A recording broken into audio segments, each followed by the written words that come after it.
In the magic metropolis, inside a small rental apartment, daylight poured in, generously falling upon a game pod, whose sleek contours radiated a strong sense of futuristic technology. Qin Shan sat on the chair beside the pod, idly scrolling through short videos while casually checking the time. 1155 a.m. The game Tianyun would officially launch at noon. He glanced at the pod, its surface awash with circulating blue light. Under the sunlight, the shell gleamed with a metallic luster, the exquisite craftsmanship evident at a single look. It was obvious this pod had not been cheap. This was the first time Qin Shan had ever bought a brand new game pod. Previously, he always rented one, entering games to grind for gold full-time, just to earn his living expenses. In the coming days, Qin Shan planned to devote himself entirely to Tianyun, spending all his time in game aside from eating and basic needs. The complementary nutrient solution that came with the pod was enough to last 3 months. Early development in any game was crucial. One step ahead meant every step ahead. Qin Shan's plan was to go all out in the early stage and only think about making money later, especially since he currently had few expenses. His rent had already been paid for a full year. If 3 months from now the nutrient solution ran out, he would reconsider his plans then. As for how he could afford to buy a pod so generously, it was thanks to an unprecedented national subsidy, an astonishing 90% discount. It was no longer merely cheap, it was practically a giveaway. Perhaps productivity had advanced too far, freeing up vast amounts of labor, or perhaps the authorities simply wanted to give people something to do. This time the state itself was encouraging everyone to enter the game world and enjoy themselves. Shaking his head, Qin Shan stopped brooding over it. He opened the game pod. Inside lay a matching helmet and gloves. He put them on, and then stretched out within the pod. Iris scan completed. Fingerprint registration completed. Nutrient solution functioning normally. Game mode initializing. Please set your name. Taishan. Name confirmed. Enjoy the game. Qin Shan's field of vision shifted. All he could see now was a vast square, its entire expanse paved with pure white marble. At the center of the plaza stood a statue of a goddess carved in flawless white. Her arms were gently folded, head slightly lowered, as though she were mourning something unseen. Her wings spread gracefully behind her. Before Qin Shan could recover from his astonishment, countless radiant points of light bloomed in the sky, each shimmering in its own divine hue. Like schools of fish, they swam around the statue until one 7-colored light suddenly shot toward Qin Shan like a bolt of lightning. Congratulations, you have obtained SS Steer Talent Shield of Sin. Shield of Sin SSS. Commandment: you shall bear the heaviest of curses, and it will render you utterly unique. Holy, this was a major drop. An SS Steer talent. He did not yet understand the wording of that commandment, but the quality alone proclaimed its unparalleled power. Before Qin Shan could fully savor his joy, the goddess statue at the center of the square began to change. The single figure split into multiple statues, each assuming a distinct posture. One held a bow, another a staff, another a longsword, and yet another a shield. Before entering the game, Qin Shan had done his research studying leaked footage from beta testers. He knew these represented the 4 basic classes: archer, mage, warrior, and tank. One noteworthy feature of this game's mechanics was its distinctive treatment of skill books. They were exceedingly precious and could not be traded, only learned personally. Furthermore, unlike most game skill books, here were not restricted by class. In other words, even an archer could learn Holy Light to heal teammates. After glancing at his newly acquired talent, Qin Shan hesitated not at all and chose the tank class outright. Given the nature of his talent, it clearly belonged to a shield-bearing meat shield. Choosing anything else would make no sense. A white point of light merged into Qin Shan's body. Novice Village No. 10086, Central Square. By now many players had already been teleported here, looking around in every direction as they marveled at how real the game world felt. The scene was livelier than a market fair. Qin Shan was teleported there as well, but he had no time to pay attention to the others. You have chosen the class tank and obtained your initial novice skill. You have triggered the cursed Shield of Sloth. Shield of Sloth. Commandment: his slothfulness will keep him from ever casting actively, yet that does not mean he is without means to strike back. Skill: power of the shield before alteration. Skill tier E. Skill type active. Cost 10 mana points. Effect: you generate a shield equal to 20 of your maximum health, lasting for 5 minutes. Cooldown 20 minutes. The skill is being altered. Skill: power of the shield after alteration. Skill tier E. Skill type passive. Effect: you permanently possess a shield equal to 15 of your maximum health. Cooldown 10 minutes. Qin Shan's eyes widened at the sight. An active skill had been turned directly into a passive one. In this game, passive skills consumed no resources at all. This meant he would permanently enjoy a shield worth 15 of his health, refreshed automatically every 10 minutes. So this curse essentially abandons all my active skills and converts them into passive ones. Qin Shan rubbed his chin. It was hard to judge the true strength of this arrangement for now, and he did not yet know whether existing passive skills would be altered as well. Forget it for the moment. Let's check the attribute panel first. Name: Taishan. Level LV 10100. Class: Tank. Talent Shield of Sin. Health 100 Constitution 100. Strength 1. Constitution 1. Spirit 1. Agility 1. Attack 10 Strength 10. Magic Power 10 Spirit 10. Mana 100 Spirit 100. Physical Defense 5 Constitution 5. Magical Defense 5 Spirit 5. Attack Speed 101, 100 Agility 1. Skill Slot Power of the Shieldeteer. From this, it seemed Power of the Shield granted him 15 points worth of shield. Qin Shan began to observe his surroundings. Many players had already accepted quests from the village NPCs and were forming parties to head out of the village to farm monsters. The village was small, housing a single tailor shop, a blacksmith's forge, a potion store, the village chief's office, and a place resembling a relay station. Qin Shan made a round of the area. At the moment, only the tailor NPC offered a quest requesting 20 wild rabbit hides. He took the quest without fuss and then left the village. As a frontline fighter, he decided to solo a wild rabbit first to test the waters. If the efficiency proved far worse than partying up, he would have to queue randomly and look for teammates. Outside the village, not far away, lay a broad grassland where many players were already hunting wild rabbits. Fortunately, the prairie was vast, so there was no need to compete fiercely for spawns. In a quieter patch of grass, Qin Shan fixed his gaze on a single reed rabbit. Name: Reed Rabbit. Level LV3. Health 5050. Only these 3 lines of information were visible. Whether NPC player or wild monster, this game exposed only those 3 statistics. Qin Shan lunged forward in a single stride and drove his fist out. 10. The rabbit squealed in pain and snapped back with a bite. 5. With exchanges like this, as long as he waited for his shield to refresh each time, he only needed to lose 15 points of shield and 5 points of health to bring down a single rabbit. Thus man and rabbit settled into a turn-based slugfest. There was no helping it. His attack speed was only 101, nearly the same as the rabbit's strike frequency. Experience 10. Rabbit Hide 2. At this rate, completing the quest for 20 rabbit hides would require exactly 10 rabbits, just enough for him to reach level 2. Qin Shan did a quick calculation and concluded that solo hunting was not bad at all. He began grinding monsters in earnest. Experience 10. Experience 10. Experience 10. Ding, congratulations, you have reached level 2. Physique 1. Attribute points 2. Upon leveling up, he gained 1 point in physique and 2 free attribute points to allocate, offering players considerable flexibility. The increase in physique was likely due to his choice of the tank class. If he had chosen warrior, the default attribute would have been strength, and for a mage, spirit. He pondered for a moment and decided to allocate all attribute points into physique.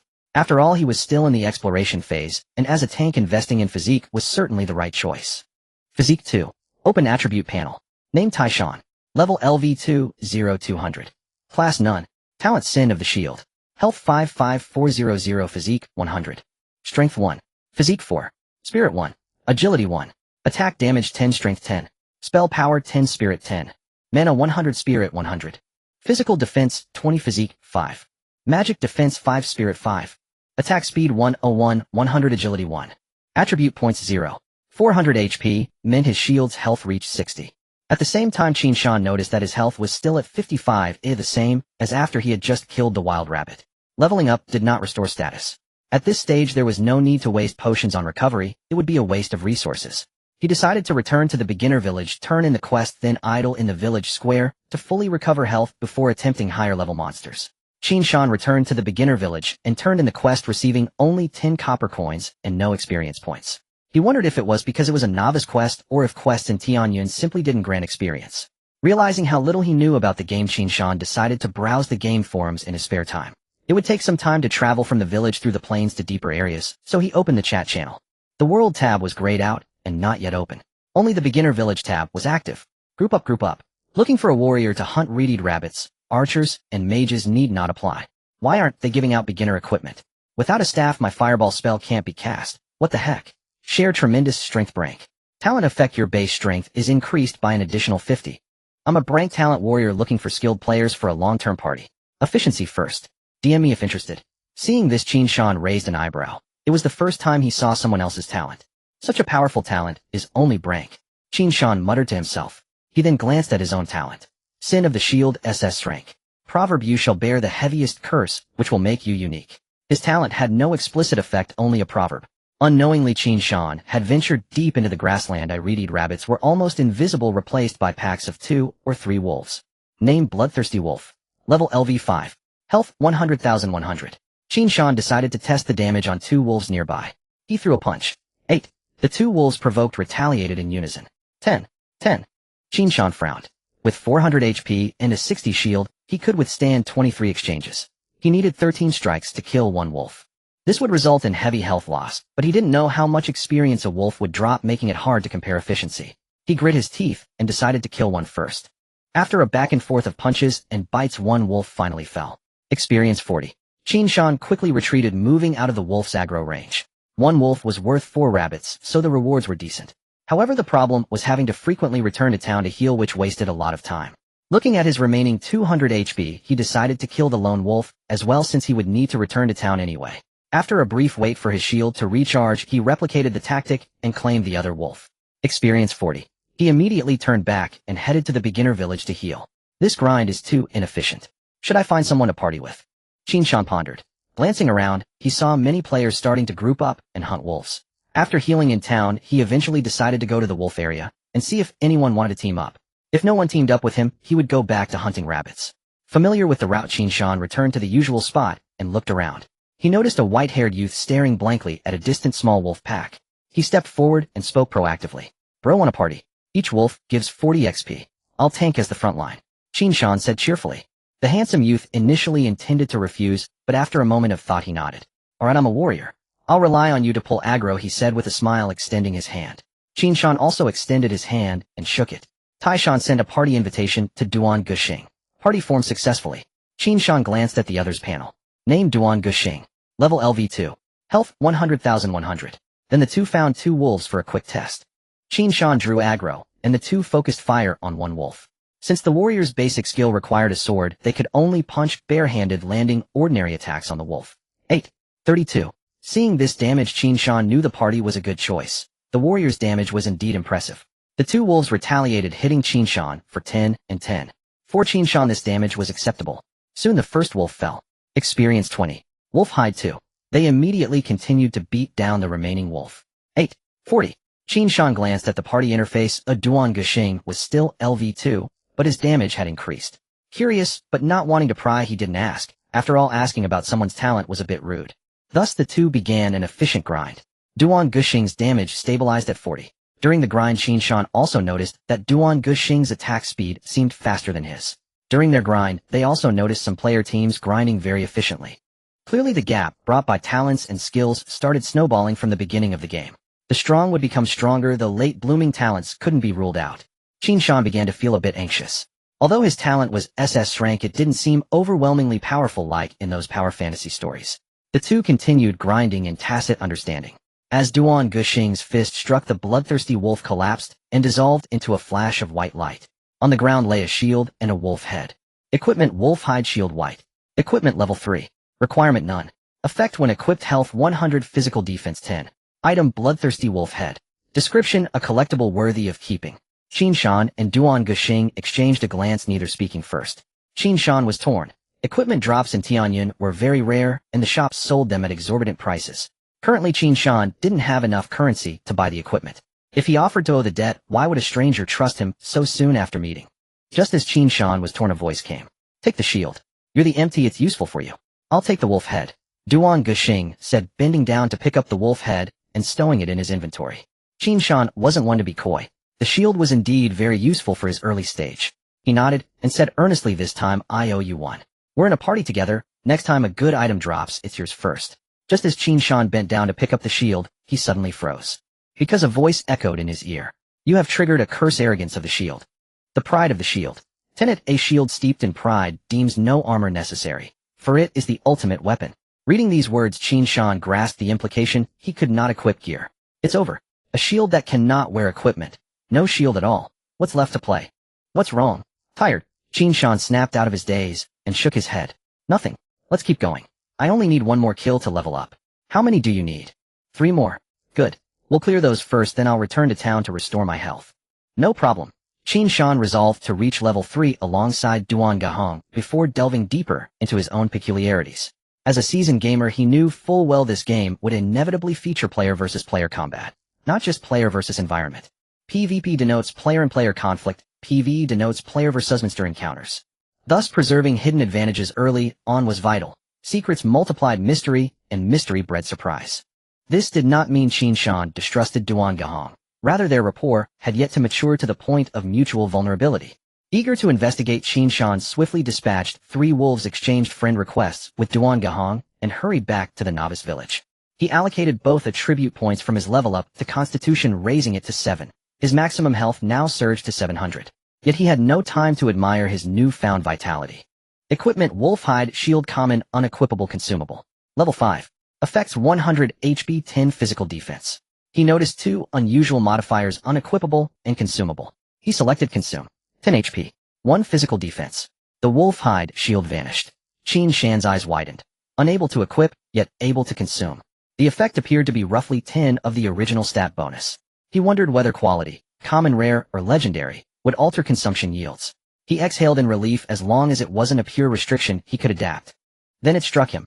If gear accumulation continued unchecked, relentless acquisition and consumption might transform him into a walking stat anomaly. He even imagined himself refusing beef in-game. Just then a private message notification appeared. Only one contact existed in his friends list: Duan Gahong. Duan Gahong, health fully restored. Form a party. Next target: level 7 wild boar. Up for the challenge. Qin Shan, you're already moving to the next spawn. A level 7 boar. We can really take it down together. Duan Gahong, I live for challenges. Anything without one. I won't touch it. Got it. Qin Shan, fine. Send coordinates. I'm on my way. En route. Qin Shan opened his character panel. Name: Taishan. Level LV. 30400. Class none. Talent: Shield Sin. HP 710, 107. Strength 1. Constitution 7. Spirit 1. Agility 1. Attack power 10. Spell power 10. Mana 100.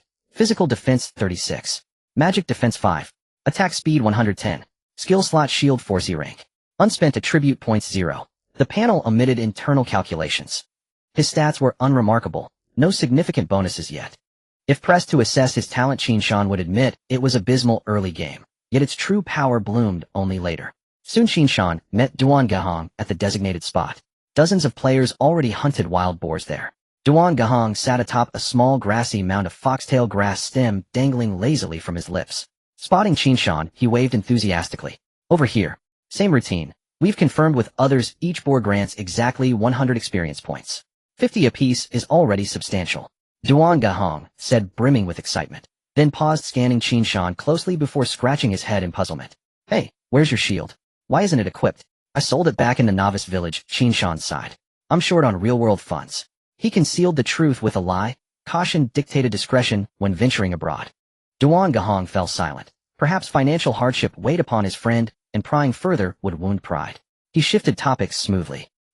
I've marked that boar. Same strategy you tank, I deal damage. They resumed their hunt. Not far away, a wild boar basked lazily in the sun. Monsters in Tianyun were notably large, the boar rivaling an ox in bulk.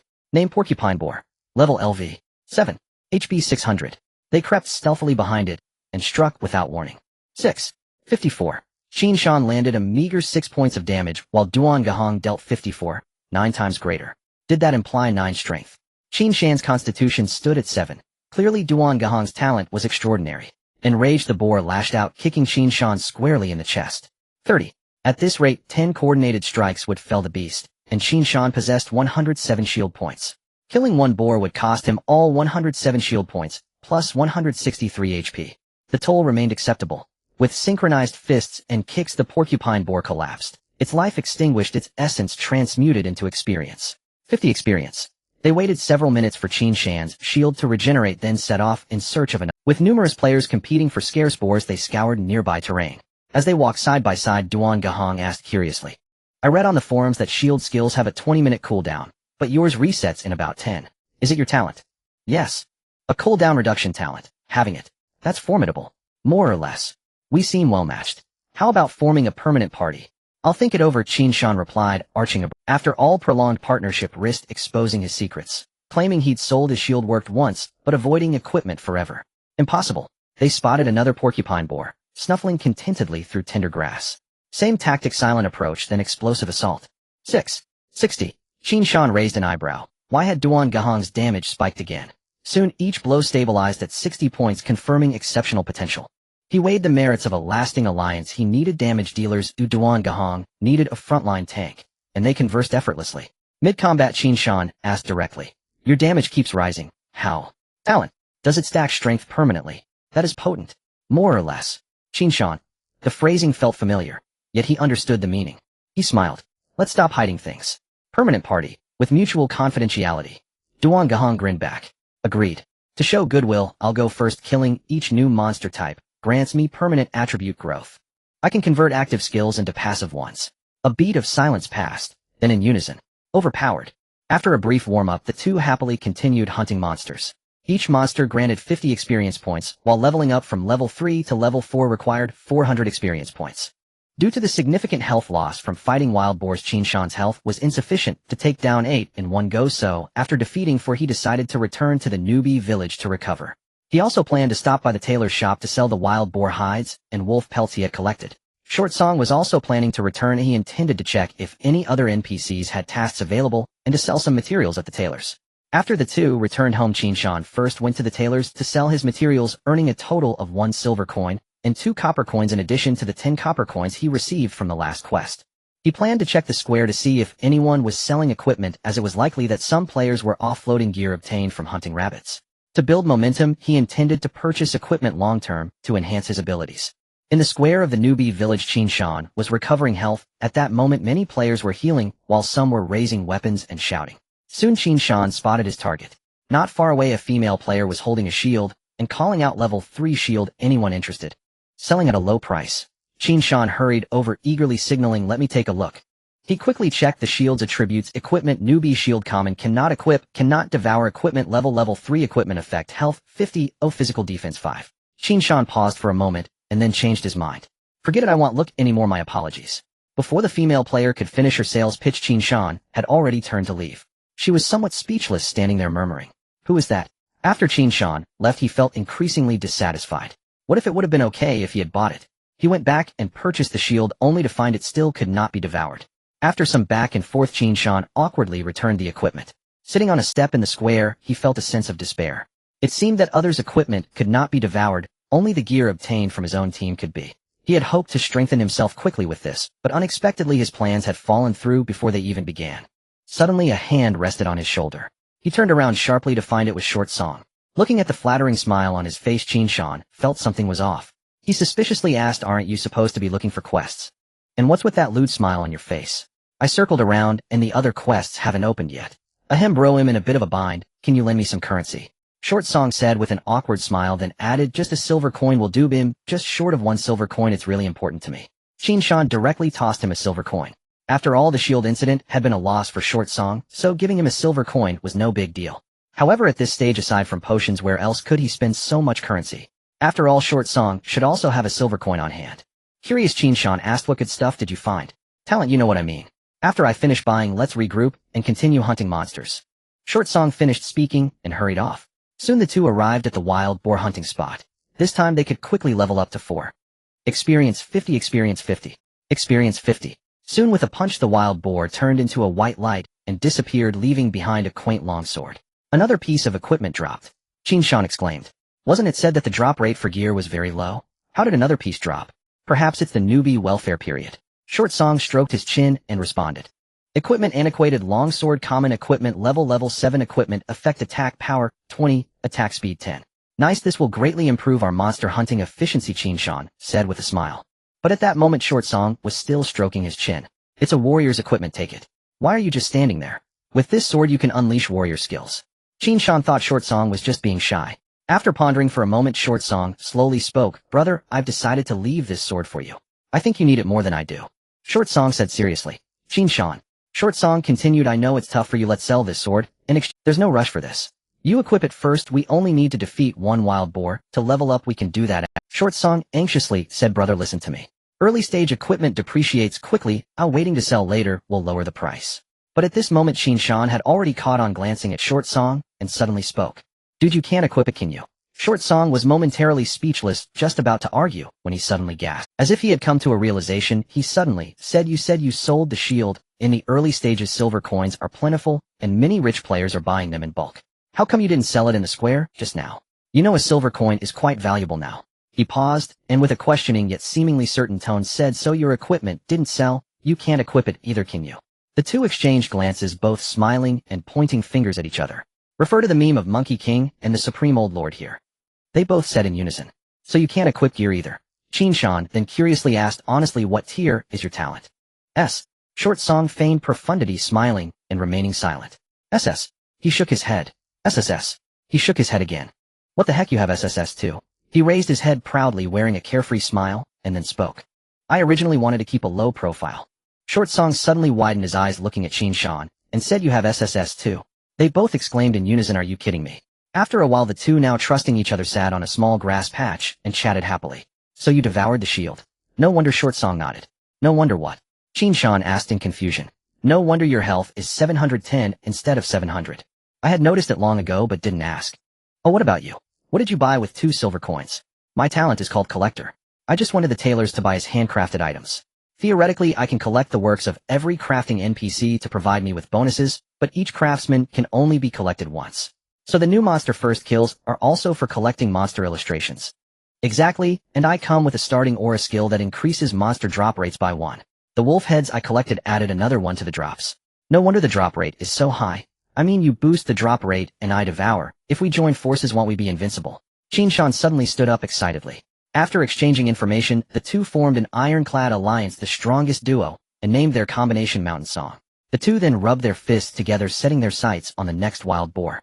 Soon the two reached level 4. Qin Shan casually allocated his attribute points to his constitution. At that moment his maximum health had already reached 1010. The two decided to explore the deepest part of the grassland. Thus they continued deeper, encountering several players along the way. It feels like our progress isn't much different from the average players. Are we playing a bit poorly? Qin Shan said helplessly. Great talents take time to mature. Let them fly for a while. We'll start making our moves in the mid-game. Duan Guxing was quite optimistic, believing that their names as twin stars would shine in the destiny. Before long they arrived at the spawn point of the last type of monster in the novice village. Named Qing Nyo, level LV9, health 1000, a full 1000 health. Without much hesitation the two directly engaged. For 48, Qin Shan's damage had dropped to a pitiful 4 health, indicating that Qing Nyo's defensive attributes were likely very high. Qing Nyo in pain charged at Qin Shan with its horns. 50, the damage was acceptable. After all, Qin Shan still had over 150 points of shield to withstand. Soon, with a mournful cry from Qing Nyo, it collapsed with a thud. Experience 100, the experience gained was quite decent. Wow, Qing Nyo's Pokédex just gave me 2 points of permanent strength, Duan Guxing exclaimed. You're leveling up much faster than I am. By the way, what about that sword we just dropped? Let me see if I can devour it. Hearing that Duan Guxing had become stronger again, Qin Shan was initially happy. But then he felt a bit sour, fearing his brother would get too strong, and he felt a little jealous. Then he remembered the sword they just dropped. Since Duan Guxing couldn't equip it, he might as well see if it could devour equipment from other classes. Duan Guxing took out the sword. Qin Shan received the long sword from Duan Guxing. Equipment: ancient longsword, whiteboard, cannot equip, can devour equipment, level 7, equipment, effect, attack power 20, attack speed 10, it can be devoured. Qin Shan said with a smile. What are we waiting for? Let's see how much it can add. Devour. Health 20, physical defense 2. Qin Shan raised an eyebrow, thinking it would increase his attack power and speed, but it unexpectedly increased his tankiness instead. Gained 20 health and 2 defense, Qin Shan said. Not bad, you can take any equipment that drops in the future since I won't be able to use it anyway, Duan Guxing casually said, showing no need for the equipment. In fact, Duan Guxing wasn't unable to equip gear, he could only wear special equipment because Collector's Taste Ring text: a tasteful collector never uses common goods, he only accepts custom-made items. According to this statement, he should only be able to wear specially customized equipment. Thus the dropped items were likely useless to him. Reaching level 5 requires 800 experience points. The two could only kill 2 Qing Nyo in one go, after which Qin Shan had to return to the city to recover health. After all, Qing Nyo's attack power was still too high. With Qin Shan's current 53 points of physical defense, he would still suffer 48 points of damage. If Duan Guxing, this little fragile character, took a hit, he would likely need to return to the fountain immediately. Thus the two kept going back and forth, killing Qing Nyo. Gradually they leveled up to level 5. Qin Shan once again allocated all his points to constitution, and they continued to grind. Unknowingly, it was already 6 in the afternoon. As Qing Nyo fell, both of them leveled up to 6. A familiar white light flashed, and a helmet appeared on the ground along with a cow horn. Equipment: Qing Nyo helmet, whiteboard, equipment, level 9, equipment, effect, wearing it increases health by 500, physical defense by 50, item, Qing Nyo horn, description, perhaps a good collectible. The two exclaimed in unison. Nice. Qin Shan skillfully picked up the helmet to devour it. Health 50, a physical defense 5. Duan Guxing also happily added the Qing Nyo horn to his collection. Qin Shan happily glanced at his stats. Name: Tai Shan, level LV6, 0300, class, none, talent, sin of the shield, health 830, 1680 Strength 1 Constitution 16 Spirit 1 Agility 1 Attack Power 10 Magic Strength 10 Mana 100 Physical Defense 98 Magic Defense 5 Attack Speed 101 Skill Bar Shield Power a Level Attribute Point 0. Just as the two were full of energy preparing to continue hunting, Qin Shan suddenly spotted a Qing Nyo in the distance, which was larger than the normal ones. He hurriedly tapped Duan Guxing. "Look over there, isn't that an elite monster?" Qin Shan asked urgently. "It really seems to be a let's go. Since there are fewer players around, let's make our move quickly before someone else steals it." Duan Guxing immediately dashed forward. "Wait for me. I need to draw aggro." Qin Shan hurriedly named Qing Nyo King Elite Monster Level LV 10 Health 1700 Qin Shan threw a punch. 3. He twitched slightly at the corner of his mouth, that barely made a dent in health. Qing Nyo King kicked Qin Shan with its hoof. 80 on the other side. A cautious Duan Guxing waited until Qing Nyo King attacked Qin Shan before making his move. After all, the aggro of elite monsters is not so easily drawn. If both of them attacked Qing Nyo King simultaneously, it was likely that it would ignore Qin Shan. Duan Guxing threw a punch. 80 Qin Shan was astonished by the damage value, and while trying hard to attract aggro asked, "How is your damage so high now?" "The Qing Nyo horn we just dropped added a bit of strength and physical penetration," Duan Guxing replied. Then the two began to slowly whittle down the health of Qing Nyo King until it reached 20 health.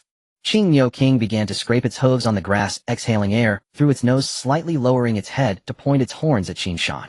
Seeing this stance, Qin Shan sensed danger and immediately ran away. "Let's hide for a moment, this cow has gone mad, it should be using a skill," Qin Shan said while running.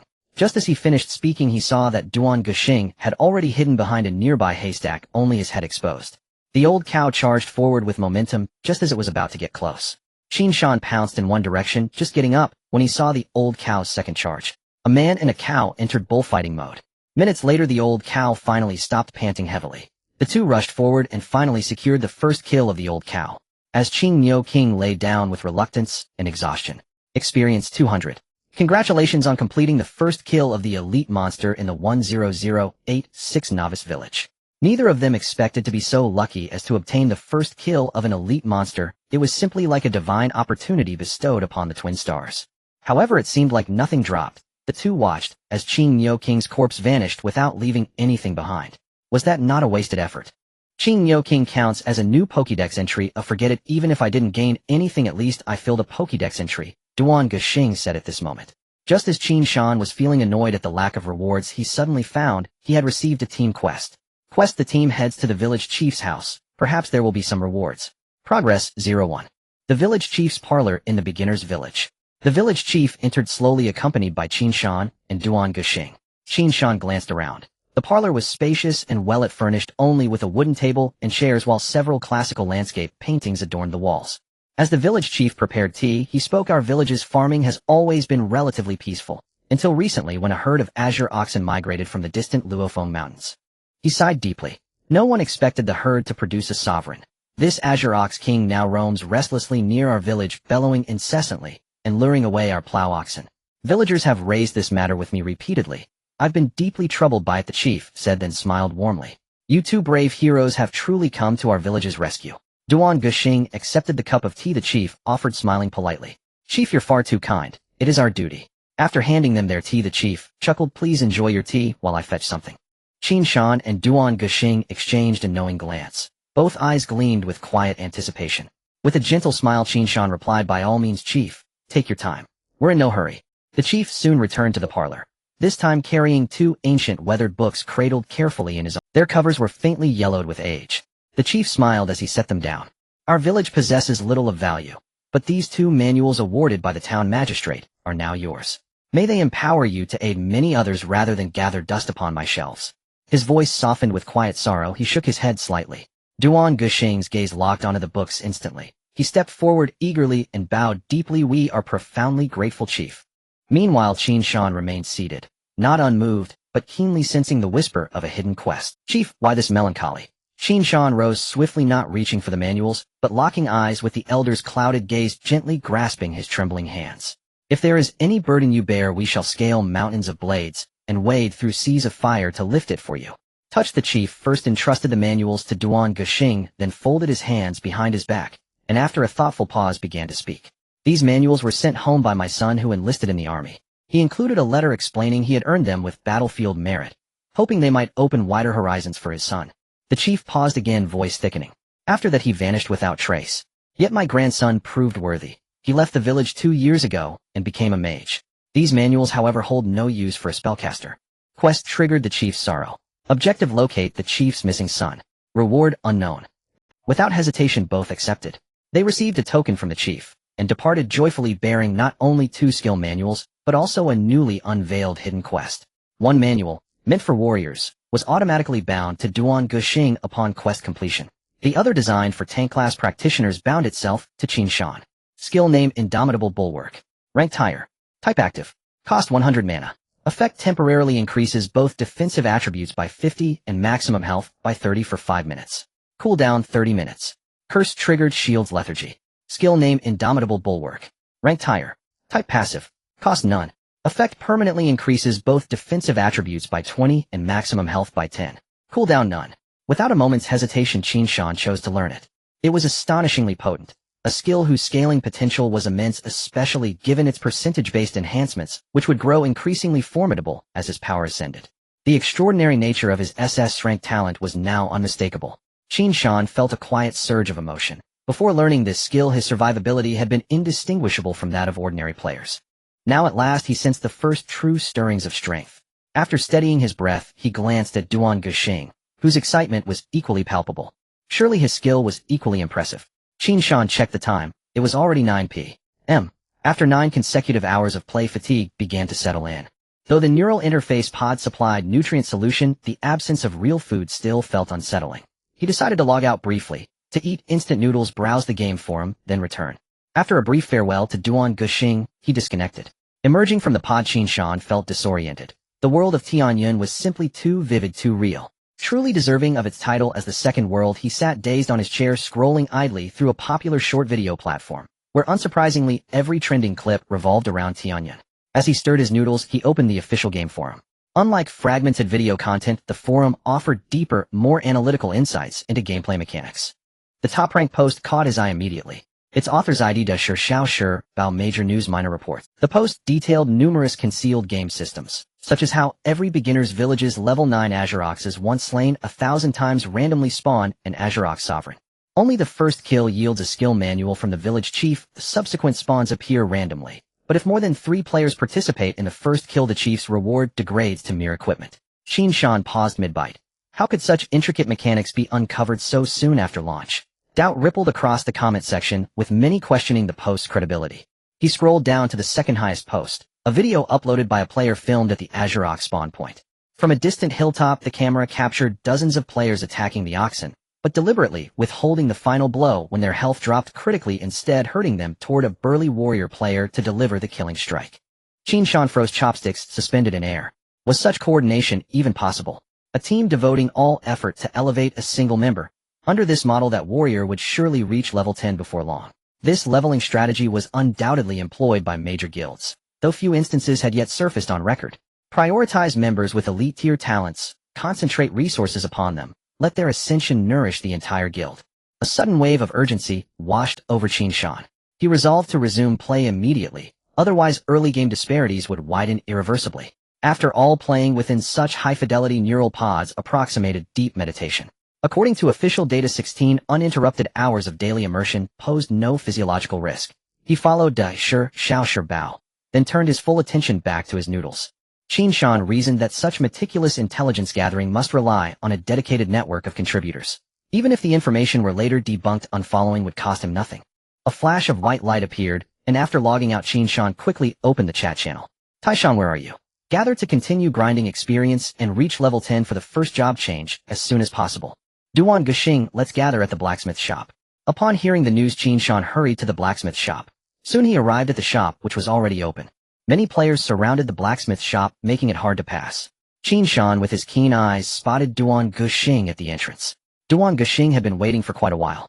As soon as Qin Shan logged out, he received the news of the blacksmith's opening and rushed over. He certainly wasn't there to buy common goods. He wanted to see if there were any collectibles at the blacksmith shop. After all, as a collector, he couldn't miss any item. After inspecting the shop, he found nothing useful. Just as he felt dejected, he suddenly remembered the token given to him by the old village chief. The token given by the old village chief was a jade pendant, and he wanted to see if the villagers would have any unexpected reactions to it. Sure enough, upon taking out the pendant, the blacksmith praised him, saying it would greatly help the village. After explaining its origins, the blacksmith immediately patted his chest and asked him to wait. Soon the blacksmith came out of the forge. He handed Duan Guxing a hammer and a sword sheath. "Warrior, I see you aren't carrying a sword. This one is specially crafted for you," the blacksmith said with a smile, then glanced reluctantly at the hammer. "This item has been my old companion for many years. I believe it will satisfy your collecting needs." Duan Guxing was overjoyed, repeatedly thanking him, and then turned to walk towards Qin Shan. Not far away, Qin Shan happened to see this scene, and curiously asked, "How did you manage that?" "It's the jade pendant from the old village chief. It seems this hidden quest item has some hidden effects," Duan Guxing said proudly. Qin Shan nodded, but he wasn't very interested in this. After all, only equipment that he dropped could be devoured, and the items were useless to him. Duan Guxing had already opened the sword sheath. With his right hand, he held the sword horizontally, while his left hand traced along the blade. As his fingers glided across, a pair of razor-sharp eyes reflected off the sword like a mirror.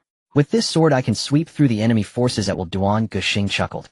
Qin Shan, standing beside him, couldn't help but urge, "Alright, stop boasting. Let's head out to find the Qin Nyo and test the strength." The two quickly returned to the place where they had slain the Qin Nyo king. With the sword in hand, Duan Guxing's monster-slaying efficiency increased significantly, because he could now unleash skills. The moon hung high, and the stars in the game were brighter than in reality. Late at night, the sound of insects could be heard as a gentle breeze swept across the grassland. The two tireless youths had lost track of time in their killing spree. Soon the moon set, and the sun once again dominated the sky. "Congratulations on reaching level 10. The teleportation array to the town has been unlocked." After a night of slaying Qin Nyo, the two finally reached level 10. They could now change jobs, but first they needed to go to the novice village square to use the teleportation array. They quickly returned to the novice village square, which was still bustling with people standing in the center of the square. The circular pattern beneath their feet slowly lit up, and a white light beam shot up into the sky. "Goodbye, novice village 10086. Qin Shan shouted. But they would have the chance to return as they had accepted the hidden quest. Besides, Duan Guxing hadn't exhausted all the collectibles from the various NPCs. Tianshui City, Tianshui Square. As the light beam gradually faded, the two stepped out. Many players were already present in the square, while the streets outside were bustling with NPCs and players. The first thing they did was not to explore the new map, but to find their respective job instructors. According to the information from beta testers, Tian Yun has no hidden jobs at the first class. Hidden jobs only appear at the second job change, at level 30. In short, the first job change is equivalent to the foundation of each profession. So how to find the instructor? It's simple. Qin Shan directly opened the game forum and game, a feature he learned from the posts during his last forum browsing. Qin Shan and Duan Guxing went to find their respective instructors. Soon Qin Shan arrived at his destination, where a large shield insignia hung above the spacious entrance. He stepped inside. The room was large, and many players were already lining up to change jobs. The knight instructor was tall, with a square face exuding the stability of a mountain. He placed his hand on a player's head, and a white light rose from the player, who then successfully changed jobs. The entire process was highly efficient. As the light column rose from him, Qin Shan also completed his first job change. You have changed to the profession knight. Attributes being supplemented. Constitution 10, free attribute points 12, acquired skills, shield strike, shield guard. You have triggered a curse, laziness of the shield. Skill name, shield strike, skill rank, C, skill type, passive skill cost, none, skill effect, your attacks deal 1 of health as damage with a 10 chance to stun the target. Cooldown none. Skill name, shield guard, skill rank, C, skill type, passive skill cost, none, skill effect, you gain a 20 damage reduction. Cooldown none. After job change, attribute points are supplemented equivalent to gaining 1 level, adding 2 constitution and 3 free attribute points. And he received 2 job skills. Previously, Qin Shan may have been troubled by his low attack power, but now he could just mindlessly invest in constitution. The original effect of shield strike was an active skill that would stun the target upon activation, dealing damage based on a percentage of one's attributes. Now, after the transformation, his output had qualitatively improved. This clever skill could be considered a level or even S-level. Shield guard, on the other hand, is a state skill. Upon use, it enters a shield-holding state, gaining 40 damage reduction, but unable to attack while in that state. After the transformation, there was no longer a shield-holding state, but a direct 20 damage reduction, making it straightforward and effective. Both skills were very practical. Qin Shan allocated all his attribute points to Constitution and opened his attribute panel. Name, Taishan, level LV 10-0-1-0, profession knight, talent sin of the shield, health 5588, 838. 2 strength 1, constitution 50, spirit 1, agility 1, attack power 10, magic strength 10, mana 100, physical defense 3, 10, magic defense 6. Attack speed 110, damage reduction, 20 skill bar power of the shield, E rank unbreakable, D rank shield guard, C rank shield strike, C rank. Now Qin Shan's attribute panel could be described as monstrous with 832 shield points, 20 damage reduction, an additional 20 defense, 10 health, and some scattered bonuses from equipment. Soon after calming down, Qin Shan began planning the next steps. Cities differ greatly from novice villages. According to the guide, PvP segments begin once they reach the town. Every city has an arena. Upon entering the arena, players will be matched with players from a national server. The leaderboard is updated monthly. It is said that the rewards are very generous. Moreover, the monsters nearby have mostly been cleared by the town guards. To grind for experience and equipment, one must either venture further into the wilderness or seek out the various dungeons in the wild. Qin Shan pondered. He certainly couldn't stop leveling up and needed to go to the arena. But since it was only the beginning of the month, there was no rush for the arena. He should level up first to increase his advantage before engaging in duels. Having made up his mind, Qin Shan opened the friend's interface and messaged Duan Guxing.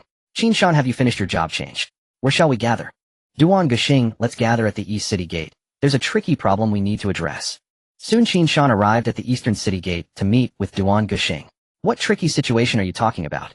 Qin Shan asked, puzzled. Have you figured out the mechanics of the dungeon yet? Duan Guxing did not answer, but countered with a question. Qin Shan nodded. The dungeon mechanics in Tianyun were quite special. Unlike typical games that allow infinite attempts, dungeons in Tianyun had a limit to the number of entries, which would increase a certain number of times each day. For example, some lower-tier dungeons increased by 10,000 entries daily, and this could accumulate. However, once all attempts were used up, the dungeon could no longer be accessed until the next day when the attempts refreshed. Open the world channel, and you will see what has happened, said Duan Guxing. Qin Shan opened the world channel and found that it was filled with condemnation and insults. Why can't we free players enter the dungeon? Is this game your family's? How domineering. Isn't anyone going to do something about this? Hey, everyone avoid the Tianquan Guild. They have blocked the dungeon entrance, only allowing their own guild members to enter. And the Fire God Guild is doing the same. And the Blue Sky Guild. Qin Shan frowned, quickly grasping the reason. So the major guilds have united to seize the dungeons in various cities. Qin Shan stroked his chin, and to be precise, it's mutual competition, Duan Guxing corrected, then added. Initially one guild started this, and when the other major guilds heard about it, they began to imitate, fearing they would fall behind. In the end, this situation formed. Why not just target the guild that started it first? Qin Shan suggested. I saw a post on the forum, but it didn't say which guild started it, and this has already developed into the current situation, so finding out won't help. Duan Guxing waved his hand, feeling helpless. Qin Shan initially wanted to run a dungeon, but didn't expect this issue to arise. The two of them were weak and could not contend with the stronger guilds, so they had no choice but to venture deeper into the wild to hunt monsters. To the west of Tianshui City stood a towering giant mountain known as Qin Shan. From within the city, the mountain seemed endless, shrouded in clouds and mist. The river flowing down from the mountain is the Tianshui River, which runs through Tianshui City and then flows eastward into a vast forest called the Illusory Forest. Deep within the Illusory Forest, a cold glint flashed, and a giant rat met its demise. The white-haired youth twisted his neck and complained, "Isn't this deep enough? We've fallen to killing rats now." Duan Guxing replied gloomily, "This doesn't make sense. We should be deep enough, yet we haven't even seen a single large monster so far." Qin Shan felt a bit irritable as well. They had ventured deep into the Illusory Forest for quite some time, but hadn't encountered any decent prey. Thinking of this, Duan Guxing couldn't help but complain. If only there were dungeons to run. Once I level up, just wait, and see how I'll take revenge on the dungeons. Qin Shan was about to respond, when he suddenly heard an unusual sound from the branches. His expression sharpened as he looked around, but found nothing moving. Suddenly the sound grew louder, as if it were approaching. He quickly regained his focus. Above him, Qin Shan hastily pushed Duan Guxing down beside him. At that moment, a massive snake had appeared where they had just stood.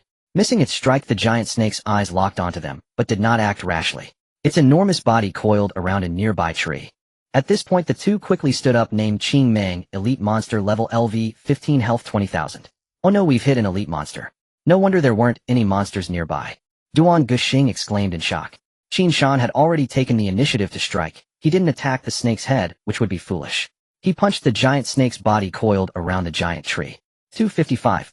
Qin Shan was delighted. He now had 5,588 health points, and the damage from one punch should be around 55, but the 2 damage dealt showed that the giant snake's scale armor was quite high. This meant that his damage directly affected health without being mitigated by armor. In short, this punch dealt true damage. Meanwhile, Duan Guxing waited for the giant snake to be aggroed by Qin Shan before striking. He had circled to the other side of the tree, ready to attack once the giant snake moved. Seeing Qin Shan's damage, he was stunned and exclaimed, "Wow, did you get lucky?" How does a stinky meat shield like you have such output? Qin Shan ignored this comment and continued to build up his punches. The giant python in pain opened its massive jaws and bit down on Qin Shan, then began to shake violently. 253. Witnessing this scene, Duan Guxing acted without hesitation. Flowing water triple wave, he shouted, and his sword began to swirl with blue water elements. 200,300,400. The weight of his sword increased with every swing, a result of the stacking water momentum from the flowing water sword technique. It could stack up to 5 layers. The python endured such immense damage, its massive jaws loosened, causing Qin Shan to drop from midair. The giant python's gaze shifted, locking onto Duan Guxing, who was still swinging his sword not far away. Duan Guxing showed no greed for damage. He turned and fled. Qin Shan, who had fallen to the ground, quickly got up and chased after the giant python. At that moment, the giant python ignored Qin Shan and continued to pursue Duan Guxing. Duan Guxing began to lead the giant python in circles around Qin Shan, who continued to punch. The scene was quite bizarre. Soon the giant python's jaws were only a meter away from Duan Guxing. It gathered its strength, and just as its forked tongue touched Duan Guxing, despair flickered in his eyes. It was over. He was about to lose his first life, and the elite monster was slipping away. After all, he didn't have many items to boost his attributes. He lacked armor pieces like chest plates, leg guards, and wrist guards. If the giant python bit down, he would have no chance of survival. Just at that critical moment, Qin Shan punched the snake's body, triggering the stun effect of the shield bash. The giant snake suddenly collapsed, losing consciousness for a second. Duan Guxing reacted quickly, turning back and shouting, "Powerful strike." He raised his sword, high flames coursing along its blade. With one strike, 500, and then he turned to run. The entire process took no more than a second. At this moment, the Qing Mang slowly opened its eyes. In that second of unconsciousness, its pain intensified significantly. It angrily looked around, only to see Qin Shan still attacking.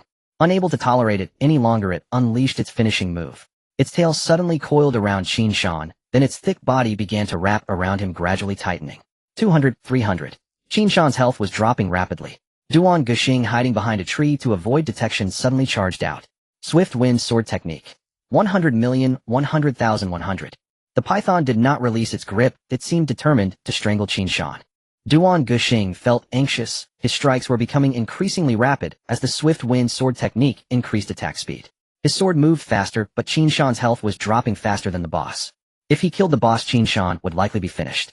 Just as Qin Shan was about to empty his health bar, Duan Guxing suddenly saw a flash of white light. The power of the shield.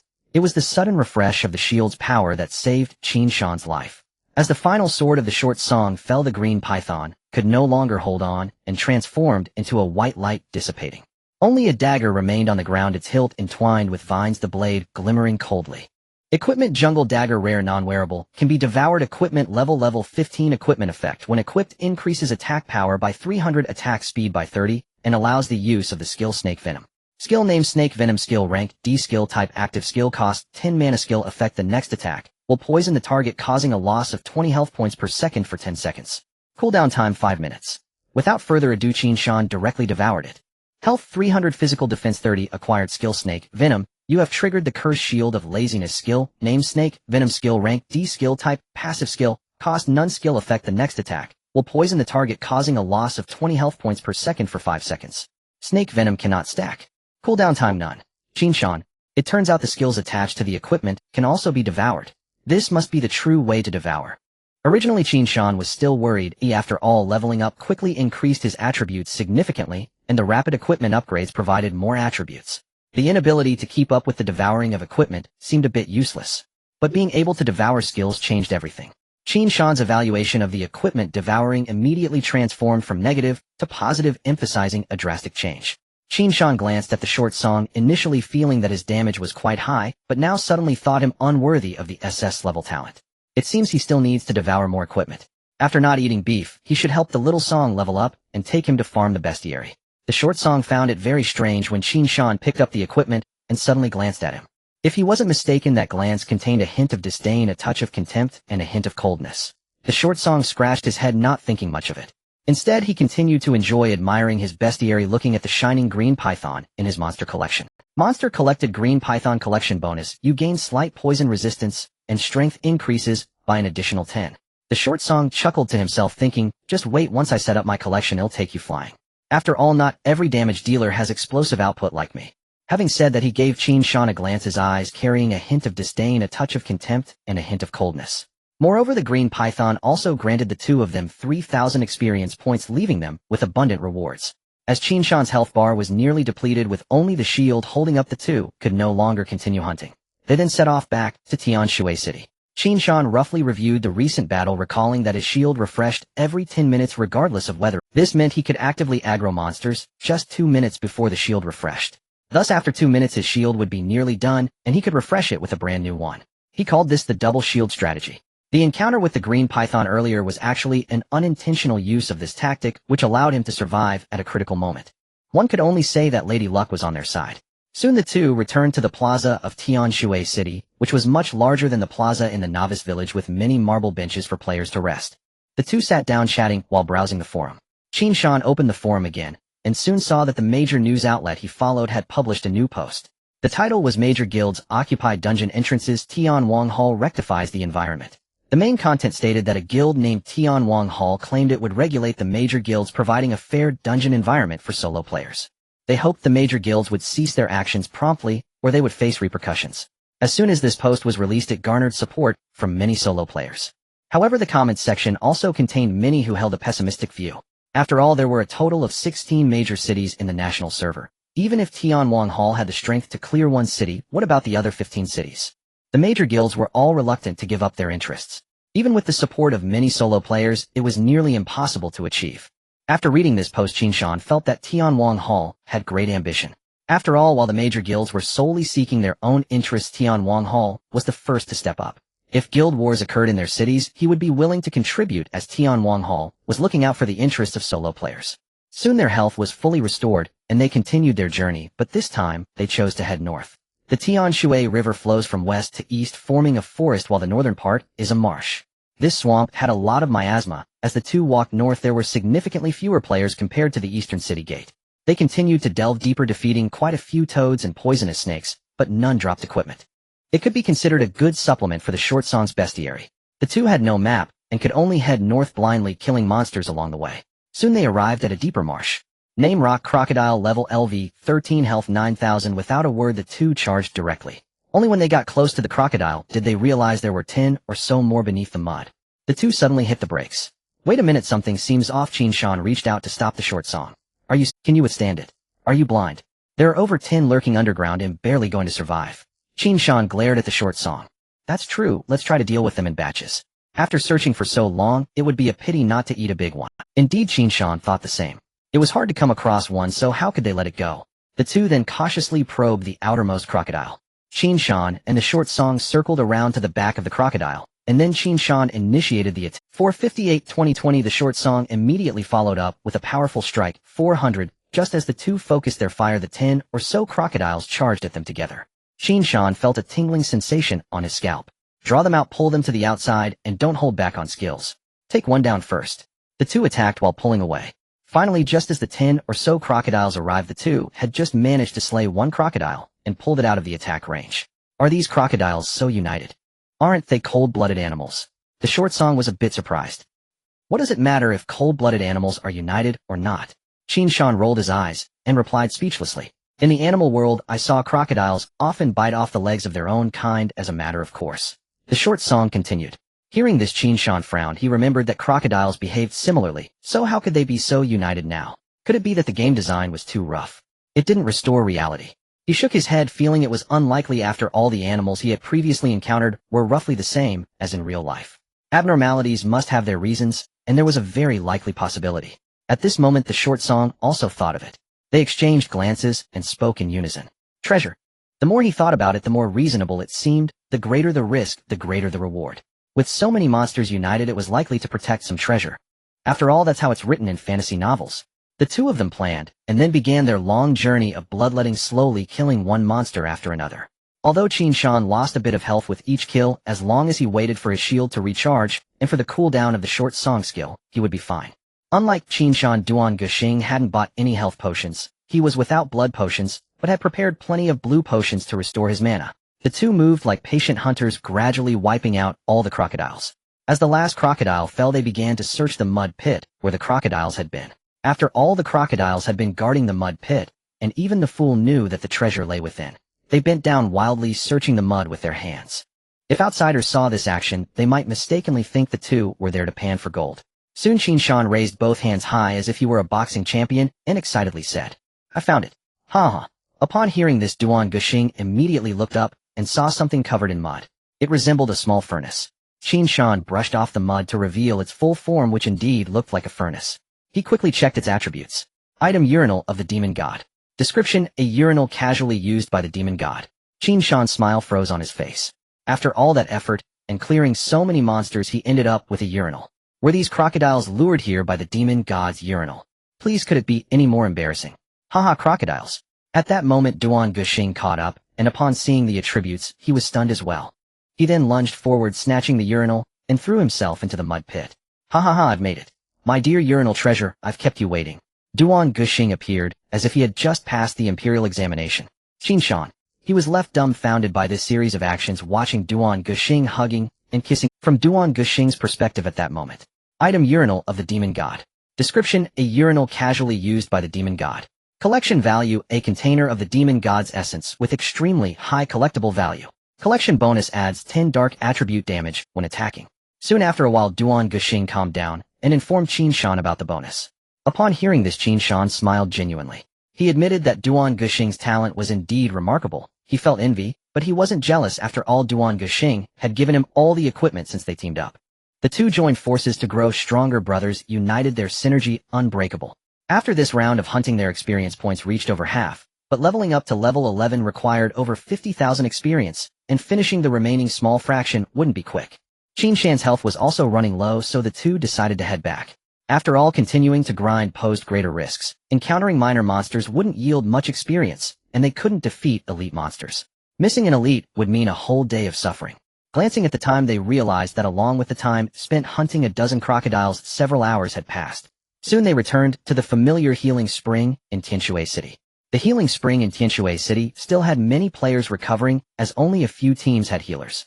Currently, the number of healers was extremely low. The second class only had the Sage branch, and first class healers either obtained healing skills through adventures or had them as innate talents. Buying health potions every time would be too costly and not worth it. Moreover, the spring's recovery rate of 10 health per minute was quite powerful. They could fully recover in just 10 minutes. The two began browsing the forum again, which was a good habit as the forum was the largest information hub, and the importance of information needed no further explanation. At this moment, Qin Shan saw a post that topped the hot list. The ID was called Tian Wang Dian. The post title was a simple sentence: if any guild monopolizes dungeons again, please call the following contact. The post then listed the IDs of the 16 city leaders. Qin Shan was taken aback. What was going on? Could it be? So he continued to scroll down. Sure enough, below were a series of apology letters from various guilds assuring that such incidents would never happen again. How did they manage that? He found some posts detailing how elite members of various guilds were hunted in the wild, and some guilds were entirely wiped out at the dungeon entrance. Wow, is Tian Wang Dian that powerful? Can they take down the entire map? At this moment, Duan Guxing had also finished reading the background story. I can only say they are too invincible. Qin Shan was also baffled. At this moment, Duan Guxing forwarded a post to Qin Shan. Qin Shan opened it, and it showed a video shot by a player nearby. In the video, a player wielding boxing gloves was dodging attacks within a circle surrounded by a dozen people. Many of the attacks were evaded by his movements, and his attack frequency did not decrease significantly while dodging. Once in close quarters, within seconds, one player was reduced to a puff of white light under his combo. The poster stated that this was a video shot at the dungeon entrance where the Boxing King claimed to be a player from Tian Wang Dian, asking them to open the dungeon. They refused, and soon one person took down more than 10 of them. Did he invest in agility? Is he that strong? If I had known, I would have invested too, Duan Guxing commented. Can't you see his movement speed? Can you dodge like him? Only high-level players dare to play like that. If it were you, you would have died in the first round of focused fire. Duan Guxing muttered, though he was aware of his own limitations. What do you say, should we join Tian Wang Dian together? Duan Guxing said impulsively. Qin Shan felt tempted. After all, being two isolated players in the game didn't seem right. There were definitely many game mechanics that could only be played as a team. Moreover, Tian Wang Dian had strong strength and a good reputation, which pleased Qin Shan. He stroked his chin, and then spoke. That's fine. After all, wherever we the twin stars go, we are bound to be in height. Of course, with our support, Tian Wang Dian will only rise to greater heights. Duan Guxing replied with a smile. The two were not at all concerned about whether they could join, as they were, after all, the SSS talent twin stars. He believed no guild could refuse such a powerful combination. The two then added the contact information for the Tianwangdian leader in Tianshui City. The response came almost instantly, and they were given an address No. 2, Zhongnan Street, a general store. Zhongnan Street was quite far from here, so the two set off after fully recovering their health. As they approached their destination, they discovered a long queue. They were puzzled about what kind of shop was so popular. They soon realized the source was Tianwangdian's general store, where two signs stood at the entrance. One read reporting station, and the other read interview registration. So many people, are we still going to queue? Duan Guxing scratched his head and asked. Since we're here, we might as well. Qin Shan gritted his teeth and said. The two then began to queue, but surprisingly the interview efficiency seemed very high and the line moved quickly. Qin Shan speculated that there must be many interviewers conducting interviews with multiple groups of players simultaneously. Soon it was their turn. After entering the general store, Qin Shan found the space inside was small, with just a table and two chairs. There was only one interviewer seated inside with a list on the table. Without looking up, the interviewer said, "Please take a seat. What's your in-game name?" Qin Shan slowly sat down. Tai Shan. All right, please wait for the notification. Qin Shan. Qin Shan had barely settled onto the seat before leaping back to his feet. Reaching the entrance, he remained dazed. Was it truly this hasty? Had he been rejected in a single second? At that moment, Yi Gu, standing by the door, paused in mild surprise, then mused inwardly, no wonder he's my best brother. Must have been accepted instantly. Without hesitation, he clapped Qin Shan on the shoulder and strode confidently inside. I can't let my brother down after all. And with that, Yi Gu entered, self-fassured, unshaken. 2 seconds later, Yi Gu reappeared at the threshold. Calmly, the two stepped out of the queue as if nothing had happened. Where to now? Qin Shan asked. Didn't I tell you? Yi Gu countered. What? The second floor of Hao Yun Inn, the Tianwang Hall initiation ceremony. Members are already waiting there to greet us. Yi Gu added. So, you were accepted? Of course. As soon as I gave my registration number, I was admitted. Only then did Yi Gu realize something was amiss. Qin Shan's expression crumpled entirely. What the hell? Why didn't my name register? Could it be because he wore no gear, mistaken for some insignificant nobody? That seemed plausible. Yet Yi Gu himself carried only a sword upon his back. He wasn't dressed any more impressively. Though the Tianwang Hall screening felt startlingly perfunctory, the two resolved to proceed together regardless. After all, this minor rejection was but a fleeting hiccup. Qin Shan's innate talent was more than sufficient to secure entry into any guild. He scarcely dwelled on it. Interviewers reviewed countless candidates daily. Misjudgments were inevitable. He decided to rely on Yi Ji's recommendation. Why force one's way through the front gate when a back door awaited? And so the two set off toward Hao Yun Inn. By the way, we've known each other this long, yet I still don't know your name, Qin Shan suddenly recalled. Though they'd fought side by side for weeks, neither knew the other's true name. I'm Yi Gu, Gu as in singer. And you? Qin Shan. Qin as in Emperor Qin, Shi Huang. They exchanged light banter. Qin Shan 20, Yi Gu 18. Thus Qin Shan became Deshan, Elder Mountain, while Yi Gu earned the affectionate moniker Xiao Gu, Little Song. Chatting all the while, they soon arrived at Hao Yun Inn. Before its grand imposing entrance, they stepped inside, where patrons bustled, laughter echoed, and vitality thrummed through every corner. Without lingering, they ascended directly to the second floor. Only 2 private chambers graced the upper level. Upon arrival, they spotted a lone figure awaiting them quietly beside the left-hand chamber. A man of refined elegance with jade-like features, flowing black hair, and robes white as freshly fallen snow. He held a folding fan. At their approach, he paused, then glided forward to greet them. Shang Wanqing of Tianwang Hall, long awaiting your arrival. Shang Wanqing offered a graceful bow. It is our honor. This is Duan Guxing, recently accepted through the screening process. Yi Gu replied in kind, returning the gesture with equal poise. And I am Tai Shan, Qin Shan added, bowing in turn. Yi Gu promptly introduced Qin Shan, vouching for him. His strength rivals mine, nearly identical in caliber. Shang Wanqing blinked, then responded without hesitation, very well. Then welcome both of you to Tianwang Hall. A warm smile accompanied his words. Yet Qin Shan sensed unease. This acceptance felt too effortless. Logically, a guild of such formidable reputation should impose layered evaluations, rigorous trials, stringent criteria. Yet they hadn't even inquired about their talent tiers before extending membership. Was he being deceived? Please step inside, Shang Wanqing gestured, leading them into the chamber. Inside stood an empty room, and a single untouched banquet table. Even Yi Gu, ordinarily unfazed, now stiffened. The entire sequence had unfolded with uncanny smoothness, as if meticulously orchestrated. Where were the others? What game was being played? There's no need for tension. Shang Wanqing observed their guarded silence, and spoke softly. I am well acquainted with Duan Guxing's talent tier. Qin Shan and Yi Gu exchanged a glance, bewildered. Since entering the world, Qin Shan had spoken to no other player, no information had leaked from him. Yi Gu stared at Qin Shan, equally perplexed. They held their tongues. choosing silence, watching closely, waiting to discern the true nature of this enigmatic invitation. As for Brother Qin Shan beside him, I trust his caliber will prove no less exceptional. Shangguanqing continued. For this gathering in Tianshui City, we selected only the two of you. Tianwang Hall imposes no rigid rules. Should you face insurmountable challenges, the guild stands ready to intervene. Beyond that, nothing more. The guild system remains closed for now. No quests are available. Once activated, I shall personally invite you. One final note: talent tiers are deeply personal. Never disclose yours to another soul. The guild urges you to safeguard yourselves. With that, Shangguanqing gestured invitingly toward the feast. They listened in quiet reserve, chopsticks unmoved. These ingredients were personally sourced by me. Shangguanqing murmured almost to himself. If my memory serves, they confer quite substantial attribute bonuses. At the word attribute, the statuesque pair finally stirred, ears pricked, eyes locking. Then cautiously they reached for their chopsticks and sampled a single dish. Constitution 2 real? Instantly they fell into a ravenous feeding frenzy. Strength 2, Spirit 2, Agility 2. A meal capable of granting percentage-based attribute enhancements. They'd only heard rumors of such cuisine. Crucially, the full effect required consuming an entire dish in one sitting, and each dish conferred its bonus only once. Fortunately, every dish appeared in duplicate. Qin Shan found Tianwang Hall remarkably considerate. In moments the table stood utterly bare. While they ate, Shangguanqing sent friendship requests and departed. It felt as though he'd appeared solely to deliver these gifts, to dispel suspicion, to affirm legitimacy. Qin Shan's first impression of Shangguanqing was one of profound mystery. He'd observed the man intently since their very first encounter. How precisely did Shangguanqing know Yi Ji's talent here? And why had he emphasized that the ingredients were personally procured, not supplied by the guild? Moreover, when Yi Gu recommended Qin Shan, Shangguanqing accepted without consultation. Did a mere member wield such decisive authority? Every detail suggested he was far more than he appeared. Qin Shan shook his head, dismissing the thoughts. One need not fret over events 2 hours, or 8 kilometers, away. For now, only one path mattered: growing stronger.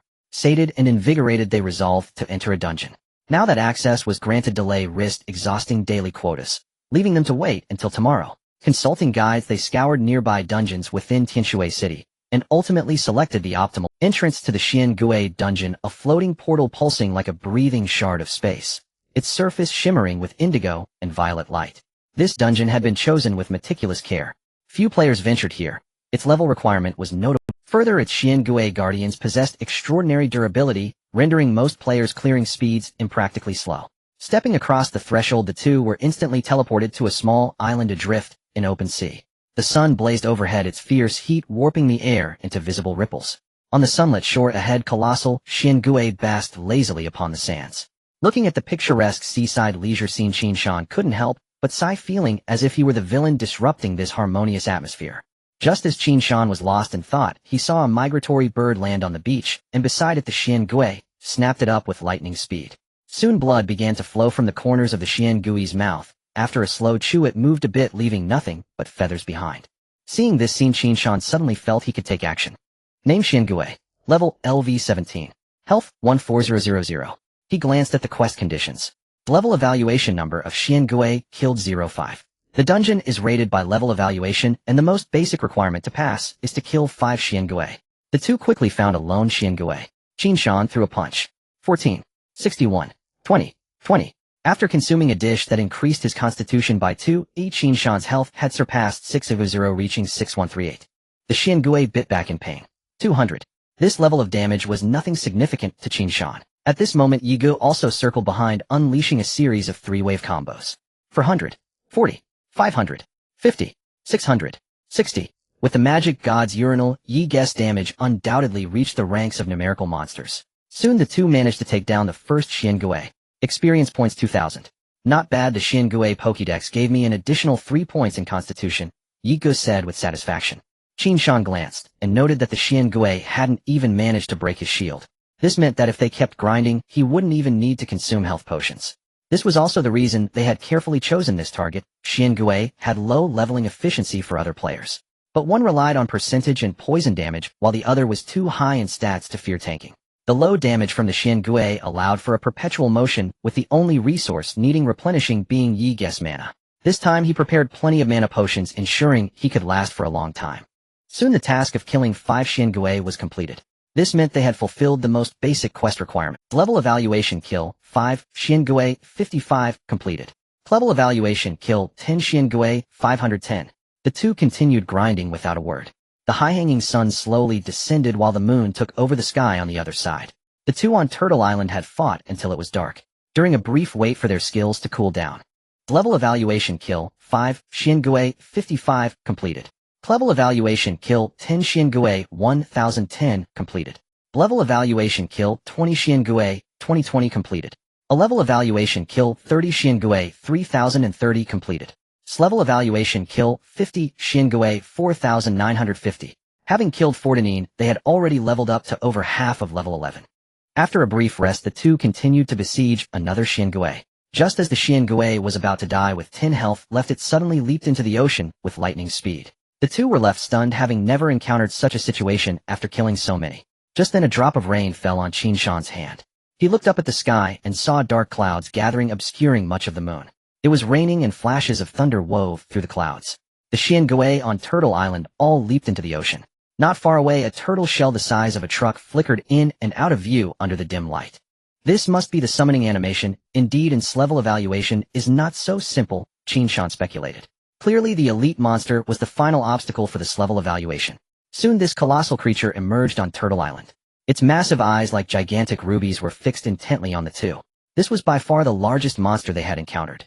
In front of this creature, even the previous green python could only submit and serve as its scarf. Name Adult Xiangui Elite Monster. Level LV19. Health 35000. An adult Xiangui. So they had been bullying the juveniles all along. However, those Xiangui were indeed juvenile compared to this. Let's fight it. This one feels like it can't take a hit, Qin Shan said, grinding his teeth. Then the two spread out around the Xiangui, one to the east and one to the west. Yigu positioned himself first, but he didn't rush to attack. He needed to wait for Qin Shan to draw the monster's aggro first. After all, Qin Shan could take the hits while his small frame would likely be left in ruins after a single attack. Soon Qin Shan also took his position. He punched the thick shell of the Xiangui. 5, 61, 20, 20. Knowing that after consuming a dish, Qin Shan's attack had an increase of 30 points, he had only dealt 5 points of basic damage. This showed just how hard the shell of this adult Xiangui was. The Xiangui rotated and adjusted its body, attempting to attack Qin Shan hidden. But Qin Shan would not let him have his way. As the Xiangui moved, he moved too, throwing punches while staying agile. After adding 2 points to his agility, his punch speed increased significantly. Yigu also started to move. The two maintained a 90-degree angle in front of the Xiangui. Seeing that Qin Shan had drawn the aggro, Yigu quickly unleashed a combo. 250, 25, 350, 30, 450, 35. Yigue's flowing three-wave output was quite impressive, with each sword strike inflicting more damage than the last. Moreover, he discovered another wonderful use of the dark attribute. The more he swung his sword, the more dark elements accumulated on the monster. Their defenses would also be corroded by the dark elements, making his output even more explosive. Thus the two continued circling around the Xiangui. Soon the Xiangui's health dropped below 50. The Xiangui halted its movements and let out a skyward howl. Roar! Then its tail suddenly extended from its rear and began to whip wildly in the air. Moreover, the small Xiangui that had retreated earlier began to crawl back onto the shore. Qin Shan frowned. This transformation was somewhat abnormal. It even summoned minions to assist in battle. Qin Shan didn't fear the minion attacks, as he still had plenty of health potions. Yigu was already terrified out of his wits. Although he had collected quite a bit of constitution attributes, he remained a fragile character without any armor, unable to withstand a few hits. Qin Shan also had no good solutions. Looking around, he noticed a large rock on higher ground not far away. He called out loudly, "You climb up on that boulder, and when your skills are ready, come down to hit the boss. He'll lead the boss and the minions in circles." Upon hearing this, Yigu hurriedly threw out a set of skills before rushing toward the boulder. Seeing the boss's tail already swinging towards him, Qin Shan quickly ran back. The area behind him was already surrounded by small Xiangui. He leaped into the air, using the shells to parkour. "Do you think I can complete this level evaluation by killing one Xiangui now, eh?" Yigu suddenly thought of something. He then charged at a Xiangui. Meanwhile, Qin Shan ran back to the boss, continuing to circle around it.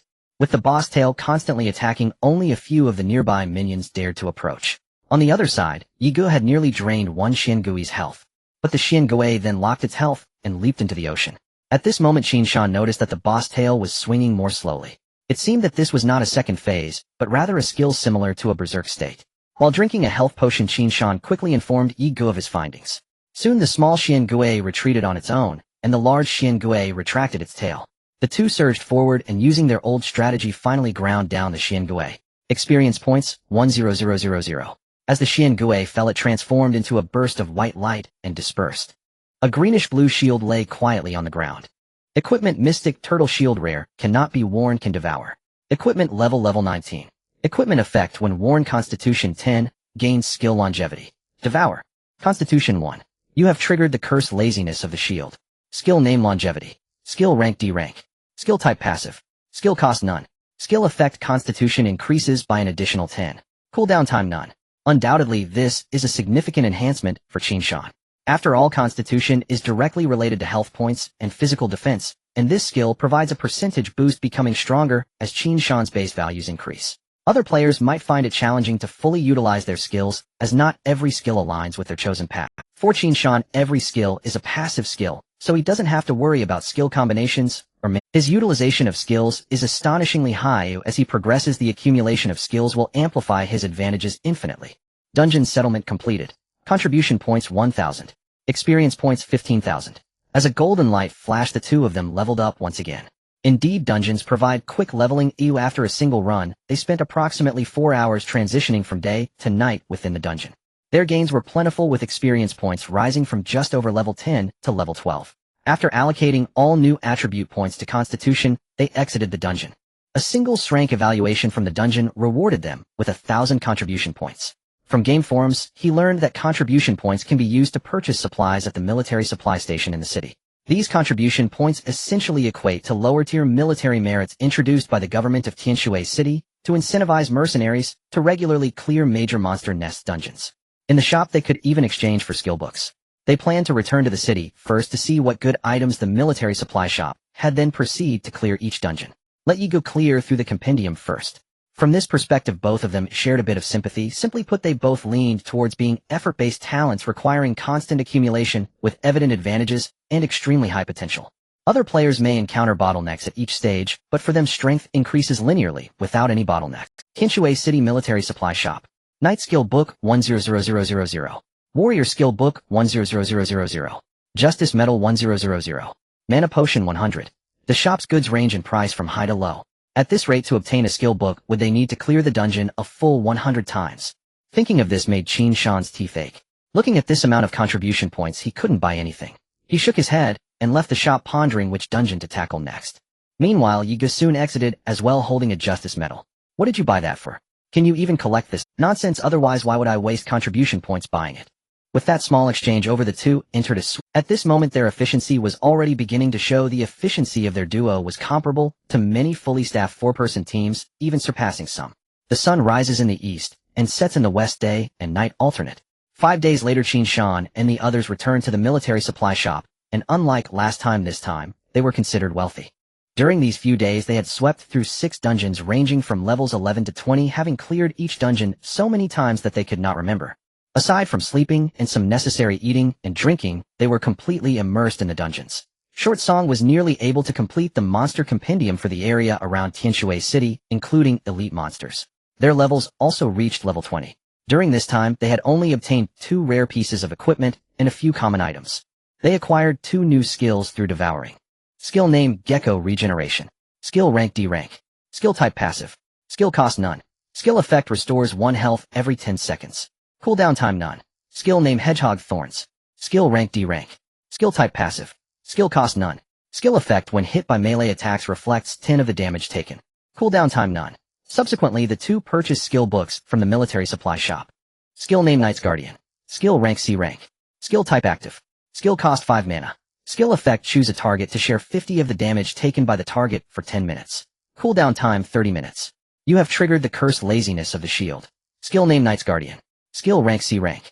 Skill type Aura. Skill range 50 meters. Skill effect marks friendly units, reducing damage taken by all friendly units within range by 20. Qin Shan was startled. Just like Watson discovering a blind spot, he immediately noticed the change in skill type. This time the conversion was no longer a passive skill, but an aura skill. It turned out that not all skills converted to passive skills. There was also an automatically effective aura skill that could buff the entire field. The format had changed, skill cooldowns and costs disappeared, and a skill range was added. He glanced at his name Taishan. Level LV 2042000. Class Knight. Talent Sin of the Shield. Health points 13,530. Strength 3. Constitution 113. Spirit 3. Agility 3. Attack power 30. Mana power 30. Mana points 100. Physical defense 798. Magical defense 18. Attack speed 130. Damage reduction 40. Skill slot shield power, E rank unbreakable, D rank shield guard, C rank shield strike, C rank snake venom, D rank hedgehog, thorns, D rank gecko regeneration, D rank knight's guardian, C rank. He noticed that his damage reduction had already reached 40, indicating that the effect of knight's guardian also applied to him. This luxurious status panel clearly indicated that Qin Shan had become a true stats monster. At the same time, such a multitude of skills made his mechanics extremely powerful. Now Qin Shan had health regeneration shields, damage reduction, damage reflection, and percentage health output. Meanwhile, the values of the monster compendium collected by Yi Ge had received a significant update, making it even more terrifying than Qin Shan's with extremely high monster slaying efficiency. At this moment, Yi Ge was quietly admiring the skills he had just purchased. After this dungeon sweep, it was no exaggeration to say that their strength had already reached the top tier. Just as Qin Shan was planning to head to the arena to showcase his skills, a private message arrived from the Friends channel. Shangguan Xing sent you an invitation. Would you like to join the Heavenly King Hall Guild? Big Mountain, the guild system has been unlocked, and Shangguan Xing has invited me to join the guild, Yi Ge said, looking at Qin Shan. Go ahead, after all we did have a meal prepared by them, Qin Shan said nonchalantly. If there really is a problem, we can always withdraw later. Qin Shan clicked to agree, then noticed a new guild channel. It was filled with greeting messages, and Qin Shan politely replied, asking everyone to take care of him, then paid no further attention. The two planned a bit, and decided to enter the arena to experience the strength of the players. Tian Shui City, the arena. The entire arena resembled the ancient Roman Colosseum, exuding a sense of antiquity. At the entrance, two stone lions were carved with fierce expressions lifelike. The grand gate was carved from an unknown material. The road was wide enough for 3 carriages to pass side by side, and the arena was bustling with people. Qin Shan and his companion were among them, just arriving at the location. Stepping into the arena, the hall was very spacious and well-lit. On the wall there was a leaderboard, and many players were chatting and resting in the seats on either side of the hall. The arena operated on a point system, with winners gaining points and losers losing points. Winning streaks earned bonus points. There was a door leading further inside, framed by a swirling vortex obscuring visibility. Entering the door would teleport one to the battlefield. It is worth mentioning that once the outcome was decided, both players would reset their states. The loser would enter a cooldown period, needing to wait a certain time before challenging again. The winner, however, faced no such restrictions. Qin Shan did not linger in the hall. He strode confidently through the door. It was time to give the national players a little shock. Match successful. Qin Shan was teleported to a forest. Due to the imbalance in strength among various professions in the arena, the combat environment was designed to be slightly random. The battlefield in the arena was a randomly generated map and environment, not a traditional platform. The battle had begun, and he looked around, finding it eerily quiet with not even a bird's call, which differed somewhat from real combat maps. His opponent might be hiding in some corner, secretly observing him, waiting for him to let his guard down before launching a surprise attack. Qin Shan did not know the opponent's profession or strategy. However, he was an SS-level talenter at this moment. He needed neither stealth nor strategy. He just needed to crush the opponent with absolute strength. A gust of wind blew, ruffling his hair. A figure in black clothes with a mask suddenly appeared behind Qin Shan. A cold glint flashed as a dagger was about to stab into Qin Shan's back. I win. The black-clad player exclaimed with delight, not expecting to encounter such a naive rookie, making it so easy for him to succeed in a sneak attack. 440, how is this possible? How could it only deal 400 damage? And he noticed he had also received 40 points of backlash damage. While he was stunned, Qin Shan turned around and punched him in the chest. 25-1-3-5, 2-0, 2-0. The opponent was drenched in cold sweat from just a single punch. What was happening? With such toughness, how could he also have such high output? Glancing at the opponent's health bar, there was no change, not even the shield had broken. Brother, how did you match with someone as strong as you? He couldn't help but question. He was feeling somewhat helpless. How was he supposed to fight? Qin Shan smiled and remained silent, then threw another punch. The opponent's health immediately dropped by half. At this point, the figure in black was clearly panicking. He directly unleashed a set of 5 lightning strikes. However, Qin Shan did not dodge or evade, simply retaliating with another straightforward punch, leading the black-clad player's health to plummet, ultimately resulting in his own death from backlash damage. Victory and defeat have been determined. After the match ended, he could view the opponent's basic information. Name: Yishun Renjing, level LV, 17 wins, 20 wins, 13 losses, 3 draws, win rate 55. 5. Qin Shan did not pay much attention to it, and directly started the next match. The mighty river was vast, rising with endless mist. Above the river there was a high suspended log bridge. As soon as Qin Shan was teleported here, he saw a sturdy figure standing on the other side of the log bridge. The person held a silver shield and wore silver armor resembling a knight from the Middle Ages. Rule reminder: falling into the water results in failure. Qin Shan raised an eyebrow. Interesting, does the brave prevail in narrow encounters? As the figure on the opposite side of the bridge charged forward, battle was imminent. In the Xia Kingdom, Nanwang City, the Nanwang Manor. My lord, a report from our informant indicates that there have been unusual movements from the emperor lately, a soldier reported with cupped fists. A man dressed in luxurious clothing sat in the main seat, slowly sipping tea, and spoke in a deep voice. What unusual movements? The informant's exact words: the emperor intends to host a banquet to lure you there, and then poison you to eliminate future threats. It seems my imperial brother still cannot tolerate me, his recognized little brother, the Nan Wang said with self-deprecation. Uncle, the soldiers have advised you multiple times, but you did not listen. The emperor is not to be trusted. You have given up on the emperor this time, haven't you? The soldier finally couldn't help but say in a deep voice. Well then, let my dear brother see the means of his little brother. The Nan Wang took a deep breath, then ordered, secretly gather the generals and military advisors. I want to sever one of his arms before he strikes. Quickly a map sand table was set up in the Nan Wang study. The others quickly gathered in the study of the Nan Wang, beginning to formulate strategies. Through detailed discussions and analyses, a rough strategy was established. Among the many armored soldiers, a figure in white stood out as particularly special. Soon this military meeting was approaching its conclusion. The Nan Wang looked at the many cities on the sand table and asked the figure in white, the arrangements for troops and supplies have been finalized. What does the military advisor think is the best starting point for us? The figure in white pondered for a moment, then selected a location. Soon a military flag was heavily placed in a city on the sand table. The city was marked with 3 characters: Tian Shui City. Meanwhile, Qin Shan had completely gone on a killing spree. At this moment he had achieved a terrifying 10 consecutive victories. He hadn't even encountered any decent opponents. Soon he resolved his opponent again and reached 11 consecutive wins. He glanced at the leaderboard. At this point his terrifying winning streak only placed him within the top 100,000. Qin Shan shook his head. He needed to continue fighting. His plan this time was to break into the top 10,000 first, then head to the western side of Tian Shui City to seek higher level dungeons. Because dungeons have a minimum level requirement, every 10 levels is a threshold. Only by reaching level 20 can one unlock dungeons for levels 20-30. Soon the next match began. Once again he randomly entered a forest environment. Qin Shan employed his old strategy, remaining still as a mountain waiting for the opponent to initiate the attack. Then he would use his super high toughness to crush the opponent's will. He easily secured the match. Qin Shan stood with his arms crossed waiting. Soon a few minutes passed, and it was still eerily silent. What was going on? Was the opponent AFK? Curious, he couldn't help but start searching. Soon pushing aside some weeds, he saw a figure standing in a clearing. The figure leaned against a long sword, gazing 45 degrees at the sky, his eyes seemingly revealing a hint of melancholy along with a sharpness that radiated outward. Qin Shan was stunned. It was his good brother, Yi Gu. No wonder they waited so long without seeing the opposing player. It turns out both of them had the same idea and were just posing in place. Although Qin Shan was also posing, he was still somewhat reserved compared to Yi Gu. Seeing his flamboyant demeanor, Qin Shan found it a bit cringeworthy.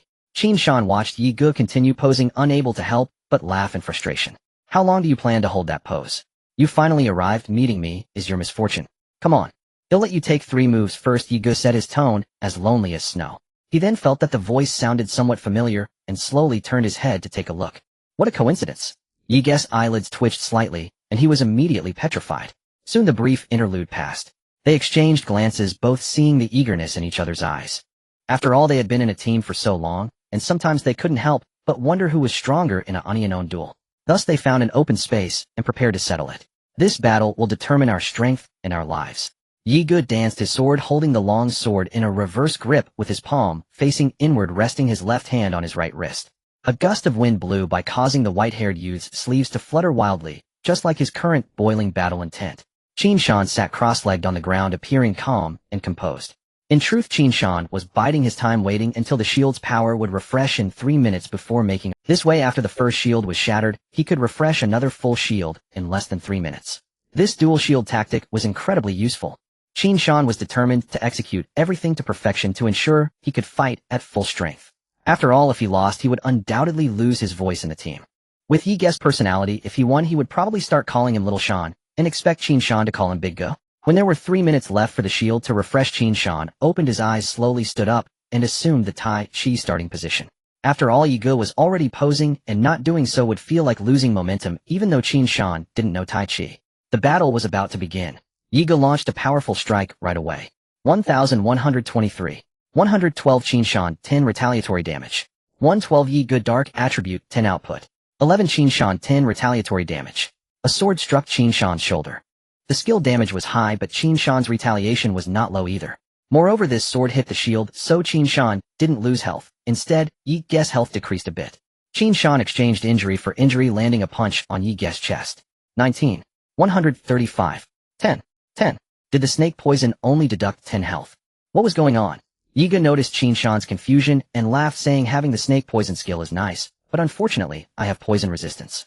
Now with various miscellaneous bonuses, Yi Ge had become an all-around warrior with decent stats across the board. After a rough calculation, Yi Ge found himself at a slight disadvantage, so he planned to unleash a burst of skills first, then pull back and wait for the next set of skills. Just as he thought, in an instant, he devised a strategy and immediately unleashed a series of flowing waves on 500, 50, 50, 600. Some data omitted here. After a full set of skills, Yi Ge also lost quite a bit of health. He relaxed slightly, finally having knocked down that guy's shield. His agility was faster than Qin Shan's, allowing him to control both the attack and retreat. But soon Yi Ge's expression changed. He realized that Qin Shan had suddenly regained a small amount of health and the shield had refreshed again. Yi Ge slapped his forehead. Oh right, he could heal now, but that shield refreshed too quickly, didn't it? Originally, Yi Ge had planned to fight slowly and pull back, but he suddenly found things getting a bit tricky. As he pulled back, Qin Shan healed and shielded, and when he attacked, he could deal considerable damage with retaliation. However, just because it was tricky didn't mean there was no opportunity. Yi Ge decided to stick to his plan to pull back and wait for the next wave of skills. After all, if he didn't wait for the skills and relied solely on basic attacks, they might end up trading blows without reaching the next skill refresh, and he could end up being killed by Qin Shan's iron fists. So Yi Ge began to run around. Qin Shan intended to chase, but his agility couldn't keep up. However, Qin Shan remained steady as a rock. After all potions couldn't be used in the arena, and Yi Ge himself had no healing abilities. In this way, Qin Shan's advantages would only grow. Before long, Yi Ge's second set of skills was ready. He rushed in to unleash another set, and Qin Shan took it all, while also landing a few punches as Yi Ge dealt damage. Qin Shan noticed that his damage was significantly higher than the last time. He furrowed his brow and suddenly remembered that this was the characteristic of dark attributes. The more dark attribute damage the opponent took, the more their resistance would decline. If this continued, if too much dark attribute damage accumulated, he risked being taken down in one burst. However, Yi Ge's health had already dropped below half. Qin Shan planned to play it safe. He stopped chasing Yi Ge and began to retreat, increasing the distance between them. Once the shield refreshed and his health recovered, Yi Ge would have no chance of winning. After all, by then his health might not be enough to sustain his damage, and he could end up dead from retaliation before he finished his last set of skills. So he was forced to stay close to Qin Shan and continue attacking. Seeing Yi Ge come back to engage again, Qin Shan, whose agility was lower than Yi Ge's, could only give up on the idea of creating distance. At this point, Yi Ge had no choice but to keep attacking Qin Shan, and Qin Shan's resistance was rapidly diminishing. In a flash, after calculating his health, Yi Ge controlled himself to the limit of health, just enough to finish his last skill, and he directly began his skill bombardment. When his health dropped to 10, Yi Ge unleashed the skill he had kept hidden for so long. Last Dance, which he had purchased for a full 100,000 contribution points at the military supply store. Skill name: Last Dance. Skill rank C. Skill type: active. Skill cost 300 mana. Skill effect: your next attack deals 300 damage, and for every 10 of health loss, damage increases by 20. Cooldown 60 minutes. At this moment, Yi Ge was left with only 10 health, and the damage boost reached a terrifying 180, along with a guaranteed critical hit effect. The expected damage for this strike had already reached 540. 6,536. 653 retaliation. 653 dark. 65 retaliation. The outcome has been determined. After unleashing this attack, Yi Ge was directly killed by a retaliation damage of 653. Qin Shan looked at his health bar. Health 195313530. With 1350 health, he had nearly been slain by Yi Ge. Qin Shan calculated that his 15 shield was approximately 2030 health. At this time, he was left with only 1900 health, meaning that the double shield tactic had just saved him. Otherwise, if that sword from Yi Ge had landed, even though Yi Ge would have been killed by retaliation, Qin Shan would also have been slain by the sword. They would have perished together, which would have been a draw. Name: Short Song. Level LV20. Victories 15, wins 1, lost 0, draws. Win rate 93. 8. Qin Shan had only achieved a 12-game winning streak so far, while Yi Ge had already reached a 15-game winning streak before this, indicating that Yi Ge's efficiency in the arena was significantly higher than Qin Shan's. From this perspective, high-output players should generally have much better efficiency in the arena than knights, which puts knights at a disadvantage. Shaking his head, Qin Shan cast aside his chaotic thoughts. The corners of his mouth couldn't help but curve up. He was now very curious about what Yiga thought about losing this duel. In the western part of Tianshui City, on the way to Qin Shan. I really messed up this time. There was a real chance. Yiga couldn't help but say again. Alright, I truly believe you messed up enough already, Qin Shan said as he dug into his ear. You've been saying that all the way, aren't you tired? Upon hearing Qin Shan concede, Yiga decided to let it go. Their destination this time was a dungeon located halfway up Qin Shan. At the foot of Qin Shan, there was a lush forest with an overall brown hue. As they walked further up the mountain, they encountered a bare steep slope. As they reached midway up the mountain, they were greeted by a blanket of snow. The moment they climbed to the halfway point, they received a negative buff. Cold, your attack speed is slightly reduced. After arriving at the halfway mark, Qin Shan and Yi Ge began searching for the entrance to the dungeon.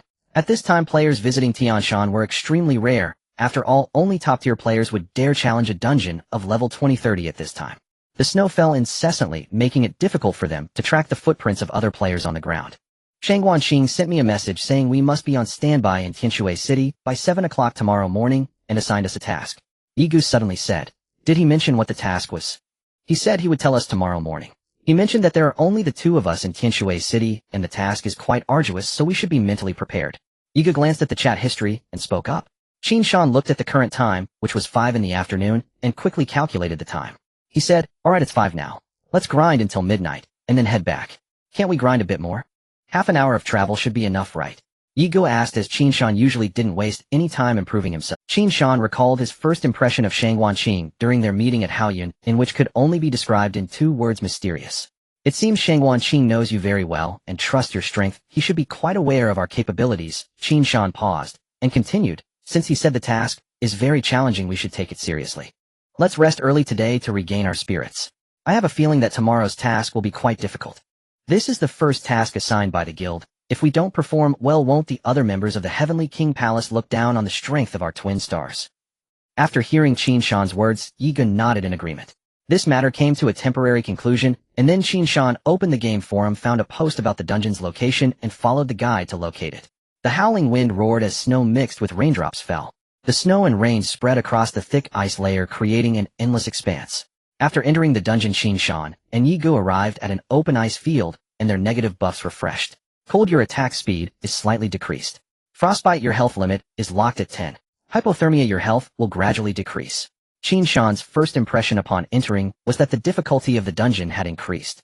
Before entering, the two had already formulated a strategy, and Yi Ge brought sufficient blood potions. Qin Shan slightly felt the rate of blood loss. It was decreasing very slowly, still not as fast as his automatic healing. Qin Shan glanced at the completion criteria for this dungeon. Rating: destroy 1 small snowman stronghold. 01. The main monsters in this dungeon are the snowmen living on the ice field. The two began searching for the snowman stronghold nearby. Soon they made progress. They discovered several round ice houses which were larger than Qin Shan had imagined. The roofs of the ice houses were about 3 meters high, indicating that the snowmen would not be small in size. The two found a discreet spot to hide. Currently, the number of snowmen at this stronghold was unknown. If they attacked recklessly, there was a risk of failure. Thus, the patient duo waited for the snowmen to go out hunting, planning to ambush them when they were alone. Before long, the crouching duo found an opportunity as a snowman appeared in their line of sight. The snowman stood about 2.5 meters tall, covered in a thick layer of white fur, seemingly blending into the surrounding environment. The snowman did not look around, as if very familiar with the terrain, and walked straight in one direction. Qin Shan and his companion quietly followed from behind, waiting until the snowman had gone some distance before they suddenly attacked. The poor snowman was unaware that death was drawing near. The lightning-fast assault from Qin Shan and his companion quickly overwhelmed the snowman. The damage he inflicted on Qin Shan, however, was negligible. The snowman's health bar dropped rapidly, and just as it was about to reach critical levels, it let out a furious roar.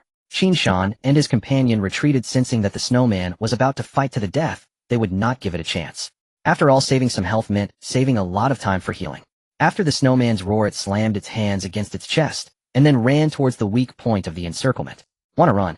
Qin Shan quickly stepped forward to block the snowman, which raised its arms high, and then slammed them down fiercely. Qin Shan crossed his arms to block. 1,100. The damage had increased. It seemed that the snowman indeed entered a berserk state, but their first choice was to flee. Soon, with a swift strike, Yi Ge delivered a fatal blow to the snowman, causing it to collapse slowly. Experience points 8,000. The experience reward was indeed quite generous. After defeating the snowman, the two returned to the stronghold to wait. They continued to observe secretly. This time they waited a long time, but did not see any snowmen come out. However, they realized that there should only be 2 snowmen in one of the ice houses. There were only 4 ice houses here with a maximum of 7 snowmen. Unwilling to waste time, the 2 prepared to push through. At the ice house, one snowman was adding firewood inside to keep warm. At that moment, shadows flickered at the entrance, and the snowman thought another hunter had returned. Just as it raised its head, a chilling long sword came slicing through the air. Qin Shan charged in, pinning the snowman against the wall, while Yi Gu unleashed a flurry of attacks. They had remembered that the lone snowman had come out from this ice house. This time their plan was not only to outnumber it, but also to reunite the couple in the afterlife. The snowman quickly reacted, letting out a roar, as if transmitting some message. Qin Shan focused solely on offense, and the 2 quickly defeated the snowman. Just after eliminating the snowman, others arrived at the ice house's entrance to provide support. Qin Shan hurriedly blocked the door, and then he and Yi Gu fought fiercely with the snowmen at the entrance. If they allowed the snowmen to enter, they would face an attack from 6 berserk snowmen. At that point, even if Qin Shan could withstand it, Yi Gu would not be able to. By blocking the entrance, they only needed to deal with 2 heathen. The snowmen charging in now in a berserk state did not evade, even as Yi Gu's sword caused them to bleed profusely. Before long, the snowmen at the entrance fell one by one. With a sorrowful wail, the remaining 2 snowmen turned and fled. Seeing the snowmen escape, without looking back, Qin Shan and his companion did not pursue. After all, they lacked control skills, and pursuing would only yield the death of one at most. Moreover, it was inefficient. It was better to recover their state and look for the next snowman stronghold. Just as the 2 were warming themselves by the fire to recover, a system notification sounded. System notification: if the roots of the weeds are not removed, they will grow again in the spring. The escaped snowman has spread the news to various snowman tribes. Something feels off. If the snowmen gather, the difficulty of this dungeon will be too great. Qin Shan furrowed his brow. He suddenly realized that charging impulsively into the snowman's stronghold to slaughter them would likely alert them, causing the difficulty to soar. No, the dungeon's task isn't to kill the snowmen, it's merely to destroy their stronghold, Yi Gu suddenly said. If they gather, we can just sneak in and steal their home. Qin Shan suddenly realized, yes, he had just fallen into a misunderstanding. If they gathered, it would actually be easier to steal their home. Glancing at the time in the dungeon, it was already approaching sunset, and soon the sun would set. After swiftly destroying the snowman's ice house, they fled the scene.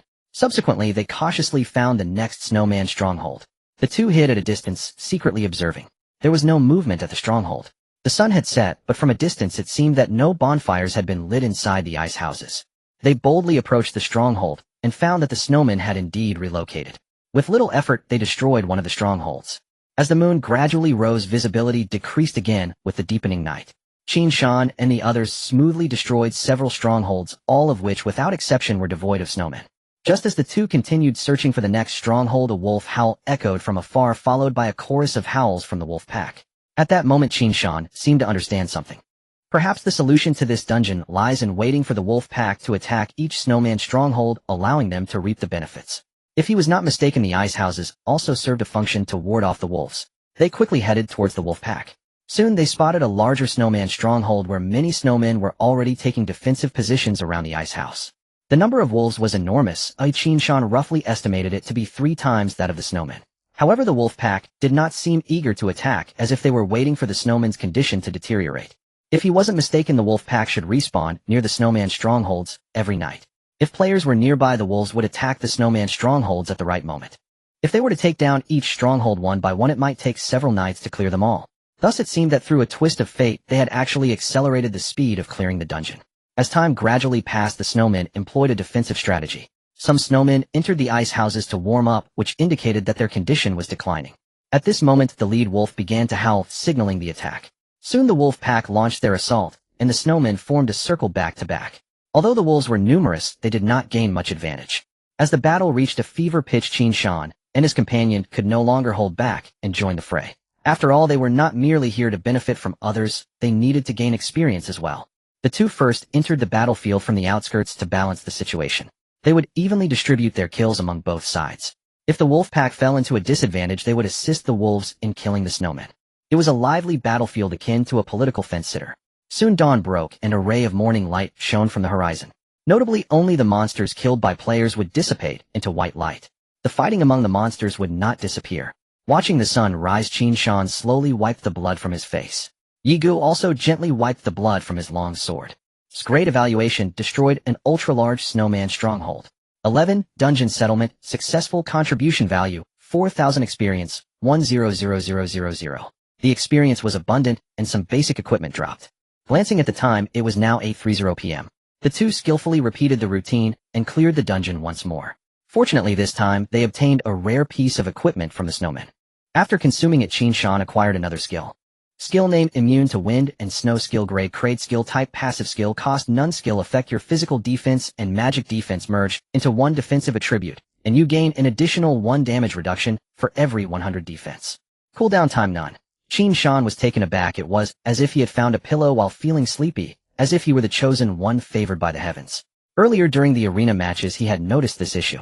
When he encountered mage players due to their extremely low magic defense, it resulted in their damage being particularly high. He had to withstand it with high health. Previously, with high physical defense and low magic resistance, he felt like he was wearing a bulletproof vest in front, but had a bare back. Now he felt like a tank fully protected from all angles. The arrival of this skill was undoubtedly a qualitative. He focused on checking his merged defensive attributes and damage reduction. Defense 8, 16 damage reduction 48. After these two dungeons, both of them leveled up to level 21. Looking at the time, it was just past midnight. The two made their way home, returned to the Tianshui city square to log off, and then said their goodbyes to rest. At this time 6:00 a.m. The agreed-upon Qin Shan and his companion logged on early. Glancing around, they saw that Shangguanqing was also online. Coincidentally, every time Qin Shan logged on, he noticed Shangguanqing was online. This made him curious about what level Shangguanqing was at now. After all, being able to join the Heavenly King Hall meant he was exceptionally talented, not to mention his commitment that surpassed even Qin Shan's. He was now very curious about the combat power of the mysterious Shangguanqing. Soon Shangguanqing also noticed that the two had logged on.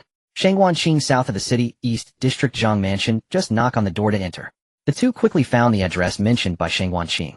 At this time 6:20 a.m. The Zhang Mansion looked grand and imposing at the entrance, and the hesitance of the surrounding citizens as they passed by indicated that it should be the residence of a high-ranking official in the city. Qin Shan still did not know the specific task, so he could only follow along. Ding ding ding. The main gate of Zhang Mansion opened, and to Qin Shan's surprise, the person who opened the door was neither a servant nor a butler. An old man dressed in official robes opened the door, revealing his head. "You two must be the bodyguards arranged by the strategist. Please come in quickly," the old man urged as he opened the door. Bodyguards? Strategist? The information packed into that short sentence was quite substantial. It seemed that this task might involve protecting this old man. The two followed the old man into the Zhang Mansion. Qin Shan looked around. There was not a single servant in the mansion at this moment. The old man noticed their confusion and slowly said, "I am Zhang Rang, the Tongpan of Baishui City, responsible for many array matters in the city. These servants have followed me for a long time, but with war imminent, I cannot bear to let them share this risk with me, so I sent everyone away early." Qin Shan was still somewhat perplexed. Even with war, there was no need to disperse family members and servants so urgently. Just then the system prompt sounded. Ding, the main storyline of Tianshui City is about to begin. At this time 6:30 a.m. Then a shimmering blue barrier appeared before all the players in Tianshui City. The Battle of Tianshui City. The story summary: those with great power inevitably face downfall, a tragedy experienced by every dynasty. The King of the South is about to launch a rebellion with troops lying in ambush outside Tianshui City as the winds and rains gather. As a player, what choice will you make? Notice you have half an hour to choose your faction. Faction Tianshui City Guard or Faction King of the South. During the storyline, players cannot respawn. Second notice: please choose to participate as an individual player or as a guild player in this main storyline. Qin Shan and Yi Ge then realized that the main storyline had begun. How did Shangguanqing know the main storyline was starting in advance? It should be noted that Qin Shan and his companion had not seen any information regarding this on the forum. This meant that Tianshui City was the first to activate the main storyline. Qin Shan then discovered that he could not choose a faction as he had already been locked into the King of the South's Rebel Army faction. At this moment, a private message arrived. Shangguanqing, choose the guild player identity. This is very important for our guild's development. Good luck to you. After Qin Shan chose the guild player identity, the system screen transitioned to the next page. Mission summary: the city magistrate Zhang Rang acts as an insider controlling the key to the city's formation. A great battle is about to unfold, and the formation is crucial for defending the city. The players on the guard side will gather at 7:00 with the intent to kill Zhang Rang and reclaim the formation's key. As a player on the rebel side, your task is to protect Magistrate Zhang Rang until reinforcements arrive from outside the city. Qin Shan and his companion then realized that they were to protect a traitor. It seemed that the Heavenly King's Hall was preparing to choose the rebel side as the main faction in this storyline. They had just started choosing factions and were unaware of the selection status on both sides. A great battle is imminent. I am truly uneasy. Zhang Rang sighed at this moment. Do you have any preparations, magistrate? If the great battle begins with so many people, it would be difficult to ensure your safety, Qin Shan said, cupping his fists. Of course I have preparations. I have hidden a secret passage within the courtyard where we can take refuge. The secret passage is narrow, only allowing 2 people to walk side by side. If either of you has the strength to hold the line, I can hold out until the army arrives, and I will reward you generously. After Zhang Rang finished speaking, he glanced at the two. At this moment Qin Shan was still wearing a coarse gray linen outfit empty-handed. Beside him Yi Ge was dressed in a white coarse linen outfit holding a sword. Seeing this scene, he couldn't help but sigh, feeling that it might be very difficult for him to survive. Neither of them had a single piece of armor, which made him feel very unreliable. Staying here, without fleeing, was not due to trust in the two, but rather trust in the strategist. With the great battle approaching, do you have any preparations? Zhang Rang finally couldn't help but speak. The two shook their heads. Zhang Rang. Please wait a moment. Zhang Rang gritted his teeth and said. Having said that, Zhang Rang walked into the inner room and quickly came out again. Upon emerging, he held 2 yellowed skill books in his hands. I see you have a strong physique, yet you lack a usable weapon. Zhang Rang handed one skill book to Qin Shan and said, this technique can transform a shield into a formation perfectly suited for your use. Then he handed the other book to Yi Ge and added, with the great battle approaching, I see that you only attack and do not defend. If you engage in prolonged combat, it will be difficult to sustain. This technique can help you enhance your endurance in combat. After saying this, Zhang Rang appeared to be in pain. There was no other way to preserve his life. He had to part with his most treasured items. Qin Shan and his companion could only say that the surprise had come too suddenly. They never expected such hidden benefits. The two hurriedly learned the skill books. You have triggered the cursed shield of laziness. Skill name, Transformation Square Formation. Skill rank B. Skill type passive. Skill cost none. Skill effect can transform a shield to form a square formation, granting a 40 damage reduction while in shield status, and increasing counterattack effects by 100. Cooldown none. Indeed, he is a formation master. A square formation provided Qin Shan with a suitable weapon, finally freeing him from being empty-handed like a primitive man, and with an impressive enhancement. At this moment Yi Ge received a passive skill book that increased his life-stealing ability. The two exchanged a glance, their eyes filled with uncontainable delight. Moments later they spoke in unison. We vow to protect you, my lord. Outside Tianshui City, the army of the King of the South had already revealed themselves with soldiers in the rear, slowly setting up siege engines like catapults, waiting for everything to be ready before launching their assault. On the walls soldiers gathered in throngs, their morale somewhat unstable. Meanwhile a figure in red was observing from the wilderness, topped by a blood-red player ID Azura. Faction Tianshui City Guard 4-0 players. Faction King of the South's Rebel Army 1-0 players. Seeing such a disparity in numbers, he smiled faintly and decisively chose the rebel faction. At this time the players inside the city were still in heated discussions, and the city channel had become a chaotic mess. What to choose? Why did the main storyline start so suddenly? Of course, choose the guards. Rebels are obviously the villains. But I heard that some major guilds chose the rebels. I saw a post that said that random players can choose freely, while major guilds are choosing the rebels. Really? Then why are there so many guards compared to the rebels? So many people chose guards. The guards are stable. They'll also choose the guards. Yes, the numbers are so different, only a fool would choose the rebels. Soon time ticked away, and it finally reached 700. All players who chose the Tianshui City Guard were randomly teleported to various locations in Tianshui City. Meanwhile, all players who chose the rebels were teleported near Zhang's residence. At this moment, all guard players heard a voice. Ding, target Zhang Rang has been marked. Please use all means to eliminate the traitor. They looked around and saw the red dot on the map clearly located within Zhang's residence. Then all the guard players quickly gathered towards Zhang's residence. War was about to break out. Players on the perimeter had already started firing, with a large number of players engaging in combat near Zhang's residence. At the entrance of Zhang's residence, a guard player had just broken through the defenses and entered the door. A figure in red suddenly struck, killing the player with a single blow. Due to the numerical disadvantage on the rebel side, they were quickly driven back. They were forced to shrink their protective circle. At this moment, more guard players rushed in. After Azura killed a guard player, he was immediately targeted by 4 or 5 players. He frowned, and then changed his strategy, choosing to break through the encirclement, and use his single combat advantage to slay isolated players. Just as he was about to break through, a voice rang out from the crowd. Azura. He is Azura, though everyone, let's kill him together. Upon hearing this, many players immediately turned around and abandoned their attack on Zhang's residence. They redirected their firepower and pursued Azura with full force. Azura maintained a stoic expression, but he quickened his escape speed towards the perimeter. Thus a peculiar phenomenon occurred. Within the encirclement around Zhang's residence, a gap appeared. It seemed that their desire to kill Azura had surpassed their wish to capture Zhang Rang. Soon the corpses of players from both sides piled up around Zhang's residence. Zhang's residence had fallen. At this moment the rebel side was retreating step by step, forced to withdraw from Zhang's residence and engage in battle on the perimeter. Guard players had begun searching for Zhang Rang's whereabouts within Zhang's residence. Soon an entrance to the underground secret passage was found by one player. "There is a secret passage here. Come, everyone team up to search," that player shouted loudly. Soon many players came in response to the call and gathered to enter the secret passage together. As they reached the midpoint of the secret passage, they saw two figures. One holding a shield, and the other wielding a sword. Like sculptures, they blocked the entire secret passage. Yi Gu's lazy voice rang in everyone's ears. "Sorry everyone, this path is closed." Qin Shan raised a shield materialized from dark purple elemental energy.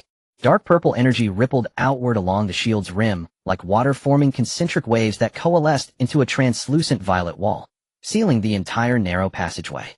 Only two of them remain. Charge. With that rallying cry, the players surged forward. The passageway was exceedingly narrow, only wide enough for two attackers abreast. A defending player on the right swung his sword squarely against Qin Shan's illusory shield. 240 counter damage. Stunned by the numbers, the player gasped. What kind of defense was this? He barely lost any health.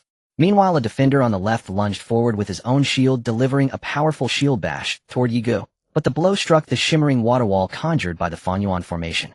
The immense force rebounded instantly, hurling the shield-wielding defender backward to his original position.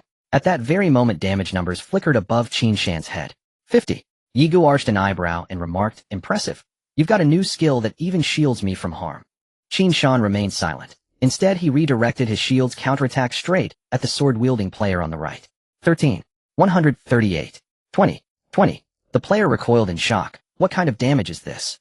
Why so many hits? Yi Gu seized the moment, not targeting the shield-bearing defender, but unleashing his signature waterflow triple surge upon the swordsman. 1,500. 150. 2,000. 200. 2,500. 250. The player's health bar emptied in an instant. He dissolved into a flash of white light. Corpses vanish within dungeon maps. They persist only in city maps. Witnessing this carnage, players behind rushed forward, replacing him with a night-class player. They also deployed archers and mages in the second rank. Seeing the enemy swiftly reorganize, Qin Shan and Yi Gu charged forward without hesitation. Their intent was decisive, to cut through the chaos swiftly. If they couldn't reach the backline, they would eliminate the frontline first, clearing the path to strike deeper. No matter how strong they are, there's still just two people. Everyone charge. Exactly. We've only got one life each. Chip away at their health, and we'll wear them down. Instantly both sides clashed in fierce, brutal combat. Though the defenders vastly outnumbered them, the narrow confines of the passageway prevented coordinated focus fire, leaving their numerical advantage largely futile. Outside Zhang Manor, rebel forces launched wave after wave of assaults, desperate to reclaim the estate. Yet each time defenders repelled them. So many now queued before the tunnel entrance, awaiting their turn to enter. Inside the tunnel, Qin Shan and Yi Gu fought with unrelenting ferocity. Under Qin Shan's absolute defense, virtually no attacker could pose a genuine threat to either of them. Yi Gu unleashed and unrestrained dealt devastation with astonishing efficiency. Warriors and knights alike fell before his blade like brittle gourds beneath a cleaver. Qin Shan, endowed with self-healing and shield regeneration, would simply retreat a few paces with Yi Gu whenever his health dipped, pausing just long enough to restore vitality and reinforce his barrier. Once fully recovered, they surged forward again, carving out strategic depth with ruthless precision. At first, defenders had underestimated the gravity of the situation, blundering ahead en masse, hoping sheer numbers would overwhelm. But as minutes bled into hours, and their advance stalled utterly, they finally grasped the monstrous truth confronting them. Whose subordinates are these? How can two people be this unstoppable, and growing more exhilarated with every kill? Is this even the same game I'm playing? At this rate, we'll never break through. We'd only feed them more kills. Within the tunnel, Qin Shan and Yi Gu tasted in its purest form the legendary glory of one man holding the pass. 10,000 unable to breach. It was then, through this raw, unvarnished crucible, that innate talent revealed itself in its most staggering manifestation. Two players bearing SS Steer innate talents had just accomplished the most sensational feat since the game's inception. A true embodiment of one man holding the pass. 10,000 unable to breach. It was inevitable after this battle the name Twin Stars Qin Shan Yi Gu would echo across every server nationwide. As Qin Shan and Yi Gu continued their slaughter, all defending players gradually withdrew from the tunnel, only to be replaced wave after wave by fresh reinforcements. Those leading the new formation wore unmistakably elite gear. Their front line consisted entirely of tank-class players, their mid-ranks housed concentrated damage dealers, and their rear held several rare support class healers. From their seamless coordination and tactical synergy, Qin Shan instantly recognized them members of top-tier guilds.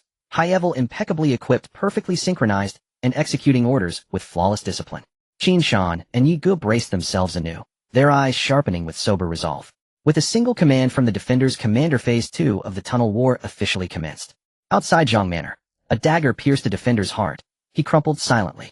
Xiao Luo scanned them. They had briefly breached the manor again, but judging by the mounting pressure, they would soon be driven out once more. Xiao Luo realized he could no longer follow the main assault.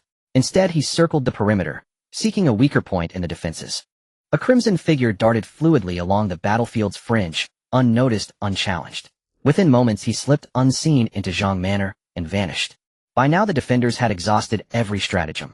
Multiple elite guilds now united under a renowned Grand Commander who orchestrated formations, remotely directing each guild's contingent with masterful precision.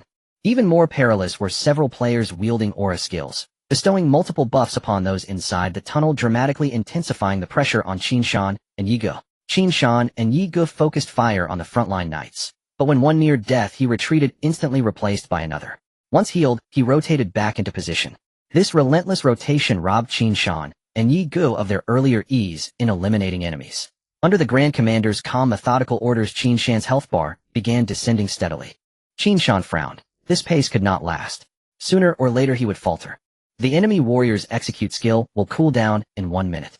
His kill threshold is around 25 HP. Play it safe, have Knight 1 withdraw at 35 HP, and let Knight 4 take his place. Hold healer's abilities until the next rotation. The tunnel's entrance lay within a study. Its cramped space made overcrowding unbearable, turning it deafeningly chaotic.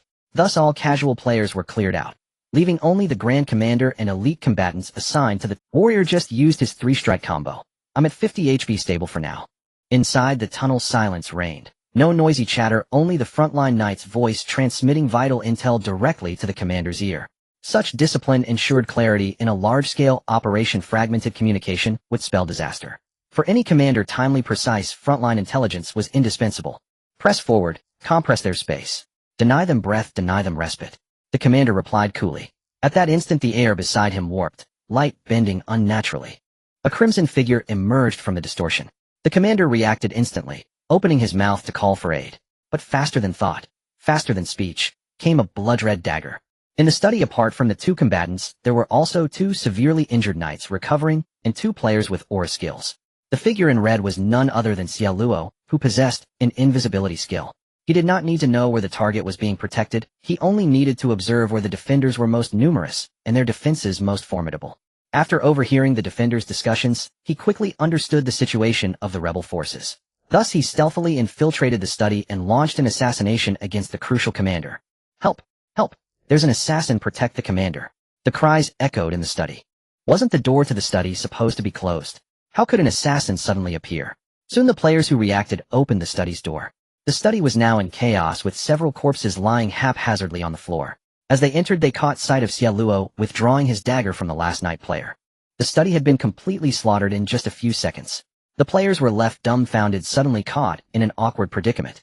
To fight or not to fight? The opponent looked very fierce, but not to engage would make them seem cowardly. Just as they were in a dilemma, Xiao Luo slowly turned to glance at them, then his form began to twist and dissipate into red smoke. This was not a teleportation, it was merely Xiao Luo, using his invisibility skill, which also allowed him to pass through walls once. He calmly traversed the study in his invisible state and left. Once the task was done, he left without a trace, hiding his achievements and his name. Xiao Luo appeared very calm, but in reality, he was almost out of mana. He had just used his ultimate skill, the Infernal Slash. After charging at a player and killing them, he could unleash the skill again, with a temporary 50 increase in damage stacking up. Earlier, he was fortunate to find 2 severely injured knights. After stealthily attacking the commander, he decisively used Infernal Slash on the weakened knight players. After executing the 2 weakened knights, the commander also fell within the killing threshold, and with a 150 damage bonus, 2 fragile aura players were also within striking distance. Thus he completed his harvest in a short period. By resetting his invisibility skill through the kills, Xiao Luo exited the scene. Having used invisibility twice and Infernal Slash 5 times in a short span, he had drained his mana bar completely. If he didn't escape now, he would be surrounded. After fleeing, Xiao Luo looked at his newfound talent, and finally revealed a satisfied smile. Bloodthirsty Nature B tier can be upgraded talent effect. After killing a player, your attack power permanently increases by 2. Talent bonus attack power 432. He initially had a C-tier talent which only increased his attack power by 1 after killing a player. After advancing to B-tier, the attack power increase per player killed became 2. During this main storyline, he had approximately killed 40 players, marking his greatest gain in this chapter. As his momentum grew, his efficiency in kills would only increase. The fighting in the periphery had not ceased. Xie Luo retreated to the outskirts and began observing the battlefield, searching for weakened opponents. Who would be next? Inside the secret passage, the sounds from the study clearly reached the ears of the player. Qin Shan and Ye Ge were also very curious about which commander it was that could take the enemy's head from amidst the throng of soldiers. The sudden death of the commander threw the defenders into disarray, and they lost several buff bonuses. However, as elite players, they quickly regained their composure, continuing to chip away at the enemy's health as per the tactics before the commander's demise. Ye Ge keenly sensed an opportunity to break the stalemate. With Qin Shan's support, he evenly attacked the 2 knights in the front line. Qin Shan glanced over and noticed Ye Ge's change in strategy. Previously, the two had concentrated their fire on one opponent. Ye Ge must have had a plan, which was why he altered his attacking method. Thus, he began to coordinate with Ye Ge, targeting both knights. The health of the 2 frontline knights gradually diminished. Just as one knight was about to retreat, Ye Ge charged forward, pursuing the knight to kill. The defenders reacted swiftly. The few in the front quickly focused their fire on Ye Ge. Ye Ge's health rapidly dropped, but he pressed on, determined to finish off the knight. The knight transformed into a beam of white light and dissipated while Ye Ge's health had dropped to a critical 20. At the moment of the knight's death, Ye Ge unleashed a skill on another frontline knight. The final dance. 5324. He had kept this move hidden until now. As the attack struck the knight's shield, the knight immediately turned into white light. Ye Ge's health was partially restored, and he promptly fled back into Qin Shan's supportive range. Instant kill. The defenders were dumbfounded as the knight player still had nearly 45 health. To think he was instantly killed, the burst damage was terrifying. The sudden death of the 2 knight players combined with Xie Luo's earlier kills of 2 elite knights disrupted the defenders' frontline rotation strategy, and the healer's recovery speed could not keep up with Ye Ge's damage output. Soon Qin Shan and Ye Ge dismantled the remaining defenders in the front line. Meanwhile, the healer mages and others had already retreated from the secret passage. It was absurd. If the knights couldn't withstand the damage, how could Qin Shan and Ye Ge face the fragile ones? They would likely be taken down in less than 2 seconds. The defenders continued to summon frontline players, but the most elite knights had already been slain in the first wave. In this main storyline, all players had only 1 life, meaning they could not replicate this wave of attack. The players entering the secret passage were nowhere near as elite as the first batch, posing little threat to Qin Shan and Ye Ge. Ye Ge's health was also fully restored due to the lifesteal effect. Thus, the defenders' defeat was inevitable. Ding Tianshui City has been breached. The main storyline ends. As the flag hanging high above the gates of Baishui City was cut down, a brand new royal flag was raised by the soldiers, signifying that Tianshui City had officially been taken over by the rebel forces led by King Jin Nan. The vanguard of King Jin Nan's forces quickly arrived to support the Zhang Manor, galloping down the streets. As far as the eye could see, the streets were littered with corpses, rivers of blood flowing. The leading lieutenant's gaze sharpened, and he promptly quickened his pace. All units marched quickly, support Lord. Soon the cavalry reached the gates of Zhang Manor, where the streets were filled with the bodies of players. The lieutenant hurriedly dismounted. At this moment, the gates of Zhang Manor were tightly closed with no one at the entrance, and the surroundings were eerily silent. The air was thick with the scent of blood. The lieutenant's boots sank into the ground, leaving behind sticky traces. The lieutenant stepped forward and slowly pushed open the gates of Zhang Manor. Inside, the scene was even more gruesome than outside. A white-clad youth leaned lightly against a long sword, plunged into the ground, arms crossed, eyes closed in meditation. Time rewound 30 minutes earlier. Ding! Tianshui City has fallen. The main storyline has concluded. In 30 minutes, players will regain the ability to resurrect. Subsequently, the souls of all deceased rebel faction players and all surviving players were teleported to Tianshui City's central square. Meanwhile, the souls of all defending faction players were transported to another city. Qin Shan, Ye Ge, and Xiao Luo, however, were teleported directly into Zhang Mansion's courtyard. Objective: Zhang Rang remains alive. Victory for the Zhun Nan Wang faction. Commencing tally of battlefield contributions. Immediately afterward, every participating player witnessed a leaderboard appear. No. 1. Rebel faction player Duan Ge Xing, affiliation Tian Wang Dian, guild contribution score 13526. No. 2. Rebel faction player Tai Shan, affiliation Tian Wang Dian, guild contribution score 12476. No. 3. Rebel faction player Xiao Luo, independent player contribution score 5034. This leaderboard ignited an immediate uproar. Top 3 positions were all occupied by Rebel faction players, with a staggering gap separating first and second place. Most Rebel faction players had been unaware that victory was even possible in this main storyline. Only upon seeing the leaderboard did revelation dawn. So 2 peerless masters had carried them to triumph. No wonder they'd suffered relentless defeats, yet still emerged victorious. At once countless players composed detailed gameplay posts recounting their experiences in this main storyline and uploaded them to the official forums. As these posts proliferated, the names Yi Gu, Qin Shan, and Xiao Luo rapidly garnered nationwide attention across all servers, alongside the Tian Wangdian Guild. After all, the top 2, both from Tian Wangdian, had shattered all precedent. A wave of eager recruits surged toward the guild. Duan Guxing and Tai Shan. We'd never even heard of them before. How could they possibly be so formidable? Were they the ones holding the secret passage? Good heavens, they're outright war gods. Please elaborate upstairs. Did they use exploits? They held that clandestine passage for hours on end. Every major guild tried and failed to dislodge them. Xiao Luo, that madman actually ranked 3rd. Is there any justice left in this world? Anyone forming a bounty hunting party to apprehend Xiao Luo? Contact me now. 50 members already enlisted. As forum discussions intensified their legendary stand, one man guarding the pass spread like wildfire, swiftly elevating the two into twin stars blazing across the national server. They soon earned epithets such as Twin Ghosts at the Gate, Xianming Elder Twins, and Oxhead and Horseface. Meanwhile, the protagonists themselves stood within Zhang Mansion awaiting the system's notification. Reinforcements are imminent. As the chief architects of this campaign's success, you have earned the rare opportunity to receive a lieutenant's reward. Hearing this, the trio wasted no time basking in global chat accolades or forum praise. They immediately struck poses. They sought to craft the strongest possible first impression upon the lieutenant, thereby securing superior rewards. After all, each was among the realm's elite players. By now all understood the profound significance of hidden NPC affinity.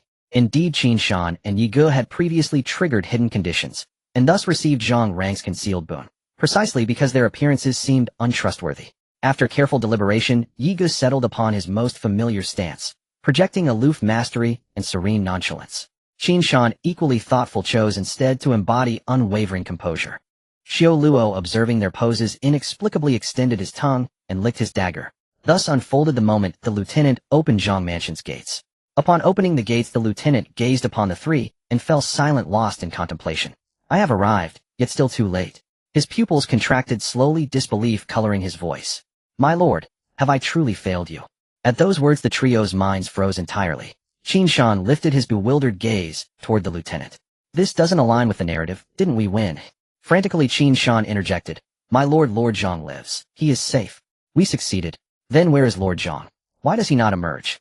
The lieutenant paused, then asked gently. The three scanned their surroundings. Indeed, Lord Zhang was nowhere to be seen. Qin Shan and Yi Gu exchanged glances. Then Qin Shan slapped his forehead. Ah, Lord Zhang remains sealed within the hidden passage's barrier. We forgot to inform him. He may now step forth. Obsessed with optimizing their poses for reward, Qin Shan and Yi Gu had completely forgotten to notify Lord Zhang. The minor mishap passed swiftly. Never imagined this old man would truly survive. Ha ha ha. Heaven itself refuses to claim me. Zhang Rang, overjoyed at his survival, dismissed the oversight without reproach. The lieutenant and Zhang Rang exchanged warm reminiscences for some time. Watching them converse, Qin Shan felt an uncanny dissonance, as though witnessing scripted quest dialogue unfold live with no option to skip ahead. Soon the lieutenant redirected his attention to the trio. In this defense you have each proven indispensable. Gold and silver pale beside your merit. He paused thoughtfully, then asked, what wish do you hold? This lieutenant shall strive to fulfill it. At last, the reward phase had arrived. Qin Shan clasped his fists respectfully and declared his premeditated wish. This humble servant laments his own inadequacy, his skills insufficient, his knowledge shallow. I seek but one true art to master. Yi Gu responded just as decisively. This humble servant cherishes this unforgettable experience and seeks a memento to eternally honor this campaign. Having heard both wishes, the lieutenant withheld immediate reply and turned instead to the silent Xiao Luo. After brief reflection, Xiao Luo spoke. This humble servant bears a chivalrous heart. When injustice arises, he draws his blade without hesitation. Yet earthly laws bind him, leaving him powerless, reluctant to take life recklessly. A faint twitch tugged at Qin Shan's lips. In Tian Yun, initiating lethal combat against other players branded one red-named, and red-named players forfeited equipment upon death. Moreover, each additional kill deepened the crimson hue of one's name and escalated the experience penalty upon death. From Qin Shan's perspective, Xiao Luo's name already blazed violet, a shade far beyond mere red. Since main storyline battles did not accrue red name status, Xiao Luo must have slaughtered indiscriminately before the quest even began. That then was his powerlessness, that his reluctance to take life recklessly. The lieutenant smiled warmly. Your 3 wishes are inscribed upon my heart. With civic affairs overwhelming the city, I have yet to determine precise rewards, but rest assured once prepared I shall dispatch them forthwith. Zhang Rang interjected, this old man owes his very survival to these 2 young men. The lieutenant's reward stands apart, yet my vow of profound gratitude remains its own distinct matter. For this campaign I shall exchange my accrued merits to secure exceptional rewards for these 2 youths. Qin Shan and Yi Gu exchanged a glance, astonished by Magistrate Zhang's extraordinary benevolence. Before battle each had received a Grade B skill manual, now survival itself yielded further bounty. Officer Shang Guanqing's assignment offered astonishingly generous rewards. Recall both the lieutenant's and Zhang Rang's rewards were additional. Each still held over 10,000 contribution points and used. These points served more than ranking. Upon resurrection the military would establish a contribution shop within the city. With 10,000 points they stood poised for a monumental upgrade. Young sirs, leave city administration to them. Accompany me instead to select treasures. Magistrate Zhang stroked his beard and said. Before long Qin Shan and his companion received Zhang Rang's reward. As both were solely interested in enhancing their combat power, Yi Gu ultimately chose a set of customized equipment. Since Qin Shan could only devour the equipment he dropped, he certainly would not choose equipment as a reward. After pondering for a moment, he realized that his strength was primarily enhanced through leveling up devouring equipment and expanding his skill repertoire. He noticed that the treasures brought by the army were meant for the contribution shop, which meant they could all be purchased with contribution points. However, he did not want to waste this hidden mission reward on skill books, especially since there was still a skill book reward from the school lieutenant that had not yet arrived. Moreover, contributions could be exchanged for rewards. Thus he turned to Zhang Rang and asked, my lord, are there any more unique rewards available? Zhang Rang pondered for a moment before slowly replying, since you look down on the rewards available in the army, there are other rewards, but I fear you may not be able to handle it. This item has mixed reviews, many regard it as a ferocious beast avoiding it from afar, while others pursue it fervently. Moreover, this item is incredibly precious, even the king of Southtown possesses only one. Qin Shan's curiosity piqued at this, and he inquired, if this item is so precious, why doesn't the king of Southtown keep it for himself? Zhang Rang explained, there are rumors that this item brings misfortune, and retaining it for too long will taint one's fortune. The king of Southtown pondered for a long time, but to bestow it as a reward would be to undervalue its worth. Qin Shan fell silent, realizing that this might be a rare opportunity for him. After all, while ordinary people might not pay much attention to fortune, the king of Southtown, who sought to replace the dynasty, could not afford to ignore it. Perhaps it was superstition, but more so it was for the sake of his subordinates. From what Zhang Rang said, this item must be of the highest standard, for even the king of Southtown, whose influence spanned the Xia kingdom, had only one. My lord, what price would I need to pay if I wanted it? I can advocate for you, but my influence alone is not enough. I estimate that you'll also need to add the contribution points you've earned this time. Qin Shan fell into deep thought, knowing that the only current channel for obtaining contribution points was through the main storyline. Its value was clearly much higher than the contribution points earned from grinding instances. With over 10,000 contribution points plus a hidden mission reward, he could exchange them for a high-quality blind box. This choice was evidently difficult to make, but Qin Shan was not one to hesitate. He quickly made his decision. One cannot catch a wolf without parting with a child. He decided to exchange this reward for a super treasure, betting on his ability to utilize it. After all, skills could be accumulated over time, but opportunities for such high-quality treasures would be rare. I ask for your assistance, Master Zhang. Qin Shan spoke solemnly. This matter is of great importance. I need to report it to the king of Southtown. You may do as you wish. With that, Zhang Rang stepped away. If it succeeds, I will bring it to you. If not, I will inform you. Soon players revived at the square of Tianshui City, though it was much quieter as players from the defending army had been expelled to another city. The army was highly efficient, requisitioning several large shops in the city and directly converting them into contribution shops. Most players had already gone to the contribution shop to shop, including Yi Gu. Qin Shan's original shopping plans were ruined, and while he was feeling quite bored, he suddenly remembered Shang Guanqing. It seemed he hadn't seen Shang Guanqing's presence in this main storyline, and he wasn't on the leaderboard either. This puzzled Qin Shan, as they had just joined the Heavenly King Palace, and it was Shang Guanqing who had entertained them, meaning he was still in Tianshui City at that time. It should be noted that currently teleportation arrays were not open in various cities. To travel to other cities, one had to either walk or hitch a ride, with merchant caravans in the city. Moreover, some cities took a long time to reach. He had many questions he wanted to ask once this main storyline ended, so he opened the private message channel and saw that Shang Guanqing was online. Qin Shan, this mission yielded great rewards. Thank you, brother Shangguan. Shangguan Qing, it was you who seized the opportunity. To be honest, I didn't expect you to succeed. Qin Shan, by the way, what if this mission had failed? Shangguan Qing, a partial failure does not affect the overall situation. It merely results in a significant reduction in rewards, and the losses on the rebel side would be greater, causing the items in the shop to be downgraded. Qin Shan nodded. After all, Zhang Rang had now become akin to a god of wealth in his eyes. Brother Shangguan, aren't you participating this time? Shangguan Qing, I am handling matters elsewhere, and cannot free myself. Qin Shan, I'm curious, what position do you hold in the guild? It seems like you arrange everything. Shangguan Qing, you could say I'm something like a strategist. Qin Shan sent an okay emoji, then did not ask further for continuing, would turn the conversation from chatting into an interrogation. The school lieutenant was preparing rewards, and Zhang Rang was also making arrangements. During the wait aboard, Qin Shan chose to challenge the arena once again. In the arena on the battlefield, there was a towering cliff that seemed ready to pierce the sky, and atop the cliff was a relatively narrow platform. At this moment, two players were engaged in a fierce battle. One wielded a dark purple shield, while the other held a bow and arrow. Qin Shan with his shield deflected the arrows that came his way. Qin Shan yawned, and then the shield in his hand reshaped fluidly, transforming from a one-handed shield into a two-handed great shield. He glanced at his steadfast shield and slowly pressed forward. With the cliff behind him, the archer had no retreat, and seeing Qin Shan compressing all his space, he chose to give himself an honorable exit. He then emptied his hands and lay back. The archer chose to take his own life. Qin Shan emerged victorious once again, possessing the circle of defense, and currently faced no pressure in the arena.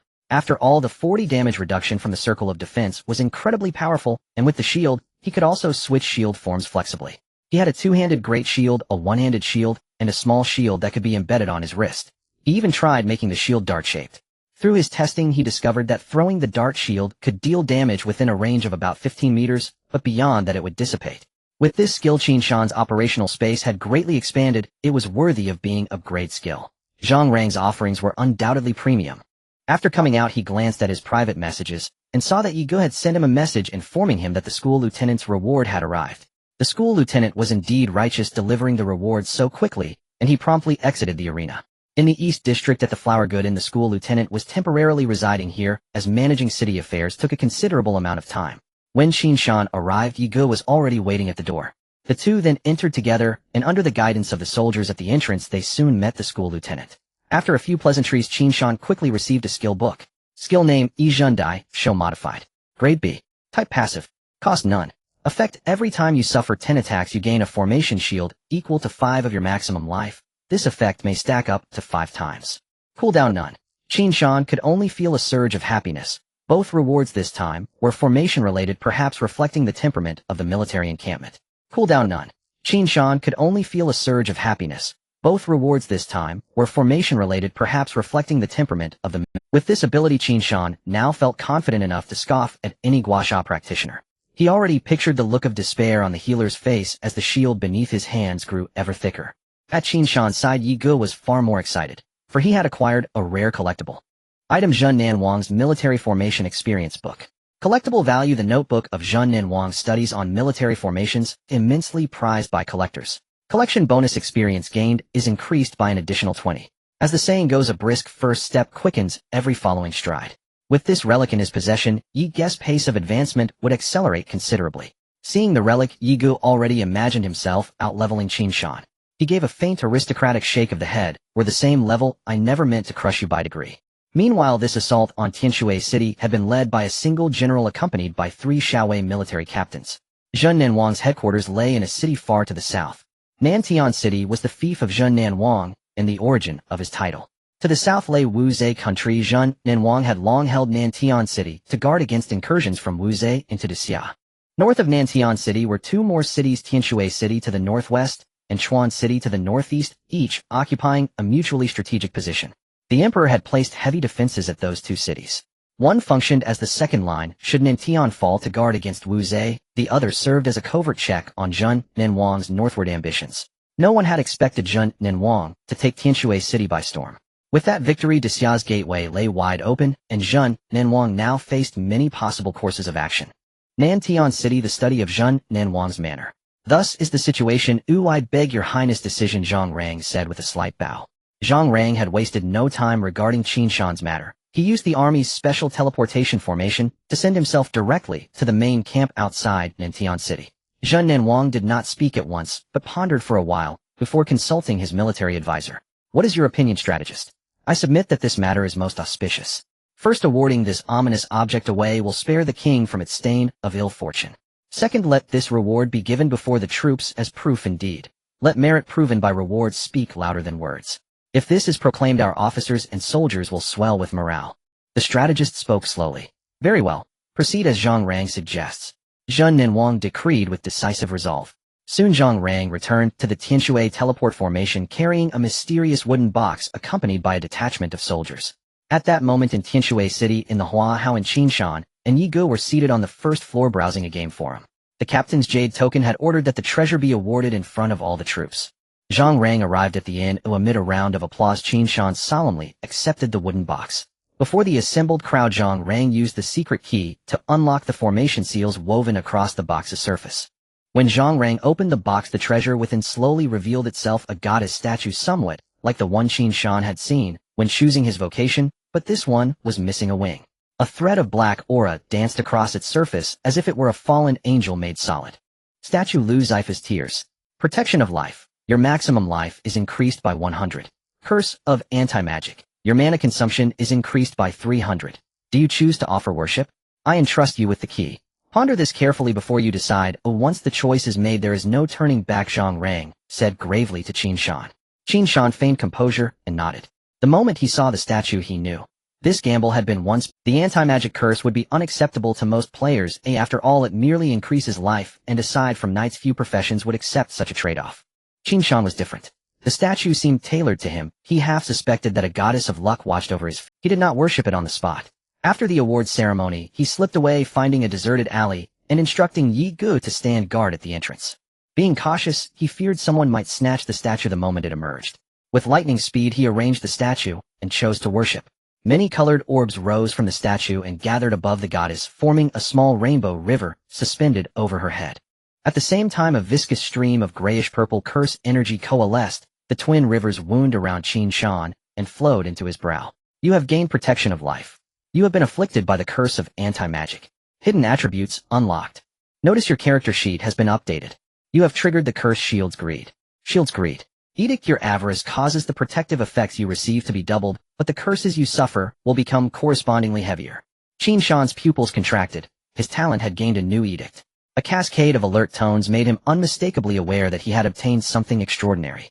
He then examined his attribute panel with care. Name Taishan. Level LV 22, 5123, 572, 0000. Profession Knight. Talent Dunji Zue. Life 41633. Constitution 100, 1000, 210. Strength 3. Constitution 124, 312. Spirit 3. Agility 3. Attack 30. Strength 10. Mana power 30. Spirit 10. Mana 300. Spirit 100. Defense 882. Constitution 5 120. Attack speed 103, 100. Agility 1. Damage reduction 48. Blessing Life. Curses Anti-Magic Pride Greed Sloth. Skill bar Power of the Shield E rank.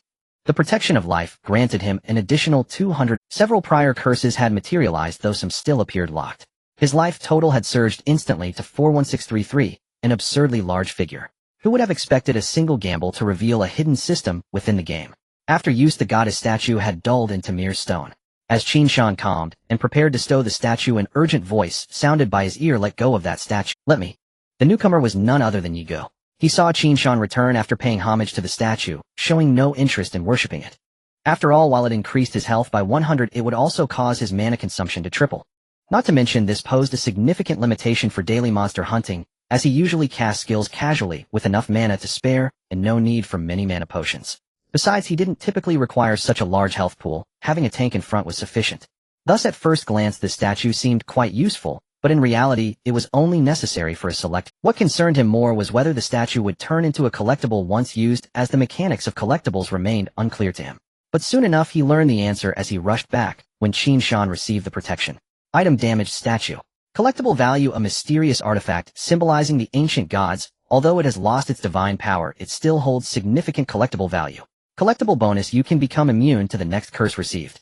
One-time use. Yi Ge raised an eyebrow and casually collected it, realizing that the effect of immunity would likely be challenging to utilize given the rarity of such items. At this stage, aside from Qin Shan's fortunate encounter, no other players should have access to the statue.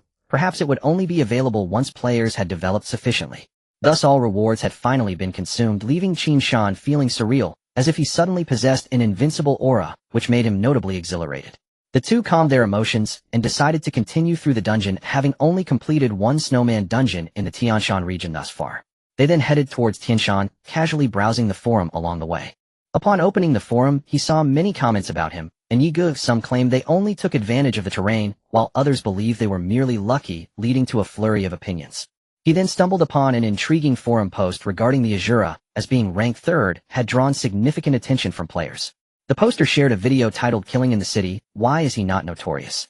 and why the patrols did not apprehend him of what was going on.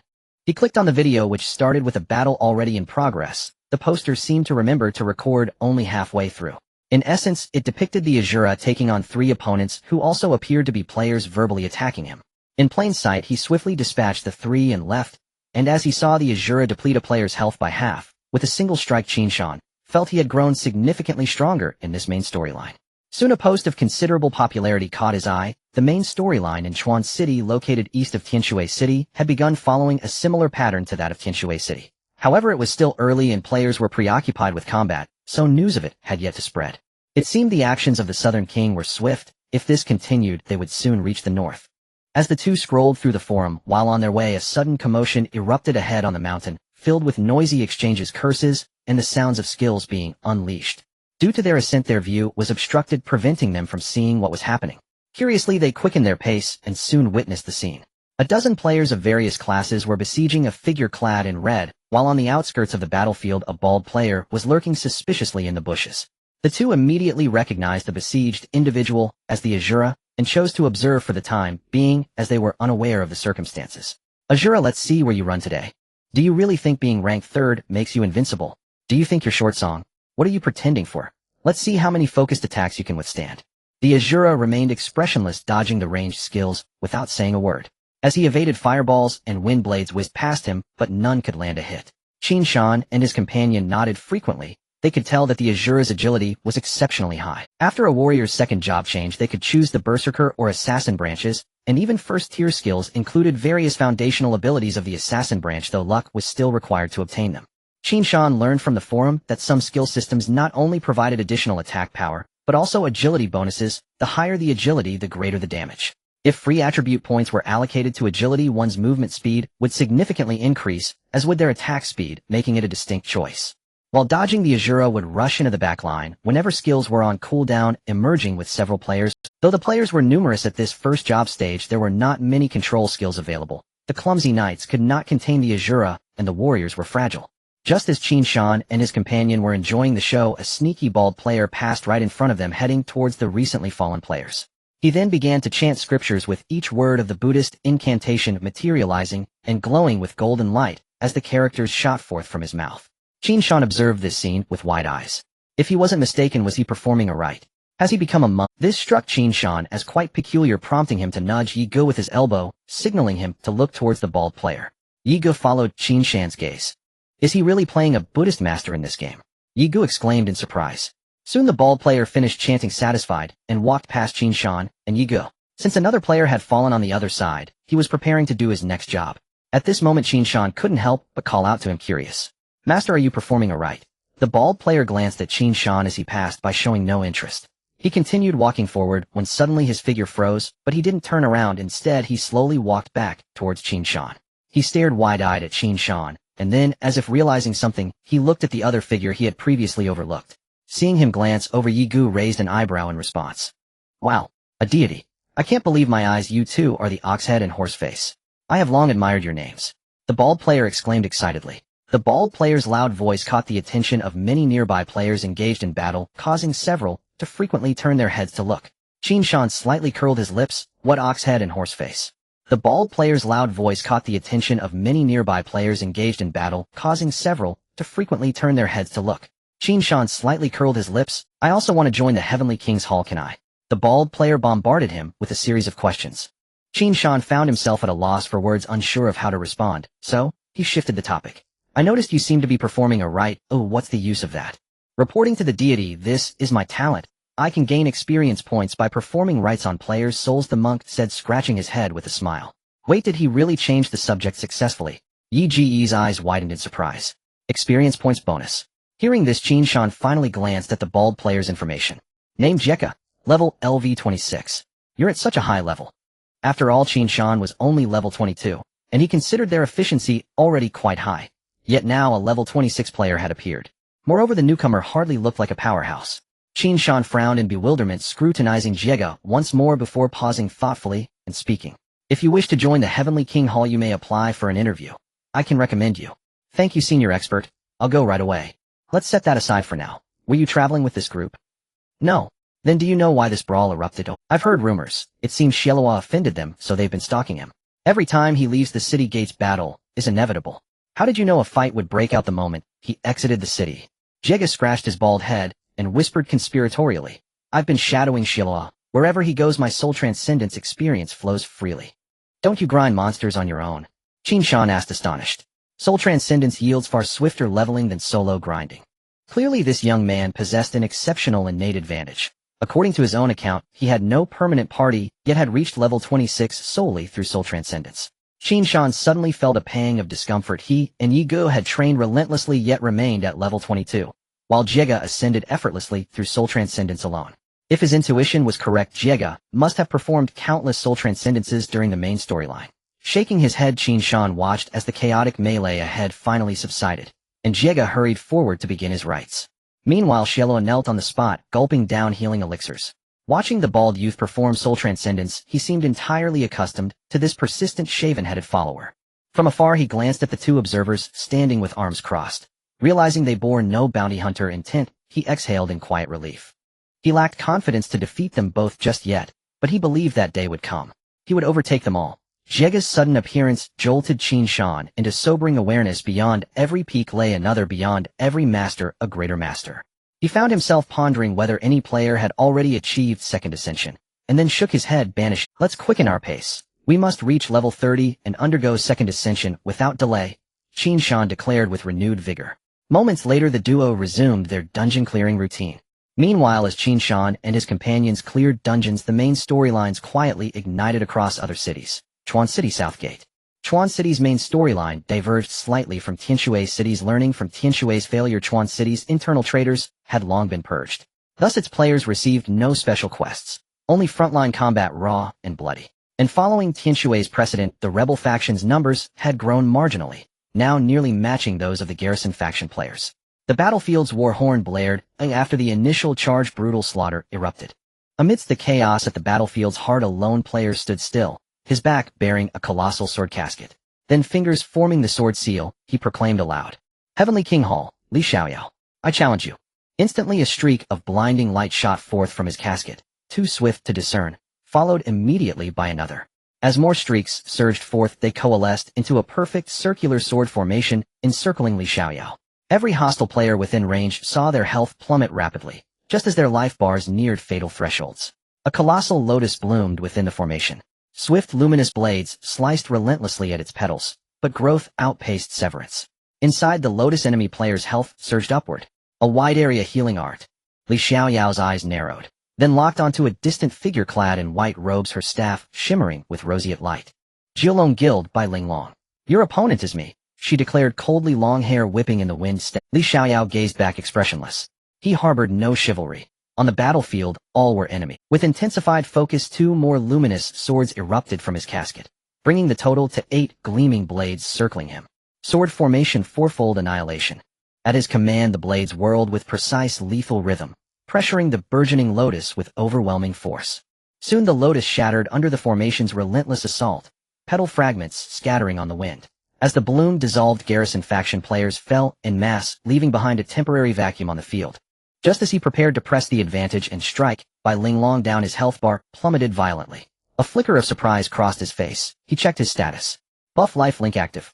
Understanding dawned. His gaze fell upon the drifting lotus petals. Translucent filaments stretched from many large fragments straight toward him.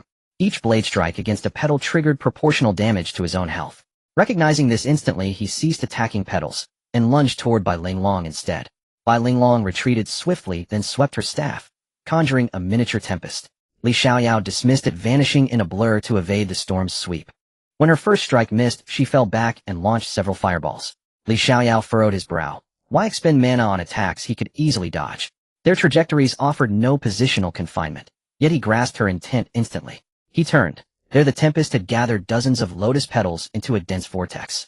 As blazing fireballs struck the vortex, radiant flame lines erupted, spreading, clinging, transforming the tempest into a colossal roaring inferno. A combo technique. Li Xiaoyao recoiled, watching his health drain alarmingly, then acted without hesitation. The 8 luminous swords fused into a single colossal blade, hurtling toward Bai Linglong like lightning. Simultaneously, he became pure light, his health stabilized. State sword body, immune to all non-physical damage. As the great blade closed and poised to sever Bai Linglong, a white alpaca burst forth. Bai Linglong mounted it mid-leap and vanished at astonishing speed. Li Xiaoyao. No one could explain why an alpaca roamed the battlefield, or why it moved faster than thought. Chaos reigned. Players unleashed unique arts, each carving brilliance upon the battlefield. This engagement differed starkly from Tianshui cities, where Qin Shan and Yigu had shown so fiercely, eclipsing countless others. That earlier dominance stemmed from sheer disparity in power. Here in Chuan City, both factions stood near equal, rendering combat fierce, fluid, and unrelenting. Amidst the carnage, numerous independent players distinguished themselves through extraordinary feats, earning recruitment offers from major guilds. Time slips away unbidden, like sand slipping through clenched fingers. 5 days later, Qin Shan and his companion emerged from the dungeon, their eyes heavy with exhaustion impossible to conceal. While the two had been immersed in leveling, momentous changes unfolded beyond the dungeon walls. Lord Jinan Fong advanced with unstoppable momentum, seizing 9 of the 18 cities. He carved out half the empire directly from the Emperor of Xia's grasp. Yet now the conflict had settled into a stalemate. Their 5-day cultivation seclusion had brought them to level 30. The current cap of further progression required second-class advancement. Fortunately, experience earned during this period accumulated seamlessly, ready to be applied all at once upon advancement. With the main storyline stalled, intercity teleportation arrays between allied territories were now activated, enabling instantaneous travel across friendly strongholds. During the dungeon grind, Yigu, after careful deliberation, resolved to embark on a continent-wide pilgrimage. First, however, he would journey to Nantian City for his second advancement. This flexibility epitomized the game's high degree of freedom. Players could undergo basic class advancement first, then seamlessly re-advance without penalty upon encountering hidden vocations. Thus, players need not fear level stagnation nor obsess over hunting hidden vocations prematurely. A vanguard cohort had already completed second advancement, defenders undergoing theirs at Xiaowang City beneath the Emperor's very gaze. Yigu felt a pang of reluctance. They had met at the game's launch and fought side by side ever since. Yet his innate talent demanded constant wandering. Only by confronting ever-new demonic beasts and bosses could his potential reach its zenith. This was Yi Ji's destined path. He had already discussed this with Shang Wanqing, who pledged the Heaven King Hall's intelligence network to track elite monsters across the realm, accelerating Yi Ji's ascent. Over those 5 days beyond leveling, they secured substantial gains: 2 collector's items, 2 rare-class armaments, and countless common-grade pieces. Qin Shan also acquired 2 new skills. Skill name: Thick-Skinned Resilience. Rarity: Crank. Type: Passive. Cost: None. Effect: increases defense by 30. Cooldown: None. Skill name: Boiling Blood. Rarity: Crank. Type: Passive. Cost: None. Effect: enhances healing efficacy by 50. Cooldown: None. Both skills proved exceptionally practical. Upon reaching level 30, Qin Shan adhered to his time-honored strategy, allocating all attribute points to Constitution. He glanced at his current stat panel. Bonus attributes from absorbed equipment. HP 5000, HP 10, Constitution 10, Defense 500, Defense 10. These were cumulative bonuses from every absorbed item. Qin Shan had long observed that as equipment quality improved, fixed-value bonuses evolved into percentage-based enhancements, eliminating concerns about diminishing returns. He then scrutinized his core attributes. HP 73600, Defense 2240, Damage Reduction 62. 4. A health pool exceeding 70,000 marked him as a true tank. A single punch now inflicted over 700 damage, 1 of his HP, a truly terrifying output. Moreover, his staggering defense synergized with 62. For damage reduction, unless opponents possessed extraordinary offensive amplification, their strikes would barely graze him. Soon the two returned to Tianshui City and stood before the newly erected central teleportation array, capable of linking to every city under Lord Jinan's dominion. I entrust you with the token for this hidden quest. Before the arrays activated, traversing the entire Xia Empire on foot to locate the village chief's son would have been nearly impossible. Yigu withdrew the village chief's jade pendant and handed it to Qin Shan. Now that teleportation is available, we may finally attempt this hidden quest. Qin Shan nodded, accepting the pendant. He gazed at Yi Gu, words forming and dissolving on his tongue. His speech was clumsy. He hesitated, fearing the awkwardness of sentiment between men. After a quiet pause, he simply extended his hand. Yi Gu did likewise, their grips firm, resolute. They exchanged a glance, smiled faintly, and spoke no further. Some understandings require no articulation. Yi Gu stepped onto the array. Qin Shan watched him depart, then called out one last time. May your journey be smooth. Yi Gu waved casually in reply. Right, I'm off. As the array's runes ignited, a pillar of white light surged skyward, and Yi Gu vanished. After the farewell, Qin Shan raised the jade pendant, its cool surface resting in his palm. The time had come to complete this hidden quest. The quest description had been brief upon acceptance, yet he'd only skimmed it, then still confined to the starter village. Searching the vast Xia Empire for one man had seemed hopeless. Now he needed to mine that description for every subtle clue. Quest synopsis: Village Chief Xiao Yuan's son Xiao Yao sent his final letter and 2 cultivation manuals 8 years ago, then vanished without trace. His grandson Xiao Chuan entered Tianshui City's Mage Association for training 3 years prior. Qin Shan frowned. The synopsis offered scan information. Perhaps seeking Xiao Chuan at the Mage Association would yield the first breakthrough. He set off immediately. The Mage Association occupied the same district where mages underwent first advancement, though Qin Shan himself had advanced as a knight. He arrived swiftly. Above the association's entrance loomed a massive staff insignia, unmistakable and prominent. Qin Shan entered and scanned nearby NPCs' names via his attribute interface, but found no Xiao Chuan. He approached an unoccupied counter where a clerk sat reading. Excuse me, may I ask if Mage Xiao Chuan is present? Xiao Chuan. He left the association a year ago, the clerk replied, lifting her gaze with mild surprise. That revelation triggered a rapid cascade of deduction in Qin Shan's mind. Gone for a year, suggesting Xiao Yao likely perished violently, his killer pursuing annihilation even to his heir. Yet Qin Shan shook his head. No, Xiao Yao could not be dead. Years of gameplay intuition told him if the quest's central figure were deceased, the hidden quest itself would hold no meaning. Then perhaps Xiao Yao fled, and Xiao Chuan died in his stead. If Xiao Yao dared not even warn his family before vanishing, his enemies must wield overwhelming power. As Qin Shan furrowed his brow, sighed, and shook his head again, a voice broke through. Sir? Yes, Xiao Chuan resigned from our association a year ago. Is this matter urgent? Do you need to contact him? The clerk waved gently before his eyes, adding, just curious. Qin Shan. He suppressed a sigh. Her vagueness explained why she served behind a counter. Yet her follow-up remark instantly recaptured his attention. Yes, it's urgent. I must speak with Mage Xiao Chuan. Can your association assist in locating him? Qin Shan asked, voice taut with hope. Of course not.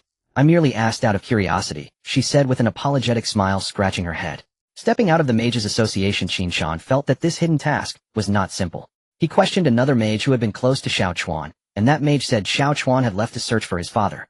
Putting these details together, he judged it unlikely that enemies had pursued him. After all, Xiao Yao had sent a letter and 2 manuals before he left. If foes were involved, the envelope would surely have said so. But that letter was merely a brief note of safety.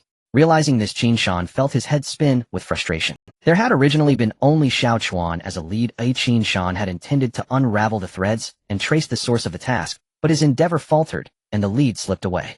Yet the greater the difficulty of the task, the more excited Qin Shan became. For higher challenge meant higher rewards for the hidden mission.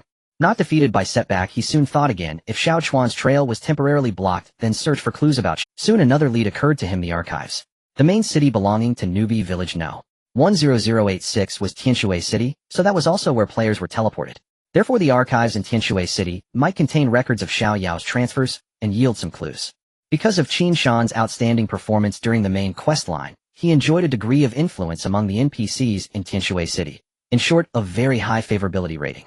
When Qin Shan arrived at the archives, the guard at the door happened to recognize him. After a greeting, he concentrated on the records from 8 years ago, but strangely found nothing related to Xiao Yao. Not even any notice of a transfer.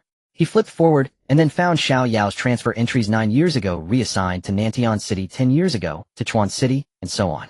In other words, at that point 8 years ago, Xiao Yao had suddenly vanished. Qin Shan frowned. The system would not issue an impossible task, so it must have hidden clues. Where were they? Empty-handed, Qin Shan slowly left the archives and stood pondering what he had overlooked. Nearby, 2 on-duty soldiers chatted and joked. Sai guarding the gate again. Without military merit, when will I be able to exchange for a manual? You want to exchange manuals? By standing watch over this musty archives room. You're dreaming. Hey, can I daydream? Once I save enough for a manual, I'll exchange it, take it home as an heirloom, and then retire. Everyone thinks that, The front lines are too dangerous. I just want to build some credentials and retire in peace. Qin Shan, overhearing their exchange, felt a flicker of inspiration he could not immediately grasp. He turned and asked, "Brothers, does exchanging for a manual require a lot of military merit?" "Of course. They are precious, let me tell you." Hearing the soldier's answer, Qin Shan realized what he had overlooked. He had instinctively assumed the two manuals were mere rewards from slaying the newbie village boss, and therefore unimportant. But now another crucial clue revealed itself: exchanging manuals required vast military merit. Xiao Yao had exchanged for two, which suggested he might have spent all the merit he had accumulated. Why would he suddenly expend all his merit? And he did so to prepare something for Xiao Chuan. From this angle, Qin Shan surmised that Xiao Yao may have settled his affairs in advance. Missing files, unknown messages, arrangements made ahead of time. Qin Shan was nearly certain Xiao Yao had taken part in some special operation. Only that could explain every anomaly, and because of confidentiality, he had not revealed the matter in his letter. Finding a direction, Qin Shan returned to the archives and scrutinized details he had previously overlooked. Xiao Yao 3rd Group Army Elite 1st Brigade. He quickly opened the roster of the Elite 1st Brigade. This time he did not focus solely on Xiao Yao, but examined the entire brigade. 9 years ago the unit was reassigned to Nantian City, 10 years ago to Chuan City. Yet around 8 years ago the records of almost all brigade members vanished into thin air. Only one name continued to appear in later timelines, and Qin Shan's gaze fixed upon that name. Li Xian. He soon discovered Li Xian's whereabouts in the latest files. Li Xian stood out on the list of the Realizing he had found the right lead, Qin Shan set off for the dungeon without delay. Soon he entered the prison again using face recognition and located Li Xian. The dim dungeon was lit by a few guttering candles. Moss, starved of light, stained the corners. Led by a jailer, he quickly found Li Xian's cell. Li Xian, formerly of the 3rd Group Army Elite 1st Brigade. Qin Shan called through the bars, pressing his torch. The torchlight drove back the darkness to reveal a disheveled figure propped against the wall, his features obscured. Li Xian heard the words and slowly lifted his head. A hoarse voice escaped his throat. "What do you want to say?" "Xiao Yao entrusted me to pass a message. The mission failed." Qin Shan had lied. The moment he saw Li Xian, he knew the man would not reveal the truth freely. Such a sensitive operation would not be spoken of lightly. He did not know why Li Xian had been absent from the special operation back then. Qin Shan suspected Li Xian still bore some involvement, and so he resolved to trick him. "Who are you?" Li Xian's reaction changed immediately. "Let's be blunt. If you want my information, you must first offer an exchange." Qin Shan put on an air of inscrutability. Li Xian fell silent a moment, his gaze sharp in the shadows. Then he uttered an unexpected sentence. "No need to pretend. You cannot fool me," Li Xian said calmly. "How did you figure that out?" Qin Shan was surprised. His bluff had been exposed sooner than he expected. "Because you mistakenly thought I was a participant. Actually, I was not involved. Back then I was screened out due to internal injuries." "Then be direct. I want to know Xiao Yao's whereabouts." "I know they went to Nantian City." Qin Shan fell into thought, then asked in sudden surprise, "You told me so?" 8 years have passed. "I hope you can bring him back," Li Xian said. Qin Shan, astonished, asked, "How did you know I was looking for him?" "Because that brat Xiao Chuan came to see me a year ago. Besides, it was I who personally delivered the letter and the 2 manuals to Elder Xiao, the village chief." Qin Shan nodded in understanding and asked some further questions. After receiving the information, he turned to leave when a voice called from behind. "I hope you can bring them back." Qin Shan paused for a moment, then walked away without looking back. Through Li Xian, he learned that the next destination was in Nantian City, just as his second transfer was also heading there. Suddenly Qin Shan paused, recalling the elite vanguard, their special mission, which was fraught with difficulty and secrecy. Nantian City. When these words came together, Qin Shan suddenly thought of a possibility. This team wouldn't be going to assassinate the Southern King, would they? 8 years ago they had infiltrated Nantian City, waiting for the right moment to strike down the Southern King. Now was precisely the time when both sides were at a stalemate. If the Southern King were successfully assassinated, now the entire rebel faction would be left leaderless. Then wouldn't I from the Southern King's camp also suffer? Realizing the gravity of the situation, Qin Shan decided to rush to Nantian City immediately. If this were the case, the mission would likely have a time constraint. He had to find them before Xiao Yao and the others acted, ultimately delivering the jade pendant to Xiao Yao. Qin Shan believed that hidden missions must have different levels of difficulty, and the ideal scenario would be to bring the team back before their operation commenced. After all, once the assassination operation began, there would be no turning back. On one side was the leader of his faction, and on the other was the uncertain reward of the hidden mission. Qin Shan could only pray that his conjecture was wrong, otherwise he would be faced with a dilemma. Soon Qin Shan arrived at Nantian City via the teleportation array. He planned to complete his second transfer first, as the difficulty of the hidden mission was unknown. Without a class change, he might be at a disadvantage in case of a confrontation. It is worth mentioning that Nantian City, being a royal city, did not have subordinate novice villages, which meant that the Southern King's city was a map that only opened after the teleportation array was activated, making it a level above Tianshui City. Upon arriving in Nantian City, Qin Shan couldn't help but marvel at its prosperity. The streets were wide, although there were many pedestrians and carriages, it did not feel crowded. Moreover, NPCs were dressed mostly in wool and cotton fabrics rather than the coarser linen, indicating that the living standards of the city's residents were significantly higher. The streets were filled with various street performances, magic shows, and tea houses, overwhelming the senses. Occasionally, NPC merchant caravans in peculiar attire passed by. Qin Shan discerned they were likely from the southern nation of Wuza, engaging in trade. The advantage of a border city was its convenience for international trade, and it was evident that the Southern King had done quite well in this regard. As Qin Shan strolled and made his way, he soon arrived at the Knights Association in Nantian City. For his second transfer, he had two options: flag bearer or heavy armorer. The flag bearer's abilities leaned towards protecting teammates and the team, while the heavy armorer focused more on personal toughness and charging into battle. Qin Shan felt he had to find a hidden class, and now choosing the second transfer was merely a transitional step, not requiring too much emphasis. Clearly, the independent Qin Shan found the heavy armorer class to be more suitable, so he decisively chose it. Skill name: Forged Through Trials. Skill rank: B rank. Skill type: passive. Skill effect: increases constitution by an additional 30. Cooldown: none. Skill name: Ironwell. Skill rank: B rank. Skill type: passive. Skill effect: your resilience increases by 40, reducing the effects of control skills you receive by 40. Cooldown: none. Both skills are still very practical and core. Qin Shan didn't pay much attention to it. Instead, he immediately began searching for clues in the city, but he wasn't prepared to flail about like a headless fly. Time was of the essence, so he decided to seek help from Zhang Rang, as Zhang Rang had a very high hidden favorability towards him and should not refuse. Nantian City, Zhuke Street, Zhang Mansion. Qin Shan stood still and knocked on the large door. The door quickly opened slightly, and the butler opened it, asking slowly, "Which warrior are you looking for?" "My name is Taishan, and I am looking for Master Zhang Rang." "Please wait, the master is in the study. I will go report." The door slowly closed, and soon it opened again. "Little friend Taishan, ha ha ha, it's good to see you again." Zhang Rang opened the door, personally laughing heartily. Since taking Tianshui City, Zhang Rang had moved to live in Nantian City. Seeing the grandeur of Zhang Mansion, it was clear that the Southern King was generous with his rewards. After a brief greeting, Zhang Rang led Qin Shan to the reception room. "What brings you here, little friend?" "Hee, I can't hide anything from Master Zhang's discerning eyes. Actually, I came to investigate someone else." "Who is it?" "The elite vanguard that came here 8 years ago, Xiao Yao." Upon hearing this, Zhang Rang fell into deep thought for a moment and said, "Perhaps, officer, you may know about this, you can ask him. I was still in Tianshui City at that time, and am not clear about many details." Soon Qin Shan left Zhang Mansion, heading straight for the East City Gate. He was going to the Eastern Camp to find Officer Yi to inquire about this matter, and Officer Yi was also an old acquaintance, the one who had awarded Qin Shan extra rewards during the attack on Tianshui City. Having traveled to several places in succession, Qin Shan felt somewhat weary and realized how challenging this mission was.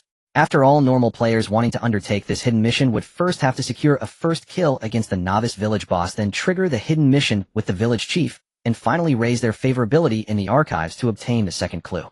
Then they would need to raise the favorability of the prison guards to gain an audience with Li Xian and receive information from him before rushing to Nantian City. At this thought, Qin Shan suddenly halted. It seemed he had an epiphany.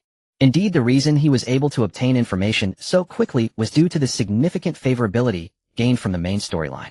If it were a normal player, they would need to slowly increase favorability at each step to reach this point, which would certainly consume a considerable amount of time. Therefore, the mission time limit couldn't possibly be set so urgently, or perhaps this mission didn't even have a time limit.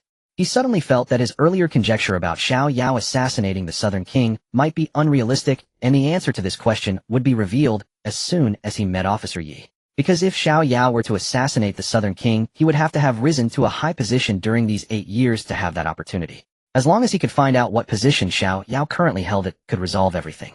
Unless he had gone incognito and changed his name. But reality often does not align with Qin Shan's wishes. From Officer Yi's mouth, he received crucial intelligence. Xiao Yao and the elite vanguard were merely using Nantian City as a transit point. Their true destination was Wuza Nation, and they had not returned since they left 8 years ago. Hearing this news, Qin Shan felt utterly drained, for although Wuza Nation was a small country, it was still a nation. Finding them in such a vast area would be exceedingly difficult. Who knew where they were hiding now? At this point, Qin Shan truly wanted to give up on this abnormally difficult hidden mission. After all, there was no teleportation array leading to Wuza Nation. He could only hitch a ride with merchant caravans or travel on foot. But going there with no prior knowledge and searching for clues from 8 years ago was akin to finding a needle in a haystack. Heaven, what kind of hidden mission is this? Why is it so difficult? Though the task was tedious, Qin Shan had never been one to easily give up. Moreover, the more intricate the task, the greater the reward it promised. The last time he undertook a hidden task to protect Zhang Rang, it ultimately led him to acquire an exceedingly rare. It should be noted that the previous task would have been nearly impossible for anyone else to accomplish, which indirectly highlights the high difficulty of hidden tasks. Now that he had a hidden task at hand, he was unwilling to miss this opportunity. He had a premonition that this time the task would likely offer a hidden profession reward. After organizing his chaotic thoughts, Qin Shan hung the village chief's jade pendant at his waist. After all, what if by chance he ran into Xiao Yao? What if the other party was in disguise? Qin Shan had read many novels where the protagonist struggled to identify the target, leading to missed opportunities and requiring numerous twists and turns before finally reuniting. Therefore, Qin Shan wore the village chief's pendant at his waist. Even if he failed to recognize the target, the other party should still recognize his father's token. From this perspective, Qin Shan was quite cautious. At least until this task was completed, he would not remove the... Qin Shan was highly efficient and soon accepted a task to escort a merchant convoy, as walking to Wuza country was simply a waste of time. With a free ride, he could save both time and effort. Soon the merchant convoy bought a large quantity of supplies in Nantian City, the entire fleet bustling, with over 10 horse-drawn carriages filled with goods. The number of bodyguards was substantial, and Qin Shan also observed that this merchant lord had hired personnel from more than one escort agency. This was not due to the dangerous nature of the journey, but rather as a precaution against the escort agencies employing members from 2 different agencies to mutually restrain each other, greatly reducing the chances of internal betrayal. Qin Shan was assigned a horse. Although he had never ridden before, his strong core strength allowed him to quickly adapt to the jolting of the saddle. The merchant convoy soon departed from the South City Gate, moving at a pace neither too fast nor too slow for the carriage bore goods and could not afford to rush. The central part of the convoy was occupied by the carriages, while the personnel from the escort agencies guarded them closely. Qin Shan rode his horse while observing the surrounding scenery. It must be said that the landscapes in the game were quite stunning, and the natural scenery felt very real. The dirt road they traveled was particularly flat and wide, seemingly trampled down by countless people. This road indicated the prosperous trade between the Southern King and Wuza country, which had likely continued for many years. 2 days passed in the blink of an eye. The journey was smooth, and the entire merchant convoy was highly efficient. They set up camp to rest at night, preparing flatbreads for lunch the next day, allowing the convoy to continue without interruption, satisfying their hunger with flatbreads. After 2 days, Qin Shan heard others say they were already halfway through the journey. Looking at the vast mountain range beside him, it undulated like a spine. Curiously, he asked Brother Zhao, "Where are we now?" Zhao glanced at the mountain range and calmly replied, "This is the Falling Phoenix mountain range. Elders say a phoenix once fell here." The Falling Phoenix mountain range. Qin Shan suddenly recalled that the Green Bull boss they had defeated in the novice village had come rushing down from the Falling Phoenix mountain range. It seemed that the Falling Phoenix mountain range must be vast, considering the considerable distance from Nantian City to near Tianshui City. At that moment, a group appeared ahead, and the merchant convoy instinctively veered to the right. It was common practice among traders to pass to the right when encountering oncoming vehicles. In the past 2 days, they had also encountered several convoys, and everyone had coexisted peacefully. Soon the convoy ahead gradually approached, and Qin Shan, positioned in the middle of his own convoy, observed clearly. As they drew closer, Qin Shan noticed that the other party had no carriages, only about 50 riders, which often indicated that they were not a merchant convoy. This was because merchant convoys always transported goods in carriages, while the group before them resembled members of an escort agency. Generally, escort agencies would take contracts to escort goods back after reaching their destination, but sometimes they might not secure a contract, and in a hurry they might return empty-handed. This was not uncommon. Of course, there was also another possibility: the group ahead were bandits, specifically robbing merchant convoys. There was no need for commands, just a glance was enough for the bodyguards beside Qin Shan to become alert. This was a habit formed from years of escorting. Any sign of trouble required utmost vigilance. Qin Shan glanced at his companions, all of whom had instinctively placed their hands on their weapon hilts. After all, in the business of escorting, one had to be vigilant. Those lacking awareness often ended up buried deep in the mountains. As both parties drew closer, the atmosphere grew increasingly tense. Qin Shan noticed that the other party remained silent, no one whispering. Their discipline was remarkably strict. Just as the two groups were about to cross paths, the leader of the other party tugged at the reins, raising his right hand slightly, causing the entire team to come to a halt. "Where is your person in charge?" the leader said.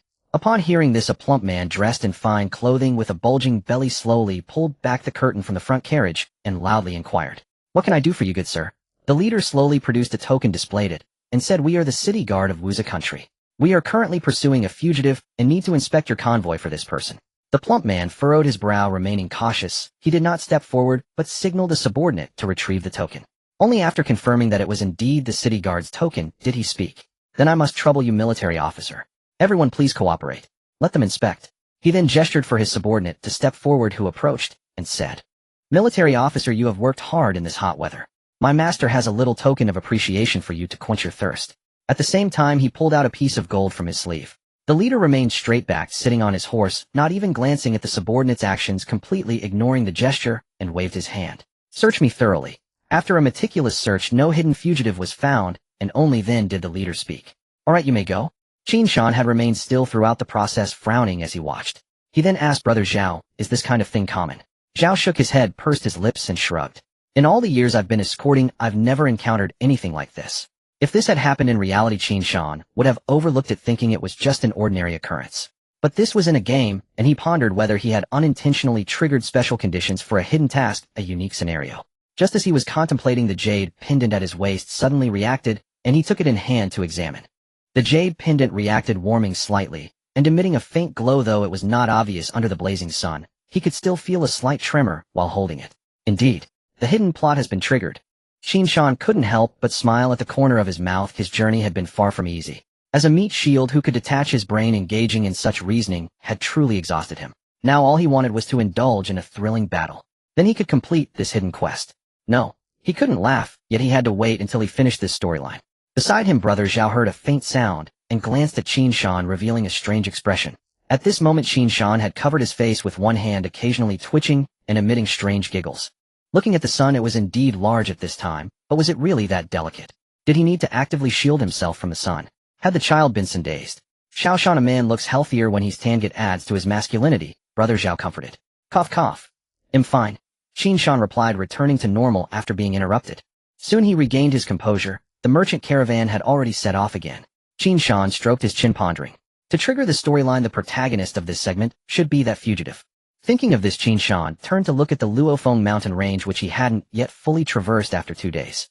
Based on the information he had just gathered, he speculated that the target must have hidden within the Luofeng mountain range.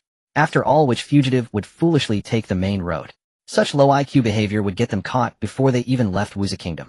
Given the vastness of the Luofeng mountain range, Qin Shan naturally wouldn't search aimlessly. He quickly formulated a plan. After the team had traveled a short distance, Qin Shan found an excuse to slip away. Oh no, my stomach hurts too much, Brother Zhao, you guys go ahead, I need to take care of something. Qin Shan exclaimed while clutching his stomach. Alright, just catch up later. Brother Zhao nodded, not paying much attention. Qin Shan pulled his horse to the side, slowly tied the reins to a tree by the roadside, and then watched the caravan leave. Once the caravan gradually disappeared in a cloud of dust, Qin Shan untied the reins, mounted his horse, and galloped in the opposite direction. Qin Shan certainly didn't intend to search for the fugitive himself. Since the hidden storyline had been triggered, it was highly likely that the city guards would find the fugitive in the narrative. As long as he stealthily followed behind, he could easily locate the protagonist. Thinking of this, Qin Shan couldn't help but commend his own cleverness. After all, no one understood the game better than him.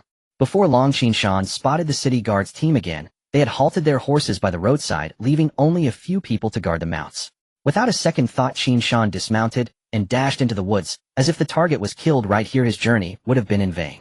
Quickly he tracked through the forest, leaving behind several corpses and many charred logs. The scene was chaotic. At a critical moment, Qin Shan caught up, seeing a group of 20 or 30 people surrounding a figure in a black robe outside the thicket. Without hesitation, he immediately scanned the ID of the target. Name Xiao Chuan. Level LV30. The figure in the black robe was Xiao Chuan. A huge hood obscured his entire face, shrouded in darkness. At that moment, Xiao Chuan was half kneeling on the ground, one hand propping up a staff. Tell us where the key is. We can make your death quick, the leader said coldly. Xiao Chuan did not reply. Instead, he raised his hand and cast another fireball spell. Stubborn fool, capture him alive. I want to see if his tongue is tougher or my torture tools are. Hearing this, Qin Shan burst forth from the side. He charged towards Xiao Chuan at full speed, while a pale purple energy surged from his hands, slowly forming an oversized semicircular shield, which to be precise no longer resembled a shield. Without saying another word, he enveloped Xiao Chuan entirely within the shield. Protect yourself. Otherwise I won't be able to fight effectively, Qin Shan quickly instructed. At first the others thought that this guy with the turtle's hell shield was one of their own, as Qin Shan had rushed in so. Xiao Chuan was startled by Qin Shan, thinking he was an enemy, but soon he realized it. and tightly gripped the two handles inside the shell, preventing anyone from lifting it. The shell blocked all light, and in the darkness, Xiao Chuan's clenched hands turned slightly purple, veins bulging. Through the shell he could hear the battlefield outside descending into chaos with sounds of fists hitting bodies, gasps, and hurried footsteps. At this moment Xiao Chuan felt confused. After all, he couldn't imagine who could come to save him, nor did he know how many reinforcements had arrived. But with his mana completely depleted, he could only pray that the reinforcements were strong, otherwise he would end up buried in the Luofeng mountain range. Uncertain how much time passed, the sounds from outside gradually diminished, and the surroundings fell silent, yet Xiao Chuan's heartbeat raced even faster. At this moment, hiding in the shield, he could hear his own heartbeat. Duong, duong, duong. Suddenly a sound exploded beside his ear, causing Xiao Chuan to tremble. The people outside knocked on the shield a few more times, and Xiao Chuan gradually came to his senses, wondering if they had won. After all, if they had lost, the opponents wouldn't be so polite. He slowly opened the turtle's hell shield. Dazzling light filtered through the gaps in the dense leaves, causing Xiao Chuan, who had just adjusted to the darkness, to squint his eyes. In the light stood a tall, handsome youth, smiling as he extended his hand towards him, the light illuminating him as if he were glowing. Xiao Chuan felt somewhat at a loss, then slowly reached out his hand to grasp Qin Shan's. Qin Shan's smile faltered as he slapped his hand away and placed his hand on the shield. The shield quickly transformed into a pale purple stream of water, merging into Qin Shan's side. Is this game so open? Are there gay NPCs? Qin Shan mumbled. Beside him, Xiao Chuan, feeling embarrassed, lowered his head, instinctively rubbing his other hand. At this moment, he sat on the ground like a mermaid. After all, when people feel awkward, they often seek some actions to alleviate their embarrassment. Seeing this particularly shy gesture, Qin Shan discreetly took a step back. It was only then that Xiao Chuan had time to observe his surroundings. The dense forest was in ruins, with ancient trees broken in half, and the soil overturned. The ground was littered with corpses, blood soaking the black-brown earth. The air was thick with the smell of blood, and the forest was eerily silent. Xiao Chuan could imagine the intensity of the recent battle. At that moment, Xiao Chuan realized that it seemed only one person had come to rescue him. Just you. Did you? Xiao Chuan exclaimed in shock. Qin Shan shrugged, neither denying nor speaking. Then Qin Shan recounted the old village chief's commission, and after presenting a jade pendant to prove his identity, Xiao Chuan revealed the entire story. The story begins from that time. To make a long story short, Xiao Chuan learned of his father's whereabouts from Li Xian a year ago, and resolutely left the Mage Association to journey to Nantian City. He spent a month traversing Nantian City, and finally learned from the owner of a breakfast stall that 8 years ago a group of soldiers often came there for morning meals. They suddenly stopped coming. The owner had only discovered this by chance, overhearing them in idle conversation. Xiao Chuan pressed southward and searched the Wuza country for news, with no result. Just as despair was closing in, the jade pendant became his last hope. It turned out the village chief's token had originally consisted of 3 identical jade pendants, all from the same source, acquired in his youth, and he had given one each to Xiao Yao and Xiao Chuan. Xiao Chuan had been wandering in the Wuza country for 8 months, until by accident the contact who once aided Xiao Yao and the others noticed Xiao Chuan's pendant, and after confirming his identity, the contact told the long-buried story. 10 years ago, a phenomenon like a heavenly hound devouring the moon occurred, and afterward a meteor from beyond the heavens fell into the Luofeng mountain range. The state preceptor calculated that the object was of extraordinary caliber and contained the nation's fortune. But it had fallen within Wuza territory. Unwilling to accept this, the king secretly dispatched elite troops into Wuza 8 years ago to search. After years of investigation, the forces finally located the artifact and had obtained a key. Xiao Chuan received the final key from the contact. It turned out that this key had originally been intended for that. They decided to leave a contingency, so the contact did not follow them inside, but stayed in a nearby town with the key. No one could have guessed that after 8 years they never returned, and the contact waited the whole 8 years. Everything was wrong from the very beginning. Everyone was wrong. Xiao Chuan said, his eyes filled with sorrow. Why do you say that? I once carried the key there, but it is an otherworldly space, and I could not enter, Xiao Chuan said despondently. Could not enter. You had the key, did you not?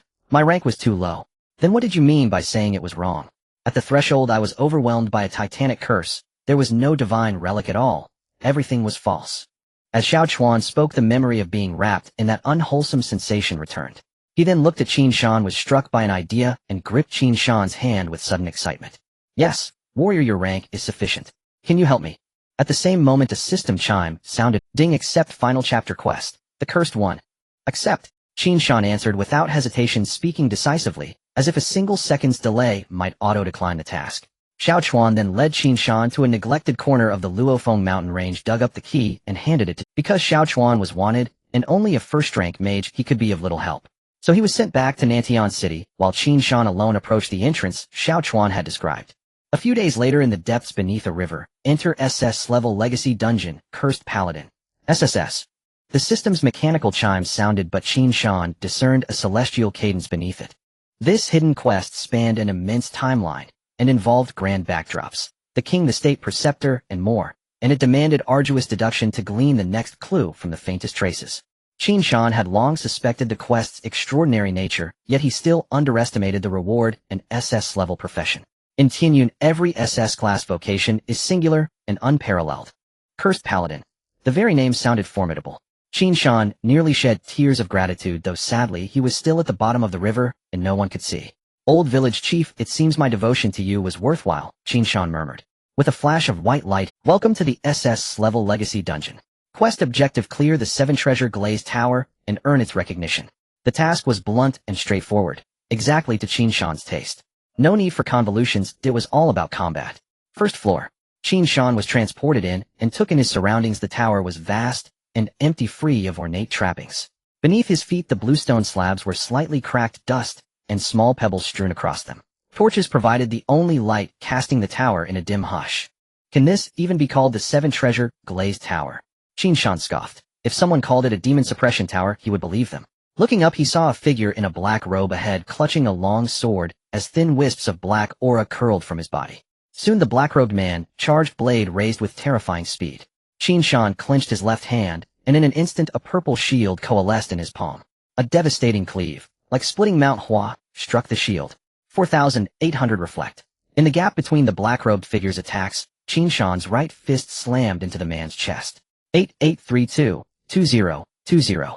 After this round of exchanges, Qin Shan saw the opponent's health drop noticeably, while his own shield remained unbroken. The black-robed man refused to yield and attacked again several times. Seeing his own health fall to half, he delivered a heavy slash, and using the recoil stepped back, his feet cutting through the dust atop the bluestone slabs. His empty left hand slowly produced another blade from behind his back. As he ran the two blades together, blue netherfire flared along their edges. An enchanted dual blade style. Intriguing. Qin Shan slowly expanded his shield to enlarge its coverage and better defend against the broader arcs of a two-blade assault. The black-robed man stamped his foot and launched another charge. Qin Shan's gaze sharpened. From experience, enchantments usually carry additional attribute damage, much like Yi Guessed dark attribute strikes. The black-robed foe soon bore down again, executing a standard dual-blade flourish. Blossoms of steel everywhere. The twin blades moved with such relentless precision, they left afterimages. Blow after blow struck the shield. Within 2 seconds, more than 20 attacks assailed Qin Shan, showing damage numbers like 500, 100, 500. Araya's defense. 2 shields reappeared about Qin Shan, as the Araya's defense triggered every 10 attacks, generated a shield equal to 5% of his maximum HP. Qin Shan's HP had reached 80,000, so each generated shield provided 4,000 protective HP. This produced an awkward situation. Qin Shan's shields were only slightly battered, while the black-robed man's health was nearly exhausted. Looks like the first gate isn't difficult at all. Qin Shan breathed, relieved at the damage he witnessed. He had expected an SS-level dungeon to be ruthless, but this was anticlimactic. Soon the black-robed man died by his own blades, slain by reflected damage. After clearing the first floor, Qin Shan grew curious about the content of the second. With a flash of white light, Qin Shan's figure disappeared from the first floor. Qin Shan looked at the 4 black-robed mages standing before him, raising an eyebrow. If it were before, his spell resistance would have been his weakness, but now. Skill name: Wind and Snow Immunity. Skill rank C. Skill type passive. Skill cost none. Skill effect: your physical defense and magical defense merge into a defensive attribute, and for every 100 defense you gain an additional 1 damage reduction. Cooldown none. Qin Shan looked at this skill and felt that it should not be limited to rank C. Oh, perhaps this was where the bug in the conversion ability lay. Some skills, despite not changing in rank after conversion, possess strengths that far exceed those of skills of the same rank. This skill could even be said to be one of Qin Shan's most important skills, as it addressed his final shortcoming. Soon the 4 mages began a relentless bombardment, but Qin Shan charged forward without hesitation. A vine suddenly burst from the ground, wrapping around Qin Shan's legs, but with the enhancement of resilience, the slowing effect on him was negligible. Qin Shan continued to charge forward as a basketball-sized fireball struck down onto his shield. 3,231. This amount of damage could not be said to be without threat to Qin Shan. It was merely minuscule. The shockwave from the fireball explosion ignited the vines on Qin Shan's legs, which burned away. 331. 331. A combined attack. Qin Shan was startled, and before he could react a gust of wind swept through, concealing lethal intent. The wind fueled the flames. After the wind passed, the fire on Qin Shan blazed even more fiercely. Countless blades of wind shot out from the whirlwind, inflicting damage on Qin Shan from all directions. 223. 223. All of this transpired within mere seconds. Qin Shan frowned, unsure of which foe to eliminate first. But soon he realized that his shields were multiplying with each attack. Qin Shan raised an eyebrow, discovering he was under no pressure at all. He then decided to leave the wind attribute Black-Robed Mage for last. Qin Shan charged right in front of the wood attribute Black-Robed Mage. Ignoring the damage from other mages, he directly tanked the output and executed the mage. During this time, every time Qin Shan's shield was depleted, countless blades of wind would immediately refresh to defend. Thus Qin Shan maintained a full shield status, while the wind attribute mage became nothing more than a battery. Soon after defeating the other mages one by one, Qin Shan saw the wind attribute mage tirelessly casting wind blades. Qin Shan sighed, slightly feeling a twinge of sympathy. Brother, you really are dedicated. Let me give you a quick answer. Soon, with the last black-robed mage falling, Qin Shan's figure vanished from the second level. The third level featured 4 black-robed archers. Qin Shan continued with his old method, raising his shield and charging forward. But soon he discovered a tricky. The good news was that the 4 archers were still shooting arrows at an extremely high speed, triggering the shield refresh rate quite frequently. Qin Shan could completely withstand it. But the bad news was that as soon as he charged forward, the archers would retreat, increasing the distance between them to about. Although Qin Shan could refresh his shield without taking damage through the defensive formation, his lack of active skills meant his attack range was too short. Moreover, without a charge skill, he was not worried about losing, but it was difficult to win. However, Qin Shan, being clever, soon found a solution. While he couldn't get close, he had previously developed another use for the defensive formation. He decided to use the small shield he conjured as a thrown dart. Fortunately, the small shield could also trigger shield strikes, meaning it could deal one of his health as damage. After some time, Qin Shan finally dealt with the 4 black-robed archers through constant flying shields.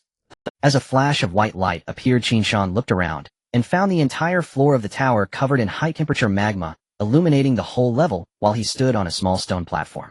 His health bar began to fluctuate. 1,000. 1,000. And Qin Shan discovered that this burning damage was real damage, directly affecting his health rather than his shield. Severe injury, you cannot recover health for the time being. Moreover, he received a severe injury buff. As time slowly passed, Qin Shan's health gradually decreased.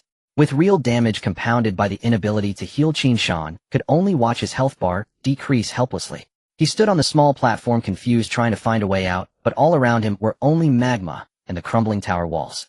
Is this it? What's going on here? Why is there no hint at all? Qin Shan began to panic. After finally hiding the task and reaching the last step, it would be a pity to die here. Just as Qin Shan was about to despair, a flash of white light suddenly appeared. The 5th level. Did I pass? Qin Shan checked himself and found he was intact, his health fully restored, his shields refreshed, and he had returned to peak condition. After 5 levels, Qin Shan finally realized that if he guessed correctly, the previous level was testing his maximum health limit. He had noticed that he had only passed the 4th level when his health dropped from 80,000 to 30,000, which meant that without 50,000 health, one could never pass the 4th level. Although each of the first 4 levels had different content, they actually shared commonalities. That was a comprehensive test for a knight. The first level tested single combat ability. The second level tested spell resistance. The third level tested agility. The 4th level tested maximum health. Though Qin Shan seemed to pass easily, the vast majority of knights at his level might have perished in the second level under the concentrated fire of mages. Let alone the strict requirement of 50,000 health in the 4th level. It's important to note that Qin Shan had arrived at 80,000 health only after receiving the protection of life. This reveals the absurdity of this dungeon. So what will the 5th level test? Qin Shan shook his head, casting aside his thoughts. He observed his surroundings. There was nothing unusual, only a wooden podium directly ahead on which lay a book accompanied by a pen. System prompt: this level tests learning ability. Please remember the story in this book. The exam will begin in 1 hour. Hearing this, Qin Shan revealed a complex expression. What does this mean? A game that also tests learning ability. However, Qin Shan, who had been cursing the paladin, obediently approached the podium and began flipping through the book from the first page. Time was pressing, and Qin Shan maintained his full concentration, ensuring he could successfully complete the task regardless of the difficulty this time. The Tao Te Ching, Laozi, states, people often fail when they are about to succeed. If one remains cautious from beginning to end, there will be no failures. This means that people often fail just before they succeed, and maintaining caution throughout will prevent failure. This saying could be considered one of Qin Shan's life principles. He would not allow himself to fail due to a lack of vigilance. The book tells a story set in a land of war, where three cities mutually constrain each other.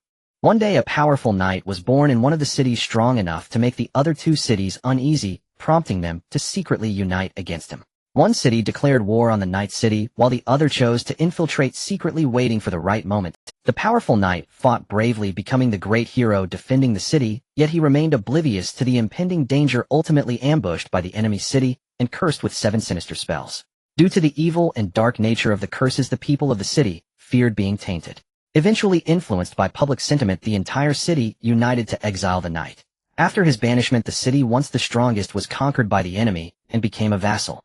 The knight, now tainted by the curse, was forgotten by the world. The story ends here, leaving Qin Shan feeling a tinge of regret after reading it. The knight fought valiantly to defend the city, only to end up exiled. Qin Shan felt both injustice for the knight and disappointment in the people who did not deserve his protection. Having finished the story, Qin Shan understood its significance. It was likely a reflection of the cursed knight's true experiences, a kind of legacy that left behind its own story. Don't worry, brother. Though the world forgets you, I will carry your will and remember your story, Qin Shan said. Soon an hour passed.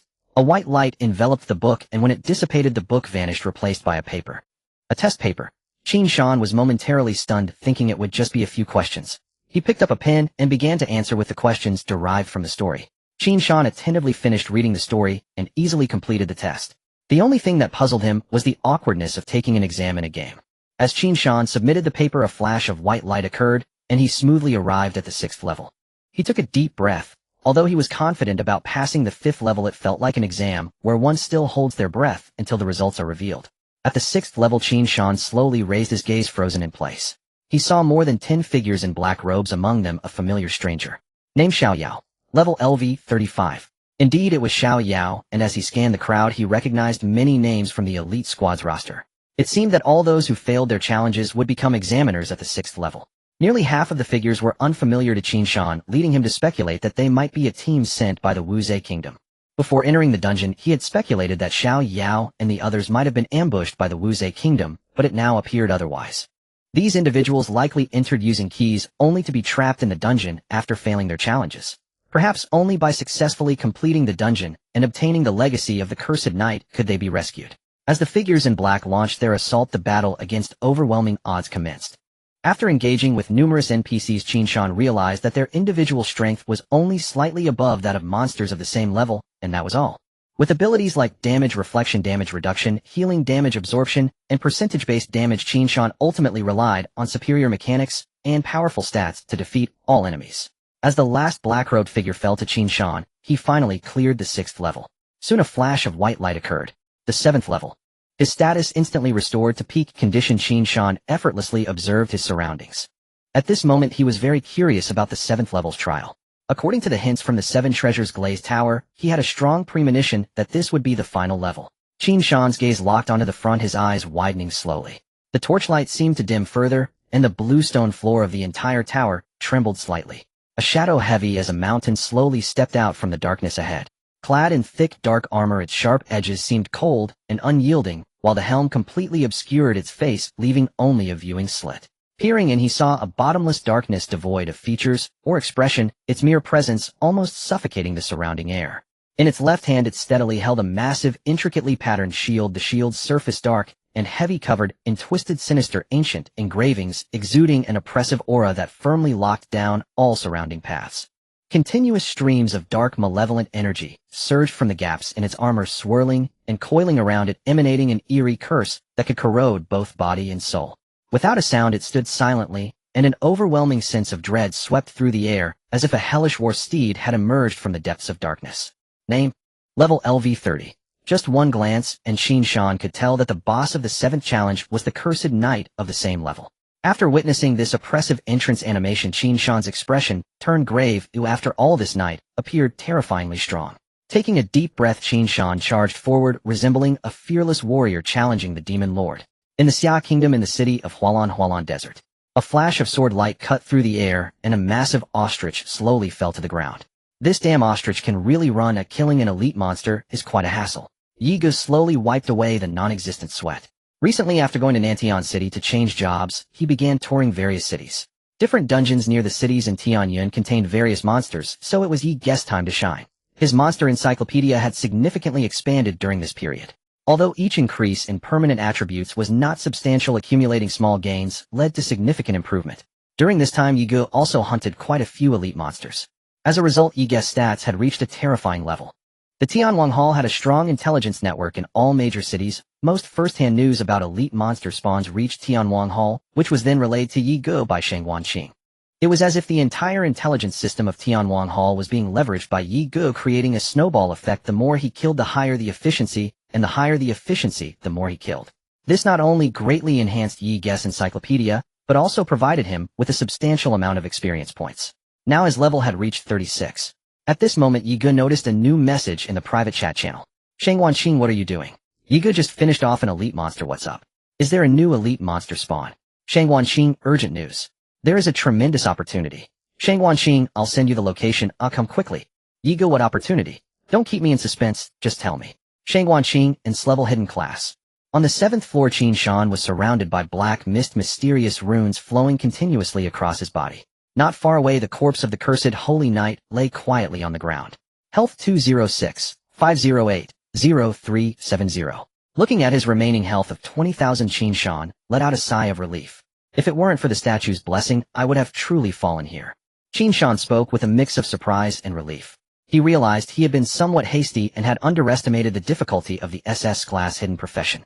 Had Qin Shan waited until level 35 to challenge accumulating more equipment attributes and skills, it would have been much easier. It must be noted that Qin Shan possessed an SS level talent, and even with the 200 health bonus from the statue, he struggled to achieve victory. Fortunately, he succeeded in defeating the cursed Holy Knight through his formidable combat strength. After the successful challenge, the corpse of the cursed Holy Knight gradually crumbled into grains of sand and dispersed. At the very center of this floor, a beam of light appeared, illuminating a crystal treasure chest shimmering with vibrant colors. Qin Shan approached and opened the chest, revealing a black magic book that lay quietly within, surrounded by swirling dark souls. Would you like to change to the SS level profession, cursed Holy Knight? Yes. Qin Shan did not hesitate and decisively replied, oh, after all, it was an SS level profession, and even a moment's hesitation would be disrespectful. Job change successful. Completing attribute allocation. Constitution 90, free attribute points 90, gained exclusive profession attribute cursed body, gained exclusive profession skill light and dark domain. You have lost the profession skill refined through repeated trials. You have lost the profession skill iron will. The notification sound in Qin Shan's ears kept ringing, and many prompts popped up on his interface. Overwhelmed by the significant gains, Qin Shan could only process them one by one. After calculating, he found that the attribute allocation meant an increase of 5 points in Constitution and 6 points in free attribute points for each level, while at the first job change it was only 2 points and 3 points. Attribute values skyrocketed. Qin Shan speculated that only an SS level profession would grant such a substantial increase in base attributes, and as levels gradually rose, the gap in attribute points would widen, leading to a greater disparity among players. His gaze shifted to the next message, and then he looked for the effect of the attribute. Cursed body. For each curse on you, your Constitution attribute increases by 10. Description: destruction also brings rebirth. The body of the cursed Holy Knight has initially adapted to and learned to utilize the power of curses. Qin Shan was astonished. This addition was not to health, but directly affected his Constitution. Since Constitution was linked to defense and health, both his defense and health would see a tremendous boost. Moreover, it should be noted that Qin Shan currently bore 4 curses: magic restriction, pride, greed, and sloth, meaning his Constitution would surge by an additional 40. Additionally, due to the skill unassailable from wind and snow, each increase of 100 in his defense would raise damage reduction by 1, thus his damage reduction attribute would also receive a significant enhancement. Qin Shan felt that his skill mechanics were already quite terrifying. A single enhancement could bring comprehensive boosts. But it wasn't over. He looked at the next message. Skill name: light and dark domain. Skill rank S. Skill type: aura. Skill range: 50 meters radius. Skill effect: all enemy units within the domain take 0. One of the Holy Knight's maximum health as true damage per second. All friendly units receive a restoration effect of 0. One of the Holy Knight's maximum health per second. Cooldown: none. Qin Shan hurriedly pressed his finger to his upper lip to prevent himself from fainting. An aura skill capable of continuously inflicting true damage over a wide area, while also restoring allies. This skill itself isn't excessive, although the mechanics are superior. The values are indeed low. For example, a normal player at level 30 with no job change has around 300 health, making the 0.1 value equivalent to just 30. However, Qin Shan happened to be a numerical monster. He allocated all his free attribute points to Constitution, and then checked his attribute panel. Name Qin Shan level LV 323514 Profession Cursed Holy Knight Talent Sin of the Shield Health 180480 Strength 3 Constitution 514 Spirit 3 Agility 3 Attack Power 30 Mana Strength 30 Mana 100 Defense 49 16 Attack Speed 130 Damage Reduction 89 1.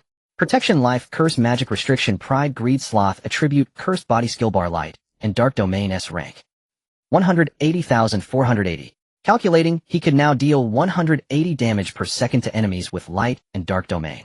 Moreover, he could restore 180 health to himself. The one from Shield Strike resulted in an output of 1800 damage. It can be said that after Qin Shan's job change, not only did his tankiness exceed standard, but his output shortcomings were also largely compensated. After this significant enhancement, Qin Shan could only sigh and exclaim that the SS-level profession truly lived up to its reputation. After a while, having admired his attribute panel many times, he finally remembered he still had an important task to attend to. At this moment, a portal had appeared behind him, and without hesitation, he stepped through. Qin Shan's figure suddenly appeared along with over a dozen NPCs, including Xiao Yao and others. The cold river water covered their bodies, and they had no time to share the joy of rebirth as they moved upstream in unison. Soon, everyone reached the riverbank. Just as Qin Shan got ashore, he saw a sneaky figure hiding behind a tree not far away. "Come out, you hiding behind the tree." Of course it wasn't because Qin Shan was vigilant, nor was it due to his keen eyes. It was because there was a neutral target within the Light and Dark Domain. This must be mentioned as a testament to the power of aura skills. Usually aura skills require a designated friendly target. For example, buffs can be defaulted to players from the same guild or faction. Negative effects can generally be defaulted to monsters, while NPCs are set to neutral by default to prevent scenarios where players may accidentally attack NPCs while trying to accept quests, leading to decreased affinity and missed opportunities. From this perspective, aura skills can be seen as a rather powerful radar. Ordinary stealth is unable to approach a player with an aura skill. Only some advanced stealth skills cannot be locked on, but can still be hit by AoE damage. This is a rather unique mechanism in the world of Tianyun, and Qin Shan had just used the aura skill to discover the figure behind the tree. After being discovered, the person peeked out, and then slowly walked out. At first, Qin Shan thought it might be a player here, but to his surprise it turned out to be an acquaintance. Name Xiao Chuan level LV 30. "Xiao Chuan, what are you doing here?" Qin Shan exclaimed in surprise. "After much thought, I still could not stop worrying about you, so I came to lend a hand." Seeing Qin Shan, Xiao Chuan breathed a sigh of relief. "After all, sending you into such a dangerous place made me feel a little guilty." Xiao Chuan scratched his head. "You are actually a decent fellow." Qin Shan smiled, stepped aside, and those behind them quietly made way as well. As the crowd parted, Xiao Chuan's gaze fell upon Xiao Yao at the back. Qin Shan had called his name aloud earlier, and Xiao Yao, just come ashore, had naturally heard it. Father and son exchanged a look and were both stunned. Xiao Chuan had arrived with only a single horse intended merely to ferry Qin Shan. It could not carry a crowd. Qin Shan, too impatient for sentimental father-and-son theatrics, mounted the horse and rode off. He left the others to find their own way back to Tianshui City and to deal with the task that spanned 8 years. The greatest reward of the hidden quest was S-level profession, and he had obtained it. As for the repayment Xiao Yao and the others promised, he paid it little mind. They were hardly carrying anything of value. How did Qin Shan know? Have you ever seen someone bring a family heirloom on a dangerous mission? Riding back toward Nantian City, Qin Shan felt as if the very air had turned sweet. A single job change brought about a fundamental transformation. In the days to come, Qin Shan would head to the arena, helping many players recall the oppressive presence of Tianshui City's mightiest knight. It had been 25 days since the arena opened, which meant the first reward settlement would arrive in 5 days. Qin Shan certainly did not want to miss this precious reward. A rumor had it the prize was generous. 2 days later, the countdown to the reward settlement stood at 3 days. Qin Shan finally returned to Nantian City and went straight to the city's arena without resting. He needed no rest. He no longer expended his spiritual sense when fighting in the arena. A short while later, inside the arena's combat pit, Qin Shan strode rapidly toward his opponent. This match paired him with an archer player. Qin Shan did not even bother to raise his shield. He charged forward at top speed. Archers usually rely on attack effect builds, so their attack speed is exceptionally rapid. The female archer knocked an arrow and began firing at terrifying speed, a 3-shot barrage. 500, 500, 500. In her view, Qin Shan displayed a red health bar and a partial. The red indicated the player's life, the blue the shield for easy distinction. Yet the blue shield value above Qin Shan scarcely flickered. She frowned. Her 3-shot barrage would normally deal around 2,000 damage even to knights of the same tier. Now it only inflicted just over 500, and the opponent's shield barely shifted. An ominous premonition rose in her. It was the month's end the powerful had climbed to the high brackets, and she had never faced a knight with such astonishing tankiness at this level. Yet as an archer, she could always win through kiting no matter how sturdy the knight. Seeing Qin Shan's running speed, a cold smile slowly curved her lips. She quickly concluded the opponent's agility was low and that she could kite him to death without taking damage. Calmly, she loosed a few more arrows, then began to retreat.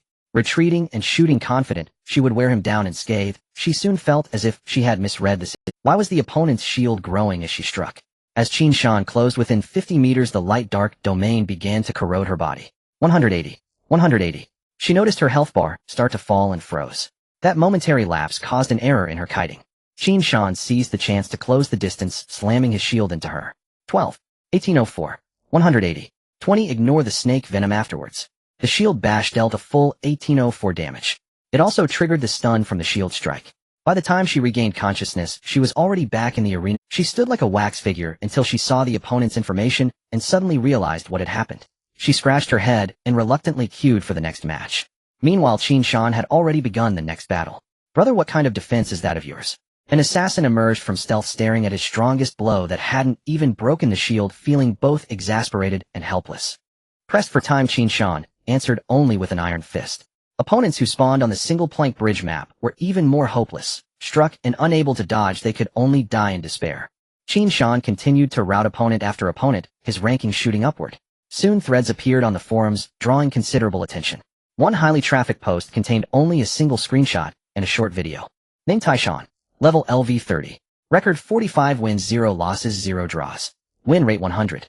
Below was the poster's shared victim perspective. Below were a flurry of comments. Taishan has returned to the scene. What kind of tankiness is that? Why doesn't the health bar react? Don't worry about tankiness. Look at the damage. You tell me that's a tank. Taishan has this player unlocked a hidden class from a job change. Such outrageous numbers. Does no one care about this inexplicable continuous bleeding? Many players were discussing this once legendary figure who had once held Tian Shui City's gate alone. People's impressions of him had long been of unshakable resilience, but the mounting victim perspectives revealed a more tyrannical side to this tank.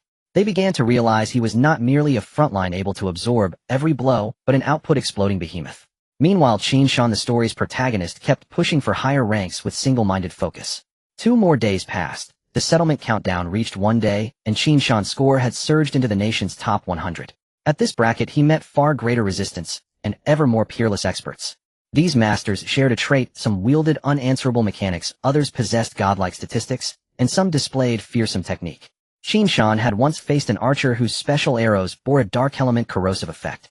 That player had formidable kiting skill, yet after being corroded initially by Qin Shan's light-dark domain, he quickly adjusted and controlled the distance between them. Qin Shan was kept at 50 meters, the archer stacking the dark corrosion, so that the shield could not be broken and the defense would not collapse. Slowly the fight turned into steady attrition, while Qin Shan could not touch his opponent. In the end, cramped terrain and poor kiting room gave Qin Shan the edge. After bleeding down to half health, he outplayed and killed the archer. On the final day, as every player pushed for points, a white-haired figure in white robes appeared at the bustling arena entrance, unassuming among the crowd. He carried a long sword on his back, wore customized military light armor, and a pair of sharp eyes betrayed a streak of defiance as he strode slowly into the arena. It's time to rewrite the arena's record of the swiftest legend. As the fervor surrounding Qin Shan's ranking surge began to subside, another challenger emerged. Yigu, who had just completed his SS Steer class advancement and rushed straight to the arena without pause. Unlike Qin Shan, Yigu ascended the ranks with ruthless efficiency, brutally direct, unrelenting. Each newly slain monster granted permanent attribute bonuses. Yigu glanced at his monster compendium, 304 entries cataloged, plus 16 rare collectibles, each bestowing eccentric enhancements, experience multipliers, increased monster drop rates, weapon enchantments, and more. Compounded by his recent SS Steer class advancement, Yi Ji's damage output had become so staggering. Even he himself could no longer fathom its magnitude. At the onset of every match, he closed the distance with uncanny agility, then dispatched opponents with 2 seamless, unadorned skill rotations. His status and cooldowns reset at the start of each battle, and his average combat duration fell short of 30 seconds. Opponents rarely even registered his presence before the fight ended. This was one hallmark of high-burst players in the arena: lethal execution, rapid progression. While Yigu rocketed upward, Qin Shan faced a formidable adversary. Crimson maple leaves drifted silently through the air, painting the forest in hues of fire. 2 figures stood motionless, facing each other across the rustling ground, one gripping a deep violet great shield, the other cloaked in scarlet. Qin Shan recognized his opponent instantly, Xiao Luo, the same warrior who had briefly fought alongside him in the main questline. Xiao Luo's blazing gaze locked onto Qin Shan, raw battle intent surging forth like wind scattering fallen leaves in its wake. Xiao Luo's boot struck the crimson foliage with a sharp, brittle crack. In an instant he blurred forward, then vanished, reappearing behind Qin Shan, as if slipping through space itself. Incredible speed. Qin Shan's pupils contracted, just as he pivoted to raise his shield. But the dagger had already pierced his back. 5,500. Xiao Luo's pupils trembled, stunned by the damage. Seizing the moment, Qin Shan whirled and slammed his shield outward. Xiao Luo reacted with lightning instinct, suppressing his bewilderment, sidestepping the blow with a fluid evasion, then retreating swiftly to re-establish distance. Mid-retreat, he glanced at his health bar. 180. 180. Area effect sustained damage. Xiao Luo quickly deduced its source. Then he glanced at Qin Shan's health bar. His shield remained intact. That strike should have obliterated any equally leveled squishy target, yet it left no ripple upon Qin Shan's defenses. After this initial probe, Xiao Luo surged forward again, this time pressing aggressively, charging Hedon. Qin Shan met him, without hesitation rushing forward in turn. Just as Qin Shan's shield neared Xiao Luo's dagger, Xiao Luo's form dissolved. Like liquid flowing apart, he split into two identical figures, one to the left, one to the right. Shadow clone technique. Not only did they evade Qin Shan's charge, but each slashed once in unison. A clone. Qin Shan frowned, frustration mounting. He landed blows only on air while absorbing relentless strikes. Though Xiao Luo suffered counter-damage, Qin Shan realized his own mobility lagged critically. Silent and relentless, Xiao Luo and his clone pressed the assault, flanking Qin Shan front and rear. Qin Shan retreated into pure defense, yet noticed Xiao Luo's health depleting at an accelerating pace. Qin Shan held his ground, refusing to disrupt the rhythm. Soon enough, Xiao Luo grew impatient. The clone directly ahead slammed into Qin Shan's shield, then liquefied into crimson fluid, slipping past the barrier to engulf Qin Shan's body in searing flame. Blood flame. A viscous, controllable incendiary substance that burns relentlessly. 531. 523. 553. A cascade of damage numbers erupted above Qin Shan's head. From afar, the inferno blazed crimson, illuminating the clearing, casting Qin Shan at its center like a sacrificial offering. Qin Shan found himself paralyzed, arms wrenched wide open, limbs frozen as though crucified. Behind him, Xiao Luo completed his charge. Rear assault. A fully charged attack deals triple damage when striking from behind, and triples again if the target is immobilized. The dagger plunged deep into Qin Shan's back. A colossal critical hit detonated. 43590. Qin Shan's eyes widened in shock. What kind of damage was that? Qin Shan possessed extraordinary damage mitigation. Within Tianyun, damage modifiers stack multiplicatively, not additively. For Xiao Luo to inflict such devastation, only one explanation remained: his damage amplification was extraordinarily high. Moments later, Qin Shan broke free from paralysis, only to feel the flames extinguish, leaving faint disappointment. The sustained burning had triggered Araya's shield 3 times, granting a shield equal to 15 of his maximum HP, approximately 2700 points. Thus the entire combo had dealt only around 1600 damage, less than 10 of Qin Shan's total. Xiao Luo stared at Qin Shan's barely diminished health bar, the first time he'd ever felt exhaustion at the thought of killing a player. This was the most resilient opponent he'd ever encountered. Even his initial battle fervor dimmed. He hastily retreated and checked his own health. Counter damage and continuous attrition had cost him nearly 40 of his vitality. Meanwhile, Qin Shan's health bar shimmered steadily, numbers dancing upward. 270. 270. 2706. 270. Regeneration from Light and Dark Domain. Interwoven with Lizard regeneration, restoring 1 HP every 10 seconds. A faint twitch tugged at Xiao Luo's lips. One burst couldn't finish him. His foe countered damage, regenerated endlessly, and still dealt persistent pressure. Qin Shan stood motionless, not advancing. For him, endurance favored victory. His health climbed steadily, while Xiao Luo bled away. With every passing second, counter damage edged closer to sealing Xiao Luo's fate. Xiao Luo gazed inward, questioning his very resolve, then scrutinized his talent once more. Bloodthirsty nature, rank A, evolvable. Effect: upon slaying a player, permanently increase attack by 2. Upon slaying 100 players, gain 1 damage amplification. Current bonuses: attack 22560, damage amplification 12. Upgrades do not retroactively correct prior stat allocations. Only recently had his talent ascended to rank A, yet victory remained elusive even with his hidden S. He fixed one last piercing glance upon Qin Shan, and wondered quietly what strength might the other twin star now wield. This time I lose, again and again. Yet I believe someday God will grant me a single decisive win. Xiao Luo spoke calmly. Before Qin Shan could reply, Xiao Luo's form dissolved into mist. Opponent has surrendered. Victory. As seconds ticked away, nearly every player, except the laid-back ones, spent the entire day in the arena. Once the final countdown concluded, the arena sealed itself. Half an hour later, the arena leaderboard was unveiled. Qin Shan ranked second, Yi Gu surged to third, and the top spot belonged to the player ID Battle Maniac. Qin Shan stood on the balcony of Haoyunan, flanked by Yi Gu and Shang Wanqing. The three had rendezvoused in Tianshui City immediately after the arena's lockdown. Qin Shan shook his head, regretting how little time remained. Within mere days, he had fallen short of claiming first place. Yet Yi Gu astonished him, ascending to third in just a single day. Do you know this Battle Maniac? Qin Shan asked curiously. Wait, brother, you're in the same guild yet you don't even— Shang Wanqing fanned himself lazily while sighing in exasperation. I rarely pay attention to such things, Qin Shan replied, scratching his head. I vaguely recall him. He's the one constantly summoning players in the guild channel for arena matches, right? Yi Gu nudged Shang Wanqing with his elbow, seeking confirmation. That's him indeed. Shang Wanqing nodded. Whoa, where does he find all that time? Isn't he concerned about leveling up at all? Yi Gu exclaimed, then feigned turning to Qin Shan for answers.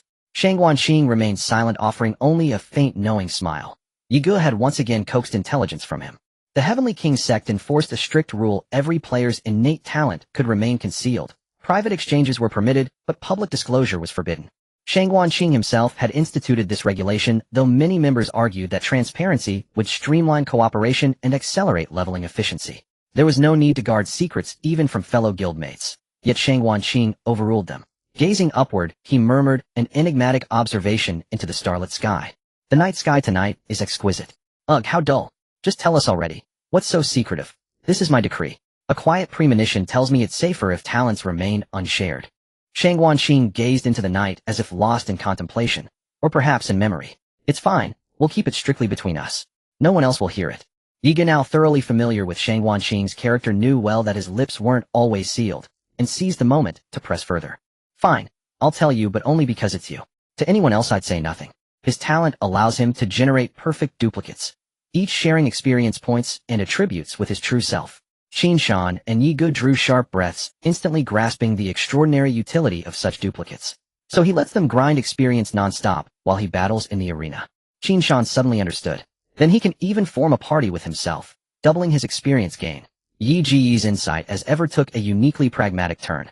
Shang Wanqing offered no further reply. He'd already revealed more than he intended, and added gently enough, "Don't pester me with endless questions. Tomorrow morning the system will distribute rewards. Use tonight to reflect honestly on your weaknesses. Oh, it's not like I get whatever I wish for. I don't even know what the arena rewards are yet. Honestly, I'm quite eager to find out." Yi Ji's eyes sparkled at the mention of rewards. Alright, rein in that drool. You look ridiculous. Qin Shan stepped aside, feigning disgust. Just a gentle reminder. Tonight still holds time for reflection. Shang Wanqing smiled. Based on my assessment, given the arena's national scale, its rewards must be bespoke. Only custom-crafted prizes befit such a grand stage. I'll extend this warning to the rest of the guild shortly. Qin Shan and Yi Gu nodded. Shang Wanqing's deductions carried undeniable weight. During the previous main quest, Shang Wanqing, somehow privy to classified intelligence, had guided them to dominate the opening arc, reaping unparalleled spoils. They might jest about his quirks, but truth be told, who wouldn't eagerly follow Shang Wanqing's lead? This visit serves two purposes. One is the reminder, another is far more critical. Shang Wanqing's expression turned grave. What is it? Qin Shan sensed gravity and asked soberly. The second phase of the main quest nears. Lord Zhen Nen has already begun preparations. Shang Wanqing spoke slowly. Fortunate for us, the Heavenly King sect's early allegiance to Lord Zhen Nen has inspired many players to follow suit. Yet the tide remains precarious. Our faction still trails numerically. This quest will unfold as a massive battlefield, but unlike before, it won't center on a single city. It will encompass every player. Having spoken, Shang Wanqing lifted his gaze once more to the boundless night sky, where countless stars shimmered in silent brilliance. Two adjacent stars burned with exceptional radiance, illuminating the surrounding void. He pointed his folding fan toward them. Observe those two stars. One is named Jin E star, the other Zhu. They resemble you closely, he whispered softly. The next morning arrived. Reward distribution commenced. In that instant, blinding white light enveloped every player. When it faded, they had vanished entirely. Qin Shan too was swept away, and now found himself standing alone in a vast pristine white plaza, utterly deserted save for his solitary figure. It appeared each player had been transported to a unique, isolated realm. At the plaza's center rose a towering circular dais encircled by ascending steps. Qin Shan craned his neck, but the dais' summit remained obscured behind the stairway's curve. He ascended steadily. As he reached the top, the dais' surface came into view. 4 holographic projections rotated slowly at its cardinal points. The first was an open book. The second, a hovering suit of armor. The third, a suspended divine statue. The fourth bore only a question mark. Qin Shan hesitated. The book clearly signified a skill manual, the armor a high-tier artifact, the statue something arcane, and the fourth remained inscrutable. He surmised the skill manual was likely shrank, while the armor, potentially absorbable, might grant him a scalable ability should assimilation prove possible. From this perspective, choosing between the first and second reward posed a formidable dilemma. Qin Shan had long wondered about the divine statue. With so many players, its rarity would render it accessible to only a select few, making such a system feel excessively exclusive. Now he understood. The arena served as a legitimate path to obtain it, transforming the statue into a hallmark of elite prowess rather than a stroke of blind fortune. Qin Shan stood paralyzed by indecision. Shaking his head, he realized even abundance carries its own quiet torment. Qin Shan took a deep breath, lowered his head, resting his left hand on his right elbow, while his right hand stroked his chin repeatedly. After a long moment, he slowly raised his head, his eyes filled with determination and decisiveness. He then stepped forward boldly and reached out to touch the statue. After all, skills and equipment can be accumulated over time, but statues are much harder to find in the outside world. As for the fourth question mark, he planned to look for opportunities to inquire about whether anyone had made a choice after going out. After all, the question mark should be random. If the lower limit of the reward is high and the upper limit is also high, it might be worth considering next time. Qin Shan's hand passed through the virtual holographic projection, and the other 3 rewards slowly faded until they disappeared. A voice rang in Qin Shan's ear. Please give me a keyword related to the statue. This will affect the final rewards for the player. Qin Shan stared wide-eyed in shock, his nostrils slightly flaring. Originally, he thought these rewards meant that Shangguan Qing had miscalculated. It was just a selection of rewards. But now it seemed to have a custom flavor. After last night's contemplation, Qin Shan had already figured out the shortcomings he needed to address. He had considered the drawback of being cumbersome, but if he used such a precious reward just to gain flexibility, it would actually be a loss for a knight. Since he didn't have much demand in this regard, after careful consideration, he ultimately hoped to enhance his ability to deal rebound damage. As long as the rebound damage is high enough, he wouldn't need flexibility. After all, the opponent would take damage just by hitting him, and he wouldn't even need to engage directly. Moreover, rebound damage was more suited to Qin Shan's role as a tank, offering high enhancement with good value for money. Qin Shan decisively said, I choose rebound damage as my keyword. As soon as Qin Shan's words fell, 2 distinct statues materialized before him, one on the left and one on the right. To the left, a tall figure clad in thorny armor held a shield ready for battle. Statue Shield of Isolation. Protection of Thorns. Your rebound effect is enhanced by 200. Curse of the Broken Shield. Your defense is reduced by 30. Qin Shan turned his gaze to the right. Statue Shield of Demonic Energy. Protection of Rebirth. Your rebound skill can now deal damage from any type of harm. Curse of Ruin. Your damage reduction effect is decreased by 20. Hiss, Qin Shan gasped. Both curses were quite harsh, one reducing defense, and the other reducing damage mitigation. It should be noted that the curses and protections Qin Shan received were both doubled. It seems that the cost of rebound damage in this game is sacrificing some tankiness. Although the Shield of Isolation significantly enhances rebound effects, Qin Shan's current rebound is limited to melee. It still doesn't solve Qin Shan's problem of flexibility. He would still be a target against ranged attackers. Additionally, he was quite curious about the Shield of Demonic Energy's protection, which seemed to offer a mechanism rather than just numerical values. Qin Shan was curious about what it would be like if the effects of the mechanism were doubled. As Qin Shan chose the Shield of Demonic Energy, a message appeared. You have triggered the Curse Greed of the Shield. Protection of Rebirth. Your rebound skill can now deal damage from any type of harm. Your rebound skill now also works against control skills. Curse of Ruin. Your damage reduction effect is decreased by 40. Qin Shan's gaze was fixated on the description of Rebirth, and he saw that the effect had doubled, producing an additional entry out of thin air. So a doubled effect means that one mechanism turns into 2 mechanisms. Qin Shan could only express that his choice of the statue was indeed correct. After all, numerical values can be gradually improved, but mechanisms do not necessarily increase with the enhancement of your values.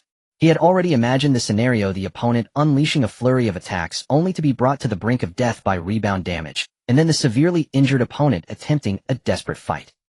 As a result, a control skill was cast, and both of them were simultaneously immobilized, staring at each other in disbelief. After collecting the rewards, a deep blue swirling portal appeared behind Qin Shan, its edges constantly emitting azure spatial energy, as if breathing. Qin Shan stepped out, finding himself in Tianshui City. In a good mood, Qin Shan was now ready to wander around Tianshui's city, treating it as a way to relax, especially since he had been focused on leveling up since the game began.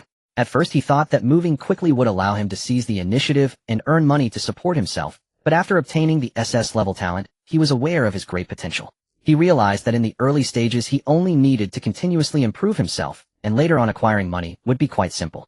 This is what is meant by sharpening the knife does not delay the work of cutting firewood. However, Qin Shan always felt a subconscious sense of crisis that pushed him to keep moving forward.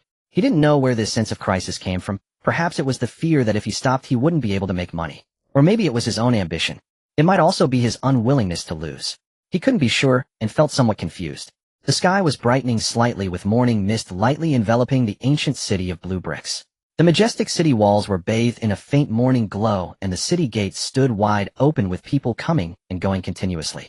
The main street inside the city was wide and flat, the bluestone road damp and cool from the morning dew. Street vendors had set up their stalls, and the sounds of their calls filled the air. The aroma of breakfast wafted from the food stalls mingling with the scent of porridge. Neighbors walking together chatted and laughed while children chased after the morning breeze, playing and frolicking. Qin Shan wandered through the town observing the city's peace and joy and started to relax. This was his first serious experience of the in-game city, so real it felt like another world. No wonder it's called the second world, Tianyun, Qin Shan remarked. Just as Qin Shan continued to stroll down the street, a voice reached his ears. Benefactor. Qin Shan stopped and turned around to see a man dressed in rough cloth and wearing a straw hat placing his shoulder pole on the ground. He ran toward Qin Shan quickly. After a moment of recollection, Qin Shan remembered that this person was one of the elite squad members he had saved earlier, named Tainyo. Benefactor. We finally found you. We've been looking for you for a long time. Tainyo said happily. After we returned, we have been inquiring about your whereabouts for some time now. I was quite busy recently and rarely went out. What's the matter? Is there something you need? Qin Shan replied. It was understandable that they couldn't find him since he had been immersed in the arena. After we returned, the army approved our discharge, and we were all awarded military merits. Tainyo scratched his head foolishly and continued. We kept our military merits thinking of repaying you, but we didn't know what you might need, so we thought we would ask. It's just a matter of convenience. There's no need to repay me. You should keep it to improve your lives, Qin Shan said, patting Tainyo on the shoulder before turning to leave.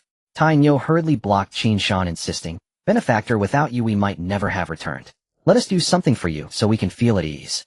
Qin Shan couldn't refuse and finally said, Alright, I need some techniques preferably related to rebound damage. After chatting a bit more, Qin Shan finally managed to extricate himself, feeling somewhat emotional about how simple-hearted the NPCs in this game were. At this moment, Qin Shan's private message channel lit up, and someone sent him a message. Shangwan Qin, Qiushan City, come at once. She then sent an address. Qin Shan received. Qiushan City outskirts.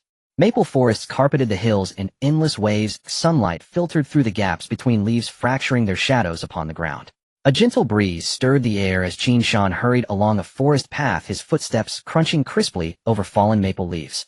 The woods were hushed and serene, yet Qin Shan had no time to savor their quiet beauty. Soon several figures appeared at the paths, in Yi Gu Shangwan Qing and a child of about 11 or 12. Everyone's here. I'll make a brief introduction. Shangwan Qing said upon Qin Shan's arrival. This is young Yi Qing, a renowned prodigy. He's the mind behind this mission. Yi Qing was fair-skinned with rosy lips and bright, curious eyes. A picture-perfect little gentleman, now studying Qin Shan and Yi Gu with open fascination. As Shangwan Qing prepared to introduce the two, Yi Qing interjected, No need for introductions. I've long admired your names. Shangwan Qing blinked in mild surprise, then continued, Then I'll outline the operation. Observe the dungeon entrance beside me. She pointed, and all eyes followed, settling upon the dungeon entrance itself. The entrance shimmered with iridescent hues, perfectly circular, its rim constantly exhaling radiant multicolored energy, like a celestial portal bridging distant star systems. This is an exceptionally rare dungeon type, the narrative dungeon. Worth noting, such dungeons permit only a single entry, and their internal narratives remain unknown until entered. You must assume roles and complete objectives. Once a team enters, the entrance seals permanently. Your sole objective is to fulfill the dungeon's mission. Shangwan Qing paused, her gaze sweeping across them. This narrative dungeon accommodates exactly 3 participants. You have one chance only. Such rare dungeons typically yield extraordinarily rich rewards. The group nodded, committing her words to memory.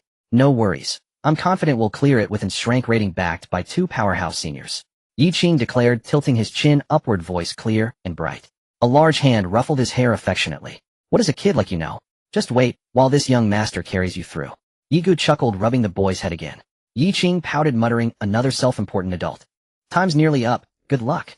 Shangguanqing lowered her palm, facing downward into the center of the group.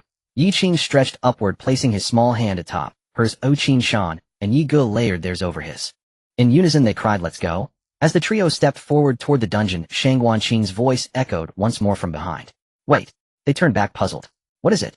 Shangguanqing paused thoughtfully, her tone laced with quiet significance. "Engage the narrative earnestly. Don't overlook hidden rewards." Though perplexed, they all affirmed their understanding. "Welcome to the narrative dungeon. Your team's assigned role estate guards. Objective: ensure the young lord's safety." Blinding white light enveloped them, so intense they instinctively shut their eyes and raised their arms to shield themselves.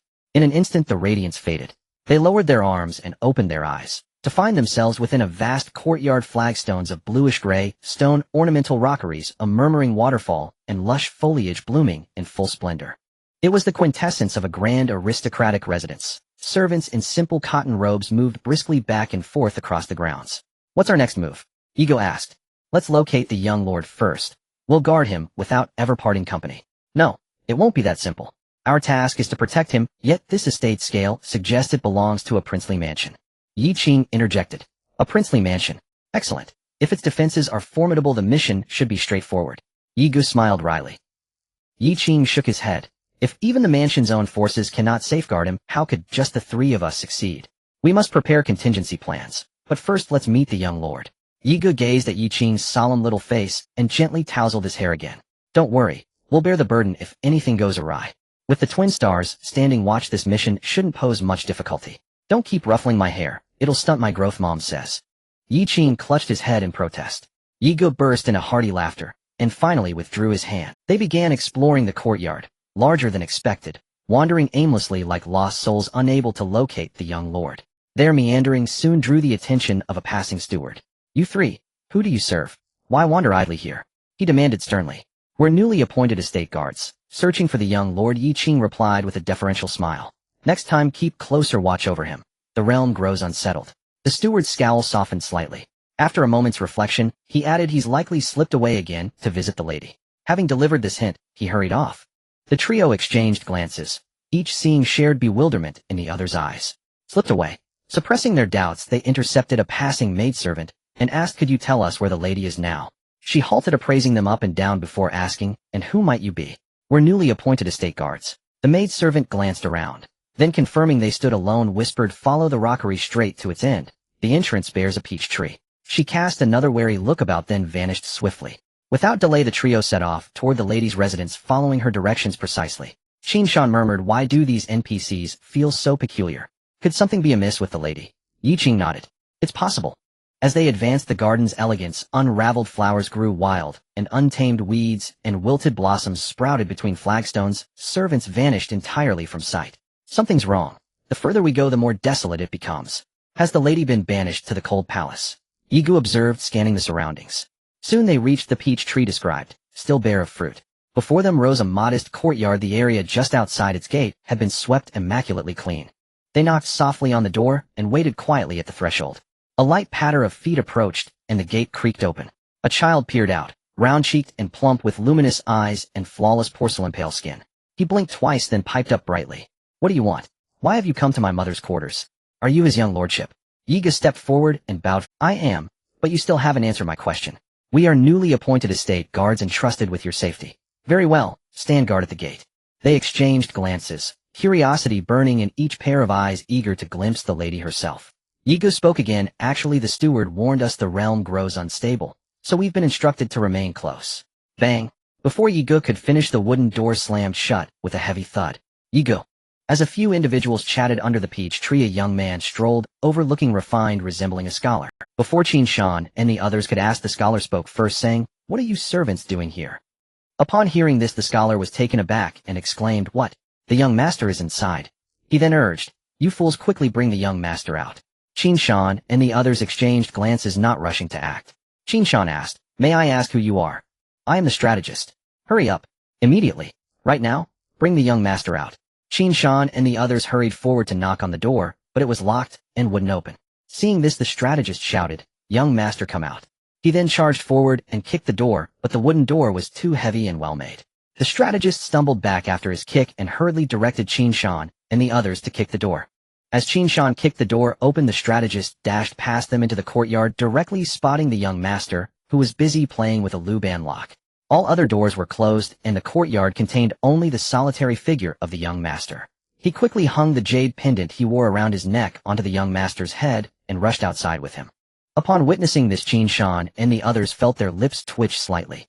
If it weren't for the fact that this guy looked refined and scholarly, Qin Shan would have thought he was a human trafficker. Qin Shan and the others blocked the strategist at the door and asked, "Where are you taking the young master?" They had no way of knowing whether the strategist was good or bad, so they couldn't let an unknown person take their target away. The strategist set the young master down, who was still in a daze and unaware of what was happening, merely looking up at. The strategist glanced around, confirmed that no one was present, and sighed in relief, saying, "You all take the young master back to the teacher for lessons. Just pretend today never happened. Don't spread rumors." After dismissing them, Qin Shan and the others led the young master away. The young master looked back at the strategist, not daring to speak, and obediently followed the others. After walking a short distance, Yi Qing turned back for a glance, confirming the strategist was out of sight, and said, "There's something off.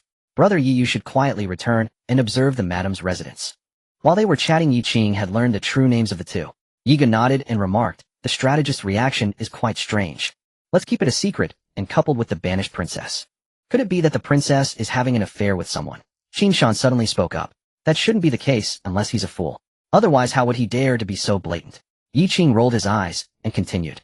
"Another detail, when the door opened earlier, I saw that every door was closed and there was no sight of the princess." The group frowned and looked at the young master, asking, "Young master, do you often visit the princess?"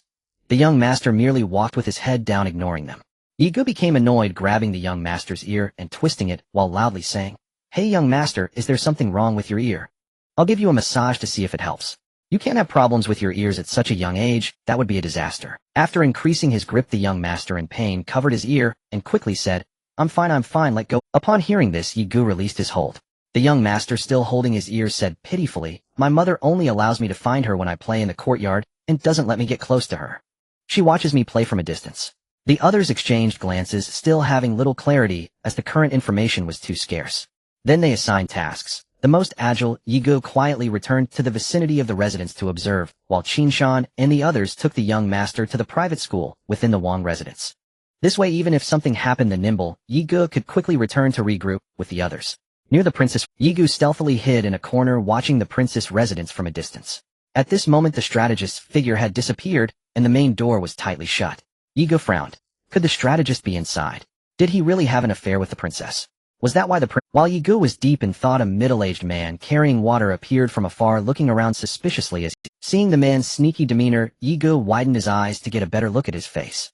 The middle-aged man arrived at the door of the princess residence, looked around again to confirm no one was present, and he placed his hand in the door gap and whispered, "Princess, your well water has arrived."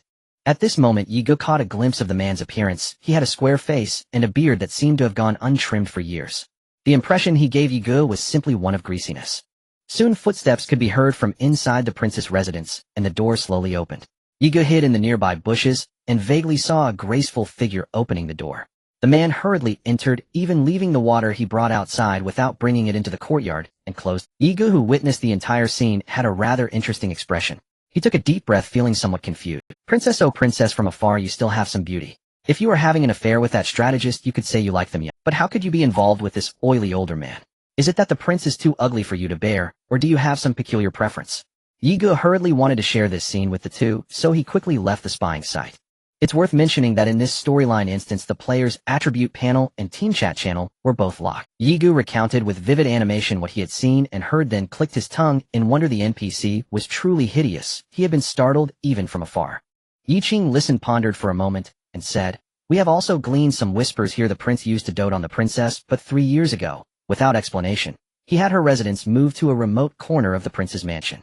At present, it seems the princess may have betrayed the prince. The servants avoid the subject and treat it as taboo." Qin Shan nodded at this, and then asked, "Where then would danger to the heir originate? From within or from without?" Yi Guest's pupils narrowed. Suddenly he said, "If it was an illicit liaison, might the heir not be the prince's biological son?" Yi Qing drew a cold breath and said, "If that is true, we may have to stand against the entire prince's household. After all, the prince could strike to eliminate this false heir at any moment." The group fell silent. Escaping the vast mansion with the heir in tow would hardly be simple. Seeing their quiet, Qin Shan offered reassurance. Perhaps matters are not so dire. The heir appears only 7 or 8. He may well be the prince's own flesh and blood. For now the urgent task is to ascertain the prince's attitude toward the heir so we can judge accordingly. Soon the private school dismissed, and they fetched the heir. Facing the innocent child, Yigu did not mince words. Heir, how does the prince treat you in daily life? The heir hand in Qin Shan saw the joy of school vanish at the question, his previously light steps slow. Realizing his question had hurt the little heir, Yigu scratched his head embarrassed. At that moment a maid passed by carrying a plate laden with osmanthus pastries. Yigu reached out and plucked one. The maid started in alarm. What do you think you're doing? These osmanthus pastries were ordered by the second madam. Another voice snapped. Are you blind? These are for the heir. Yigu straightened his back and replied loudly. Then taking another pastry from the plate he dismissed her briskly. Go back to the kitchen and fetch more. The heir desires dessert. The maid glared at Yigu, but steaming with indignation stomped away and turned back toward the kitchen. Yigu handed the osmanthus pastry in his left hand to the heir and bit into the one in his right. The heir's free hand reached out only to meet emptiness as Yigu emitted a muffled hum of appreciation. The heir's hand found nothing. He looked up to see Yigu extending a pastry toward Qin Shan. Qin Shan froze, met Yigu's delighted expression and seemed to grasp the intention. Qin Shan loosened his hold on the heir and seizing the pastries with both hands began stuffing them into his mouth. The heir was left speechless. Yi Qing was visibly at a loss. Yi Qing's lip twitched, finally unable to bear it any longer. He opened his mouth to protest. There's no need to treat the heir. Before he finished, Yigu cut him off. Food. Add attributes. Meanwhile, the maid muttering curses stomped toward the kitchen. Unreasonable, she grumbled as she went, using the heir as a cover. I suspect they simply want to eat themselves. She then re-entered the kitchen. A cook mid-service paused at her return and said, Xiao Chui, didn't we just send something out? Xiao Chui explained, head chef Zhang, that portion was intercepted en route by the heir's attendant, who claimed the heir wanted it. Head chef Zhang nodded and prepared another portion. When it was ready, he handed it to Xiao Chui, who set it on a plate and stepped outward. As she came through the kitchen doorway, 2 tall, upright figures blocked her path. She glanced at the familiar chests before her, a sense of ill omen rising, and slowly looked up. The reflections were unmistakably Qin Shan and Yigu. Qin Shan and Yigu flashed wide sunny smiles. To anyone unaware of the truth, the 2 young men's grins would seem warm and contagiously cheerful. But to Xiao Chui those smiles felt like the sneer of devils. Why are you here again? She demanded, still attempting a last futile resistance. At that moment small hands reached from below and slipped the pastry off the plate. She looked down to see the heir and Yi Qing both smiling up at her. Of course, the heir wasn't full, Yigu declared with impeccable self-righteousness. Xiao Chui took a long breath, steeled herself, and quietly turned back into the kitchen. Head chef Zhang, who had just sat to rest, caught sight of a figure at the doorway and looked up to see Xiao Chui returning with an empty plate. Before he could inquire, several figures strode in. You are the cook. Our heir is hungry. We have come to ask you to prepare some food, they announced. Yigu pushed through the door and spoke with blithe boldness. The heir could no longer suppress a smile. He found the whole affair immensely amusing. Head chef Zhang, ever professional, sprang to his feet, stepped forward, and bowed with a smile. What would the heir like to eat today? Qin Shan assumed a solemn expression and said, the heir insists he is growing and requests a full Manchuhan banquet. Please present your signature dishes, 3 portions of each. Qin Shan gave the heir's hand a discreet shake to signal the plan. Remembering the earlier arrangement, the heir solemnly nodded his chubby little head to Chef Zhang. Yes, I'm hungry, the heir said. Head Chef Zhang's mouth twitched. Such a small frame to ask for a full banquet, and in triple portions. He suspected the adults were the ones really salivating, but he did not argue. Instead he replied, I can do it, but not alone. Please fetch the other cooks from the adjacent restroom. Qin Shan and the others exchanged delighted looks. They had merely discovered a hidden perk of this scenario and hoped to harvest a little extra benefit. To their surprise, a genuine windfall had presented itself. They fetched the many cooks from the neighboring restroom. The prince's mansion kitchen was vast and could accommodate numerous cooks working at once. Qin Shan and his companions stood by to await the dishes. While they waited, the heir gave Qin Shan's hand a small shake and looked up. Uncle Qin, I'm tired. Qin Shan patted the heir's round head and said, very well, return to rest first. He then clapped his hands to draw the cook's attention and announced, the heir says that fine food is best enjoyed in comfort. Please have the dishes prepared and send them to the heir's residence when ready. The heir will await you within his residence. Qin Shan finished feeling thoroughly satisfied. Commanding the cooks on behalf of the heir felt rather good. Though their mission had made little progress, they were likely to eat well. The group turned and left the kitchen, the heir leading them back to his residence. Yigu fell in beside. Yi Qing glanced at the heir being amused by Qin Shan and murmured into his ear, something feels off. In this test the servants dote on the heir. There's a strong chance he really is the prince's own. Yi Qing nodded in agreement. Soon they returned to the heir's residence where the kitchen was now a hive of activity. The cooks displayed their culinary prowess, each hoping to win the heir's favor. At that moment the second madam was making her way to the kitchen followed by a maid, none other than Xiao Chui. At the bustling kitchen doorway the second consort stood slowly at the threshold and signaled to Xiao Chui behind her. Xiao Chui understood and stepped forward calling out loudly that the second consort wished to ask a question and that those who could stop their work should do so. Inside the kitchen, except for the chef on duty, everyone halted their tasks, their gazes converging on the figure. The second consort's hair was swept into lofty cloud-like coils fashioned into an exquisite hanging bun and adorned with a warm mutton-fat jade hairpin.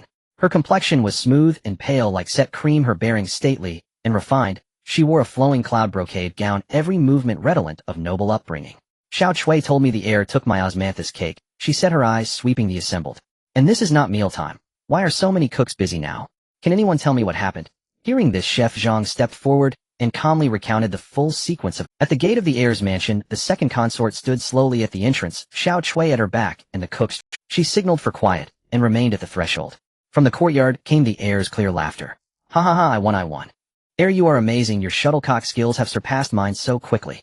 Of course, I dream of becoming a great general, such a trivial feat is nothing. In the courtyard a few companions were playing shuttlecock with the heir in accordance with their promise to keep him company once their affairs were settled. Just then the main gate opened slowly, and the second consort walked into the yard. The cooks brought the dishes in passing by Qin Shan and the others as they made for the dining hall. Qin Shan and his companions saw the striking woman who seemed barely in her 20s. When they noticed Xiao Chui behind her they realized this must be the second consort. The heir has not had such an appetite in a long time, I specially came to see him. The second consort set a faint smile at her lips. Welcome. Qin Shan Brazen replied with a round of welcomes. The second consort then approached the heir. Seeing her draw near he ran to Qin Shan's side without speaking. The second consort stiffened, abandoned any pretense, took a deep breath, and said, "These dishes are provided by the prince's mansion. I hope that after you have eaten you will ensure the heir's safety." After speaking she cast an inscrutable glance at Qin Shan and the others, her eyes lingering on the heir for a moment before she turned and left. The cooks who had laid out the meal then filed out in single file. Only a few people remained in the compound. The last cook to leave considerately closed the gate behind him. "Heir, come on, let's go eat." Qin Shan ruffled the heir's hair as he said this. The group then headed for the dining hall. "Heir, how does the second She visits me often, but I do not like her." "Why? People say she caused my mother's death." Yi Qing stood to one side, head bowed in thought. When they reached the dining hall Qin Shan tossed a bun to the heir and advised, "Balance meat and vegetables.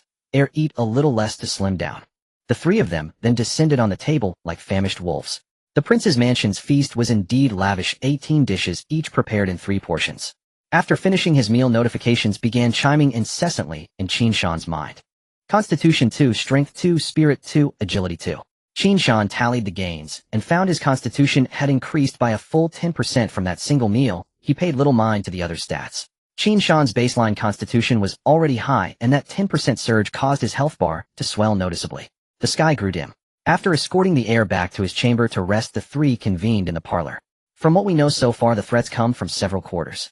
Yi Qing spoke first. "Consider the prince. If the heir is not his biological child the prince may seize a perfect opportunity to eliminate him. The second consort is also a suspect. Driven by a bid for power, she could secretly assassinate the heir to clear the path for her own offspring." Qin Shan and the others nodded in agreement. Yi Qing continued. "Therefore we must actively gather more information and act separately. Elder brother Yi should secretly observe the second consort. Brother Shan should keep watch on the prince's movements. If we wait for them to strike first it may be too late." At that Yi Gu recalled what he had seen earlier at the princess consort's residence and asked, "What about the princess consort's faction?" Yi Qing shook his head. "I cannot go. Since the heir may be in danger at any moment, I am responsible for his close protection. Let the princess consort's matter remain for now." With the plan set over the next few days Qin Shan and Yi Gu searched the prince's mansion for intelligence by day, while Yi Gu kept a nightly vigil near the second consort's residence. Qin Shan meanwhile covertly watched the flow of people within the mansion to ensure the heir's household remained secure. Late at night at the heir's residence. Why is this assignment so hard? In all these days the second consort has shown no weakness at all. Yi Gu grumbled. "I hide there every night. I feel like a thief." They looked to Qin Shan who shook his head and said, "From my concealed observations only the strategist comes and goes at the prince's study. There is nothing else remarkable." Yi Qing then said, "I learned something important from the heir. Since the prince began neglecting the princess consort 3 years ago he seldom visited her, at most a distant glance. Yet in the past few days he has often come to see the heir. Yigu considered this and asked, if so, does that make the prince the most likely to act soon? As they were piecing together the intelligence, sudden sharp footsteps echoed through the silent courtyard. The footsteps reached Qin Shan and the others, numerous yet light. They reacted instantly and fell silent as Yi Qing signaled toward the inner chamber. He then motioned for Qin Shan and the others to keep talking, feigning ignorance. The two quickly understood and resumed casual conversation. The heir has been studying very hard recently. Yes, he's improved a great deal. Even the tutor praises him. While Qin Shan and the others spoke, Yi Qing slipped into the heir's bedchamber and delivered 2 sharp slaps. Urgency overrode concern for the heir's comfort. Speed came first. The heir's eyes were closed, and he slept deeply. Wake up, heir. It's time to run. Yi Qing slapped him 2 more times. The heir's face swelled visibly red, yet his eyes remained tightly shut, as if drugged into a stupor. Yi Qing sensed something wrong and pressed his hand to the heir's forehead. There's no fever. What's happening? Drawing closer to inspect, he finally noticed the anomaly. The jade pendant at the heir's throat had been shattered, only a shard of jade dangling from the cord. This is the pendant the strategist put on the heir. Yi Qing furrowed his brow. The jade pendant bestowed by the strategist had shattered. What could this portend? Were the men outside the prince's retainers? Had the pendant worn by the heir harbored some hidden flaw? Or was it perhaps a talisman of protection? A cascade of questions surged through Yi Qing's mind. At that very moment the door burst inward. Clashes already erupted within the hall, and without hesitation, Yi Qing hoisted the stout young heir onto his back and bolted outward. Emerging into the main hall, he witnessed Yi Ji drive his sword through the throat of a masked black-robed assailant, only for more figures to surge forward in relentless succession. Upon spotting Yi Qing, Qin Shan broke free from combat and rushed to intercept. Breakthrough first, Qin Shan commanded as pale violet energy coalesced before him into an unprecedentedly vast shield surging forward with unstoppable momentum. Meanwhile, Yi Gu carved a path at the vanguard, each sweep of his longsword felling another black-robed foe. Yi Qing bore the heir upon his back, trailing closely behind Qin Shan, when suddenly one assailant slipped past the shield's arc and lunged from behind, thrusting his blade straight toward the heir strapped to Yi Qing's back. Bagua formation, Chaos Golden Mountain. Yi Qing struck at last. The assassin's blade grazed the heir's body by the narrowest margin, mere breaths away from mortal peril. Meanwhile, the besieged trio found themselves barraged by concealed weapons. A hail of projectiles clattered against Qin Shan's shield like rain on iron. Qin Shan glanced at the negligible damage values. 453, then 423, then 453, and exhaled in quiet relief. So these NPCs possessed only modest strength, otherwise victory would have been far less certain. Ahead, Yi Gu wove through the ranks of black-robed foes with uncanny agility, like a dragon threading water. Yet Qin Shan's shield safeguarded only the front, and concern for the heir's safety behind compelled him to glance back. What met his gaze defied reason. Every projectile aimed at Yi Qing, and the heir veered inexplicably aside, as though an invisible field bent all trajectories away from them. Not a single dart or bolt struck the air, instead many ricocheted onto Qin Shan himself. Assured of the rear's security, he accelerated once more toward the front. In moments, they breached the outer courtyard of the heir's residence, only to find even greater numbers of black-robed figures encircling them beyond the gates. As confusion rippled among them, a system chime resonated in their ears. Ding! Main quest activated. Hold the line. Objective: defend the heir's residence until reinforcements arrive. Reward: access to the second timeline. The prompt echoed simultaneously in each of their minds. The second timeline. Yi Qing exclaimed. Let's gamble. We may just clear this trial in one decisive stroke. Then let's fight without restraint. Yi Qing declared aloud. Qin Shan and Yi Gu exchanged firm nods and halted their retreat. Yi Gu is already blood mad, Yi Qing observed. Set the heir down. I'll unleash my full might too, Qin Shan said. Without question, Yi Qing gently lowered the heir onto the courtyard's central stone. Qin Shan flipped his colossal shield downward, covering the heir entirely, then seated himself atop it, legs crossed in perfect stillness like an ancient monk in deep meditation. Yi Qing stared awestruck. Such ingenuity had never crossed his mind. I'll guard the heir alone. You two fight as you see fit, Qin Shan announced from his elevated perch. Instantly, black-robed warriors closed in blades and spears, hammering relentlessly against his armored form. Beyond the melee, archers and sorcerers stood ready. Yet Qin Shan remained unmoved, his barrier shattered and regenerated endlessly under the barrage of multidirectional assaults. Black-robed assailants rained blows upon him, oblivious to the subtle anomaly unfolding around them. Through his light-and-shade domain, he enveloped the entire courtyard, causing numeric indicators to flicker above each enemy's head. 231, 231, 231. Amidst the chaos, a masked archer stood apart, bow drawn, taut, arrow nocked, poised to strike. With fluid precision, he loosed 4 arrows in rapid succession, all converging upon Qin Shan's chest with surgical accuracy. Such mastery would rival Olympic champions in the mortal world. Yet Qin Shan paid it no heed. Under the divine protection of Huatian archers held no terror for him now. Each shaft struck home, inflicting substantial damage. 965, 543, 743, 829. In response, 4 retaliatory strikes slammed into the archer, reducing his health bar to roughly 20% in Qin Shan's vision. Still he fired, unaware, unfeeling, as though his dwindling vitality meant nothing. This, Qin Shan realized, was one of the game's deepest unrealities. No debilitation accompanied low health, only abrupt termination. When life ebbed below a threshold, death arrived instantly, silent, absolute.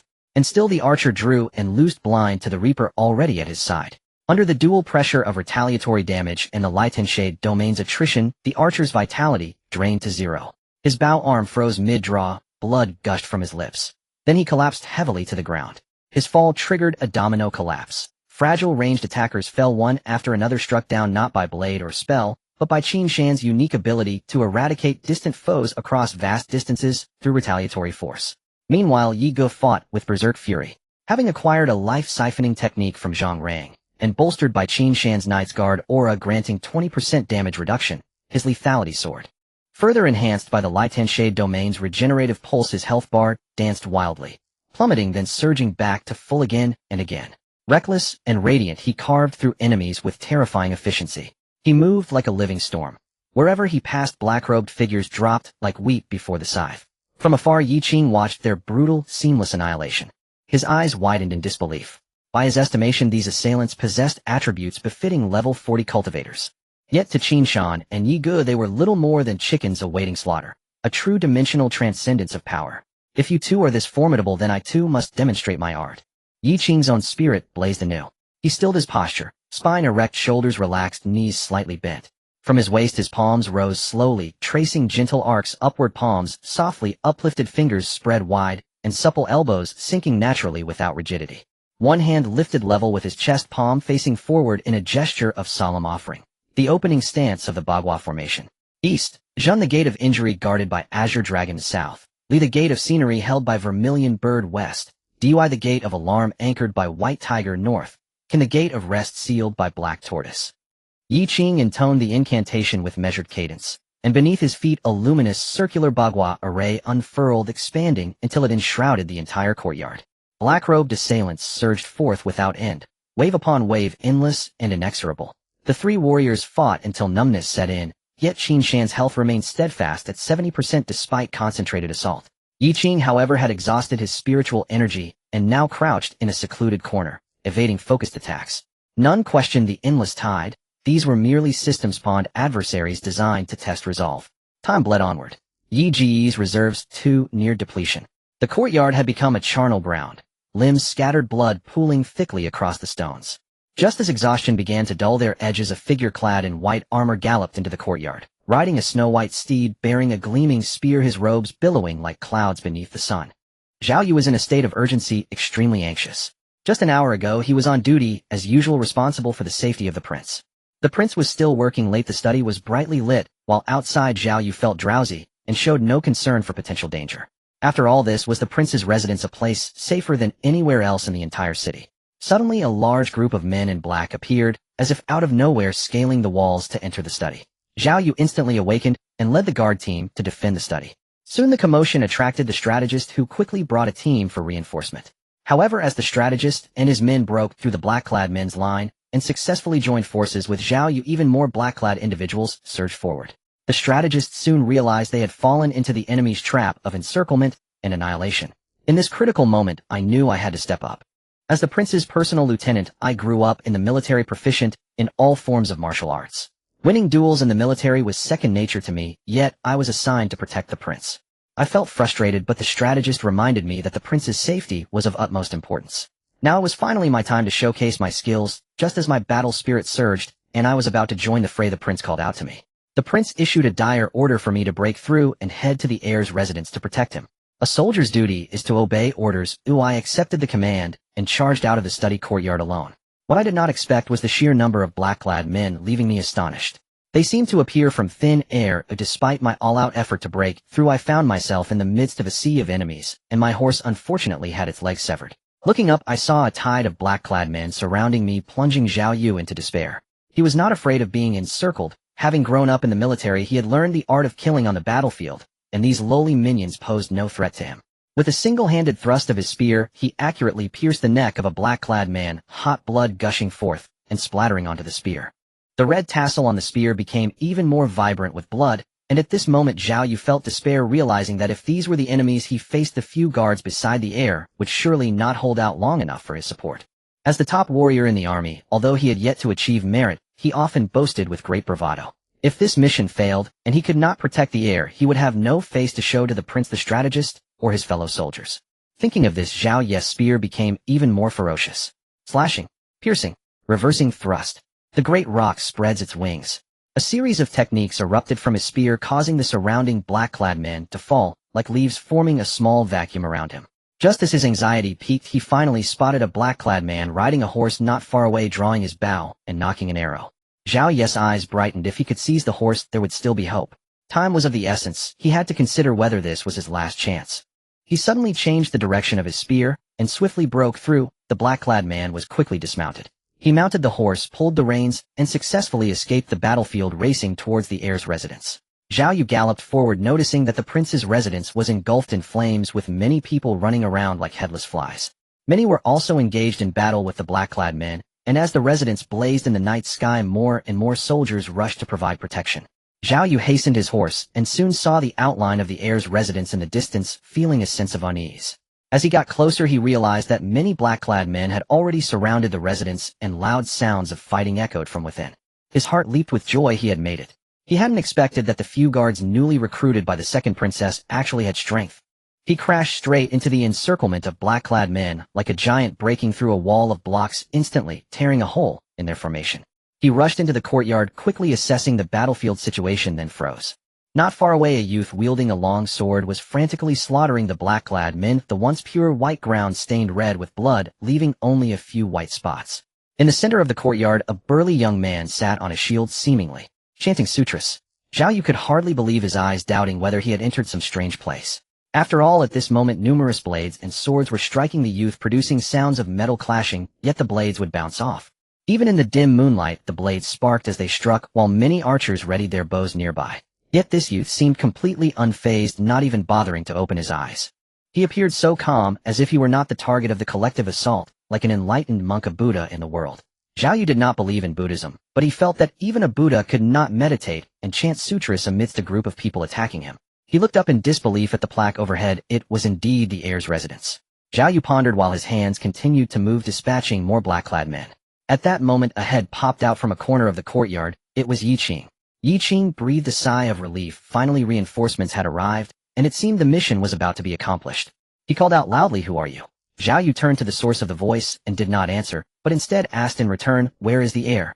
The old monk Qin Shan, who had been in deep meditation, finally slowly opened his eyes upon hearing the commotion. It was not that Qin Shan had converted to Buddhism, but rather he was simply a bit tired from fighting and decided to take it easy. After all, this group of black-clad men could not kill him. Moreover, he had a premonition that such a challenging mission would yield him a substantial reward. "The heir is right beneath me." Qin Shan slowly gestured toward the shield. Zhao Yu's gaze followed Qin Shan's finger, and the corner of his mouth twitched slightly. "Are you the guards of the heir?" "You haven't answered my question," Yi Qing inquired cautiously. As the task completion notification had yet to arrive, they were unsure whether the other party was acting in a play staged by the black-clad men. If the heir who had been guarded for so long was deceived, they would surely be furious. "I am Zhao Yu, the prince's personal lieutenant, here on orders to ensure the heir's safety," Zhao Yu said calmly. Yi Qing was about to continue speaking when suddenly a system notification echoed in their ears.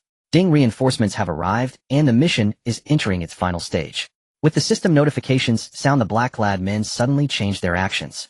Countless black-clad men rushed in from all directions, each wielding a staff. The atmosphere in the air grew tense, and the expressions of the group turned grave. At that moment, all the black-clad mages raised their staffs. Suddenly, a massive fireball appeared in the dark sky, illuminating the entire courtyard as brightly as day. Meanwhile, the fireball was rapidly expanding. It quickly melted into a small fireball the size of a meteor. Qin Shan looked up and realized he was locked onto by the fireball. The target of the fireball was none other than Qin Shan and the air beneath him. Seeing this scene, Qin Shan thought he was about to meet his end. The fireball came crashing down, and Qin Shan calmly closed his eyes, preparing to embrace death. This mission is way too difficult. This is completely a plot kill. How can we survive? Yiga, not far away, twitched the corner of his mouth, complaining. Just at this critical moment, a figure in white suddenly appeared in midair, the cape fluttering behind him. Under the fireball, the figure that rushed out was Zhao Yu, who looked solemnly at the vast fireball and took a deep breath. In his eyes there was a hint of loneliness, but more importantly a sense of determination, for he knew that he could withstand this strike, though the cost was yet to be determined. Zhao Yu, born in a war-torn land, was saved by the prince, and now having been nurtured into a talent, he understood that the time had come for him to repay. A flash of cold light arrived first, followed by a spear that shot out like a dragon. Zhao Yu thrust the spear forward, his entire body trembling, his soul roaring, as a wildly violent white energy wave erupted from him. The shockwave materialized, the blood flowing on the ground, into a massive wave accompanied by a gust of fierce wind. Qin Shan and the others instinctively raised their arms to shield their eyes. A luminous white dragon suddenly appeared behind Zhao Yu. The dragon roared as it charged towards the fireball, roaring like a meteor striking the earth. The silver dragon soared in the sky. Bang! A rumble emanated from the prince's residence, spreading outward. The entire royal manor shook. Qin Shan and the others slowly lowered their arms and looked up.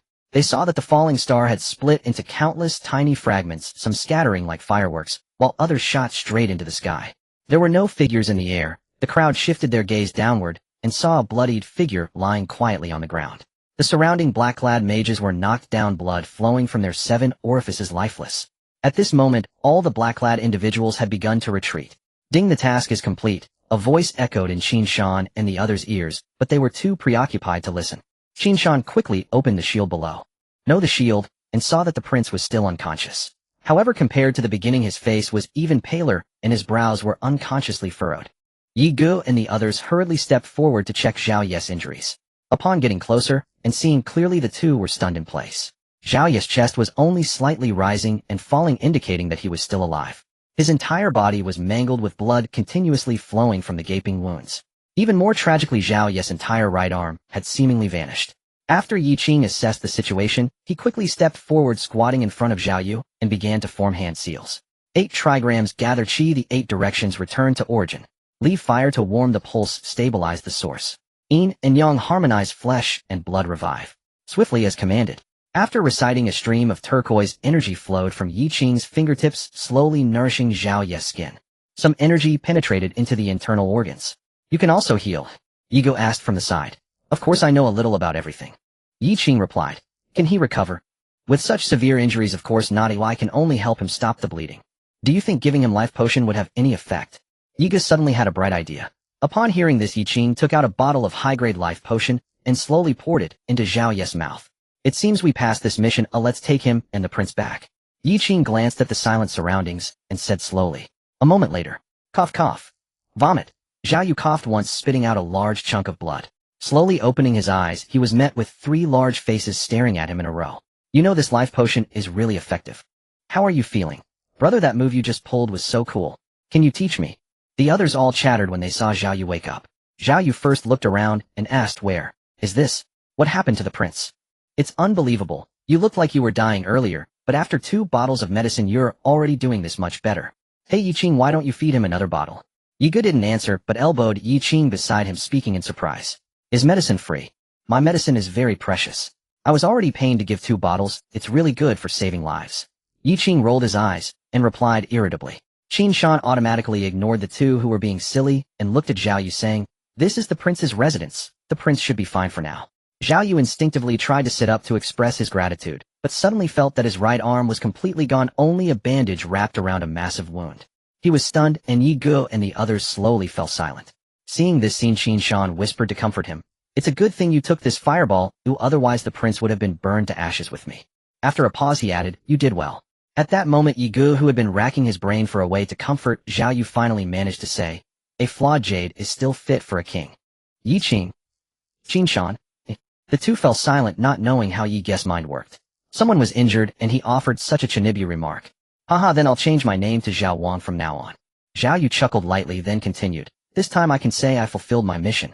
Qin Shan once again comforted him, saying, Brother Zhao, the world is vast and full of wonders. Perhaps one day, we will find a method for regrowth of severed limbs. It's no matter, even if I lose an arm, I can still annihilate the enemy forces. Zhao Yu spoke softly, his tone still a bit weak, yet resolute. At that moment the sound of hooves gradually grew louder and entered the ears of everyone in the room. Qin Shan opened the door and saw a line of torches approaching from a distance. Qin Shan focused and saw that the leading figure was a scholar-like strategist. The strategist rode straight into the courtyard, and upon seeing the blood-soaked scene his expression turned grave. Qin Shan and the others stepped forward to greet him, and the strategist hurriedly asked, "Where are the prince's unmatched generals? Where's the prince?" Then they led the strategist into the house. It turned out that after the prince was surrounded, soldiers from both inside and outside the royal manor surged toward the prince. The troops defending the prince were elite forces. The black-clad individuals could not break through and were instead caught in a pincer attack, turning the tide of the situation. After a long battle, reinforcements continued to arrive at the royal manor, and the prince finally regained control of the situation. The prince then personally led a charge towards the prince's residence, while the strategist took another team straight to the prince's residence. "Ah, you've really done a great deed." The strategist, upon hearing this, nodded repeatedly. "Rest assured the prince will reward you heavily." With his hands clasped behind his back, he sighed. "Ah, the prince truly has the disposition of a king, not even flinching in the face of a mountain crumbling before him. After such a great battle to still be able to sleep, it's truly unfair to the prince. He must have been greatly frightened. As for Zhao Yu, the prince will find a way to help you seek the method of rebirth for your severed bones." At this moment, Yi Qing suddenly interjected, his tone somewhat hesitant. "Strategist, there's something strange regarding the prince." "Please speak." The strategist replied. "After seeing the lady today, the prince told us he was tired and returned to his room to rest, and has yet to awaken."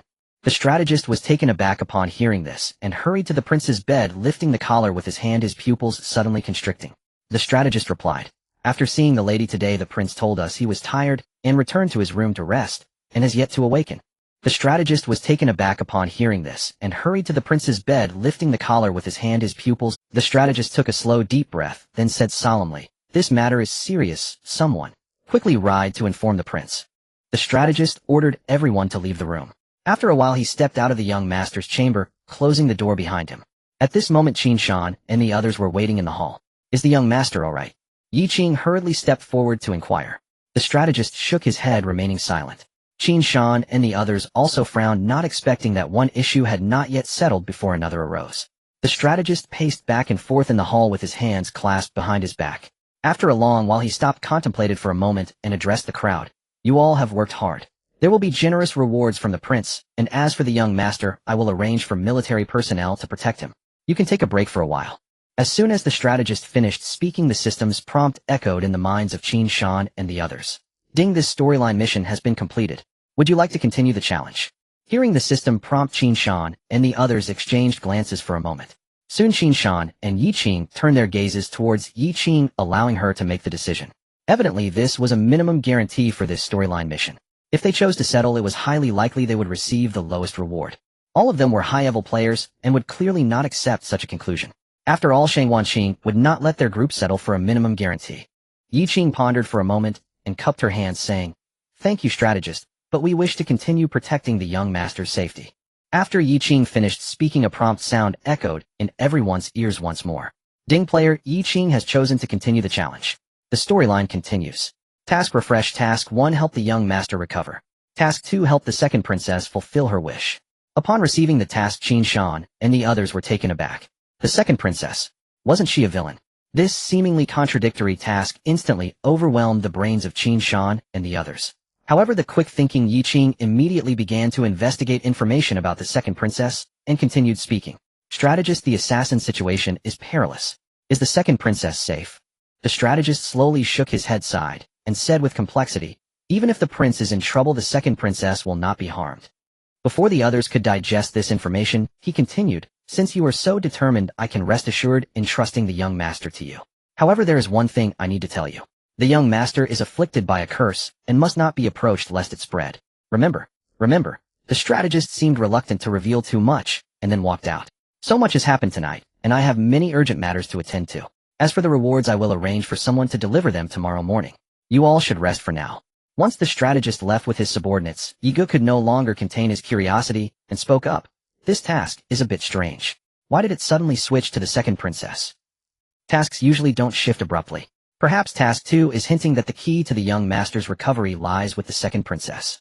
Yi Qing stroked her chin thoughtfully and said, "Why not ask Zhao Yu? He might know something since he is the prince's boss." At that moment Qin Shan suddenly spoke up. Inside the side room, Zhao Yu was not asleep, but lying on the bed staring blankly at the ceiling. Pain coursed through his body with nearly every bone screaming, especially his right arm. At this time there was a knock at the door. "Come in." Qin Shan and the others stepped into the room. "What brings you here?" Zhao Yu asked in confusion.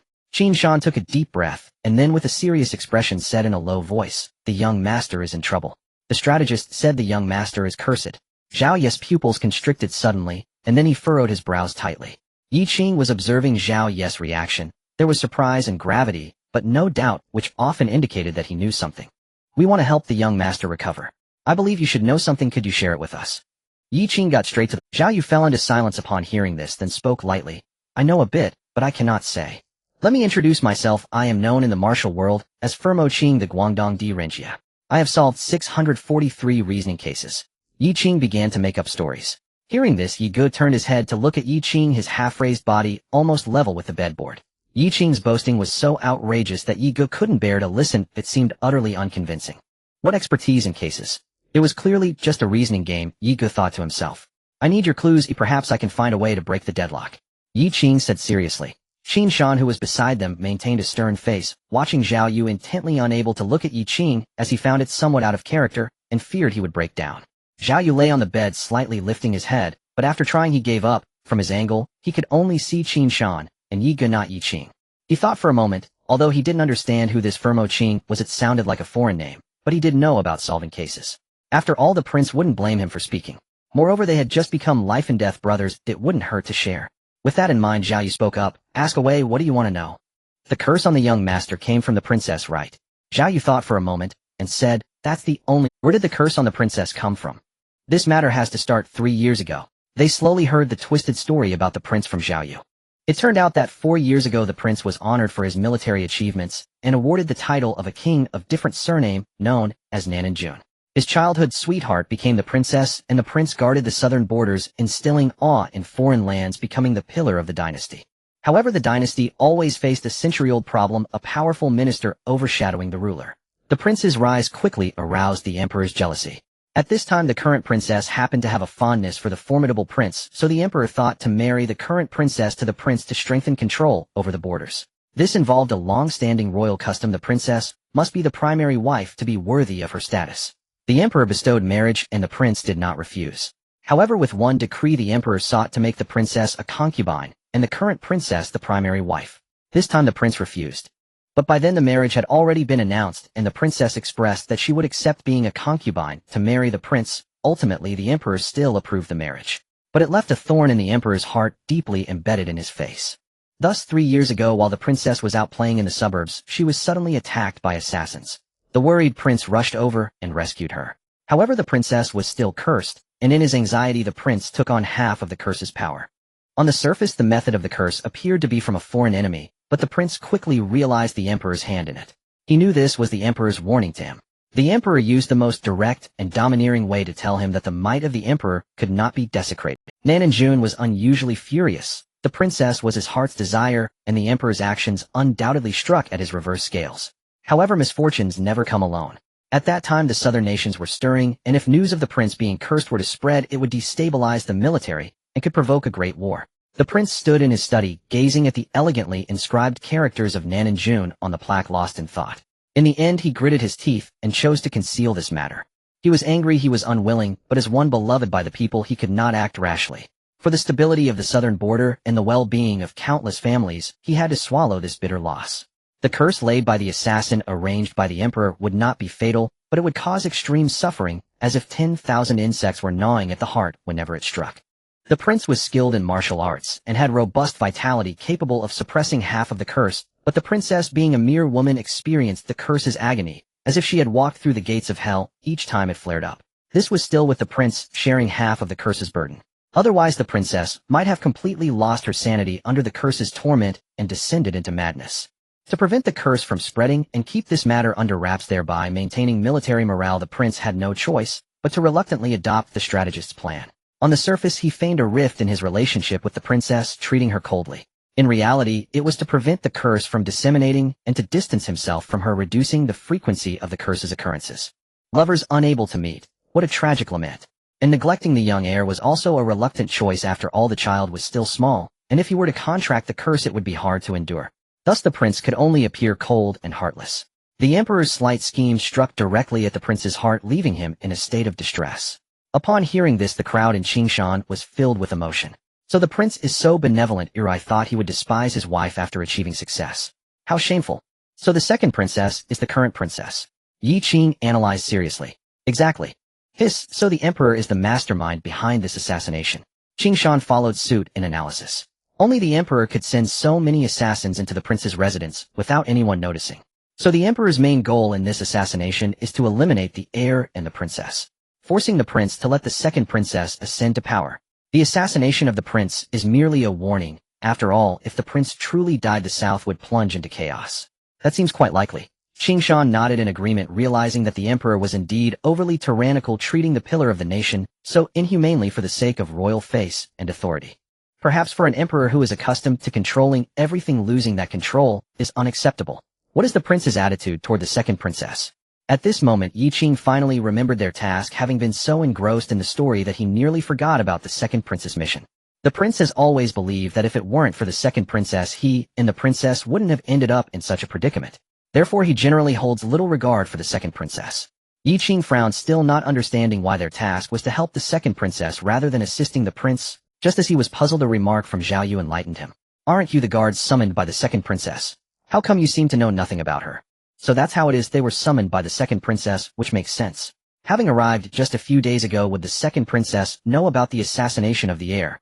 Just as Yi Qing's mind was a muddle, Yiga suddenly remembered something and spoke up. Wait, I saw with my own eyes a suspicious figure enter the prince's residence last time. The others fell into deep thought, and Zhao Yu furrowed his brow, saying impossible. The princess is not that kind of person. There must be some misunderstanding. After chatting for a while longer, Zhao Yu, being an injured party, could no longer bear the fatigue and prepared to rest. The scene shifts back to before the assassination at the prince's residence. In the stillness of the night, a palpable aura of death gradually rose. One by one, black-clad assassins surrounded the entire prince's residence. As flames flickered in the distance, they simultaneously sprang into action. As they charged into the courtyard, preparing to break in and slay the princess, the door within slowly opened. All the black-clad figures halted in their tracks, frozen in place, afraid to move. A graceful figure stood at the door, grasping a dagger, coldly stating, "Step back, or I will kill myself." The figure was none other than the current princess Li Linghua. The next morning, at the heir's residence, sunlight gently bathed the courtyard, and after a night's cleaning by the servants, the courtyard looked completely new. Yet a faint smell of blood still lingered in the air. Carriages lined outside the residence, making quite a commotion. Qin Shan and the others opened the door and saw the strategist leading the way into the courtyard. Then continuously servants carried treasure chests into the courtyard. Such generous rewards. Thank you, strategist. Yi Gu eagerly rushed forward. The strategist smiled slightly, signaling the servants to open all the treasure chests. Gold, silver treasures, and equipment. The prince said everyone can choose 2 items. As the servants slowly opened the treasure chests, the contents were revealed. One chest was filled entirely with gold, another with martial arts techniques. One chest contained various items, while another was filled with equipment. Qin Shan wasted no time, rushing straight to the skill book chest to begin browsing. Yiga dashed toward the item chest, while Yi Qing looked around. Qin Shan gazed at the numerous skill books, lost in thought. After all the skill books he saw were the originals, and only after learning them would they transform. It was like opening a blind box. He had no idea what the specific effects of the transformations would be, and could only guess the general direction. Breaking the army formation, iron-blooded warfare, tiger talisman, command, shielding the land domain of death, mystical armor, defense, grand legion arrangement.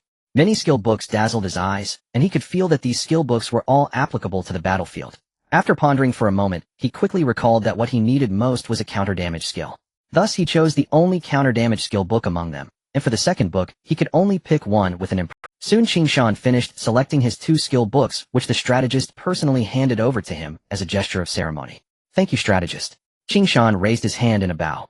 This is what you deserve. No need for excessive courtesy, the strategist replied with a smile.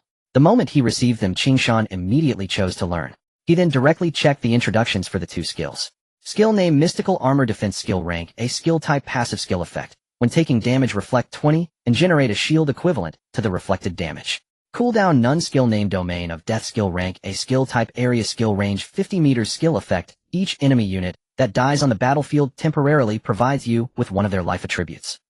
Can stack resets if not triggered within 10 minutes. Cooldown none. Qin Shan finished reading the descriptions of the two skills and felt that all his toil had been worthwhile. He no longer needed to worry about skill synergies, for both were passive and would trigger on their own. Each acquisition of a skill represented a considerable advancement, and both skills gained this time were a rank. Bear in mind that most players still rely on crank skills dropped by monsters. Rank already counts as. Not only did Qin Shan possess multiple rank abilities, he also commanded the Shrank Aura skill Guang'an Lingyu Guang'an Domain Light Dark Domain. The skill Xuanjia Yufeng Xuanjia Deflecting Edge not only increased reflected damage by 20%, but also returned shields. In actual combat, it proved excellent against both single and multiple foes, further enhancing Qin Shan's battlefield endurance. The other aura skill was better suited for large-scale slaughter on the battlefield. The stacked hit points amplified Guang'an Linjia's healing and damage output. On this excursion, those two skills alone together with the food they had consumed earlier constituted a rich harvest.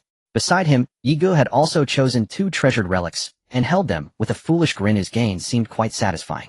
Strategist, there is something concerning the princess consort, though I am unsure whether I should speak of it. Yi Qing, having already selected his rewards, steered his thoughts back to the mission. You may all step back. The strategist understood immediately and dismissed the surrounding servants. In short order, the servants filed out, leaving only the strategist and Qin Shan's party in the courtyard. It is like this, strategist. Do you recall the day we met before the princess consort's residence? Yi Qing began, then looked at Yi Ge and signaled him to continue. The strategist nodded. Yi Ge then added, after we left I slipped back into the bushes intending to secretly protect Madame, but by misfortune I stumbled upon a scene you had missed when you departed. At that moment the strategist seemed to anticipate what would follow. His expression was complex, yet he did not interrupt, waiting quietly for Yi Ge to finish. I had not far away. A water-bearer crept up and furtively knocked on Madame's door, and then, Madame usher, strategist, you could try to apprehend that water-bearer. I remember his features, a face stubbled with beard and hair so oily that sunlight reflected off it, nearly glaring. Yi Ge grew more animated as he spoke, then sighed. Ah, the princess consort truly leads a hard life. When he finished he shook his head, full of pity.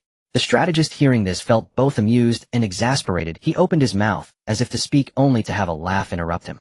Then he said, you have all misunderstood. This is how it actually occurred. Time rewound to that day. The prince's study. Your Highness, you may depart. I remember not to exceed the duration of one incense stick. I understand. Inside the study a middle-aged man had disguised himself as a servant, while a delicate-looking scholar beside him nodded at the appearance with approval. I'm not bad. With my skill, even the prince's mother would not detect the ruse, the scholar boasted. The prince cast him a sidelong glance.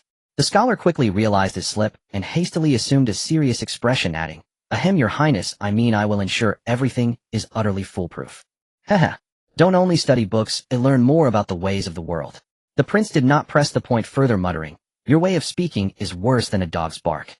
Shortly after, the prince shouldered a carrying pole bearing 2 buckets of water and left the room. The two men avoided the servants as they walked. Shortly after, the prince shouldered a carrying pole bearing 2 buckets of water and left the room. The two men avoided the servants as they walked and soon reached a woodshed. The prince inhaled deeply and glanced at the jade talisman at his throat, then asked once more, strategist, are you certain this jade talisman will actually work? The strategist produced the talisman from his own neck and said confidently, this is the isolation array. I have long researched it, can temporarily lock the curse within the wearer and prevent it from infecting others. It will not be further aggravated either. I have already tested it on Your Highness. It can indeed briefly block the curse. Take 2 inside and each wear 1. 1 incense stick's duration should hold. The prince nodded without further comment, though his excitement could not be easily quelled. Since the prince and the princess consort had been afflicted by the curse, they had seldom been close. More often the prince stole furtive glances from afar. But now matters were different. After prolonged research, the strategist had finally produced a jade amulet capable of briefly thwarting the curse. Alas, the supply was small, though otherwise had they been worn continuously, the prince and princess consort could have lived like ordinary people without fearing those around them becoming cursed. You have truly labored for us, strategist. Your mastery of formations grows ever deeper. Thank you for the praise, Your Highness. I believe so as well. Hearing this, the strategist lifted his head with pride. Your Highness, wait here. I will scout ahead. With that, he closed the woodshed door and departed toward a certain direction. That direction led to Madame's residence. As he walked and surveyed his surroundings, the strategist soon discovered Qin Shan and his 2 companions crouched beneath a peach tree. Thus unfolded the scene Qin Shan's party had first encountered.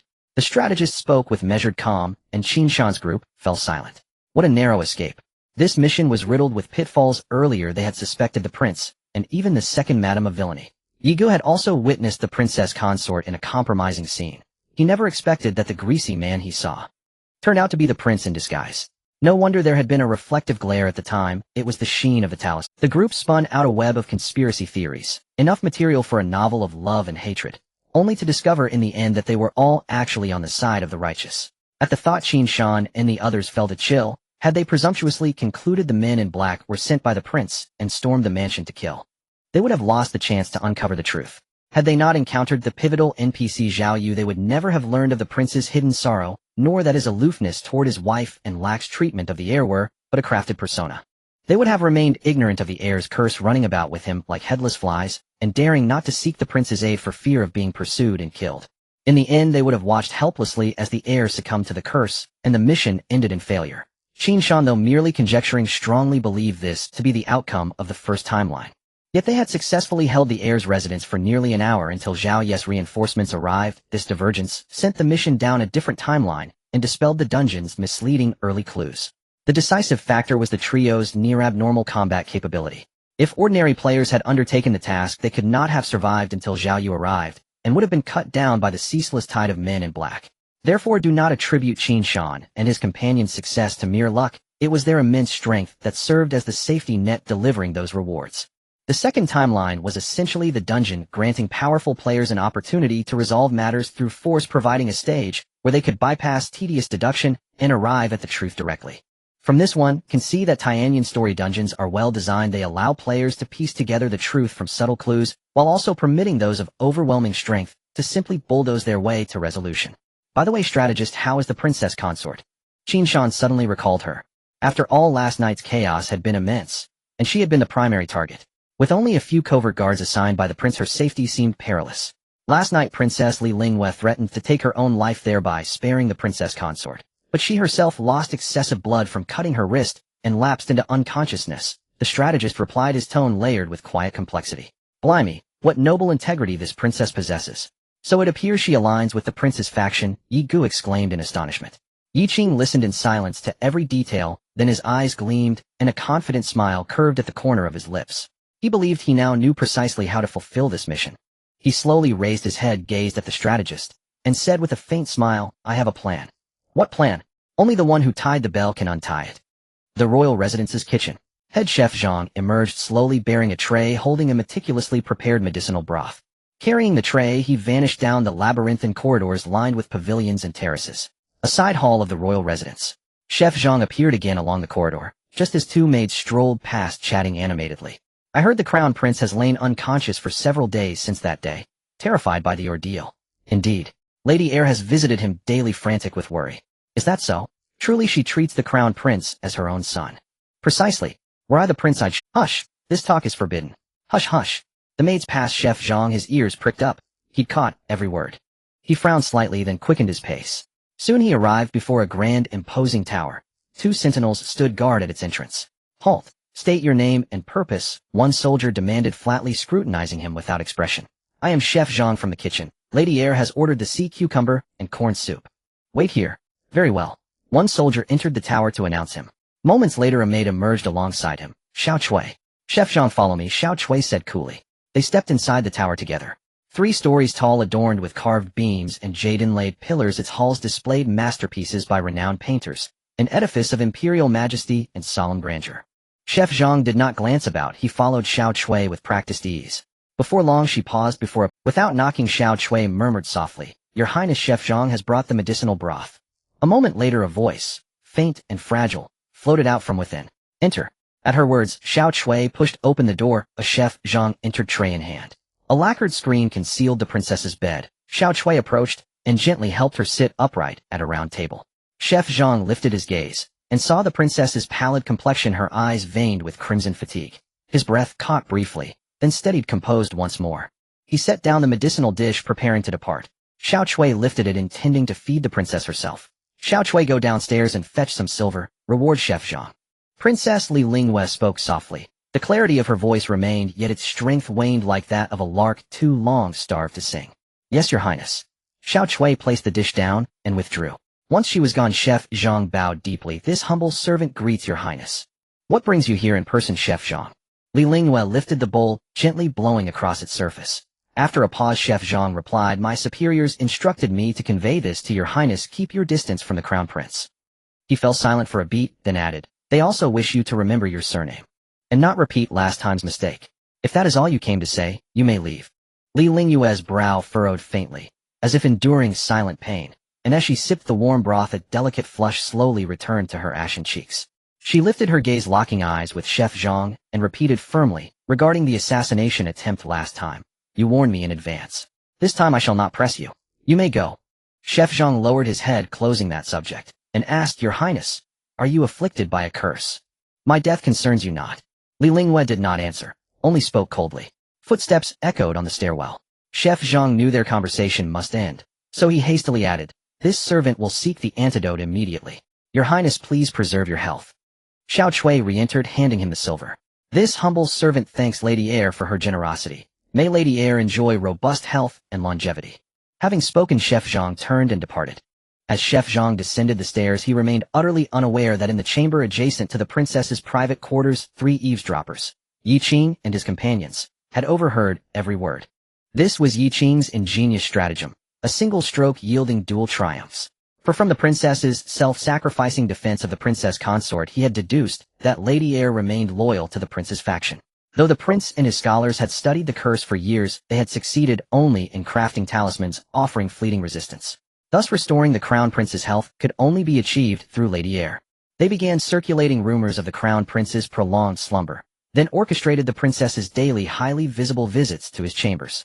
This drew out the hidden agents coordinating with the princess within the residence, and simultaneously fabricated the illusion that she herself had contracted the curse, thereby coaxing forth the antidote. Yet the scheme possessed one flaw: it would yield only a single dose of the antidote. Qin Shan's mission held 2 objectives: restore the crown prince, and fulfill the princess's deepest wish. The princess risked her life to protect the princess consort and hired Qin Shan's team to safeguard the crown prince, not merely for their sakes, but because mother and son were the prince's most cherished. Yi Qing thus surmised early on that her wish was profoundly simple: to earn the prince's forgiveness, and his full recognition as his sister. Therefore, when the princess aided Qin Shan's team in securing the antidote and reviving the crown prince, the prince would inevitably perceive her sincerity, and both missions would be fulfilled in unison. That was the essence of the one stone, two birds strategy. As for whether the princess could truly obtain even one dose, Yi Qing harbored unwavering confidence. Granted, their performance lacked polish and their timing was rushed, but he sensed unmistakably that the emperor's faction still held the princess's safety in highest regard. 3 reasons confirmed this. First, they had warned the princess ahead of the assassination attempt, urging her to remain safely within her tower. Second, they had stationed covert guards specifically to shield her, lest the prince, cornered and desperate, strike her down in vengeance. Third, on that very night, she had stormed the princess consort's residence alone, and amid a swarm of black-robed assailants succeeded in protecting her. Yi Qing concluded therefore that the emperor's faction would certainly prepare an antidote for her, because even if they suspected the ruse, they dared not gamble, even at a 1 in 10,000 risk. After all, if one dares wager with the emperor's own sister, what reverence remains for the emperor himself? In the imperial court, where brilliance abounds, currying favor with the son of heaven matters far more than mere correctness. That was Yi Qing's supreme, unassailable stratagem, open, brilliant, and irrefutable. The martial arts arena of the royal mansion. As the princess still needed time to obtain the antidote, Qin Shan and the others had nothing to do for the moment, and coincidentally Zhao Yu had already recovered significantly. Thus, adhering to the principle of earning as much reward as possible, they forcibly brought the injured over for teaching, hoping to discover some unexpected surprises. Zhao Yu readily agreed. After all, they were comrades who had fought alongside him. What do you wish to learn, eh? The fireball technique. I've been itching to learn it. Can you teach me? Yi Gu could hardly contain his excitement. Upon hearing this, Zhao Yu slightly shook his head and said, That is my finishing move. With your current level, you cannot learn it yet. Perhaps in the future you will develop your own finishing move. Qin Shan was momentarily taken aback, realizing that this technique was likely akin to a major skill. Since they were all at the 2nd tier level, they were unable to learn it. So the core of the 3rd tier is the finishing move. Qin Shan stroked his chin, contemplating whether his finishing move would be converted into a passive skill. Then how about I teach you the military body training technique? Zhao Yu suggested. That works, the others agreed, as it was a reward gained for free. This game has a high degree of freedom. In addition to skill, book skills can also be acquired through teaching from NPCs. For instance, when Qin Shan advanced to the 1st tier class, it was through the mentor's instruction, which was incredibly swift, while this method requires following a procedure and meeting certain conditions to learn. From this perspective, every player can be considered exceptionally gifted in the eyes of NPCs, as they can almost learn anything quickly. Moreover, every player possesses a stat panel, this golden finger. Body training technique, as the name suggests, strengthens the body through refinement. The most crucial aspect of body training is mastering breathing techniques. A good breathing method can not only enhance recovery, but also improve training efficiency. For the next few days, Qin Shan and the others studied under Zhao Ye's guidance, and to their surprise, Zhao Ye was particularly earnest and righteous. His teaching was very serious, and he was not imparting the ordinary military body training technique, but rather a unique method he had created by combining the prince's secret techniques with the military's body training. After a few days of study, Qin Shan and the others finally obtained this skill, although their stat panels were temporarily sealed in the story instance, so Qin Shan didn't know how much experience he had gained or his exact stats. Skill name: Dragon Refinement Decision. Skill rank A. Skill type: passive. Skill effect: increases your health by 30, A physique by 10, A and resilience by 10. Cooldown: none. For Qin Shan, this was yet another tremendous enhancement. In this quest, he had already gained 3 ranked skills. If he were to grind in a normal instance outside, even if he obtained equipment, it would only yield cranked or branked skills. This is the staggering reward contained within story instances, where high difficulty often brings high returns. After finishing their skills, there was also progress from the prince's side. While training in the martial arts arena, Qin Shan and the others received news and bid farewell to Zhao Ye, heading towards the prince's residence.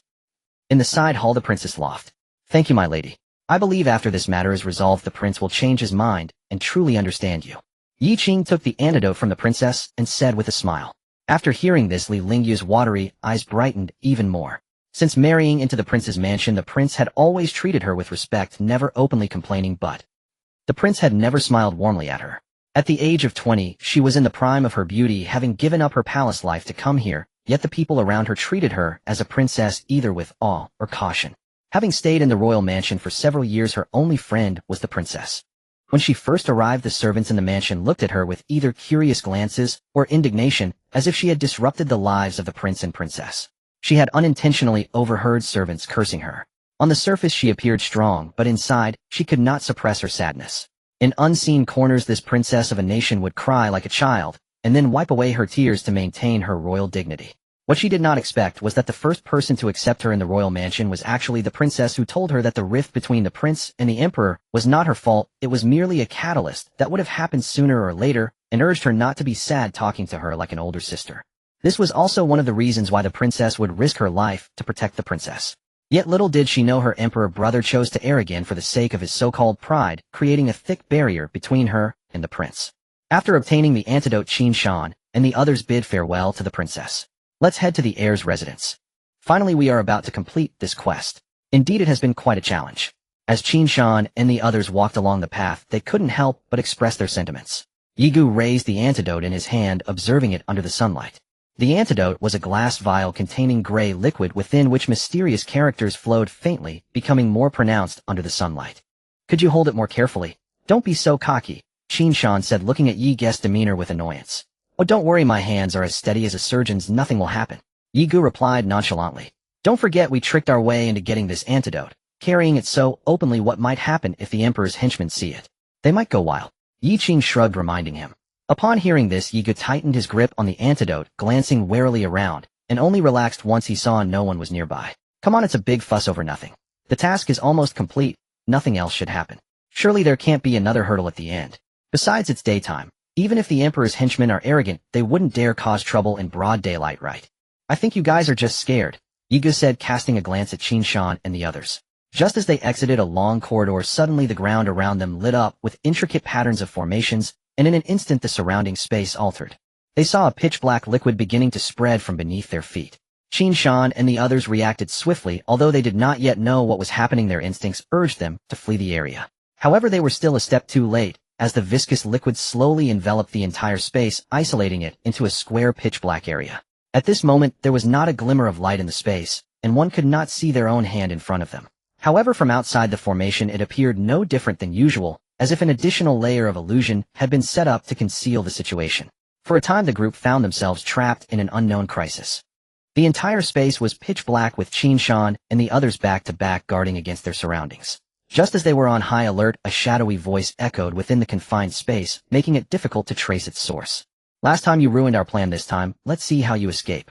Upon hearing this, Yi Qing once again assumed the 8 trigram stance, a yin-yang diagram appearing beneath his feet radiating strange light and rapidly expanding outward. In an instant the diagram spread to fill the entire space, illuminating it with its glow. Taking advantage of the moment, Qin Shan and the others searched their surroundings, but found no one.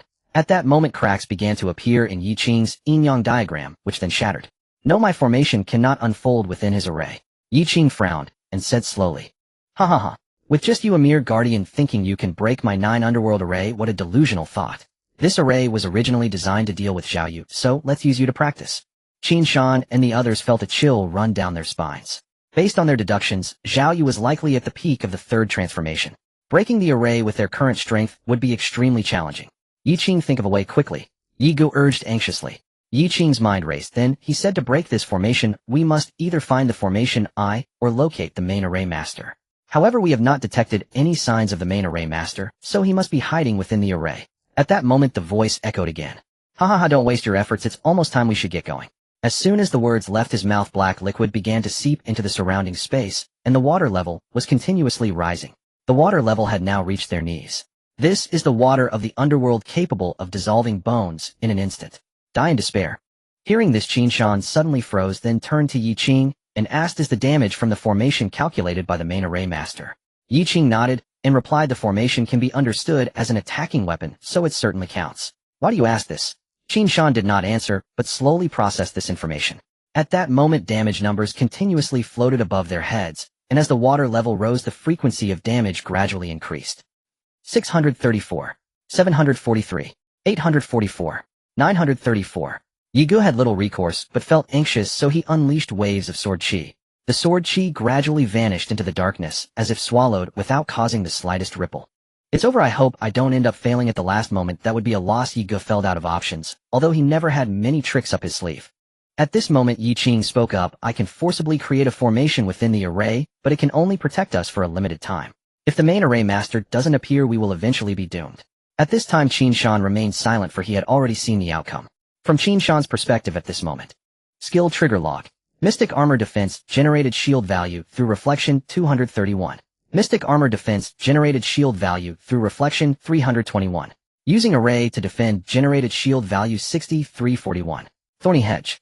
After reviewing the skill trigger log, a smile crept across his lips, stretching ear to ear. At this moment Yi Qing had already begun to set up the array. Seeing Yi Qing's actions, the voice mocked, once more struggling in vain. "Let me see how long you can hold on, ha ha ha." Yi Qing set up the array quickly, and as 4 array flags floated around, a small vacuum circle appeared around him, barely allowing the 3 to stand, expelling the black water within. Yi Gu had already entered the array, and noticing that Qin Shan had not made a move, he anxiously urged Shan, "Hurry in. Hold on first, then look for weaknesses." Yi Qing also said, "We still have a chance, don't give up. Exactly, we've come this far, there must be a way out." At this moment Qin Shan slowly turned his head and said, "You all stay inside, I won't be going in." Yi Gu panicked. "Shan, are you out of your mind? Without the array, how can we contend against the 9 underworld array?"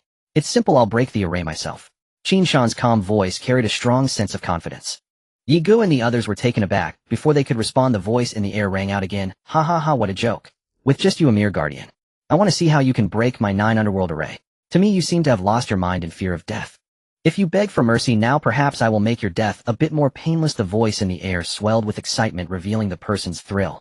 "What a psychopathic villain," Yi Gu remarked. Just as he was about to continue persuading Qin Shan, Yi Qing interrupted. He looked into the pitch black outside the array, unable to see Qin Shan's expression, but from Qin Shan's calm tone and confidence he felt that Qin Shan must have a way to break the situation. "Trust in Brother Shan, I feel he might have a plan," Yi Qing whispered. Meanwhile the excited shouts echoed continuously in the air. "This is really noisy." Qin Shan couldn't help but retort. This villain talked too much like a psychopathic chatterbox. Then Qin Shan stood firm as a mountain in the black water, which had now completely submerged him. As the viscous liquid enveloped his entire body, Qin Shan could still breathe, but his ears were covered by the thick liquid, finally cutting off the annoying voice from above. As time ticked by, Yi Qing's face grew increasingly pale within the array. Perhaps a quarter of an hour had passed, or maybe a stick of incense. Without a reference, the outside was pitch black, and Yi Qing found it hard to estimate the time. Outside the array there was still no movement. Yi Gu sighed. "There's been no sound. Brother Shan wouldn't have already." Yi Qing had no strength left to answer. His face was turning paler, his hands forming seals, trembling, as if the array would shatter at any moment. Soon Yi Qing reached his limit. Just as despair gripped the two brothers, a sudden burst of light appeared. The two brothers already adapted to the darkness instinctively shut their eyes. Yi Qing had just released the array. Both closed their eyes tightly, covering their ears, crouching on the ground, clearly preparing to be submerged by the black water. Strangely, the imagined black water engulfing them did not occur. Yi Qing was slightly surprised, then slowly raised his head and opened his eyes. He saw Qin Shan looking at their helpless appearance, his mouth straining with effort, veins bulging on his forehead, as he forced himself to hold steady. After a while, Qin Shan and the others continued their way to the young master's residence. Qin Shan briefly explained that he could reflect any damage back to the originator. Yi Qing's incredulous voice echoed, and Yi Go added, "That's just too overpowered." Yi Qing continued to chatter, "That's unfair, who would even want to fight you then? After all the hard work, they would end up harming themselves." At that moment, the main character of their discussion, Qin Shan, merely smiled, without saying a word, because he felt the same way. The two had arrived at the same conclusion as him. The journey ahead went exceptionally smoothly, and they quickly reached the entrance of the young master's residence. At that moment, the strategist had already been waiting at the door for quite some time. Upon seeing the group arrive, he lightly waved his folding fan. "Strategist, we have fulfilled our promise and brought the antidote." Qin Shan clasped his hands in salute. "This truly relies on your brilliant strategy. Allow me to pay my respects to you." The strategist returned the salute and then bowed deeply. "You're too polite, strategist. This is what we should do." Yi Go also stepped forward to help the strategist up. "Now that this matter is settled, you all should be leaving right." At this moment, the strategist suddenly spoke. The others were taken aback, and they exchanged glances, each able to see the confusion in the other's eyes. Then Qin Shan asked on behalf of everyone, "How does the strategist know?" "It was Zhao Yu who guessed it and informed me," the strategist explained with a slight smile. The group realized, after all, during the days when they sought Zhao Yu to learn, they had inadvertently revealed that their time was limited. Their shared experiences fighting side by side over the past few days had brought them closer to Zhao Yu. Perhaps Zhao Yu had quietly remembered this and later informed the strategist after completing the task. The strategist led the group into the young master's residence, heading straight for the young master's quarters. The strategist then took the antidote and slowly administered it to the young master. 2 cold system notifications echoed in everyone's ears. "Ding, task 1 has been completed. The exit passage from the instance has been opened. Please proceed to settle." As the young master took the antidote, both tasks were completed. Task 2 had actually been completed days ago when the strategist informed the prince of this plan, indicating that the prince had fully accepted the current princess. Upon hearing the notification, the group tacitly walked out. From their perspective, they could see that the entrance of the young master's residence was now surrounded by a circle of colorful flowing light sparkling under the sunlight. Clearly, as long as they walked out of this door, they would be able to settle the instance. "Strategist, since this matter is settled, we shall take our leave now." Then the group started to walk out. "Please stop, everyone," the strategist's voice rang out from behind. The group paused and turned back. They saw the strategist rummaging in his robes and then walking toward them. He produced a skill book and said to Yi Qing, "I know you are a formation master. I hope this formation book interests you." Then he rummaged again and pulled out a painting, saying to Yi Go, "Last time the prince rewarded you, I saw your interest in rare collectibles. This was a gift from the emperor to the prince, which the prince later gave to me, and now I present it to you, my young friend." Qin Shan beside them couldn't help but swallow hard. At that moment, he finally understood why Zhao Yu had specifically mentioned this to the strategist. Because Zhao Yu knew that if the strategist found out they were leaving, he would prepare parting gifts for them. Zhao Yu was true. The strategist was also generous. He then shifted his gaze to Qin Shan, who was busy looking around, seemingly oblivious to the earlier scene. He appeared awkward, as if waiting for his share, while others received theirs. The strategist chuckled and walked toward Qin Shan, who swallowed hard, and then stopped pretending, looking at the strategist with eager eyes. Under Qin Shan's expectant gaze, the strategist slowly took out a set of colorful fabric from his robes and handed it to Qin Shan. Qin Shan was taken aback and asked, "May I ask, strategist, what is this?" The strategist smiled and replied, "I noticed you wear no armor, so it seems you prefer not to rely on external power. This item is called the Wankai fabric, which can change the appearance of your attire." Qin Shan was momentarily stunned and looked down at himself, seeing his rough beginner's outfit made of coarse cloth. Could it be that the strategist felt he looked too poor and prepared him a set of fashionable clothes? Although the outfit could enhance hidden attributes such as charm, giving advantages in social interactions with NPCs, and even increasing the chances of triggering hidden quests, Qin Shan, being a practical person, still hoped for a more tangible boost in combat power. Seeing that Qin Shan was not particularly happy, the strategist smiled again and took out another skill book from his robes. "Last time I saw you chose 2 martial arts, and I can tell you're passionate about martial skills. This book is for you." Qin Shan's mood soared like a roller coaster, and he immediately grinned, saying, "Thank you, strategist." The group then bid farewell to the strategist and walked toward the gate. The strategist watched them leave until their figures disappeared before slowly walking inside. During the walk, Qin Shan began learning a new skill. Skill name Mystic Shield Charge. Skill grade A. Skill type passive. Skill effect you gain additional agility equal to 30 of your constitution. Cooldown none. Upon seeing the skill description, Qin Shan's eyes widened like copper bells. The previous heavy issue had been resolved. This skill would significantly enhance his greatest weakness. Praise the strategist. The group then stepped into the light of the system passage. Congratulations on completing this narrative instance. The white light enveloped them and then dissipated in an instant. As the light faded, the group looked around and found themselves back at the entrance of the narrative instance where they had started. The location of the narrative instance was now completely empty, with only remnants of fallen branches and leaves remaining as if it had never existed. At that moment, the upgrade light columns lit up on the three of them. 1, 2, 8 lights. Constitution 5, free attribute point 6. Constitution 5, free attribute point 6. Qin Shan had leveled up a total of 8 levels. Perhaps the experience gained from defeating the dark-clad men was stored within the narrative instance, or it was acquired upon settling the instance. Just as Qin Shan allocated all his free attribute points to Constitution, another system notification sounded in his ear. Hidden conditions completed within the narrative instance, unlocking title feature. Successfully activated title 1000 enemies. Title 1000 enemies. Bonus all damage you deal is increased by an additional 20,000 enemies. Qin Shan was stunned again. He had never heard of the title feature. Just as he was in a daze, Yi Guess exclamation rang out beside him. 1000 enemies. Wow, I like this title. Do you have it? Qin Shan nodded, slightly indicating that he also had it. Yi Qing, on the other hand, looked at the two with confusion. Qin Shan and Yi Gu exchanged a glance, and then looked at Yi Qing with sympathetic eyes. Yi Gu patted Yi Qing on the shoulder and said earnestly, "It's okay, Xiao Qing, it just increases all output by 20, there's no need to feel bad." Originally confused and unaware of what she had missed, Yi Qing's face turned pale upon hearing Yi Guess' words. "Woo, I won't go on missions with you next time. This isn't fun at all." Then Qin Shan prepared to send a message to Shangwan Qing informing him that the king had returned. Qin Shan skillfully found the private message channel only to be stunned suddenly. At this moment, the chat channel was unexpectedly locked. Qin Shan frowned and said, "What's going on? Why is the chat channel closed?" The two people chatting on the other side were also taken aback, clearly unaware of the situation. Then Yi Qing seemed to think of something. He did not open the chat channel, but directly opened the task channel. Upon opening it, the tasks came into view and a knowing look appeared in his eyes. It seems that the main storyline of the second phase has begun. Qin Shan was startled, then recalled that Shangwan Qing had mentioned that the main storyline of the second phase would start soon. Qin Shan nodded in understanding. It seems that this plot script has consumed quite a bit of time. Yi Qing frowned and said, "Previously it was the main storyline of a small town." He said that the second phase's main storyline is the national server battlefield. Ooh, I have a bad feeling about this. Yi Gu was taken aback and said, "Weren't we doing well before? There's no need to worry too much, right?" Yi Qing shook his head and continued, "Before it was a small battlefield, so even if we were at a disadvantage we could still win with quality. If I remember correctly, the number of rebel players and defenders is at a ratio of 1:1.5. When the numbers increase infinitely, the disadvantages will become more apparent." Qin Shan understood. This meant that each rebel player would need to face 1.5 opponents on average, meaning the enemy had 1.5 times their number.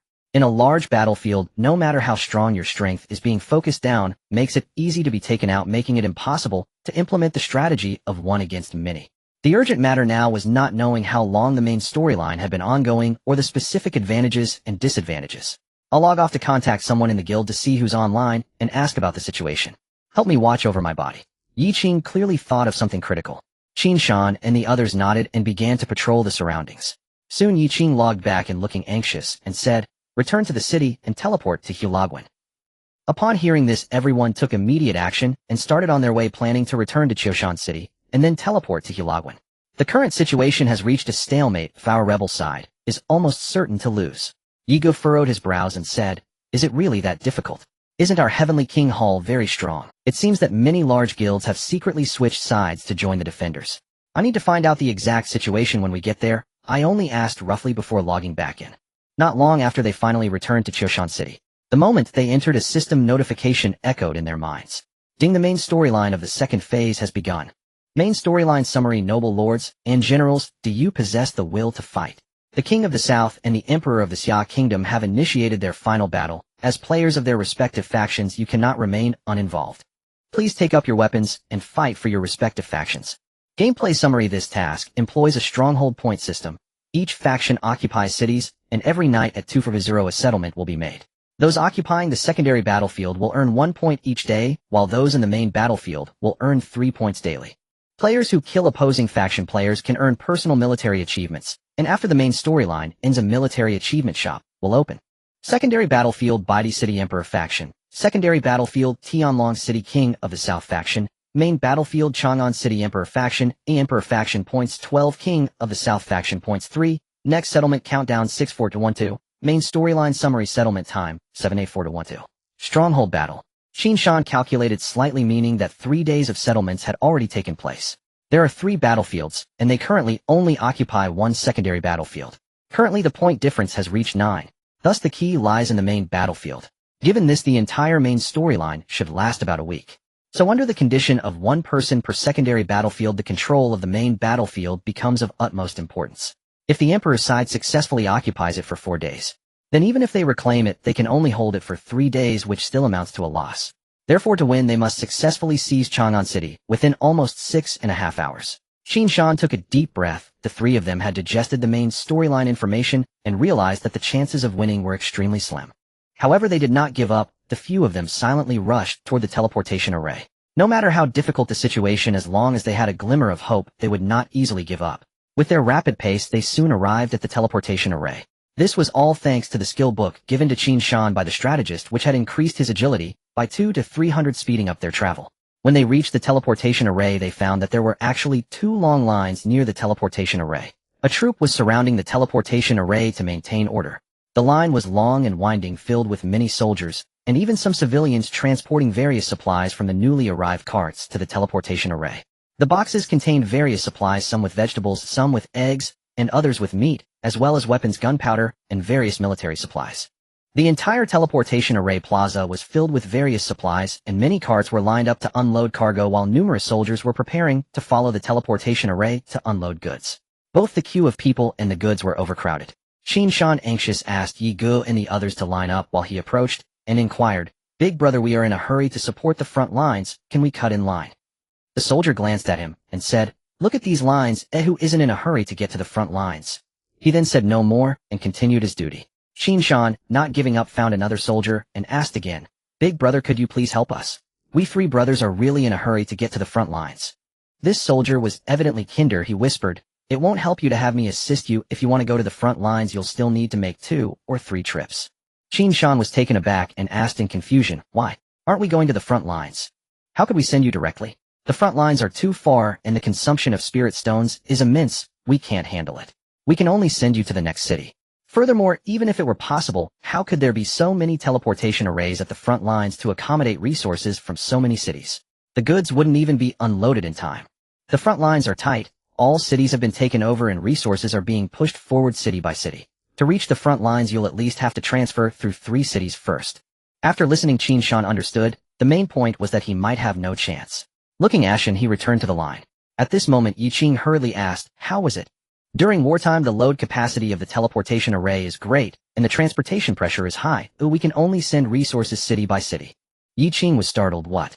Does that mean we have to queue several times?" Yi Gu angrily said, "By the time we finish queuing to get there, it will take at least an hour and a half, right? The food would have gone cold by then." Qin Shan sighed slowly and said, "We can only wait patiently in line." The main battlefield. In the vast plain, a magnificent giant city rises up, resembling a colossal beast lying in the grassland. The city walls are made of hard obsidian, standing 20 meters high. Standing at the corner, one can hardly see the numerous golden runes slowly flow along the city walls, seemingly containing a powerful city protection formation. This city is none other than Chang'an City. On both sides of the grassland are 2 giant military gates, namely Hulao Pass and Sisui Pass. Sisui Pass is to the north of Chang'an City, while Hulao Pass is to the south. At this moment, within Hulao Pass, Shang Wanqing gazes at the distant Chang'an City, falling into silence. Nearby, some leaders and high-ranking members of the guild are murmuring among themselves. "Damn it! If it weren't for their betrayal at the last moment, how could we be in such a passive position? What do we do now? After 12 o'clock, it basically announces our defeat. Shangwan, strategist, you need to think of a way. You from the Tianwang Hall brought us to the rebel camp. Now you have to take responsibility, right? Also, how long is your guild leader from Tianwang Hall going to be a turtle? I haven't seen him until now. Enough. Oh, what's the use of blaming now? It's better to think of a solution. Tell me how to think of a solution." As morale plummeted and the voices of internal conflict grew louder, Shang Wanqing slowly turned his head and scanned the crowd. Most people stopped arguing when they felt Shang Wanqing's gaze falling silent. However, there was one exception. When Shang Guanqing's eyes passed over a burly man, the man's face flushed, and he stared directly at Shang Guanqing. The burly man cursed. I from the Wolf Hunting Guild have never fought such a frustrating battle. What if we lose? Can't we afford to lose? Even if I lose, I still need to let my underlings rack up military achievements these days. You all keep arguing, ew, I won't entertain you anymore. With that he turned and left, showing no respect to Shang Guanqing. Shang Guanqing's expression remained unchanged, but internally, he sighed. Morale was low, the situation was critical, and people's hearts were scattered. Was defeat truly inevitable? He took a deep breath and calmly said, "Our defeat is due to the enemy's overwhelming numbers. There is no need for everyone to be disheartened. We have not yet lost. Regarding the few guilds that betrayed us at the front lines, I will settle accounts later." Just then the sound of passionate drums gradually rose, and players from Chang'an City surged towards Hulao Pass like a tide, but stopped in tacit understanding 2 miles away from the pass. From Shang Guanqing's perspective, the distant scene appeared dark and dense. As they charged forward, the ground trembled beneath them, carrying an overwhelming momentum. Shang Guanqing's thoughts were interrupted as he calmly said, "Same old method, each high-level warrior leads a team forward to confront the enemy. Regardless of winning or losing, we must not waste the opportunity to earn military achievements." Upon hearing this, the crowd dispersed and began to organize. A high-level player led a team of free players, and soon the players within Hulao Pass were ready to march out and confront the enemy, engaging in bloody combat on the vast grassland between the two cities. Leading free players was a method devised by Shang Guanqing, for there were many free players within their faction. If left unmanaged, the army would be like headless flies, making it impossible to win against the enemy. In contrast, the enemy consisted mostly of members from large guilds possessing strong discipline and excellent coordination, and were numerous. Logically, under such conditions, the two armies should be at a disadvantage in open warfare. However, each member from Tianwang Hall was a dragon among men who, once they entered the fray, it was sheer slaughter. Although they led free player teams, their exceptional personal abilities leveled the overall disadvantage of their teams, making the battlefield evenly matched under the firepower support of Tianwang Hall. At that moment, a member of Tianwang Hall, named Jia Yu, approached Shang Guanqing from behind. Jia Yu was a rare space-type player responsible for teleporting injured allies back to the city gate, serving a support role. He raised his hand and reported, "Strategist Xiao Luo left the main battlefield yesterday and went to the secondary battlefield. The free player team he leads is still on standby in the city." Upon hearing the name Xiao Luo, Shang Guanqing slightly frowned. Why? It seems he said there were family matters that prevented him from staying online for long. The pace of the main battlefield is too fast. He couldn't adapt to the high-frequency battles, so he went to the secondary battlefield to retire. After hearing this, Shang Guanqing calmly said, "You take his place for now, but don't rush to the front. Your abilities are best used for saving people." Jia Yu hesitated for a moment, and then asked, "Strategist Xiao Luo is very strong and is still a free player. Why not pull him into our Tianwang Hall?" Shang Guanqing did not answer directly, but simply looked at Jia Yu and said, "I have my own considerations about this matter, go now." Jia Yu complied and slowly withdrew. At that moment, the atmosphere in Chang'an City was entirely different. Shang Guanqing thought he was sure to win, but little did he know we had secretly colluded long ago, right? Exactly, it's so satisfying. At the start of the game, he and Tianwang Hall were so arrogant, taking all the spotlight for themselves. I just can't stand Shang Guanqing. Always acting as if victory is in the bag. Now it's time to slap his face hard. There's nothing we can do. Tianwang Hall is just too strong. If we don't unite to limit them, how can we play in the future? As of now, there are 4,300 left until the next settlement time. Meanwhile, on the vast grassland, countless players were engaged in fierce battles. In the battlefield, a player carrying a sword box and wielding a great sword moved leisurely through the chaos, surrounded by more than 10 shimmering swords. The shimmering sword spun around him at incredible speed, forming a temporary vacuum circle. Whenever an enemy player entered, rapid damage numbers would pop up above their heads, and their health bars would plummet. Li Xiaoyao frowned slightly as he glanced at the endless battlefield, feeling that his kill efficiency was still too slow. He slowly loosened his grip on the great sword, which did not fall to the ground, but instead floated beneath his feet. Sword flight. He could fly at low altitude on the sword, tripling his movement speed. Li Xiaoyao stepped onto the great sword and began to fly at 3 times his original speed. He resembled a sharp sword, like a dagger, piercing into the heart of the enemy's camp, starting a rampage of slaughter. Just as he was flying, he suddenly spotted a llama in the distance. Li Xiaoyao had a vivid memory of this llama. His eyes narrowed, and he soon realized that not only was there a llama, but also a horned bull engulfed in flames and a white horse. So it's a beastmaster. This time I want to see how you escape. Last time during the main storyline in Chuan City, Li Ziweo's opponent was saved by a llama, and he certainly wouldn't forget that. With that, he turned the great sword beneath him and charged towards the direction of the llama, leaving a barren path. As a beam of white light flashed, the figures of Qin Shan and his companions emerged amidst the crowd, and supplies being transported. Yi Ge's excited voice rang out. After 2 rounds of queuing for the teleportation, they finally arrived at the previous station of Chang'an City.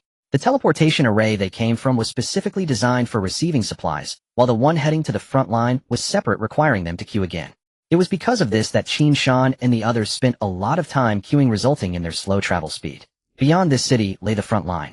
As Qin Shan and his companions looked around, they discovered that there were actually 2 teleportation arrays leading to the front line. One was for supplies and NPCs, while the other was exclusively for players. At that moment, many players were also rushing from a distance to queue up. Qin Shan and his companions quickly joined the line. Just as they were queuing, a soft voice came from behind. "My goodness, is that the god of short song?" Hearing this, the group turned around to see a girl behind them tentatively asked. The girl, upon confirming that it was indeed them, excitedly covered her mouth with her hands, her cheeks flushed, revealing only her gentle brows and eyes tied in a cute bun. Hello, it's really me," Yigu said with a faint smile, elegantly and gracefully, as if he were but the slight tremor of his hands revealed the excitement within him. He could already imagine Yi Ge's smug expression in front of the 2.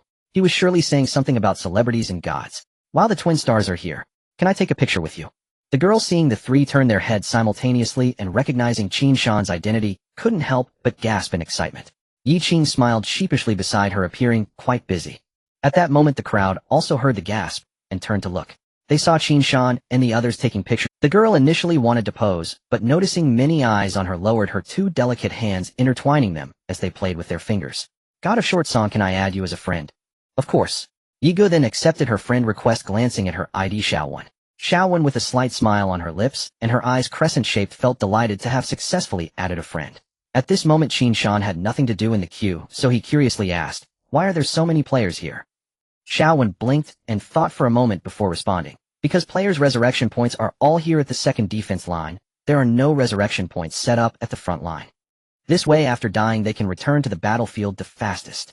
Hearing this, Qin Shan and the others were taken aback. They had not yet reset their resurrection points. There were still several days of battles to fight in the battlefield, so resetting resurrection points was certainly necessary. Realizing this, they hurriedly inquired about the location of the resurrection points and quickly left. At this time, the crowd in line watched the 3 leave, whispering among themselves. "Hey, why did they just arrive now? No wonder we didn't see them during the crucial moments a few days ago. It turns out they were being turtles. Maybe they were scared to come after hearing about the major guilds changing factions. I've seen this so many times. Those with a bit of achievement tend to have an idol complex, scared of losing. That makes sense. If they had come to participate at the start of the battle, maybe we wouldn't be so passive now." Exactly.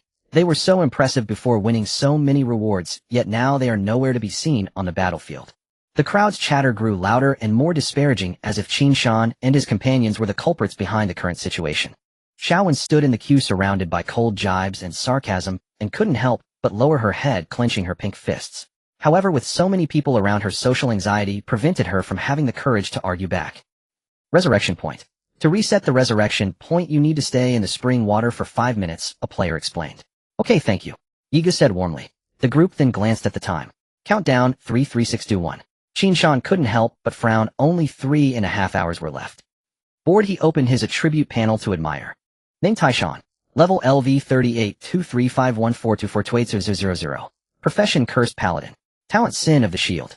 Health 274,045. Strength 3. Constitution 733. Spirit 3. Agility 220. Attack Power 30. Mana Strength 30.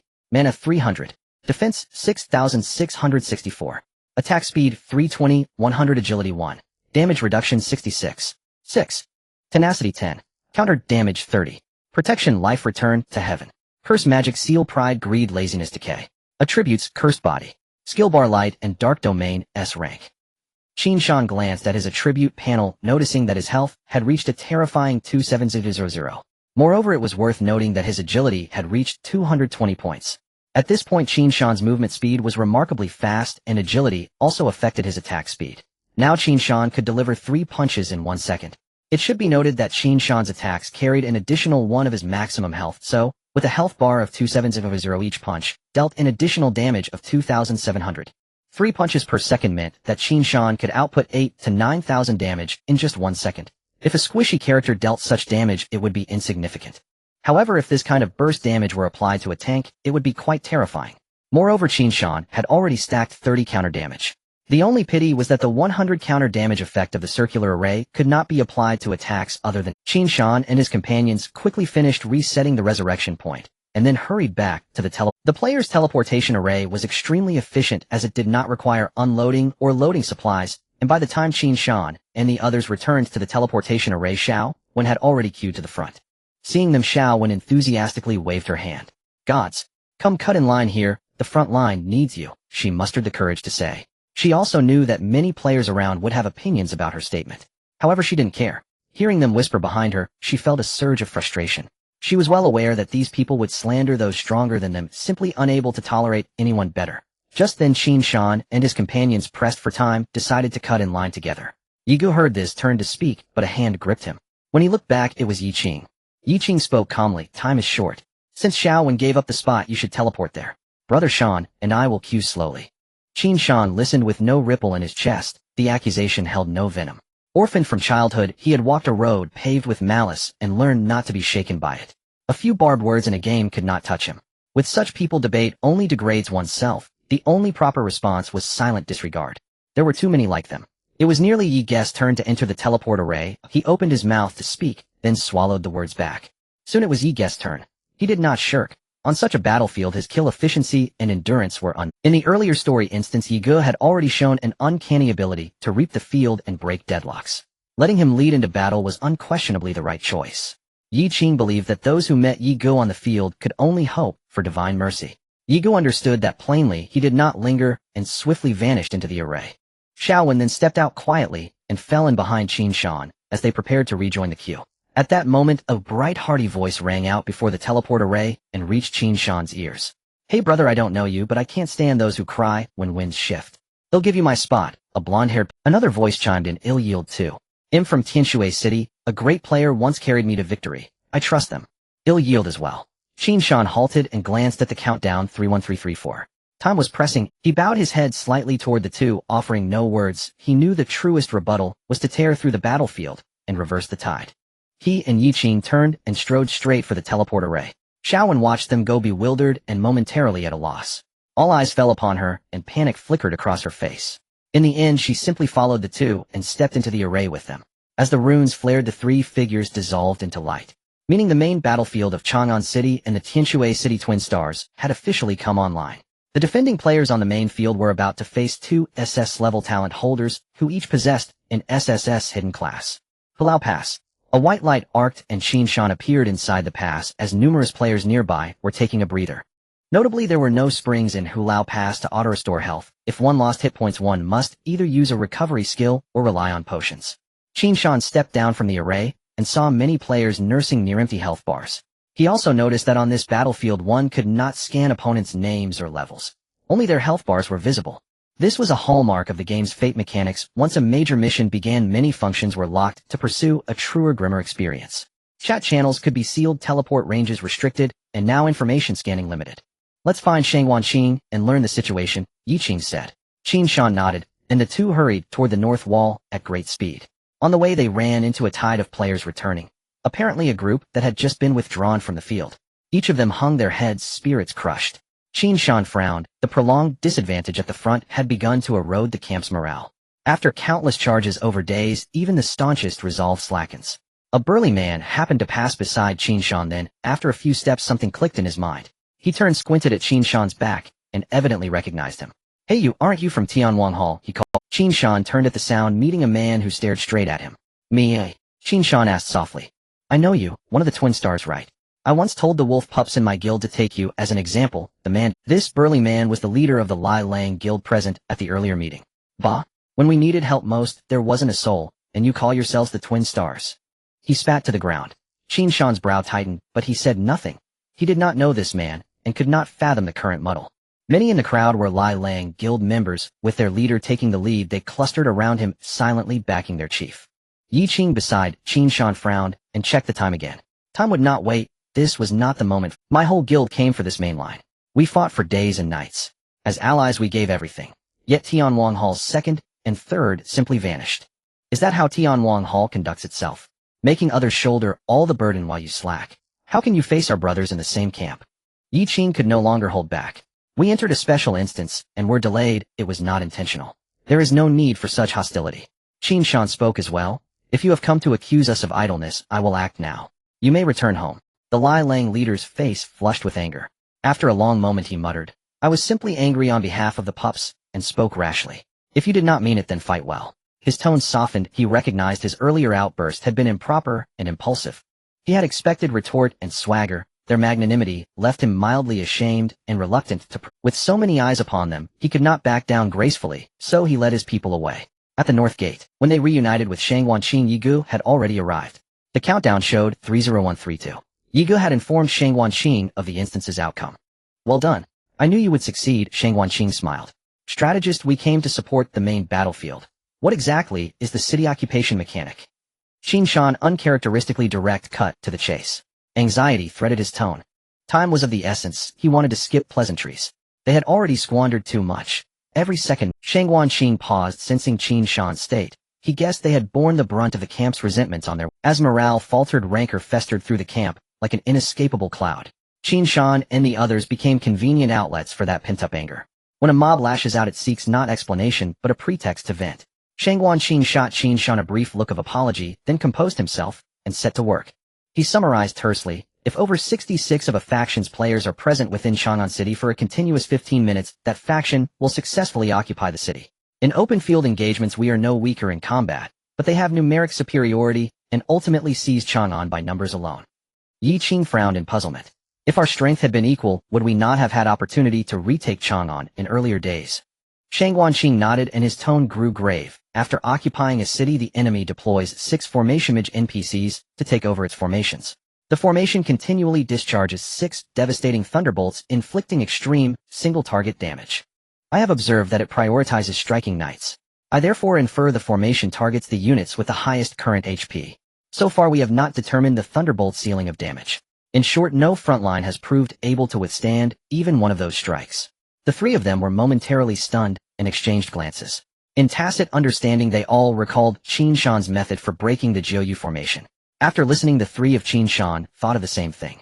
To take down Chang'an City, the city defense formation would undoubtedly be the greatest obstacle. However, attempting to assassinate the 6 formation masters under the heavy protection of the enemy is clearly unrealistic. The formation masters stay atop the city walls over 20 meters high, and just standing at the foot of the walls is daunting. In simple terms, to assassinate the formation masters in plain sight requires meeting numerous conditions. Firstly, possessing an unselectable high-level invisibility skill. Secondly, having sufficient burst damage for an instant kill. And thirdly, having special means to leap over the 20-meter-high city walls. In addition, there needs to be ample frontline support to withstand the formation's lightning strikes. Moreover, the most disheartening point is that there are a total of 6 formation masters, and even if the above conditions are met, only 1 formation master can be taken down. To kill 6 formation masters and render the formation uncontrollable is practically an impossible feat. This is also the reason for Shangwanqing's headache. The formation has been like a roadblock, causing him much trouble these past few days.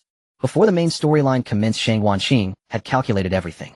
However, unexpectedly, just days before the main storyline began, several major guilds collectively defected, joining the defending forces.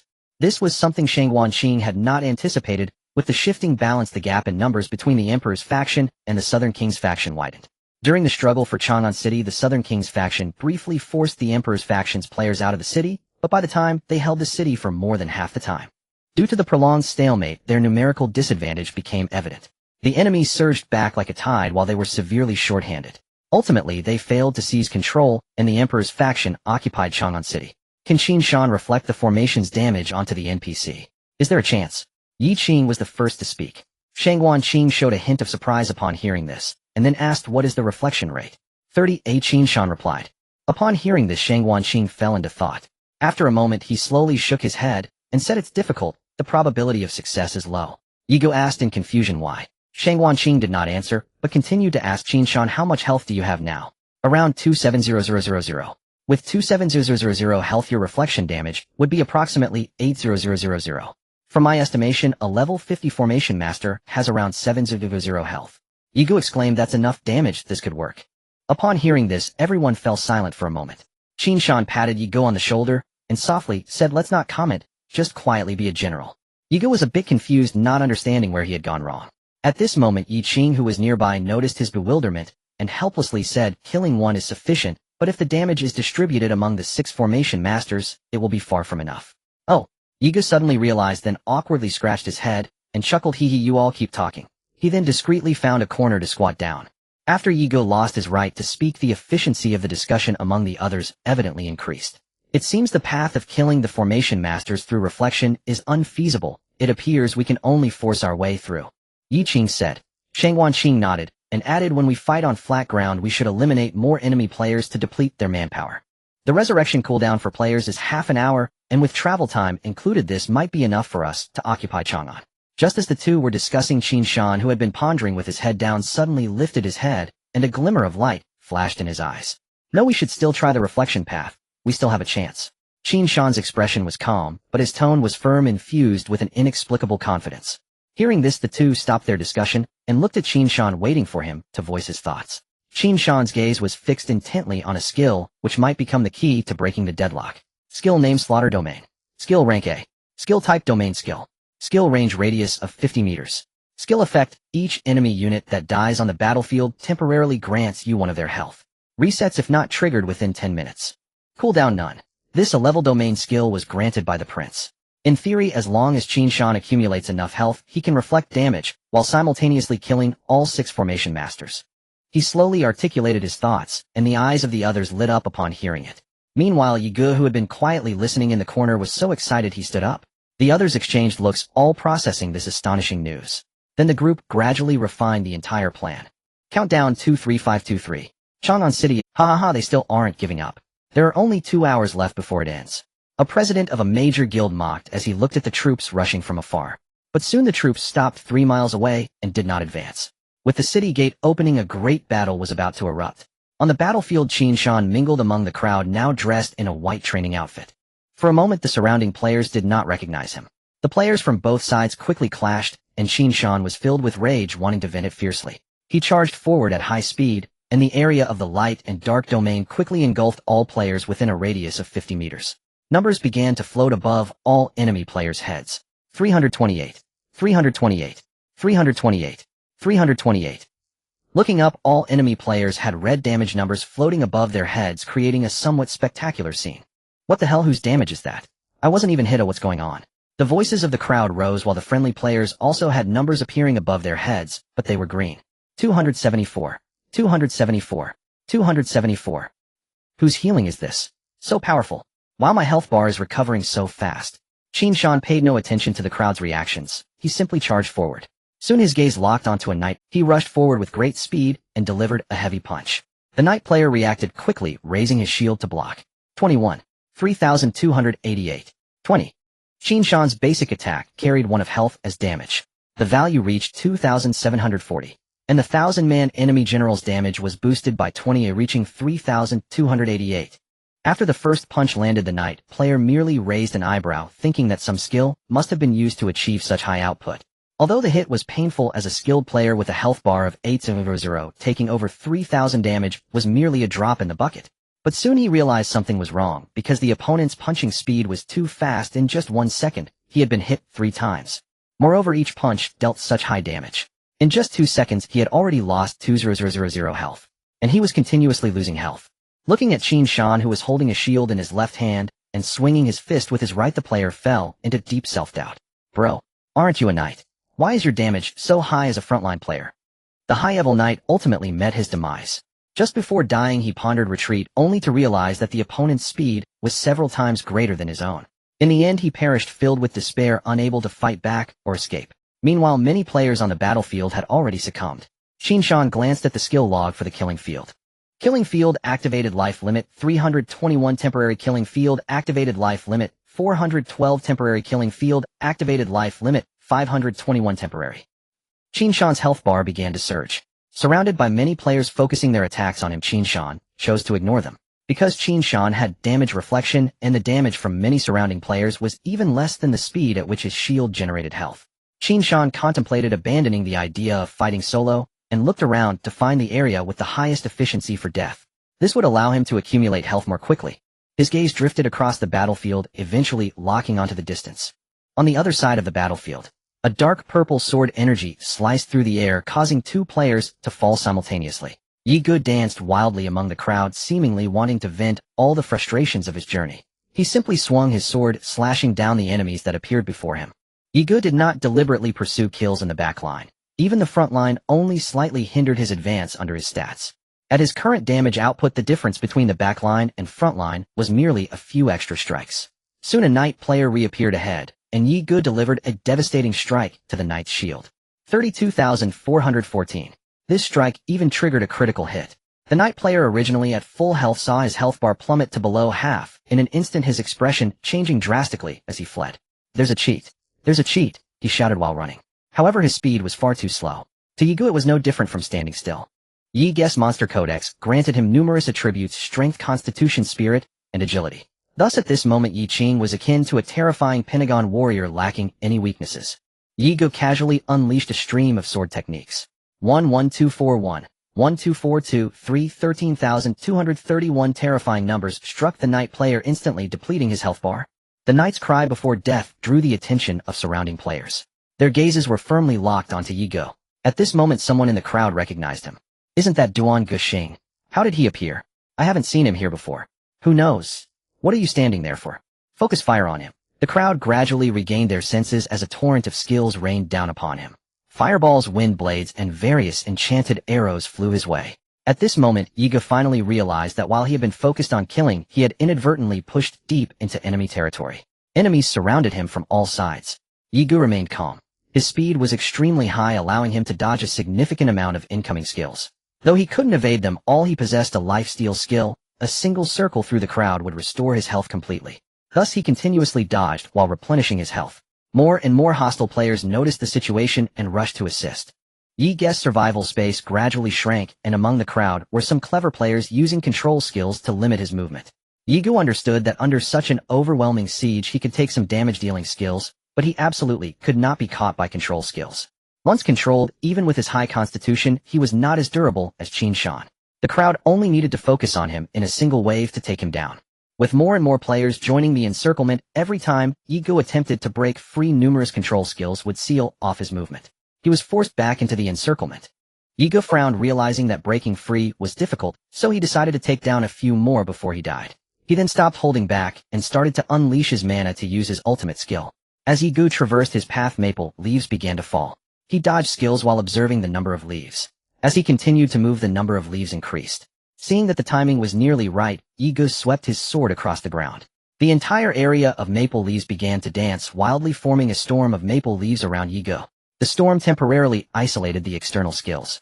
Yi Ge stood in the center of the storm, sword held horizontally. Maple leaf dance. With Yi Ge's shout, every maple leaf transformed into a blade of energy. The entire maple leaf storm began to expand outward. 6231, 4213, 4521, 3234. A flurry of damage numbers appeared around Yi Ge. In the closest encirclement to Yi Ge, about 30 players were instantly swept away by dozens of maple leaf blades falling on the spot. The more distant encirclement saw deaths and injuries. Although the crowd suffered a significant blow, the encirclement remained layered. Before long, they had once again surrounded Yi Ge in a small circle. Yi Ge, as always, wielded his sword with elegance, showing no sense of impending death. After all this time, dying in the main storyline bore no punishment. He only needed to wait half an hour for resurrection. Just then a voice rang in Yi Ge's ear, causing him to pause. "I am Yi Qin. I can teleport you back later, but the transfer needs to be uninterrupted in that moment. You must create the opportunity for it." Yi Ge remained composed upon hearing this, a faint smile appearing on his lips as he thought of a method. At this moment, Yi Ge's health was gradually declining, and he was finding it increasingly hard to recover health. He shouted, "Come on, the final dance." Then he continued to dodge skills. Thanks to Yi Ge's swift speed, most players found it extremely difficult to land a hit, even with prediction. Otherwise, under such concentrated fire, he would have been reduced to nothing long ago. As Yi Ge shouted, maple leaves reappeared along the path he had taken. It was unmistakably the preparation for the maple leaf dance. The crowd's hearts raced. What a joke. Did the ultimate skill not have a cooldown? Did it not consume mana? During this time of being besieged, they had already witnessed Yi Ge continuously using dozens of skills. Even if the ultimate skill had no cooldown, he shouldn't have any mana left, right? Is he even human? It is well known that warriors do not invest in spirit attributes, which means their mana is extremely limited. Yet Yi Ge had unleashed dozens of skills. After the shock wore off, players in the front row began to retreat, having just witnessed the terror of this move. Maple leaf dance. As the familiar voice resonated, the crowd began to cast defensive skills attempting to withstand this final dance. The maple leaves formed a storm once more encircling Yigo. However, the anticipated blade storm did not appear. Just then beneath his feet a massive bagua formation suddenly enveloped him, seemingly transmitted from afar. Not far away, Yi Qing performed a hand seal declaring, Yin-Yang teleportation. Then a white liquid rose from the bagua formation beneath his feet, enveloping a wooden stake before him. Meanwhile, beneath Yi Ge, who was in the maple leaf storm, a black liquid appeared wrapping around him. In a flash, the event occurred. The maple leaf storm seemed to lose its momentum, slowly descending. Without even glancing, the crowd unleashed their skills. They saw that the leaves had become still. When the skill effects ended, the crowd finally saw that there was only a solitary wooden stake on the ground, and Yi Ge's figure had long since vanished. The crowd, as if struck by lightning, stood frozen in place, many in a daze. After hitting him for so long, did he escape? The battlefield has entered a heated phase, though unlike before. This time, with the addition of Qin Shan and the others, the entire Zhun and Wang camp's advantage is fully displayed. Qin Shan disregards everything, rampaging through the enemy ranks. This is the confidence brought to him by his toughness. He doesn't need to exhaust himself searching for opponents. All he has to do is stand in the crowd, and he will be targeted. Once the enemy gathers too many and applies some pressure, he transforms into a hedgehog, raises his large shield, lies down, and covers his entire body with the shield. This is also a trick that Qin Shan has repeatedly relied on when surrounded by enemies from all sides. This move is exceptionally practical. After all, when the formation faces attacks, heat in it can gain an additional 40 damage reduction. The frontal judgment only covers 180 degrees, as long as the clever Qin Shan lies down facing the sky with his front and leaving his back to the ground. He can perfectly defend against all attacks from the ground. Moreover, the player controlling Qin Shan will suffer from counter control. This leads to a bizarre phenomenon on the battlefield where numerous players, after unleashing their control skills, are also immobilized alongside Qin Shan, leaving both sides in a stunned stare. After they finish attacking, they find their health bars barely holding on, while Qin Shan is still frantically regenerating his shield. In the most intense areas of the battlefield, Qin Shan's figure can be seen, causing many players from the Emperor's camp. Qin Shan's performance, of course, caught the attention of most players on the battlefield. Mountain God. Crush them. Charge with the Mountain God. The morale of his side increases as they fight harder.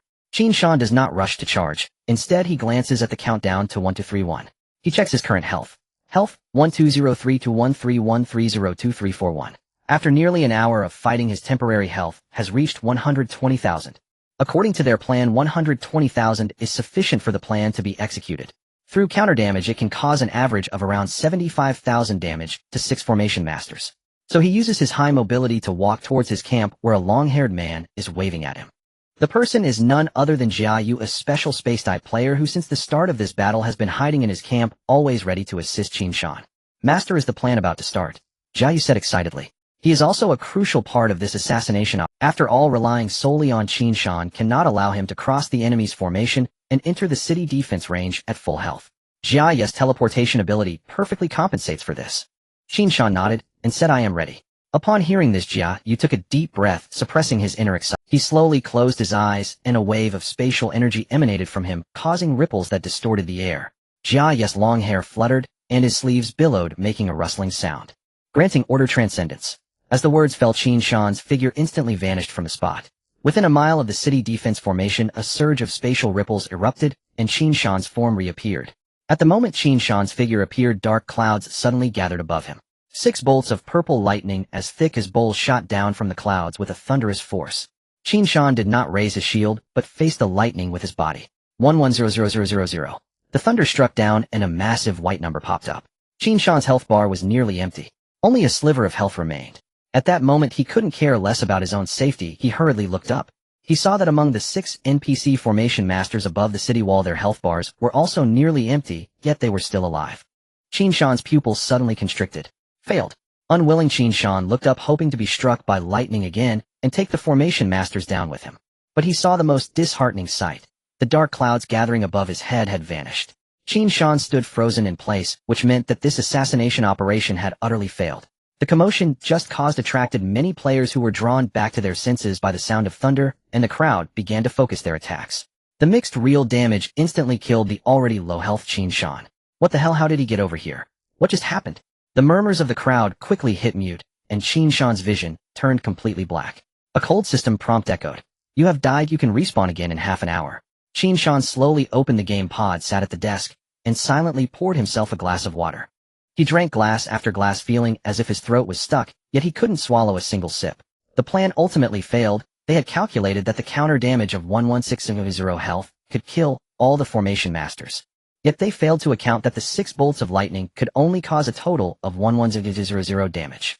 This meant that no matter how much health Qin Shan stacked, it would be of no use. At this moment, it was already past 10 o'clock at night in reality. Qin Shan glanced out the window. It was a dark and gloomy sight.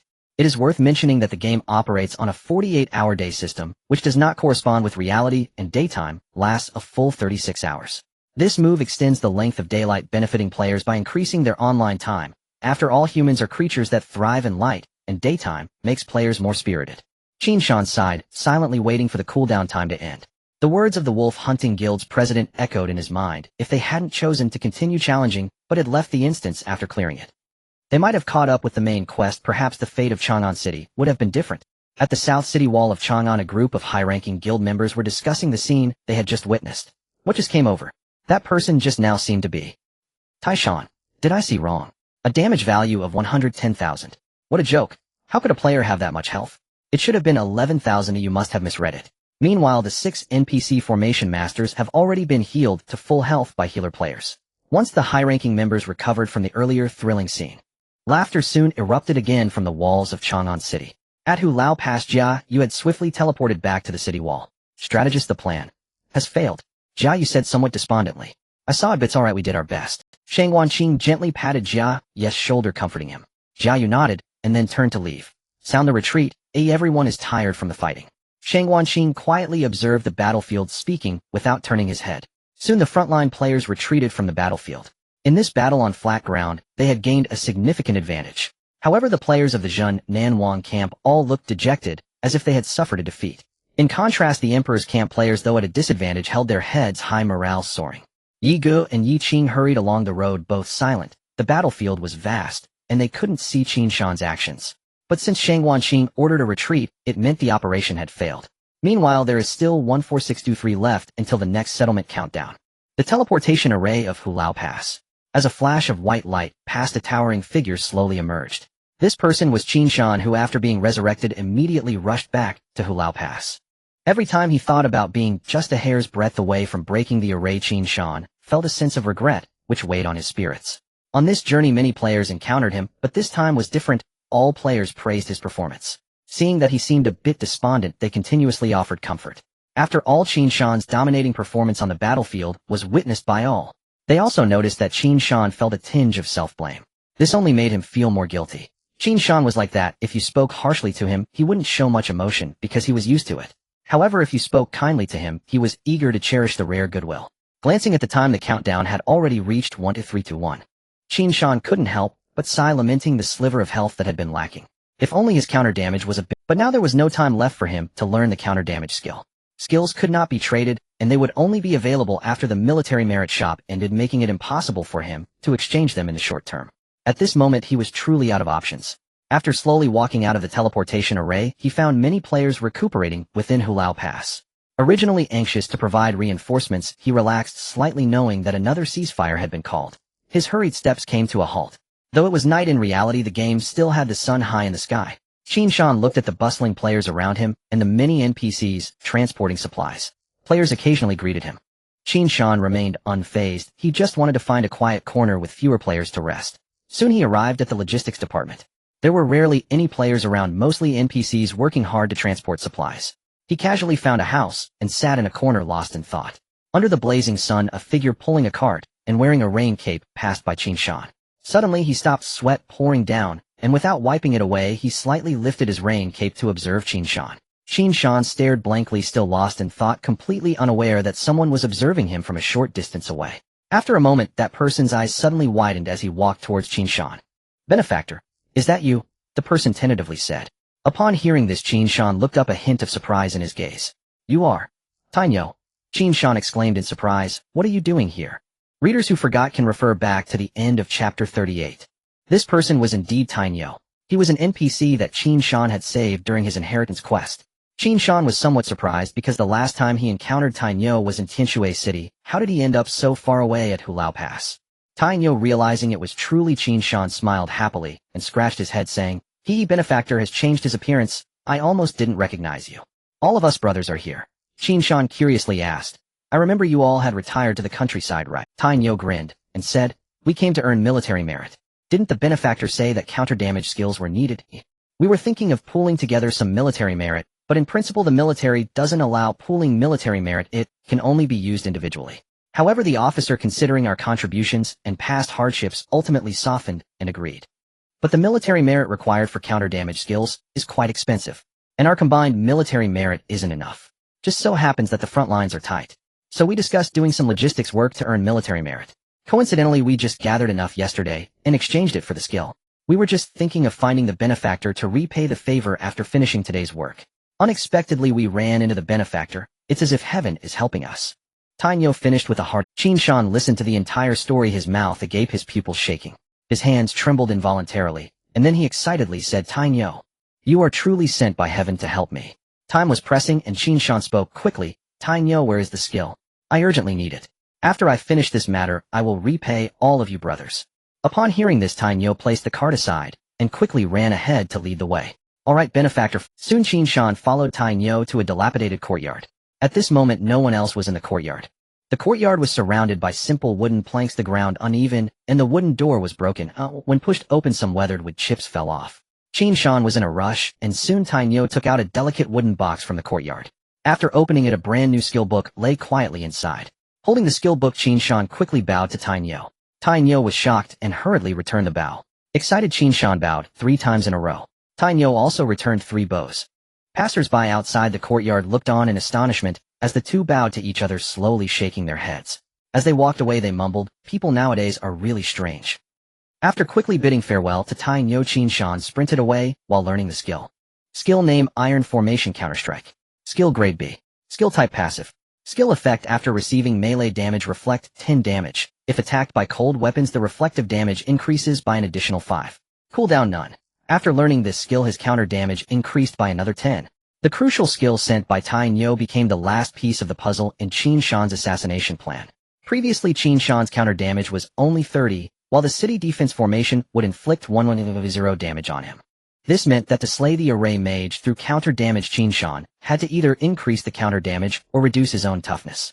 When he was hit, Qin Shan had already set 20 of his knights or his damage reduction to not apply to himself, yet now with an additional 10 counter damage, it meant he only needed to execute the original plan one more time to succeed. Thinking of this, Qin Shan maximized his 220 agility and rushed towards the northern city wall. When Qin Shan successfully arrived at the northern city wall, Shang Wanqing was still there, as if he had always been present. At this moment, the countdown showed 11031. Shang Wanqing heard the commotion and slowly turned his head. Upon seeing Qin Shan approaching swiftly with an anxious expression, he was momentarily taken aback before quickly noticing something unusual. Is something wrong? Shang Wanqing asked. Qin Shan slowly stood still, staring directly into Shang Wanqing's eyes, simply stating, my counter damage has now reached 40. Upon hearing this, Shang Wanqing's pupils constricted and the hands behind his back trembled suddenly. Once Qin Shan said this, Shang Wanqing instantly understood his meaning. He summoned a signal flare and then shot it. Puffs of black smoke spread across the northern city wall. The first to arrive was the teleportation-capable Jiayu. When he teleported in, his gaze paused on Qin Shan. Then he turned his gaze back to Shang Wanqing. Strategist, what are the arrangements? Drum the signal, assemble the troops, Shang Wanqing said with a firm tone. Once more. Bang, bang, bang. The heavy leather drum beat rhythmically as the crowd gathered inside Hulao Pass, charging out of the city once more. At the southern gate of Chang'an City, a group of high-ranking guild members were engaged in a heated discussion. Haha, still not giving up in the last hour. Just a dying struggle. Why not wait until after the settlement to go out? What are you afraid of? What storm could they stir up in an hour? Exactly, we are the advantageous side. How can we act like timid turtles? If others didn't know, they'd think we were afraid. Exactly, just let the ones below charge. As their discussion concluded, the gates of Chang'an City swung wide open. The player army of the Emperor's faction surged forth like a tide. Both sides once again engaged in fierce combat. At this moment, the countdown reads 05421. However, unlike last time, Qin Shan chose to team up with Yi Ge and Yi Qing. Due to the urgency of time, Qin Shan needed to quickly harvest the death energy to reach 1.2 million in health. Qin Shan, the hardest shield on the battlefield. Yi Ge, the sharpest sword on the battlefield. Yi Qing's abilities were diverse and mysterious, assisting the two from the side. Once the battle commenced, they began to harvest enemy heads like a bulldozer. Qin Shan charged directly into the crowd, drawing all the firepower. Yet his health bar showed almost no change. The blue shield value continuously vanished and reappeared. Qin Shan's current mechanism was terrifying. Attacked shield recovery counterattack return shield.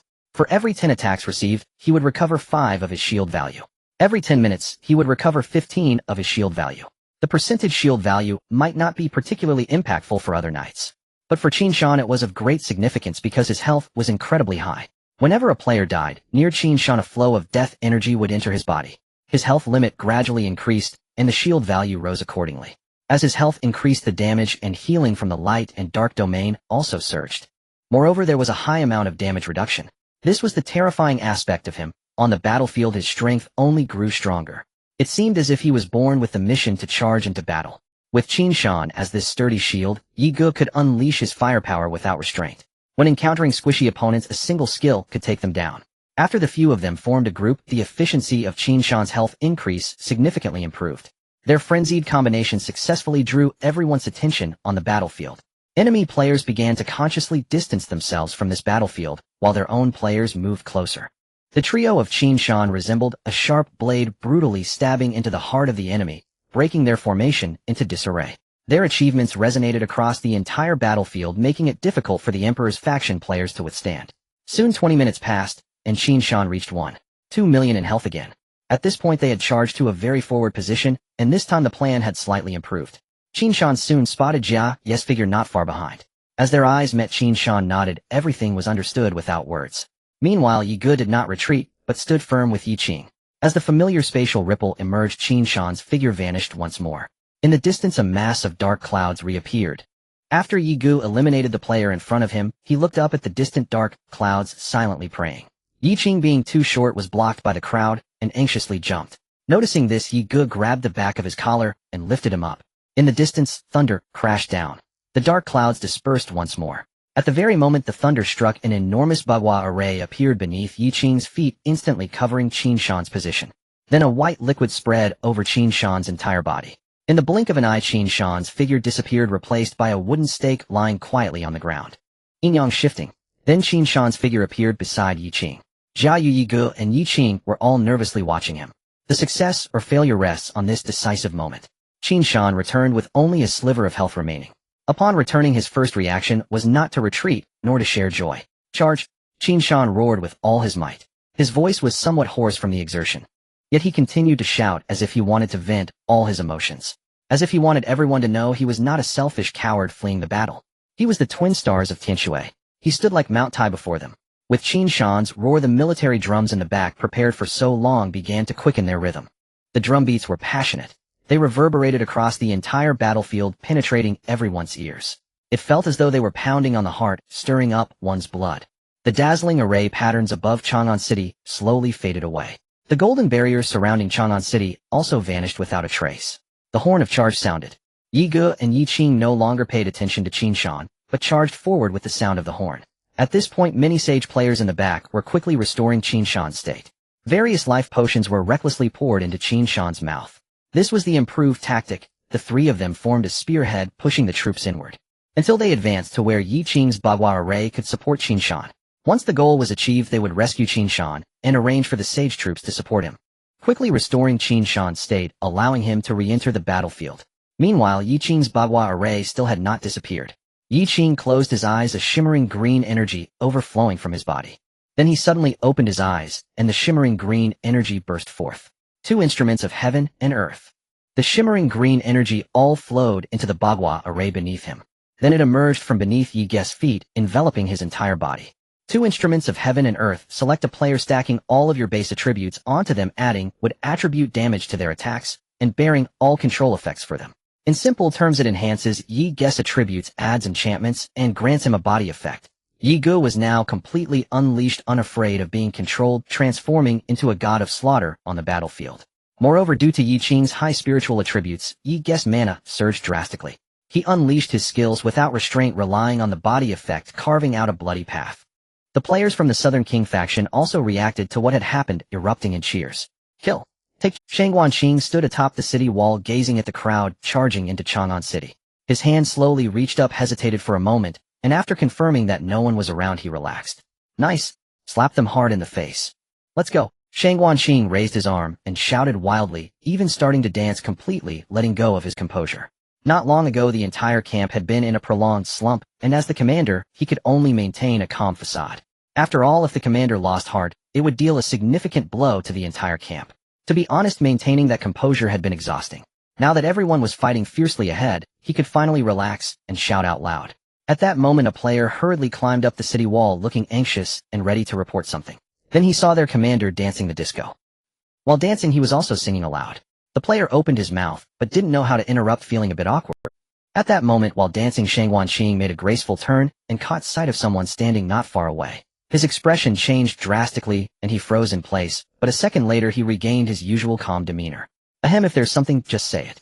The player was secretly amazed. As expected of the commander, the speed of his change in expression was something he could learn from. Meanwhile, Qin Shan and others had already taken the lead and charged into Chang'an City. It is worth mentioning that the buildings within Chang'an City could not be destroyed. In simple terms, the terrain was fixed and indestructible. The ground battle instantly transformed into street fighting. This was excellent news for the players of the Zhun Nanwang faction.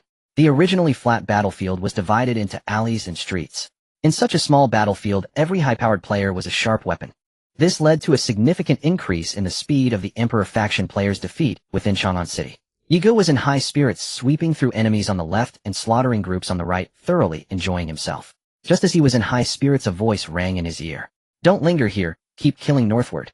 Yi Qing's voice reached his ears through some skill. Directly kill to the North City Gate.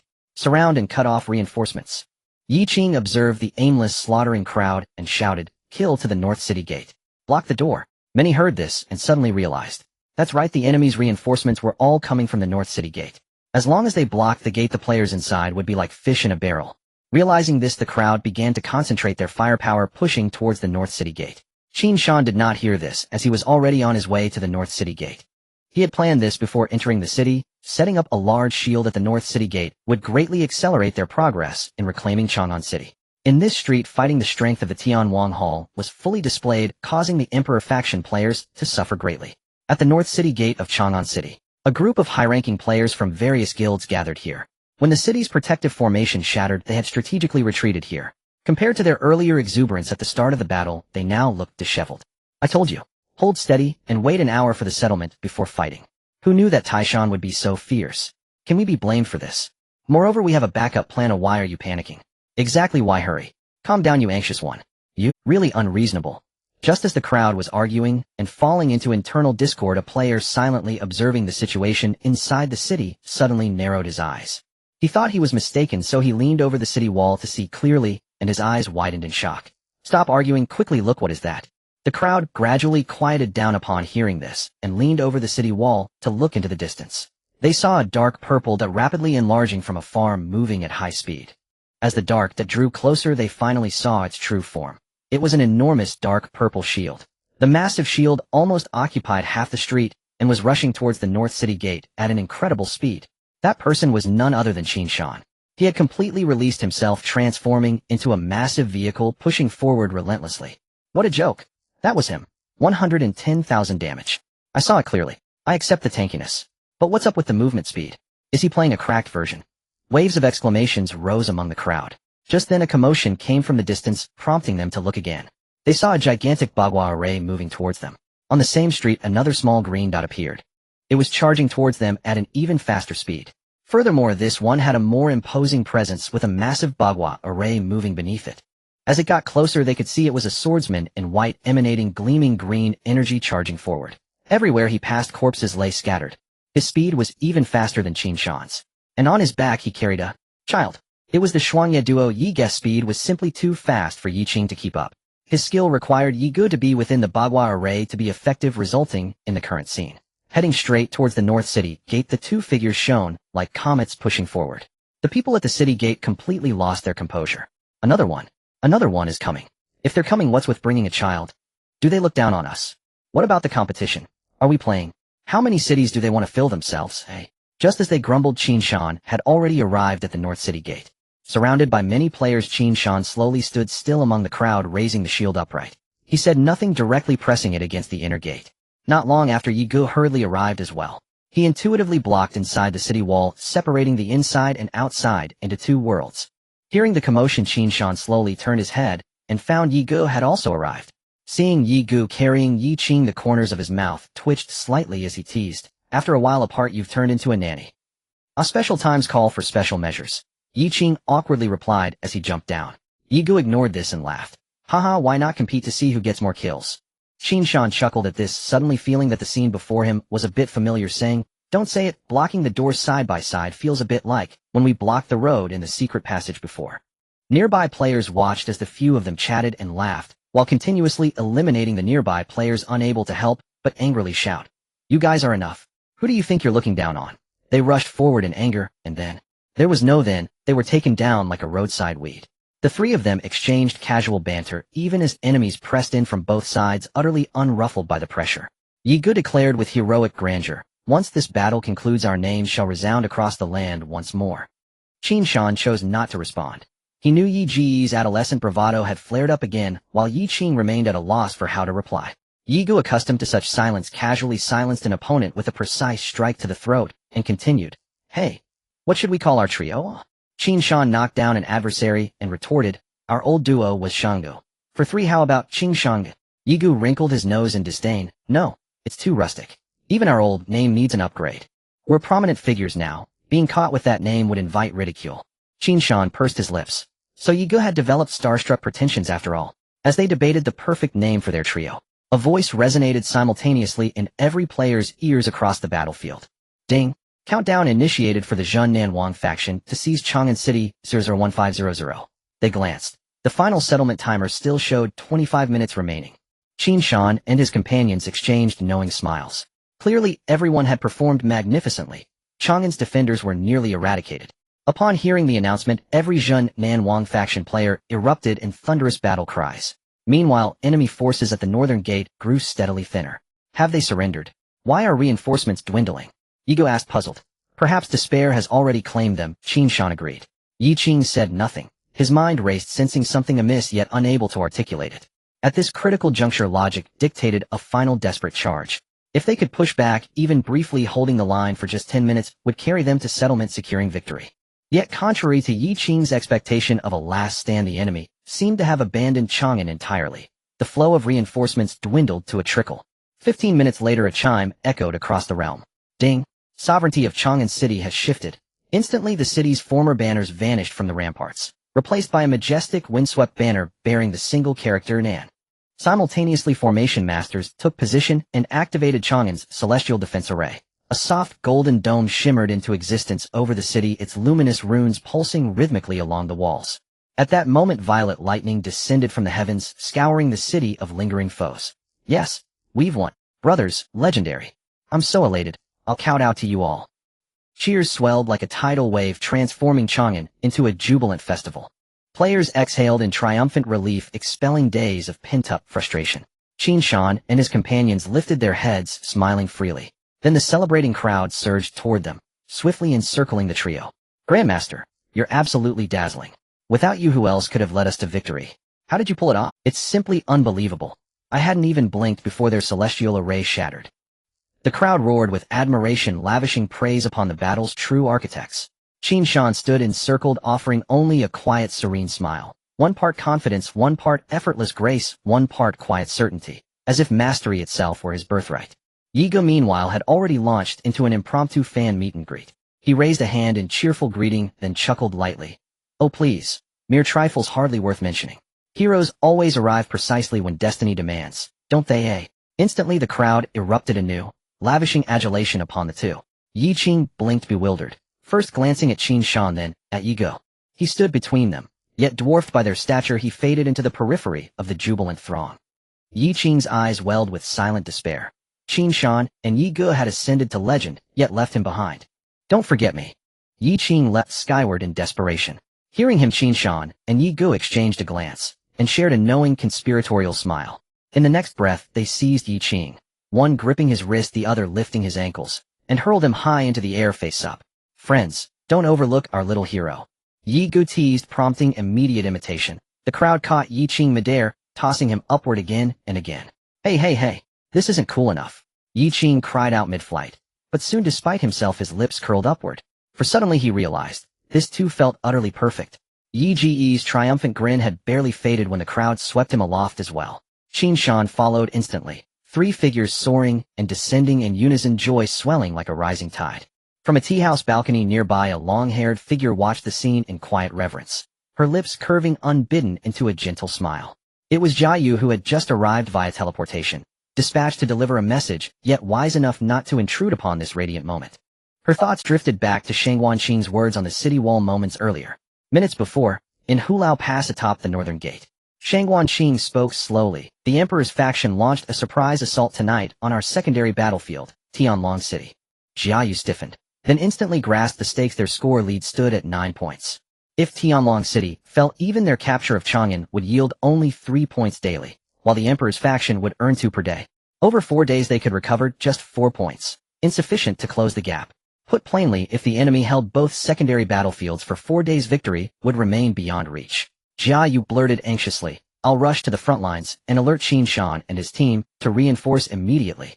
As he turned to activate his teleportation, Shangguanqing offered a faint calming smile and gently interrupted. "Hold, my words aren't finished yet." Jiayu stilled, awaiting her continuation. "If we can claim the main battlefield, secondary ones matter little. Even granting them a day changes nothing. With strength intact, we could dominate all 3 fields."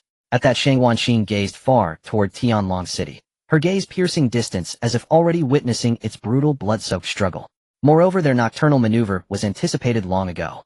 A subtle, confident curve touched Shangguanqing's lips as she met Jiayu's eyes. Whether they seized Tianlong City remains uncertain. Her tone remained placid, yet beneath it thrummed an unmistakable aura of sovereign authority. "You may inform Qin Shan and his allies, but there's no urgency. This victory demanded immense sacrifice. They've earned rest. Let them savor this triumph undisturbed." As the countdown expired, a luminous interface materialized before every player, displaying the final tally. Emperor's faction 1 point. Zhen Nanwang faction 4 points. Next settlement countdown 235959. The Emperor's faction gained only a single point. This meant their raid on Tianlong City had ended in abject failure. Time rewinds to 1 hour before the countdown. On the battlefield of Tianlong City, a throng of players materialized from the distance as the distant drums of war echoed. Time rewinds to 1 hour before the countdown. On the battlefield of Tianlong City, a throng of players materialized from the distance as the distant drums send the order, charge with all our might. I want to breach the gates of Tianlong City within 5 minutes.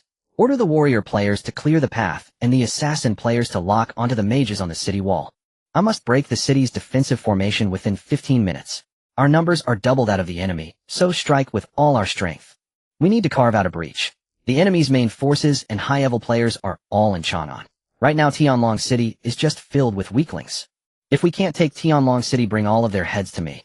At this moment Zhao Kuo was filled with vigor, pointing towards the distant Tianlong City, as if it were already within his grasp. As one of the secondary battlefields, Tianlong City also had its own defensive array, but there were only 2 mages managing it, and their attack frequency was significantly lower than that of Chang'an. On the city walls many players were already waiting. Among them was a crew-cut man with a green headband tied around his forehead, fluttering in the wind. In his left hand, he held a massive dragonbone bow. This man was none other than the number 1 player from the first arena, the Battle Maniac. The players on the city walls did not act recklessly, but instead waited for the enemy to enter their attack range. Meanwhile, many players inside the city were quietly preparing to utilize the defensive array to hold Tianlong City. Soon the charging army arrived within a mile, and 2 purple lightning bolts rained down from the sky. Knights advance into the fray. "Hold the line," Zhao Kuo shouted. "Do not fear, their maximum attack range does not exceed 300 meters. All of you charge forward." On the city walls the Battle Maniac observed silently, when suddenly a voice beside him broke the silence. "Aren't you going to take action?" asked a player in a black robe wielding a bone staff. The Battle Maniac did not respond. His target was locked onto the enemy's rear ranks. Soon the rear of the charging army stepped into the attack range. His fingers grazed the bowstring, and an orange glow slowly climbed up the arrow. He slightly raised his finger and released it. The arrow, imbued with orange energy, shot forth. Drawing the bow again, he shot another arrow. A red arrow followed closely behind. His hand became a blur, and a second later over 10 arrows surged forth, each adorned in vibrant colors.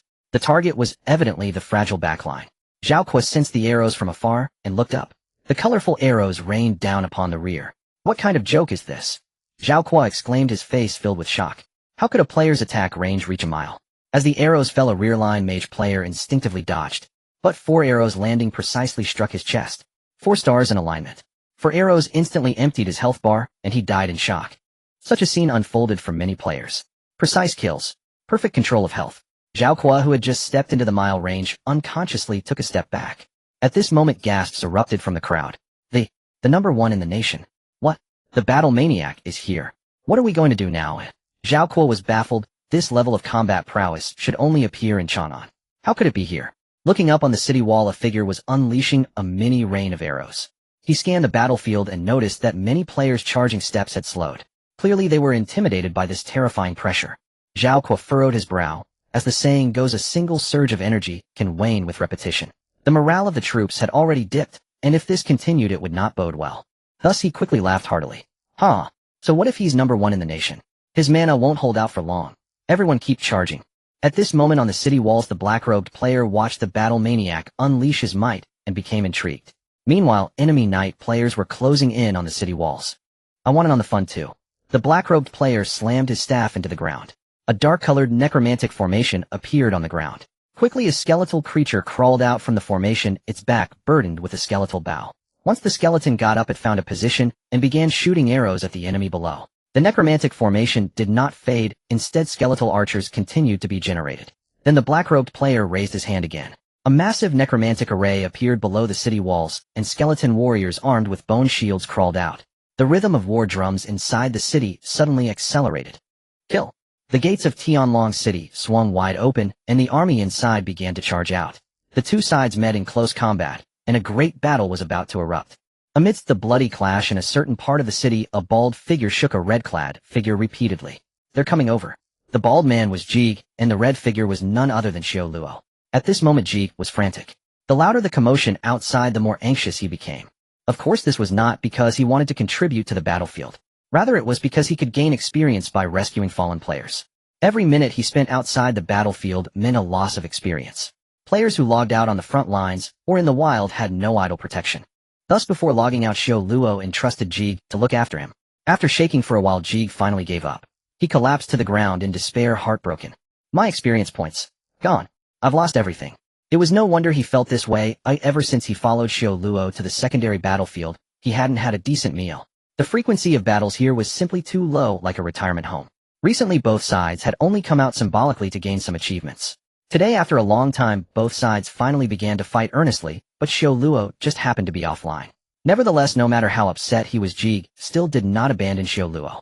Outside the city, Zhao Kuo had a grasp on the overall situation and keenly sensed that the rain of arrows had ceased and the necromantic formation on the battlefield had vanished. Realizing this was a prime opportunity to boost morale, he laughed heartily. The opposing high-level players are out of mana. Everyone charge.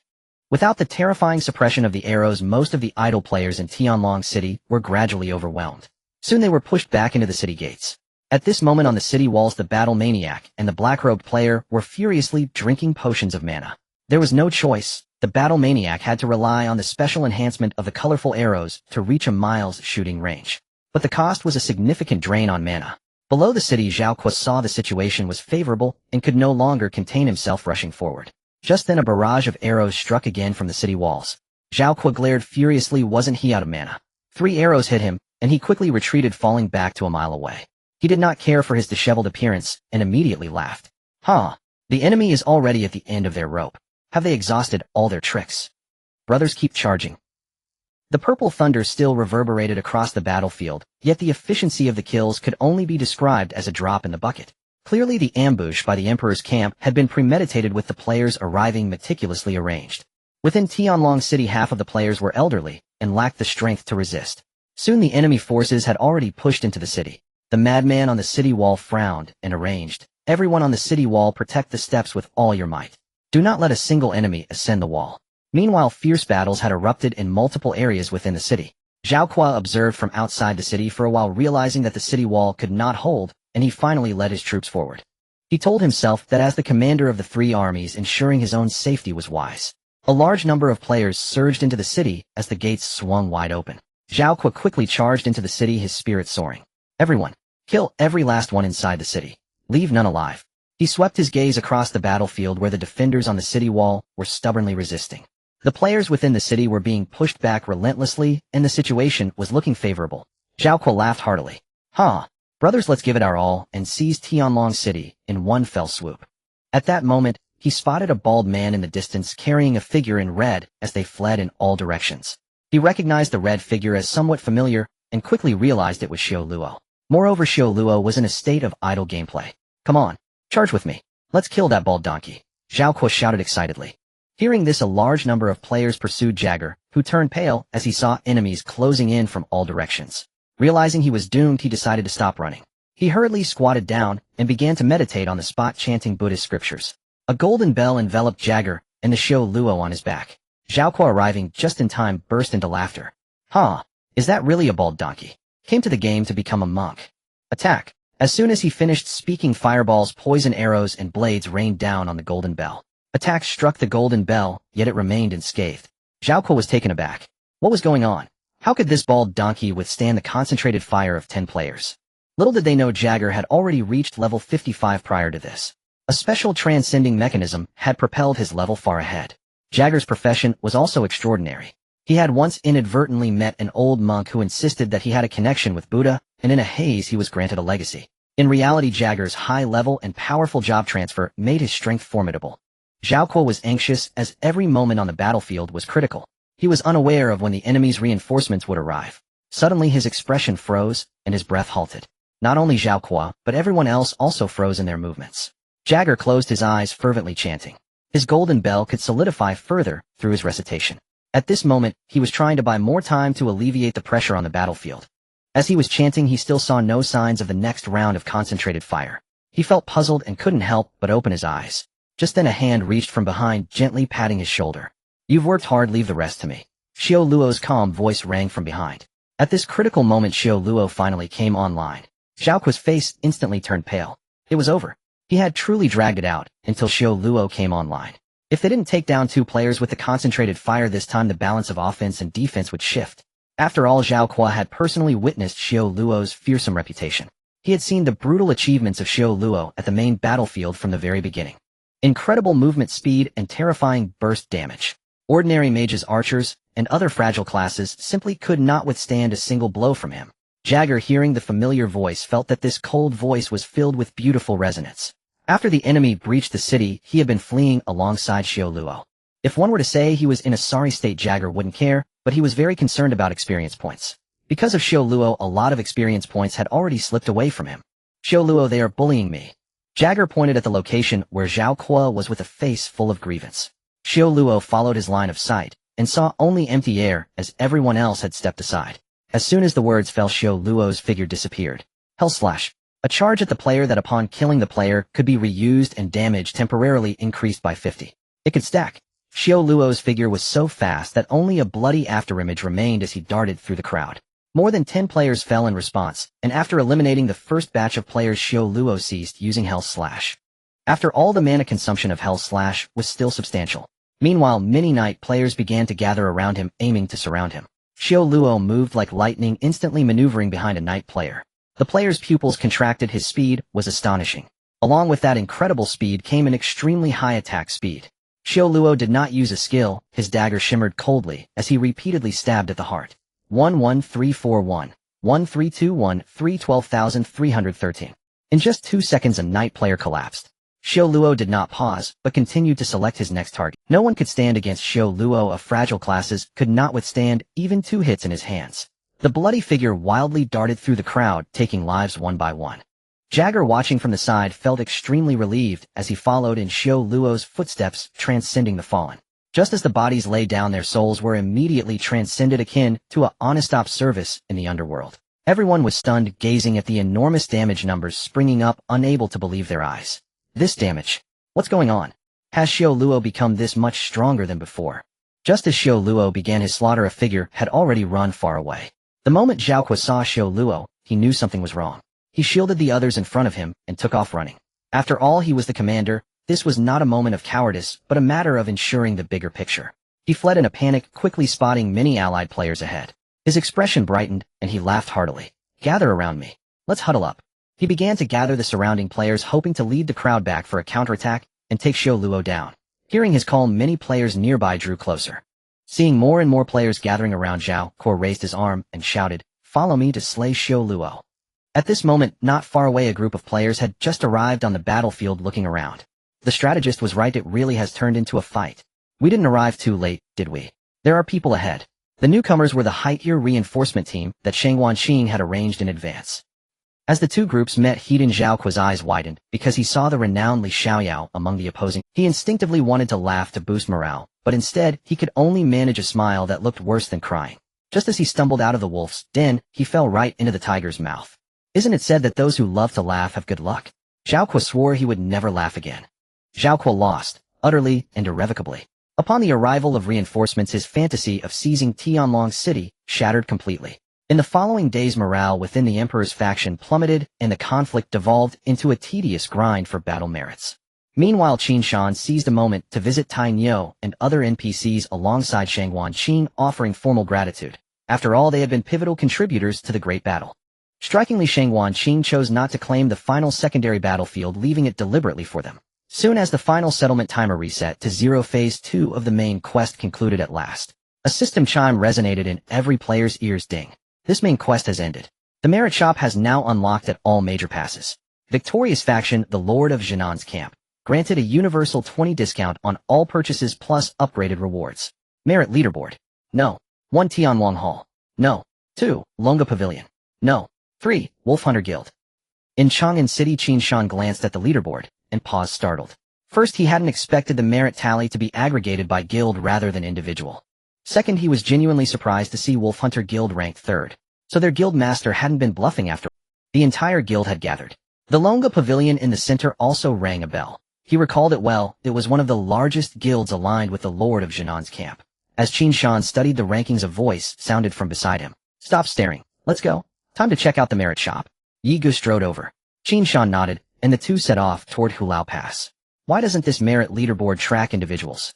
Yi Gu grumbled, annoyed. He just missed another chance to no idea. Maybe there's some special reward tied to it. Qin Shan shrugged, shaking his head. As they walked, a system chime sounded once more. Ding. Tianwang Hall's exceptional performance has greatly pleased the Lord of Zhenan. Tianwang Hall is hereby granted permanent garrison rights within Chang'an City. At those few words, both Qin Shan and Yi Gu widened their eyes in disbelief. Speak of the devil, the reward for this main quest right on cue.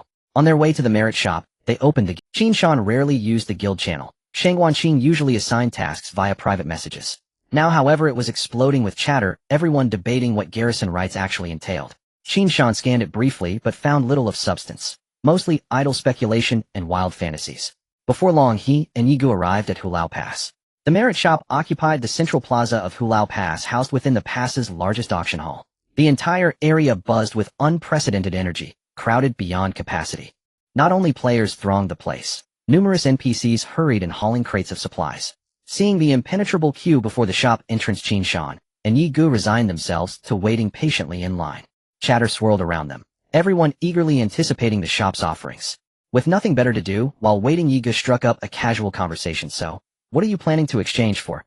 All skills. Qin Shan shook his head. Not sure yet. Let's first see what treasures this merit shop holds. Since each group entering the shop agonized over selections, Qin Shan and Yi Gu inched forward only glacially, despite waiting an age. How long must we wait? Yi Gu couldn't help but complain. Just then a voice called out from behind, are you the twin stars of Tianshui? Qin Shan and Yi Gu turned. Qin Shan raised an eyebrow in mild surprise. The speaker was unexpectedly an acquaintance, a burly man wearing an awkward smile. None other than the guild master of Wolf Hunter Guild. Qin Shan remembered him clearly. The very man who had earlier accused him of selfishness. Great Master Taishan, I sincerely apologize. I spoke harshly before. The man offered his contrition without hesitation. After a brief pause, Qin Shan replied, you fought valiantly, let it rest. He would never have accepted such an apology had they contributed nothing, but they had given their all. And emotions under such pressure were only natural. After all, Qin Shan had just entered the battlefield. Being mistaken for a slacker was hardly unjust. That was how the world worked in Qin Shan's view. Those who labored earnestly held the right, even the privilege, to borrow. Hearing Qin Shan's calm acceptance, the burly man scratched his head, growing even more flustered, silence settling awkwardly between them. He glanced at the snaking queue, and his eyes lit up. Deliberately raising his voice, he announced, wow, look, the twin stars are here. Our heroes. Come join my line. I'll yield my spot to you. Heads turned instantly. Master. Over here. Master, please, my spot's closer. The crowd, ever perceptive, responded warmly. Once one voice led, others followed. Eagerly beckoning Qin Shan and Yiga forward. Though hesitant at first, Qin Shan and Yiga soon found themselves gently ushered ahead by Wolf Hunter guild members forming a protective cordon. Thus propelled through the throng, they reached the front in moments, saving over an hour of queuing. Neither had relished waiting. Just days prior they'd endured a full 2-hour line after exiting a story dungeon. Merit Shop, 20 discount. Commander of 1,000 title, 15,000 merit points. If already holding the commander of 100 title, cost reduced to 8,000. Commander of 100 title, 7,000 merit points. Epic tier full set, level 50, 15,000 merit points. Random A rank skill scroll knight, class, 17,000 merit points. Random rank skill scroll knight, class, 1,000 merit points. Random A rank skill scroll, any class, 14,000 merit points. Random rank skill scroll, any class, 8,000 merit points. Legendary Gourmet Set, A 6,000 merit points. Legendary Gourmet Set B, 6,000 merit points. An overwhelming array of rewards dazzled Qin Shan's eyes. Even military ranks appeared in this merit shop, a novelty indeed. Perhaps this was the result of the shop's recent upgrade. Legendary Gourmet Sets and other rare prizes confirmed its extraordinary generosity. After several days of relentless combat, Qin Shan now possessed 4,600 merit points. He considered his options carefully, first eliminating the epic gear set he neither needed nor could absorb it. Next he dismissed the gourmet sets. He'd consumed numerous such meals during the story dungeon. Moreover, the sets lacked itemized menus. If he purchased one only to find duplicates, he'd suffer a grief. After eliminating those two categories, he quickly calculated acquiring the commander of 1,000 title and an A-rank knight skill scroll would leave him with precisely 1,400 merit points. Enough to secure one additional random A-rank skill scroll, maximizing utility. Without further hesitation, he claimed all three. First, he examined the title's bonuses. Commander of 1,000, all attributes increased by 20. A 20 boost across all attributes. Qin Shan gasped, immediately grasping the sheer magnitude of this enhancement. His skill Shin Shield Rush Formation already converted 30 of Constitution into Agility. With all attributes scaled upward by 20, Constitution would increase 1. 2-fold, and that gain in turn would amplify Agility by another 1. 2-fold, resulting in a compounded multiplier of 1. 2 Superscript 2. He now bore 2 titles, 1,000 Enemy Slayer granting 20 final damage, an exceptionally potent boost in its own right.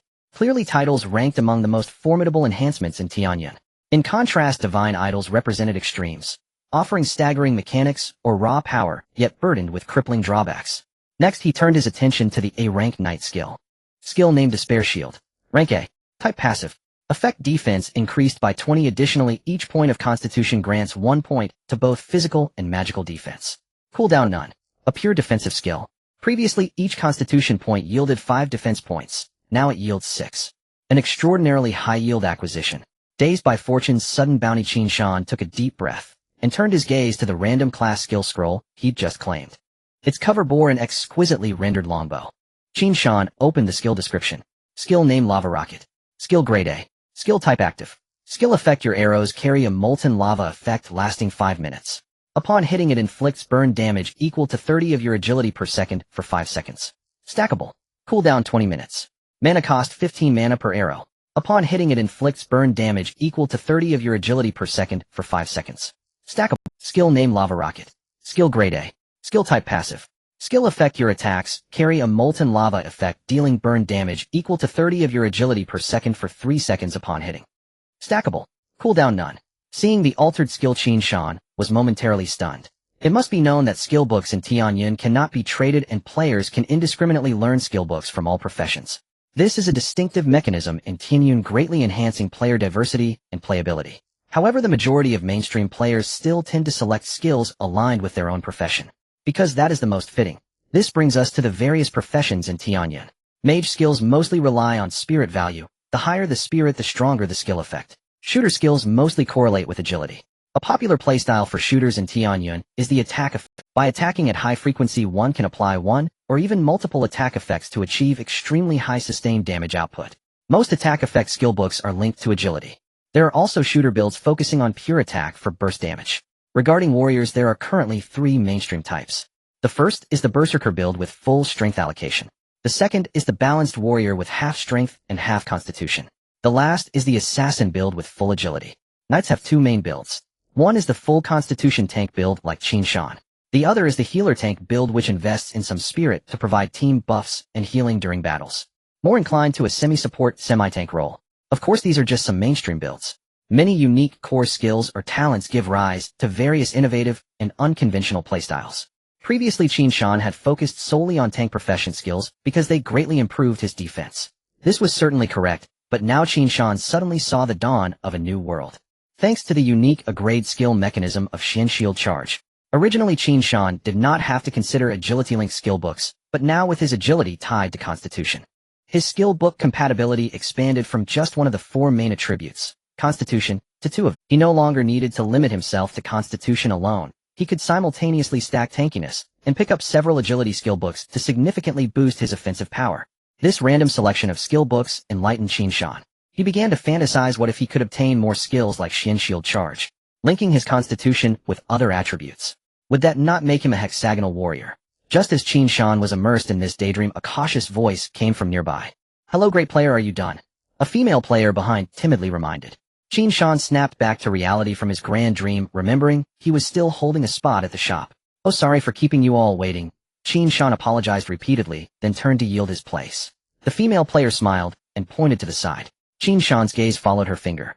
Yigu was still staring blankly at the shop panel, a restrained smile tugging at his lips. Qin Shan twitched his mouth slightly. This guy was even slower than him. Seeing Yigu like that, he knew Yige's upgrade this time must be considerable. Yigu was the kind of person who wore his thoughts plainly on his face. Immersed in his own world, Yigu was suddenly pulled back to reality by a hand on his shoulder. "If you're done, then kindly give up your spot." "Bastard," Qin Shan said, pulling Yigu away. Since they had cut in line and taken up so much time, Qin Shan feared being scolded. "If you're done, then kindly give up your spot." "Bastard," Qin Shan said, pulling Yigu away. Since they had cut in line and taken up so much time, Qin Shan feared being scolded and preemptively scolded instead, taking control of the situation. After leaving the shop, the two agreed to first visit Chang'an City to check things out. They had yet to understand the full function of their guild's base and were a bit curious. Soon they used the teleportation array to arrive at Chang'an City. After the main storyline concluded, both Chang'an City and Tianlong City had become the domain of the king of Jinnan. The teleportation arrays were naturally interconnected.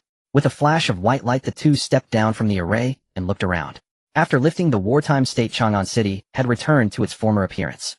Many local residents resumed their daily lives, and various merchants arrived. Chang'an itself was a crucial hub connecting north and south, bustling economically with a dense population. Yigu expressed surprise, saying, "There were hardly any NPCs before the main quest ended. Why are so many?" Qin Shan nodded in agreement and casually speculated, perhaps the NPCs were hiding inside buildings all along since the terrain couldn't be altered during the main quest. The two then began exploring Chang'an. Soon they reached the city center, where many NPCs and players gathered, blocking the main avenue. Curious, they approached the crowd's edge to peer inside. Qin Shan noticed that the focus of attention was a massive. It was no longer just a courtyard, but more like a garden. The entire garden was located beside the central crossroad of Chang'an, occupying a vast area with walls about 5 meters high concealing its interior. Qin Shan was surprised because he had never seen this building before, but only appeared after the main storyline ended. At that moment, Yi Ji's voice sounded. "Hey, isn't that Shengwan Qing?" Yigu pointed to the garden's gate. Qin Shan followed his finger and indeed saw a figure in white robes and white hair standing at the entrance. Shengwan Qing was chatting amiably with an NPC official dressed in deep red robes and wearing a vermilion hat. The official slowly opened the garden gate, and the two entered together. Attendants followed closely behind, closing the gate. As the gates shut, the crowd's view was blocked, and they gradually. Qin Shan and Yigu regained their composure and exchanged a glance before deciding to go together. Qin Shan spoke first. "This must be our guild base, right? Shall we take a look?" "Let's go." Bang, bang, bang. The garden gate slowly opened, revealing a guard who poked his head out. He looked at the two figures in front of the gate and furrowed his brow to ask, "Who goes there?" The ones knocking were none other than Qin Shan and his companion. Yigu cupped his hands in greeting and spoke up. "We are from the Tianlong Hall and would like to inquire." Bang. Before Yigu could finish, the gate was slammed shut. Yige's words hung on his lips abruptly. Qin Shan couldn't hold back his laughter. "You don't have what it takes. Ooh, perhaps your charm attribute is lacking." "I'm wearing a costume that boosts charm, let me try," he said. After Qin Shan finished speaking, he confidently stepped forward and knocked on the door again. Beep, beep, beep. The gate slowly opened once more, revealing a fresh face among the guards. "May I ask?" Bang. The gate slammed shut again. Qin Shan. The two dejected individuals simply sat down on the steps. "Let's just send a private message to Shengwan Qing," Qin Shan suggested. "Right? We can just ask Shengwan Qing directly, or what can we expect from these pesky guards?" Just as the two were about to message Shengwan Qing, a commotion came from behind them. They turned to see the gate opening with the guards clearing the way for an official to exit. Qin Shan and his companion stood up and made way. Soon Shang Wanqing's figure appeared at the entrance. Upon seeing Qin Shan and his companion, he paused for a moment and then smiled as he spoke. "You two are quite well informed arriving so quickly." The two patted their backsides and curiously walked to the entrance to look inside. As Yiga looked around, he replied, "Oh, what a coincidence. Military strategist, this wouldn't happen to be the residence of our Tianwang Hall, would it? It's so grand." Qin Shan glanced inside and saw many trees as well as a 3-story pavilion not far away. Shang Wanqing gestured with his hand while leading the way, saying, "I just had a conversation with the Lord of Chang'an City. This area will be the residence of our guild from now on." The two nodded as it was within their expectations. As the three approached the pavilion, Qin Shan looked around and asked, "What is this place for?" "This is the guild hall used for collecting taxes." "Taxes?" Qin Shan and Yi Gu asked in unison. Shang Wanqing had anticipated their reaction and smiled as he explained, "Yes, we will be able to collect 3 of the taxes from Chang'an City as guild funds." Qin Shan asked in surprise, "We can collect? Do we have that much power now?" Yi Gu also inquired, "What is the use of guild funds?"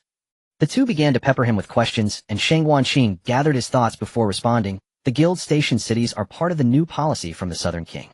As the Southern King accelerated the reclamation of cities, there was a shortage of management talent, hence the commission to the guild for assistance in managing the cities. Our Tianwang Hall performed exceptionally well and became the first pilot program, or you could say the vanguard. Guild funds can be used to upgrade the guild's level and unlock more guild buildings," Shang Wanqing explained slowly. "Follow me." Qin Shan and his companion followed Shang Wanqing as they walked to the back, soon coming into view of a wooden tower not far away. The tower was about 4 stories high and had a somewhat antiquated atmosphere. "This is the guild building unlocked at level 1, the dungeon tower. Guild members can enter to clear dungeons, which have higher specifications than those in the wild, and can drop rare equipment. Currently there is only 1 dungeon, which has yet to be completed, and is not open." Oh, the two suddenly understood. Qin Shan had always found the existence of the guild system somewhat lacking. It turned out that the unlocking time for the guild system had not yet arrived. Speaking of guilds, Yiga suddenly recalled something. "By the way, military strategist, when are we going to settle accounts with those guilds that defected at the last moment?" Yiga asked. Shang Wanqing glanced at their levels and replied, "The time is not right yet. We haven't unlocked the entire map, so we cannot enter the cities of the king's faction. However, I estimate it will be soon. The main storyline is determining the direction, and the Southern King will likely unify the nation quickly. At that time, none of those guilds will escape." Shang Wanqing said coldly. Were it not for the joint betrayal of those guilds before the main storyline commenced, he would not have been so passive in the early stages. As the current strongest guild, Shang Wanqing had the confidence to display a tough attitude and swift measures. He continued, "However, for this clearing task, I do not intend to arrange for the 2 of you to take action." The two were taken aback, and Yigo asked in frustration, "Why not? Your levels are a bit low. Crazy Man is already level 57 and is about to advance to the 3rd class. In Tianyun, level 60 unlocks the 3rd class." Qin Shan glanced at his own level, 38. He then turned to look at Yi Ge's level, 45. At that moment, Shang Wanqing was at level 52. Qin Shan felt somewhat helpless. As a tank, he really lacked efficiency in monster grinding. Although his grinding efficiency was among the best for tanks, it paled in comparison to other professions. However, Qin Shan was not discouraged. Even though his level was a bit low, he had many skills. He was either acquiring skills or on the path to acquiring them, which made him overlook his leveling progress. After learning about the guild residence's information, Qin Shan and his companion quickly said goodbye to Shang Wanqing and left the guild residence. "Where do you plan to go next?" Qin Shan asked. "The 3rd-class dungeons should open soon, but I still have many 2nd-class dungeons to finish." Yigu pondered for a moment and replied, "So during this time I should be exploring dungeons and leveling up." Qin Shan nodded. After hearing Shang Wanqing's words, he felt a sense of urgency. After all, his current level was quite low, mainly because the storyline dungeons took a lot of time. However, Qin Shan had gained a lot from them, including a large amount of food and 4 completed grade skill books. Not to mention a title. A skill book costs 170000 merits. Even at an 80 discount. Qin Shan wasn't particularly clear about the value of a grade skill books until the merit shop opened.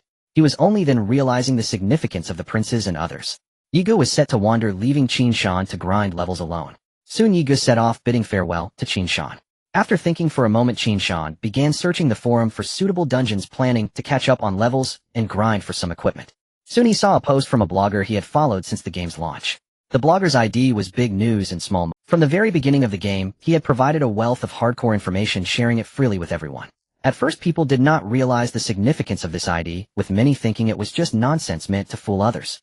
But as the game progressed, all the strategies posted by this ID were proven to be accurate and real. Many believe this was the account of a powerful intelligence team. Since then, nearly everyone on the forum had followed this authoritative ID. Qin Shan was no exception. Every time he casually opened the forum, the first thing he did was check for updates from this blogger. Thus, Qin Shan began to browse through the previous strategies from big news in small moments. He flipped to the dungeons section and started selecting from the 20-plus types of dungeons and their characteristics recorded within. Soon Qin Shan found a dungeon suitable for grinding experience that was also very compatible with him. In the Carbon City, Flame Mountain looms majestically, resembling a slumbering giant beast sprawled upon the land. The dominant hue here is the black of charred remains, with the ground cracked and scattered rocks heated to an unbearable temperature. The air is thick with an unshakable scent of burning, which Qin Shan identifies as akin to the stench of rotten eggs. At the foot of the mountain, Qin Shan glances around, occasionally stopping to check his strategy. After confirming his direction, Qin Shan continues onward. Soon a slowly rotating dungeon entrance comes into view not far ahead. A few players are resting at the entrance of the dungeon. To think such a remote dungeon could be discovered through a report, that's impressive, Qin Shan cannot help but exclaim. After all, this place is quite a distance from Carbon City, and its location is rather secluded. Qin Shan quickly steps into the dungeon entrance. As the white light gradually dissipates, Qin Shan surveys his surroundings. At this moment, he finds himself inside a volcano on a small rock platform with a protruding stone pillar. The rock platform is circular with a radius of about 3 meters. Below him lies the roiling magma, waves of heat rushing towards him. Soon Qin Shan notices he has acquired a negative buff. High temperature, your mana consumption increases by 10. Burn, you will slowly lose health points. This is standard for a difficulty dungeon. Entering it automatically inflicts negative states. Qin Shan's health points also begin to decrease gradually. 121, 113, 122, 121. The frequency of loss is approximately 100 health points per second. However, Qin Shan is not fazed by such a drop in health. After a 20 increase in all attributes, Qin Shan's health has soared to a terrifying 3,200. The boiling blood increases his recovery effect by 50. Now in Qin Shan's realm of light and darkness, his recovery rate reaches 450 per second. Additionally, the skill Lizard Regeneration grants him 4500 recovery every 10 seconds. This allows Qin Shan to disregard the 2 negative buffs from this dungeon. This is also one of the reasons why Qin Shan chose this dungeon. Qin Shan takes another look at the clearing conditions. Difficulty rating survive for 3 minutes. Soon the bubbling frequency of the magma pool beneath him increases. Flame ants begin to emerge from the magma, climbing up along the stone pillar. The flame ants are roughly the size of a corgi, their bodies entirely crimson. A swarm of flame ants rushes upwards, covering the entire stone pillar. At this moment, Qin Shan's realm of light and darkness begins to activate. A flurry of damage numbers leaps from the countless flame ants. 385. 385. Qin Shan estimates that if a player suffers from a fear of clusters, they would likely never return after witnessing this scene. Qin Shan remains calm, observing. He wants to test the damage dealt by the flame ants, as this is a level 55 dungeon. Soon the flame ants swarm onto the stone pillar platform, encircling Qin Shan. He throws a punch, landing it squarely on the antenna of a nearby flame ant. 12. 3,858 shield strike. 111 burn. 24 serpent venom. Qin Shan's agility has now reached 319, and with a single punch, the burn damage triggered by the lava rocket reaches 93. Qin Shan's attack speed is incredibly fast. Before the flame ants can strike back, he unleashes 2 more punches. 333 burn. Qin Shan nods. Now he can throw 3 punches per second. Although the burn damage in the first layer isn't particularly impressive. However, if he can continue to stack it, the damage might even surpass the shield strike. While ineffective against small monsters, it could yield miraculous results against a boss. After 3 punches, the health of the flame ants suddenly drops by 30. At this point, Qin Shan is already surrounded by the flame ants. 221, 221, 221, 32 and venom, 32 and venom. A multitude of numbers begins to flash above Qin Shan's head, and the flame ants again suffer from Qin Shan's retaliation. The damage from the flame ants is minimal, and the high-frequency output from the ant venom continuously refreshes Qin Shan's shield. Furthermore, Qin Shan's retaliation also grants him additional shielding. A smirk appears at the corner of Qin Shan's mouth as he marvels at his own cleverness. This dungeon he meticulously selected feels like it was tailor-made for him. The damage from the flame ants increases with their survival time, with each wave causing slightly greater damage. The presence of ant venom allows Qin Shan to continuously refresh his shield to fend off the onslaught of ants. Let's not forget Qin Shan's killing field can reap the life force of the fallen units. This means that although the intensity of the ant swarm is increasing, Qin Shan is also gradually growing stronger. After successfully testing the damage output, Qin Shan breathes a sigh of relief. From the looks of it, surviving through 10 waves of the ant swarm should pose no problem. Qin Shan then begins his familiar routine. Dark purple energy surges in his hands, slowly forming a shield larger than himself. He then lies down on the ground, disregarding the several flame ants that are still crawling on him, completely covering himself with the shield. This not only increases damage reduction by 40, but also boosts the retaliation effect by 100. As for the few flame ants inside, they are soon dispatched one by Qin Shan. This leads to an exceedingly strange scene in the flame ant trial. On the elevated rock platform, countless flame ants are continually attacking a shield. The sound of mandibles scraping against the shield echoes, producing sparks. If other players were to witness this scene, they would surely curse in disbelief. Despite Qin Shan not needing to think or act to grind, the difficulty of this dungeon is actually quite high. It's considered one of the most challenging dungeons for players undergoing their second-class transition. Firstly, there's the terrifying continuous health drain mechanism. Secondly, the negative buff, increasing mana consumption. And finally, the exceedingly narrow spatial terrain. Lastly, there is the relentless tide of ants. Each aspect could inflict a pain mask upon players. However, by sheer luck, Qin Shan happens to perfectly counter this dungeon, achieving fully automated monster grinding. He doesn't need to take the initiative to attack. He simply hides behind the shield, dealing damage through retaliation in the realm of light and darkness. Moreover, it's crucial to note that the experience gained from flame ants is quite substantial. This can be considered one of the benefits of the high difficulty. After 3 minutes, a flash of white light envelopes Qin Shan. Ding! Congratulations on reaching level 39. Constitution 5. Free attribute points 6. Without hesitation, Qin Shan allocates all points to Constitution. Soon another 5 minutes pass, and another white light flashes. Ding! Congratulations on reaching level 40. Constitution 5. Free attribute points 6. The efficiency of leveling up is quite satisfying for Qin Shan. It's worth noting that leveling up now requires a staggering 4 million experience points. Of course, with the increase in level, the experience points monsters provide also rise linearly. It's noteworthy that Qin Shan's rapid leveling efficiency is also related to the experience mechanism in Tianyan. Killing monsters above his level grants extra experience points, and Qin Shan is challenging a level 55 dungeon. He is fighting monsters over 10 levels above his own to achieve such rapid leveling efficiency. Qin Shan once again allocates all points to Constitution, then glances at the dungeon conditions. Difficulty rating: survive for 8 minutes, 11 completed. S rank rating: survive for 10 minutes, 01. Then Qin Shan finally shifts his shield, taking a look at the outside world. At this moment, the sound of clanging indicates that the Ant Master is still repairing the shield like a diligent repairman. Qin Shan glances over, and is about to cover himself up again when a glimmer catches his eye. Is that a dropped piece of equipment? At the moment of realization, Qin Shan did not hesitate at all, and threw the shield into the sky. The shield flew away, not taking a single cloud with it, but instead carrying a few flame ants that were resting above. Qin Shan had no time to worry about the shield. He hurriedly moved closer to the point of light. The dense swarm of flame ants obscured much of his view, but Qin Shan's keen eyes still caught a glimpse of a bright light. He quickly picked up the equipment. Equipment: flame bow plane, can devour equipment, level 55. Equipment effect: increases attack speed by 50, agility by 20 after equipping. Qin Shan showed a hint of disappointment, thinking it might be a rare piece of equipment. However, this was normal, as in outdoor dungeons only bosses had a chance to drop rare gear. As for epic or legendary equipment, Qin Shan had not heard of any being dropped from monsters. They were mostly task rewards or exchanged in shops. Perhaps in the future there would be higher level bosses. Devour. Constitution 5, defense 30. Although Qin Shan already had over 800 in Constitution, the increase of 5 points still made him quite happy. After all, without accumulating small steps, one cannot reach 1,000 miles. Every little bit of accumulation deepened Qin Shan's foundation. Satisfied, he repeated his old methods. He crafted another identical shield, and resumed his trial life within the shell. Soon Qin Shan completed the 10 minutes of survival time. S grade evaluation: survived for 10 minutes, 11 completed, but Qin Shan did not plan to end the dungeon. He discovered that entering and exiting the dungeon refreshed the health value of the deadly field. This led to many of Qin Shan's imagined operations falling through. For example, he could find a nearby dungeon before each major battle, repeatedly grinding until the sky darkened before exiting. He watched as the speed of his experience bar's growth gradually accelerated. He speculated that as time passed, the experience points from the flame ants also increased. Thus Qin Shan simply continued grinding until his growth speed could no longer keep up with the increasing pace of the flame ants. Due to boredom from idling, he even started browsing the forum within the dungeon.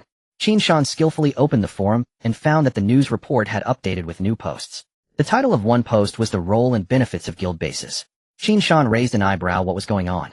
He had only just learned about it recently. How had this guy already posted? Was there something fishy going on in the guild? Qin Shan continued to read further. Below was a detailed explanation of the guild base from taxation to dungeon towers. It was exactly the same as what he had learned from Shang Wanqing. Some particularly detailed points Qin Shan had only learned about from the post. Just as he was about to inform Shang Wanqing, he noticed she was displayed as being in the dungeon. He also saw that Yi Ge and Yi Qing were online, so he decisively chose to contact Yi Qing. After all, he felt that Yi Ge, being a pure warrior, probably did not know much. It is worth mentioning that the private chat channel could be used for voice calls, a feature Qin Shan had not yet used. So he called Yi Qing, and she quickly answered. Qin Shan asked, "Have you seen the forum?" "No. What's up? Do you know the guild has ghosts?" "Look at the forum, the guild base information has been leaked." "Let me check." On the other side, Yi Qing, who was on her way, opened the forum, and the trending post was indeed from the news report. After reading the post, he fell silent. While he was reading, Qin Shan's voice continued to come through. "Hurry up and report this to the strategist. This is simply too arrogant, not even pretending. We must severely punish this matter. How can such guild secrets be so easily leaked?" Qin Shan's voice continued to ring out, mixed with some clattering noises. Yi Qing sighed slowly. He had originally thought that among the Tianshui twins, Qin Shan's intelligence was considerably higher than Yi Ge's. But now it seemed that the two were truly like-minded. "Are you a devil? The news report is our guild's HR. And why is it so noisy on your side? I hear some commotion." As soon as these words were spoken, Qin Shan was stunned. "Personnel management. How come I didn't know? How did I not know that our guild had HR? Besides, I've never seen that ID in the guild channel. The forum ID and player ID are separate. Her game ID is by Xiaosheng. Most players in the guild were recruited by her. I should have been recruited by her too." Qin Shan was taken aback. The average strength of the Tianwang Hall was a significant gap, and he had thought it was Shang Wanqing who recruited him, only to find out it was someone else. How did she do it? Qin Shan's CPU felt a bit overworked. Then he asked, "And what do you mean by should have been recruited? How come you know nothing? This is not a secret in the guild anymore. Bai Xiaosheng's special talent allows her to view players' talent panels." Yi Qing's voice slowly came through. "What I know is that at the server launch, using her ability to see players' talents, she sacrificed her own development time traveling through various cities, noting down promising players to bring into the guild. I was personally sought out by Shang Wanqing to join the guild, so I am not sure if I am on the list." Qin Shan's eyes widened as he realized that the early success of the Tianwang Hall relied on Bai Xiaosheng's special talent to quickly filter high-quality players. So everyone was a special recruit. Only he and Yi Ge were foolishly applying for interviews. So everyone was pre-selected. He suddenly recalled his interview with Yi Ge, where the interviewer glanced at the list in his hand and eliminated him. At that time he thought it was because he was wearing beginner's clothes, and the other party thought he was a novice, which was why he was Now that he thought about it, it should have been that Bai Xiaosheng happened to be touring Tianshui City and only saw Yi Ge not encountering Qin Shan. Thus Yi Ge was on the list, but Qin Shan was not. No wonder Yi Ge was accepted in an instant. No wonder Shang Wanqing knew about Yi Ge's talent quality. Qin Shan exclaimed in amazement, there was such a talent in the game. At that moment, Yi Qing's voice continued to resonate. "I have a good relationship with Bai Xiaosheng. Let me tell you, this isn't even the most impressive part." Qin Shan's curiosity piqued at this point, and he asked, "Quickly tell me, what other abilities does she have?" Yi Qing spoke mysteriously. "Do you know how she finds so many game strategies?" Qin Shan took a deep breath, seemingly understanding something, and said, "Her talent works on NPCs too." "Exactly. Her talent not only works on players, but also allows her to analyze dungeon content and hidden tasks." Yi Qing then whispered, "Some time ago it seems she found a clue for an SS-level hidden job change quest. Could it be the one Yi Ge did?" Qin Shan exclaimed. Yi Ge had been boasting about changing to an SS-level talent in the private chat. Exactly. Qin Shan's heart began to fill with admiration. The SS-level hidden job quest was selflessly contributed. After hearing about her deeds, Bai Xiaosheng's image in Qin Shan's mind grew even more magnificent. He never expected there was such a pillar in the guild quietly contributing behind the scenes. Qin Shan thought again, how could he have no impression of such a person on the Chang'an battlefield? "I don't think I saw her in. She is a laid-back player who does not like fighting, but enjoys exploring the world. She is keen on uncovering hidden Easter eggs in the game. She is our guild's little princess." After saying that, Yi Qing jokingly added, "After being in the guild for so long, you don't even know her. You really are something, Qin Shan." After a few more casual words, they ended the call. Minutes later, under the stacking of the Susha domain, Qin Shan's health had swelled to 600,000. He soon noticed that the external burning damage was rising, edging toward parity with his regeneration. The flame ants' assaults grew more frequent and more vicious. Qin Shan felt as if the flame ants had grown anxious. He glanced at the timer. Rank evaluation: survived 10 minutes, 11 completed. Survival time 01821. By then Qin Shan had reached level 42. He realized he was closing in on his limit. Sure enough, a short while later his premonition proved true. Suddenly the fire damage spiked, and the flame ant's burst output leapt dramatically. Qin Shan's equilibrium shattered. Before he could react, his health was wiped clean. With a swish, Qin Shan reappeared at the dungeon entrance. He felt no surprise. He had seen this step in the walk. Unlike ordinary instances in this special fire ant trial, death carried no penalty. One is returned directly to the entrance, and the trial may be attempted only once per day. The instant Qin Shan materialized, a system chime echoed. Ding. Congratulations on completing the fire ant trial. Your trial rating S rank. Experience 51000000. Title obtained Huaji Chui. The massive experience reward vaulted Qin Shan up an entire level in an instant. Ding. Congratulations on reaching level 43. Constitution 5. Free attribute point 6. Qin Shan's eyes suddenly widened at the system prompt. S rank evaluation. A title. Thinking he must have misheard, Qin Shan checked again and confirmed he had not. The walkthrough made no mention of any SS ranking. Qin Shan blinked, sensing he had stumbled upon an unexpected Easter egg. He hurried to inspect the title. Title: Huaji Chui. All of your damage carries an additional 10 fire damage. He pressed the philtrum between his nose and upper lip, nearly breathless with delight. This applied to every source of damage, even reflected damage. True to form, titles had never disappointed him. Originally, he had chosen this solo instance merely to farm experience, an honest, simple plan. By the time the run ended, he had climbed 5 levels and unexpectedly completed a hidden SS evaluation, receiving a secret title. Excited, Qin Shan opened the guild channel and shared the news. Taishan shocking. Fire ant trial. Hidden SS rating. Hidden title. If you're a master, come find me. Qin Shan's single message fell like a boulder into a still lake, sending ripples across its surface. Zhando Quangren, there's such a thing. I'm coming. Shangwan Qing, tell us everything. Duan Guxing. Who are the drama queens? Do they only know exclamation marks? Bike Xiaoxing, I'm coming too. Wait for me. At that, guild members declared they would rush over. Qin Shan waited in place, idly touching the dungeon entrance. The moment his hand made contact, a system voice whispered in his ear, ding. You have cleared the trial, you cannot challenge it again. Qin Shan froze. Joy had arrived and departed in an instant. His plan to AFK grind levels barely born was already dashed. At Tanqing's teleport array, a pillar of white light rose. A petite figure stepped out. After a quick orientation, she ran toward the north gate, the direction where Qin Shan awaited. One by one, more figures emerged from the array. Suddenly, the nearby crowd gasped as a figure slowly walked from the teleport array. It was Li Xiaoyao. Wow, isn't that the legendary player? Yes, I remember him well. I know this line in Chang'an. One sword was drawn and thousands of troops fled west. Li Xiaoyao's ears twitched at the chatter. He stood still and basked in the cheers, feeling genuinely pleased, especially at the line about 1,000 troops retreating west. A smile tugged at Li Xiaoyao's lips, and his back straightened unconsciously. Who would have thought that after the battle in Chang'an, his renown had already reached the Zhun Nanwang camp? He shook his head in quiet amusement. The crowd's discussion only grew louder. Li Xiaoyao now confirmed his bearings and prepared to step away from the array. By then, the eager crowd could no longer restrain itself and surged toward the teleport array. Great player. May I add you as a friend? I've admired you for so long. Can I have a friend slot? Great player. May I take a picture with you? Li Xiaoyao could no longer contain himself. His smile broke free as he slowly raised his hand to greet his frenzied admirers. The crowd suddenly surged past him and rushed into the array. Li Xiaoyao froze on the spot, listening to the after a long while he turned to see who had caused the commotion. A white-robed, white-haired youth had stuck his long sword, half leaning on the blade with arms folded, his sleeves stirred by the wind. This was Yi Ge. A faint smile lifted Yi Ge's lips as if nothing could disturb the composure of this potent cultivator. His gaze was as calm as a cloudless sky, unshaken even by the collapse of mountains. He listened quietly while the front row female fans recounted his deeds in Chang'an.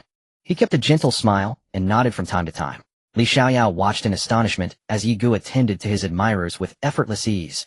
No envy, only the eager humility of an apprentice. He wanted to learn. Soon Li Xiaoyao mounted his flying sword with Yi Ge riding behind him. The two sped across the sky and soon spotted Qin Shan and the others ahead. Yi Ge glanced and saw Zhando Quangren, Shangwan Qing, Yi Qing, and other familiar faces. Why so slow? Isn't your sword speed legendary? Zhando Quangren asked, puzzled. Li Xiaoyao recalled how Yi Ge had lingered in the crowd for a full 5 minutes posing with fans. Yi Ge murmured, ahem, social obligations delayed us a bit. The others nodded without pressing further. Shangwan Qing arrived and seeing everyone assembled turned to Qin Shan with a smile. All right, since we're assembled, Taishan, please walk us through the details of the fire ant trial. At his words, all eyes fell upon Qin Shan. He stepped forward and swept his gaze over the gathered company. In the fire ant trial instance, I inadvertently unlocked an S rank evaluation and was rewarded with a hit. The title is called Huaji Chui. It causes all attacks to carry an additional 10 fire damage. At Qin Shan's announcement, the crowd inhaled sharply. Such an opportunity was astonishing. Upon hearing Qin Shan's words, the crowd visibly surged with excitement, erupting into animated discussion, chaos swiftly enveloping the scene. Shang Wanqing stepped forward to restore order. Ahem, everyone please remain calm. Raise your questions one at a time. The assembled players were all seasoned veterans. Soon precise and weighty inquiries began flowing forth. What is the approximate damage output of the burn effect? What are the exact conditions for achieving the S-rank hidden evaluation? By how much does the flame ant amplify damage? What is the percentage increase? Does the flame ant's damage amplification escalate with each subsequent wave, or does it intensify continuously over time? What is the spawn mechanism of the flame ants? Do they appear in waves, or individually one at a time? One question after another tumbled forth, eyes alight with anticipation, as all turned expectantly toward Qin Shan. Faced with this barrage of expert-level queries, Qin Shan felt his temples throb. He hesitated, utterly unprepared to answer, for during his own dungeon run he had paid no attention to such details. At the time he'd been crouched behind his shield, idling while browsing forums. Just then a petite figure emerged. She wore an oversized wizard's hat and held a broom-shaped staff. This enchanting sorceress was Bai Shaoxing, and her keen observation had already caught Qin Shan's hesitation. She reasoned instantly the great god Tai Shan must be uncertain whom to address first. Facing so many simultaneous questions demanded careful consideration of sequence and priority. After all, those answered later might feel slighted, convinced their concerns mattered less. Bai Shaoxing, ever mindful and tender-hearted, habitually safeguarded everyone's emotional well-being, never allowing anyone to feel overlooked. In that moment she recognized his predicament as mirroring her own daily reality, and silently marveled, so the great god Tai Shan too possessed a profoundly gentle soul. And so she stepped forward. No need to rush. Questions will be answered one by one. The great god Qin Shan isn't refusing you. She stood squarely before him, hands on hips facing the crowd. Those who'd spoken earlier scratched their heads and chuckled sheepishly. Qin Shan lowered his gaze, only to see Bai Shaoxing standing before him, her enormous wizard's hat swaying gently in his line of sight. A quiet smile softened his features. It's fine, Qin Shan said. Time is short. I'll share everything I know right now. Ears pricked up instantly. This was first-hand authoritative guidance, the ultimate walkthrough. Bai Shaoxing quietly returned to the crowd, eyes fixed intently on Qin Shan. He cleared his throat, swept his gaze across the assembly, and declared, I survived for roughly 19 to 20 minutes. A collective gasp rippled through the group. Clearly all were familiar with the flame ant trial. After all, even the strength evaluation required merely 10 minutes of survival. And beyond that threshold, difficulty escalated exponentially. Bai Shaoxing's clear, luminous eyes widened. She herself had discovered this dungeon, and thus knew full well its staggering value. All nodded earnestly, still riveted. Waiting breath held for Qin Shan's next words. He blinked once. I'll state what I know plainly. No embellishment, no abstraction, no excess. That is all. The crowd, as Qin Shan's words faded, stunned stillness gripped the room, broken only by the distant scorching howl of wind. Yi Ji's lips twitched faintly as he broke the silence. Brother Shan, how did you survive? Qin Shan sighed deeply, then replied, let me demonstrate. Eyes lit up anew. Of course. The great god Tai Shan simply wasn't built for explanation. A live demonstration was inevitable. So if they simply followed his lead, victory would be assured. Under the crowd's fervent gaze, Qin Shan slowly conjured a colossal shield in his right hand. With mounting anticipation, he lowered the shield, covering his entire body. Boom. The heavy impact reverberated. And with that sound, so too did their hopes shatter. They finally understood the great god Tai Shan was pure, unadulterated stat mastery. Yi Qing was the first to wave dismissively. All right, let's disperse. It's pointless. Shang Wanqing's folding fan stilled midair. After a pause, he spoke. Our immediate priority is uncovering the hidden condition for the S-rank evaluation. Is it determined by slaying a threshold number of flame ants? By survival duration? Or some other exceptional criterion? He turned his gaze toward Bai Shaoxing, who in turn looked directly at Qin Shan. The crowd's attention followed Shang Wanqing's line of sight, first to Bai Shaoxing, then to Qin Shan. Meanwhile, Qin Shan had just climbed back to his feet, brushing dust from his clothes, and found every eye still locked upon him. Qin Shan. Then Bai Shaoxing spoke, hesitant yet deliberate. I'd like to investigate the S-rank hidden condition. Could you assist me? Qin Shan blinked, bewildered. Of course, I'm happy to help. But be warned, it may reveal certain personal details. What kind of details? Bai Shaoxing paused, not yet answering, but explained instead. Basic traits, such as talent names and rarities, I can perceive directly. Deeper information, however, requires contextual clues, what we call mediums. For instance, I discovered the flame ant trial dungeon only after slaying a single flame ant and obtaining its clue. Now to discern the S-rank hidden condition, I require you as my medium. She elaborated gently, then added hastily, rest assured. I'll see only your skill names, not their descriptions or effects. Hearing this, Qin Shan nodded decisively. Absolutely. I'm ready. How may I assist? Simply extend. Qin Shan complied, reaching out his palm. Bai Shaoxing stepped forward, placing her pale, slender hand atop his. In her other hand, she held a flame ant's antenna and closed her eyes. Moments later, she opened them. Her formerly dark irises now shimmered with silver luminescence, and her gaze settled upon Qin Shan. With but a glance, her silvery pupils reflected Qin Shan's entire form, now fully transmuted into cascading streams of data. Skill names scrolled vertically down his figure, enveloping him entirely in luminous code. Skill panel: light dark domain strength. Her pupils contracted sharply. How could there be so many skills? Even more astonishing, most players considered acquiring a rank skill a triumph, and treasured in a rank skill as their ultimate trump card. Yet Qin Shan possessed 6 rank skills, and 1 strength skill. Her mouth parted slightly in awe. No wonder he was hailed as the great god Tai Shan, the lone warrior who could storm battlefields 7 times and emerge unscathed each time. All eyes remained fixed on Bai Shaoxing. At last she spoke. S-rank hidden condition: survive 20 minutes while possessing second transformation cultivation base. A ripple of frowns spread across the crowd, because such a feat was quite simply impossible. Qin Shan only requires level 38 to pass the S-level evaluation, but everyone knows that he is an exception. While others were calculating whether they could survive for 20 minutes, Shang Guanqing stood up again. Before coming, I prepared some fire-resistant consumables, Shang Guanqing said, distributing a red jade pendant to each person. It's okay if you don't pass today, you can come to me every day to collect it. Yi Qing gently stroked the jade pendant in his hand, which was entirely fiery red, engraved with a small formation, with fiery patterns continuously flowing on its surface. Yi Qing raised the jade pendant in his hand towards the sky, the sun shining down, making the jade translucent. He felt an inexplicable familiarity with the pendant. Oh, my thanks to the strategist. It's still the strategist, well prepared. The crowd expressed their gratitude repeatedly. Yi Gu then stepped forward confidently with the jade pendant in hand. I'll be the vanguard. Yi Gu boldly stepped into the dungeon, his figure disappearing. The others began to silently time their progress. About 15 minutes later, a flash of white light appeared, and Yi Gu suddenly re-emerged at the dungeon entrance, his expression somewhat dazed. Yi Gu turned his head to look at the gazes of the crowd and scratched his head. I made a mistake. I didn't expect the monster's enhancement to be so great after 15 minutes, and I couldn't absorb enough health in time. Then he slinked away in embarrassment. The others were not in a hurry to mock him, as they were still uncertain about their own capabilities. Soon various sounds erupted at the dungeon entrance. It's lagging, it's lagging.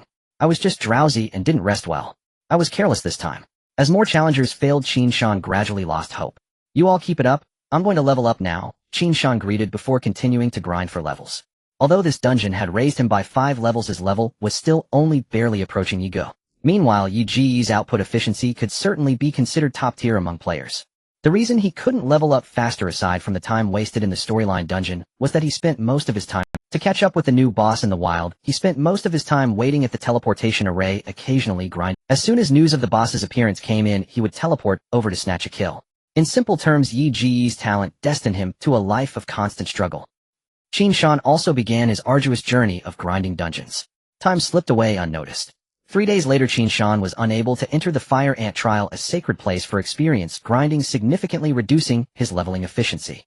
During this time, he also attempted to find dungeons similar to the Fire Ant trial, but to no avail. Qin Shan originally wondered if he could unlock another hidden title. After all, if there was fire, there should be other elemental dungeons, but it's possible that those dungeons hadn't opened yet. Additionally, as levels increased, the required experience points became higher. After 3 full days, Qin Shan had only leveled up by 8 levels, reaching level 51. While continuously grinding dungeons, he successfully obtained 2 rare pieces of equipment and some common gear. He devoured the equipment and gained 2 new skills. Skill name: Rabbit Leap. Skill rank C. Skill type: passive. Skill effect: your agility increases by 10. Cooldown: none. Skill name: Abundant Vitality. Skill rank C. Skill type: passive. Skill effect: your constitution increases by 5, and health points increase by 10. Cooldown: none. Having seen many rank skills, Qin Shan honestly found these crank skills granted by Wild Gear somewhat disappointing. Thus, he found himself fantasizing multiple times about when he would get to experience a storyline dungeon. The feeling of having multiple height tier skill books was simply too enticing. He then took another look at his equipment, devouring bonuses. Health points: 5,000, 8,000. Health points: 10, 15. Constitution: 15, 20. Defense: 500, 600. Defense: 10, 15. After just stepping out of the dungeon, Qin Shan glanced at his attribute panel. Name: Tai Shan. Level LV 51 341239320000. Occupation Cursed Paladin. Talent Sin of the Shield. Health points 466053. Strength 402. Constitution 1196. 86. Spirit 402. Agility 517. 04352. Attack power 40. Magic power 40. 2. Mana points 402. Defense 14,395. 146. Attack speed 617. Damage reduction 120. 92. Resilience 10. 00. Shielding life rebirth. Curses silence pride greed laziness decay. Attributes cursed body. Skill bar light and dark domain strength. Qin Shan looked at his luxurious attribute panel unable to suppress his admiration. His health had already reached an astonishing 460000. The most terrifying part was that his damage reduction had reached 120. 92. When Qin Shan saw his exceptionally high damage reduction, he even thought he was invincible. Thus he decided to challenge the highest level dungeon currently available in the game, an 80 level dungeon. However, reality was harsh. He was nearly slain on the spot by the boss, the Hydra. Qin Shan felt somewhat confused and frustrated, so he contacted by Xiaoxing, a friend he had previously added. This expert specialized in the game. It was then he learned that as the game's levels increased, the monster's damage enhancement attributes would also rise to counter players' high damage reduction. Moreover, output players in the later stages of their second job transfer also began to acquire various attributes to counter damage reduction, such as damage enhancement and true damage. Qin Shan's shield strike and light and dark domain dealt true damage. Additionally, dark attribute attacks would inflict erosion effects, reducing the target's damage reduction and armor. Qin Shan had previously thought that dark attributes could only reduce armor. It's worth noting that Yi Ji's Demon God's Urn provided a full 10 dark attribute damage. In this light, the value of the urn seems to be increasing. Meanwhile, there are many unique skills and methods to counter high damage reduction players. In simple terms, the damage reduction attributes in this game are an incredibly effective strategy in the early stages, representing a golden attribute with high returns. Because at that time players had very few means to counteract damage reduction, but as the game progressed, skills to balance damage reduction became widespread. In Qin Shan's words, every version produces its own gods. The damage reduction version has begun to decline. And Qin Shan's main source of damage reduction is the crank skill wind and snow resistance. Every 100 points of armor can provide 1 damage reduction, greatly enhancing Qin Shan's tankiness. A crank skill providing such a significant amount of damage reduction attributes. Qin Shan had anticipated this. Such generosity in damage reduction surely came with complexities. However, even if damage reduction would eventually fade from the spotlight, at least for now it remained the most cost-effective attribute. Because if you lack special means or high damage enhancements, the threat to Qin Shan would approach zero. At this moment, Qin Shan would engage in a maneuver called Great Fortune Charge. In simple terms, Qin Shan's tankiness has reached a point where ordinary players can be completely disregarded. On the battlefield, while others fear being focused down, Qin Shan has already begun his mowing mode. Just as Qin Shan shook his head in contemplation and prepared to close his attribute panel to continue grinding dungeons, the task system beside the panel suddenly lit up. Qin Shan was taken aback and opened the task panel with his mind. Task: travel to Nanshan City. You may find something worthwhile. Completion progress 01. Some missions are already etched in the bones. Some destinies are already predetermined. At the teleportation array, Qin Shan's figure slowly appeared. Although Qin Shan had been grinding dungeons these days, he had also spent plenty of time browsing the forums, skillfully utilizing fragmented time, which he had honed while scrolling through some app. Ever since the second phase of the main storyline ended, the Southern King had taken advantage of the momentum to conquer several cities, now facing the royal city directly. If Qin Shan guessed correctly, his trip to Nantan City should involve some task assignment. He had intended to ask Yigu if he had received any tasks, but found that Yigu was offline.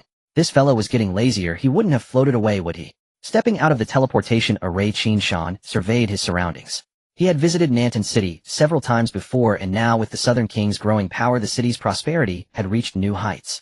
At that moment, a soldier approached Qin Shan by the teleportation array. "Are you Tai Shan, esteemed captain?" The soldier saluted and asked. Hearing the title of esteemed, Qin Shan straightened his back instantly. Although players' military ranks were merely honorary and held no real power. At the very least, the title of captain, though it could not command soldiers, could increase the hidden favorability of NPCs who served in the military. Just as Qin Shan pondered the hidden benefit, at the very least the title of captain, though it could not command soldiers, could increase the hidden favorability of NPCs who served in the military. Just as Qin Shan pondered the hidden benefits of titles, the voice nearby interrupted him again. Esteemed, the soldier asked again. "Oh, this colleague stopped me. What is the matter?" Qin Shan snapped back to reality and inquired. Please follow me, esteemed. Oh, Lord Zhang has been waiting for a long time. The soldier said. Lord Zhang. It wouldn't be that old man Zhang Rang, would it? Has Lord Zhang made a move again? Qin Shan raised his eyebrows, feeling a rush of anticipation. After all, Qin Shan's first rise to power began with Zhang Rang's rewards. Whether it was the circular formation or the divine statue, they all had to thank this NPC Zhang Rang. Hurry and lead the way, don't keep the esteemed waiting. With that thought, Qin Shan swiftly changed his expression and urged. The soldier led the way, and soon they arrived at the entrance of a mansion. Qin Shan looked up to see a massive plaque overhead. The two large characters Zhang Fu danced across the plaque, somewhat resembling the plaque he had seen in Tianshui City. Esteemed, this is the place. The soldier reminded him, and continued, I still need to wait for another person, so I will take my leave. Another person? Qin Shan was taken aback upon hearing this, watching the soldier's departing figure, as a thought suddenly arose. It couldn't be Yi Ge, could it? The more Qin Shan thought about it, the more likely it seemed. He glanced again at his friend. Yi Ge was still offline. Shaking his head, Qin Shan stepped forward to knock on the door. Knock, knock, knock. The door of Zhang Fu slowly opened, revealing a middle-aged man dressed as a butler. He scanned Qin Shan slowly, then hesitantly asked, May I ask who you are? I am Tai Shan. I heard that Lord Zhang is looking for me. So it's young friend Tai Shan. Please come in. The butler hurriedly opened the door to welcome Qin Shan. Lord Zhang is currently in the study and has instructed me to welcome you indirectly upon your arrival. The butler enthusiastically led the way, and soon they reached the door of the study. Esteemed, young friend Tai Shan has arrived. The butler whispered at the door. Shortly after, a hurried sound of footsteps came, and the door to the study opened quickly. Zhang Rang appeared dressed in a red official robe and wearing an official hat. His head was a bit small, causing the hat to fit loosely. Oh, it's been a long time, young friend. How have you been? Zhang Rang stretched out his hands and smiled. Lord, I am well, thanks to your grace. Qin Shan also extended his hands and shook Zhang Rang's. At that moment, a servant walked over, signaling the butler, who quickly left. Young friend, please come in and sit. I have summoned you for a matter to discuss. Zhang Rang pulled Qin Shan inside as he spoke. I would like to hear the details. Qin Shan casually closed the door to the study. The two sat across from each other with Zhang Rang brewing tea while slowly beginning to speak. Recently, the prince's momentum has been vigorous, and that dog emperor, fearing for his life, intends to issue an order to have all elite forces from the cities sent to the royal city in batches. If all the dog emperor's forces gather in the royal city, once the royal city's formation activates, breaking through will require countless lives to fill the gap. Qin Shan nodded upon hearing this. It seemed the Southern King's main storyline would soon reach its conclusion, as the emperor's camp could no longer hold out. So what does the Lord mean? The Lord summoned everyone to discuss a plan to take the royal city with the least cost possible. At that moment, a knocking sound came from the door. Deshan, are you inside? Lord Zhang. Yi Ge's voice came from within. Qin Shan revealed an expression of as expected. Just as he got up, Zhang Rang had already jogged over to open the door. Young friend, long time no see. It's been a while. Does the Lord have any good tasks for us? Yi Ge directly gave Zhang Rang a big hug. The three of them sat across from each other in the study again. Qin Shan suddenly froze, then opened the friend channel again. Yi Ge was still offline. He glanced at Yi Ge. It was indeed him. Yi Ge's aura was impossible to disguise. At this moment, Zhang Rang had already begun explaining the task details, and Qin Shan temporarily set this matter aside to inquire later. Since Yi Ge had just been absent, Zhang Rang repeated what he had said earlier. He then continued, thus, I recommended both of you to the prince to infiltrate the royal city and wait for the opportunity to incite internal strife. This time, there will be someone in the royal city to assist you. He then took out 2 task items and handed them to the two. Item: human skin mask. Description: after wearing it, you can disguise yourself as an NPC. Invalid after the task ends. Qin Shan touched the human skin mask in his hand, which felt slightly cold. He hadn't expected such a peculiar item to exist in the game. Soon the two completed their tasks and left Zhang Fu, immediately setting off toward the teleportation array. Their destination was Lingfeng City, and after exiting the teleportation array they would head to the enemy city launching, where someone would assist them. The defenses of the royal city were too strict. They would follow the support from within Lancheng and use its teleportation array to reach the royal city directly. After leaving Zhang Fu, Qin Shan curiously asked, I see you're still in offline mode. How did you manage that? Yi Ge sighed upon hearing this, and said, well, it's a long story. Then make it short. Being too charming is also a kind of trouble. Qin Shan remained silent, merely casting a sidelong glance at Yi Ge. Yi Ge explained, recently, I keep encountering fans on my travels asking to add me as a friend. I didn't think much of it, and accepted many, but I didn't expect the fans to be so enthusiastic. They keep sending me private messages for everything. I've been bombarded with messages from numerous fans that this game has no blocking feature, and I felt embarrassed to delete them. So I sought help from Shang Wanqing, and he gave me an item that allows me to set my status to offline. That's how I finally found some peace. With that, Yi Ge displayed a black jade pendant.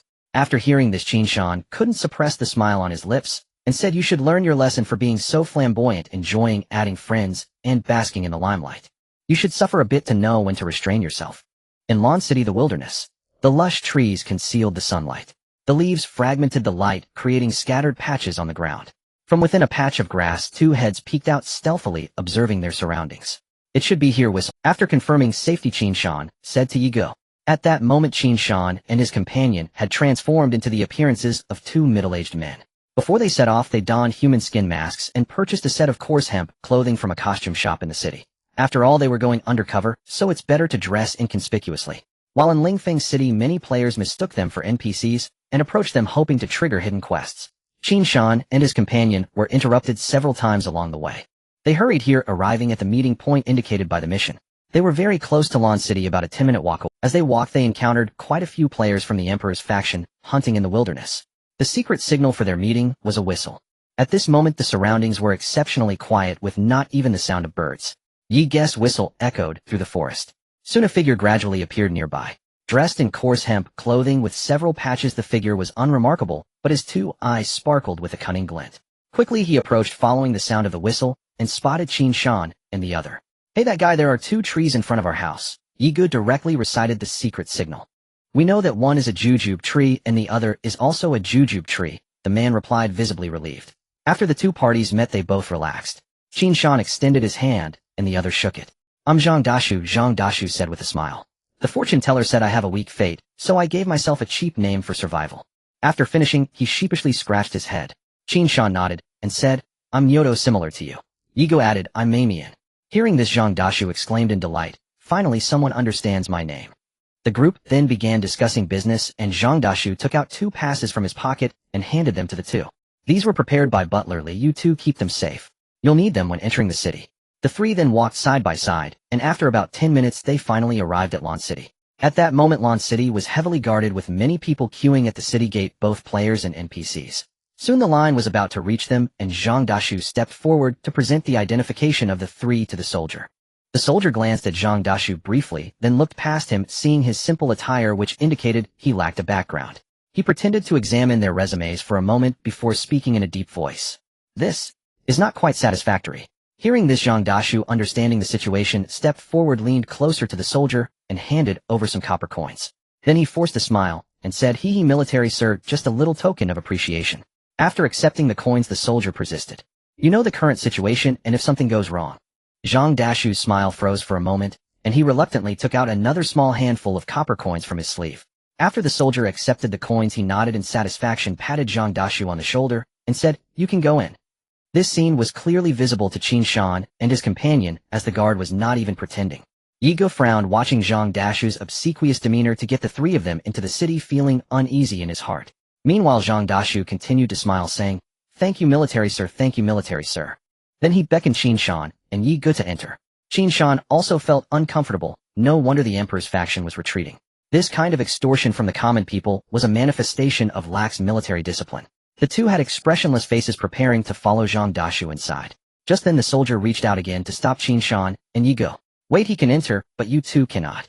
The soldier said mockingly. Sir, we are together, please have mercy. Zhang Dashu spoke up for the two upon seeing that. The soldier ignored Zhang Dashu's words and continued to stare at the two. Qin Shan and his companion were already angry. Although it was just a few copper coins, neither wanted to give in. Because it symbolized a kind of submission, handing over copper coins meant admitting defeat. Just as the situation was at a standstill, Zhang Dashu took out 2 small handfuls of copper coins again and handed them to the soldier. After accepting the coins, the soldier, seeing the icy glares from the two, instead of being angry, smiled. Oh, what's wrong? Not satisfied? Even if you're not, you have to roll out. The soldier wore a smug expression, completely unfazed by the murderous glares from the two. He had seen such gazes on simpletons before. They all ended up bowing low. Yi Ge finally could not bear it any longer and was about to take out his weapon from his backpack. At that moment, a hand tightly gripped his wrist. Qin Shan's voice came from beside him. Let's go first. Qin Shan calmly realized that the mission had already begun before they entered the city. And this mission was quite significant. Missing it would be a great loss, so they couldn't let small matters ruin the bigger picture. Qin Shan said nothing and pulled Yi Ge through the city gate. After entering the city, Zhang Dashu noticed the two were expressionless. Knowing they were upset, he comforted them, saying, It's okay, you'll get used to this kind of thing. Now let's head to Li's residence. After speaking, Zhang Dashu led the way ahead. The two stayed silent, merely following behind. Suddenly Qin Shan smiled, and Yiga looked at him in confusion. You can still smile, eh? At this moment a smile curved Qin Shan's lips as he said, don't forget human skin masks can be used more than once. Now we are no longer good-natured, what reason do we have to explain anything to him? Upon hearing this Yiga's eyes lit up. Right, they were now in the enemy camp, not in their own faction. In Tianyun, players who kill NPCs face severe punishment and will be hunted down. If captured, players are imprisoned in dungeons for usually 2 to 3 hours, effectively temporarily losing their accounts. Moreover, this punishment is calculated based on the player's online time, meaning that they must stay solidly in the dungeon for 2 to 3 hours. However, now that Qin Shan and his companions had human skin masks, they had hidden conditions. Besides, they were killing the enemy. At this moment Yiga suddenly asked, so do you think the human skin masks can hide the wanted status? Qin Shan was momentarily speechless and helplessly replied, we're already infiltrating as players from the enemy faction, what do you think? Yiga's question was like firing a gun in a library. Did he need to use a silencer? Yiga, embarrassed, scratched his head and said, oh sorry, my mind just froze for a moment. The two then hid in the back, already beginning to discuss their revenge plan. After all, their original task was to stir up trouble in the enemy camp. Qin Shan did not allow himself to be intoxicated by boldness. To launch an attack in the street would be utter folly. They planned instead to wait until the guards changed, and then trail them for a covert strike. As they walked toward the Li residence, Qin Shan turned to the guide ahead, Zhang Dashu, and asked, when will the city gates change guard? Zhang Dashu paused at the question and glanced up at the sky. About 3.5 shurchen from now. Do you two have pressing business? It seemed they had time. After meeting at the Li residence, the three would return here in 3.5 shurchen. Qin Shan nodded and smiled. Nothing urgent, let us go. They soon arrived at the Li residence, set upon Lansheng's busiest street, its gate wide open. Inside the compound people bustled, maids, footmen, and guests clad in sumptuous brocade. Seeing the scene, Qin Shan asked Zhang Dashu at his side, is the Li residence usually this lively? Zhang Dashu shook his head and answered, not often, as such crowds usually mean a banquet. Yiga snorted softly at that moment. A banquet? The Zhun Nan Wang has a blade at his throat, and they still find time to feast, he said, shaking his head with disdain. To those unaware, Yiga's manner might have seemed like the zeal of a loyal courtier. Qin Shan shot Yiga a surprised glance. Was the performance already beginning? At that moment Zhang Dashu spoke again. I've shown you the way, oh I shan't enter. With that he cupped his hands, turned to leave. Qin Shan called after him, caught up, and pressed 3 silver coins. Take this, thanks for covering us at the gate. Zhang Dashu was visibly moved, but he returned 2 coins, and said, Steward Li has already paid me, 1 coin is more than enough. Zhang Dashu had been told by Steward Li that these two were distant kinsmen of Lord Li, refugees of the war. For men of true stature, he would not dare expect coin E to be treated without disdain was reward enough. Zhang Dashu cast a long look at Qin Shan before finally departing. Qin Shan and his companion had besides a secret signal, a token. Each produced a jade band and slipped it onto the right index finger. They strode into the Li residence. Maids clustered at the entrance to receive guests. Whom do you seek? One stepped forward and asked. We seek Steward Li. Qin Shan bowed with courtesy. 2 men in coarse hemp demanding to see Lord Li himself would inevitably draw attention. So Qin Shan held something back, intending first to find Steward Li, and then have the steward usher them to Lord Li. Their contact was Li Xian, the county magistrate, a foremost figure in Lansheng. Steward Li awaits in the main hall. Oh, please follow me, the maid said, and led the way. Qin Shan and his companion followed, eyes roving about. The Li residence was grand, a small fish pond in the courtyard, an artificial rockery, and a variety of flowers whose names Qin Shan could not pronounce. Soon they found Steward Li in the main hall, a middle-aged man with streaked hair and an erect bearing, calmly directing affairs. The maid nodded, that is Steward Li, and withdrew. Qin Shan stepped forward, and with his left hand deliberately touching the ring on his right, said, Steward Li, long time no see. Steward Li froze for a moment, then his eyes landed on the rings. He slipped into the part at once and proclaimed loudly, Ah, you must be Lord Li's worthy nephews. You've grown so much. Come with me, Lord Li longs to see you. With those words he guided them away. The guests began to whisper among themselves. So these are the evening's honored guests. How meager. Hush, Lord Li is too kind for his own good. Indeed, Lord Li is a paragon. Soon Steward Li ushered them into the study. Steward Li lowered his voice, My lord, the envoys have arrived. A voice from within answered in a low tone, Enter. After they entered, Steward Li closed the door and stood watch at the threshold. Within, Lord Li stretched his neck and breathed easier when the door was shut. Qin Shan and his companion cupped their hands in greeting. We pay our respects, Lord Li. Lord Li leapt up from his stool in surprise and hurried to steady them, protesting. No, this is quite improper. You envoys must not put me to shame.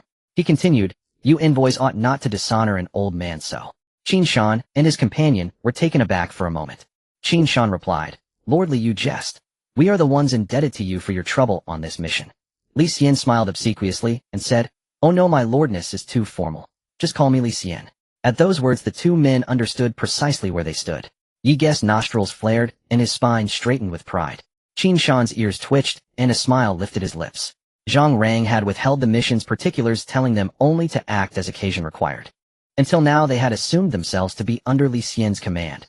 After all, he was the county magistrate, and they mere captains without true authority. Yet to their surprise the superior in this arrangement might very well be themselves. Indeed, a fallen general still bears the indignity of lower station. At that realization Qin Shan instantly grasped the value of this assignment. If they outranked the county magistrate, how much could be extracted from that advantage? The two exchanged a glance. Crafty, avaricious, 3 parts delirious with possibility. Qin Shan cleared his throat and said, "Little Xian, you may not know," then added, "My brother when discussing affairs cannot keep his mouth idle. He always likes a little taste." He patted Li Xian on the shoulder. Li Xian quick-witted took the hint at once and called aloud to the passage, "Why to prepare a fine meal?" "Understood," came the steward's reply from outside. Turning back Li Xian said to them, "Whatever you ask I will do my best to fulfill." He chuckled and in a lower voice added, "I have heard of your glorious deeds. Truly youthful prodigies, true war gods." Qin Shan beamed and said, "Lordly, speak plainly, let us trade sincerity for sincerity." Li Xian sighed and began his entreaty. "Gentlemen," he said, "I was orphan young. My grandmother raised me with tireless care and even afforded me the chance to study the sages. I strove and clawed my way here in middle age. Without my grandmother, I would not stand where I am. Without me, she could not live out her remaining years. I know of your close ties to Zhang Rang. I do not presumptuously ask for much. I only beg that you spare and protect the family within my household. War is guilty, but they are innocent." At that point Li Xian choked up slightly. Qin Shan and his companion were moved, at least on the surface. In truth, they did not truly empathize. Instead, they smelled the familiar scent of a covert mission. There could be no mistake. This was the aura of a hidden assignment. Qin Shan adopted a grave expression and said to Li Xian, "Rest assured. Though my brother and I hold little sway with Zhen, Ninwang, Lord Zhang Rang's influence runs deep. If he learns of this matter, he will not hesitate to assist. My brother and I will also put in a good word for you." A moment later the thought arrived as plainly as a bell. The hidden mission for Li Xian had been triggered. Help Li Xian safeguard his household in the main plotline. A choice presented itself: accept or decline. Both men chose to accept. At that instant Steward Li's voice came again from outside, "My lord, the meal is ready." The butler's voice was clearly heard by several people in the room. Qin Shan and his companion perked up, feeling a sense of eagerness. This familiar sensation: the task had just begun, and they were already about to indulge in a feast. "Lordly, time is of the essence. Let us proceed to the dining area," Qin Shan said with a smile as he stood up. Indeed, it would be unwise to let the food cool down. Yi Ge also stood up and added, "Lordly, I was just about to mention this matter. This banquet is specifically arranged to welcome the 2 esteemed lords. It is publicly declared that you are my esteemed nephew. I hope the 2 lords can bear with it." He then glanced at their attire and hesitated slightly, asking, "Do the lords need to change into different clothing?" The 2 could hardly wait to eat the feast, and Yi Ge quickly replied, "I understand your meaning. We can just call you Uncle Li from now on." Qin Shan smiled slightly and said, "There is no need to change our attire. The poor are looked down upon for wearing tattered clothes, while the rich are celebrated for their uniqueness." Li Xian nodded and said no more. The group walked out and returned to the main hall. Qin Shan and his companion were eager to dine and were reluctant to greet a crowd of NPCs with forced smiles. After Li Xian briefly introduced the group, he led the 2 upstairs to a private room. Inside the room a table was already set with a feast. Qin Shan glanced around. There were 8 dishes and 1 soup. Among them 5 dishes were of mediocre quality, while 4 were exquisite. Qin Shan was delighted as he had never tasted these 5 dishes before. "Uncle Li, please bring another portion of those 5 dishes," Qin Shan said as he took his seat. Li Xian nodded. After calling for another serving, he walked back into the private room. Meanwhile Qin Shan had already entered storm mode, devouring the dishes within moments.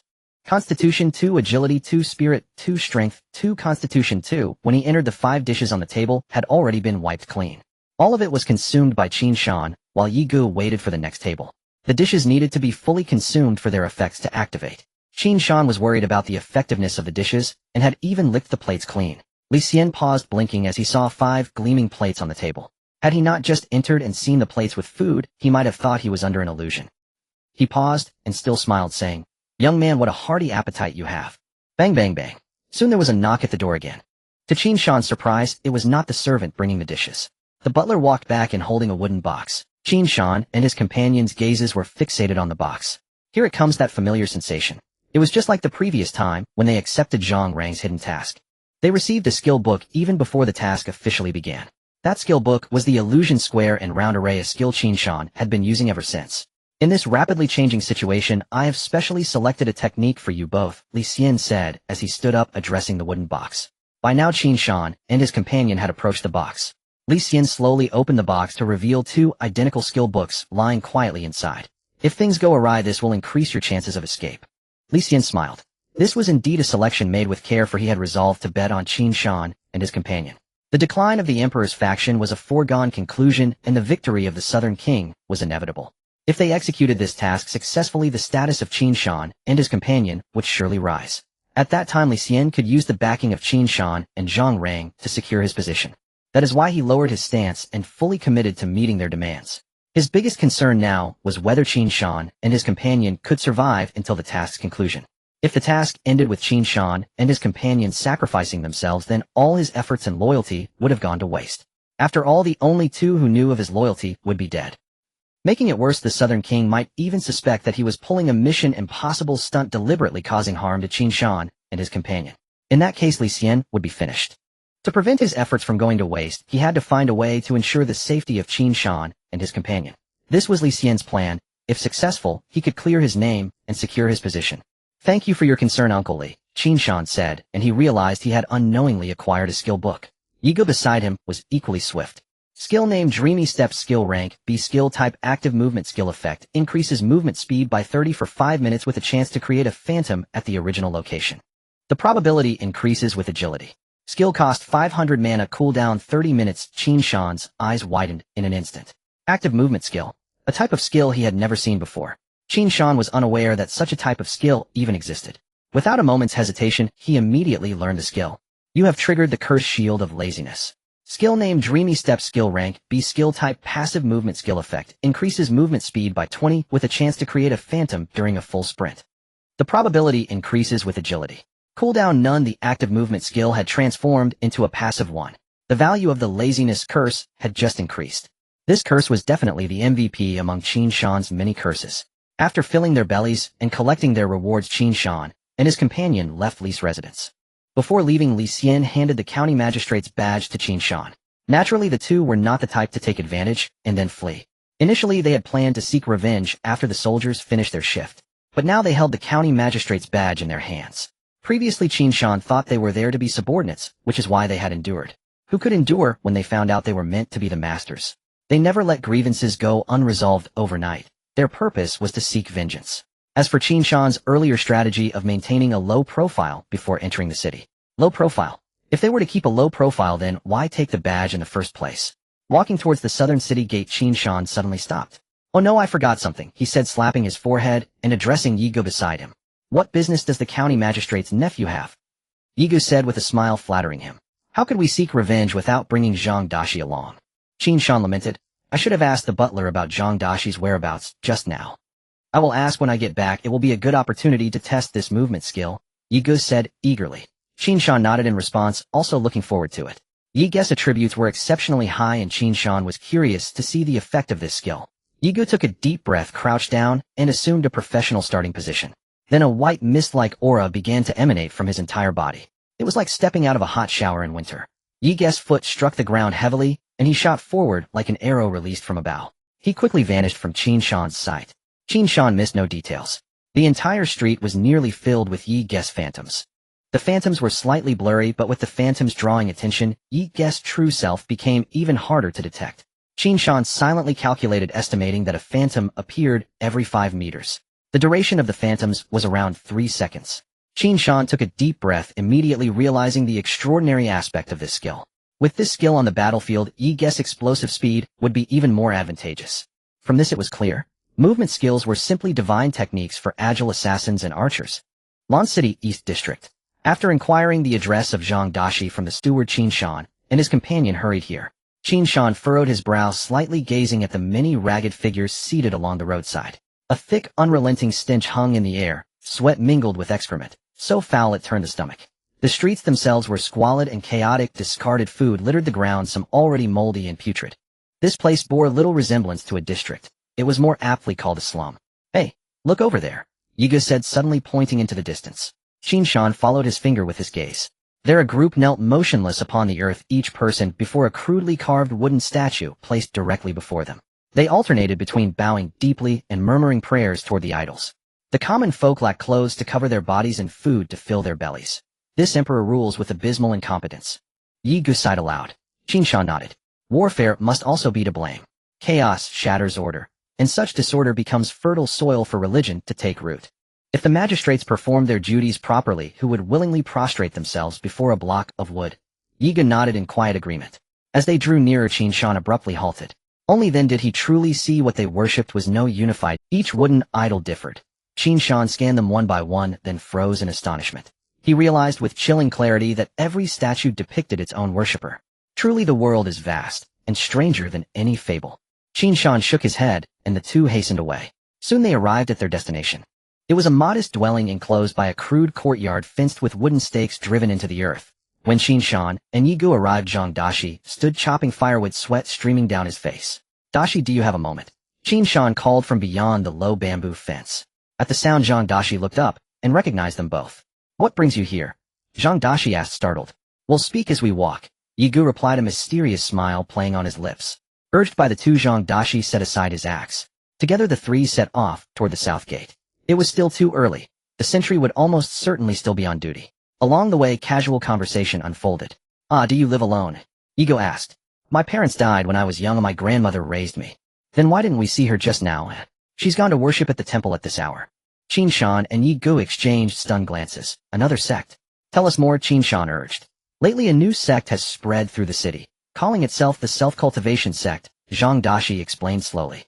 It teaches people to discover and venerate their true selves. I don't know much else. I only learned of it because my grandmother follows it. Before long they left the East District behind. The streets grew cleaner, more orderly. Even storefronts multiplied along the thoroughfare. Just then Yi Gu spotted a tailor's shop, and an idea sparked. Now that they held the magistrate's official seal, he had no intention of letting it go to waste. Shall we change clothes? Yi Gu suggested, grinning.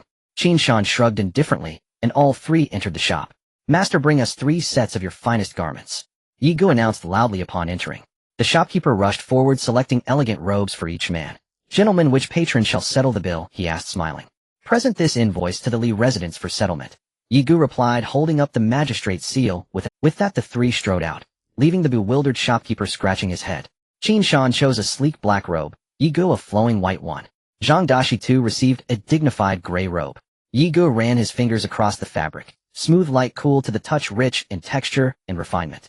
With attire secured, they quickened their pace toward the east gate. At the east gate, Qian Wu conducted perfunctory inspections for suspected spies. His mood was unusually buoyant. He'd collected a substantial sum today. Especially pleasing was the sight of peasants glaring at him, seething with resentment, yet too cowed to act. As for oppressing the people, Qian Wu felt no remorse. His own captain had done the same to him. He merely redirected the indignities he suffered onto others. Where then lay his fault? Besides, he had paid handsomely for this lucrative post. Just as Qian Wu resumed his duties, a voice rang out from behind. Hey, you there, soldier? Come here. Qian Wu turned and froze. 3 figures clad in opulent robes stood not far away.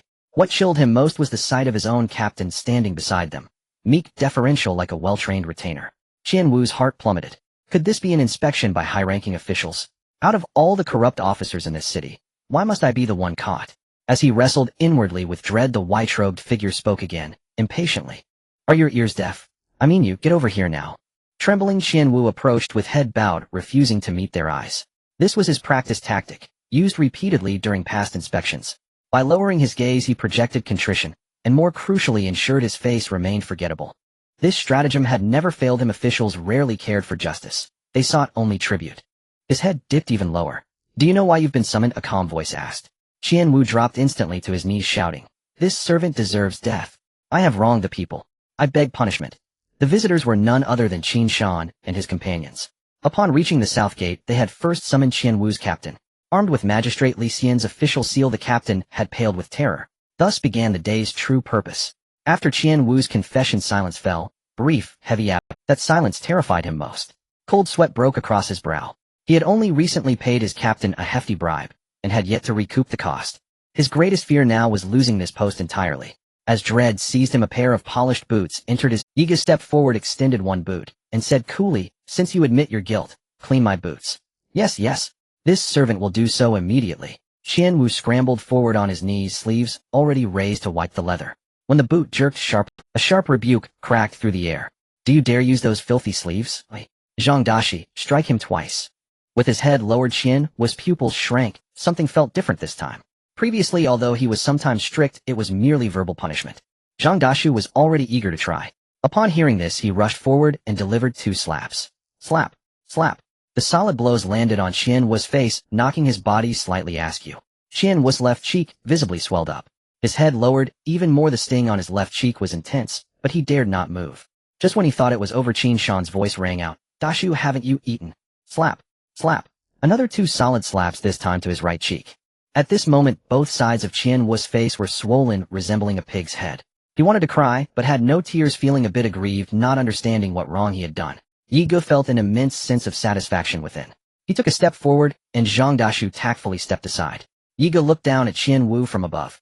Seeing him kneeling on the ground, he looked like a dog that feared the strong. "Do you know why?" Yiga spoke lightly, as if he understood Qian Wu's inner confusion. "I was wrong." My subordinate acknowledges his mistakes. Despite his inner confusion, Qian Wu still admitted his fault. "Lift your head." Yiga's voice came from above. Upon hearing this, Qian Wu hesitated slightly, then gradually raised his head. His vision rose from the luxurious, white robe, finally landing on a pair of icy eyes. Those eyes were cold, looking at him as if he were a wild dog. When their gazes met, Qian Wu's heart shook violently. In an instant, he recognized that this was one of the mud-legged people he had just clashed with. How could this be? It's over. Qian Wu's first reaction was disbelief, followed by fear. He couldn't comprehend how someone who had just appeared poor could instantly become a person of significance. If he had known you were strong, not even 1,000 of his courage would have allowed him to charge you a city entrance fee. Qian Wu collapsed on the spot. At this moment, Yiga finally felt relieved. No wonder the young masters of ancient times were so arrogant. This feels truly exhilarating. Remove his position, as such a waste does not deserve it, Qin Shan said indifferently. The nearby captain hurriedly nodded and bowed, saying, "Understood. Understood. He'll handle this matter right away." Qin Shan nodded slightly, then added, "If this matter isn't handled well, you can roll with him." "Understood." "Yes. He'll make sure to handle it well." After saying this, several people turned to leave. Once they departed, the captain's expression changed in an instant, and he shouted angrily, "You waste. All you do is cause me trouble. From now on, roll as far as you can." The commotion at the city gate had long attracted many onlookers. At this moment, discussions broke out among the crowd. "Great. Finally a just person has appeared in Lanqing. I know that soldier. He has taken money from many people. Now it's good. Our retribution has finally come." Qian Wu, sitting on the ground, stared blankly, knowing he was on ordinary days he had offended many people by leveraging his position, but they all feared his title. Being dismissed on the spot would spread far and wide. Once the news reached the ears of those he had offended, Qian Wu couldn't even imagine his fate. It was all their fault. If they hadn't stripped me of my official title, this wouldn't have happened. Thinking of this, Qian Wu's eyes filled with resentment as he fixedly stared at the retreating figures of Qin Shan and the others. At this moment, Qin Shan and his group walked along the most prosperous street of Lanqing. Thinking of this, Qian Wu's eyes filled with resentment as he fixedly stared at the retreating figures of Qin Shan and the others. At this moment, for someone like him living at the bottom, everything felt like a dream. Qin Shan felt equally relieved. Just then, Yiga noticed a fortune-telling stall ahead. He saw an old man with an otherworldly demeanor sitting on a small wooden stool, holding a flag that had the words Master Shangwan written on it. "Oh, there's someone who can tell fortunes," Yiga exclaimed, nudging Qin Shan with his elbow. In this game, many special opportunities need to be discovered by the players themselves. And there are various bizarre opportunities. Some may encounter wandering merchants with extremely rare goods, while others may find chests in the wild. Anything is possible. Just like Qin Shan's inheritance task, it all started with a sigh from the village chief. Qin Shan keenly picked up on it, leading him to the hidden task. Clearly this Master Shangwan was also an opportunity that they would not miss. At this moment, Zhang Dashu also, "I've heard about this Master Shangwan. Many people say he is very accurate," Zhang Dashu explained. As soon as he finished speaking, Qin Shan and Yi Gu exchanged glances. They both sensed the scent of a task. The two hurriedly walked towards the master. At that moment, the master sat peacefully on his stool, eyes closed in meditation. With his right hand holding the flag and his left hand continuously stroking his beard, Yiga smiled and said, "Hello, master, is there anything you need help with?" Upon hearing this, the master slightly opened his eyes. He glanced at Qin Shan, and Yiga shaking his head slightly. "Fortune-telling costs 50 copper coins." The master said flatly, then closed his eyes again. At this moment, Qin Shan asked, "Master, what do you predict about?" "This time in launching, I only predict one's origins." Origins. Upon hearing this, both Qin Shan and Yi Gu exchanged strange looks. And what use is it after you finish predicting? When faced with a difficult question, the master fell silent. No matter what Qin Shan and Yi Gu said, afterwards the master remained silent with his eyes closed. Just then Qin Shan's eyes suddenly lit up, and he pulled Yi Gu aside. Do you think he can see through a human skin mask? Qin Shan whispered. This old man, I see him as a shameless fraud. How could he see anything? Yi Gu replied, feeling annoyed. Qin Shan smiled slightly, and said, what if the way to trigger this task is to bet with him? Yi Gu was taken aback by this suggestion, as it was something he had never considered. After finishing their hushed conversation, Qin Shan confidently approached. He took out 50 copper coins and placed them on the ground in front of the master. Master, I want to make a bet with you. I bet you cannot tell my origins. Qin Shan smiled faintly. The master felt his professionalism was being challenged, so he said, all right, but what if you are wrong? If I am wrong, I will give you one of my prized possessions. Master Shangwan huffed coldly, his tone exuding confidence. Indeed, this was the true way to trigger this task. Upon hearing this, both Qin Shan and Yi Gu's expressions brightened. They were not the least bit worried about losing and began to anticipate the so-called treasure. After all, the human skin mask was a limited-time item given by the system. A tool that could even deceive the system's teleportation array must be of high quality. Then let's begin, Master. Give me your hand, said Master Shangwan. Qin Shan extended his hand, glancing at it before running his fingers over the lines on his palm. Lean your head over here, Master Shangwan instructed again. After Qin Shan leaned and the master scrutinized his facial features closely. After a long time, the master fell into deep thought. Beside him, Yi Gu scrutinized the master with a questioning gaze. Could you not look at me like that? After much hesitation, the master finally managed to say something. Yi Gu stifled a laugh and said, fine, I'll turn around. Then Yi Gu turned his back. Let me take a look at the fortune first, Master Shangwan said, pulling out a tortoise shell from his robe, and then taking out 3 copper coins to place inside. Muttering to himself, he suddenly flipped the tortoise shell, causing the 3 coins to scatter onto the ground. He glanced at the divination symbols formed by the coins, his brows tightly knit. This doesn't make sense. Didn't we have a day off today? The master murmured. Qin Shan kept a serious face, trying not to laugh. Extend your hand, let me check your pulse, the master said after a while. Qin Shan looked at him suspiciously, but who checks pulses like this? Could this old man really be a street fortune teller? After checking for a while, the old open your mouth wide and lean closer, let me take a look. No, old man, we agreed to gamble and accept the outcome. Yi Gu couldn't hold back anymore and turned back. Are you practicing medicine here? Checking the pulse and examining the tonsils. Don't waste everyone's time, you lost the bet, so just hand over the items. Master Shangwan's face turned red, but he still obediently took out a bracelet from his robe and handed it to Qin Shan. Qin Shan took the bracelet and examined it. The bracelet was quite simple, just a string tied around 2 polished beads. Qin Shan glanced at the item description. Item: soul-settling bracelet. Description: a decorative piece blessed by an old Taoist priest rumored to settle souls and ward off evil. After reading the description, both Qin Shan and Yi Gu were greatly disappointed. This is truly a street con artist, such a waste of time. This is a treasure that settles souls, crafted from a 1,000-year-old locust tree. Master Shangwan proudly. Enough, old man. Even street fortune tellers are called semi-immortals. You are not professional at all. Yi Gu interrupted the master's introduction. You charge 50 copper coins for a reading, and that's hardly worth it. What are you even doing here? The master seemed a bit rattled and hurriedly replied, I observe the malevolent energy swirling in this city, thick and unyielding. There may be misfortune ahead. I came here for the sake of the common people. Yi Gu rolled his eyes at this response and said, isn't that obvious? The army of the Southern King is arriving soon, and a battle will break out. Of course, there will be malevolent energy. Anyone can say that. You look lonely, you should head back and rest. After saying this, the group lost their last bit of patience and turned to leave. How can this be? Master Shangwan was completely flustered, seething in place. Just as the old man was catching his breath, he noticed a glimmer on the floor in front of him. He looked up to find a silver coin lying quietly on the ground. This coin had been given to him by Yi Gu while the old man was reading Qin Shan's fortune. Zhang Dashu, who had been following behind, witnessed the entire exchange, but kept silent, only smiling knowingly, thinking that although this young master spoke harshly, he was actually quite kind-hearted. Looking at the silver coin, Master Shangwan suddenly felt less angry. After a long while, he smiled in relief. It was still early, and just as the group was preparing to continue their stroll, a familiar figure approached them and clasped his hands in salute. Gentlemen, Lord Li has sent word for you to return home immediately. This person was familiar to Qin Shan and the others. He was the steward of the Li residence. Qin Shan frowned and asked what happened. Word from the royal city instructs all elites from each city to enter the royal city immediately. Qin Shan and the others felt a stir in their hearts. It had finally arrived. They had asked Lord Li during the banquet when they would enter the royal city. Lord Li had said it would be in a couple of days. They hadn't expected it to come so quickly. Both Qin Shan and Yi Ge felt a bit disappointed as they hadn't yet had enough fun as young masters. Once they reached the royal city, even throwing a brick might hit a noble, it wouldn't be so comfortable then.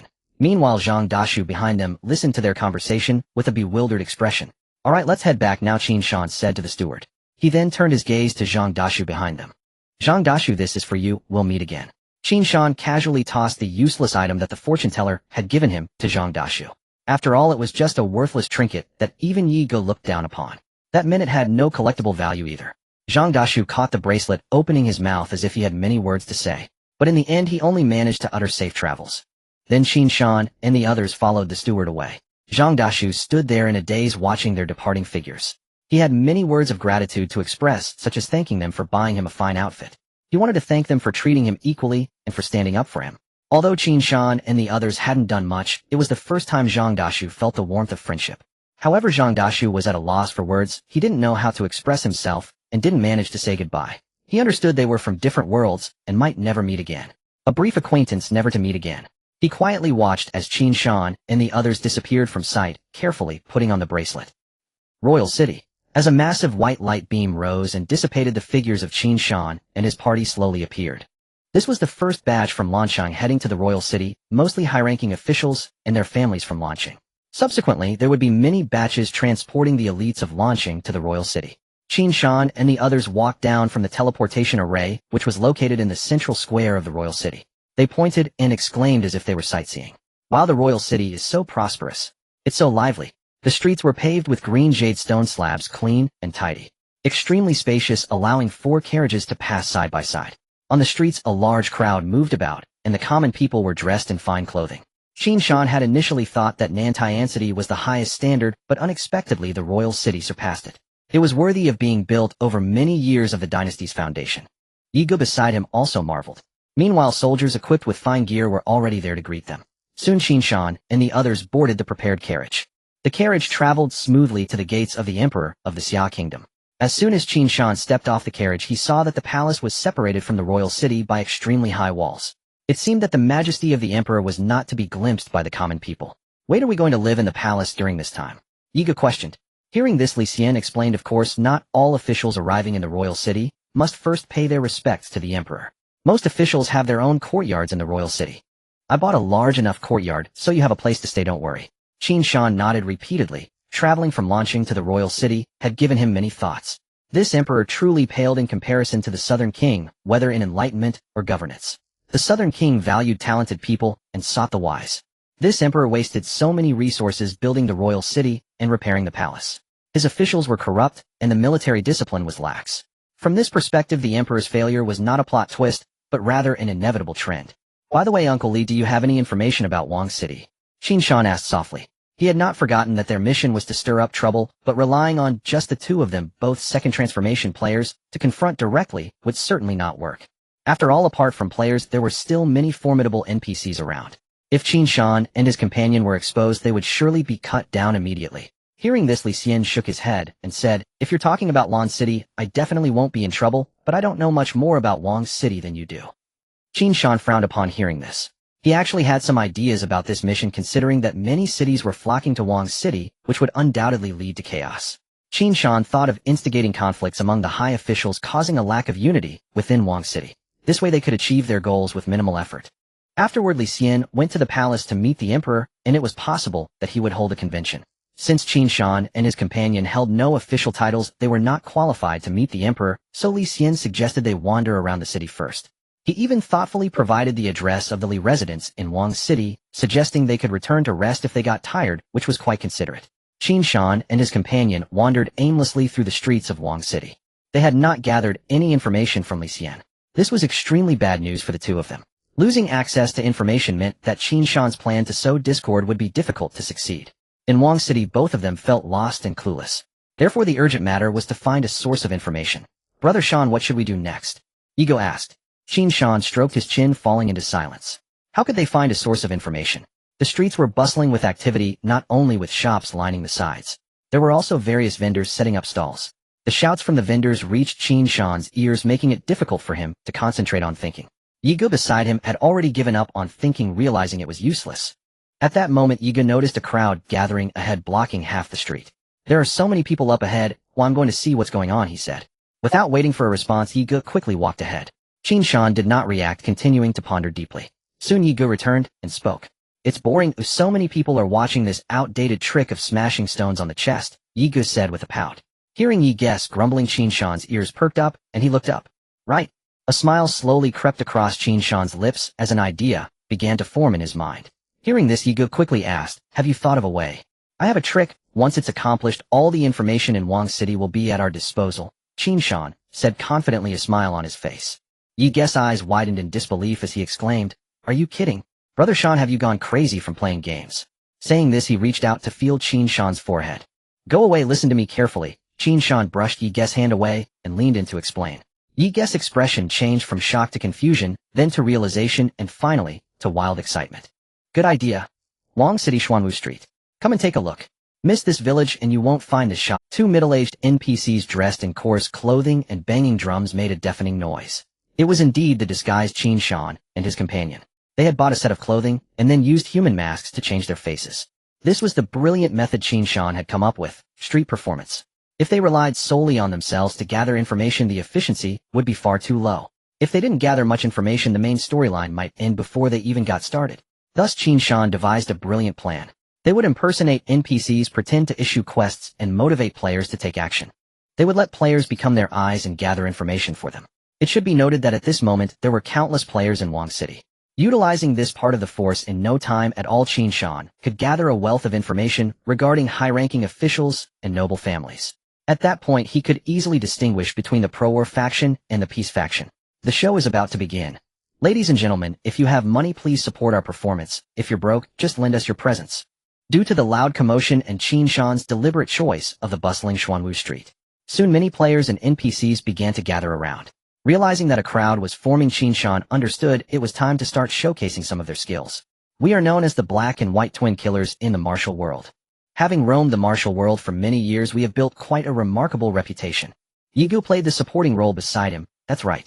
Without further ado, let's show you what we can do. Qin Shan shouted, then turned his back to Yi Ge, saying, second brother, show your skills. After saying this, Yi Ge raised a long knife high and struck it down on Qin Shan's back. A damage number popped up from Qin Shan's body. 5,213. 521 dark. And a number also appeared above Yi Ge's head. 2,502. For reflected damage. 250 fire. However, this ordinary strike did not break Qin Shan's shield. Moreover, due to the reflected damage, Qin Shan regained over 2,000 shield points. Given Qin Shan's current health, the 15 shield value had already exceeded 70,000. Wow. The crowd was surprised. They hadn't expected the performance to be so direct, starting with a strike. Many also noticed the numbers jumping above Yi Ge's head. Qin Shan remained unfazed, saying, keep it coming. Yi Ge didn't hesitate, raising his hand to unleash a flurry of over 10 strikes. Thanks to his extremely high attack speed, the knife in his hand moved swiftly. He even created afterimages with his strikes. Countless damage numbers popped up from both of them. With each strike, the NPCs in the crowd gasped in awe. Since NPCs did not display health bars, they could only see damage and recovery numbers. The crowd had no idea that Qin Shan's blue shield points were continuously regenerating. Meanwhile, the numbers of recovery and damage above Yi Ge's head were jumping wildly. At that moment, several high-ranking members of various guilds were present in the crowd. They had just concluded a meeting and were passing by the stall of Qin Shan and his companion. The vice president of the Huofeng Guild, a player with the ID Firebird, suddenly brightened up. NPCs in the game are different from monsters. Scanning only provides their names and levels. Qin Shan had experienced this when scanning Xiaochuan. He subconsciously scanned the information of the two. Name, level. Wow. Firebird exclaimed in surprise, realizing he couldn't detect them. From what Firebird knew, NPCs that could resist detection generally fell into a few categories. One category was nobles who typically possessed items to prevent probing. Another category was high-level NPCs at least 2 tiers higher. Regardless of which type, they had one thing in common. High-level NPCs. Qin Shan was certainly not either of these, but the human mask provided protection against detection. This led to Qin Shan and his companion being mistakenly identified as high-level NPCs. The other high-ranking guild members nearby also started to take things seriously. The crowd immediately erupted in intense discussion. These NPCs are impressive. Indeed, just look at that high reflected damage. That fiery damage must be fire attribute, right? They must be high-level NPCs. Black and White Twin Killers. Although I haven't heard of them before, they sound like hidden elite NPCs. The clever high-ranking members realized that this street performance was anything but ordinary. They then focused their attention squarely on Qin Shan, eager to see his next move. Unfazed, Qin Shan endured many more strikes, and continued, "Ladies and gentlemen, watch closely. I will now demonstrate my signature skill from my travels in the martial world. Withered tree revives in spring."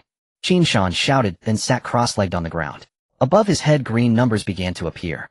701, 701, 701. At this moment, to the crowd, as Qin Shan sat on the ground, the green recovery numbers began to jump above his head. The players were completely stirred up by this scene. 700 recovery per second. That healing amount was astounding. Qin Shan closed his eyes, feeling the crowd's reaction, with a slight smile appearing at the corner of his mouth. What withered tree revives in spring? What an incredibly high healing skill. It was merely that Qin Shan had closed off the healing from the light and dark domain beforehand, and then opened it again while shouting the skill name. At that moment, the crowd was filled with expressions of shock from the high-ranking members of various guilds. Qin Shan's two moves had completely conquered all the players present. Everyone knew that this NPC was definitely a high-level one. His appearance on Xuanwu Street likely indicated the existence of a hidden quest. With a healing rate exceeding 700 per second, one must understand that a level 50 fragile player, even with full gear, would only have around 20 to 30,000 health. This skill restores 700 health per second, which means that with just 1 minute of meditation, one could recover 40,000 health. Fragile players could essentially bid farewell to health potions. They only needed blue potions for monster farming. "We must take on this NPC's hidden quest," someone exclaimed. "What can I assist you with?" Someone in the front row asked Qin Shan. "Ignore him, let me handle it." The enthusiasm of the onlookers surprised Qin Shan. He smiled, seizing the opportunity to speak. "My skill, Withering Wood in Spring, is applicable to everyone regardless of age or gender, and anyone can achieve my results." Upon hearing this, the doubts of some players regarding the NPC's excessively high attributes dissipated. At this moment, the high-ranking members in the crowd shook their heads repeatedly. "What a letdown, I thought this skill was something special. Yet it must be a fixed healing value, it's only useful in the early game. Right, what a wasted excitement." Huan Yao, the vice president of the Huafeng Guild, also shook his head, looking as if he found it both tasteless and regrettable. At this moment, his pupils reflected the guild's chat interface. The Huafeng Guild channel was now spammed by him. "Huan Yao, everyone come to Xuanwu Street. Come and snatch the quest. Huan Yao, I expect all of you to arrive within 5 minutes. Anyone who is late will be shot on sight. Huan Yao, there's a chance to obtain the Reflective Divine skill and Healing Divine skill. Hurry up and come to snatch it, or someone else will get it. Huan Yao, everyone give it your all." Meanwhile, the same situation was unfolding among the other high-ranking members. Everyone was spamming their guild channels, fearing that their guild members would arrive late. On the surface, they all smiled, appearing unbothered by the situation. This perfectly illustrated the art of social maneuvering. This was a major feature of Tianyan. Most hidden quests involving special NPCs possess a unique nature, leading to a situation where upon the appearance of such NPCs, various guilds would gather numerous members to attempt to take on the quest. Of course, at this moment, Qin Shan was unaware that the armies of numerous guilds in the royal city were already on their way, while he was still fanning the flames. After demonstrating, Qin Shan immediately began to introduce again. "My second brother, known as Bai Wuchang. He moves without a shadow, goes without a trace. Come, second brother, begin your demonstration." After saying this, Yi Ge started to showcase his movement technique. Since they were surrounded by the crowd, there was only a small space to move. Yi Ge decided to run in circles within the small area. His figure moved so quickly that it turned into an afterimage, and his speed suddenly increased. Many afterimages formed around him. As Yi Ge began his demonstration, gasps of astonishment arose from the crowd. "What kind of skill is this? I haven't seen this type before. Can we learn it too?" Just as Yi Ge was showcasing, Qin Shan took the opportunity to explain at the right moment. "This is the top-tier movement technique created by my second brother. Still worried about facing strong enemies and being unable to escape. Still worried about chasing down foes, but unable to keep up. Still troubled by not being able to maneuver freely on the battlefield." And Qin Shan was getting more and more excited when suddenly Yi Ge's voice interrupted him. "Brother Shan, we are here to perform, not sell merchandise," Yi Ge reminded. After Yi Ge finished speaking, he continued running in circles. After all, the dreamlike movement technique lasts for a full 5 minutes. Not utilizing it would be a waste. After being interrupted, Qin Shan regained his senses. It was mainly because he saw everyone was excited and he had gotten carried away by the moment. Seeing that the emotions of the many players had been stirred up, Qin Shan felt it was time to reap the rewards. The crowd was quite noisy, filled with various discussions. Qin Shan raised his hands to quiet the crowd a bit. "I have heard that those who teach have immeasurable merits. My brother and I have wandered for half our lives, and now we wish to accumulate some merit. This time my brother and I have come to this royal city to seek out personal disciples." As Qin Shan spoke eloquently, more and more people rushed to Xuanwu Street. The news of the black and white Wuchang performing on the street quickly spread among many players on the game forum. Various guilds and solo players began to gather here. With the Emperor's faction losing their city severely, nearly all players had congregated to the royal city. The player density at this moment was unimaginable.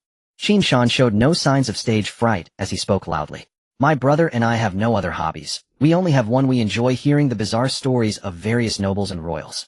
The specific details are not limited as long as it provides us with conversation material over drinks. Everyone can write down the information they collect on paper and attach their names. For hours later, my brother and I will return to this place to collect. After we have read through, we will seek out the disciple who pleases us the most. After speaking, the crowd quickly dispersed, starting to collect any known deeds of officials and nobles within. The entire player community resembled a massive swarm of mice visible everywhere. Previously, not many had paid attention to the deeds of various NPCs in the royal city. However, once Qin Shan's request was announced, a large number of players felt compelled to participate. After all, this task was extremely simple, just gathering information. There were no requirements regarding strength, profession, etc. This led to many civilian players joining in. After all, in terms of strength, they would surely fall short compared to the major guilds. But when it came to gossip, civilian players might not necessarily lose. After Qin Shan's maneuver, the royal city saw a significant increase in paparazzi teams within those 4 hours. Meanwhile, not far away, a figure arrived late. He looked bewildered at the dispersing crowd and quickly spotted a familiar face amongst them. He hurried over to stop that player and asked what's going on. Did someone take the quest? Quago, I need to work hard now. Oh, I will send you a video with the specific requirements. The player quickly finished speaking and left. The newcomer was Zhao Qua, who had once been the spirited commander of Tianlong City. Unfortunately, after the defeat in the Tianlong City battle, his position as vice president was revoked. Zhao Qua was anxious. He wanted to prove himself again. So he quickly reviewed the task requirements. Soon, I understand now, it's all about who has the most explosive and shocking news. Zhao Qua's eyes lit up as he turned to gaze into the distance. That was the direction of the royal palace. He had once taken on a task from a guard of the royal palace and had inadvertently maxed out the guard's favorability. What news could possibly compare to the inside story of the royal city? Zhao Qua said as he headed towards the royal. As the news spread, numerous players eager to participate began deploying their unique talents. Some resolute in securing the hidden quest, others merely seeking amusement. Most visibly unfamiliar faces suddenly appeared in the households of nobles and high-ranking officials, in the Grand Chancellor's residence within his study. At that moment, the Grand Chancellor was practicing calligraphy when a commotion stirred outside his study door. My lord, you must uphold justice for me. A delicate, trembling voice pierced through the quiet chamber. Hearing this, the Grand Chancellor paused mid-stroke, set down his brush with deliberate calm, and said, "Enter." The study door swung open, revealing a weeping, exquisitely beautiful woman who half concealed her face as she stepped inside. The Grand Chancellor instantly recognized her. She was his newest concubine, taken only days prior. What has occurred now? Why these tears? His brow furrowed in mild distaste. Though her beauty was peerless, her temperament was excessively fragile. She wept incessantly, even over trivial matters. This frailty often unsettled him. Under the scorching sun, she sobbed while I bathed. I suddenly sensed movement within the bathing chamber. A lecherous rogue spied upon me. My purity, my honor. Her voice dissolved into fresh sobs. Bang! The Grand Chancellor slammed his palm onto the writing desk, his voice thundering outrageous. Someone dares reach their hands into my very household. He strode away, clasping his hands behind his back, fingers kneading each other in suppressed fury. Gradually, he regained composure. That outburst had been impulsive, unbecoming of a Grand Chancellor. Worse still, the blow had stung his palm fiercely. After a moment's reflection, he called out toward the door, summoned someone. At once a silent guard stationed outside. Clad in gleaming armor, the guard bowed deeply. My lord, what is your command? Fetch the steward. Yes, sir. As he turned to depart, the Grand Chancellor's voice halted him. The Grand Chancellor narrowed his eyes slightly. Are you newly assigned? I do not recall seeing you before. The guard lifted his gaze steadily, reporting, Your Excellency. I am indeed newly posted. You may go. The Grand Chancellor dismissed him without further thought. The guard bowed and withdrew. Beneath his helmet emerged the face of Huanyao, vice president of the Huofeng Guild. He had already infiltrated the Grand Chancellor's household. Upon exiting the study, he did not immediately seek the steward, but instead slipped into a secluded corner and began jotting notes with pen and paper. Such scenes unfolded simultaneously across countless noble residences throughout the capital. Just as chaos rippled through the city, its two architects returned to Li Xian's mansion within the royal metropolis. Within the spacious courtyard, they reclined leisurely in armchairs beneath the sun, idly browsing the forum. Brother Shan, how does your mind conceive such brilliance? It's sheer genius. Yi Gu exclaimed in awe. Modest. I simply excel at leveraging external forces, Qin Shan replied humbly, though a self-satisfied smile lingered unmistakably on his lips. No effort expended, yet scores of free laborers mobilized to serve our ends. How utterly effortless. Ye Ge continued, unable to contain himself. Imagine their faces if they ever learn they've been led astray by two mere players. As they chatted, forum updates kept flooding in. Qin Shan even stumbled upon a wildly popular post by an analytical blogger. The post posited that the black and white twin fiends were non-player characters designed by the game to guide players toward exploring hidden quests tied to aristocratic households. It included rigorous analysis, particularly dissecting Qin Shan's displayed healing output, and concluded with near certainty this is almost certainly in a rank skill manual. This conclusion ignited widespread player endorsement and reignited fervent enthusiasm across the community. Qin Shan chuckled quietly. After all, 700 healing per second meant little to him. With his current health pool of 46000, his base regeneration stood at 0.1 per second, 460 points, amplified by a 50 bonus recovery effect culminating precisely in that 700 per second figure. All told, it amounted to a mere 0.15 health restoration per second, yet outsiders revered it as divine sorcery. This was hardly surprising. By this stage, a level 50 knight boasting 1 HP, ranked among elite. Qin Shan glanced sidelong at Ye Ge, who remained absorbed in the forum. With idle time on his hands, Qin Shan recalled Ye Ge's earlier strike against him. A basic attack had dealt over 5,000 damage. Yet Qin Shan currently wielded 120 damage reduction and possessed extraordinary armor resilience. Clearly, Ye Ge commanded staggering offensive amplification and raw stat power. Qin Shan shook his head faintly. Numerically, Ye Ge matched him stride for stride.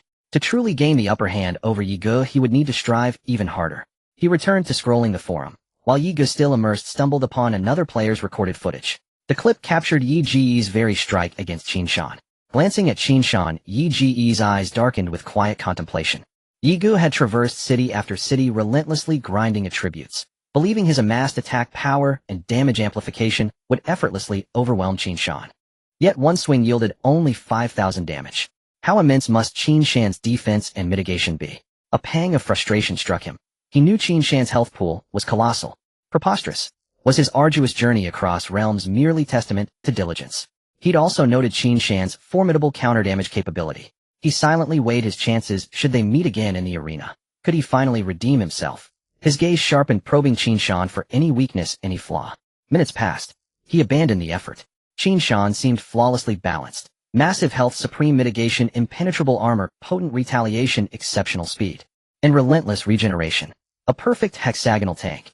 Ye Ge could not claim confidence in besting him. He sighed softly, shaking his head in rueful admiration. Unaware of Ye Ge's inner calculus, Qin Shan scrolled through a recent post by Bai Shaosheng, the famed thousand-knowing sage. The post revealed a critical detail only after completing Phase 3 of the main storyline with the Third Ascension quest unlock. Thus, no player could exceed level 60 during this quest, and none would achieve Third Ascension. This pleased Qin Shan. At level 51, he still had ground to cover before reaching 60. Were Third Ascended players present, slower developing Second Ascended ones like himself would suffer diminished gameplay immersion, and he personally would be severely disadvantaged. He found himself praising Tianyun, the game's architect, for prioritizing holistic player experience. Just as the two relaxed in tranquil ease, a booming voice shattered the calm, followed by hurried footsteps approaching the courtyard gate. Before the speaker arrived, his voice boomed ahead. Nephews, tremendous fortune awaits you both. You all are in for a treat. The voice continued to echo. Soon Li Xian pushed open the courtyard door and walked in. Qin Shan and the others, hearing the noise, had already come forward to greet him. What good news? Qin Shan asked, his eyes brightening at the mention of good news. Li Xian's breath was slightly rapid as he gasped for air. Let's talk inside. The group quickly moved to the tea room. The door was tightly shut, and Li Xian and Qin Shan sat across from each other at the tea table. As he poured tea, he began to speak. He succinctly stated, "The Emperor has opened the royal hunting grounds." The royal hunting grounds. Both Qin Shan and the others were somewhat puzzled, as they had never heard of it before.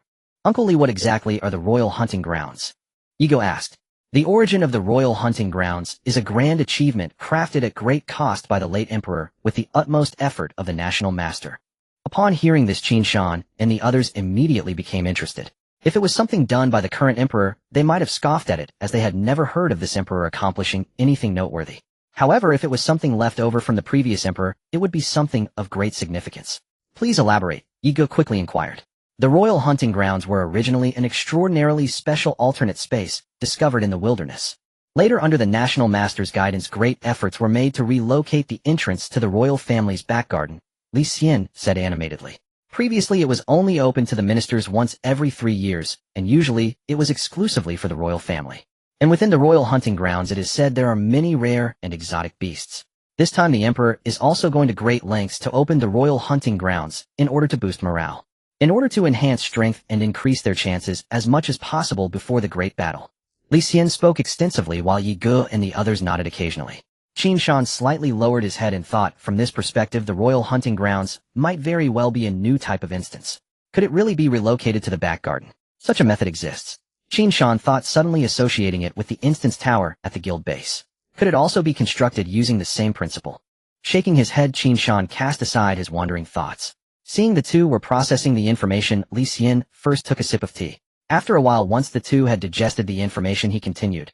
This time I was lucky and happened to be allocated 2 spots. You will accompany me to the morning court tomorrow. After the morning court, we can head to the royal hunting grounds. Upon hearing this, Qin Shan pondered for a moment. In 3 hours, they would need to gather player intelligence. According to the 48-hour system, in Tianyun, a brief night was also approaching. They would digest the intelligence in the evening and then attend the morning court. The timing was just right. All right, then we'll follow Uncle Li's arrangements, Qin Shan replied with a nod after his thoughts. Meanwhile, Yi Ge had been watching Qin Shan closely. After Qin Shan's response, he also nodded and said, me too. Li Xian then went to rest while Qin Shan and the others continued browsing the forum. At this moment, players were still working hard to gather intelligence. Inside the palace in the woodshed, a head popped out from the firewood. He twitched his ears, confirming there was no noise before lifting the wood off his body. The person was Zhao Kuo, who had successfully snuck into the palace, relying on his connections with the guards. The guards even kindly provided him with a map of the palace. Zhao Kuo's purpose for this trip was to eavesdrop on the gossip within the palace. Of course, the risks of sneaking through the palace were great once discovered. It wouldn't matter if he was found out, as the royal city was about to be besieged. Anyone could see that this emperor would not last long. Thus, Zhao Kuo was not worried. Besides, he still had his secret technique of invisibility. Relying on the invisibility skill, he quickly followed the map to the back garden. Not far away stood a pavilion of considerable scale. The pavilion faced a sea of blooming flowers, offering an exquisite view.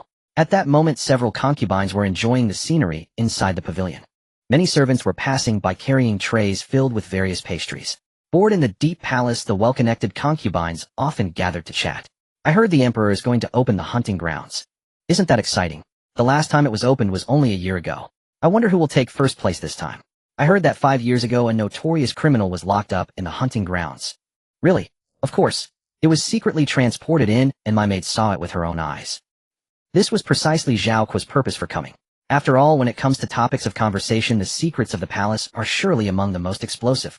Zhao Kuo quietly made his way into the pavilion, activating video mode.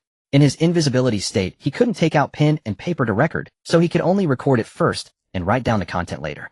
Listening to the numerous pieces of information, Zhao Kuo couldn't help but smile. He believed that once the news from the palace spread, the black and white impermanents would definitely come to him to take him as a disciple.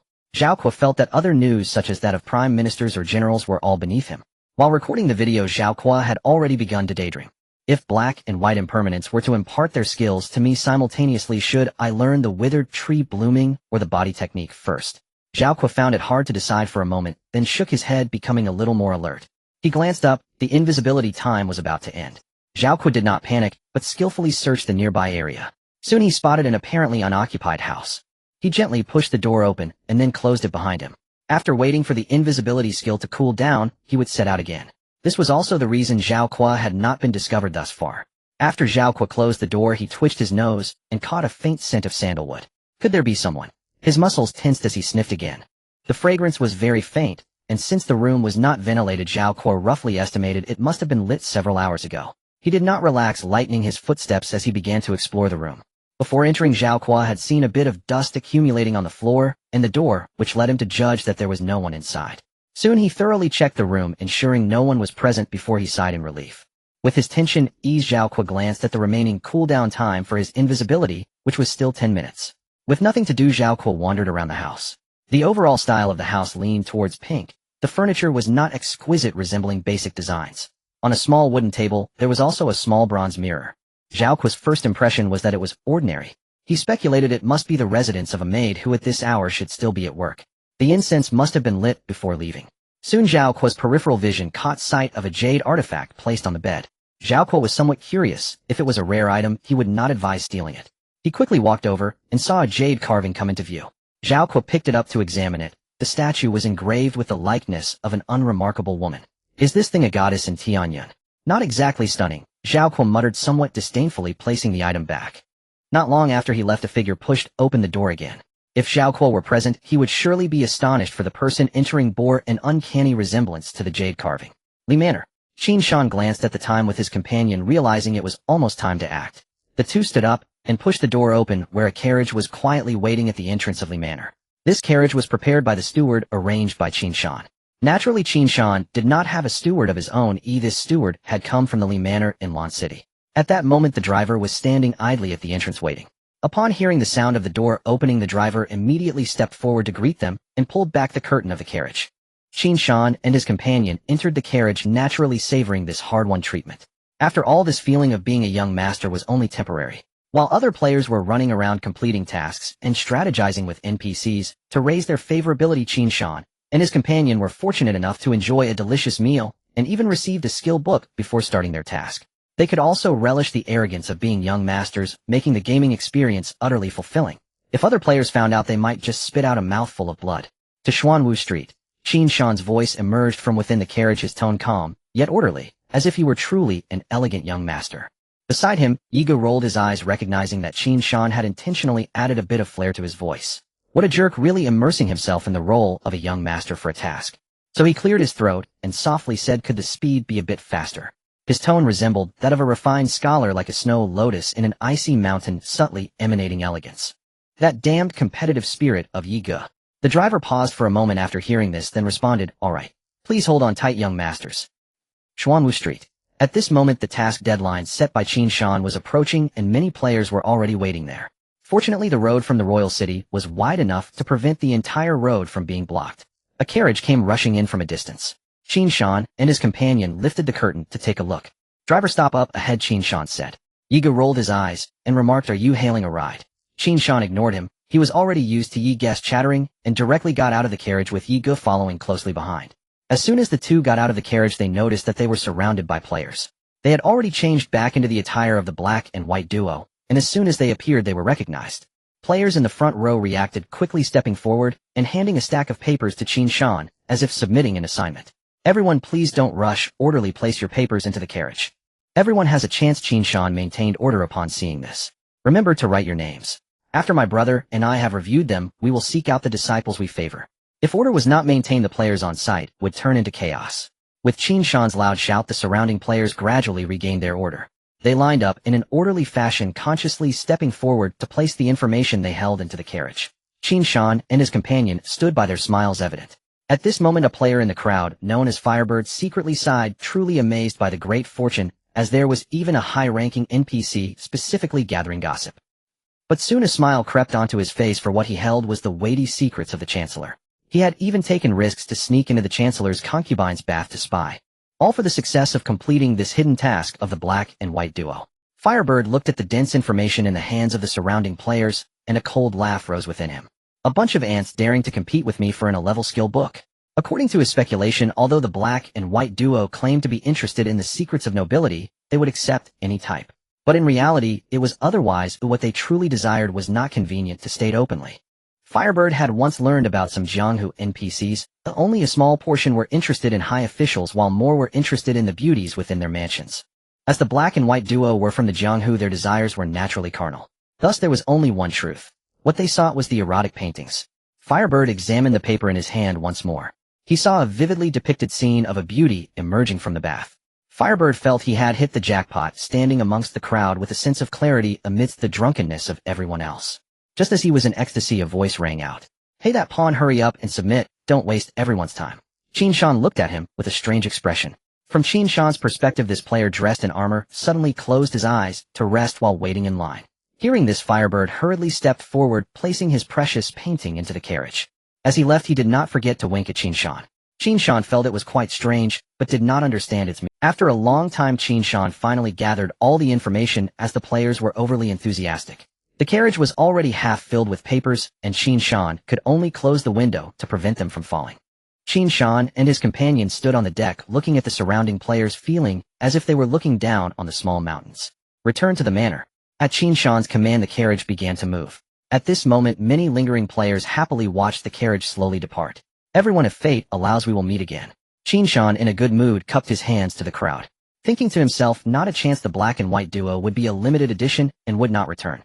Firebird was also in high spirits, and when he saw Qin Shan looking over, he smiled even wider. Unbeknownst to him, he was being played while cheerfully sending them off. Just as the host and guests were enjoying themselves, a figure appeared from the distance, arriving late once again. Faster than the appearance of the figure was his shout. Wait for me. I haven't submitted yet. Zhao Kuo was sprinting behind, using all his strength with a face full of tears. Having spent a lot of time escaping from the palace, he hurriedly wrote down all the information on the paper.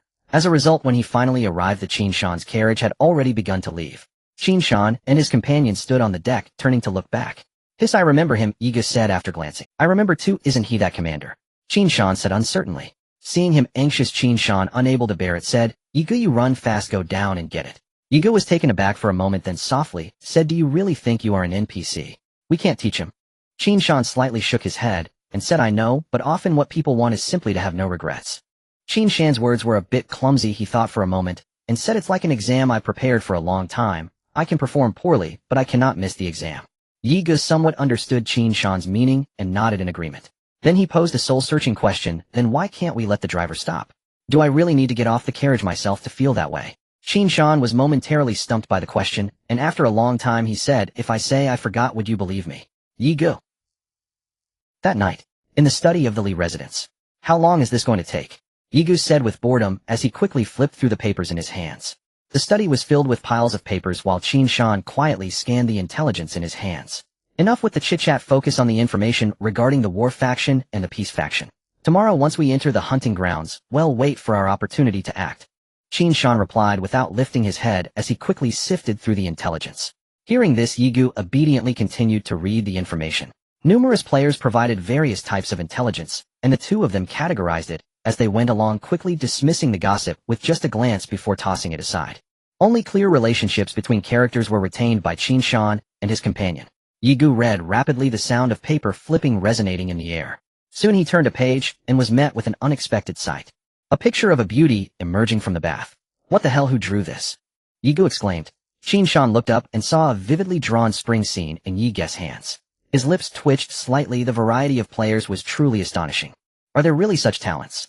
To be honest, the drawing was quite realistic, not like mere imagination, but rather like a copy.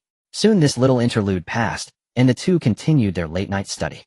As for the artifact that the Firebird had high hopes for, Yigu carelessly tossed it aside, without creating any ripples. At this moment, Qin Shan came across another piece of intelligence. He glanced over it, noticing some gossip about concubines, and was about to discard it, when suddenly his eyes caught the words "Royal Hunting Grounds," and his gaze sharpened. He carefully read through the paper. "I can't believe there's a player who managed to get news about the Royal Hunting Grounds," Qin Shan said with some surprise. "It's important to know that players generally have no access to such grand events of the nobility." Qin Shan and his companion had only learned this after Li Xian mentioned it. "Held captive are the evil criminals," Qin Shan mumbled. "What kind of criminals cannot be directly judged? What kind of criminal cannot be directly imprisoned, but must be held in the Royal Hunting Grounds? Moreover, according to the intelligence, they are held secretly. If they are heinous criminals, why not execute them publicly?" Qin Shan's mind raced quickly, formulating numerous questions. It seems that tomorrow's journey to the Royal Hunting Grounds has added another task. Qin Shan felt that this matter was not simple and likely represented a hidden quest. This piece of intelligence was written by Zhao Kuo, and in the end Yigu chose to personally get off the carriage to retrieve the information. A small act of kindness from the two unexpectedly brought them extremely important intelligence. Fate is always peculiar, but when it arrives you cannot stop it. The next day, at the time of the rabbit, at 57 a.m., the crimson gates of the palace slowly opened. A number of ministers had been waiting at the entrance early, and upon seeing the gates open they stepped inside. Qin Shan and his companion were among them, looking somewhat weary, as if they hadn't rested well. Li Xian stood at the front, and noticing the poor spirits of the two, quietly said, "Get a hold of yourselves, we're about to attend the court." The two responded weakly. The two had spent the entire night poring over intelligence papers. Qin Shan collected some of the key points, and stored them in his inventory. In the Qingyu Hall. As soon as Qin Shan entered the hall, he felt a tremendous aura wash over him. He looked up and saw that the most prominent feature was the dragon chair made from golden silk nanmu, intricately carved with dragons and gilded. The entire hall was very spacious, symmetrical, with several supporting pillars, each engraved with patterns of five-clawed golden dragons. The civil and military officials quickly found their positions while Qin Shan and his companion silently stood behind Li Xian. At this time many young faces were also present in the hall, clearly the offspring of high officials preparing to participate in the royal hunting grounds. Just then the ceremonial officer from the Honglu temple at the front of the line spoke loudly. The Holy Majesty ascends the throne. All officials line up to pay their respects. Upon hearing this the officials bowed their heads. Qin Shan and his companion however were not so obedient and curiously looked up. They saw a middle-aged man in a dragon robe exuding a hint of authority already seated on the dragon chair. At this moment the ceremonial officer of Honglu Temple knelt first and shouted, "Long live the Emperor! Long live the Emperor! Long live the Emperor!" All the officials knelt in unison and repeated the phrase. The Emperor waved his hand and calmly said, "Rise." His voice was calm and unremarkable like an ordinary conversation, but it distinctly echoed in everyone's ears. "Thank you, Your Majesty," the officials called out. After rising the high-ranking officials began to present their reports. "Why is he speaking so softly? At such a distance how can it be so clear?" Qin Shan leaned forward slightly and asked Li Xian. Li Xian tilted his head slightly and whispered, "There's a sound amplification formation." Qin Shan nodded, then listened listlessly as the officials presented their reports. After all, having never attended a court session, Qin Shan was still somewhat curious. He glanced over at Yi Ge, who had been silent. Yi Ge's eyes were moving, but his body remained still. Qin Shan revealed a knowing expression. Yi Ge had already started browsing the forum. At this moment, the volume of the official presenting the report suddenly increased. "That Zhao Kuang kid is ambitious. On the surface, he claims to support the Emperor's faction, but now he has already reached the capital. If it weren't for the Emperor's support back, then how could he have the glory he has today? I am willing to be an envoy to persuade Zhao Kuang to withdraw his troops," the official said indignantly. Qin Shan listened quietly, nodding from time to time. It turns out that the Duke of Southern Peace is Zhao Kuang, who was supported by the Emperor. The Emperor glanced at him and replied blandly, "You have good intentions, next one. I have a report to present." A civil official stepped forward from the front row. Seeing that it was the Chancellor speaking, the officials perked up. It's well known that if it were trivial matters, smaller officials would usually be sent to speak. The Chancellor never wasted words. The Emperor raised his eyebrow upon seeing the Chancellor and said, "Please speak, my minister." According to the latest news, Zhao Kuang is not only besieging the capital, but has also brazenly declared war on the Kingdom of Wuza at the same time. The Duke of Southern Peace is fighting on two fronts, and it's hard to manage both ends. I believe there may be a glimmer of hope here. The Chancellor's statement caused an uproar in the entire hall. Qin Shan was also in shock. The Duke of Southern Peace is fighting on two fronts. Li Shu, is this true? Qin Shan couldn't help but ask, as he hadn't received any news about this on the game forum. "It's mostly true," Li Xian nodded. "Why is he doing this? Isn't it a bit too eager for success?" Qin Shan asked in confusion. "There might be something fishy. Perhaps the Kingdom of Wuza is taking action, wanting to take advantage of the chaos." Qin Shan nodded at the mention and said no more. The Kingdom of Wuza is really seizing the opportunity. It makes an already complicated situation even more unpredictable. After the heated discussion, the next official stepped forward and said, "Your Majesty, the urgent task is to retrieve the National Master. Only the National Master can resolve this situation." Upon hearing this, the Emperor's expression changed as he asked, "My minister, do you have any good techniques to summon the wandering National Master back?" The official paused for a moment before replying. "We can call on the people of the Jianghu to spread the news. The National Master will return upon seeing it." Upon hearing this, the Emperor's expression returned to calm. He had heard this type of response too many times. It was all nonsense. Whenever the National Master was mentioned, the Emperor's mood would sour. He knew that the National Master was wandering primarily because he did not recognize him. The one who pretends to sleep cannot be awakened, and the National Master not returning was simply his choice. The Emperor momentarily lost interest and said lightly, "I'm tired. Court dismissed." "Dismissed?" Yi Ge's ears perked up, and he felt delighted upon hearing this. If all goes well, they would be able to head to the royal hunting grounds after the court session. After the court assembly, a group of people led by the chief eunuch headed towards the royal hunting grounds. This time the hunting grounds will still use a points system. Killing ferocious beasts will earn points, and those with higher points will receive rewards from the Emperor. The chief eunuch's sharp voice rang out. "Once you enter, a token will automatically record your scores." He paused for a moment and continued, "If you encounter danger, simply activate the token to leave the hunting grounds."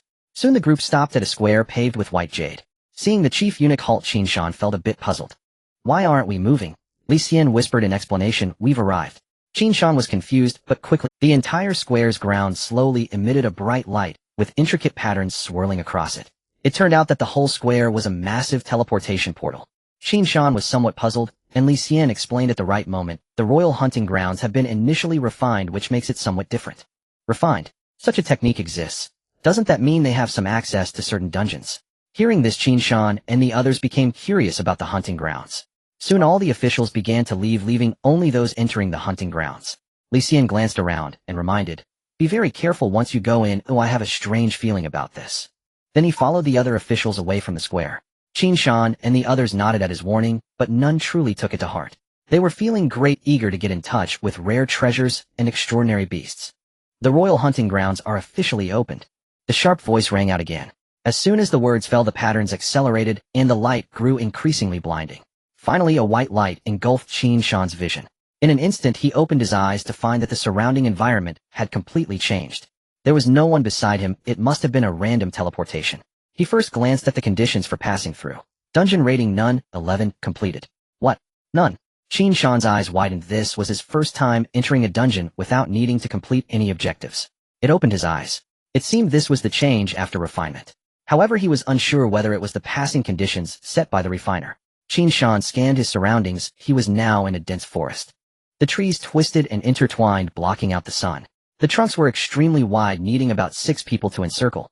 Looking up, Qin Shan could only see countless vines hanging down from the canopy. Qin Shan felt as if he had returned to an enlarged version of a primeval forest.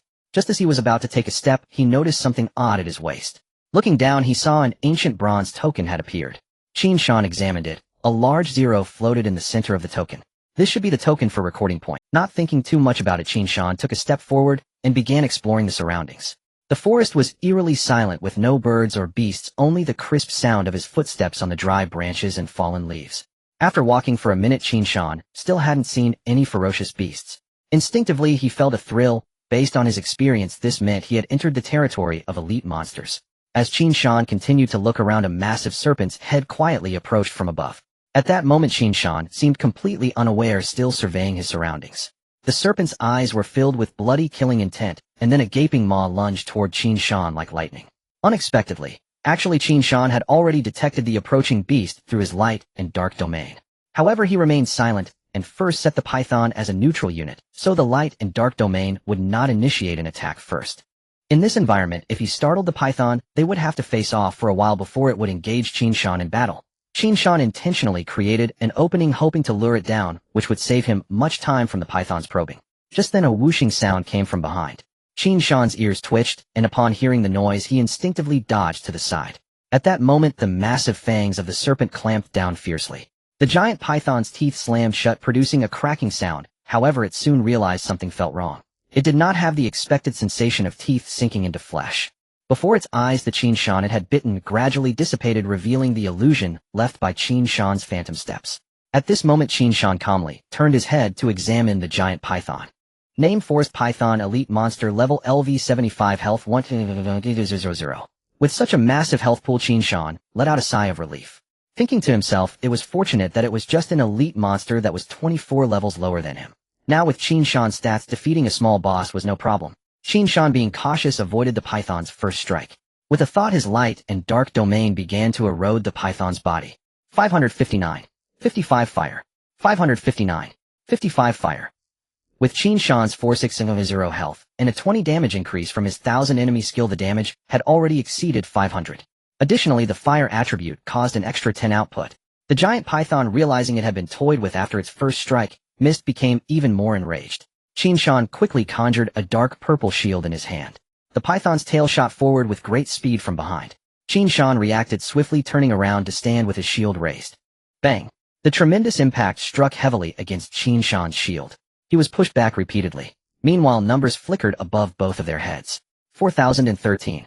3210. For reflected. 321 fire. Qin Shan laughed. It only dealt over 4,000 damage to him, while he still had over 400,000. Moreover, he had an 80 reflective damage for close combat. The reflected damage would also generate an equivalent shield. Qin Shan was now in an invincible position. After a simple assessment, Qin Shan unleashed his full speed toward the giant python. Due to the serpent's head being too agile, he chose to strike at its torso, which was left on the trees and ground. Currently, Qin Shan's attack speed had reached 6 strikes per second. In just a second, Qin Shan unleashed 6 punches. Base attack damage was too low to consider. 5592. 559 fire. 186. 5,592. 559. 1,116. The true damage from the shield strike had already reached over 5,000. In total, the damage Qin Shan unleashed in 1 second had reached around 40,000. Additionally, the damage from the magma rocket had also risen to over 1,000 per second. After a series of attacks, the giant python was completely stunned. Its bloody maw lunged at him again. The python used its skill again. This time Qin Shan did not dodge, but instead raised his shield to take it heat in. 10,235. 8,188 reflected. 18 fire, huh? Looking at the massive numbers that appeared, Qin Shan couldn't help but exclaim. He felt that his reflective damage flow was rapidly reaching its peak. Of course, this was only limited to frontal close combat. Then Qin Shan completely abandoned all strategic thinking, as the giant python simply couldn't harm him. With his own health recovery and the shield generated from reflected damage, he had no fear of the python's attacks. The more the python attacked him, the more it would suffer from the reflection damage.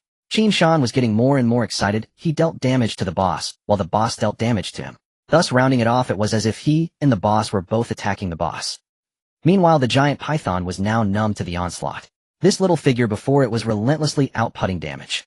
After getting hit by its tail again, it went completely insane, ignoring its existence and becoming even more frenzied. Just as the battle between the man and the python reached a fever pitch, a head peeked out from behind a massive tree. At that moment, the person watching from a distance was Qin Shan. Qin Shan, the youngest son of the Minister of Revenue, did not wish to come to the royal hunting ground, yet his father insisted he come along. Qin Shan was cautious by nature and did not want to get involved in any danger, especially since he still had a bright youth ahead of him and his family's money had not run out yet. Thus, the instant he entered the royal hunting ground, he activated his token, preparing to withdraw. To his horror, he discovered he was unable to escape. Oh no, he only had 20 life-saving treasures items given by his father left. What should I do? In an instant, he was drenched in cold sweat and could only think of finding a safe place first. Soon he heard the sounds of a fight in the distance, and his face lit up with joy as he hurried towards the source of the commotion, hoping to encounter a master who could protect him, ensuring his safety. What he saw next was a horrifying scene. A person was battling a giant python. Upon seeing the python's head, which was larger than himself, his footsteps suddenly froze. He suddenly felt that the two of them combined could not defeat this giant python. He took refuge behind a giant tree, but soon he realized something. This person was extraordinarily fierce. He did not dodge or evade, but rather took all the attacks heat in. Qin Shan's eyes widened in shock. He had never heard of anyone possessing such a physical constitution. In fact, he did not seem human at all, but more like a beast that resembled a human. At this thought, Qin Shan felt a chill run down his spine, as if he had fallen into an ice cave. Yes, it must be two beasts fighting over territory. Witnessing the brutal combat capability of the humanoid beast, he felt his legs weaken, unable to move. After a lengthy battle, the python became unusually enraged. As the giant python's health dropped below 50, it unleashed its signature move. Its massive serpent body slowly coiled around Qin Shan and suddenly tightened. 6234 5231 6342. A multitude of numbers erupted frantically above the two. The giant python had its own plans as it realized its opponent was formidable. Thus it decided to make one last attempt, using its coils to strangle the opponent. If that failed, it could still escape quickly using the complex terrain. As long as the Green Mountains remain, one need not worry about firewood. It would be better to concede the territory to the opponent, as living was more important than anything else. With this thought, the python's body tightened once more. However, it soon realized that it seemed to be growing weaker. While the human in its grasp continued to breathe steadily, the python finally stopped being stubborn and decided to retreat. As it prepared to let go, it discovered it was completely unable to stop. At that moment, Qin Shan, who had been at the mercy of the python, smiled faintly. Finally, it was tricked. Qin Shan had been pondering what to do if the python tried to escape. Given his current controlling skills were quite limited combined with the complex terrain, if the python started to flee with 20 health remaining, all his efforts would be in vain. Thus Qin Shan thought of the counter-control effect of returning to heaven. The python's coils had trapped Qin Shan, while returning to heaven caused the control to be reversed onto the python. This resulted in the python being immobilized in a state of entanglement, forced to continue coiling. Thus this scene unfolded: the python controlled Qin Shan, and Qin Shan also controlled the python. A pseudo-perpetual control was established. Without external interference, one of them would surely die to break the control state. A massive amount of numbers erupted from both the human and the snake, and the rate of their increase quickened. 20 seconds later, with a heavy thud, the giant snake fell to the ground. The giant python died, succumbed to its own coils. Experience gained 50,000. Qin Shan covered his face with one hand and laughed towards the sky. Haha, I truly am a genius. The serpent's body transformed into white light and slowly flowed into the token at Qin Shan's waist. Meanwhile, the ground was left barren, indicating that no equipment had dropped. Qin Shan's gaze shifted to the token where the 0 had changed to 5. It seemed that defeating an elite monster granted 5 points. Gaining 50,000 experience was something Qin Shan could reluctantly accept. He just wondered what other purposes the points had besides ranking. That fight had made Qin Shan completely aware of his own. His current attributes had become terrifyingly high. Typically, players would almost always choose to specialize in a single class. For example, knight players might choose to focus on damage reduction retaliation shields, or the popular blood tank sustain armor builds, and so on. Yet Qin Shan had inadvertently dabbled in nearly all classes. After reviewing everything, Qin Shan began to contemplate his next course of action. He planned to quickly find Ye Gu to rendezvous, as this would yield the greatest benefits. Firstly, after arriving here, Ye Gu would prioritize collecting the illustrated guide, so he couldn't expect Ye Gu to seek him out. Secondly, the two planned to hunt down a few main combat NPCs to reduce the resistance against the king of Zhunnan's persuasion to surrender. However, it was still unknown what the strength of the NPCs entering the hunting ground was. Relying solely on Qin Shan, even if he could defeat them, it would be difficult to prevent the opponents from escaping. Thirdly, and most importantly, Ye Gu had an additional drop rate, which meant Qin Shan could benefit from it. As soon as Qin Shan teleported in, he encountered the territory of an elite monster, indicating that there should be many elite monsters in the hunting ground. Teaming up with Ye Gu, as long as they dropped 1 or 2 rare pieces of equipment, Qin Shan would feel his trip worthwhile. Just as he was thinking, a crisp sound resonated clearly in the silent environment, reaching Qin Shan's ears. Who? Qin Shan's eyes narrowed as he looked towards the source of the noise. At that moment, Zhunnan, hiding behind a tree, froze, thinking to himself that he had accidentally stepped on a fallen leaf. If he were caught by the humanoid beast behind him, it would be the end for him. He then stopped hiding, conjuring 2 talismans in his hands. He pressed the talismans firmly onto his calves. Speed-boosting talisman ignite. He chanted while running, and his speed suddenly increased significantly. Without looking back, he sprinted forward at full speed, and soon the sounds behind him faded away. After running for a while, he stopped, panting heavily. Leaning against a gigantic tree, Zhunnan wiped the sweat from his forehead. As he turned to look back and saw that the beast had not followed, he finally let out a sigh of relief. Phew, luckily I run fast, or I would have been caught by the beast. After speaking, he murmured to himself, the outside world is still too dangerous with such ferocious beasts around. Fortunately, I prepared many items for this royal hunting ground. Just as he was secretly glad to have escaped a calamity, a voice of praise came from above the tree. Indeed, it's good that you run fast. At this moment, Zhunnan had just relaxed, and he instinctively responded, hee, thanks for the compliment. However, in the next instant, he realized something was wrong. His pupils suddenly constricted, and he froze in place. Mechanically, he lifted his head to see a young man in black sitting on the tree, smiling down at him. Qin Shan jumped down from the tree and saw Zhunnan, who was continuously bowing and mumbling to himself. He couldn't help but shake his head. He had reviewed the information last night, and Zhunnan belonged to the peace faction. His father, the minister of the household, was also a major supporter of peace in the court. Initially, Qin Shan was somewhat skeptical of the information provided by the players, as it was not always accurate. The voices of war and peace could change at any moment.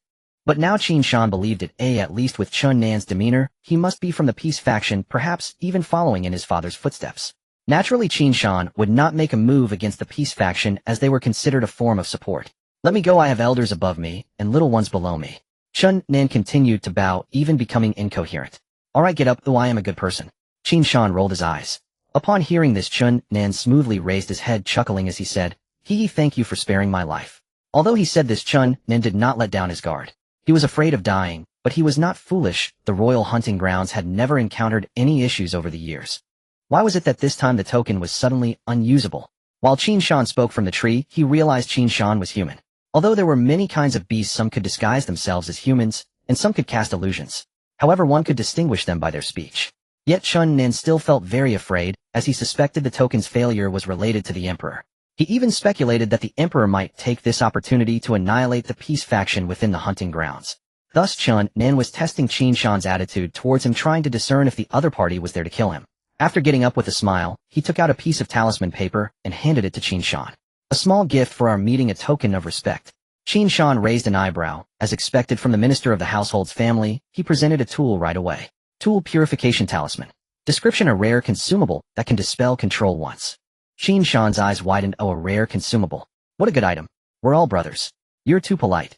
Qin Shan instantly broke into a smile, casually placing an arm around Zhunnan. Not at all, it's only right. Zhunnan also smiled, then continued, so, can I follow you? Indeed, this was Zhunnan's true intention. He wanted to ensure his safety to live on, but relying solely on himself was not feasible. The earlier purification talisman was merely a test to gauge Qin Shan's attitude towards treasures.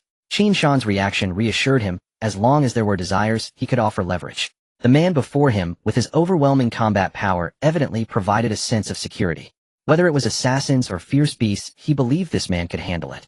Upon hearing this, Qin Shan raised an eyebrow and said, "You don't even know my name or background, yet you dare to follow me." After saying this, Qin Shan's gaze turned cold, and he smiled sinisterly. "Aren't you afraid I might use you?" Chun Nen, upon hearing this, smiled faintly, as if his entire demeanor had changed.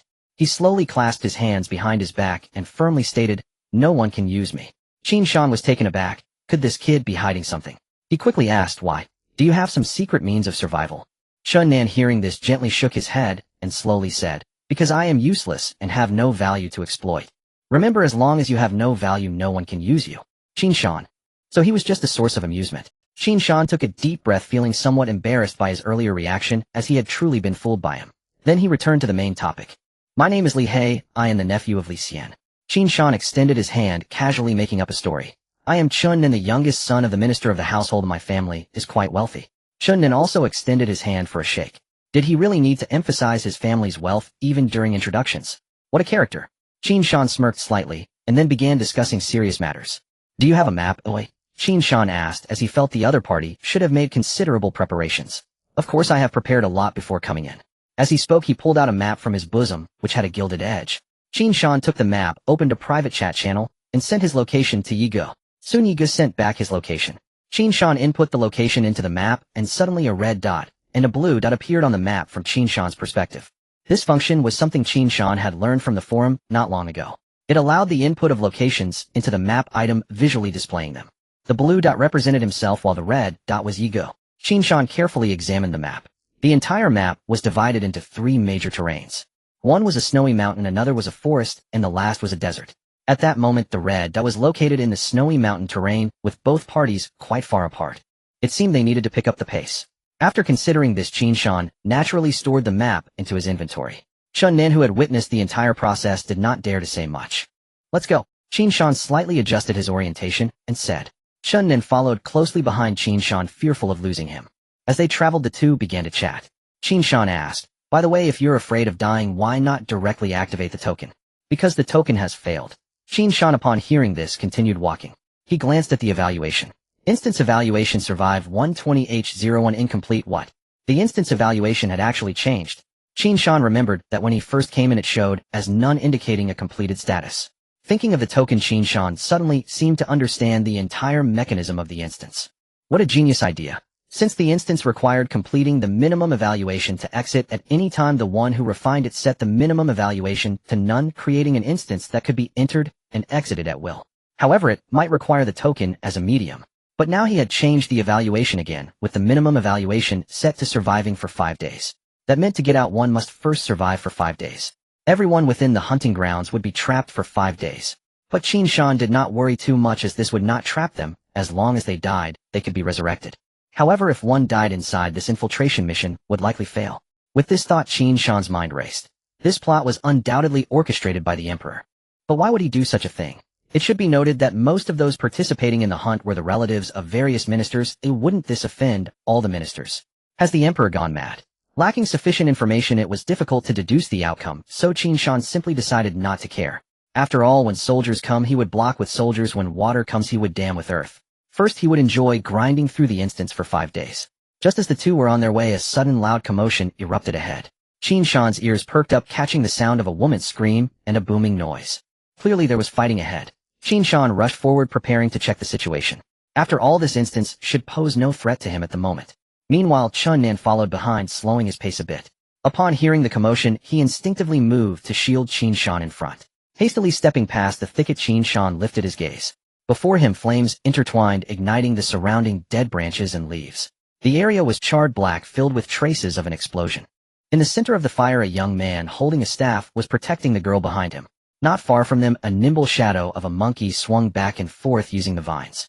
Qin Shan examined closely. The black monkey stood about 3 meters tall, with extremely long arms and a robust physique. Well, a Spider-Man of the forest. Qin Shan still had the mood to jest.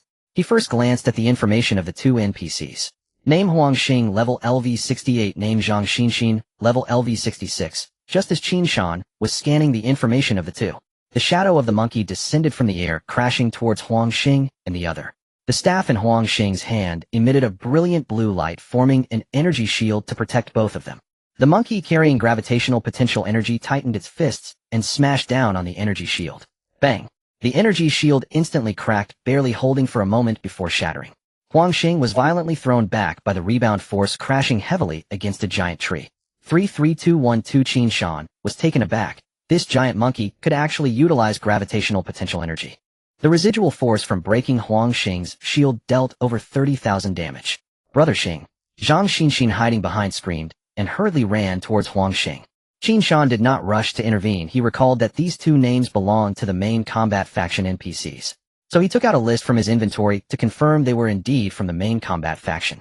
As Qin Shan approached, openly the anxious Zhang Xinxin spotted him. Hey, you there, stop just watching from the— help us! Zhang Xinxin looked at Qin Shan and shouted. At this moment, the giant monkey was clearly toying with the two and was not in a hurry to attack. At this time it also noticed Qin Shan. Roar! A roar erupted from the giant monkey, seemingly warning Qin Shan not to approach. Qin Shan had no intention of stepping in to save them. After all, strictly speaking, these were enemy faction NPCs. He assessed the giant monkey. Name Tung Hei Yuan, elite monster, level LV 80, health 820000. Though its level was higher than the forest python, its health was relatively low. At this moment, Chen Nan, seeing Qin Shan not retreat, also moved forward a bit. The giant monkey, noticing the two had not advanced, continued climbing the tree, seemingly ready to repeat its previous tactics. Zhang Xinxin grew anxious upon seeing this. Huang Xing was already unconscious and could not activate the token on him. In this critical moment, she looked at Qin Shan for help once more. I beg you, save us. Her tone now bore a hint of pleading. Qin Shan remained unmoved, standing with arms crossed, watching the battle. As the black monkey was about to descend, it leaped down from the air. Zhang Xingxin's eyes were frantic, even forgetting to escape. The monkey's figure loomed larger in her pupils. In this moment of crisis, she shouted, "Save me, I'll give you anything you want." After saying this, she closed her eyes in fear. Moments later, the anticipated fists did not strike her. She slowly opened her eyes and saw a strong back firmly blocking in front of her. Qin Shan had struck. He had been waiting for this very moment. He conjured a dark purple shield, firmly blocking the giant monkey's charge. Chen Nan, hiding behind a tree, watched this scene with clenched teeth. From his side view, he could see clearly. The size difference between the person and the monkey was vast, but from the size, Qin Shan seemed at a disadvantage. However, he did not intend to join the battle, as he believed Qin Shan could handle it. After all, Qin Shan was someone who had survived under the constriction of the giant python. Chen Nan still could not shake off the memory of Qin Shan laughing towards the sky after defeating the giant python. The giant monkey, frustrated by its failed attack, began to rage. It took 2 steps back, stood tall, and began to pound its chest repeatedly. Thud, thud, thud. The dull sound echoed like drumbeats. Then it opened its mouth wide and roared at Qin Shan. Roar! It then charged forward quickly. At this time, Zhang Xinxin was dragging Huang Xing's body, running to the side. The commotion from their battle was immense. Just listening to it made Zhang Xinxin terrified. Qin Shan did not retreat, but charged towards the black monkey. The giant monkey raised its sturdy arm and struck down. Qin Shan lifted his shield to block. Bang! 6132, 4905 counter, 490 fire.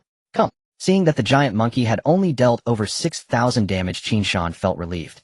After all, he had just seen the giant monkey deal over 30,000 damage to Huang Xing, which had indeed made him somewhat apprehensive. He had thought it was more powerful, turns out it was just this. Then Qin Shan completely abandoned tactics and began to brawl with the giant monkey. Chen Nan, watching from the sidelines, was dumbfounded. It was evident that both the person and the monkey were now fighting with fury. Both sides had given up on defense and were simply throwing punches. Bang, bang, bang. Each punch produced a dull sound. This isn't good. How could you get so worked up fighting the giant monkey? Why don't you dodge a bit? Chen Nan gasped as he watched the giant monkey's fist hit Qin Shan's head. He couldn't even imagine how painful that punch would be if it hit him. Would his head explode instantly? Yet after taking that punch, Qin Shan showed no signs of being affected at all. After half a minute of standing and trading blows the damage from the lava rocket soared. The giant monkey's damage began to decrease rapidly and soon fell to 20. It fell into an invincible rage state, stopped attacking, and let out a howl. Roar. Meanwhile, Qin Shan ignored it, and taking advantage of the giant monkey's wind-up for its ultimate move, continued to punch fiercely. 5592 559 fire 15321. 1532 fire. Qin Shan almost couldn't hold back his laughter upon seeing this damage. This foolish giant monkey actually dared to trade punches with him. At a rate of 6 punches per second, Qin Shan had thrown 180 punches in half a minute.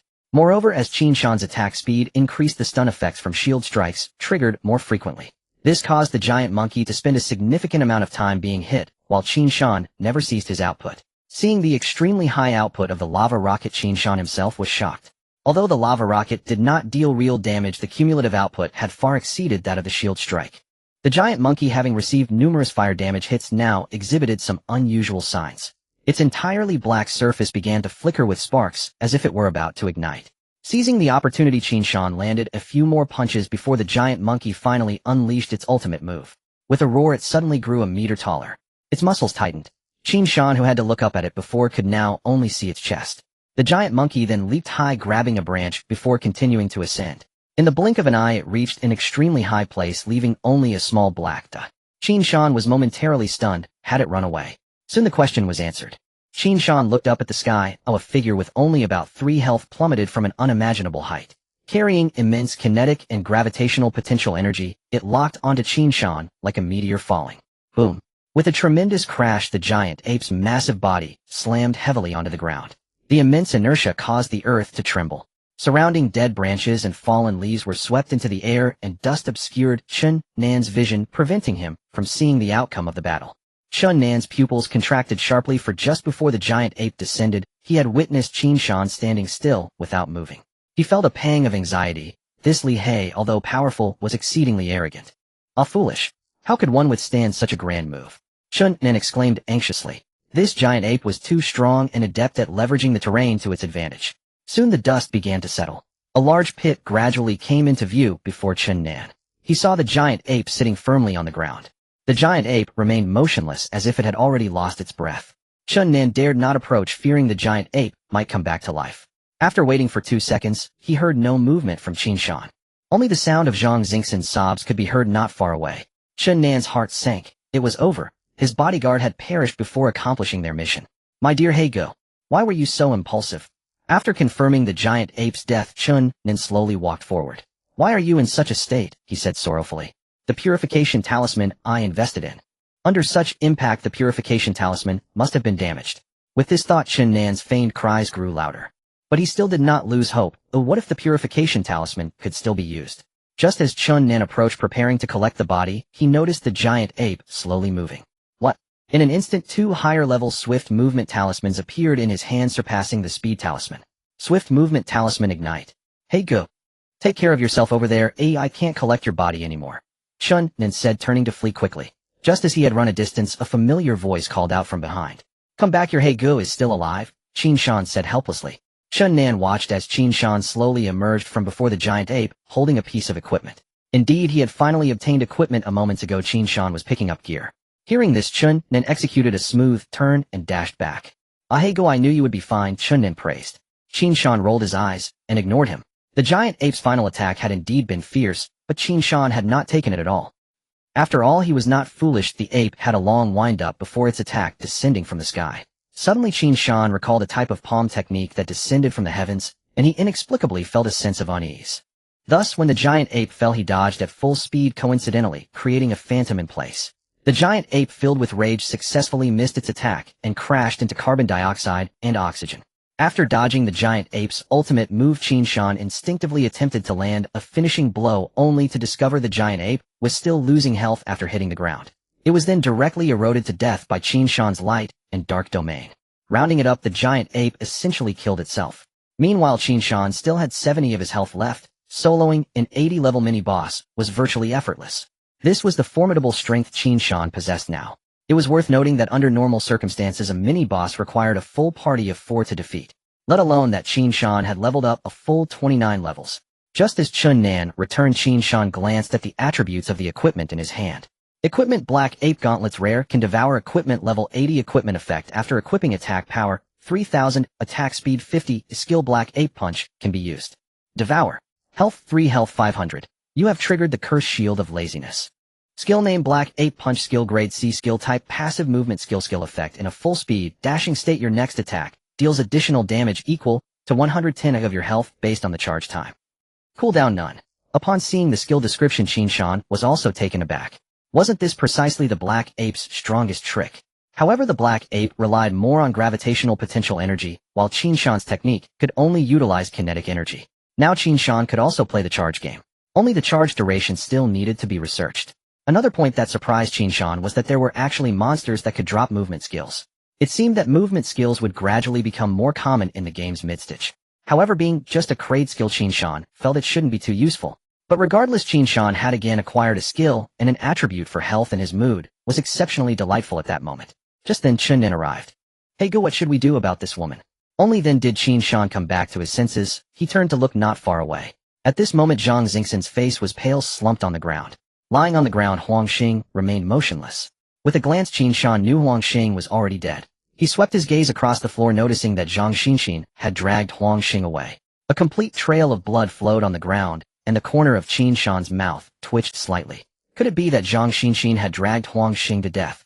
Soon Qin Shan thought of something, and asked Chun Nan in surprise, "Don't you recognize these two?" "Why would I, eh? Aren't you the second generation of officials, eh? Who gave you the stereotype that the second generation of officials should know them? I don't like dealing with them." Chun Nan pouted, seemingly recalling some unpleasant memories. Qin Shan scratched his head at this. It seemed to make some sense. "Then let's go take a look." Soon the two walked slowly to Zhang Xingxin's side. Seeing the employer's mental state was a bit off, Qin Shan patted Zhang Xingxin's shoulder and softly comforted her. "Those who are dead cannot be revived, take care of yourself." Finally Zhang Xingxin reacted, looking up at the two. Seeing her come to Chun Nan smiled, and said, "That's the spirit, the deceased are gone, and the living must continue to carry on."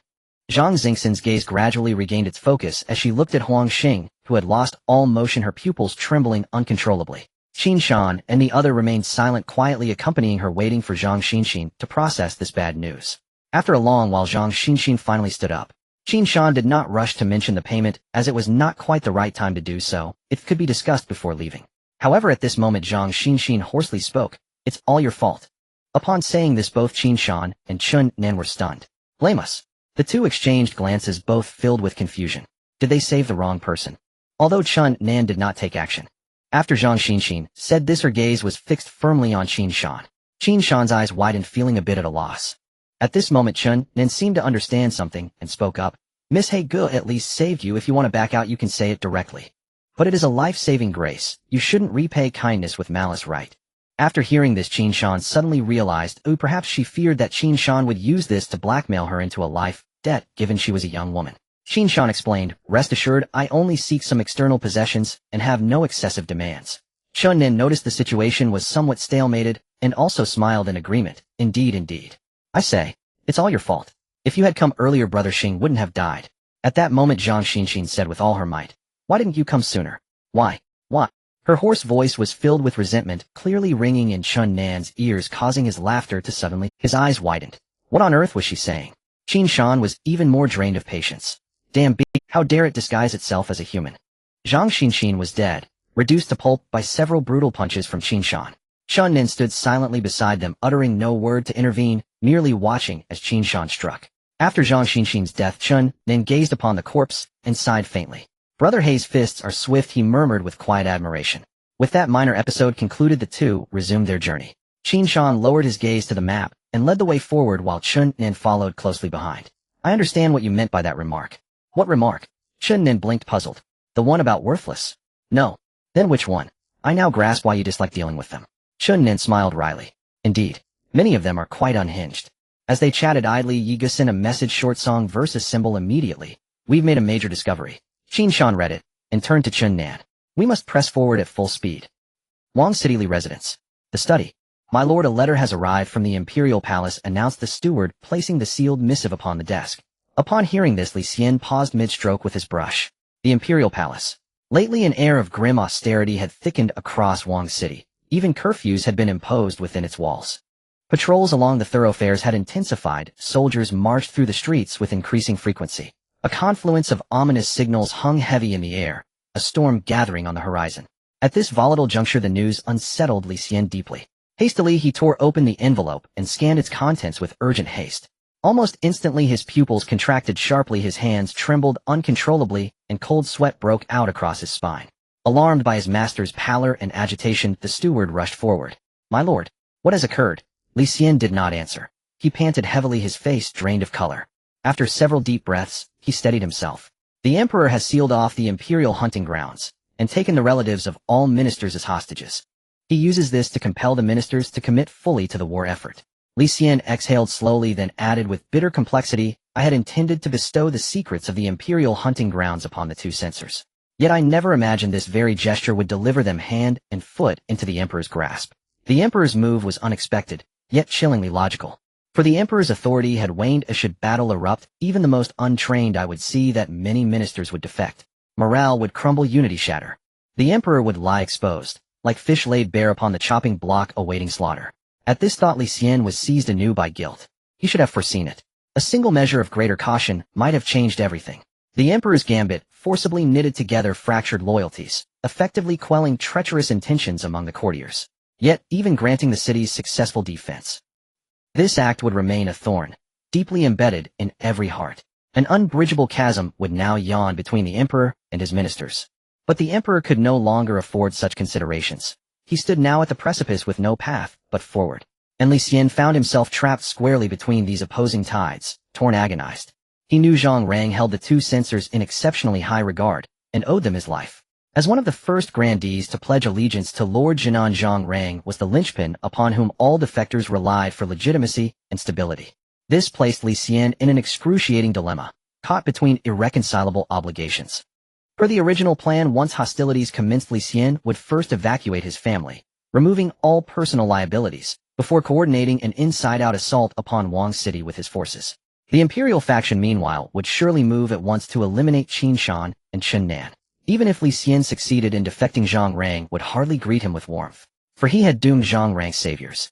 Yet if Li Xian withheld action, he possessed no tangible proof of loyalty, no acceptable pledge of allegiance. Before Lord Jinan's faction, he would remain invisible, insignificant. Utterly at a loss, Li Xian remained motionless for a long while, then lifted his gaze toward the steward standing quietly nearby. Dispatch this intelligence at once. Await further instructions from the strategist. Yes, my lord. While unseen currents churned and tempests brewed beyond the walls. Within the imperial hunting grounds atop by Shuem Mountain, snow-capped peaks soared skyward, blanketing the world in unbroken white. Snow still fell steadily. The ground lay buried beneath a thick, pristine mantle. Upon reaching the mountain's base, Qin Shan and Qin Nan soon spotted Yi Gu waiting some distance ahead. From afar, Yi Gu instinctively scanned Qin Nan, the moment he appeared beside Qin Shan. Then retrieving a list from his inventory, he confirmed Qin Nan belonged to the Conciliation faction, and instantly broke into a broad smile. This is my brother, Qin Shan introduced warmly. Greetings. I am Li Bai, Yi Gu declared without hesitation. Qin Nan's lips twitched faintly as he replied, Li Bai. A fine name, poetic, evocative. Your father chose wisely. They clasped hands. But the instant Qin Nan withdrew his grip, he found both Qin Shan and Yi Gu still smiling, fixedly, at him.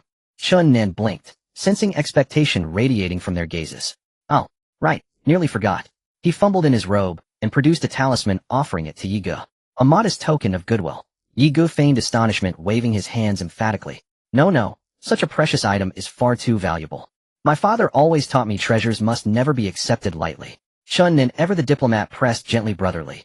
You wound me. To refuse is to deny our friendship. Oh, but truly, I cannot accept so readily. Qin Nan hesitated inwardly. So he really won't take it. Perhaps Li Bai was more reserved than Li He. That thought warmed Qin Nan's impression of Yi Gu considerably, until he reached to withdraw the talisman. In a flash his palm was empty, and the purification talisman rested securely in Yi Ji's grasp. Since Brother Qin insists, I shall accept it with profound gratitude. Qin Nan's lips twitched again. Cannot accept easily, so accepts profoundly. Clearly both brothers shared the same bandit spirit. After brief pleasantries, the three finally turned to the matter at hand. What is this major discovery you mentioned? Qin Shan asked. Yi Gu stroked his chin thoughtfully. While grinding monsters on the mountain, I passed a certain spot, and suddenly felt my skills suppressed. Suppressed? Qin Shan raised an eyebrow. A silence formation. Roughly halfway up the slope, but I confess my memory grows hazy. Yi Gu scratched his head, mildly embarrassed. He'd gone utterly berserk on the mountain, encountering countless novel creatures he'd never seen before. He'd lost all sense of direction, drowned in pure, unadulterated delight. Regardless, merely clearing every new monster would render the expedition worthwhile. Qin Shan nodded decisively. Then we'll grind our way upward. At that moment Qin Nan spoke up unexpectedly. I may possess relevant intelligence. Qin Shan and the other person were taken aback and turned to look at Qin Nan. In unison they said, we wish to hear more about it. Qin Nan nodded, stroking his chin, and said, this mountain is called by Shuem Mountain. Did you notice anything unusual about Baishuan Mountain when you entered Oi? Both of them nodded, and Qin Shan realized as soon as he stepped into the snow mountain. Slowness decreases spellcasting speed by 30. Coldness magic power decreases by 3 per second. A familiar sensation. In the dungeons of Tianyun, there are often negative buffs. Qin Shan thought that the negative buffs had been refined away when he refreshed in the forest. It was only upon stepping into the snow mountain that he realized they were waiting here. If this is the case, there must also be other negative buffs in the desert on the other side. At this moment, Qin Nan continued, I heard my father mention this when he was drunk by chance. He implied that the late emperor had thought of using the forces of heaven and earth to build a heavenly prison many years ago. And the chosen location was Baishuan Mountain. By utilizing the energy-absorbing method of Baishuan Mountain combined with a great formation, it would be effortless to imprison dangerous criminals. In this way, many captured individuals could be liberated. Qin Shan nodded incessantly as he listened. He understood. It was indeed a brilliant design to imprison them in the snow mountain, first restricting their ability to operate their skills, and then continuously draining their energy through the mountain. One might even use the energy absorbed by the snow mountain to maintain the great formation, creating a closed loop. Ye Gu was equally astonished, thinking of a perpetual motion machine. Truly the luck of Tianyun is vast and full of wonders. After understanding this, the group quickly set off, preparing to investigate further under Yi Ge's guidance. Along the way they encountered some ordinary small monsters, and Qin Shan did not waste the opportunity, letting Yi Gu handle them, as Yi Gu was quick to run and quick to kill. After all, Qin Shan had heard the adage that without accumulating small steps, one cannot reach 1,000 miles, and without gathering small streams, one cannot form rivers.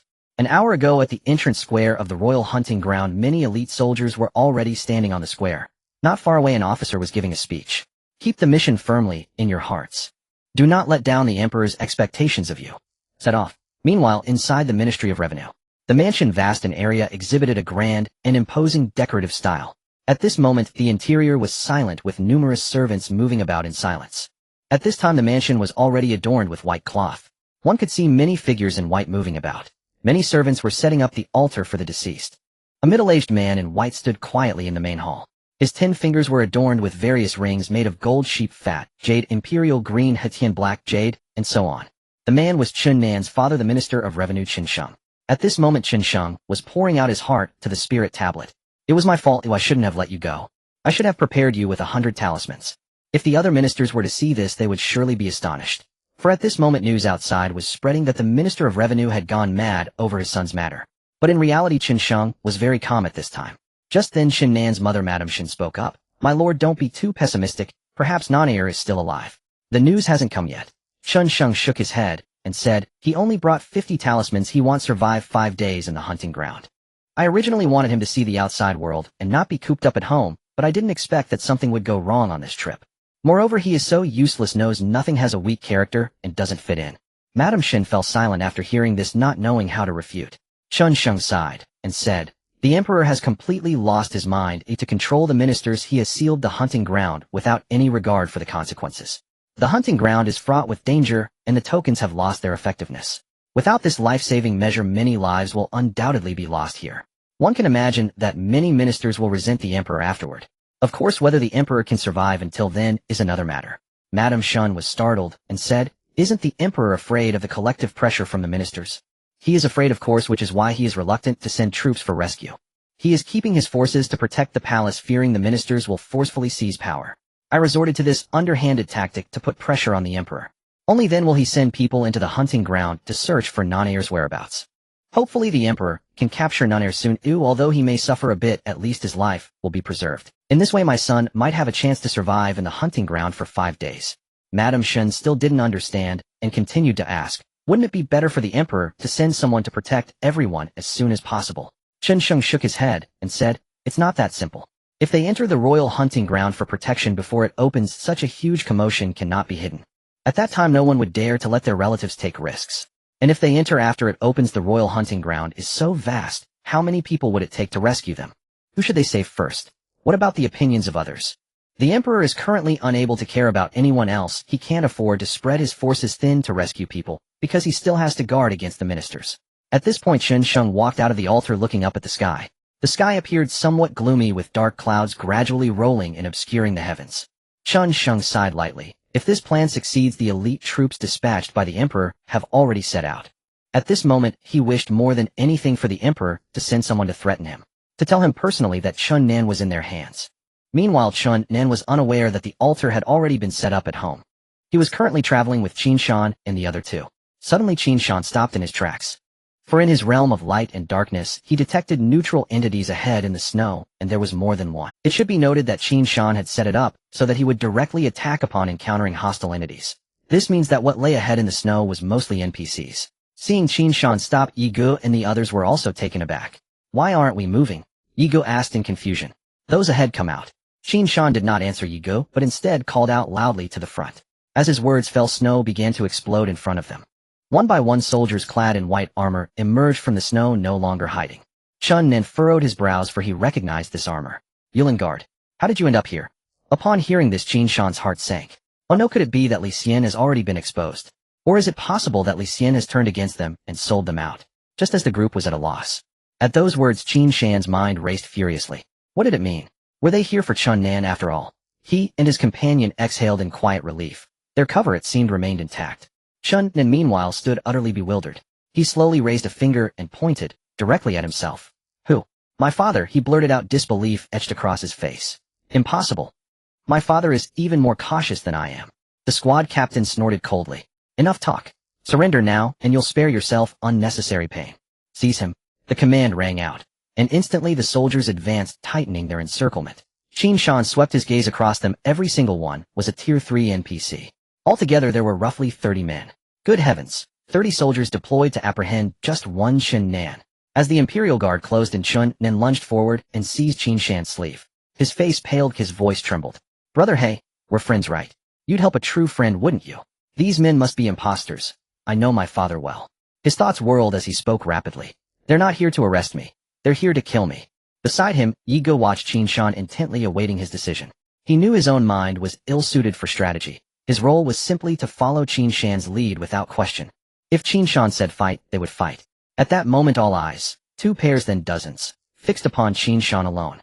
One for him, one for Yi Gu, half for Chun Nan. That made 2.5 fighters. Could they annihilate over 30 soldiers on this spot? If total annihilation proved impossible, complications would swiftly follow. Should even one soldier escape to raise the alarm, Qin Shan and Yi Ji's identities would draw immediate scrutiny. Li Xian might then be marked by the emperor himself. And once that happened, completing Li Xian's hidden quest would become nearly insurmountable. To act, or to let them take Chun Nan. A stark choice hung before Qin Shan, paralyzing him with indecision, just as his mind churned relentlessly. By then the soldiers had already drawn near. The captain fixed Qin Shan with a frost-laced stare. "Clear the way, bystanders, unless you wish to be arrested yourselves. Or shall we haul you both off to the celestial prison as well?" Just as Qin Shan resolved to strike, his ear twitched. Celestial prison. The celestial prison. That was precisely what they had been searching for. A sudden clarity pierced his thoughts. Chun Nan might be the key NPC, guiding them straight to its gates. After all, it was Chun Nan who had first revealed the prison's existence. And scarcely moments later, an Imperial squad arrived, declaring they would escort them there. Was this the hidden narrative thread woven into the royal hunting grounds? Qin Shan felt a quiet surge of gratitude. He was glad he'd kept this seemingly burdensome companion close all along. Otherwise, locating the celestial prison on their own would have demanded arduous effort. By now the soldiers loomed mere steps away, and Chun Nan, glancing frantically left and right, broke into a cold sweat. "Brother, hey, have you forgotten our precious friendship?" Receiving no reply, Chun Nan turned pleading eyes toward Yi Gu. "Brother, you say something, please." At last Qin Shan spoke. Low, steady, deliberate. "Nanzi, bear with it for now. Once we reach our destination, we'll rescue you. Just cooperate, for now." Hearing those words, Chun Nan surrendered all resistance. Each elite soldier present could overwhelm him single-handedly, let alone 30. Struggling would serve no purpose. He had pinned every hope on Qin Shan, only for those icy words delivered beneath the biting snow to douse his fervent heart like freezing rain. Chun Nan collapsed where he stood, eyes vacant, spirit utterly broken. Around him the soldiers stepped forward calmly and bound him tightly with coarse rope. Then they produced a long wooden pole, threading it through his bindings. 2 soldiers hoisted it onto their shoulders, carrying Chun Nan suspended between them like cargo. Qin Shan's expression twisted faintly. This spectacle bore an uncanny resemblance to a slaughtered pig trussed and carried to market utterly motionless. Yi Gu wrestled inwardly, shame and absurdity clashing within him. The scene was undeniably ludicrous. Just then the captain stepped forward once more and spoke again. "Bind these 2 as well." Qin Shan's brow furrowed. He'd planned to tail the squad, discreetly locate the celestial prison, then stage Chun Nan's rescue, never imagining they'd be captured too. Was this scripted fate? After brief reflection, he chose compliance. The situation remained opaque. Perhaps special conditions governed the prison's activation. Better to proceed and observe. With a subtle nod, Qin Shan signaled, "Ye good to yield." The soldiers now bound them with swift practiced efficiency. Soon all three hung, suspended arms secured behind their backs. "March." The captain barked the order. Even then Chun Nan refused to relinquish curiosity. "May I at least know why?" The captain cast him a sidelong glance, voice dripping with sardonic mockery. "You're fortunate. Your father holds great influence." Their column moved swiftly, ascending to the mid-slope of Baishuan Mountain. Though bound, Qin Shan's eyes remained keen and roamed ceaselessly, until suddenly a debuff flashed across his awareness. "Silence. You cannot activate active skills. We've arrived, it must be nearby." Qin Shan sharpened his focus. Upon reaching a barren clearing, the captain abruptly halted. From within his robes, he withdrew a jade talisman, then raised his hand and infused it with energy. Instantly, luminous array patterns surged upward from beneath the snow, rising vertically like chains of light. A blinding white radiance flooded Qin Shan's vision. When his eyes reopened, he found himself standing inside a cavernous stone grotto. As he'd suspected, the celestial prison required specific conditions for entry, and the silence effect persisted within its walls, suggesting proximity to the mountain itself, perhaps even directly beneath it. Qin Shan silently commended his own shrewdness. Had they resisted earlier, the trio, without guidance from the teleportation array, could never have located the prison. He surveyed the grotto. No torches lit its depths. Instead, softly glowing stones embedded in the walls cast a gentle, even luminescence across the entire chamber. The grotto appeared naturally formed, riddled with irregular tunnels, each sealed by heavy iron doors. These undoubtedly were the prison cells. As Qin Shan observed, the captain's voice echoed once more. "Tisk tsk, so this is the celestial prison.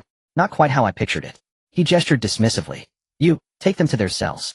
A faint smile flickered across his lips as he added, "I'll go inspect the interior myself." With that, he strode deeper into the grotto, leaving the soldiers murmuring among themselves. "Chief, I want to go in too." "Me as well. I'd love to see the legendary." "Chill. There are prisoners present. Don't slip up." The captain ignored them entirely, vanishing without a backward glance. Even Chun Nan, who'd lain inert until now, stirred, puzzled. "Isn't this place for holding prisoners?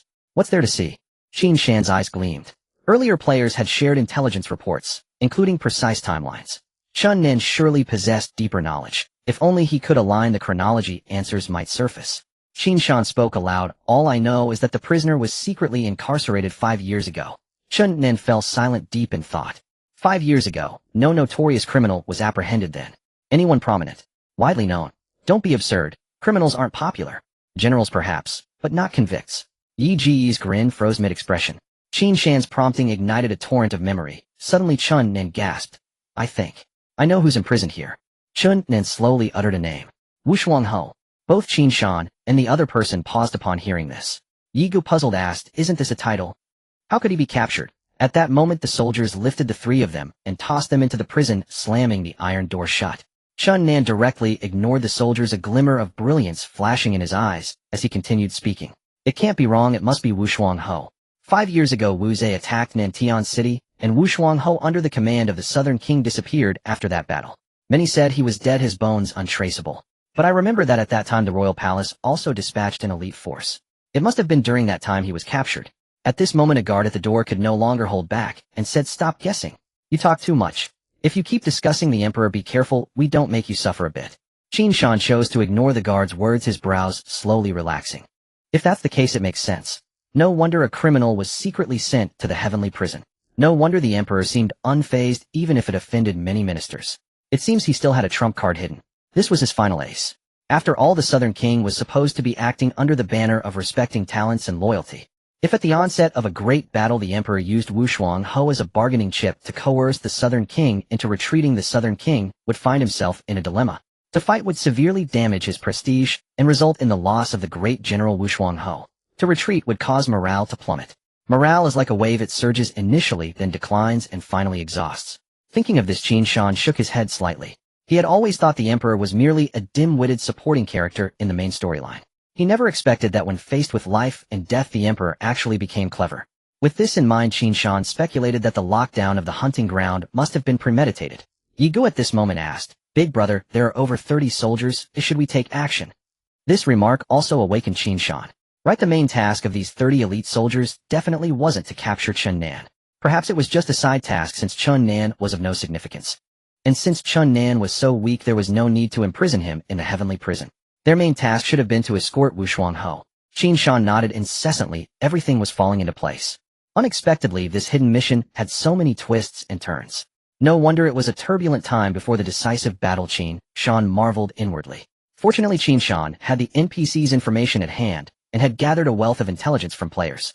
He had learned in advance that there might be hidden quest lines in the hunting ground. This was how they successfully entered the heavenly prison by chance. Thinking of this, Qin Shan couldn't help but give a thumbs up to that player. The intelligence was truly crucial. Get ready to act, it's about time, Qin Shan said after a moment of contemplation. As he spoke, a dark purple energy suddenly took shape in his hand, instantaneously slicing through the ropes. Yi Gu released a sword aura around him, cutting through the ropes and freeing Chun Nan as well. Normally, transporting a prisoner requires them to wear a pair of magic restraining bracelets. But the heavenly prison had a built-in magic restraining effect, so Qin Shan and the others were not shackled. Alright, the game of pretending to be a family ends here. Qin Shan flexed his wrist and said, I can't use skills, this wave mainly relies on you. Upon hearing this, Qin Shan smiled slightly. Oh, everyone was weakened, but he remained unchanged. According to Einstein's theory of relativity, that meant Qin Shan was greatly strengthened. The soldier at the door, upon hearing no movement from within the prison, thought that it had finally calmed down. Just as he let out a sigh of relief. Bang! The iron prison door exploded open and a massive dark purple shield came into view. How is this possible? The soldier's face turned pale instantly. The magic restraining formation is here. How did you achieve this? The soldier was greatly shocked. After all, the magic restraining formation could suppress even fourth-tier criminals. This man before him exuded merely a second-tier aura. How could he contend against the magic restraining formation? Qin Shan said nothing and offered no explanation. After all, who would explain to an NPC about to die? Except for Yi Gu, who might do such a thing. Qin Shan erupted, dashing forward at incredible speed. At this moment, the surrounding soldiers also heard the commotion and shouted as they charged in. Qin Shan moved at lightning speed, even leaving afterimages in his wake. When the soldier regained his senses, he showed no fear. What if you have some petty tricks? You're still only a second tier. As he spoke, the soldier drew his long knife and charged at Qin Shan, while all the other soldiers surrounded Qin Shan. Clang! The long knife struck Qin Shan's shield with a heavy impact. 2,131, 1,704. 8 reflected 170 fires. Seeing this damage, Qin Shan couldn't help but feel amused. Is this what elite means? Judging by this damage, the opponent's damage-increasing attributes must be extremely low. Then Qin Shan felt completely at ease. Second brother, just move around the periphery and don't let them escape. I want to take them all down. Outside the royal city, about 10 miles away, the Southern King's army had gathered here. Countless NPC craftsmen were constructing temporary military structures. Large bunkers, walls, siege weapons, and various large military teleportation arrays. Everything was in full swing. A large temporary battle fortress was gradually taking shape. Meanwhile, the numerous soldiers in the royal city watched, but dared not venture out to fight, only shrinking back behind the city's protective formation. On the fortress wall, Yi Qing looked toward the royal city. Beside him was Jia Yu accompanying him. At this pace of construction, we should be able to launch a full assault in 4 days, Yi Qing said with a smile. Then he turned to Jia Yu and asked, you tell me honestly, how do you feel about me being in command? Jia Yu smiled and replied, what is there to worry about? Our faction has so many experts. This battle will definitely be easier than the last one. Yi Qing nodded in agreement, saying, I think so too, otherwise the strategist wouldn't have entrusted me with command. This battle is different from the past. Many NPCs are participating. Also, with so many elite soldiers and generals under the Southern King, I feel like we won't have to do much ourselves. Indeed, this main storyline showdown is not limited to players, but involves both NPCs and players working together. Yi Qing appeared calm on the surface, but inside, he still felt quite anxious. Because Sheng Wanqing said he was very busy recently and had no time to command the player faction, so he abruptly handed the command to the inexperienced Yi Qing. Yi Qing looked up at the sky. At this moment, the sky was dark and a storm was brewing. In the territory of Wuzhe, in the wilderness, a troop was marching well-trained, maintaining excellent formation even while on the move. The army did not hide its presence with 2 flags raised high. One of the flags bore a large character for Zhao, while the other displayed a large white character. Looking at the marching route, it was clearly headed for a city. At the front of the formation, 2 figures on horseback were conversing. You help me, but what about the royal city? There's no need to worry about the royal city. The Southern King will personally lead the charge. By the way, are you really going to entrust command to that little guy Yi Qing? I know him, he won't let anyone down. Inside the heavenly prison, corpses lay scattered in disarray with blood flowing out and quickly congealing. Chun Nan cautiously peered out, observing the horrifying scene of massacre. This battle was nothing short of a one-sided slaughter. Qin Nan's shock was beyond words. With just the two of them, they had slaughtered over 30 elite fighters. Especially that Li He. He was completely unlike a human. Blades struck his body with no effect, as if he were made of steel and iron. And he himself remained unfazed as if he felt no pain at all. This was terrifying. At that moment Qin Nan was extremely afraid. He feared that in the next second Qin Shan and the others would burst in killing him as well. After all, who knew whether these two murderers would eliminate him to silence him? With this thought, Qin Nan's breathing became cautious. He tried hard to diminish his presence, though he had never had much presence to begin with. The battle was already nearing it. Only the captain remained lying on the ground, barely breathing. It wasn't that he was not killed, it was that Qin Shan had deliberately left him alive. Speak up, do you have the key? Qin Shan half squatted on the ground, asking softly. At this moment the captain remained silent, his eyes showing confusion. He seemed to have been beaten into doubting his own existence. After a while he gave a self-deprecating smile.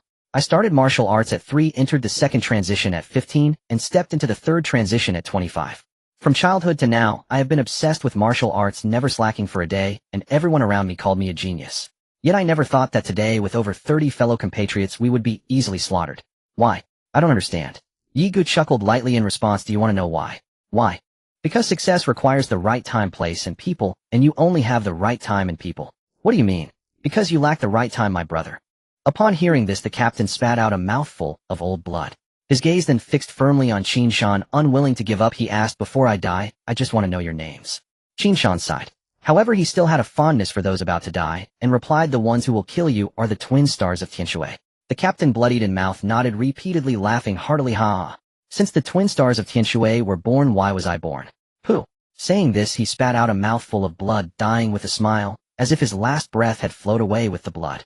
Well, we didn't get anything out of him, Yi Gu said helplessly from the side. Afterward, Yi Gu skillfully approached to search the corpse.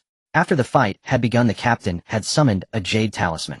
The holder of the talisman could control the silence array, dispelling their own silence effect. But unfortunately, the original array was self-operating, and when he activated the jade talisman to become the main array controller, the silence effect that Qin Shan had applied was then reflected back to the captain. This was quite awkward. If the captain did not activate the jade talisman, he would be silenced by the array. If he activated it, he would be silenced by Qin Shan. Thus the captain's ultimate trump card was completely reduced to decoration. Ultimately, it became Qin Shan's plaything. However, one must admit that the captain still possessed strength. Qin Shan estimated that without the silence effect, the opponent's strength should be comparable to the black ape they encountered earlier, which meant it was an elite creature at level 80. After Yi Gu finished searching, he found no keys or similar items. He stood up and shook his head at Qin Shan. No worries, let's see if we can break the array by force. Qin Shan was not discouraged. The two then walked in the direction the captain had just gone. There was a long tunnel ahead. Just then a flurry of sounds came from behind. Wait for me, I'm coming too. Qin Nan saw the two about to leave and followed them. Although following these two killing gods gave him no sense of security, being left alone here felt even more frightening. Soon the three of them walked straight ahead, and after passing through a long passage they finally saw changes up ahead. Suddenly, a beautifully crafted stone wall appeared before them. In the center of the stone wall was a wooden door, symmetrical on both sides, with many glowing stones embedded within. There were even windows resembling the facade of a stone house. Qin Shan's first impression was that it was very lively, unlike a place for imprisoning criminals. Qin Shan stepped forward, just about to knock on the door. But suddenly a transparent light curtain blocked his way. A transparent barrier suddenly obstructed the area within 2 steps of the stone wall. Qin Shan raised his hand and punched out. Omitting normal attacks and snake poison damage, 5,660, 566 fire, 186, 18 fire. A long health bar appeared before Qin Shan and the others. 199-3357020000000, 20 million health. And in the next moment the light curtain's health bar unexpectedly filled up instantly. As Qin Shan and the others were astonished, Qin Nan beside them widened his eyes as well. High-level protective array. Qin Nan quickly approached and gently caressed the light curtain. Moreover, it borrowed the natural force of the white snow mountain, allowing it to self-repair. A brilliant design. Qin Nan carefully touched the light curtain, as if he were caressing some rare treasure. This thing can repair itself infinitely? Yi Gu asked in astonishment. Of course not. In a short time, borrowing the force will drain the energy from the surrounding space. It needs to wait for the energy from the rest of the space to flow in for replenishment.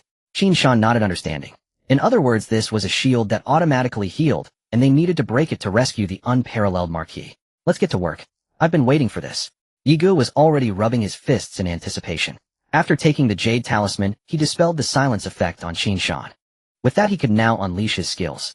Seeing the two ready to move, Qin Nan quickly stepped back.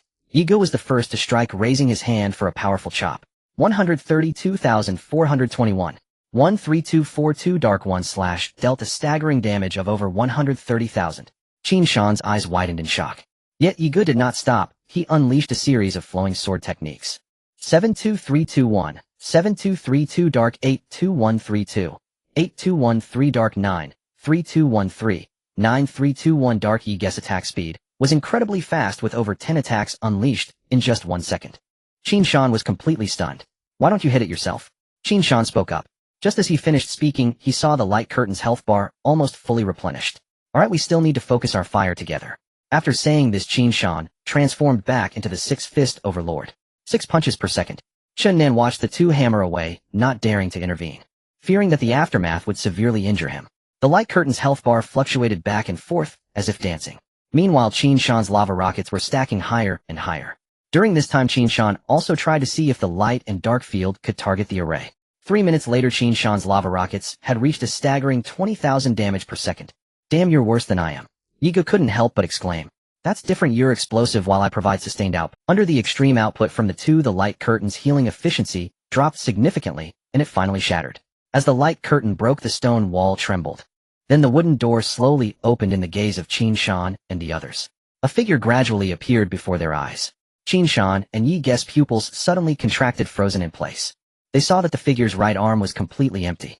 Chen Nen, what is the name of the Wushuang marquee? Qin Shan asked the one-armed figure without turning his head. Zhao Yu. Upon hearing this, both Qin Shan and his companion were utterly shocked. The person before them was covered in stubble, with long hair and beard. Although he looked different from his appearance in the narrative instance, the aura he emanated was strikingly similar to that of Zhao Yu in his youth.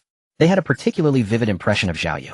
The overwhelming meteor fire from the battle at the heir's residence was shattered by Zhao Yu with a single shot. That fireball was to this day the most oppressive skill Qin Shan had ever encountered, bar none. Of course, now Qin Shan should be able to withstand it. At that time, Zhao Yu rescued Qin Shan and the heir from a desperate situation, driving back the black-clad assassin.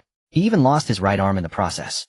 Afterward, Zhao Yu taught the three of them in a class skill, the dragon refining technique. Seeing Zhao Yu, Qin Shan unconsciously recalled a saying.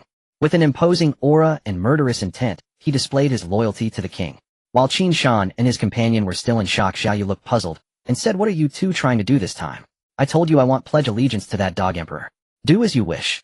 Kill or maim, it's all the same to me." Yigo had regained his composure and walked straight up to Zhao Yu, pointing at himself. "Zhao Yu, do you recognize me?" Qin Shan took a deep breath beside him and helplessly said, "Stop messing around. The narrative instance is just a reenactment. Can't you see we all look different?" Qin Shan speculated that the appearance of characters in the narrative instance must have changed. Sure enough, Zhao Yu glanced at Yigo and said, "I don't know you." Yigo scratched his head upon hearing this, and at that moment he calmed down. Qin Shan stopped pretending and smiled, saying, "We are under the command of the king of Zhonnan, and by coincidence we ended up here. Little did we expect to inadvertently rescue the Wushuang marquee." Upon hearing this, Chun Nan, who was hiding behind, widened his eyes and shock, his nostrils flaring. "What is Brother He talking about? What does it mean that we are under the king of Zhonnan?" As soon as Qin Shan said this, Chun Nan instinctively felt an ominous premonition. Zhao Yu squinted upon hearing this. It was clear he did not believe Qin Shan's words so easily. Over the past 5 years, the emperor had tried many methods to force him to yield. There were both soft and hard tactics. Every trick in the book had been attempted, yet he remained unyielding. Just then Chun Nan sensed something was off and subtly stepped back. If the Li brothers were truly sent by the king of Zhon, and then having killed so many Yulin guards, wouldn't he be considered an accomplice by the emperor? Although he hadn't killed any of them, the emperor would certainly not believe that. Knowing Chun Nan's tendencies, Qin Shan didn't look back, but said to Yigo, "Keep an eye on Chun Nan, don't let him escape." Upon hearing this, Yigo turned his head. Sure enough, that kid had already stealthily moved away a bit. Facing Yige's gaze, Chun Nan revealed an awkward smile. I want run. I'm willing to rebel. Please don't kill me, brothers." Saying this, he slowly crouched down, hugging his head with both hands. Chun Nan had no desire to struggle. After all, he had witnessed Qin Shan and the others brutally kill more than 30 elite soldiers. The scene was reminiscent of a horror movie. If he had even a hint of intention, these two murderers before him wouldn't spare him. Yigo walked over to his side, patted him on the shoulder, and said, "Don't worry, Brother Chun, as long as you obediently follow us, the future will be bright." Chun Nan forced a smile, thinking that as for the future, if things went awry, he would be turned into minced meat by the emperor as soon as he left the hunting grounds. Before him stood 3 people, 2 killing gods, and 1 Wushuang marquee, all with exceptional skills. They might be able to escape and carve out a path to survival. Chun Nan could only wait for death. Thinking of this, his face turned ashen. He initially thought dealing with the Yuan guards would be very difficult. Little did he expect there was a second hurdle. At this moment, Qin Shan was still negotiating with Zhao Yu, trying to earn his trust. The outside world is in chaos. The army of the king of Zhen has already reached the outskirts of the royal city. The emperor intends to use you to threaten the king of Zhen. Currently, the royal hunting grounds have been sealed off, and the situation is extremely urgent. We need to plan our next steps. Zhao Yu frowned upon hearing this, clearly still skeptical. Throughout these 5 years, Zhao Yu had been subjected to countless deceitful methods, and was understandably unconvinced. Zhao Yu still remembered the most impressive tactic used against him. The emperor had even sent someone disguised as the king of Zhen to win him over. Initially, Zhao Yu thought it was genuine and welcomed him with joy. Yet with just one sentence, Zhao Yu recognized that the person before him was an imposter. Having grown up protecting the heir, he could discern the truth merely with a glance. Now as Qin Shan and his companion began to ramble after opening the great formation, of course, he wouldn't believe them. Just as Qin Shan was troubled about how to gain Zhao Yu's trust, Yi Ge, who was standing not far away, suddenly brightened up. He thought of a way to prove their identity. Dragon refining technique. We know the dragon refining technique. Yi Ge exclaimed excitedly. Upon hearing this, Zhao Yu's eyes lit up, and he hurriedly asked, "Is that true?" Hearing Yi Ge's words, Qin Shan's eyes also brightened. Right? We can use the technique Zhao Yu taught us to prove our identity. With this thought, he turned back and gave Yi Ge an approving glance. Unexpectedly, this kid could be quite quick-witted at a crucial moment despite frequently being a bit of a fool. Yi Ge felt Qin Shan's gaze, his nostrils flaring slightly, and his back straightened unconsciously. They all say I'm foolish, but in reality I'm not foolish at all. I'm rather clever. Then in front of Zhao Yu, Qin Shan began to demonstrate the movements of the dragon refining technique. This set of movements was taught to them by Zhao Yu at that time. As Qin Shan executed his punches and kicks, Zhao Yu's eyes grew increasingly bright. This is the essence. It couldn't be wrong. Zhao Yu's self-created dragon refining technique had only ever been taught to trusted military personnel. The only peculiar thing was that the black-clad man before him was practicing the ancient first-generation version. Since the establishment of his dragon refining technique, it had already undergone 3 upgrades. As Qin Shan completed his last move, he took a deep breath and looked at Zhao Yu. Suddenly, Qin Shan was taken aback as he saw Zhao Yu, who had lowered his head at some point. After a long time, Zhao Yu slowly raised his head. Without needing to ask, Qin Shan knew he had earned Zhao Yu's trust. Zhao Yu was already in tears. His tears streamed uncontrollably down his face. It was hard to articulate the exact reason, perhaps it was the joy of seeing the light of day again. Perhaps it was the relief after the ordeal of imprisonment. Perhaps it was both. Zhao Yu's heart was quite complex at this moment. He was trying hard to hold back, not wanting to embarrass himself in front of everyone. But his body kept telling him about the torment of 5 years. 5 years of perseverance made everything worthwhile. For 5 years, Zhao Yu had not seen the sun.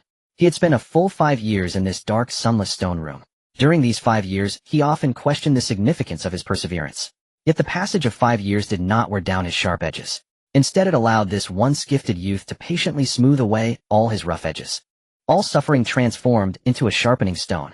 At this moment, Zhao Yu had become a flawless piece of jade. His body might have flaws, but his heart was unblemished. As Zhao Yu poured out his emotions, Qin Shan and the others stood silently by his side. After a long while, Zhao Yu finally regained his composure and bowed deeply to both Qin Shan and Yi Ge. Chun Nin, standing nearby, was deliberately ignored. "I beg your pardon for my unseemly display," Zhao Yu said with a wry smile. "Not at all. Your grace is refreshingly genuine." Qin Shan returned the smile in kind. After exchanging a few pleasantries, he finally voiced the question that had long weighed upon his mind. "My brother and I have long secluded ourselves from worldly affairs, devoting ourselves solely to martial cultivation. We wish to ask your grace a few questions, if you would be so kind as to enlighten us." Upon hearing this, Zhao Yu nodded solemnly. "I shall speak without reservation." Yi Ge, equally curious, hurried over at once. Seeing Yi Ge approach, Chun Nin dared not linger apart, and followed closely, crouching once more beside him. Though brimming with questions, Qin Shan chose first to verify a crucial detail. "Your grace, how did your arm sustain such injury?"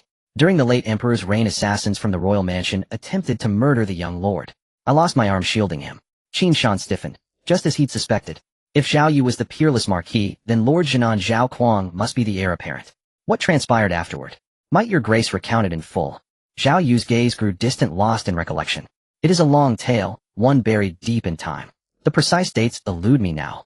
It begins with my rescue of the heir apparent. Upon saving him, I discovered he bore a curse. When the strategist learned of it, he employed the demon-subduing jade pendant to suppress the curse temporarily. But the heir apparent was still a child, too frail to withstand the curse's relentless erosion. The pendant offered only fleeting reprieve. Thereupon the strategist devised a ruse. False reports claimed the princess herself had fallen under the same curse, thus luring the antidote from its keepers. The ploy succeeded. The antidote was secured, and the heir apparent freed from the curse. Yet such deception could not be repeated. The princess consort, though mortal, succumbed to the curse's worsening grip a year later and passed away. From that day forward, I never saw his grace smile again. Qin Shan and the others listened intently, absorbing every word. Chun Nin, standing nearby, gaped in stunned silence. A curse. Even the legendary Lord Nanan, who once guarded the southern frontier, harbored such secrets. Zhao Yu drew a slow, deep breath and continued. After the princess consort's death, the primary consort's chamber remained vacant. Yet the late emperor pressed relentlessly, seeking to install Princess Li Qingyue in her stead. What the emperor failed to foresee was that the greatest resistance would not come from his grace, but from the princess herself. Grieving deeply after the princess consort's passing, the princess refused, vowing death rather than supplant her, deeming it a betrayal of her memory. To preserve peace within the mansion, the princess and his grace reached a mutual understanding and contacted her elder brother, the then second prince, with intent to elevate him to the throne. With Lord Nanan's unwavering support, the second prince rose swiftly, becoming a formidable contender for the crown prince's seat. Yet the reigning emperor could never abide Lord Nanan, a thorn lodged deep in his imperial eye. Their enmity nearly erupted into open rupture. Thus the emperor favored the mediocre eldest prince, determined to force his ascension to crown prince. Zhao Yu paused, then spoke on voice hushed and deliberate. And so 8 years ago his grace left behind a single letter, commanding me not to pursue his whereabouts, before vanishing without trace. Shortly thereafter the emperor died, and the second prince ascended the throne. Qin Shan inhaled sharply. Did his grace and the second prince assassinate the late emperor? Indeed, and I suspect the Grand Preceptor played a hand in it as well. Qin Shan recoiled in shock. The Grand Preceptor, an ally? Zhao Yu slowly shook his head. He cloaked himself in the banner of serving country and people, silently sanctioning the second prince's designs. Thereafter the Grand Preceptor withdrew into reclusive wanderings. Following his grace's demise, the princess assumed stewardship of the mansion, inheriting his title's authority, and even the heir apparent himself. She cherished the heir apparent as her own younger brother, tending to him with unwavering devotion. With her elder brother, now emperor, the mansion settled into tranquil stability. Yet peace proved fleeting. Burdened with managing the entire mansion and sustaining delicate ties to the imperial court, the princess soon wore herself to exhaustion. Illness followed swiftly, claiming her life. At 16, the heir apparent shouldered the weight of the entire mansion alone. 5 years ago, the Wuxia kingdom sought to invade Xia state, targeting the heir apparent as their weakest point, believing him easy prey. Though I trained rigorously in martial arts since childhood, I possessed no mastery of strategy. Nor had the heir apparent yet matured in command, so the strategist assumed supreme command of the army. The imperial court dispatched elite troops, seeming at first glance a blessing. Yet, as I charged into battle drenched in blood and sweat, I suddenly felt a searing poison flood my veins, leaving me paralyzed, limbs leaden. When next I awoke, I lay imprisoned in this celestial dungeon. Zhao Yu sighed softly. Qin Shan, assuming sorrow clouded his thoughts, gently clapped his shoulder in quiet. That treacherous emperor. His face changed faster than shifting clouds. He's already begun his purge. Still take heart. You've weathered the storm. The light vessel has sailed past 10,000 mountains. As Qin Shan spoke, Zhao Yu shook his head faintly. I wonder, had I relied solely on my own intellect, could I have repelled Wuxia without Adoi? I've reviewed the campaign countless times. I believe victory might yet have been within reach. Qin Shan. Yi Gu arched an eyebrow. Good heavens, what peculiar logic. Having heard the full chronicle, Qin Shan was profoundly moved. Yet his attention now fixated upon the story's most understated passage, and the one detail that troubled him most. Within the narrative trial, the strategist's brilliance was unquestionable. So how could he have failed to detect Zhao Yu's abduction, officially declared as death on the battlefield against Wuxia? If he had detected it, why had not a single whisper of Zhao Yu's survival reached them during their mission? Qin Shan drew a slow, measured breath, his fascination with the strategist now burning fiercely. Clearly Lord Jinan remained unaware, still believing Zhao Yu slain by Wuxia forces. What role then did the strategist, who knew the truth yet withheld it, play in this intricate web? As Qin Shan pondered, Yi Gu sighed aloud. Alas, I never imagined Lord Jinan's fate so fraught with calamity. That he lives still is nothing short of miraculous. I'd assumed he far surpassed the emperor in capability.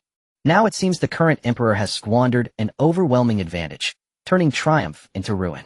Qin Shan nodded in silent agreement. He'd known the emperor lacked wisdom, but never imagined such profound incompetence. It struck him as unsettlingly strange. How could he be this inept? Viewed thus, Lord Jinan was unmistakably the central NPC protagonist of the main storyline, perhaps even afflicted by some diminishing intellect aura. Fortunately, the Heavenly Sovereign Hall, under Shangguan Qing's command, had already pledged allegiance to Lord Jinan's faction.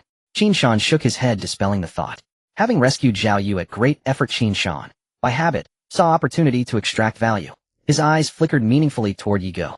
Yigo grasped the signal instantly, cleared his throat, feigning grave concern. We remain deep within the royal capital, a place teeming with peril. Pray tell, will my brother and I survive this crisis? Zhao Yu paused in thoughtful silence, then replied, I possess a technique of movement. I shall impart it to you both. Qin Shan and the other person subtly raised the corners of their mouths, exchanging no pleasantries. Then I shall thank the unparalleled Marquis first. Qin Shan replied with a cupped fist. However, the urgent matter now is to leave the celestial prison. Everyone nodded in agreement. At this moment, Chun Nan, who was squatting with his hands on his head, perked up his ears. I'm also an ally now, how can I learn too? Chun Nan asked cautiously. However, his words were automatically ignored by the three. After all, Chun Nan was merely a member of the peace faction. Essentially, he was still an NPC from the opposing camp. Qin Shan was now troubled about how to deal with Chun Nan. After all, the hidden quest line of the celestial prison revolved around Chun Nan. If it weren't for the soldiers coming to capture Chun, then they would have truly found it difficult to locate the way to the celestial prison. Moreover, Qin Shan felt that Chun Nan might still have other uses.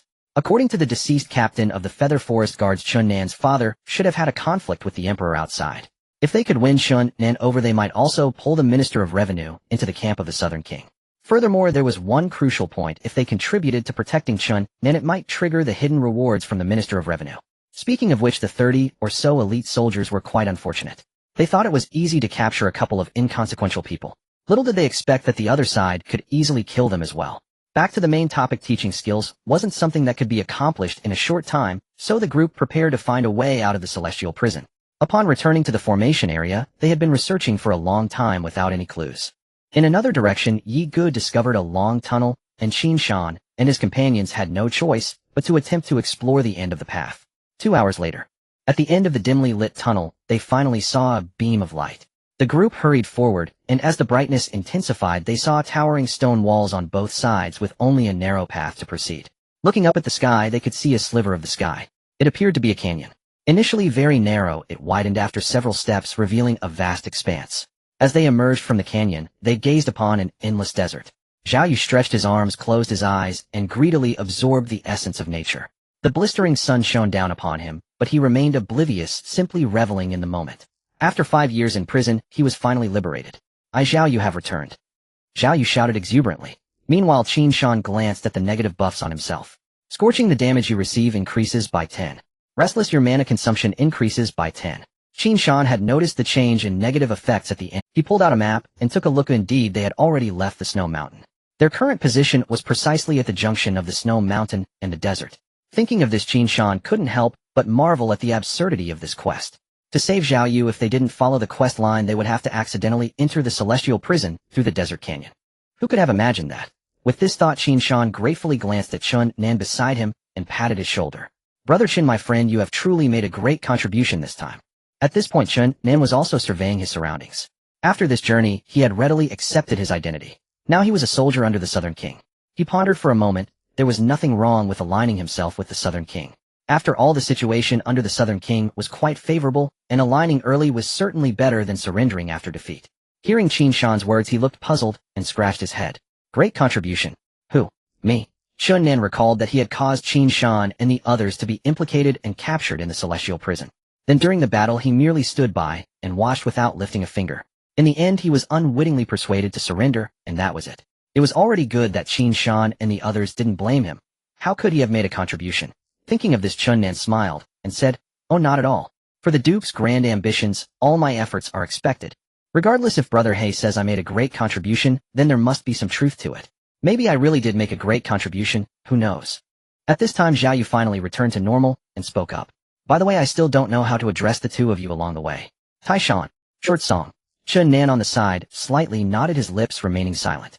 They were indeed using aliases. Zhao Yu nodded slightly and said, "What plans do the two young friends have? I shall listen to your orders." Qin Shan nodded without reservation and said, "How is the Marquis' strength recovering?" "It's already at 10%. In 4 days, when the hunting grounds open, it will reach 50%. Qin Shan had already scanned Zhao Yu's information upon meeting him. All question marks, but it was clear that Zhao Yu was at least at the 4th transformation level. Qin Shan nodded upon hearing this, then revealed a smile. During this time we shall hunt in the hunting grounds.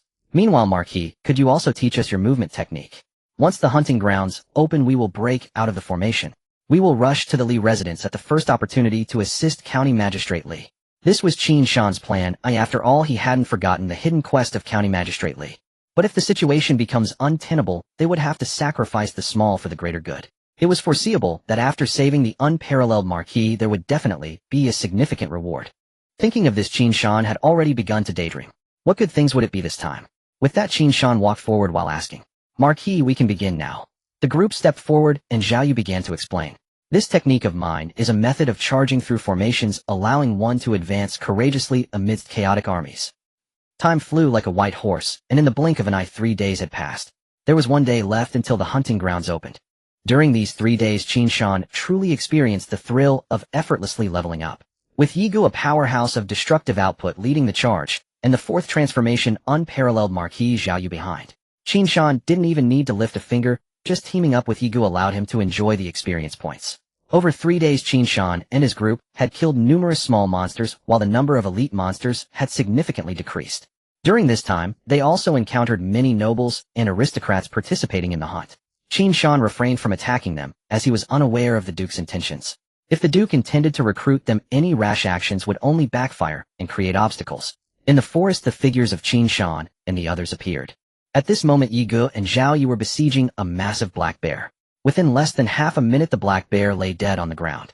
A flash of white light shimmered on Qin Shan. Congratulations, player has reached LV 60, Constitution 5 free attribute points 6. Qin Shan couldn't help but smile. For these past days, Qin Shan and his companions had been on a rampage. While traveling, they also learned Zhao Yu's movement skills. Finally, just before leaving, he reached level 60. He allocated all 54 free attribute points he gained from leveling up into Constitution. However, what made Qin Shan feel slightly regretful was that they hadn't encountered any wild treasures during these days. It seemed the Emperor had already cleaned everything out. Just then Yi's voice came through. Another piece of equipment dropped. Hurry and come take it. Qin Shan heard the news and dashed forward at blinding speed, devouring the equipment in his hand. In Constitution 5 in Health 3 in, you have triggered the Curse Pride of the Shield. Skill name Heart of the Black, Baron rank, Tyrant type, passive in effect, increases health by 20. Cooldown none. Qin Shan acquired another skill, further boosting his health, albeit modestly. And over these 3 days, elite monsters had inexplicably dwindled. Even with Yi's enhanced drop rate, Qin Shan had only obtained 3 skills. Skill name Scorpion's Venomous Spine and rank, Tyrant type, passive in effect, your attacks inflict 50 points of poison damage for 3 seconds, non-stackable. End cooldown none. Skill name Honey Badger's Wiln rank, Tyrant type, passive in effect, grants moderate resistance to poison. Cooldown none. Skill name Thick Carapace and rank, Tyrant type, passive in effect, increases both physical and magical defense by 15. End cooldown none. Qin Shan glanced at his 3 newly acquired skills and felt their improvements were barely noticeable. He had also realized that skills attached to wild monster drops tended to be underwhelming. Truly powerful ones usually required completing quests. Though Qin Shan had seemingly amassed numerous skills over these 3 days, their cumulative effect fell short of expectations. Yet he remained unfazed. After all, these skills were mere bonuses. Any gain was welcome. Qin Shan cherished this slow, steady sense of cultivation, the quiet satisfaction of incremental growth. And then, he turned his attention to the highlight of his recent spoils, the skill learned from Zhao Yu. Skill name Charge into Battle and rank, a Tyrant-type passive movement technique in effect. While sprinting at full speed, you gain a shield equal to 1 of your maximum health per second. Maximum shield 20 in cooldown none. And he had only completed mastering this skill yesterday, and upon reading its description, Qin Shan could not suppress his elation. Qin Shan's shield-based build was already exceptionally potent, a permanent 15 shield and additional 5 shield gained every 10 hits, and shield restoration via reflected damage.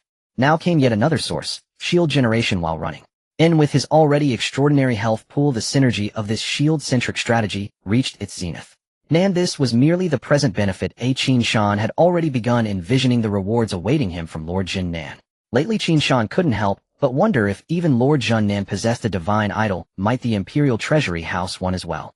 Qin Shan craved divine idols with fervent intensity. His 2 idols, growth alone granted him a 200 health boost, and Heaven's Reversal had become his primary offensive capability. And moreover, the curses bestowed by divine idols could be reclaimed and repurposed through cursed physique, increasing his constitution by 10. After reviewing his skills, Qin Shan examined his equipment bonuses. Bonus attributes from devoured equipment in health 85011 in health, 1825 in constitution, 2035 in defense, 800 in defense, 1520 knees equipment enhancements progressed steadily. Qin Shan was thoroughly satisfied. These equipment bonuses now rivaled the effects of many skills. And having reached level 68, Qin Shan's health had soared to a staggering 608971. 5. A full 600,000 health points, an awe-inspiring figure. Qin Shan felt invincible, imagining no creature within the royal dungeon capable of threatening him. Though he stood only at Tier 2, he believed even Tier 4 elite monsters would struggle to so much as furrow his brow. And soon the group resumed their search for the next target. After slaying only a few small lizards, Yi Ge began grumbling why is monster density dropping day by day. Elite monsters are rarer than stray cats. Barely a handful remain. Qin Shan too sensed something amiss. And could it be that the Emperor had released too many adventurers at once, depleting the monsters faster than they could respawn? Yet upon reflection, he dismissed the notion as implausible. As they walked, the group emerged once more from the forest onto the border between desert and woodland. Qin Shan and his companions had fought their way from desert into forest, and now back out again. As they continued wandering, Qin Shan suddenly felt a faint tremor beneath his feet. Unbeknownst to them, Zhao Yu had long since halted, standing motionless. In moments later, his expression hardened as he addressed the trio. I sense an overwhelmingly potent presence awakening. An awakening. Qin Shan's brow furrowed instinctively. His mind immediately linked this sensation to the recent decline in monsters. The tremors intensified rapidly. Soon, even the fine sand beneath their feet began trembling. Qin Shan glanced down at the quivering grains and said, regardless, I believe we should retreat from the desert. This place has grown perilous. As they hurried back toward the forest, Yi Ge suddenly stopped. And what's wrong? Why have you frozen? Qin Shan called back over his shoulder while running. Yi Ge raised his gaze toward the distance and exclaimed, eyes alight with excitement, look there. At his words, the others turned and beheld an entire mountain range collapsing in avalanche. High above, snow surged violently from the peaks, great slabs of ice and snow hurtling downward in thunderous torrents. In the avalanche shattered cliff faces with cataclysmic force. From their vantage point, the mountainside had once been streaked with patches of exposed russet rock. Now a tidal wave of white obliterated all. Sky, earth, and horizon dissolved into pure, blinding monochrome. And instinctively awestruck, the group froze mid-stride. In that moment, only one thought filled Qin Shan's mind, Na may fly adrift in heaven and earth, insignificant as a single grain of millet in the vast ocean. And before nature's sublime grandeur, they were no more than specks amid the infinite sea. But the spectacle was far from over. As Qin Shan and his companions watched dumbfounded, the entire snow-capped mountain range rose vertically from the ground, lifting skyward as if hoisted by unseen hands. Qin Shan stood utterly transfixed. This was no earthquake. Rather, it resembled something colossal pushing upward from beneath the earth. Recalling Zhao Yu's earlier word, awakening, a chilling realization seized him. Ni's pupils contracted sharply as though he'd glimpsed a monstrous flood surging forth. Name, in level, in health. In the blink of an eye, a legendary, unprecedented giant turtle stirred from millennia-long slumber. Upon its massive ancient carapace rested the entire snow-clad mountain range. Its four limbs towered like mountains, immense, primordial, unshakable. Every tremor, every collapse, every upheaval. They were not natural phenomena, but merely the stirring motions of this mythic leviathan rising. It lifted its head, its colossal form blotted out half the sky, casting Qin Shan and his companions into deep, suffocating shadow. Zhao Yu's eyes went blank. How could such a beast exist within the royal hunting grounds? Zhao Yu sensed it clearly. This prehistoric titan stood at the apex of Tier 4, yet radiated an incomprehensible aura of dominance. Merely rising had overwhelmed him with crushing pressure. What kind of joke is this? What tier is this monster? Yi Ge cried out in disbelief. Qin Shan stood paralyzed, legs trembling, drenched in icy sweat. At that instant, Zhao Yu seemed to recall something vital. Ni's gaze locked unblinkingly onto the colossal turtle, and spoke its name syllable by solemn syllable. One of the 9 sons of the dragon, Bishi, and its more renowned epithet, Baxia. Before him lay a colossal tortoise that obscured the sun, its massive body crowned with a majestic dragon head. This was truly the legendary dragon tortoise. A slight twitch appeared at the corner of Qin Shan's mouth. He had just felt invincible only to be brought down to earth in an instant. This slap in the face came too swiftly. At this moment, Chen Nan regained his composure and picked up on Zhao Yu's words. I believe I once perused something in the library during my childhood. The key to the initial refinement of the hunting ground seems to lie within a primordial beast. Back then, the late emperor mobilized the entire nation, barely managing to force it into slumber. Qin Shan was taken aback by this revelation. Slumber. This one before him. The late emperor possessed such capabilities. Gazing at the sky-blocking behemoth, everyone felt their hearts tremble devoid of any thoughts of resistance. In one day the hunting ground will be opened. We should prioritize escaping. This matter is suspicious. The sudden revival of the giant tortoise surely has its reasons. Zhao Yu, having calmed down, spoke up. As soon as Zhao Yu said this, Qin Shan agreed. Yes, let's run. We need to escape first and find a way to teleport out after surviving a day. Qin Shan spoke rapidly. Meanwhile, Qin Shan frowned as he stared at the behemoth.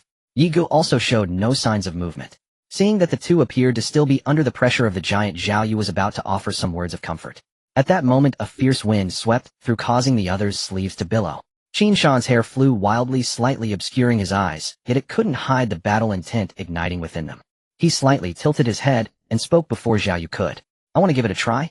Beside him, Yi Gu had been gazing at the giant tortoise, his grip on the sword tightening slowly.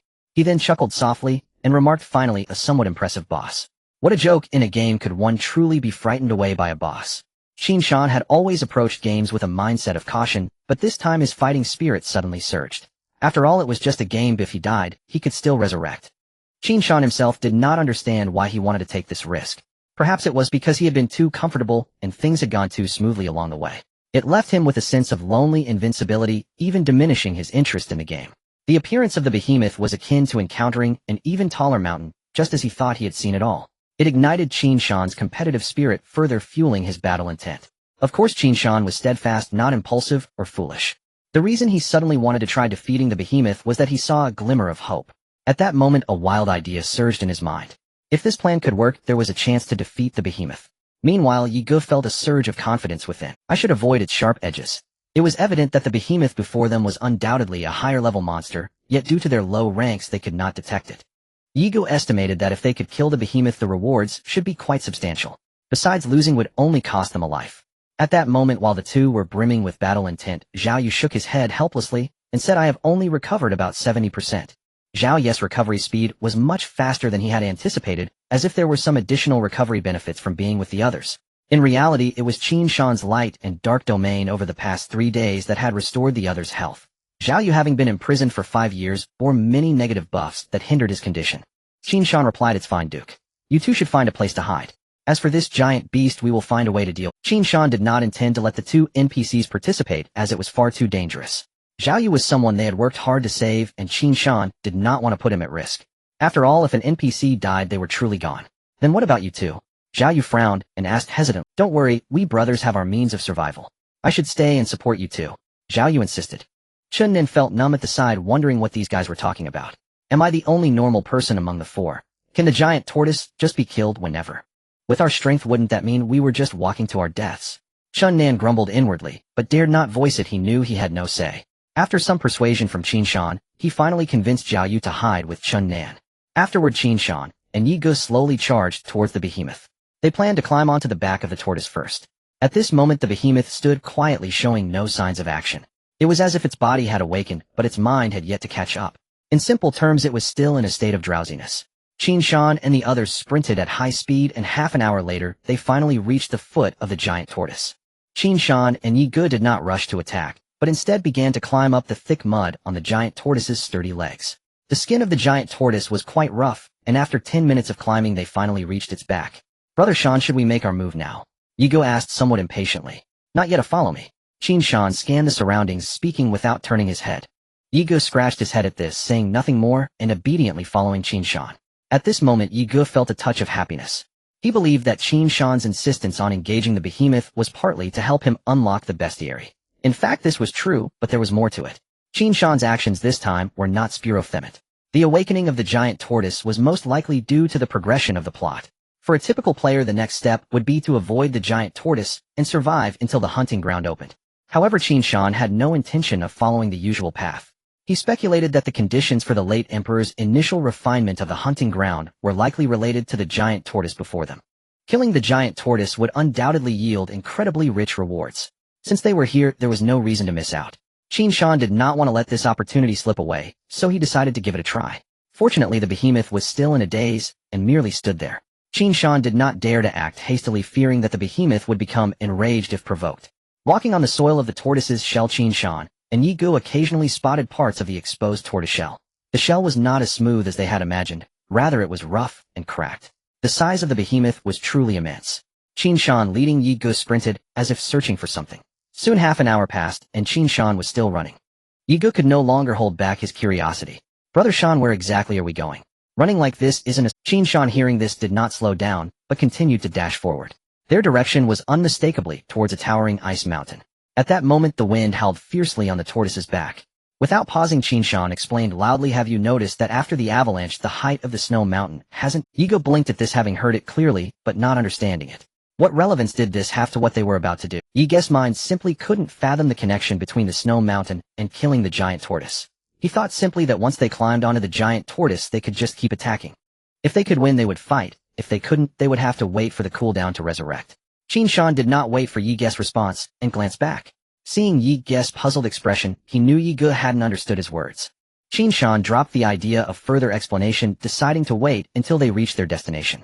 The wild thoughts swirling in his mind showed no signs of diminishing, rather they surged higher. Soon two figures dashed toward the foot of the snow-capped mountain. The avalanche triggered by Baxia's rising shook loose every inch of snow from the entire peak. As the snow layer vanished from the mountain's surface, the underlying glacier emerged into view, like shedding a snowy cloak to reveal its crystalline skeletal frame. After a while Qin Shan finally halted ahead. A faint knowing curve lifted the corners of his lips as he gazed upon the scene before him. Within the glacier ice layers surged and spread with astonishing speed. Remarkably, snow continued to fall from Baxia's shell even now. It was as if a miniature realm of ice and snow had spontaneously coalesced. Clearly Baxia was an ice-aligned entity, indeed. A look of quiet realization crossed Qin Shan's face. Beside him, Yi Ge watched the spectacle unfold, and murmured, "This ice seems to grow as though alive." Qin Shan nodded. "I noticed this detail the moment Baxia rose. After such a massive avalanche the snow on the mountain should have sloughed entirely from its shell, and its scale should have diminished drastically." Yi Ge still did not grasp it, and asked, "But how does this relate to what we—" "I intend to test something," Qin Shan replied. "Test? Test what?" "Under normal circumstances slaying Baxia is virtually impossible. Even granting the most improbable scenario, that he lies near death, he would still possess means to escape. After all, monsters within Tianyun possess formidable intellect. Thus to slay him, we must first immobilize him." Upon hearing this, Yi Ge began to understand. This was Qin Shan's plan. Simple, unadorned, yet profoundly effective. Immobilize the boss, then strike him down. The inspiration had struck Qin Shan during his earlier struggle with the serpent. Upon Baxia's awakening, Qin Shan also grasped a deeper truth. The absorption of magical energy was not some grand celestial alignment, but rather the colossal turtle gathering power beneath. And the moment Baxia rose, Qin Shan keenly sensed the glacier's anomaly. He boldly hypothesized that the snow mountain was either a passive ability, or perhaps an aura effect, emanating from the turtle itself. Before approaching Baxia, Qin Shan had already designated him as a neutral unit, shielding himself from the corrosive influence of light-dark domains. His sole purpose to trace the glacier's origin. Then under Yi Ge's watchful gaze, Qin Shan slowly advanced toward the serpentine ice, alive, writhing, ever-expanding. "Brother Yi, pull back, farther. Once I lock Baxia in place, unleash everything you've got." In the barren desert, two figures sprinted desperately. "Let's run farther. We're still too close. It feels dangerous." Qin Nan glanced back and spoke. Zhao Yu followed his gaze. Worry flickered deep within her eyes. After a long silence, Zhao Yu stopped. "I won't flee any longer. I can't bear leaving them behind. I'm turning back to meet them." Ahead, Qin Nan halted too. "My lord, you haven't fully recovered. How could you possibly aid them? Your safest course is to keep running. Only then will you honor their sacrifice." Zhao Yu wavered slightly at his words, but held firm. "I don't care. I won't run, not another step.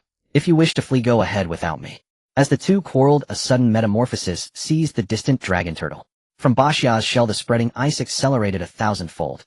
Radiating outward from the snow mountain's heart, it surged wildly across the land, swiftly engulfing the entire shell, then surging upward along Baxia's neck. Baxia seemed jolted awake, as if its ancient mind had been forcibly rebooted. It raised its draconic head high, jaws parting for a roar. Yet the racing ice had already crept up its throat and sealed its maw in glacial silence.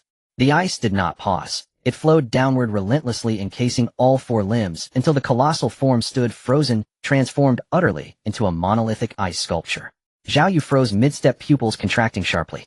What in the world was happening? How had the mighty turtle suddenly become a gargantuan ice statue? Qin Nan's plea died mid-breath. What unfolded before them had utterly overloaded the cognition of these two NPCs. Zhao Yu quickly steadied herself. Shock, after all, had long since hardened into resilience. Baxia's emergence, and now its freezing, had occurred within mere hours. She furrowed her brow, resolve crystallizing. Something has gone terribly wrong. They need us. I'm going back. And with that, Zhao Yu bolted toward the frozen titan, leaving Chun Nin standing alone. Chun Nin surveyed the desolate expanse, sighed deeply, and then too raced toward the dragon turtle. Meanwhile, across the hunting grounds, nobles Qin huddled in terror.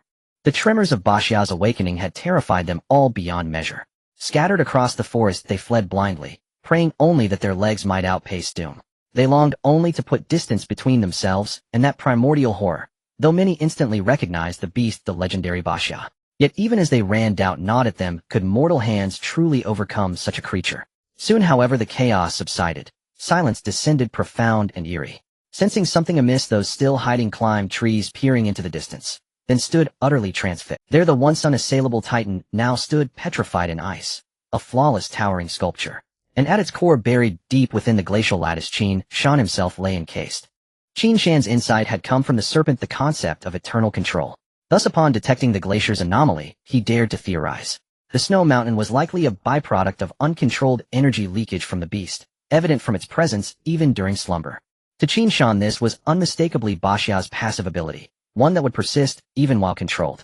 That very persistence formed the foundation of perpetual restraint. What Qin Shan required was uninterrupted containment.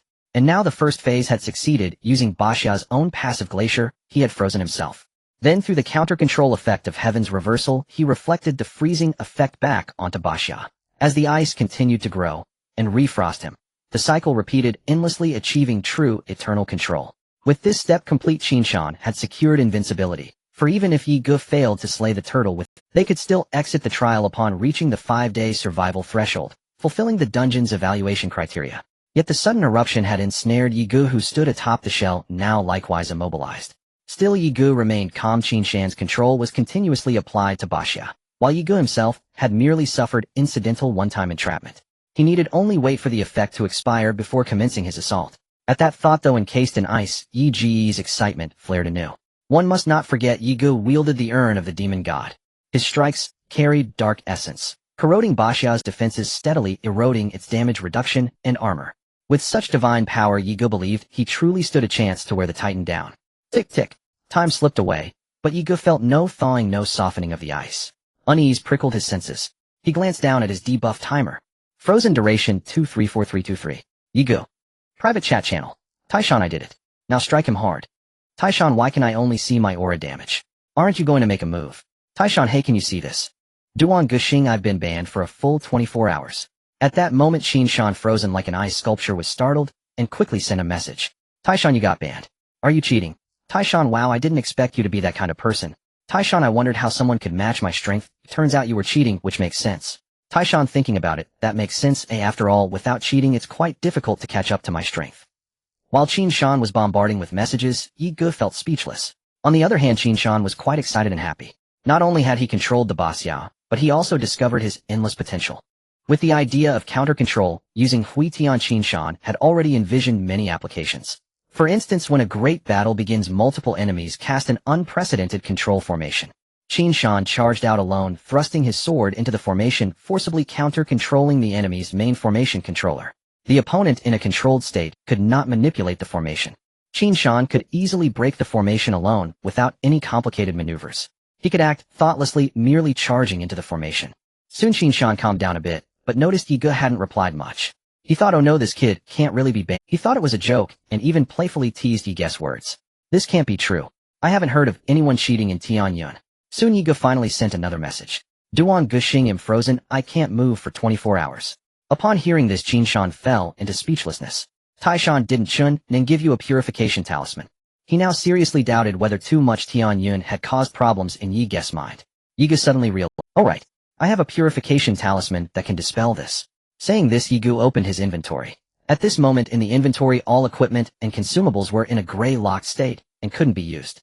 This was because in a controlled state, regular equipment, consumables, and items could not be used. However, the purification talisman was designed to be used in a controlled state, so it was naturally unaffected.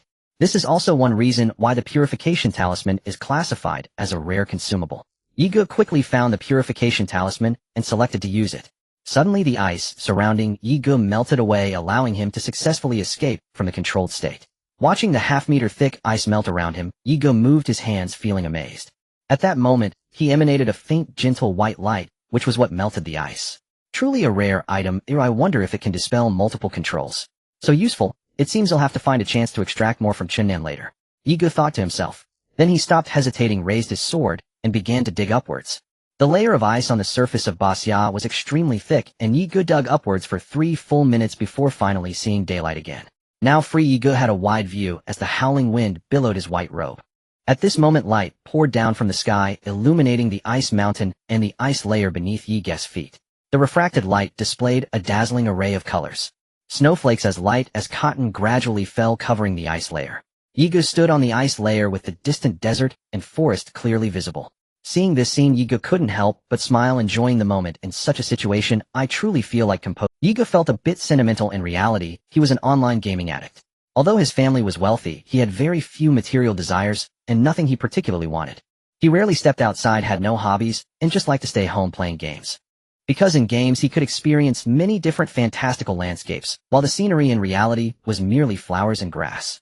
He shook his head, clearing his thoughts. Then Ye Ge began to skate on the ice. His plan was simple: to rush to Basya's dragon head and strike at its eyes. This is because attacking different parts of a monster yields different damage outputs. Additionally, striking at weak points increases critical hit chances. Ye Ge certainly wasn't foolish enough to give the turtle shell a massage. Ye Ge skated swiftly, quickly reaching Basya's neck. Ye Ge stopped skating, then used his sword as a climbing pick, digging steps as he ascended. After an unknown amount of time, Ye Ge finally reached the dragon's head. He saw that Basya's mouth was wide open with 2 enormous dragon eyes glaring, appearing both angry and terrified. Ye Ge had finally dug through to the dragon's eyes. "Come on. Although I can't see your health bar, I'm going to keep at it," Ye Ge said excitedly. With Qin Shan's powerful control, Basya was rooted in place, and Ye Ge naturally had to give it his all. He prepared to spend a whole day relentlessly attacking Basya. Clang! The sword struck hard against the dragon's eye, the customized long sword vibrating, producing a crisp ringing sound. 10321. 1032 dark 11455 1145 dark 26761 2675 dark. Ye Ge's attack speed was extremely fast, and the sword in his hand was already leaving after images. A series of sword techniques were unleashed from his hands, skills interspersed with normal attacks going back and forth. A multitude of damage numbers popped out from Basya's dragon eyes. Due to the accumulation of dark attributes, Ye Ge's damage increased with each strike. However, Ye Ge did not feel very confident at this moment. Due to the inability to probe, he couldn't see Basya's health. This meant he had no idea what Basya's current health status was. What Ye Ge was most worried about was Basya's recovery ability.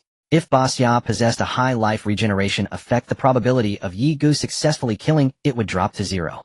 In simple terms, there are 2 scenarios. The first, Ye Ge's output barely exceeds Basya's healing rate. If that's the case, a day would be far from enough for Ye Ge to kill Basya. The second scenario is that Ye Ge's output is lower than Basya's healing rate. Then Ye Ge's chance of killing Basya would be 0. This means that Ye Ge's attacks over the next day might all be in vain. Such unknown situations are often the most tormenting, because you never know if your actions are effective. You never know if your next strike is the last straw that kills Basya.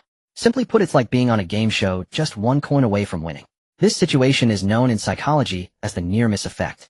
Simply put, it's like being on a game show just 1 coin away from winning. This situation is known in psychology. Half an hour had passed. Ye Ge swung his long sword with mechanical, tireless fervor. His output had surged to over 50,000 per strike. With each strike, wisps of black energy seeped inward through the dragon eye of Basya, corroding it from within. While Ye Ge waged his relentless assault, Qin Shan lounged comfortably, scrolling through the forum. The forum served as Qin Shan's primary source of intelligence. Whenever major events or announcements arose, fervent discussion inevitably erupted across its threads. First, Qin Shan checked whether Bai Shaosheng had posted anything new. He then opened several threads, all centered on intelligence regarding the Battle of Wangqing. The Emperor had already issued a general summons calling upon patriots across the realm to defend Wangqing in a final desperate stand. Wangqing itself now stood in solemn silence. Players reported that many daily quests had been suspended outright due to wartime martial law. Players aligned with the Emperor's faction found themselves in dire straits. Their entire sphere of influence had shrunk to Wangqing alone. All other cities had fallen effortlessly to the Lord of the Southern Marches. Just days ago, they could still clear dungeons near Wangqing. But ever since the Lord of the Southern Marches War Fortress had fully materialized today, the NPC and player-controlled territories of the Lord's faction expanded from the southern wilderness beyond Wangqing all the way to its outer perimeter, encircling the city entirely. Thus, every player loyal to the Emperor was now confined strictly within the city walls, scrambling for the dwindling pool of daily quests. Inspired by the black and white twin fiends, many players began harassing nobles and aristocrats throughout Wangqing, desperate to uncover hidden quests. Chaos reigned, pigeons scattered, dogs barked wildly. Nobles grew convinced that the Lord's spies had already infiltrated every corner of Wangqing. Panic swept the capital, ministers trembled at every rustle of wind. And today the Lord of the Southern Marches himself had arrived at the frontline fortress. Any player who had browsed the forum could tell. The third main quest phase was almost certainly about to commence. Accordingly, legions of the Lord's faction players began converging upon the war fortress, determined to join the Battle of Wangqing the moment it erupted. Qin Shan silently prayed, let it not begin so soon. At least wait until tomorrow. For tomorrow Qin Shan and his party would complete their 5-day survival quest and finally exit the dungeon. During the last battle of Chang'an, they'd missed the opening clash, only emerging mid-battle long after key plot points had unfolded. This time Qin Shan refused to repeat that regret. He yearned to lead the charge, spearheading the assault. And crucially, this campaign was commanded personally by the Lord of the Southern Marches. The highest authority watched closely. Should Qin Shan distinguish himself on the battlefield, the Lord, who never failed to reward merit, would surely bestow rich and extraordinary rewards. At this thought Qin Shan murmured another quiet prayer, begging the Lord to delay his advance to prepare just a little longer. Then he resumed scrolling the forum, and soon stumbled upon a thread gaining notable traction. Its title blazed boldly, who claimed the legacy of the black and white twin fiends. Poster ID, I never speak without action.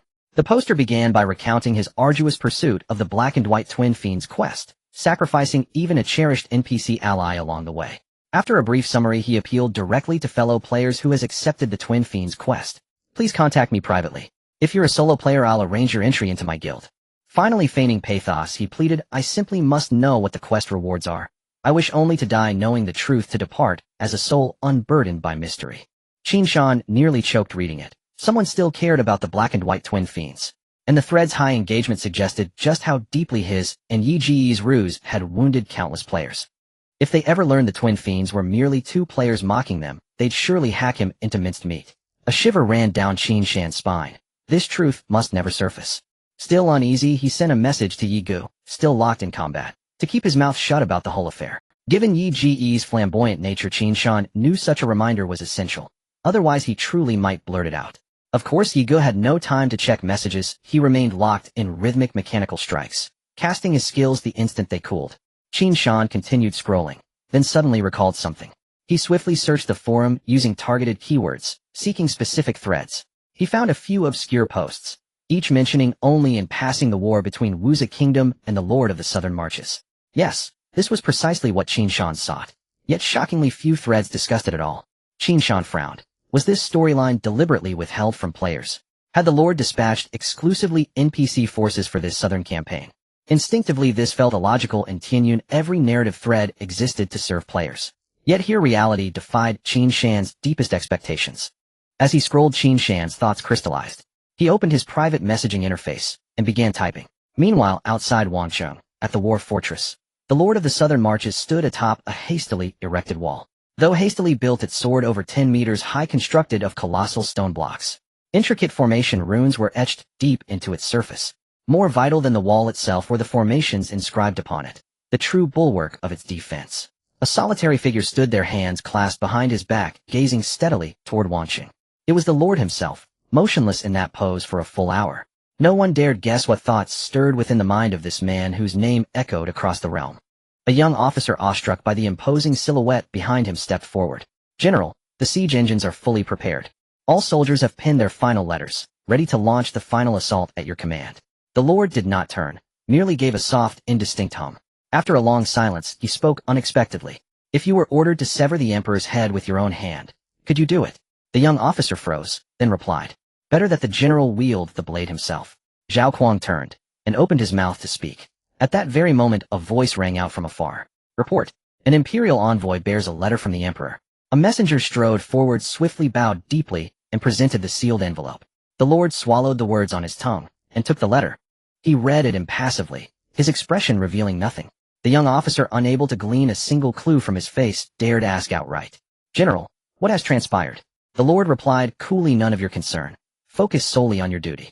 Then he addressed the messenger again, saddle my horse, and summon an elite detachment.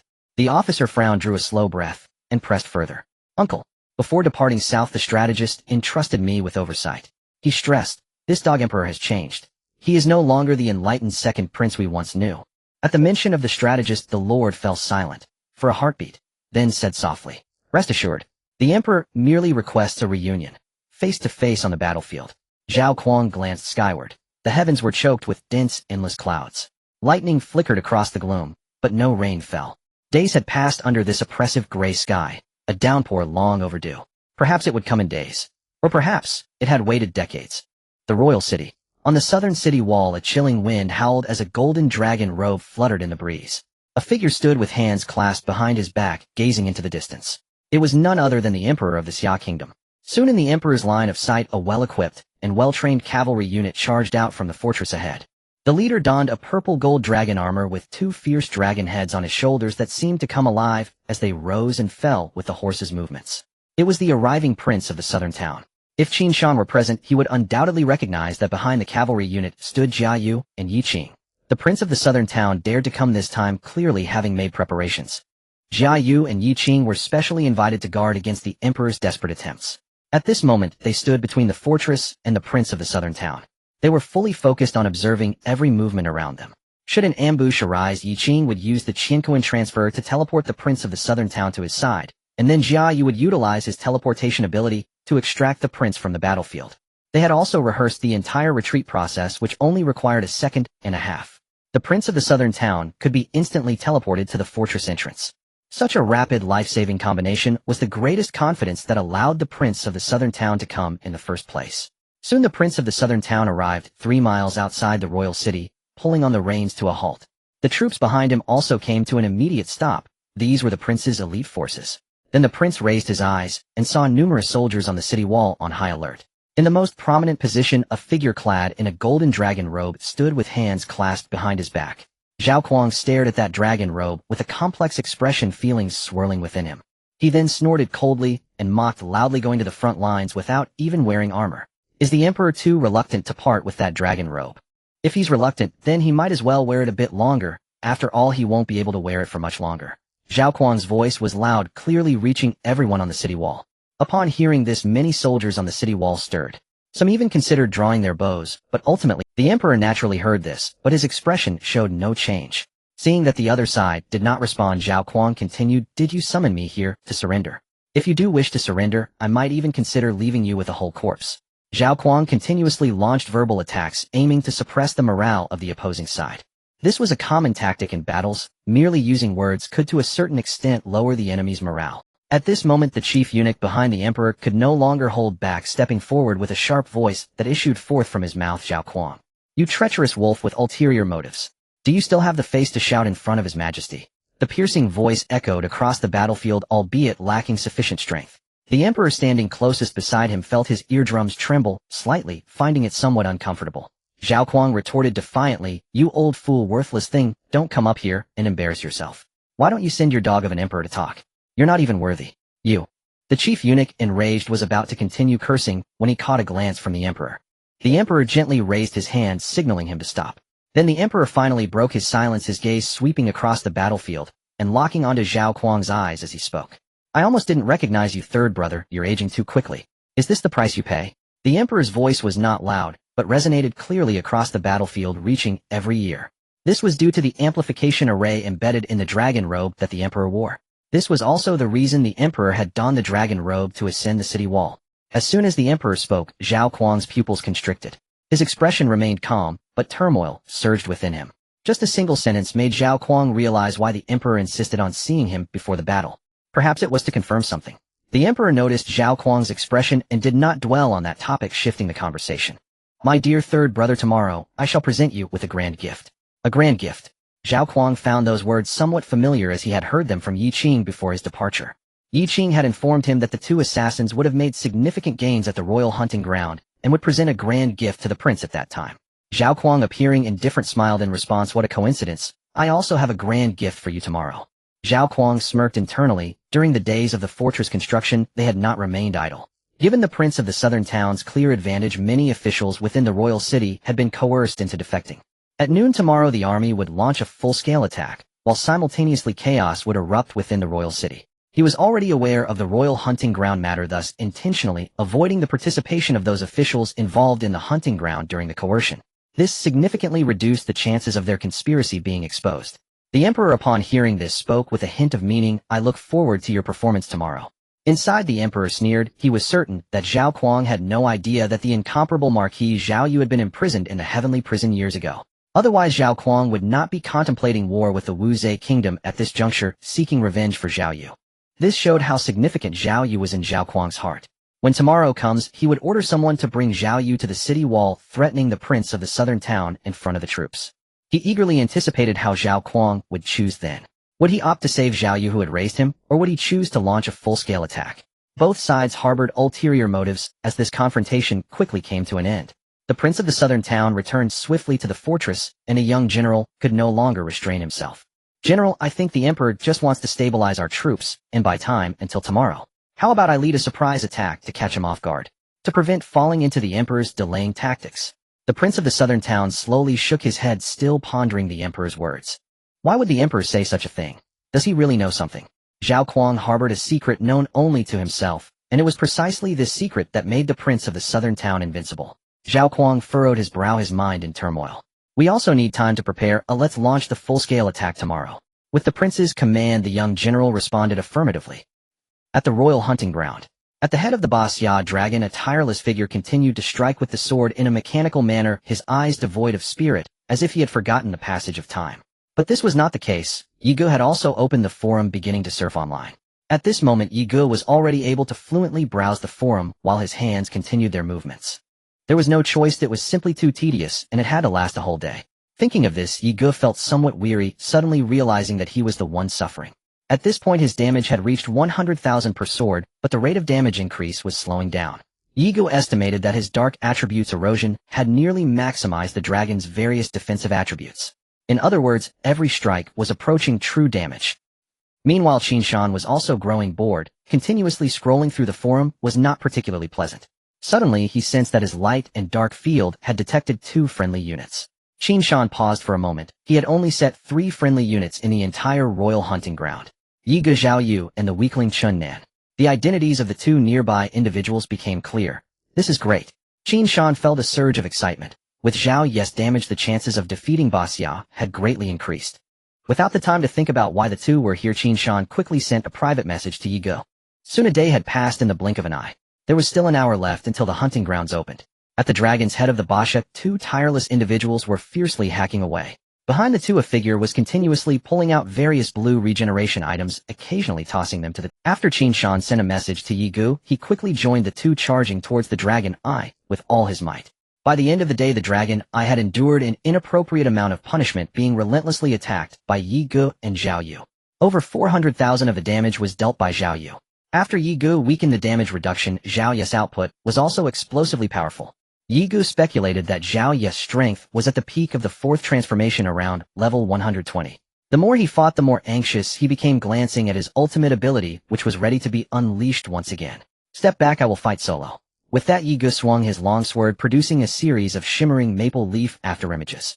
As Yi Ge continued to swing his sword, the number of maple leaves surged dramatically. When the quantity reached a certain limit, Yi Ge suddenly performed a flourish with his sword. The surrounding wind pressure instantaneously changed, with Yi Ge at the eye of the storm, suddenly forming a maple leaf vortex. Yi Ge unleashed a horizontal strike with his sword. Maple leaf dance. This was the very move Yi Ge had used during the battle in Chang'an. The maple leaves danced wildly, charging towards the dragon eye, and dozens of damage numbers leapt out. Once the maple leaves settled, Zhao Yu adeptly surged forward once again. "You 2 step back, it's time for me to strike," Zhao Yu said seriously. Yi Ge glanced sideways. Throughout the day, he had been using his skills as soon as they were ready. He had already unleashed the maple leaf dance several times. However, he had yet to witness Zhao Yu's silver dragon in the sky. He had asked Zhao Yu about it, but Zhao Yu always said it wasn't the right time. Thus, when Zhao Yu spoke, Yi Ge's heart suddenly began to race. Could it be that the time had come? Zhao Yu held a long spear which he had casually taken from a guard during his escape from the prison. Hearing this, Chun Nan, who had initially prepared to approach, took a few steps back. Soon both of them retreated to a safe distance. Zhao Yu was already gathering energy, with white steam continuously emanating from his body. Consolidated silver energy surged wildly from him, creating a mighty wave centered around him. Even Yi Ge and Chun Nan, hundreds of meters away, felt their robes being blown about. Zhao Ye's energy buildup was rapid, and overflowing energy spilled from his eyes, turning them completely silver. He leaped high into the air, and a massive silver dragon apparition appeared above his spear. Ye Gu at a distance felt a surge of excitement. This was the very essence of it. During the storyline dungeon, this move had truly impressed him. The silver dragon slowly circled behind Zhao Yu just as Ye Gu felt it was about to strike. The dragon apparition behind Zhao Yu suddenly opened its mouth wide. Roar! The dragon's roar reverberated through the skies. Up! Zhao Yu also yelled in sync. Suddenly, a golden dragon burst forth from Zhao Yu.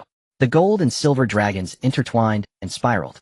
Zhao Yu's eyes had also changed. At this moment his left eye radiated gold, while his right eye glowed silver. Twin dragons devour the heavens.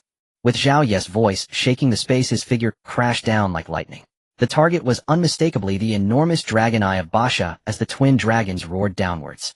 The surrounding ice began to crack inch by inch. The effect of Zhao Yu's ultimate move was excessively dazzling, causing Ye Gu to squint his eyes. A massive damage number jumped out from the dragon eye. 14. 26 million. Ye Gu's eyes widened in disbelief. 14 million damage. This was absurd. Although the damage dealt was nearly real due to Ye Gu's dark energy corrosion, it still exceeded his expectations. When the effect subsided, Zhao Yu was half-kneeling, propping himself up with his spear. This move had completely drained Zhao Yu, leaving him in a weakened state. At this moment, Ye Gu had already regained his senses from the shock, and quickly rushed toward Zhao Yu. Qin Shan, seeing this, also snapped out of his daze, feeling a wave of shame as he watched Ye Gu hurry to Zhao Yu. While Ye Gu was the first to rush over to care for Wu Shuang, he felt embarrassed for not having even this level of At this moment, Zhao Yu was leaning on his spear for support, barely managing to stay upright. He was panting heavily. It had been too long since he had exerted himself to the fullest. Having been trapped for 5 years, he now felt somewhat powerless. Zhao Yu thought to himself that after escaping, he would need to focus on rehabilitation training. While he was gasping heavily through his mouth and nose, hurried footsteps approached. Zhao Yu felt a warmth in his heart. His teammates were genuinely caring, immediately coming to check on his condition. Soon the footsteps drew nearer, and Zhao Yu slightly raised his head, his weak voice escaping his lips. Don't worry about me first. Before he could finish his sentence, he saw the footsteps pass right by him without a hint of hesitation. Zhao Yu. Then the clang of the long sword rang out again. Ye Gu completely ignored Zhao Yu rushing to deal the finishing blow in a panic. Ye Gu raised his hand, the long sword just about to come down. A line of data flashed before his eyes. Experience gained 5 million. Ye Gu's pupils dilated as he instantly realized. Basha was dead. Run! Ye Gu reacted swiftly, shouting loudly. He then hoisted Zhao Yu over his shoulder and took off running. Ye Gu's sudden roar startled the two. Hearing this, Qin Shan's mind had yet to catch up before his body began to sprint as well. The three of them sped across the ice, but soon the ice began to melt. The hard, smooth ice surface became uneven, evidently on the verge of melting. At this moment, Zhao Yu and Qin Shan finally reacted, coming to their senses. We really succeeded. Did they truly manage to kill such a massive creature? Zhao Yu, being carried on Ye Gu's shoulder, wore a face of disbelief. He couldn't figure out how they had accomplished this. Logically, the larger the creature, the harder it should be to kill. Moreover, it had extremely high defense. Zhao Yu raised his hands to look. Did I slay the dragon turtle Basha? Zhao Yu was still a bit dazed. Had he become stronger after being trapped for 5 years? Yes, I am an ancient century genius. With this thought, Zhao Yu burst into laughter. Ha! Ye Gu, who was sprinting at full speed, suddenly heard Zhao Yu laugh, unsure what had triggered him. Why are you laughing, Ho Yi? Ye Gu asked, anxiously confused. After all, the dragon turtle was still standing. Once the ice layer completely collapsed, the entire shell would plummet. The dragon turtle's limbs were as high as mountains. If it fell, the resulting shockwave could easily sweep the three away in an instant. I laughed because that divine turtle, though immense, still has its end. Meanwhile, as the three desperately fled, in an unknown corner of the turtle shell, an ice sculpture quietly stood. It seemed to have been forgotten by everyone. On the turtle shell, Ice Mountain. Qin Shan was bored scrolling through the forum. He had been doing this for nearly a day, and this feeling of being unable to move was truly monotonous. At that moment, a small blue line of text suddenly popped up. Experience points, 5 million. Since Qin Shan had already reached level 60, he was at the limit of the second transition. Only after the third job change could the level cap be unlocked. Thus the experience points were automatically stored, and he did not level up. Qin Shan was taken aback, but soon he became ecstatic. They really succeeded. The surprise came too suddenly for Qin Shan, and for a moment he found it hard to believe. A day had passed, and he had almost lost hope. But unexpectedly, Zhao Yu and Ye Gu had truly accomplished it. Soon in Qin Shan's line of sight, the ice mountain began to melt, and the entire turtle shell started to fall. Startled, Qin Shan quickly pulled out a purification talisman and used it to free himself from the frozen state. Finally unsealed, Qin Shan said, his face filled with relief. Startled, Qin Shan quickly pulled out a purification talisman and used it to free himself from the frozen state. Finally unsealed, Qin Shan said, his face filled with... At that time he had come to the center of the turtle shell to find the source. Now it was not easy to escape. Looking around, Qin Shan saw endless layers of ice. As the tremors grew more pronounced, the speed of descent gradually quickened. Qin Shan looked around in confusion, uncertain of where to run. But Qin Shan was not worried, as his sturdiness guaranteed he wouldn't die from a fall. After a quick assessment, he concluded there was no way to escape. He casually conjured a half-circle super shield in each hand. Curling up inside the shields, he gripped the handles tightly, ensuring they fit together seamlessly. From a distance it looked like a dark purple sphere. Boom. Soon, with a loud crash, the massive body of the Basya slammed to the ground. A colossal shockwave erupted. The powerful pressure produced a deafening roar. The entire ground trembled violently, and rocks and mud were sent flying. A dark purple sphere was ejected into the air by the rebound force. Just as Basya collapsed in the distant sky, a gigantic paper crane was frantically flapping its wings, trying to distance itself from Basya. On the back of the crane sat 3 figures, those being Yi Ge and the others. Since the 3 of them were at the dragon's head at a great height, it was evidently too late to escape in such a short time. After running a distance, they also realized this issue. So Chen Nan pulled out a paper crane that could be used for flying. The 3 of them sat on the crane and began to speed away. Hurry up. Faster. Yi Ge urged, glancing back at the pursuing Basya. I'm already pushing it to the limit. Chen Nan replied, his face reddening. His hands trembled from the excessive effort. Boom. At that moment, a powerful gust of wind swept in, carrying countless flying sands and rocks. The paper crane was affected and tilted. The weakened Zhao Yu nearly fell off its back. Yi Ge reacted quickly, grabbing Zhao Yu and helping him back to his original position. Just as Yi Ge let out a sigh of relief, Chen Nan's anxious voice came from ahead. This is bad. The wings of the paper crane have been pierced by a rock. Chen Nan felt utterly helpless. What? How is the quality so poor? Yi Ge couldn't help but retort. Soon the entire crane started to veer left and right, completely out of control. I have to force a landing. Chen Nan, having completely lost control, made an immediate decision. At that moment he was sweating profusely, but there was no time to wipe it. He steadied his mind and forced himself to calm down. Being at such a height, any misoperation could lead to a fall where survival was uncertain. Yi Ge was also quite anxious. They couldn't crash, not after they had just killed Basya. Having overcome the greatest difficulties, if they were to die in a crash, Yi Ge would truly feel like vomiting blood. But at that moment he had no other choice but to trust Chen Nan. Take these, pour them into Lord Hao's mouth to help him recover. Chen Nan urged while pulling out a bunch of bottles and jars from his pocket and passing them back. If Lord Hao recovers, we will have a better chance of survival. How do you still have so many? Yi Ge complained while continuously working, turning to face Zhao Yu after receiving the medicines. Although Zhao Yu was extremely weak, he was not deaf and heard what Chen Nan said. Then Zhao Yu and Yi Ge quickly opened various bottles and jars, pouring all the pills and liquids into Zhao Yu's mouth. The paper crane swayed in the air, but ultimately crashed to the ground. The crane landed heavily and successfully completed its final mission, turning into a pile of paper scraps. Chen Nan could not care less about the precious flying tool. After confirming they had survived a calamity, he lay back, breathing deeply, as if a drowning person had finally been rescued. His eyes looked up at the sky, filled with the gratitude of having survived. They were alive. At that moment Zhao Yu and Yi Ge were also lying on the ground, with Zhao Yu's mouth still dry from the residual medicine. The 3 lay on the ground, exchanging glances before smiling. Brother Qin, you deserve the MVP for this escape, Yi Ge said, gazing at the sky with a smile. What? What MVP? Chen Nan replied skeptically. Yi Ge did not answer, only continued to smile.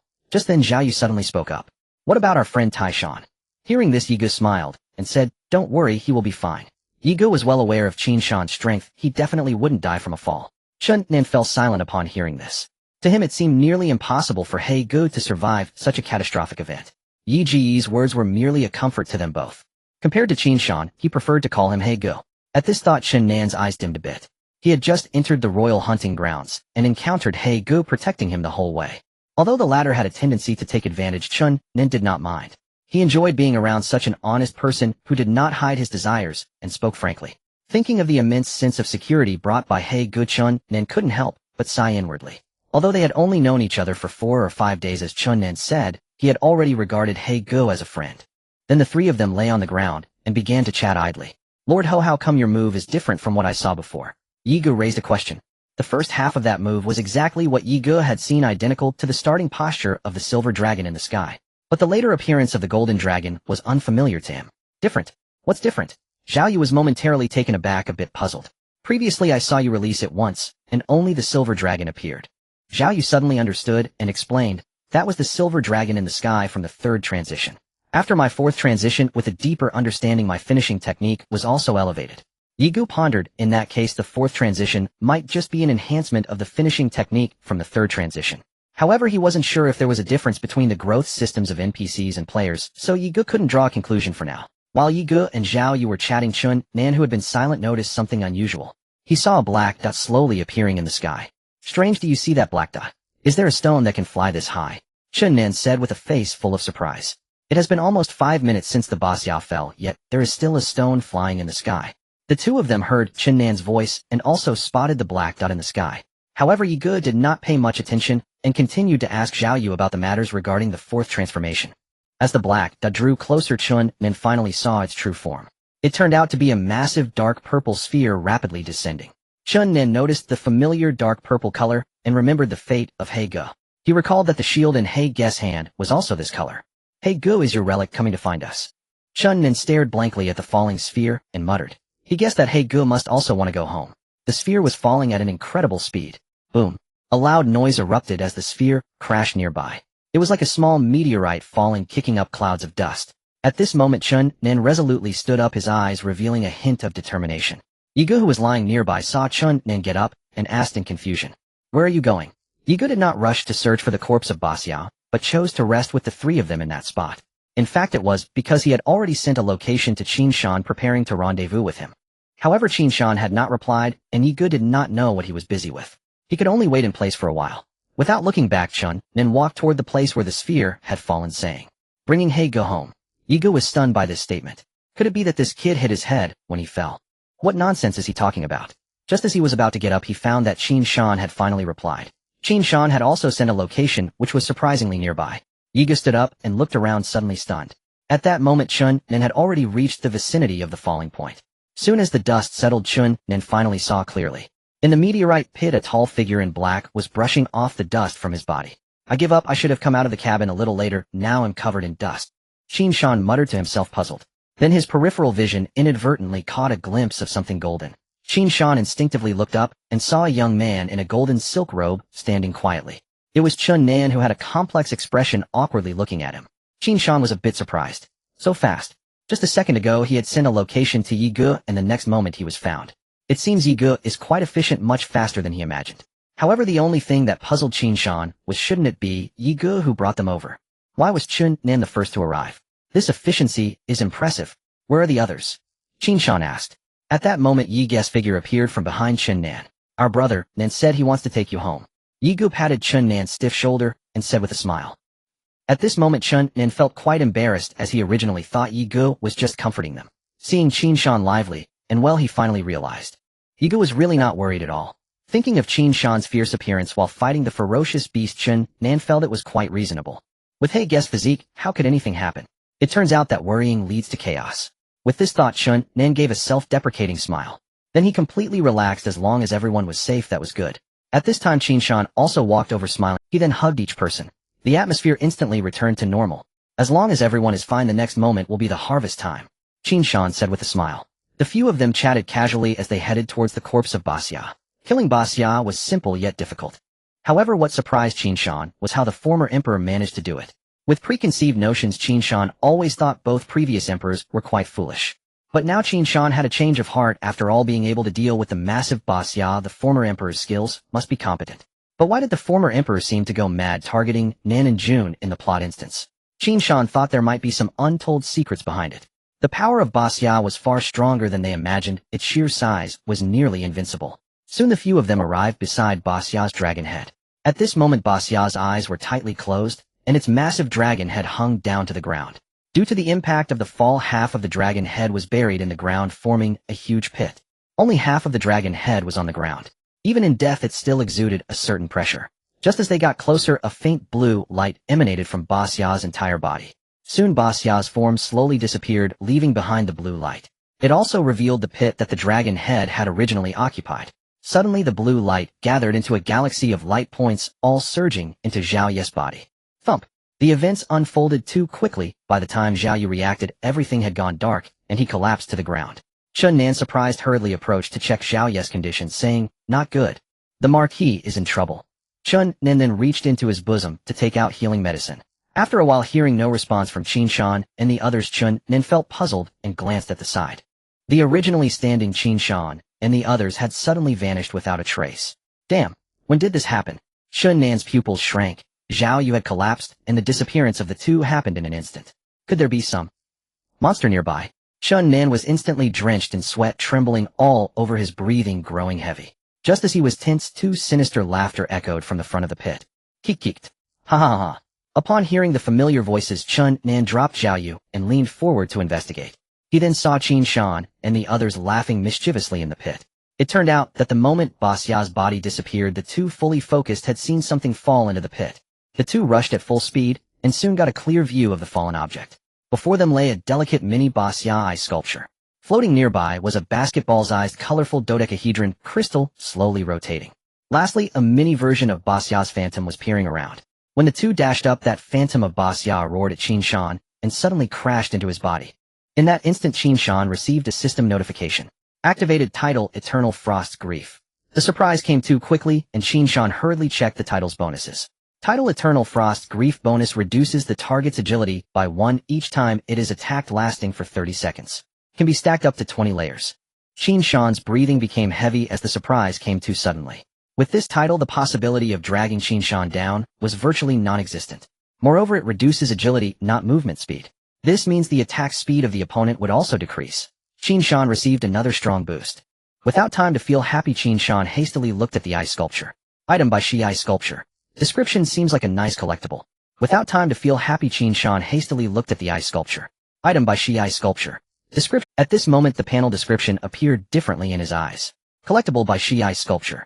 Collection bonus: increases life recovery effect by 50, it restores 10 mana points per second. Collection value: a nice collectible. Yi Guess eyes sparkled, unable to contain his excitement.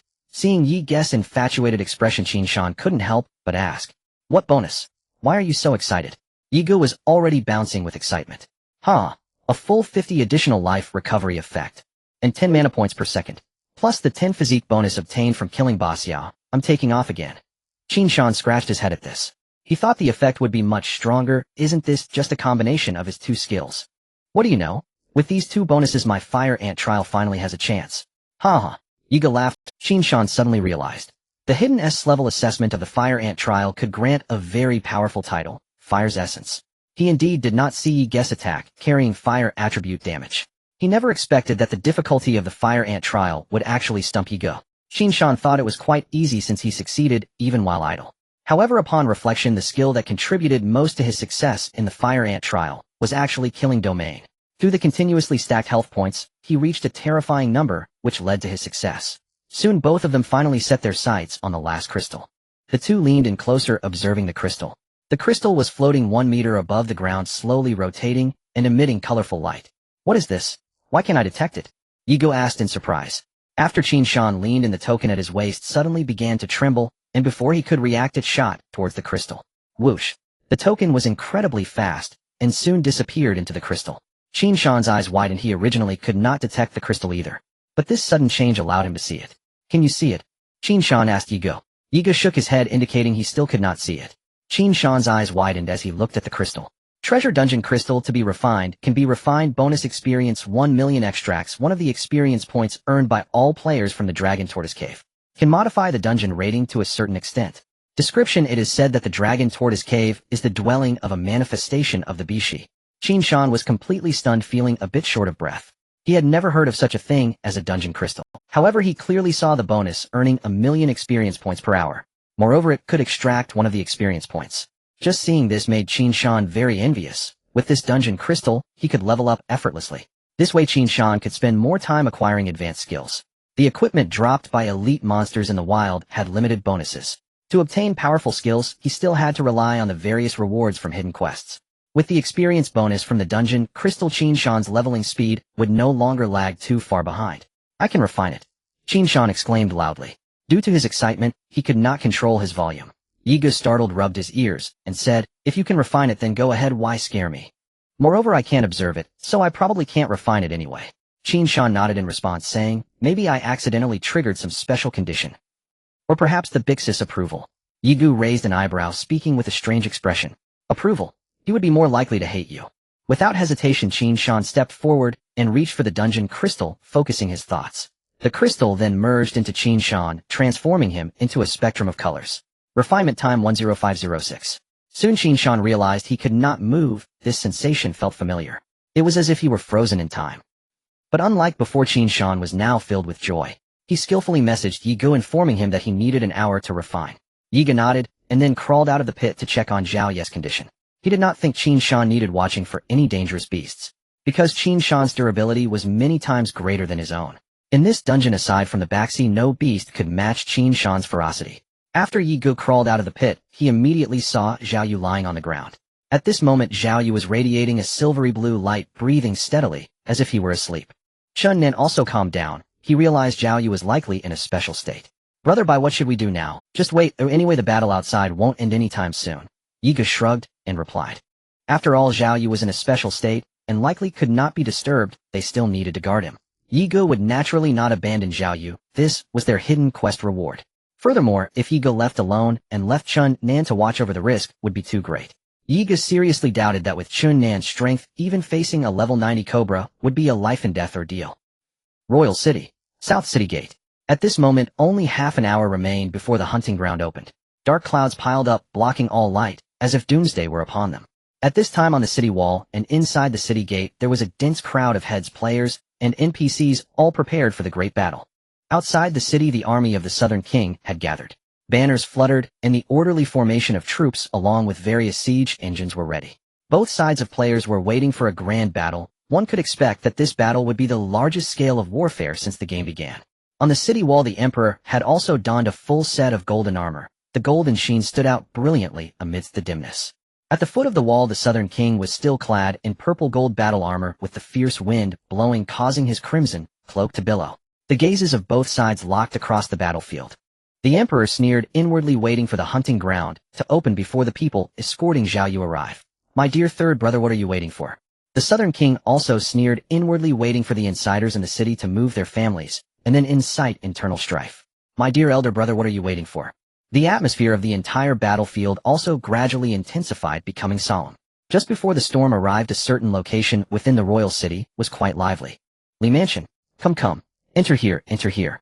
The steward was keeping an eye at the entrance where a caravan. Inside the carriage were many children and women. The steward was continuously welcoming them at the entrance. This was already the 5th batch of guests the Li Mansion had hosted. Li Xian was currently presiding over matters in the living room. Upon hearing the commotion, he could no longer contain himself. Everyone, make yourselves at home. I will go check the situation. After waiting for a stick of incense, we will activate the teleportation array. Li Xian addressed the many family members in the hall. Without waiting for a response, he strode quickly towards the entrance. Not long ago, after informing about the royal hunting ground, Li Xian soon received a very precious small-scale teleportation array crafting material. The plan was for Li Xian to secretly set up a small-scale teleportation array in the Li Mansion, waiting for the battle to begin, while instructing each insider minister to bring their families for a simultaneous escape. This way, the insiders in the city would have no worries and could act with full force. In simple terms, the Li Mansion was now a huge rendezvous point for escape. At this moment, Li Xian also felt overwhelmed. He initially thought the Southern King could only sway 1 or 2 families. Unexpectedly, there were already 5. Thinking of this, he quickly walked to the door, seeing the steward still welcoming guests, and quietly asked, "Whose family is this one? Have you asked?" The steward replied without hesitation, "I haven't asked, but it must be from the Prime Minister's family." Li Xian was taken aback. The Prime Minister, that old coot, was the one who criticized the Southern King the most during court. Unexpectedly, this old man had a second face. Indeed, the old ginger is spicier. Suddenly, Li Xian reacted, a look of surprise on his face as he asked, "How did you know it was the Prime Minister's household?" The housekeeper leaned in and whispered, "I saw one of the Prime Minister's concubines." Li Xian nodded, realizing the truth, and then suddenly reacted. "How do you know the Prime Minister's concubine?" The housekeeper was left speechless, falling silent. Li Xian widened his eyes and pointed at him, saying, "No way. You're so bold. Good for you, Huida. I didn't expect you with your thick eyebrows and bright eyes to do something like this." Seeing that Li Xian misunderstood the housekeeper's side, and explained, "No, the situation is like this. I once helped the 2 envoy lords tidy up the study. While organizing the intelligence, I inadvertently came across a report about the Prime Minister's concubine. It left a deep impression, which is why I remember it." After listening, Li Xian nodded. He had thought that the housekeeper had actually gotten involved with the Prime Minister's concubine. It turned out he was just helping organize intelligence, and he almost misunderstood the housekeeper. "Why, I knew you were a decent person. Li Xian patted the housekeeper's shoulder and said with a smile. After receiving this batch of people, he hurriedly closed the gate of the Li residence. He walked into the backyard preparing to activate the teleportation array. Just then a rapid knocking sound echoed from the gate of the Li residence again. At that moment Li Xian was in the backyard overseeing things when a servant rushed over. Master, someone is knocking at the door and another convoy has arrived. Li Xian frowned upon hearing this. According to the plan, they weren't supposed to receive the two envoy lords. The teleportation was supposed to be activated at this hour. The families of the officials arrived punctually. How could there still be someone late? At such a critical moment of life and death, to be late was truly reckless. But despite his thoughts, Li Xian did not stop the warm-up of the teleportation array. The activation of the teleportation array required 5 more minutes of warm-up. Open the gate, and let them come quickly, there's no time to waste. The servant nodded upon hearing this, and ran outside. Meanwhile, outside the door a group of people anxiously waited. Soon a flurry of footsteps approached, and the gate opened. Hurry! Run faster! If you slow down we won't make it. The people outside immediately reacted and dashed forward with the leading servant. Surprisingly, the fastest runner was a woman who had 2 speed charms and 2 swift motion charms attached to her legs. Her movements were smooth, running without any clumsiness, even appearing somewhat graceful and elegant. However, oddly enough, there were 2 streaks of tears on the woman's face, her eyes filled with tears, as if she had experienced some sorrowful event. Before long, half an hour had passed. On the battlefield of the royal city. Zhao Kuang, I told you I would send you a grand gift.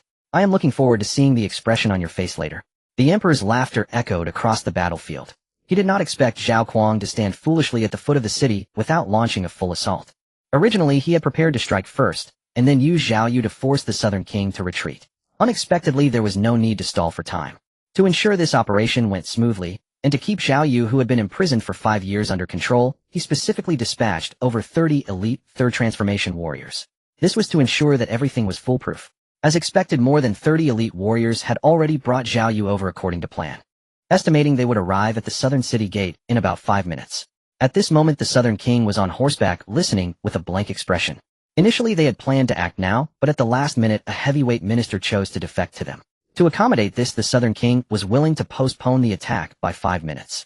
After all, this heavyweight player could bring value far beyond 5 minutes. If used well, it could greatly accelerate the pace of the battlefield. I can act at any time. After all, the royal city now could be destroyed at my fingertips. Be grateful, worship me, for I am merciful enough to let you live a little longer. The southern king would naturally not lose in face-saving remarks. What Zhao Kuang was apprehensive about now was the royal city's great formation, which had been continuously built since the time of the former emperor. There were many powerful formations contained within it which could not be easily breached. This was also why the southern king went to great lengths to incite the nobles. Attacking from the outside would definitely incur heavy losses. The emperor stood with his hands behind his back, a cold smile on his face, and soon a feathered forest guard stepped onto the city wall. Report, Your Majesty, the royal hunting ground has been opened. The emperor nodded, speaking confidently. I know. When can the people be brought up? The feathered forest guard bowed and clasped his hands, saying over 30 elite warriors have yet to come out. The emperor frowned upon hearing this, but quickly relaxed. It seems that Zhao Yu still had some strength. After all, he was a peak 4th transformation. But with over 30 elite warriors, it was more than enough to subdue a weak prisoner. However, the emperor was still somewhat dissatisfied. A group of good for-nothings couldn't even get things done properly. Thinking of this, the emperor spoke lightly. It might be a bit tricky. As soon as they come out, bring them here on horseback. Yes. The feathered forest guard then slowly retreated. Less than 2 minutes later, another feathered forest guard rushed up the city wall. Report, Your Majesty. There has been a major change in the royal hunting ground. According to an informant, the divine turtle Baishi has awakened. It was inexplicably frozen into an ice sculpture and then disappeared. It is suspected to have been killed. We have sent people in and are currently searching for the prisoner's whereabouts. The emperor frowned upon hearing this. Damn, how could Baishi awaken at this time? Could it be that too many prisoners were sent to the dungeon over the years, feeding Baishi too much energy? If that were the case, wouldn't all the people in the dungeon die at the hands of Baishi? 30 elite warriors dying is one thing, but if Zhao Yu dies too, his plans would fall apart. Thinking of Zhao Yu, the emperor felt uncomfortable. He had tried to recruit him for 5 years without success. Am I not as good as Zhao Kuang? With this thought, the emperor took a deep breath, his expression dark. Below the city, Zhao Kuang calculated the time. It was about time to start. Zhao Kuang stood on horseback, looking towards the royal city. He took a deep breath, and then spoke in a deep voice. Warriors, today we don our armor and take up our weapons, not because we seek war, but because the dog emperor has gone too far. Do you not see the ministers on the high platform feasting on the common people, suffering, vying for power, and sheltering one another? Do you not see the common people below the high platform, starving and shivering? Alas, When the nation thrives, the people suffer. When it falls, the people suffer. The world consumes people, and I, Zhao Kuang, am willing to step forward for a brighter future. On the battlefield, the fearless survive, and the brave triumph. My soldiers are all iron-boned men ready to die, but their will cannot be broken. Warriors advance without retreat. Charge! With Zhao Kuang's impassioned voice echoing across the battlefield, an unprecedented war finally broke out. At that moment, dark clouds gathered in thunder, and lightning erupted in the sky. Boom! The sound of thunder roared as heavy rain poured down. The black clouds pressed down on the city, threatening to crush it. The great battle was about to erupt. Rain poured down, striking the invisible protective dome over Wangqing. At Jinan Wang's command, the anticipated massed assault failed to materialize. With the emperor cowering behind the city's defensive formation and refusing to sortie, Zhao Kuang first deployed long-range siege engines. Gigantic trebuchets were hauled forward, while massive siege crossbows took aim at the walls. Ancient crimson array sigils flowed across the machines. These small array glyphs imbued projectiles with fire element damage, and stormy, whether their potency was somewhat diminished. Several soldiers manned each engine and began launching enormous flaming stones and bolts. Bang! Bang! With ear-splitting detonations, the blazing stones arced toward the battlements. When the stones were about 2 li from the walls, a faint golden protective dome abruptly materialized. The stone struck the dome and shattered into flaming shards while the shield remained unmoved. A dull roar rose again as massive fiery bolts streaked toward the walls, only to be halted steadfastly by the pale golden shield. Jinan Wang watched the scene in silence, his heart unmoved. Everything had been anticipated. To take Wangqing demanded patience. As expected, after prolonged bombardment, the golden shield visibly dimmed. Soon a crimson bolt smashed against it, and the light shield fractured with a resounding crack. The bolt's momentum had lessened, yet it still surged forward. When it closed within 1 li, a blue protective dome slowly manifested. The bolt slammed into the blue shield, which lifted a faint ripple. The bolt itself seemed to be deflected, and its course altered. Seeing this, Jinan Wang raised a hand to signal. A flag-bearer behind him lifted a banner in one hand and made a gesture to cease fire with the other. The rear drummer changed his rhythm at the signal. The frontline soldiers halted and slowly withdrew their siege. Near the center of the formation, a long-haired man had a child perched upon his shoulders. The child, rosy-lipped and bright-eyed, watched the battle with a serious expression. It was Jia Yu and Yi Qing. Seeing the engines pull back, Jia Yu asked in puzzlement, "Weren't those words?" Yi Qing observed keenly and answered, "Why did they suddenly stop?" The blue curtain should be water affinity. It uses softness to counterforce. Siege engines should have little effect against such an array. You noticed that so quickly. No wonder you're the little commander, Jia Yu chuckled. Yi Qing said nothing further. He could discern such an array at a glance. Yi Qing was particularly fascinated by the game's arrays. From what he had learned so far, the array system within this world was exceedingly complete. There were vast arrays that required meticulous deployment, diverse battlefield formations, even instantaneous arrays that required no setup and sprang into being with a gesture. Such instant arrays were rare, and Yi Qing had yet to witness one. Yi Qing's attention remained fixed on Jinan Wang's army. He clearly perceived their signaling system. Orders passed from flag-bearers to drummers, who then relayed them to the whole host. This method of signaling was undeniably effective on the field. After the engines withdrew, Jinan Wang made the flag-bearer waved a banner again, and drums sounded. 2 formations advanced, one of shield-bearers, the other of staff-wielders. Each formation numbered roughly 5,000. Marching in step, they pressed forward. When they closed within 2 li, activity finally stirred atop the walls. Mages stood upon small arrays and began to cast spells. The arrays beneath their feet seemed to extend the range of their attacks. Fireballs, wind blades, lightning, serpents, fire tornadoes. Spells descended like a deluge. The shield formation showed no panic. Their leader appeared to have foreseen it. "Form the line, demon subduing array," the leader commanded, and a small blue curtain blossomed over them. The moment it formed, countless attacks arrived. "Form the line, demon subduing array," the leader commanded, and a small blue curtain blossomed over them. The moment it formed, countless attacks arrived. After the concentrated barrage, the shield-bearers' faces had grown pale. The onslaught had been a heavy strain. While they drew fire, the mages behind finally acted. "Form the wood spirit array." Pale green energy boiled up, and a column of green light surged from the mage ranks. The energy overflowed and spilled outward. Thick vine-like tendrils as wide as bowls shot up from the earth and latched onto the blue shield. A dense mat of vines covered the shield, severing sight lines across the field. Upon the wall stood a figure in black armor and cloak, hands folded behind him. He was Wei Wuho, the supreme commander of the Emperor's forces for this engagement. He gazed out over the sea of vines, unable even to discern Jinan Wang's ranks. "Fire mages, archers. Focus on the vines," he said calmly. He had discerned Jinan Wang's plan: heap vines to increase weight, and then constrict them to crush the shield. A concentrated volley of fire skills struck the vines.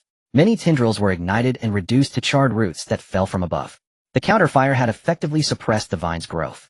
Wei Wuho snorted at the shredded tangle. Such stratagems betrayed Jinan Wang's inexperience.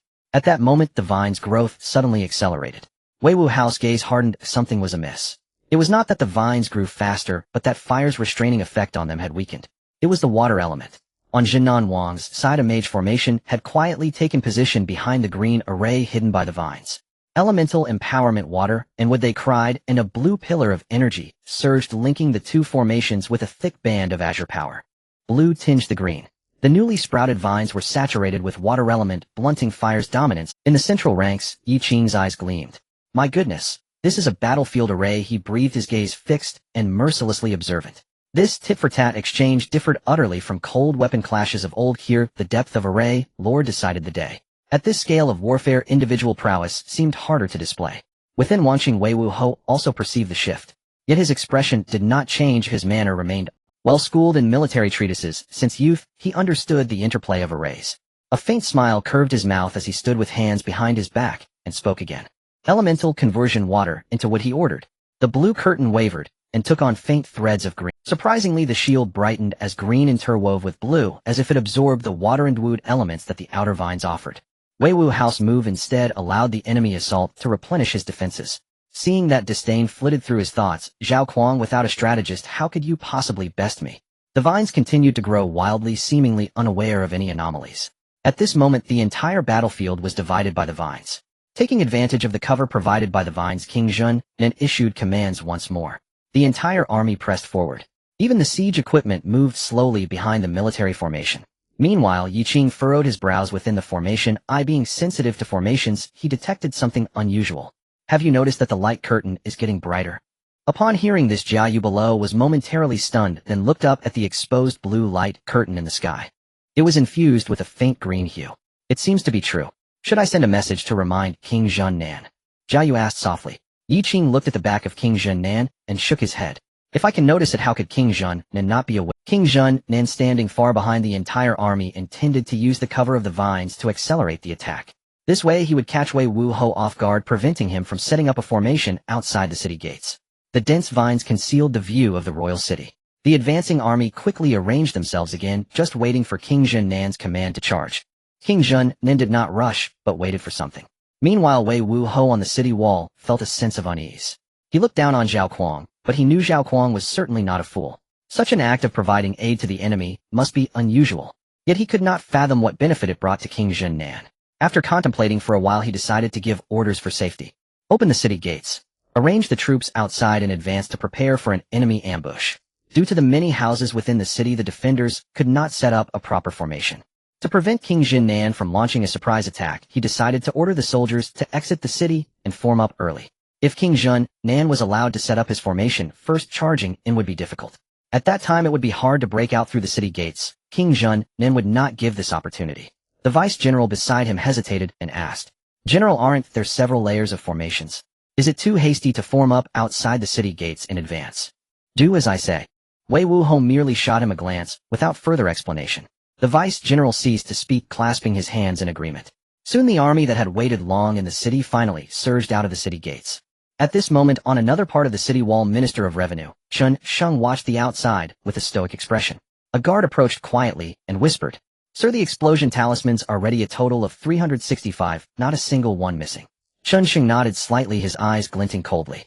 He murmured in a voice only he could hear, Non-heir, I will avenge you now. Then he turned and left the city wall, speaking as he walked. Prepare to act, we will initiate this grand battle. At the large southern city gate, a long line of soldiers was rushing out towards the gates. Hurry, hurry, hurry, move your legs faster. An officer was maintaining order. The soldiers rushing out all wore serious expressions, their eyes filled with a sense of impending death. They were the vanguard of this battlefield and knew well that it would be hard for them to escape. Thus they had all left behind their last wills, fighting for the royal city. The well-trained soldiers quickly rushed out of the city gates, while the officer continued to maintain order. Soon it was the players' turn to form up. The players' formation appeared carefree, bobbing their heads and laughing. The officer was momentarily speechless. This group had no semblance of order, unlike those heading out for battle. They resembled more a group going on an outing. Everyone be serious. The officer shouted, hoping for some effect. However, the players' formation showed no change, remaining chaotic and noisy.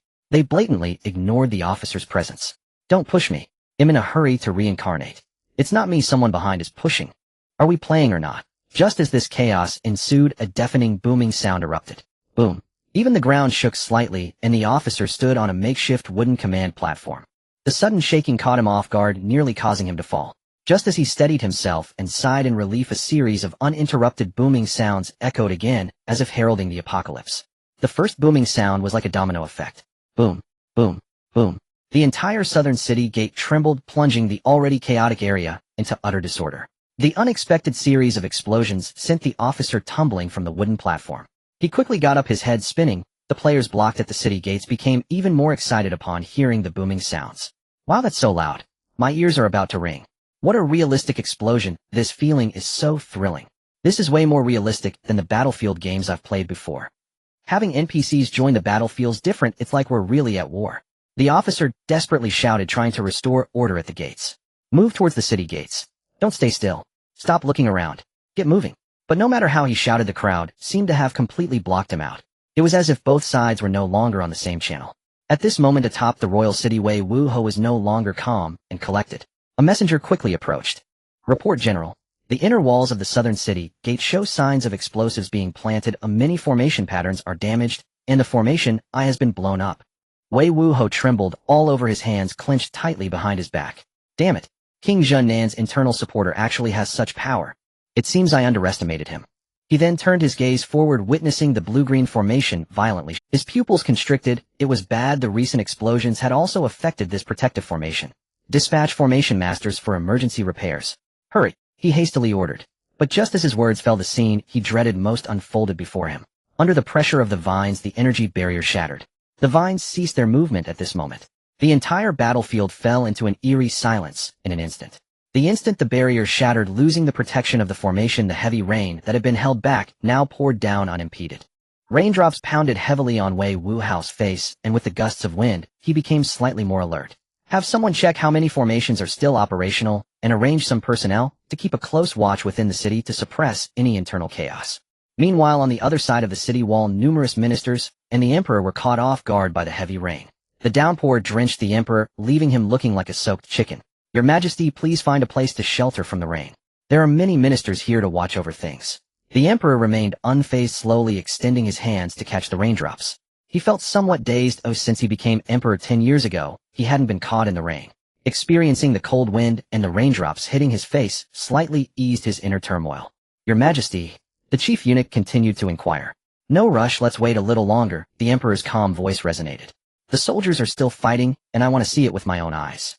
Naturally, the emperor felt the recent explosions, but he merely watched quietly, his heart devoid of waves. Behind him stood numerous ministers. The prime minister was also among them, looking at the emperor's back with a complicated expression. In the rain, that figure remained upright, but the luster of the golden armor had dimmed. At this moment, the prime minister's heart was quite complex. The second prince from back then was now hard to reconcile with this figure. The sound of explosions at the city gate was deafening, and although the vines blocking the view obscured the vision of King of Southtown Fong, he could still hear it. Zhao Kuang remained still after hearing the explosion, continuing to wait. Indeed, after the explosions subsided, a thunderous roar of battle cries quickly erupted from the city walls. Chaos ensued not only on the walls, but throughout the royal city.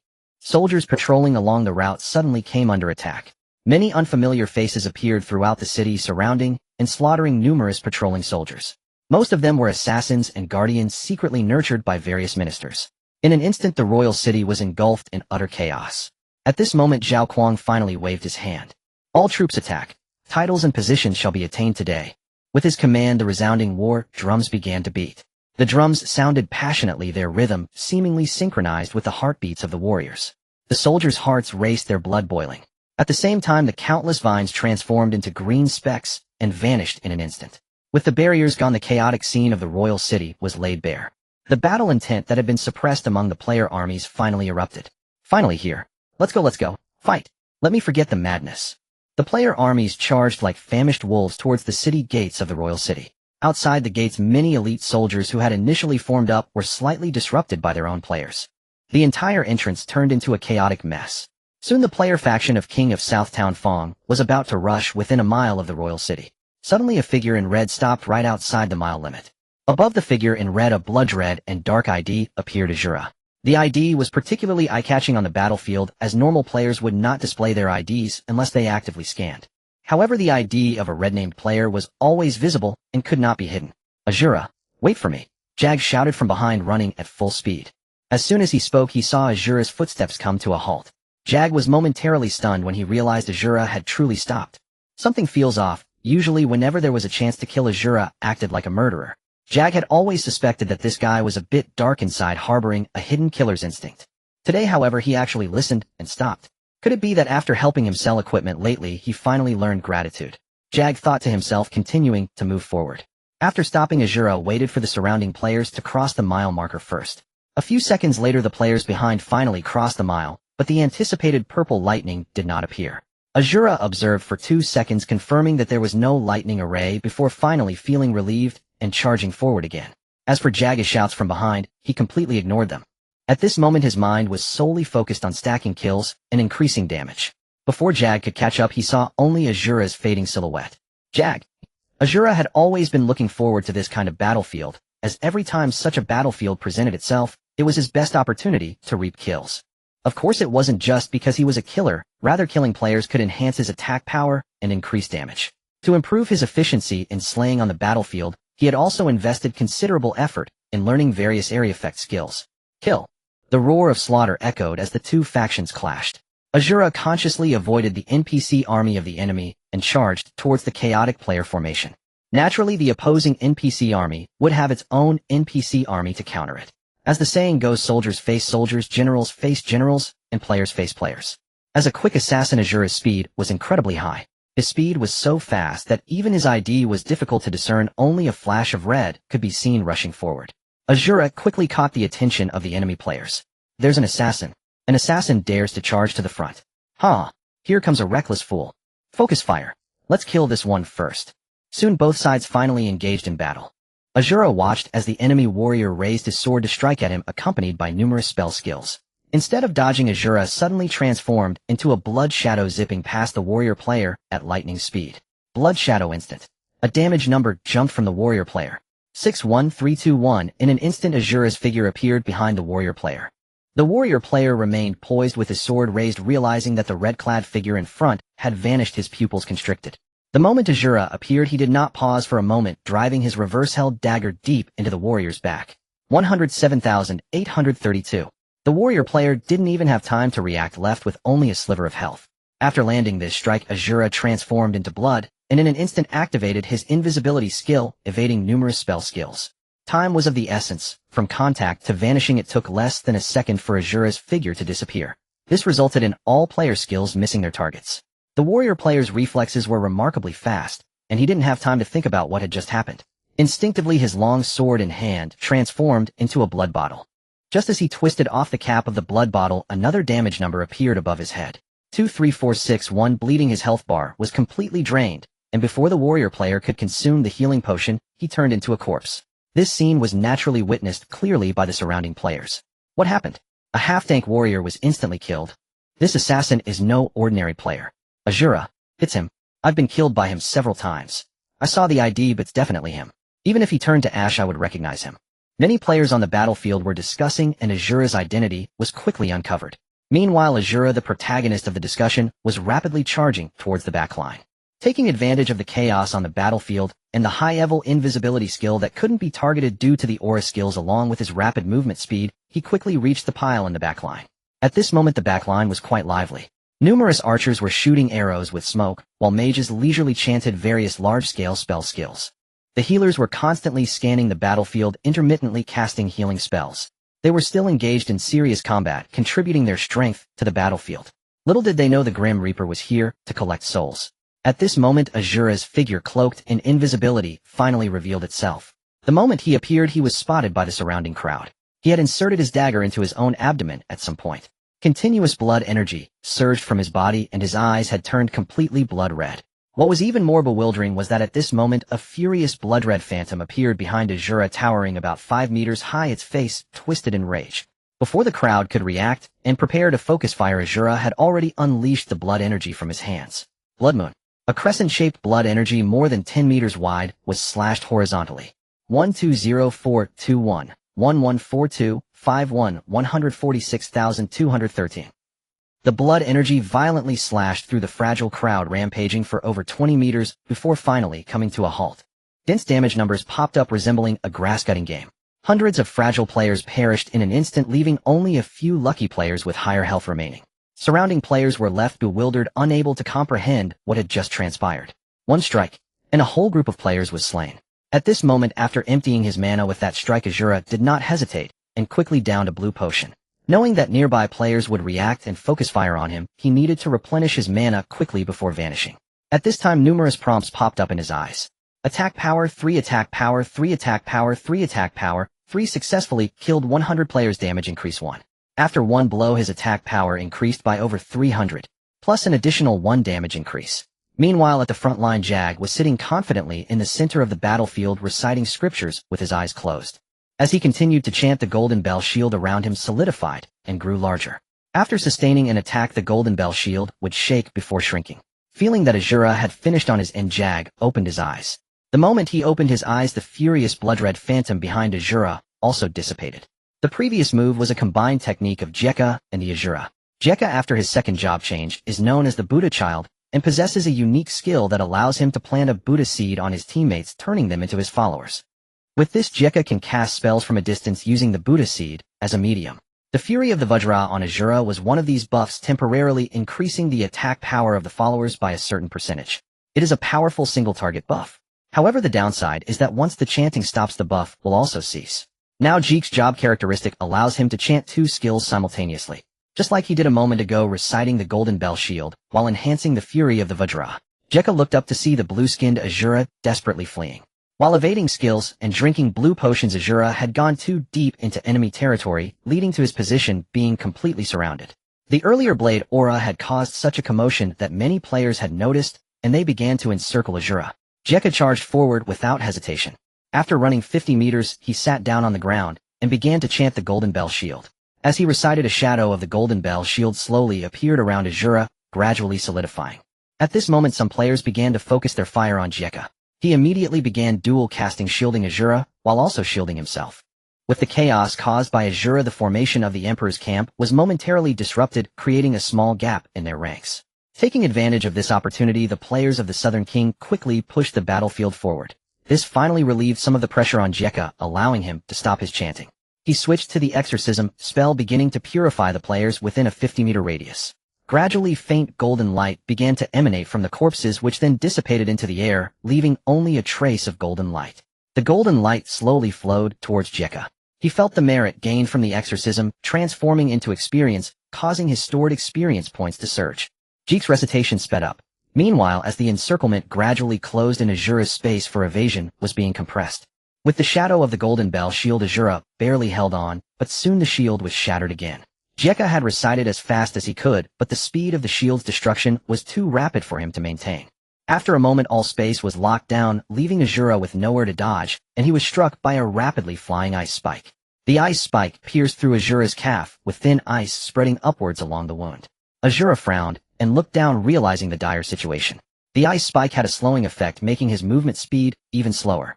For Azura, who was in a critical moment, this was fatal. At this moment, Azura felt regret. He had been too impulsive, unable to resist rushing to the front lines, eager to secure kills. He thought he could make it back, but he did not expect the enemy's movements to be swift and their skills overwhelming. Soon Azura was struck again by an ice ball, applying a slowing effect on him. Following closely were Vine's wind locks and lightning snakes. Azura completely lost his ability to move, becoming tightly bound. With a sigh, he lamented the situation, realizing he could only wait for his resurrection in half an hour. However, this was not a big deal, because during the main storyline, dying on the battlefield does not lead to a level drop. This had always been a tradition during the storyline phase. Half an hour later, he would be back as a valiant hero. But next time, Azura would be more cautious and would not take such risks again. After all, dying for half an hour means that even if he only secures kills on the edge of the battlefield, he can still gain significant enhancement. He then closed his eyes, preparing to face death with composure. Death, after all, is just a result of being outmatched. Azura accepted this, promising to do better next time. At this critical moment, a massive 8 trigrams formation suddenly covered the ground beneath him. A stream of black ink fused with his body, transporting him away just before the focused fire arrived. Under the expectant gazes of the players, numerous skills struck the ground, fiercely, successfully dismantling a wooden stake into pieces. What the heck?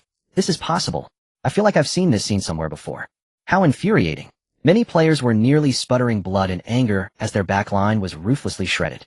Then they dashed away, leaving only a wooden stake behind. This undoubtedly left them feeling quite vexed, as if someone had slapped them hard across the face, causing a burning sensation. At this moment, in the center of the Southern King players' formation, Azura thought he was about to die and tightly closed his eyes. After being successfully transported back by Yi Qing, he still maintained the posture of being bound tightly. At this time, Azura's butt was raised high enough to balance a soda bottle. Yi Qing had just rescued him when he witnessed this scene. It was so sudden that he couldn't help but burst out laughing. Hearing the strange sound, Azura felt puzzled. Why hadn't the death screen popped up yet? He could still hear the chaotic noises of the battlefield around him. He vaguely heard some strange sounds. He slowly opened his eyes, and what met his gaze was a long-haired man. The man's cheeks were somewhat flushed, his mouth tightly pursed, and his nostrils slightly flared as if in pain. Suddenly a crisp laugh rang out. Ha ha! Azura followed the sound and looked down, seeing a delicate young boy beside the man who was laughing heartily. Azura then realized what had happened. He recognized Jiayu and Yi Qing. After all, they were both well-known figures of their faction. Moreover, this boy was the player commander sent by the Heavenly King Hall, which he was aware of. This news had caused quite a stir in the game when it was first announced. Azura pretended that nothing had happened, his expression serious, and he clasped his hands, saying, "Thank you both. You saved my life." At this moment, Yi Qing had also finished laughing, cleared his throat, and waved his hand. Saving you is just a matter of convenience. He is the real main character this time. After saying this, he gestured toward the back of Azura. Azura was taken aback and followed Yi Qing's gaze. He saw a bald-headed man slumped on the ground, looking utterly despondent. Jeek's lips trembled uncontrollably. Part of the reason was that he had recited his chants too quickly earlier. Another reason was that he hadn't purified many before being transported back. Jekka felt like crying. His merit, his experience, had all slipped away, flying far from him. Azura twitched the corner of his mouth at the sight. Are you saying that the bald man lying on the ground is the main character? At this moment, Yi Qing's helpless voice came through again. After bringing him back, he ended up like this. Yi Qing then stepped forward and patted Jekka on the shoulder, comforting him. This time we need your cooperation for a big move, so pull yourself together. Jekka paused for a moment at Yi Qing's words, raising his head just as a voice from above interrupted him. What does the little strategist want from me? Oh, it's quite lively in here. Everyone looked up at the sound. Above them, a man carrying a sword sheath was standing on a flying sword. As he spoke, he lifted his foot, mimicking the action of stepping up a staircase. As he lifted his foot, another sword swiftly positioned itself beneath him, making it seem as if he was walking on a staircase supported by swords. The man looked around and ascended a few more steps on the sword ladder before stopping. He glanced down at the battlefield and nodded in satisfaction. Not bad, not bad. This angle provides the best view for observing the battle. The newcomer was none other than Li Xiaoyao. This was the entrance style he had meticulously devised. The crowd below was filled with awe. You can play with sword techniques like this, as expected of Li Xiaoyao. Hearing the praises, Li Xiaoyao felt completely satisfied. This was exactly what he had been waiting for. After hearing the compliments, he obediently descended. After a bit of casual conversation, they began discussing serious matters.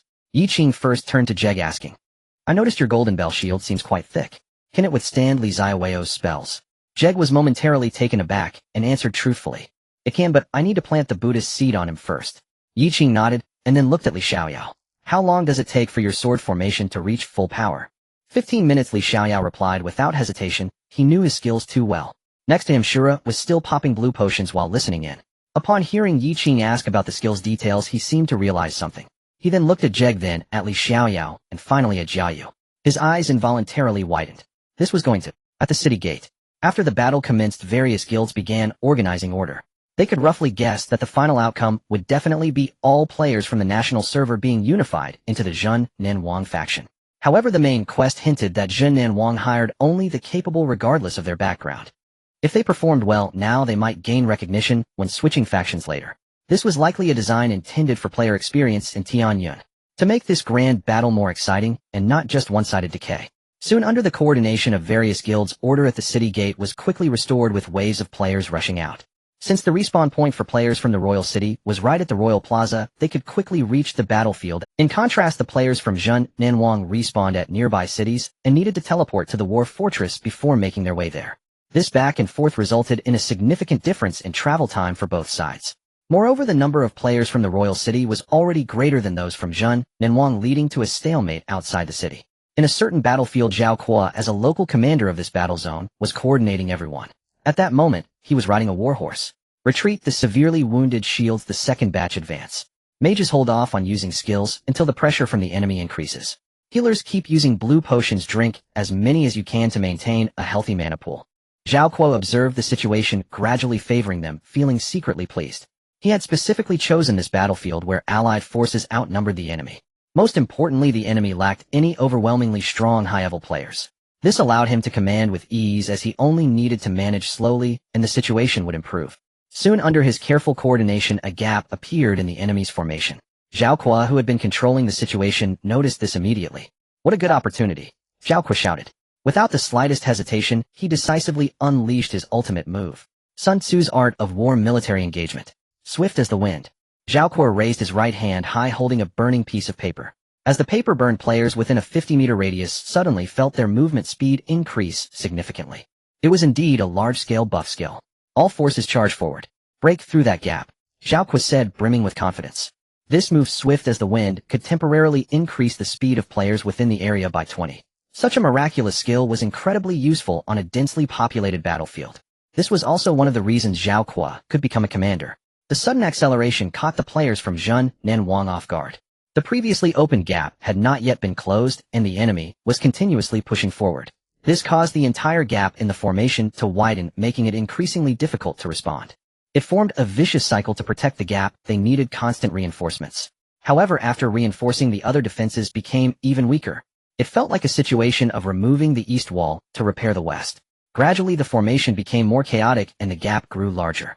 The local battlefield situation was firmly under Zhao Kuo's control. Seeing the situation turn overwhelmingly in their favor, Zhao Kuo couldn't help but laugh heartily, just as he was fully focused on the battlefield ahead. Little did he know he was also being targeted. The space beside him gradually became heavy, and then the refractive index changed, causing the area to appear distorted from the side. Unaware of this, Zhao Kuo continued to command ahead. At this moment, a player noticed the anomaly and pointed at the distorted space, shouting, "Look here, am I stuck?" His voice was loud and many players behind him heard it. Naturally, Zhao Kuo also heard it. As a commander, having keen vision and sharp hearing was essential. He took a moment to glance, and then froze. Looking at the distorted space, he felt it was somewhat familiar. He seemed to have seen this on a forum before, but couldn't quite recall what it was. What could it be? Just as he was pondering, the space beside him suddenly changed. First, a streak of flowing light appeared, and in the blink of an eye, a figure with a sword sheath slowly materialized. His sleeves fluttered, and he was enveloped in waves of flowing light. Not only that, but a massive golden shield enveloped him, resembling a gigantic ancient bell. Countless golden characters were inscribed on the shield, resembling some kind of Buddhist scripture. The golden light mingled with white flowing light, making his effects somewhat blinding. At this moment, the man was forming a sword technique, his hands trembling violently, as if suppressing something. Meanwhile, the sword sheath on his back was shaking violently, as if it was about to burst forth and pierce the heavens. Zhao Kuo's pupils constricted. He was all too familiar with the person before him. In the last battle of Tianlong City, Zhao Kuo had also been in an overwhelmingly favorable position. He even managed to break into Tianlong City. But it was this very man who came to reinforce and turn the tide. Zhao Kuo ultimately died in his hands, and the Battle of Tianlong City was subdued. Due to the failure in the Battle of Tianlong City, Zhao Kuo's commanding abilities were questioned, leading to his demotion. Thus, seeing him now brought an inexplicable shadow over Zhao Kuo. "It's you again, Li Xiaoyao," Zhao Kuo shouted in disbelief. The moment he saw Li Xiaoyao, his burning heart was doused with a bucket of cold water. Seeing Li Xiaoyao appear out of thin air surrounded by effects, he knew things were about to go wrong again. Flowing light, sword formation.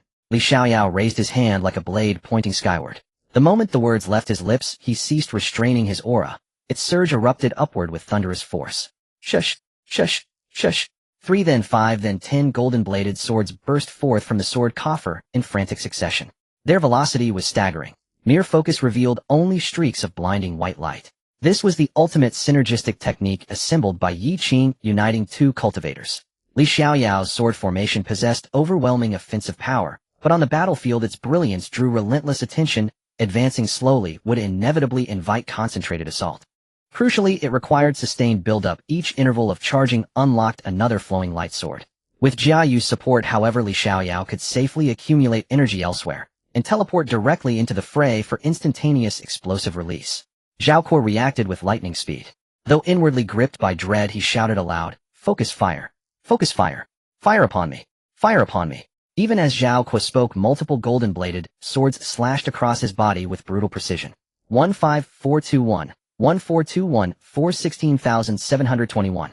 Each strike dealt devastating damage, and their speed was unparalleled. They carved mercilessly across Zhao Kuo's arms, cheeks, and chest. Within 2 seconds, Zhao Kuo's vision plunged into absolute blackness. For colossal characters materialized before his eyes, "You are dead." His gaze went blank, fixed uncomprehendingly upon those words. After a long silence, he exhaled heavily. Since Li was born, why must coexist? His tragic final utterance naturally drew the attention of nearby players. All eyes fell upon the youth bearing the sword coffer. Meeting their stares, Li Xiaoyao folded his hands behind his back and smiled faintly. Li Xiaoyao did not need to move. 10 golden-bladed swords whirled ceaselessly within a 50-meter radius, slicing through the air. Countless damage numerals burst above surrounding players' heads. Health bars plummeted rapidly. Players responded swiftly the instant Li Xiaoyao appeared. They unleashed frenzied focused attacks. A torrent of arcane spells crashed against the illusory golden bell shield. Its entire surface trembled violently. Dong! Dong! A deep, resonant, lingering chime emanated from within the golden bell shield. Li Xiaoyao gazed at it in astonishment, still unbroken. He had not expected the bald cultivator's barrier to be so formidable. No wonder it had been charging for 15 minutes. Moreover, he noticed something unexpected. The golden bell shield served purposes far beyond mere defense. Certain ranged control techniques seemed inherently suppressed, rendered utterly ineffective against Li Xiaoyao. Jia Yu's teleportation had been flawlessly timed, depositing him precisely amid the densest cluster of enemy ranged damage dealers. Under the relentless cutting of Li Xiaoyao's flowing light sword formation, waves of players collapsed. Yet soon, under sustained bombardment, the golden bell shield dimmed, flickered, and vanished. Ha ha ha! Li Xiaoyao laughed, not in fear but in defiance. Let us end this encounter here, for now. Until next time, esteemed opponents. With that, he snapped his fingers sharply. As the snap echoed, a colossal bagua formation bloomed upon the ground beneath him. Farewell. Li Xiaoyao spread his arms wide, as if embracing an infinite barrage of arcane fury. A dazzling exit. A subtle mocking smile curved Li Xiaoyao's lips, his eyes gleamed with wry amusement. At that very moment, phenomena erupted. Half a li beyond the royal city, a faint golden curtain shimmered into existence. Yi Qing, coincidentally isolated outside the golden curtain, froze completely at the sight, then blinked. The timing of the curtain was uncanny, materializing precisely 1 heartbeat before Yi Qing activated his Qinquan teleportation technique. His transmission failed, severed mid-arc by the barrier. The curtain appeared to stabilize spatial fabric and forcibly partition the battlefield. This meant Li Xiaoyao could not return.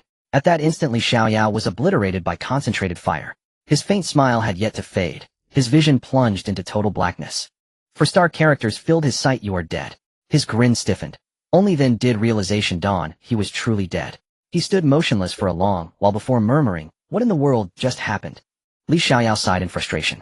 Though the operation had been resoundingly successful, he felt profoundly unsettled. Because he hadn't managed to pull off the grand finale. Meanwhile, outside the battlefield, numerous players stared at the scattered fragments of his remains. Expressions varied widely. Are today's masters really this eccentric? Even in death he insists on posing. I thought he'd be extraordinary. Huh. Within the Zhun Nanwang army formation, Zhun Nanwang frowned as the faint golden curtain rose. Then, his gaze sharpened. Faint, intricate array patterns flickered across his irises. His eyes were enhanced with a long-range observation array, allowing seamless zoom and focus for battlefield assessment. His gaze pierced through the chaos, locking onto Wei Wuho. On the city wall, Wei Wuho's lips lifted in quiet satisfaction. His eyes met Zhun Nanwang's with unmistakable challenge.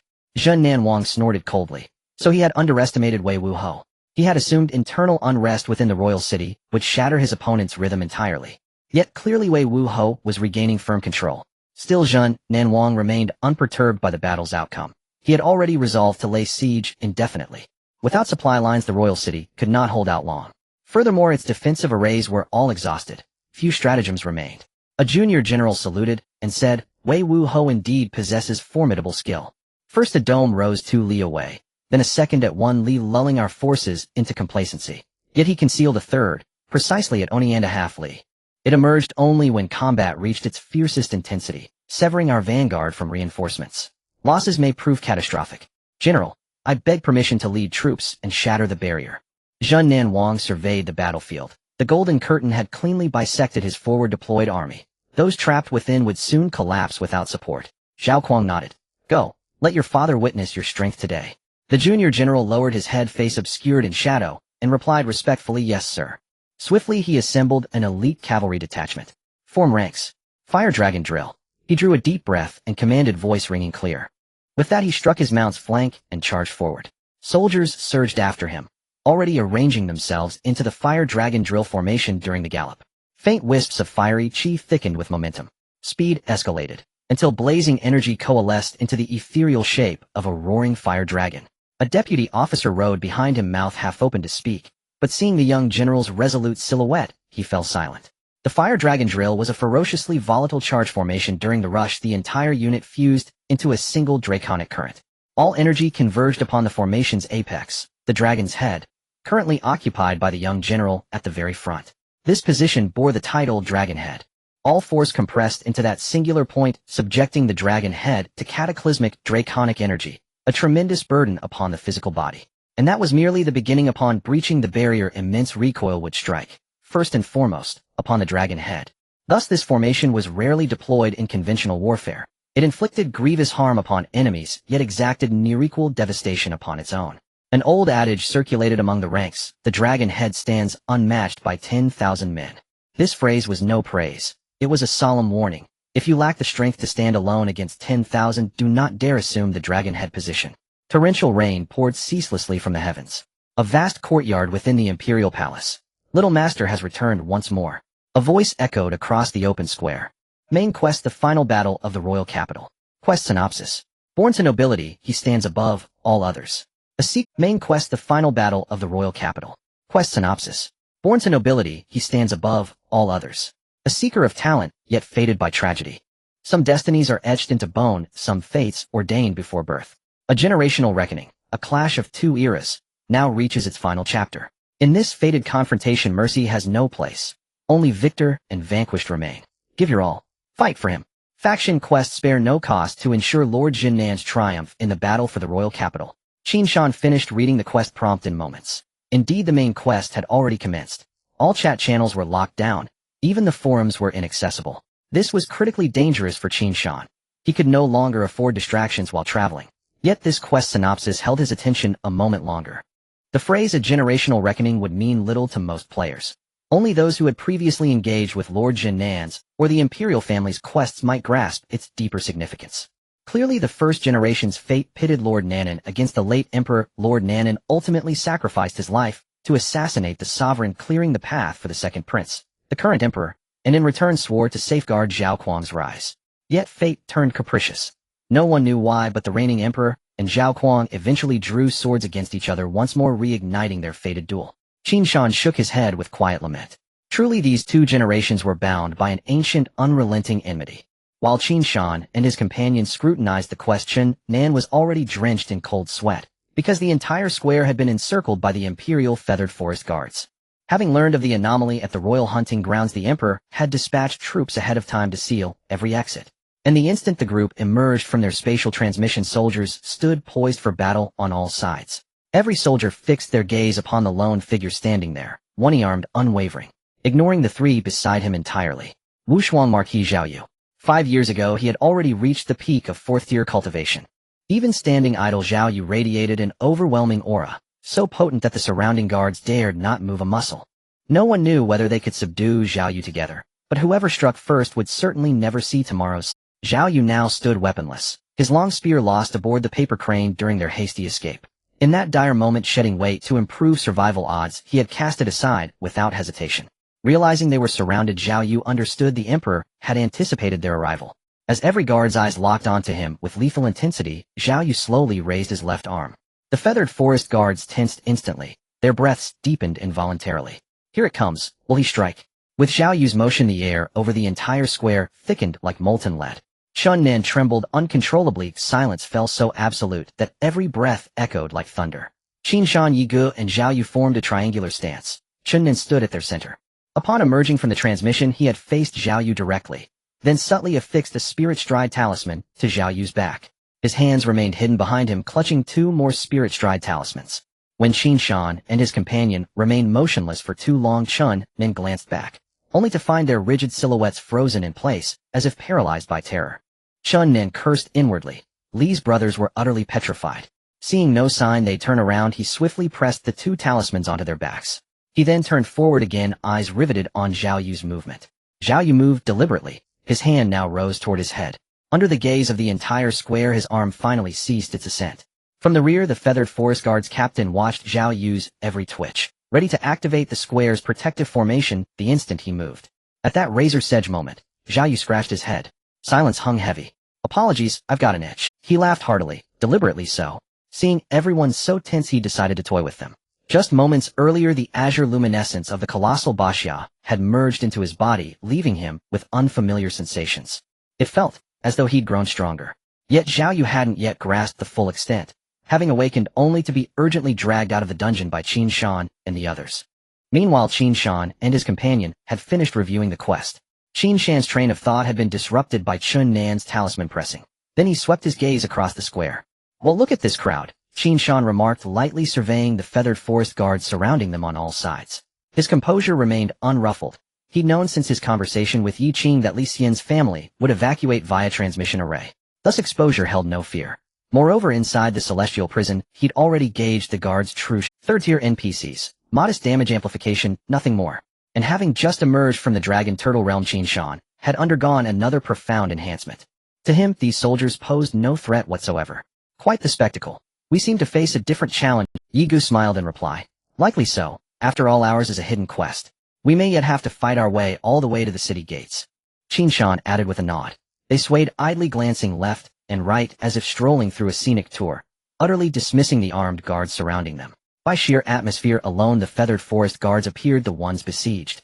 Chun Nan stood aside, listening to their easy banter, his lips twitching faintly. Truth be told, Chun Nan had never seen them flinch, not once.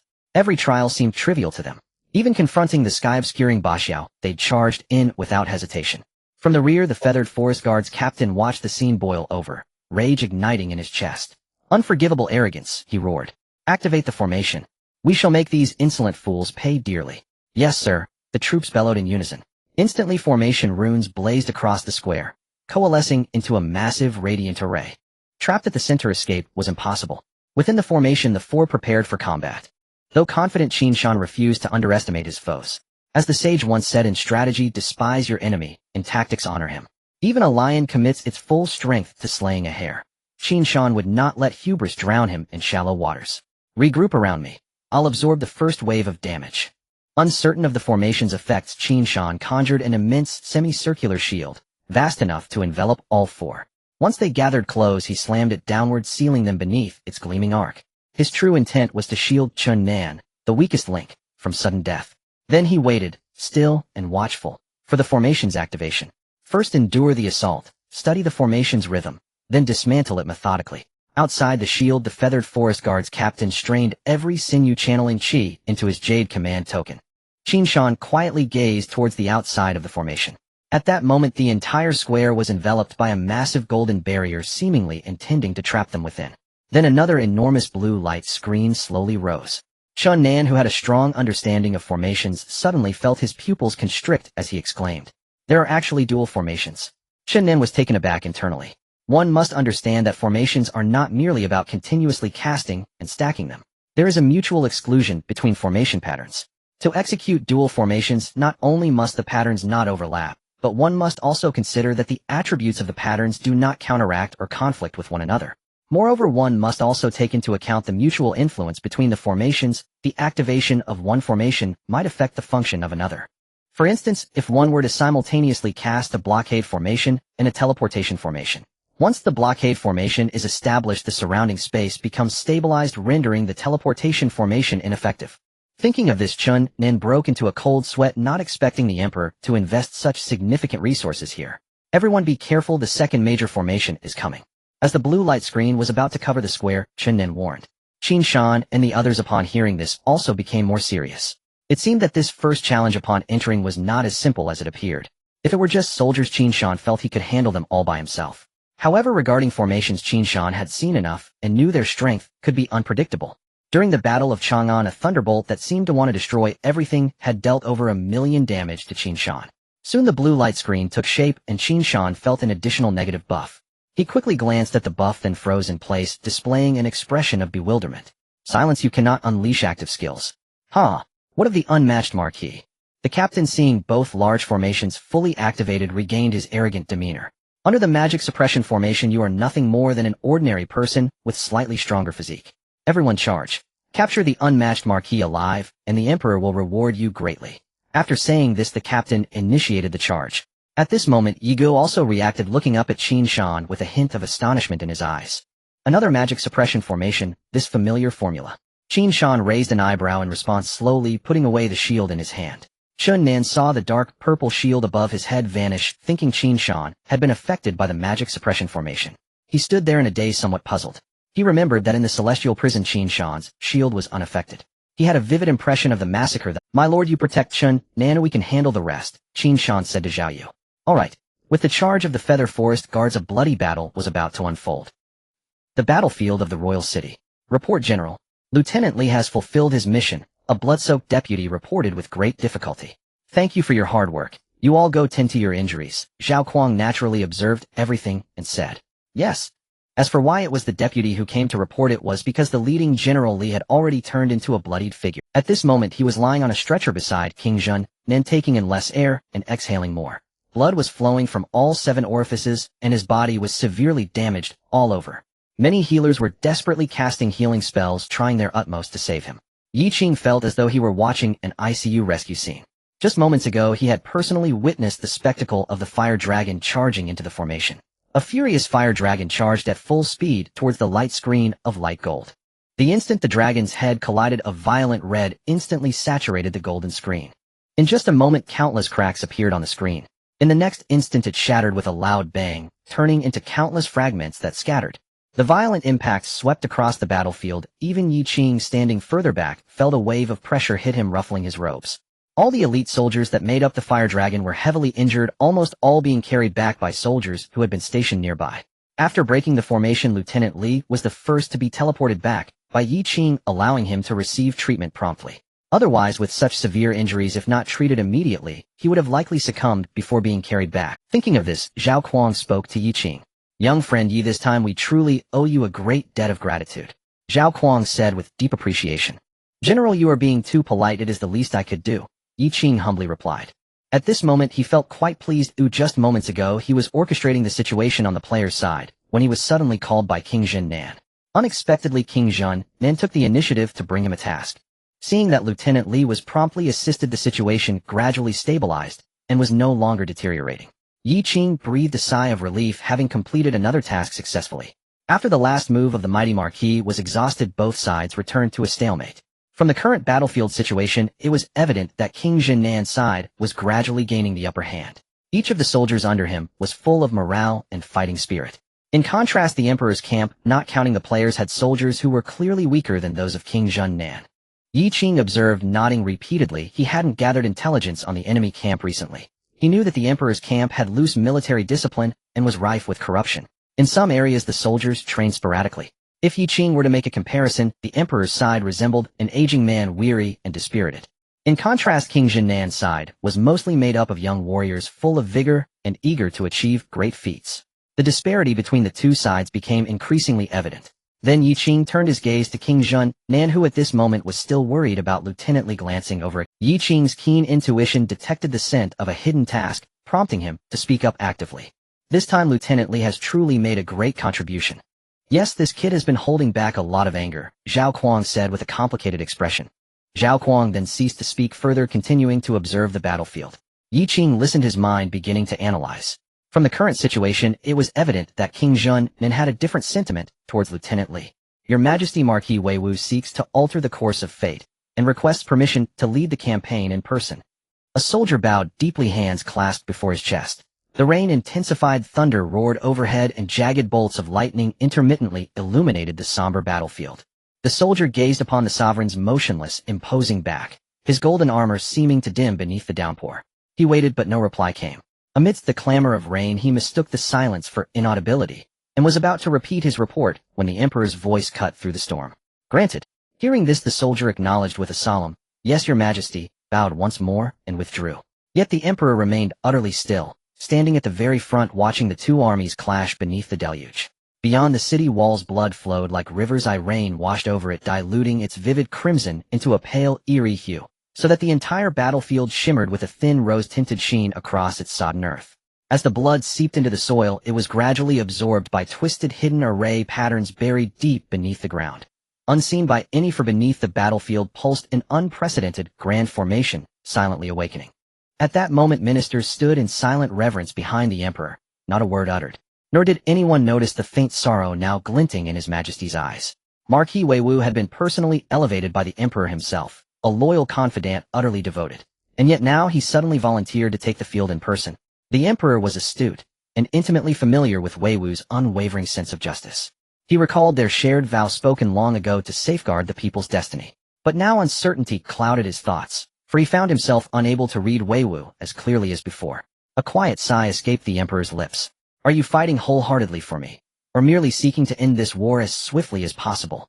No answer came, only lingering silence. Into that hushed stillness stepped an aged figure. Your Majesty, the battle rages without respite. Perhaps you should rest a while. A voice broke through his Majesty's reverie, drawing his attention back. He recognized it, the Chancellor's voice. Slowly he turned, his deep penetrating gaze settling upon the elder statesman. As the emperor faced them, all ministers lowered their heads in deference, bowing deeply, none daring to meet his eyes. Beside the Chancellor, another venerable minister tensed subtly, his gaze sharpening with quiet apprehension. The plan has begun. The emperor's profound gaze rested upon the Chancellor, yet he remained silent. With palpable resolve the Chancellor pressed on. The rain shows no sign of relenting. This old servant has arranged lodging near the city gate. Your Majesty, please rest and change your robes. A pause followed. You have my thanks, Chancellor. At last the emperor spoke. Upon hearing those words, the elder minister's eyes flickered. Relief washed over him, and he promptly added, let us ministers oversee the battlefield. Your Majesty must first safeguard the dragon body. Thereupon the Chancellor signaled prearranged soldiers who escorted the emperor down from the ramparts. I entrust this to you all. With a respectful bow the Chancellor departed, following closely behind the emperor. Rest assured, Chancellor, the elder minister replied. Soon the Chancellor's silhouette dissolved into the torrential rain. Still the downpour showed no mercy, only deepened, as if the heavens themselves were not yet sated. It seemed the skies had hoarded this gloom for ages, now unleashing it all upon the battlefield. Moments later the elder minister's face contorted in sudden pain, and he strained to speak. This old man's stomach rebels. I must relieve myself at once. And with that he too vanished into the rain. In the rain the Chancellor walked close behind the emperor, when suddenly the sovereign slowed his pace, as though deliberately waiting. Chancellor, let us reminisce a while. Hearing this the Chancellor quickened his step, and fell into stride beside the emperor. What memories does your Majesty wish to revisit? If my memory serves, you have served as Chancellor for over 20 years. Your Majesty's memory is impeccable. This old servant has served for 23 years and counting. At this the emperor gave a gentle nod, then fell silent, offering no further inquiry. Now it was the Chancellor's turn to wonder. Softly he asked, why does your Majesty raise this matter now? The emperor did not answer directly, but instead posed a question of his own. Chancellor, how do you judge my life thus far? Without hesitation the Chancellor replied, since ascending the throne your Majesty has ensured the people of Xia live in abundance and peace. Naturally. Before he could finish the emperor interrupted sharply. That is not what I seek to hear. The Chancellor fell into thoughtful silence, until after a long pause he spoke again. This old servant still cherishes the memory of the second prince of your. As they spoke a soldier ahead opened the gate to a quiet courtyard. They entered, Chancellor leading the way. Soon they arrived at a tranquil tea chamber. Your Majesty, please sit and partake of a cup of tea. The emperor seated himself upon the central chair. His gaze lingered upon the Chancellor, now white-haired and white-bearded. As he prepared the tea his hands trembling ever so slightly. Only then did the emperor realize with quiet shock how profoundly aged his mentor had become. After a long contemplative silence, he spoke again. Father Chancellor, do you know? Even now, I cannot believe you would betray me. The Chancellor's hands stilled mid-pour. He had known, of course he had, that the second prince, once famed for his concealed brilliance, could never fail to perceive such an obvious maneuver. Calmly he resumed pouring the tea and said, Your Majesty, flee. Preserve the mountain, the firewood will follow. His voice emerged raw bitter. The emperor lowered his head, silent, inscrutable. Stage your death. Escape south, to Manzhou. There you might live as a wealthy recluse. At least Lord Zhaoquang's reach cannot extend so far. This old servant will prepare the scene flawlessly. Seeing the emperor remain mute, the Chancellor slid the teacup forward, his tone edged with urgency. Your Majesty, decides swiftly. Time grows dire. Others are already en route. At last the emperor lifted his head, eyes rimmed with red, yet burning with unshakable resolve. He drew a slow, deep breath. I cannot bear it. How can I abandon all I have built, after walking this path alone? I thank you for your counsel, Chancellor. With that he rose, and strode toward the door. There he paused, half turning his profile sharp against the rainlit frame. Your loyalty moves me deeply, dear minister. and without looking back he departed. Only the Chancellor remained, motionless, teapot still in hand. His eyes glistened faintly as he stared blankly at the steaming cup upon the table, its surface wreathed in rising vapor, two tea leaves drifting serenely upon the water like twin skiffs upon a quiet sea. Fragrant steam curled through the tea chamber, while outside the storm raged without cease. Meanwhile the Emperor wandered aimlessly through the rain, gazing around. The streets lay deserted. Windows stood open on either side, murmurs occasionally spilling forth. "Mother, look!" A general "Hush! Be silent, child." And with that the window snapped shut. The Emperor watched, his city both intimately familiar and strangely alien. He had dwelled always within the palace walls, surrounded by courtiers' flattery, their honeyed words. Irony hung thick in the air though he ruled this entire capital. Not even its common folk recognized him, standing beneath the very walls he commanded. He had spent his life evading truth, refusing reality. Now reality stood before him stark and bloody. He was no match for Lord Zhaoquang of the southern garrison. No match for the chubby boy he had watched grow up, now transformed into a rival sovereign. The Emperor offered a wry, self-mocking smile, and turned his gaze toward the distant city gate. Perhaps it was time to settle accounts, once and for all. At the entrance of the palace raindrops fell upon it, intercepted by a transparent barrier. The droplets converged and slowly trickled down the barrier, landing outside the palace. Inside the palace it was serene and beautiful, while outside a torrential downpour raged. Two starkly contrasting scenes separated by just a wall. Fresh red blood flowed on the grand crimson doors, enhancing their vivid color. Bricks and stones were scattered everywhere, with bodies lying haphazardly on the ground, as if a fierce battle had just taken place. The figures of Qin Shan and his companions appeared. At this moment all three were clad in blood-soaked robes, except for Chun Nan, who was pristine. "We finally made it out. What a tiring ordeal," Qin Shan sighed in relief. He then reached up to wipe the sweat from his forehead, only to find his hand covered in blood. "There should be a battle at the city gate. We need to hurry over there." Zhao Yu was concerned about the battlefield, frowning as she spoke. "Having to fight our way through just for a hidden mission. I wish I could directly rampage on the battlefield." Yi Ge, who had been slaying NPCs, also found it rather dull. He preferred battling in a player-dense area, as that was far more interesting. After all, in front of a bunch of NPCs there was really no point in pretending it was all just a bunch of data. Meanwhile Chun Nen was still somewhat dazed, not fully accepting the reality. "Are you saying that 3.5 people fought their way through the vast palace? They even made it to the palace gates, striking fear into the enemy, leaving no one daring to block their path?" If it weren't for witnessing it with his own eyes, Chun Nen would have thought that person was crazy. Such a thing was something even storytellers wouldn't dare to boast about. Though it was due to the front line being tense, leaving the palace empty, it was still worthy of being recorded in history. Thinking of this, Chun Nen suddenly felt excited. Did this mean Chun Nen would be remembered in history? Upon this thought, Chun Nen suddenly broke into a silly grin. Yi Ge, noticing the grin, turned to look, and said, "Why are you smiling?" "Wait, how come you're so clean?" Yi Ge remarked, suddenly realizing that Chun Nen was completely unblemished by blood. Chun Nen, upon hearing this, snapped back to reality, and produced 3 yellow talismans, handing them out to the three. "This is a clean garment talisman. When affixed to clothing, it keeps them spotless and free from oil. One talisman can last about a day. It's a consumable exclusive to nobility." The few of them took the talismans and affixed them to their clothing, and a miraculous scene unfolded. A stream of water elemental energy surged from the talismans, enveloping their bodies for a thorough cleansing. Before long the three underwent a deep cleansing, restoring their freshness. "Wow, this is truly indulgent," Yi Ge exclaimed, raising his arms and checking his body in amazement. At this moment chaotic sounds of battle mixed with the rain echoed from every corner of the city. Chun Nan felt an even greater urgency in his heart and clasped his fist, stating, "I need to head home, or I wonder what the situation is like there now." The others nodded at his words, watching as Chun Nan exited the palace gate, disappearing into the rain. Soon the three began to form a formation. Of course Qin Shan and the others were unfamiliar with formation tactics. This formation was led by Zhao Yu, a modified version of the flying horse formation. Most importantly, the formation only required the leader to understand the tactics. This was the most suitable formation Zhao Yu had devised, significantly improving their travel efficiency. Since the formation was controlled solely by the leader, it was susceptible to interference during ambushes. In simple terms, the flying horse formation was specifically designed for swift travel and typically used by scouts. The three formed a triangular formation with Zhao Yu at the front. Then Qin Shan sensed a mental link. As Zhao Yu lifted his foot, the two behind him felt the connection and moved in sync. At this moment Qin Shan also received a special buff. Flying horse formation agility shared, taking the maximum value. Movement speed gradually increased with a maximum boost of 50. Then the figures of the three dashed out of the palace gate, plunging into the rain. As they ran, their speed surged dramatically, and a phantom of a white horse gradually took shape. Buildings rushed by on either side as the three sped through the rain. Fortunately, the heavy downpour meant the streets were mostly empty with only a few soldiers engaged in battle. Qin Shan and the others had no time to deal with these minor nuisances. Their goal was to reach the battlefield. With Zhao Ye's adept movements, they quickly maneuvered around the soldiers that occasionally appeared on the streets. Watching Zhao Yu deftly avoid obstacles and people on the street, Qin Shan felt a strange sensation as if they were playing a game of Subway Dash. As the three continued to sprint, their speed kept increasing.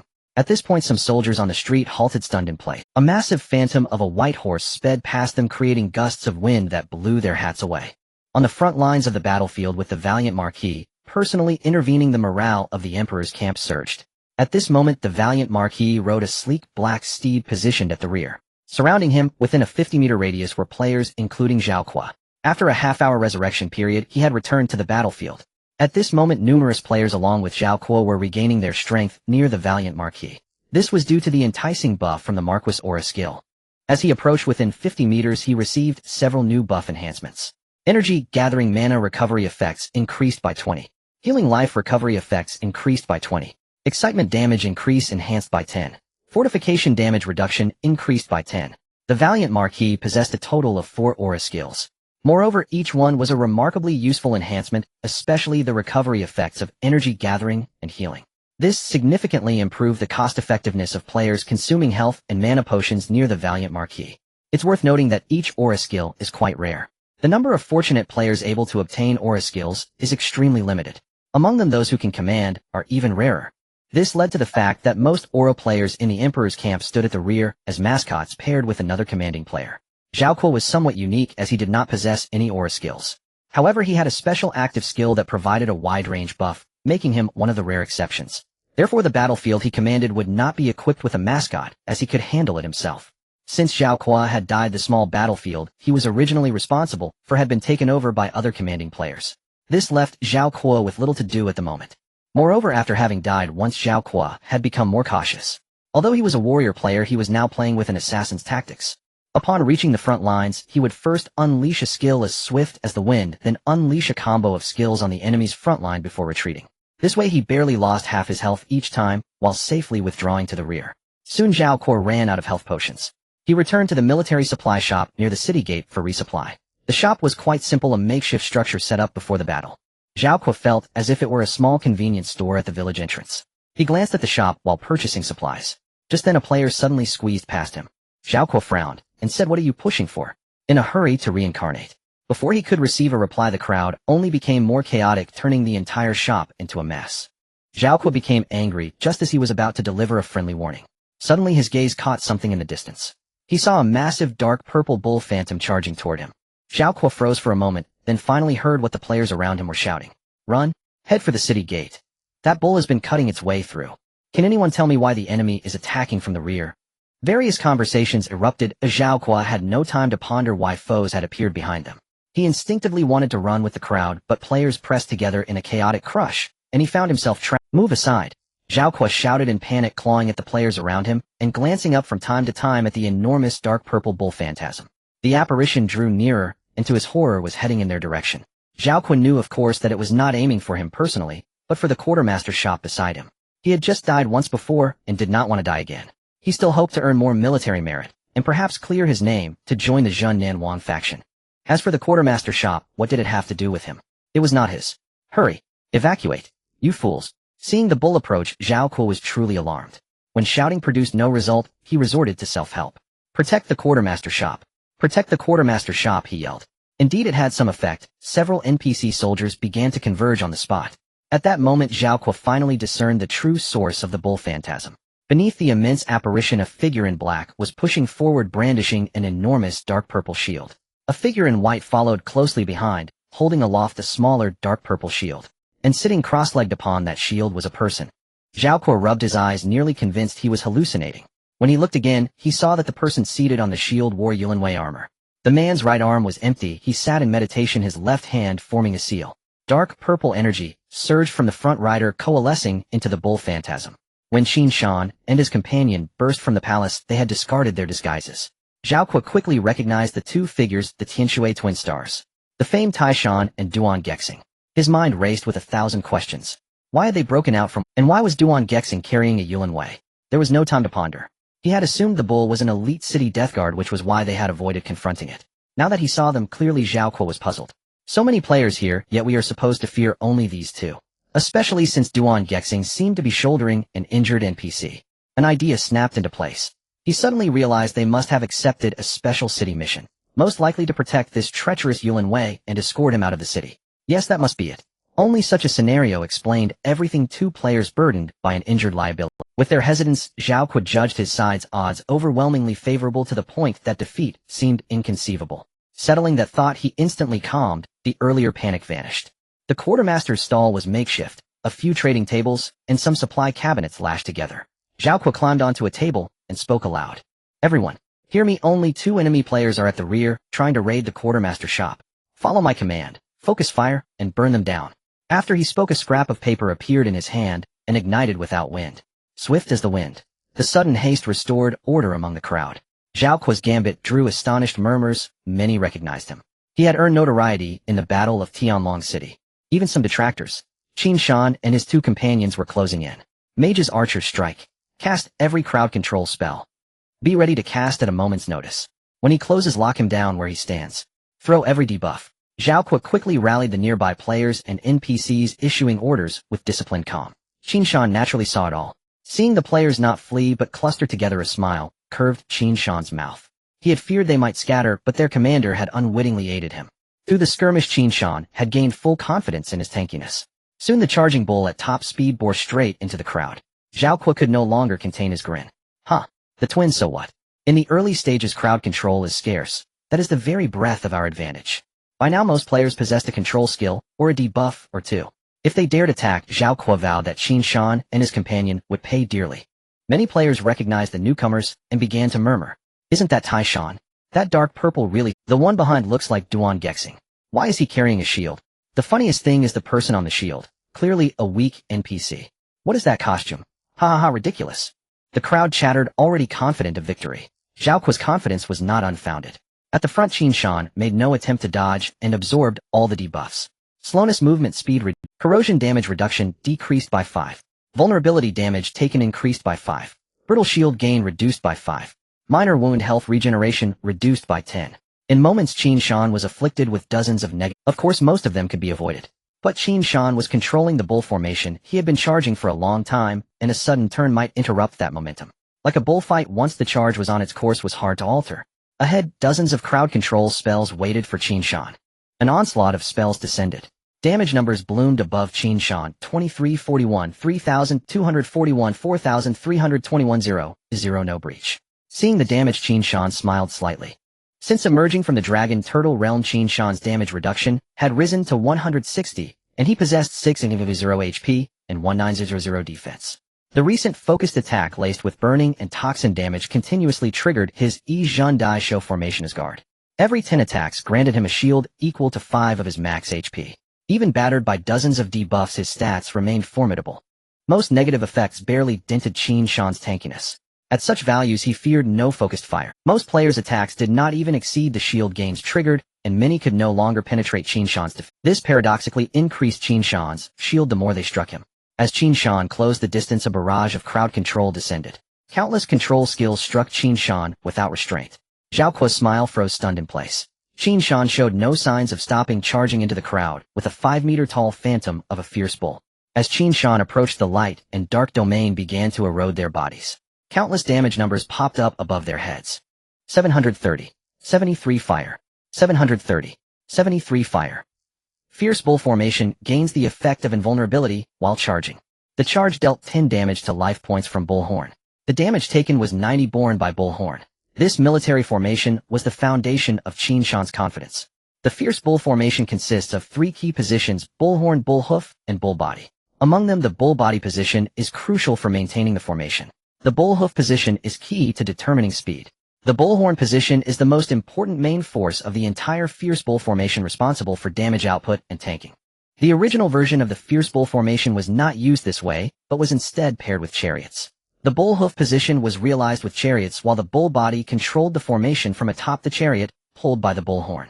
After approaching the city gate, Qin Shan and the others discussed switching to a different formation.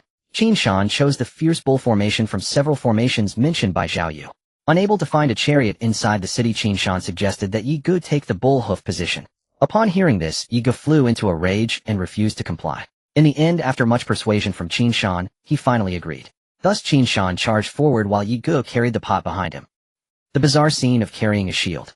At this moment, all players were amazed by the fierce bull formation. It actually had a noble invulnerability mechanism. Scatter! Run! Zhao Kuo reacted quickly and shouted urgently. But it was too late. Qin Shan had crashed into the front line of knights. 73,076. 7,307 fire. 36538 Black Apes charge. 3,653 fire. 7,307 shield strike. 730 fire. 73,076. 7,307 fire. 7,307 shield strike. 7,307 fire. The first player hit saw their health bar drop to a sliver instantly.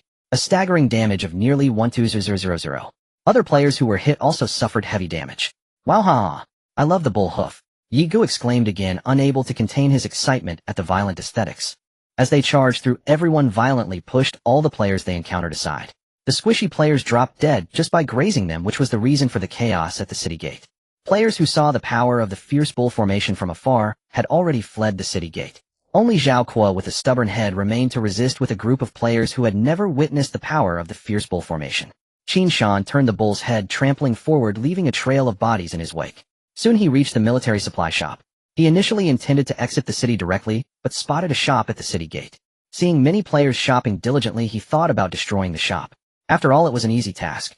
At that moment, Zhao Kuo was still standing at the trading table, his eyes blank. At this moment, he was truly exhausted, feeling as though a streak of bad luck was upon him.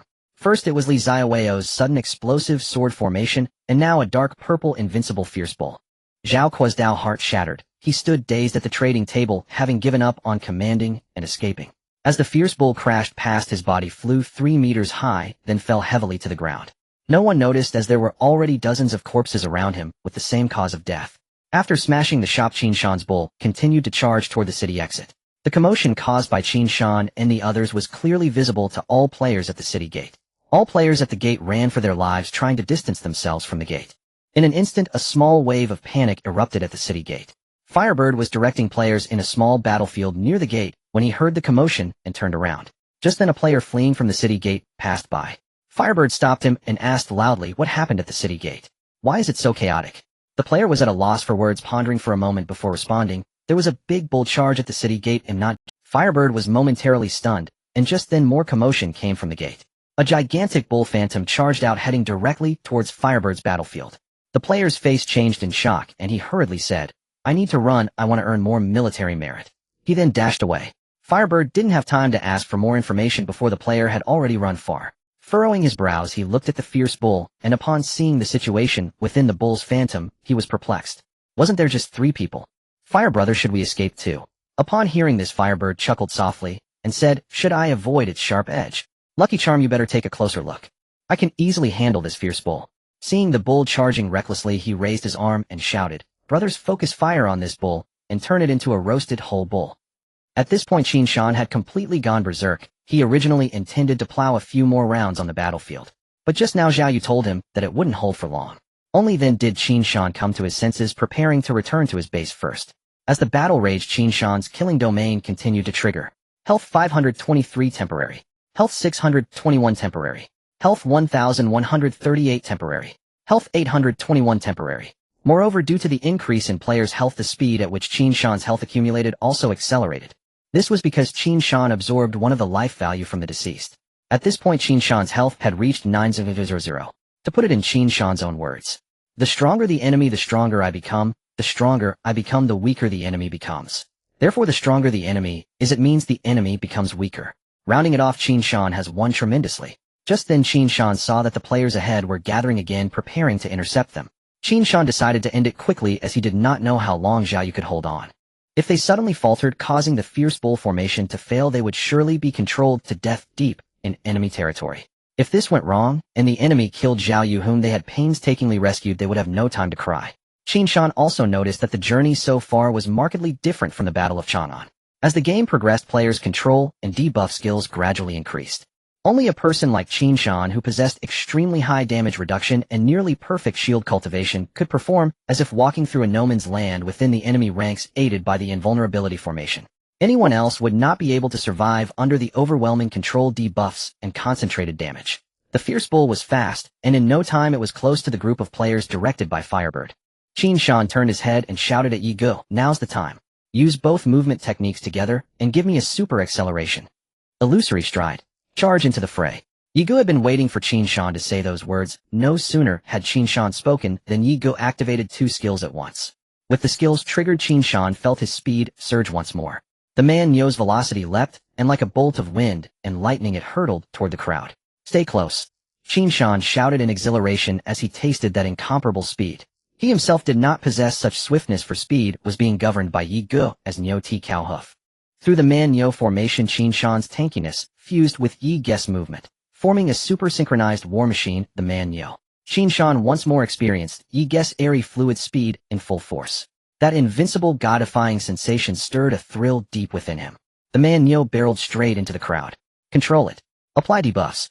Frontline, hold your ground," Huan Yao yelled as the charge approached. At this moment, Qin Shan's health had reached 1 million. Between the Man-Yo formation's 10 max health true damage and Qin Shan's shield strikes 1. Layered on top was the 20 final damage bonus from Qianren Di and an additional 10 fire damage from Hui Ji Chui Fire Essence. Putting aside the Black Ape's charging punch, the foregoing alone pushed Qin Shan's collision damage past 14000. Among Knight players nowadays, 140k HP already counted as a modest elite in a small guild. The high-speed Man-Yo smashed through, sending Knights flying 3 meters into the air. Only high HP Blood Bowl builds survived by sheer fortune. Among the crowd were damage mitigation Knights, boasting 50 reduction. Relying on their defenses, they confidently stood before Qin Shan. They were certain that with such tankiness, Qin Shan could not possess large damage bonuses. They were correct. Qin Shan truly lacked massive damage amplification. Regrettably for them, Qin Shan's shield strikes and the Man-Yo's crashes all dealt true damage, one of the chief reasons behind Qin Shan's extreme brutality. Whether shield strike or the light dark domain both inflicted true damage. As a result, Qin Shan did not falter when facing tanky opponents. 1 million health. What the hell? As Qin Shan drew near, Huan Yao finally saw his health bar. Scatter! Scatter! Only then did Huan Yao belatedly realize and hastily change his command strategy.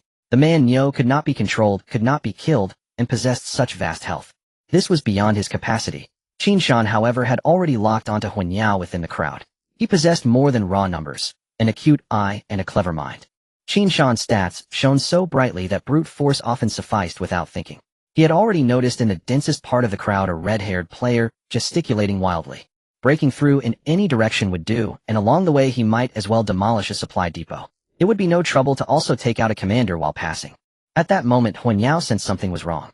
After shouting for everyone to disperse, he began to flee. Yet the Man-Yo seemed to bear him a grudge, locking onto him relentlessly. No matter which way he ran, the phantom Man-Yo trailed him. "God, why is it chasing me?" Huan Yao cried. A mascot player at his side obediently followed Huan Yao. Upon hearing this, he fell into thought, and then tentatively said, "Boss, do you happen to have emergency syrup? What nonsense, have you been watching too many ads?" Huan Yao snapped. The mascot player pursed his lips, then his eyes lit with an idea. "I know. What do you know now?" "Boss, I know why it's chasing you. Because it's spotted in the commander." "No, because boss has something red above his head. On the forums they always pick the red ones." As they spoke, Qin Shan had already closed in until he could see their faces. "Mascot, don't follow me, run," Huan Yao shouted. Qin Shan was now close enough to hear him clearly. The Man-Yo charged straight at Huan Yao, who saw escape was impossible. He snapped his fingers, and Huan Yao's body began to melt into flame. He became a being of fire, a fire entity. The Man-Yo slammed through, shattering the flames in an explosion, yet the fire reformed, and in the blink of an eye, Huan Yao's figure stood again. "Huh. Lucky I have a way to survive," Huan Yao laughed aloud. Qin Shan, who had thundered past moments before, merely arched an eyebrow. That he could briefly transmute into fire and seem immune to damage showed this commander had skill. He was clearly— Qin Shan had indeed heard the mascot's remark. The mascot trope was ancient, typically denoting a player blessed with an aura skill. Qin Shan, having read many forums, understood this well. A commander and an aura bearer. If he could dispatch them, the battlefield's pressure would ease considerably. With that in mind, Qin Shan said, "Prepare yourselves," and turning around. He then ran a wide arc and swung the bull's head. He promptly relocked onto Huan Yao. Huan Yao had no idea that his mascot comment had rekindled Qin Shan's killing intent. He was still chatting with the aura player. "Boss, you're too strong. I thought you were done for." "Ha ha ha. Not at all, just lucky," Huan Yao waved. Then he turned and suddenly saw the man aiming at him again. Huan Yao cried out and bolted. How is there a second phase? This time his survival skill was on cooldown, and his speed lagged far behind the man Yo. Soon he died beneath the hooves of Qin Shan and his companions. The aura player was taken as well. With his objectives complete, Qin Shan departed in satisfaction. Only hundreds of corpses remained where they had fought. Surrounding players stood disordered in the rain. Are we playing the same game here? He's playing a solo hack and slash, right? Is he treating us like spawn fodder? All because Qin Shan had turned and decapitated Huan Yao. Qin Shan now found himself deep within enemy lines. The uproar had enraged surrounding players, and they went frenzied, focusing all fire on him. Thanks to a super armor effect, Qin Shan still had 80 health. The lost 20 had been carved away by true damage during the advance. Just as Qin Shan relaxed, preparing to break out, Yi Ge could no longer hold back. Change. I'm about to. Qin Shan froze and glanced backward. Yi Ge now had only 35 life remaining, and under focused fire it was still slowly slipping away. Qin Shan inhaled sharply. He had been watching himself and forgotten that Yi Ge and Zhao Yu were shouldering 10% of the damage. Qin Shan, as Niu Jiao Bullhorn, absorbed 90% and was still bouncing about. But Yi Ge and the others, even under Qin Shan's extraordinary mitigation, were nearing their limit, bearing that 10%. Fortunately, Qin Shan possessed Yong Shuang, Zhishang Sorrow of Everfrost, which reduced the agility of players, focusing him, thereby easing the pressure somewhat. At that moment, a cascade of prismatic arrows streaked down from the heavens. The colorful rain of arrows instantly cleared a group of players, focusing their fire on Qin Shan. The sudden downpour surprised Qin Shan. He initially thought the arrows were aimed at him, but to his surprise they were reinforcements from his allies. It was astonishing that players could strike from such a distance while he was deep in enemy territory. Just as Qin Shan breathed a sigh of relief, the colorful rain of arrows struck again. This time the surrounding players reacted quickly, scattering and retreating to the sides. This retreat significantly alleviated the pressure on Qin Shan and the two behind him, Yi Ge. Seizing the opportunity, Qin Shan dashed forward wildly. Qin Shan roughly estimated that he was about a mile away from his own position. He needed to break through for another mile to return to safety. As Qin Shan fought his way out, he searched his mind. This incredible range of fire and these colorful arrows led him to quickly lock onto a figure. The first place on the arena leaderboard, the combat maniac. Among the players Qin Shan could think of, only he could achieve such a range. Throughout his escape, the colorful arrows seemed to follow Qin Shan, continuously clearing a path for him. The arrows landed ahead of his steps, removing obstacles in his way. Some reckless players, not fearing death, turned into mere corpses under the stampede, blood erupting wildly and splattering across the battlefield. The players from the Emperor's faction were in great pain. With the help of the colorful arrows, Yi Ge regained his vitality, almost as if he had been revived. From Yi Ge's perspective, Qin Shan ahead seemed like an unflagging, diligent ox pulling a cart, continuously forging a path, while he merely followed. The attacks from surrounding players were halted by the phantom of a mighty ox surrounding Yi Ge. It felt akin to touring a zoo from within a sightseeing vehicle. At this moment, Yi Ge glanced around, observing the displeased expressions of the surrounding players, and he couldn't help but smile. After all, human emotions are not universally understood, and he found the situation amusing. One must admit the sense of security brought by Qin Shan was overwhelmingly strong. After this battle, in Yi Ge's heart, Qin Shan would be the ultimate knight. Soon Qin Shan knocked aside another group of reckless players. Yi Ge raised his eyes and saw numerous bodies crashing to the ground, blood streaming like rivers under the relentless rain. The blood was quickly diluted by the rain, losing its viscosity. Tsk tisk, how brutal. Yi Ge couldn't help but exclaim as he witnessed the carnage. However, Yi Ge soon sensed something was off. Although the rain was heavy, the blood was being diluted far too quickly. Yi Ge pondered, could it be that the design in Tianyun was somewhat different? Yet he thought it unlikely. After playing Tianyun for so long, he could sense the game's hardcore nature. Due to the rapid speed of the ox, Yi Ge only had a couple of seconds to observe before the corpses were left behind. However, he began to consciously examine the bodies that Qin Shan had collided with. At this point, the players had wised up and began to consciously avoid the ox. Only a few scattered players failed to dodge in time, getting knocked aside by Qin Shan. But these were merely a few scattered corpses. Yi Ge couldn't discern anything unusual. Still, he felt something was amiss, his intuition telling him that there was something more to it. Yi Ge had great faith in his intuition, as it was often accurate. With this in mind, he called out to Qin Shan, who was clearing the path ahead. Brother Shan, knock a group of them away, I want to see. Qin Shan, hearing this, raised an eyebrow slightly, and couldn't help but glance back at Yi Ge during his charge. At that moment, Yi Ge's face showed a hint of urgency. Qin Shan was taken aback. Yi Ge looked refined. How could he have a latent tendency for violence and enjoy watching such brutality? No, wait. Qin Shan shook his head, recalling Yi Ge's earlier anxious expression. Could it be a necrophilia tendency? With this thought, Qin Shan's eyes widened in disbelief. He never expected that Yi Ge could be concealing such depths. After knowing him for so long, he finally revealed his true nature. Coming to this conclusion left Qin Shan shocked for a long time. He recalled a popular post he had seen on the forum. It discussed how many people in reality, due to legal constraints and various factors, have their latent criminal impulses suppressed. Some would vent these suppressed urges entirely in games, especially in a game like Tianyun, which has a high degree of realism. Many players with unusual proclivities would express themselves in game. In simple terms, it meant that they wouldn't dare to act out in reality, but in the game, they would let loose. Yet despite these thoughts, Qin Shan chose to indulge Yi Ge's peculiar tastes. Having spent some time together, he knew Yi Ge's character. In reality, he would certainly not act like this, so he decided to fulfill his wishes in the game. Qin Shan's original path was a straight line.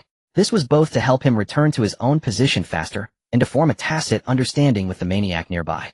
By moving in a straight line, his trajectory was easy to track, allowing the colorful arrows to land accurately ahead of him, clearing the way.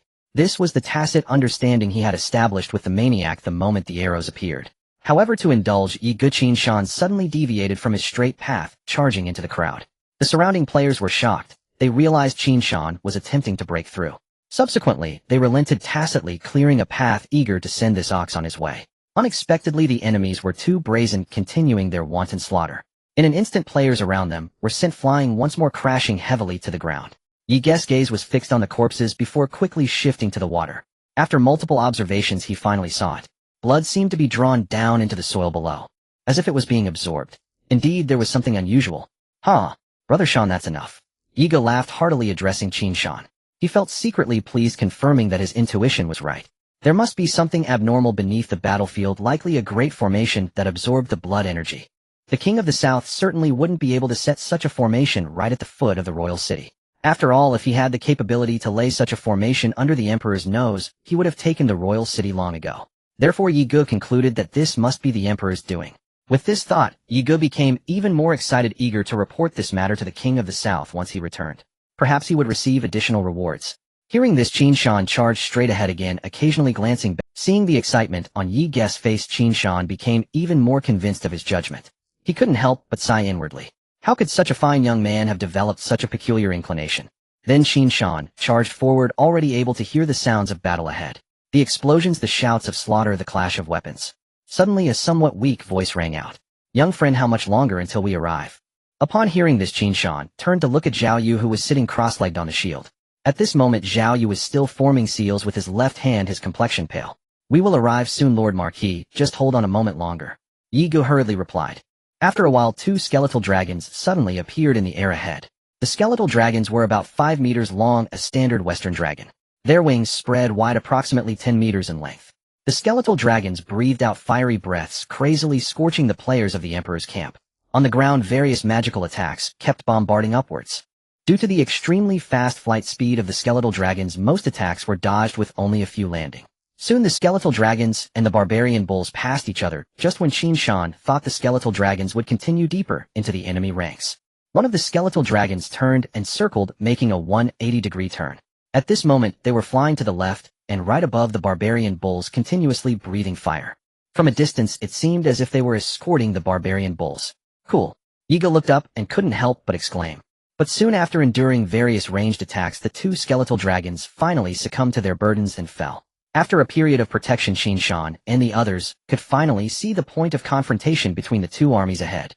Peering through the dark purple energy shield, Qin Shan looked up, his mouth slightly agape. He saw a circle of skeletons on the ground, forming a round platform, with another circle of skeletons half kneeling on top of it. The skeletons were stacked layer upon layer, as if they were forming a skeleton-high platform. At this moment, two players were standing on the platform, one wearing a silk scarf and wielding a massive dragon bone bow. The other held a black staff, clad in a black robe with a large hood obscuring his entire face. It was the battle maniac alongside the necromancer beside him. At this moment, the battle maniac had ceased his attacks, his ribbons fluttering in the wind, smiling as he looked at Qin Shan and the others, silently welcoming them. Qin Shan smiled back, while Yi Ge behind him was also astonished by this scene. Wow, a skeleton-crafted high platform. How impressive. Yi Ge refreshed his understanding, realizing that skeletons could be used like this. Qin Shan, while surprised, felt it was somewhat expected. After all, the opposition was able to provide precise support from such a distance, clearly having resolved the issue of visibility. Qin Shan had speculated it could be an archer's tower, but never expected it to be a skeleton platform. Soon the barbarian bulls charged back into their own formation and Qin Shan and the others halted. "My lord, we have arrived," Qin Shan reminded Zhao Yu.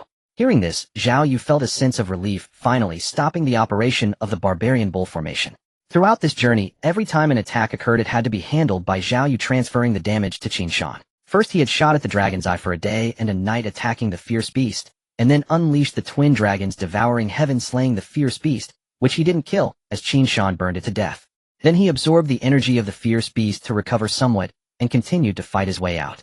This was an enormous test for Zhao Yu who had not been active for 5 years. He was breathing heavily, his face pale. Glancing at Qin Shan and Yi Ge, he saw that both of them had a healthy complexion with an unshakable excitement still lingering. Zhao Yu shook his head slightly, truly amazed at the younger generation. After such a fierce battle, they showed no signs of fatigue. Especially Yi Ge, he had watched Yi Ge swing his sword tirelessly for an entire day. Yet now Yi Ge was still vibrant and energetic, leaving Zhao Yu somewhat doubtful of life. Could this guy really not get tired? Just as they stopped, the two on the high platform nearby also came down. "I heard from Yi Qing that you went to complete a special mission," the maniac smiled as he approached. "Yes, it has not been easy all the way here," Qin Shan smiled in response. The maniac then looked at the one-armed Zhao Yu curiously asking, "Is this your mission target?" "This is the renowned Wushuang Marquis," Yi Ge said with a slight smile, introducing him seriously. "What do you think?" Shocked. Hearing Yi Ge's introduction, Zhao Yu felt very pleased and couldn't help but smile. "I don't recognize him. Did he come to surrender as well?" The maniac scratched his head somewhat puzzled. Zhao Yu's smile froze. Seeing the awkward atmosphere, Qin Shan stepped in to save the situation. He first explained to the maniac, "This is the Wushuang Marquis, a trusted aide of the King of the South who has been secretly imprisoned by the Emperor for many years."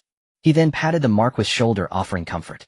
"These are all newcomers not very familiar with the Marquis' exploits, so please forgive them." Zhao Yu was also straightforward, not taking this small matter to heart, and spoke up. "I see, no worries, no worries," the maniac said while Yi Ge glanced sideways at Qin Shan, his eyes already seeing through everything. This guy Qin Shan usually wasn't like this. He rarely participated in conversations, let alone saving the situation. Most of the time Qin Shan quietly listened, lost in his own thoughts. Only when formulating strategies would he step forward to contribute his ideas. He was like a stable mountain, exuding a sense of security. Seeing Qin Shan's enthusiastic demeanor, Yi Ge realized Qin Shan was likely interested in Zhao Yu's barbarian bull formation. With this thought, Yi Ge's face broke into a broad smile, immediately joining the conversation. It really wasn't easy to escape from death this time. Yi Ge said. Qin Shan understood immediately and echoed, "Yes, it's all thanks to the Marquis barbarian bull formation. Without this formation, I truly wouldn't know how we could escape from being encircled and suppressed." Zhao Yu nodded repeatedly, fully agreeing with their words. Then Zhao Yu picked up the conversation. "Indeed, I see that the young friend from Taishan possesses unmatched strength, truly a formidable younger generation. This barbarian bull formation is perfect for you, young friend from Taishan." As he said this, he sighed lightly. "It's a pity that the barbarian bull formation requires the 4th transition to learn. If both young friends wish to learn, you can seek me after your 4th transition." Learning requires the 4th transition. Everyone was momentarily taken aback, then showed expressions of contemplation. They hadn't expected there would be learning conditions for military formations. If that's the case, it seems reasonable that one would need the 3rd transition to obtain the finishing move, as the learning condition may also require the 3rd transition. Qin Shan and Yi Ge exchanged excited glances, both seeing the thrill in each other's eyes. "Then we thank the Marquis in advance," they said in unison. From the current perspective, this might be the task reward for Qin Shan and Yi Ge saving Zhao Yu. Having experienced the power of the barbarian bull formation during the mission, Qin Shan's heart was burning with excitement. Not only did it grant a powerful body, but it also provided an extremely high health bonus. It was simply a military formation tailor-made for Qin Shan. Just this one battle formation had already filled Qin Shan's pockets to the brim. After all, in this battlefield environment with so many control skills, without a powerful body entering would be like imprisonment for Qin Shan. This time being able to charge in and out 7 times the powerful body was truly the MVP. At this moment the space beside them twisted and 2 figures, one large and one small, appeared. It was Yi Qing and Zhao Yu. The commotion Qin Shan and the others had caused on the battlefield had naturally already been detected by Yi Qing. They hurried over from beside the Jinan Wang. Yi Qing, eager to meet them, even had Zhao Yu use a teleport. "That man Niu of yours is too powerful, practically invincible." Yi Qing blurted excitement in his voice. "How did you do it?" Qin Shan only smiled and did not answer, instead motioning to Zhao Yu at his side. "Look who's here." Yi Qing's gaze immediately fixed on Qin Shan and Yi Ge, and only then did he notice an NPC standing beside them. He looked at Zhao Yu in puzzlement, first noting the Yulin Wei armor draped over him. Zhao Yu had casually taken it off a Yulin guard. Then his eyes stopped on Zhao Yu's empty right arm. Yi Qing's pupils contracted, and he froze. The grand gift you mentioned. Surely you don't mean Zhao Yu. Qin Shan smiled without speaking. Yi Qing's mind raced, and he soon put the pieces together. No way. Zhao Yu is one of ours, and that Jinan Wang Zhao Kuang is the heir. Yi Qing felt as if he had discovered a new continent. He had assumed the quest instance was merely a reward dungeon. He had never expected this deeper layer. In an instant, Yi Qing's thoughts spun like a CPU. He turned to Yi Gu and asked, and the old prince, the consort, dead, the princess, all dead. Nearby Zhao Yu's mouth twitched faintly. He felt the phrasing was awkward, but found himself unable to object. He could only interrupt their chatter in a low voice. Sirs, I wish to see the prince, Zhao Yu said softly. The others were taken aback. Yi Qing slapped his forehead. Sorry, I'm a little excited. Let's walk and talk. They moved toward the center of the battlefield. Those ahead chatted continuously, while Zhao Yu behind them took deep, steadying breaths. He felt a tremor of nervousness. He was about to meet the heir. Years had passed to a man once dead had suddenly appeared. What would the heir's reaction be? Would he pat my shoulder calmly and say welcome back? Or would he embrace me with tears? How should I face him? Would things feel awkward? Would he seem distant? Zhao Yu was strangely flustered, uncertain what to do. He was after all a battle-hardened general forged for war. Ask him to kill, and it was as simple as drinking water. Yet ask him to face this long-awaited reunion, and his nerves trembled far more than on any battlefield. Just then, Yi Gu remembered to mention the abnormal blood energy. By the way, I accidentally discovered on the battlefield that there may be a great formation hidden beneath us. The formation has been constantly absorbing blood qi. I sense the Emperor still has reserves and a contingency. No sooner had Yi Gu spoken than a tremendous commotion rose in the distance. The drums at the battlefield's center thundered faster and faster, and the whole tempo of the fight quickened. The sudden change cut Yi Gu off. Everyone felt the abrupt shift in the rhythm of war. Kugu, form the high platform. Huangren immediately called out, and the black-robed player Kugu understood at once. He raised his hand, and a necromantic array flared into existence. One by one skeletons crawled out of the formation. Each skeleton rose, glanced about, and, with uncanny familiarity, took its position at attention. Kugu stood with his hands behind his back and nodded in satisfaction. Soon 60 skeletons had crawled out and stood perfectly straight, arranged in a 610 formation. Skeleton dais, Kugu ordered in a deadpan voice. The skeletons deftly began to stack. In less than a minute, a towering skeletal platform had formed. Along the way, the skeletons extended arms to form a stair of white bone. Huangren and Kugu casually trod up the staircase made of skeletal arms and reached the high platform. Everyone else was speechless. Yi Qing and Zhao Yu both twitched at the corners of their mouths, astonished at the sight. Who summoned creatures behave like that? And the skeletons moved with the practiced ease of something rehearsed many times. Even Qin Shan and his two companions who had seen skeleton platforms before were stunned again. The process had been far too swift, as if it had been drilled to perfection. Yi Gu watched intently, hoping for inspiration. One day, he would have his own dazzling entrance. At some moment, Huangren's eyes on the platform had become vertical slits like an eagle's. That hawk-like gaze was one reason he could support Qin Shan with such precise aid. You must possess a wide field of view and extraordinary eyesight. Huangren looked out to the distance and saw that Wei Wu Ho had already led his troops forward in a charge. He frowned. Had Wei Wu Ho gone mad? As the commander, he should not be leading the charge in person. In Huangren's view, the Jinan Wang seemed to be redeploying elite units preparing for a counter. Wei Wu Ho has lost his mind, leading the elite to charge the Jinan Wang's main formation. The Jinan Wang has moved his elite troops. It looks like they're preparing to counter. At those words, everyone felt the wrongness of the moment. Yi Gu, especially anxious, cried out, "The great formation beneath must already be ready. They mean to act against the Jinan Wang." Yi Qing turned to Zhao Yu. Zhao Yu knew what Yi Qing was thinking and shook his head. "We just teleported here. My skill is still on cooldown." Yi Qing felt a chill. His Yinyang Nuyi Yinyang transposition required Yinyang Qi. Such energy needed to be slowly replenished, and he had exhausted his reserves in the earlier great battle. "Carry me over there," Yi Qing said.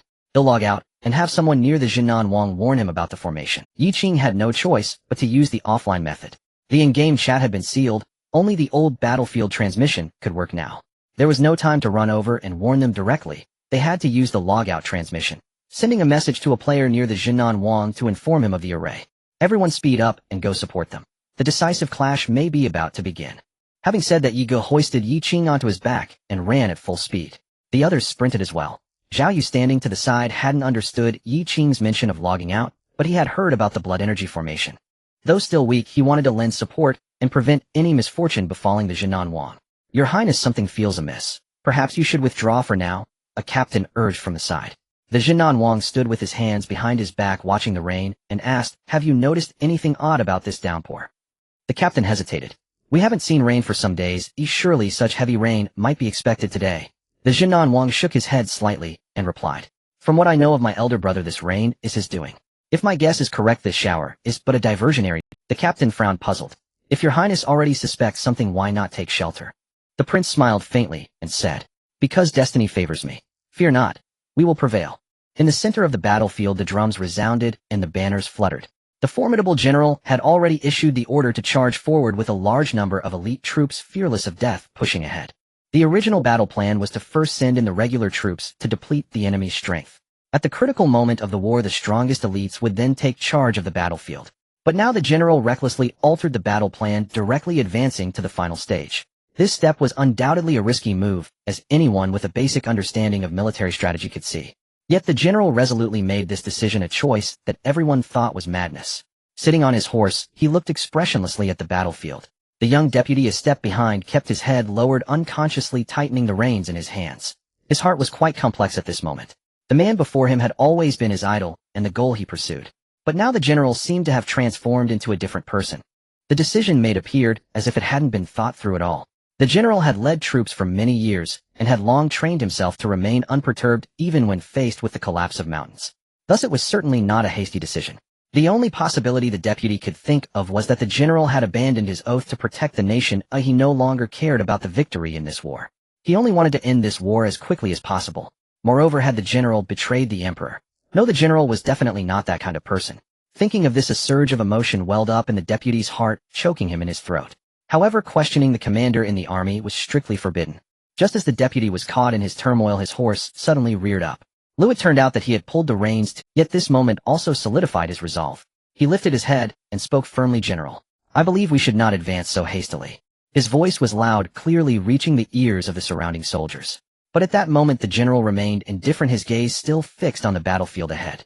The general blatantly ignored the deputy's words. After speaking that one line, the deputy exhausted all his courage. He had anticipated being scolded by the general or having his words rebuffed. But what he did not expect was that the general chose to ignore him entirely.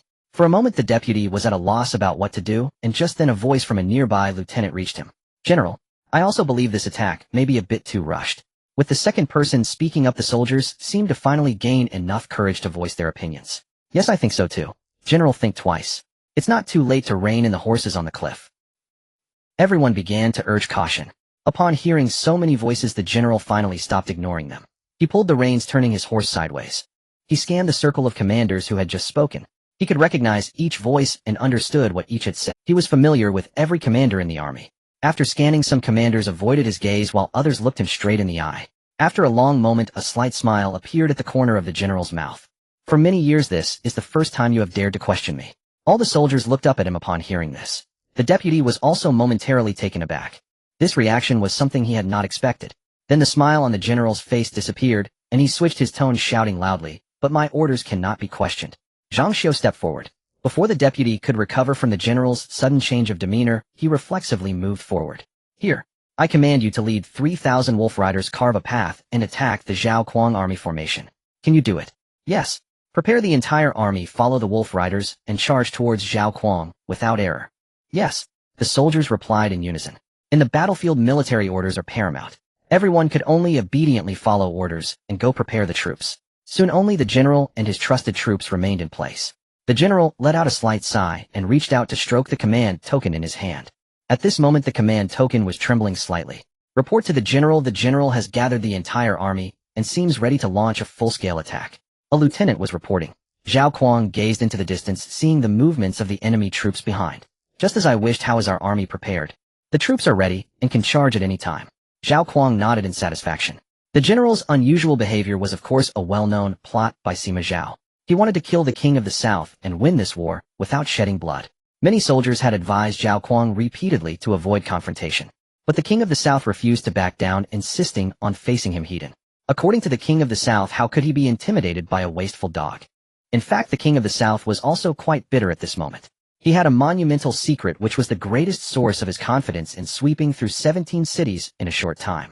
8 years ago he suddenly realized that something abnormal had appeared within him. After years of research, he finally glimpsed a fraction of the anomaly within his body. It was a golden dragon-shaped aura. Zhao Kuang called it Dragon Qi. Ever since he acquired the Dragon Qi, his luck had been extraordinarily good. It once led him to believe he was the son of fortune. Every city he conquered bolstered by the aura felt remarkably easy. But soon Zhao Kuang discovered that the Dragon Qi came with a price. He realized that his aging process had accelerated. Furthermore, it seemed that the Dragon Qi needed to be nurtured within him. Zhao Kuang could sense that every city he conquered activated the Dragon Qi within him. And this time he had originally intended to avoid the general's desperate assault. But he suddenly had a strong premonition. If he avoided this attack, the Dragon Qi would dissipate from his body, as if the aura disapproved of this behavior. Thus Zhao Kuang could only choose to withstand this fierce assault. Soon the general personally led the charge. He was seen riding in the center of the army, his armor resonating with amplification arrays. Zhao Kuang, dare you enter my formation? His deep voice reverberated across the battlefield. He then raised his hand, summoning 4 small flags. Wind, fire, mountain, forest. With the general performing hand seals, the 4 flags slowly revolved around him. Nearby NPCs and players received 4 buffs. Wind movement speed increased by 10, fire damage increased by 10, mountain both defenses increased by 10, forest health increased by 5. For actively released large-scale enhancement skills combined with 4 aura skills. Just the general alone provided 8 large-scale enhancement buffs. Moreover, during the troop assembly, the general had summoned all players and NPCs with aura skills to charge with the army. At this moment, within a 50-meter radius centered around the general, the strength of all units from the Emperor's faction was elevated to a new level.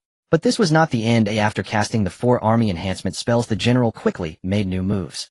Form up. Wolf charge formation. Soon a massive gray wolf phantom appeared. At this point the general unleashed all his potential, vowing to claim the head of the King of the South. As the ferocious gray wolf charged forward, radiating killing intent, Lord Jinan felt a faint pang of helplessness. Yet for the sake of the Dragon Qi, he would not retreat. He would confront his foe Hedon and shatter him utterly. Alas, General Bai was campaigning southward against the Wuxia kingdom. Had he been present, a breathtaking titanic clash with Marquis Weiwu would surely have unfolded. Though such thoughts crossed Zhao Kuang's mind, he harbored no regret over launching the southern campaign against Wuxia. For it was Wuxia that had slain Zhao Yu, and vengeance had long been his solemn vow. In earlier years he had bided his time, his wings still unformed, only now had he gathered sufficient strength. Yet when Wuxia perceived the chaos within Xia's borders, it dared to strike while the iron was hot.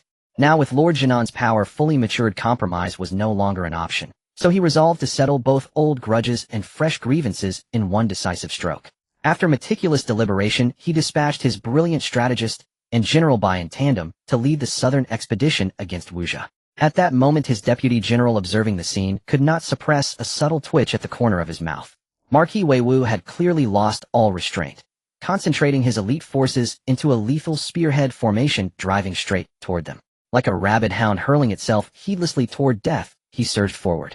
The deputy general swept his gaze across the other battlefields, where due to Marquis Weiwu's redeployment of elite troops, defenses had grown perilously thin. Across most fronts, victory now tilted unmistakably in their favor. Only a little more time was needed to secure triumph, provided of course that Lord Jinan held firm against Marquis Weiwu's final desperate gambit. My lord, the enemy's morale burns fiercely. Just as the ancient adage warns, the first surge carries full vigor, the second wanes, the third exhausts. Let us withdraw temporarily to avoid their peak momentum. The tide of destiny flows with us. When the enemy's force runs dry, our victory shall be absolute. The deputy general pleaded earnestly, urging Lord Jinan to yield with grace. He was in truth offering his lord a dignified exit. After all, such tactical withdrawal could never be proposed by the commanding general himself.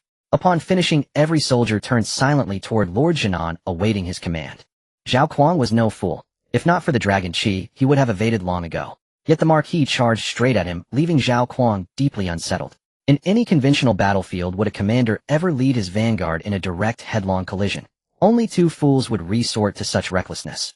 Yet here it was unfolding before him, trapping Lord Jinan in an untenable position. Though Zhao Kuang had meticulously assembled his forces, theirs excelled in balanced strength, not in razor-sharp vanguard might. Against the royal elite forged over generations, his spearhead remained comparatively weaker. At that thought, Zhao Kuang suddenly froze. He recalled the Emperor summoning him for a pre-battle parley. A delayed realization dawned upon him. A chilling possibility surfaced. Could the Emperor already know of the Dragon Qi? Was Marquis Weiwu's berserker-style assault then orchestrated by Imperial command?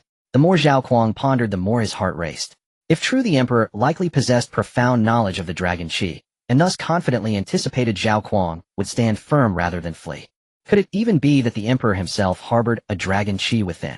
Yet if so, why had he suffered successive defeats? Was his dragon chi weaker than Zhao Kuang's? That line of thought brought Zhao Kuang a sudden sharp headache. Events were growing increasingly intricate. His cascade of conjectures left him momentarily disoriented. His confidence, once unshakable, now wavered. If the emperor truly understood the dragon chi, might he also possess countermeasures against it? Zhao Kuang had no answer, but surrendering the dragon chi was unthinkable. He could only stake everything on fate, betting he was the chosen vessel of celestial fortune. As for Marquis Weiwu charging toward him, he scarcely gave him a second thought. For Zhao Kuang commanded elite forces of his own, outright slaying Lord Jinan in open combat was improbable.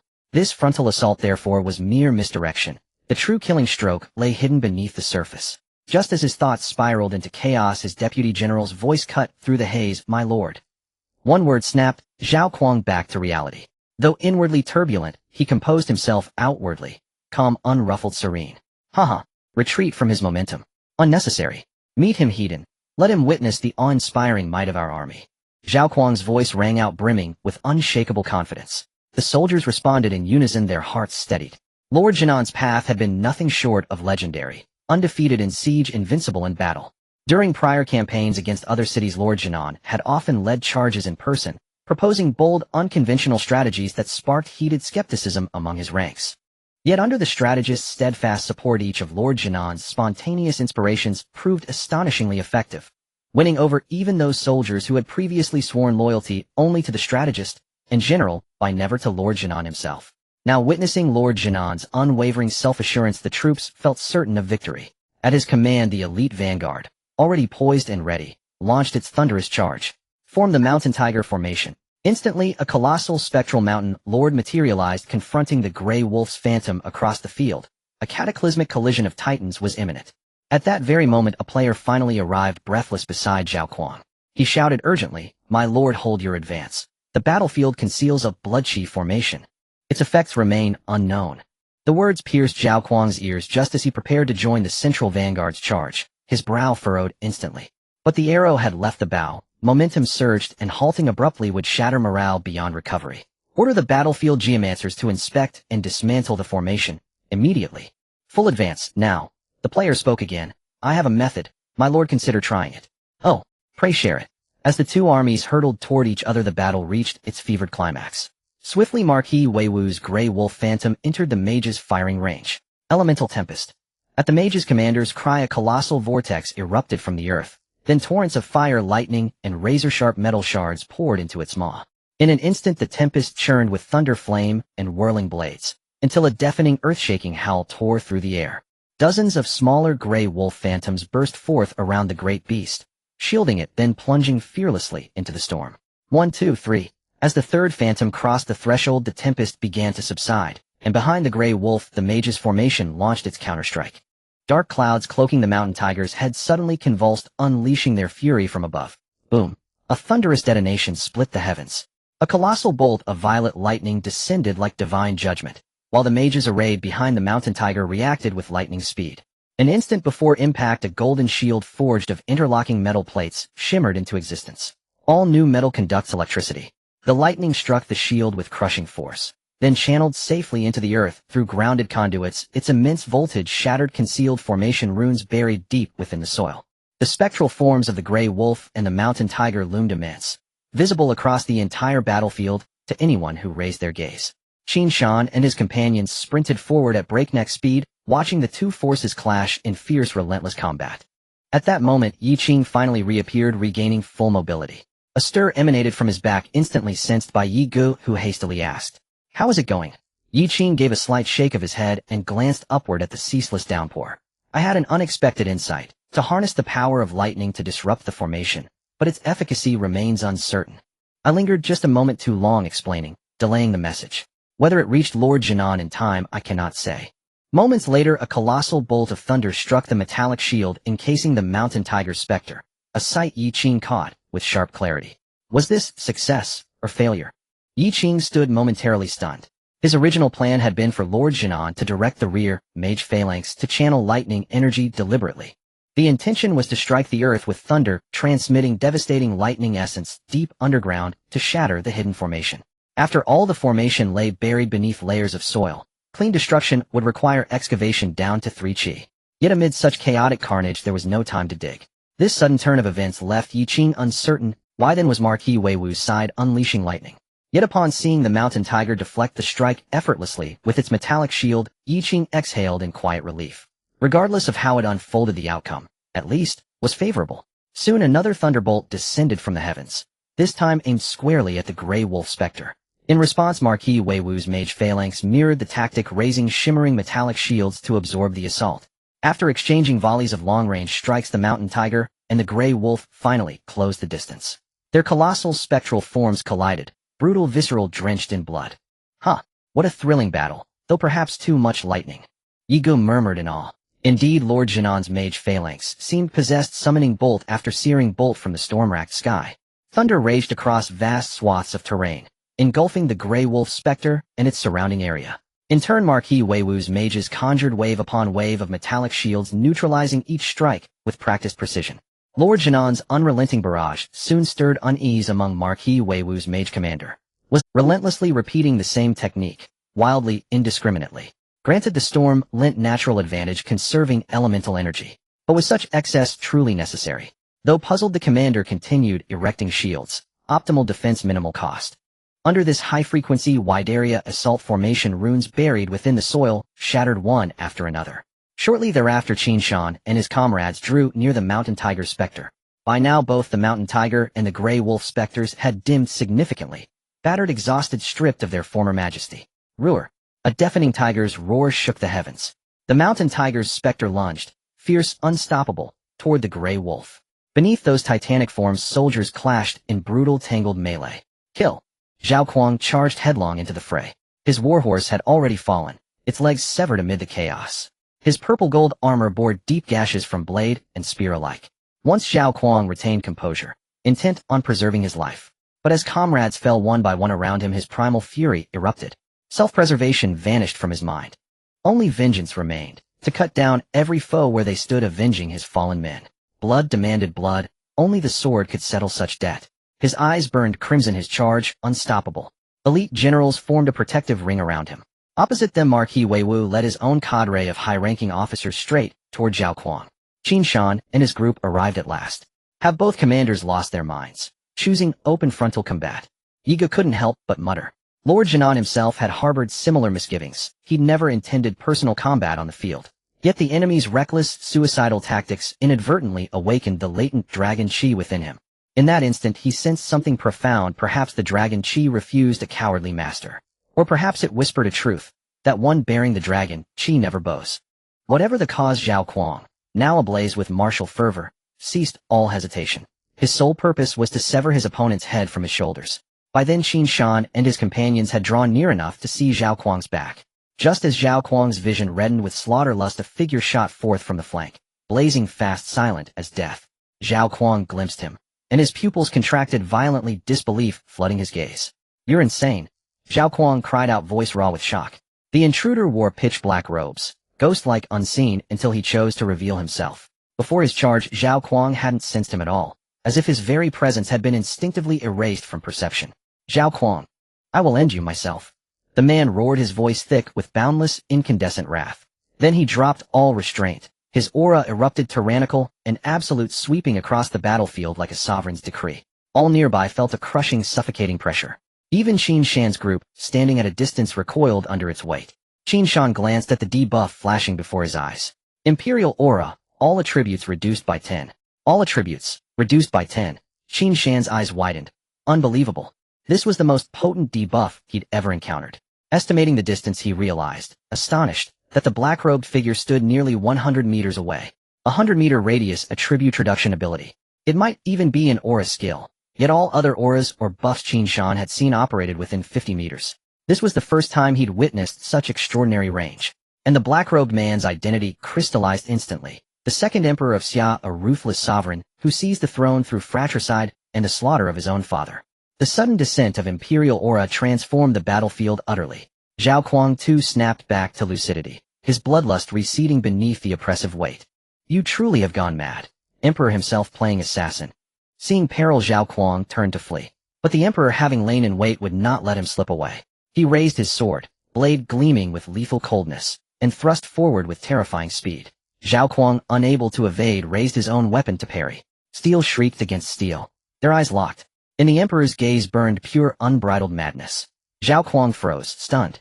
He had never seen such eyes, not once. No matter the crisis, the emperor's gaze had always been fathomless, impervious, unshaken, impenetrable. Brother Emperor, look at these eyes. How closely they resemble those of a desperate, cornered outlaw. Zhao Kuang had been flustered, but seeing that gaze he steadied. Such madness betrayed uncertainty. The emperor held no absolute certainty of victory. Ha ha ha ha ha. Realization struck, and Zhao Kuang threw back his head, laughing aloud. In the blink of an eye, both sides fought for several dozen rounds. Based on their strength, they were supposed to be evenly matched. However, due to the emperor's pressure, the king of the south was at a slight disadvantage. Seeing that neither side was gaining the upper hand, the emperor's eyes gleamed with madness as he shouted, "Let's see whose sword is sharper, your imperial sword or my royal sword." With a heavy blow, both sides retreated 3 steps. The emperor raised his royal sword high, lifting himself into the air. Suddenly, a 5-clawed golden dragon phantom burst forth from his body. Roaring, the golden dragon charged into the emperor's royal sword. The king of the south reacted instantly, unleashing his ultimate technique. A purple dragon phantom erupted from him, merging into his imperial sword. The violent aura of both sides swept across the battlefield. Just as the king of the south focused intently on the emperor's movements, a figure clad in black armor suddenly charged out. His speed was astonishing, like a flash of black light. A black spear in his hand glinted coldly as it stabbed straight toward the king of the south. The king, focused entirely on the emperor, had no time to evade. He felt a jolt of anger. The opponent was completely disregarding martial ethics. Shouldn't they be fighting unknown at such a moment? Was this the emperor's style? As the king of the south complained, the figure in black armor closed in. He could even clearly see the opponent's face. It was the formidable Marquis, who had been waiting for the right moment to strike. After the emperor attracted attention, he suddenly struck to disrupt the king of the south's rhythm. In this critical moment, Zhao Kuang was about to wield his imperial sword. This was just what the Marquis wanted. At that crucial moment, a voice echoed across the battlefield, "Do not harm." A streak of cold light arrived first, followed by a spear that shot forth like a dragon. A silver dragon spear fiercely blocked the long spear in the Marquis' hand. This voice was loud and clear, reaching the ears of the king of the south. The king of the south was shaken, feeling a sense of disbelief. He recognized that voice. It was Uncle Zhao. He forced himself to suppress the tumult within and turned his head to look. The silver dragon spear collided violently with the long spear. A familiar one-armed figure appeared before his eyes. It was the unmatched Marquis Zhao Yu. In an instant, Zhao Kuang had many questions, but this was not the time for explanations. He quickly suppressed all his emotions and forced himself to regain his composure. He redirected all his attention back to the emperor. It was better to resolve this battle first before discussing anything else. Zhao Yu had no time for pleasantries either, as he was still in a weakened state. In his haste, he had taken the Marquis' charged blow heat. Now his palm throbbed with pain, and his arm trembled slightly. The entire silver dragon spear also exhibited slight tremors.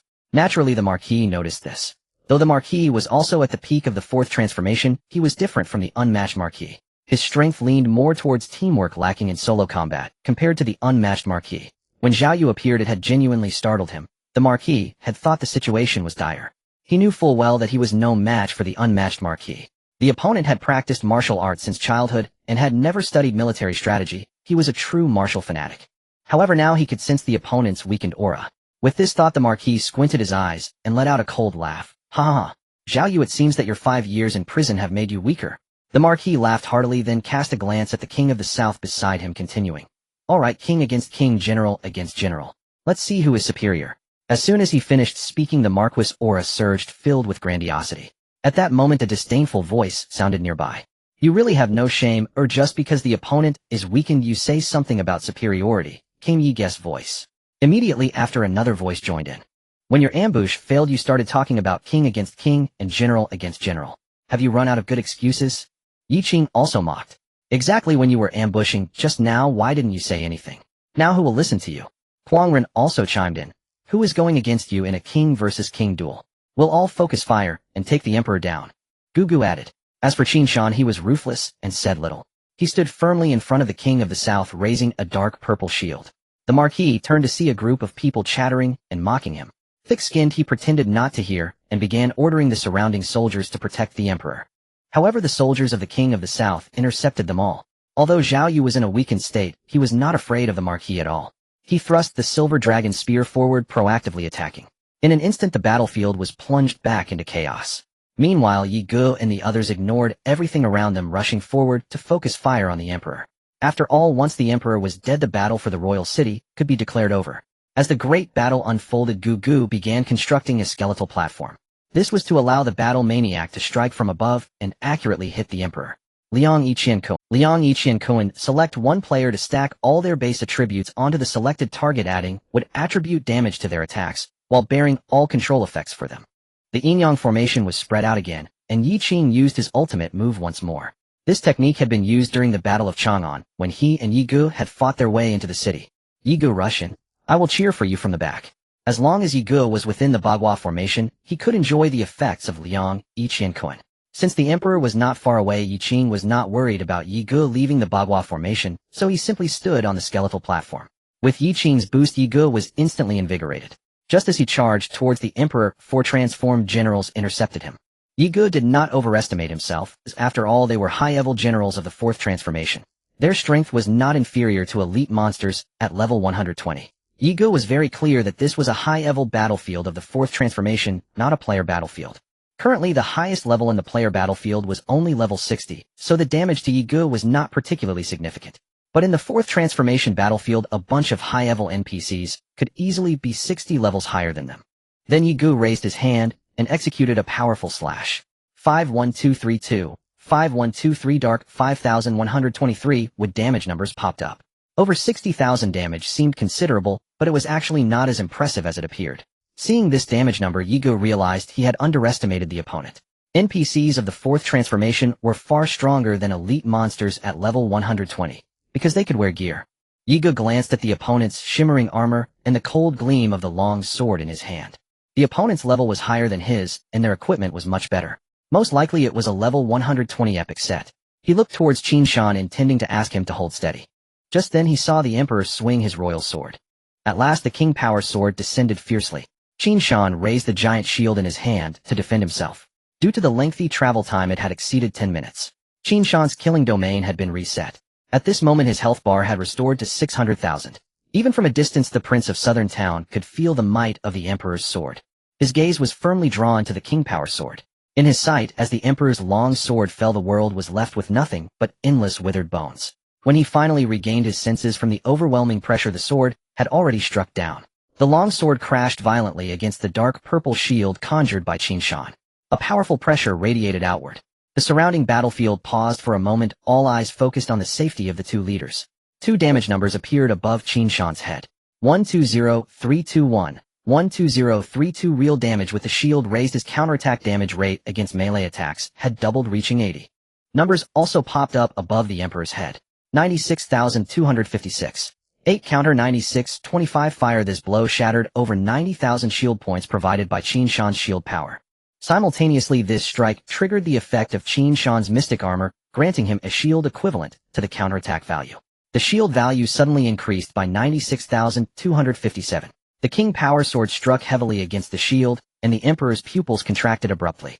The tremendous recoil force reverberated through the sword, creating a series of ringing sounds. Caught off guard, the emperor spat out a mouthful of blood. He raised his left hand to wipe the blood from his mouth, his gaze still somewhat dazed. He could clearly sense that the opposing shield warrior was merely a 2nd transformation aura. How could he withstand this charged blow? And to inflict damage on him? How is this possible? What a joke. How could such cross-dire combat power appear here? Qin Shan was also somewhat surprised, not expecting the opponent's damage to be this high. No wonder he was the final boss. His strength was indeed formidable. Just as he thought this, the prince of southern town awakened from his daze, feeling a wave of fear. Unexpectedly, the emperor, that old thief, had launched a mental attack before charging up. It had left him momentarily disoriented. Thinking of this, Zhao Kuang felt a chill down his spine, cold sweat pouring. If it weren't for the brave warrior in front of him blocking that blow, he would surely have suffered considerable injury. Taking advantage of the emperor's aftershock, he circled around Qin Shan and struck down fiercely with his sword. The emperor had long prepared for this move. A faint jewel-colored shield emerged from his inner garment, steadily blocking Zhao Kuang's strike. Zhao Kuang's eyes were calm, without a hint of surprise. This cunning emperor surely came prepared with sufficient means for self-preservation. The emperor took 2 steps back, slowing the pace. Suddenly, as the emperor retreated, a barrage of colorful arrows shot forth. The arrows struck the jewel-colored shield, causing little ripple. The madman was undeterred. After all, the jewel shield was evidently a high-grade one. It could easily withstand the Prince of Southern Town's charged blow. He simply continued shooting arrows, focusing on harassing the opponent. At this moment, arrows kept striking the shield in the Emperor's sight, clanging incessantly, annoyingly. Enough! This must end. With Qin Shan's assistance, the Emperor realized that under the current circumstances, killing the Prince of Southern Town was nearly impossible. Thinking this, a blood-red banner suddenly appeared in the Emperor's hand. The banner was crimson with blood-red aura continuously emanating from its surface. Blood stains the sky. Array rise. The Emperor swung the banner forcefully, and countless blood energies suddenly surged up from the ground. Caught off guard, the madman began to shoot arrows even faster. In a second, over 10 arrows struck the same point, frantically attacking the jewel shield. Upon witnessing this, Qin Shan did not rush to attack, but spoke to the Prince of Southern Town behind him.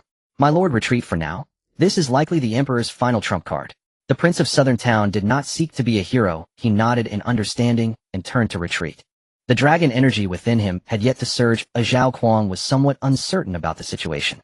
The dragon energy was not forcing him either. Could it be that if he did not retreat, he would really die? Or is it that the dragon energy only requires him to lead the charge? Zhao Kuang felt puzzled, but now was not the time for such thoughts. Just as he determined to flee, Jia, you quickly stepped forward to assist the Prince of Southern Town in his escape. At that moment, the Emperor's frenzied voice rang out. Wanna run? It's too late. As soon as he finished speaking, an endless stream of blood energy surged up from the ground, forming a blood-colored cage. The blood-colored cage firmly sealed off a 100-meter radius, isolating it from the outside world. The soldiers near the cage immediately began to attack it, but it was futile. Don't struggle. Having absorbed so much blood energy, my grand formation has been fully completed. The Emperor no longer waved the banner. He spread his arms wide, floating into the air. A massive amount of blood energy continuously surged into his body from all directions. At this moment, the Emperor's eyes were bloodshot, filled with a frenzied look. Endless blood energy flowed into him, the murderous aura within making him increasingly insane. With this blood energy, I can break through to the 5th transformation. The Emperor spoke to himself. Upon hearing this, the high-ranking generals of the Prince of Southern Town all felt their pupils tremble. Impossible. The 5th transformation requires a soul. Without a soul, it's impossible to succeed. Knowing there was no escape, the Prince of Southern Town boldly shouted. His words were not only a response to the Emperor, but also a reassurance to his own generals. Indeed, upon hearing this, the previously alarmed generals of the Prince of Southern Town all breathed a sigh of relief. That's right, the most important thing for the 5th transformation is the soul. Without the soul from the beast, even absorbing endless blood energy would only amount to half a step into the 5th transformation. Ignorant people, my years of planning culminate today. The Emperor reveled in the blood energy within, feeling an endless surge of power. At this moment, he had already reached the realm of half a step into the 5th transformation. For years, he had continuously captured various masters from the common folk, imprisoning them in the heavenly prison. This was because he had long made a pact with the dragon turtle Bai Shi. He fed Bai Shi, and in return Bai Shi fulfilled the agreement, granting him its soul. To ensure Bai Shi would not renege on the deal, he had even expended national treasury resources to invite a high-level formation master from the barbarian region. He set up a soul formation to forcibly extract Bai Zai's soul. "Beast of Destiny, grant me your soul." The Emperor's voice trembled slightly. Floating in the air, he began to chant. Years of planning led to this moment of breaking into the 5th transformation. Originally, he planned to prepare thoroughly before attempting to break through to the 5th transformation. However, Zhao Kuang's assault was too swift and ruthless. But now there was no time for further preparation. Years of planning culminate today. All that remains is for the soul to descend. As he chanted, a thick beam of light shot up into the sky from a distant part of the heavens. It was unmistakably from the direction of the palace's hunting ground entrance square. Today I shall show mercy and let you commoners witness what it means to be a ruler. At this moment, the Emperor was shrouded in blood energy, as if he were the king of blood. At this time, he was extraordinarily domineering, arrogant, and confident. Perhaps due to the impending breakthrough to the 5th transformation, he was particularly talkative. Everyone from the Southern Guardian Wang was grim-faced, and both sides had halted their battle within the blood formation. They all knew that if the Emperor stepped into the 5th transformation, everyone within the Southern Guardian Wang would perish. The battlefield would be dominated by absolute high-level combat power. This was the might brought by the 5th transformation. Only Qin Shan, Yigo, and Zhao Yu seemed contemplative. Within the entire blood formation, only the madman continued to draw his bow and notch arrows. His hand speed was incredibly fast and steady. At this moment, he also bore a serious expression. He had already discerned the Emperor's strength. If the Emperor stepped into the 5th transformation, he could not envision any possibility of a turnaround. From the player's perspective, this was merely the game advancing the plot, something that players could hardly disrupt. The madman was well aware of this, yet he did not cease his actions. What if it had some effect? Countless rainbow arrows continued to shoot toward the Emperor, rendering him somewhat speechless. His gaze fell upon the nearby skeletal platform where the figure holding the dragon bone bow stood. While others had stopped, why was there still a fly buzzing around? The arrows were ineffective and were intercepted by the blood aura surrounding the Emperor, creating not a single ripple. Soon a beam of light suddenly descended from the heavens and enveloped the Emperor. "Come forth, Bai Shi." Bathed in the beam of light, the Emperor spread his arms wide, waiting. Soon the light began to dissipate. The Emperor slowly opened his eyes, filled with confusion. He looked at his hands in disbelief. "Where is my life soul?" The Emperor was utterly bewildered. Could it be that there was a problem with the formation? Impossible, the formation was hidden deep. To avoid any influence on ordinary days, he had concealed it beneath the plaza. Furthermore, he had spent countless rare treasures to invite the formation master from the barbarian state. He recalled how the other party had solemnly assured him, "Do not worry, as long as that beast is within the cave heaven, regardless of whether it is in a dormant state. It can extract its life soul. However, it is crucial to maintain the contract over the years and ensure that the medium is not damaged." In order to guarantee the contract was not broken over the years, the Emperor had delivered ample nourishment to Bai Shi annually. He had also checked the operation of the Great Formation every year. What went wrong in the process? The plans suddenly shattered, and the Emperor fell into a state of panic. Did something happen to Bai Shi?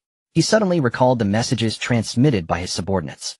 Bai Shi had appeared before, been frozen, and then vanished again. He had always dismissed it, thinking that Bai Shi had awakened to catch a breath, and then fell back into slumber. But now it seemed, could it be that Bai Shi had secretly escaped from the cave heaven? Damn beast, after feeding it for so many years it still wouldn't mature. Thinking of this, the Emperor cursed fiercely in his heart. He scolded not only Bai Shi, but also the formation master he had invited from the barbarian state. Yet he never considered the possibility that Bai Shi had been slain.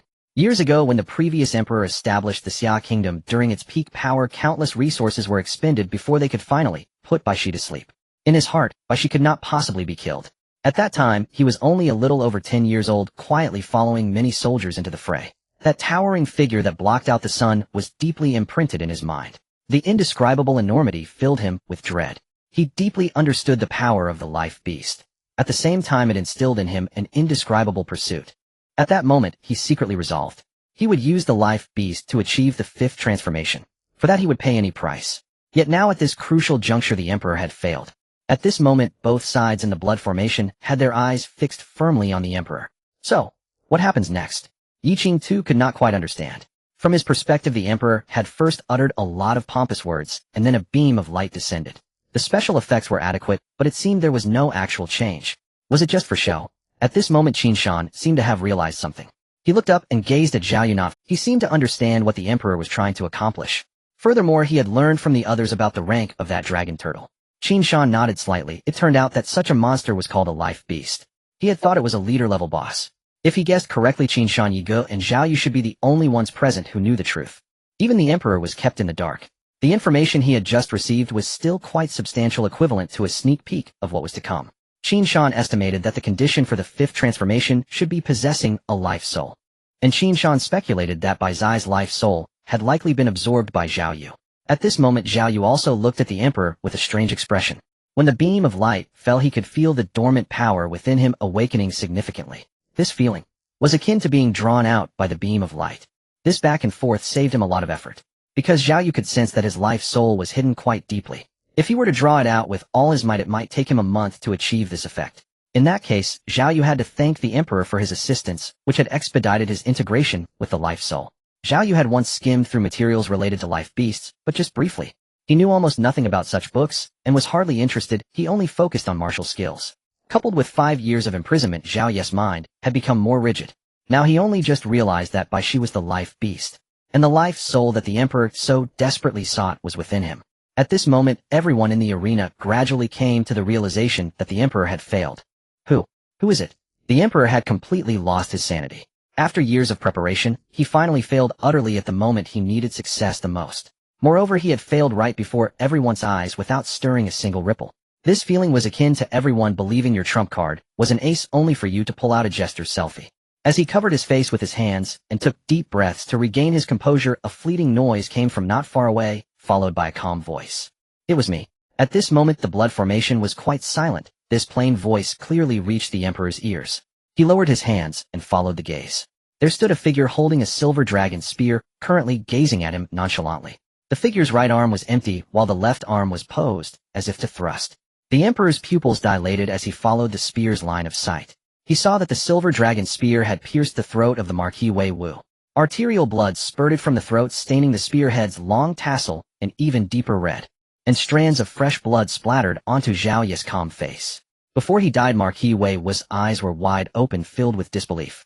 In his final moments, he could not understand why Zhao Yu had suddenly unleashed unprecedented power. Upon witnessing this scene, the Emperor could no longer contain his fury. While everyone's attention was fixed on the Emperor, Zhao Yu suddenly confronted Wei Wu. In a flash of lightning, Zhao Yu drove his spear to the throat and cut Wei Wu down. Zhao Yu's sudden surge of power was owed in part to the Emperor. Had it not been for that pillar of light, Zhao Yu's strength would not have leapt so abruptly. In truth, Zhao Yu was still weakened, and his power had not quite reached the level to instantly dispatch Wei Wu. The instantaneous kill owed more to Wei Wu's complacency. He had not expected Zhao Yu's sudden outburst. That momentary information gap allowed a fleeting flaw to appear in Wei Wu's defenses. As an iron-blooded general, Zhao Yu never let even the smallest opportunity slip away. He seized that instantary opening, spear rose and fell, and the man was slain. How dare you? The Emperor, furious and stained with blood, lunged at Zhao Yu with blinding speed. The Emperor ignored Zhao Yu's words outright. An aura of half-step 5-turn pressed down upon the field. Around Zhao Yu, 4-turn commanders moved to aid him, only to hear Zhao Yu's grave voice. Do not come closer. Zhao Yu's face was solemn as he motioned for the others to stay away. The Emperor, after absorbing the blood formation, had already reached the peak of 4-turn. After absorbing more, he had even reached half-step 5-turn. Do not be deceived by the Emperor's black garments. They were merely a disguise. Zhao Yu did not need to guess to know he wore fine equipment beneath them. Coupled with the sharp Wangquan sword in his hand, Zhao Yu estimated conservatively that ordinary 4-turns would not withstand more than a couple of blows from him. The Emperor's speed became a scarlet afterimage. Blood chi swirled about him as he charged. In the blink of an eye, he closed on Zhao Yu and brought his long sword down in a horizontal slash. Zhao Yu raised his spear to parry. Clang! The sword struck the spear shaft with brutal force. Zhao Yu felt his thumb and index finger jolt. The spear nearly slipped from his grasp. Zhao Yu, I will drag you into the grave with him. The death of Wei Wu had enraged the Emperor. He swung his sword with increasing ferocity, even willing to trade wounds for wounds. Zhao Yu kept a solemn defensive stance against the onslaught. He felt trapped and exhausted. His body was already extremely weak. He had endured 5 years in prison, then recovered only briefly before spending a day and a night chopping bishi relentlessly. After that, he rushed straight to the battlefield, and now he faced the Emperor's frenzied assault. It was only because Zhao Yu possessed a Herculean constitution that he had not simply died from exhaustion. Still in such disadvantage, he was pressed back step by step.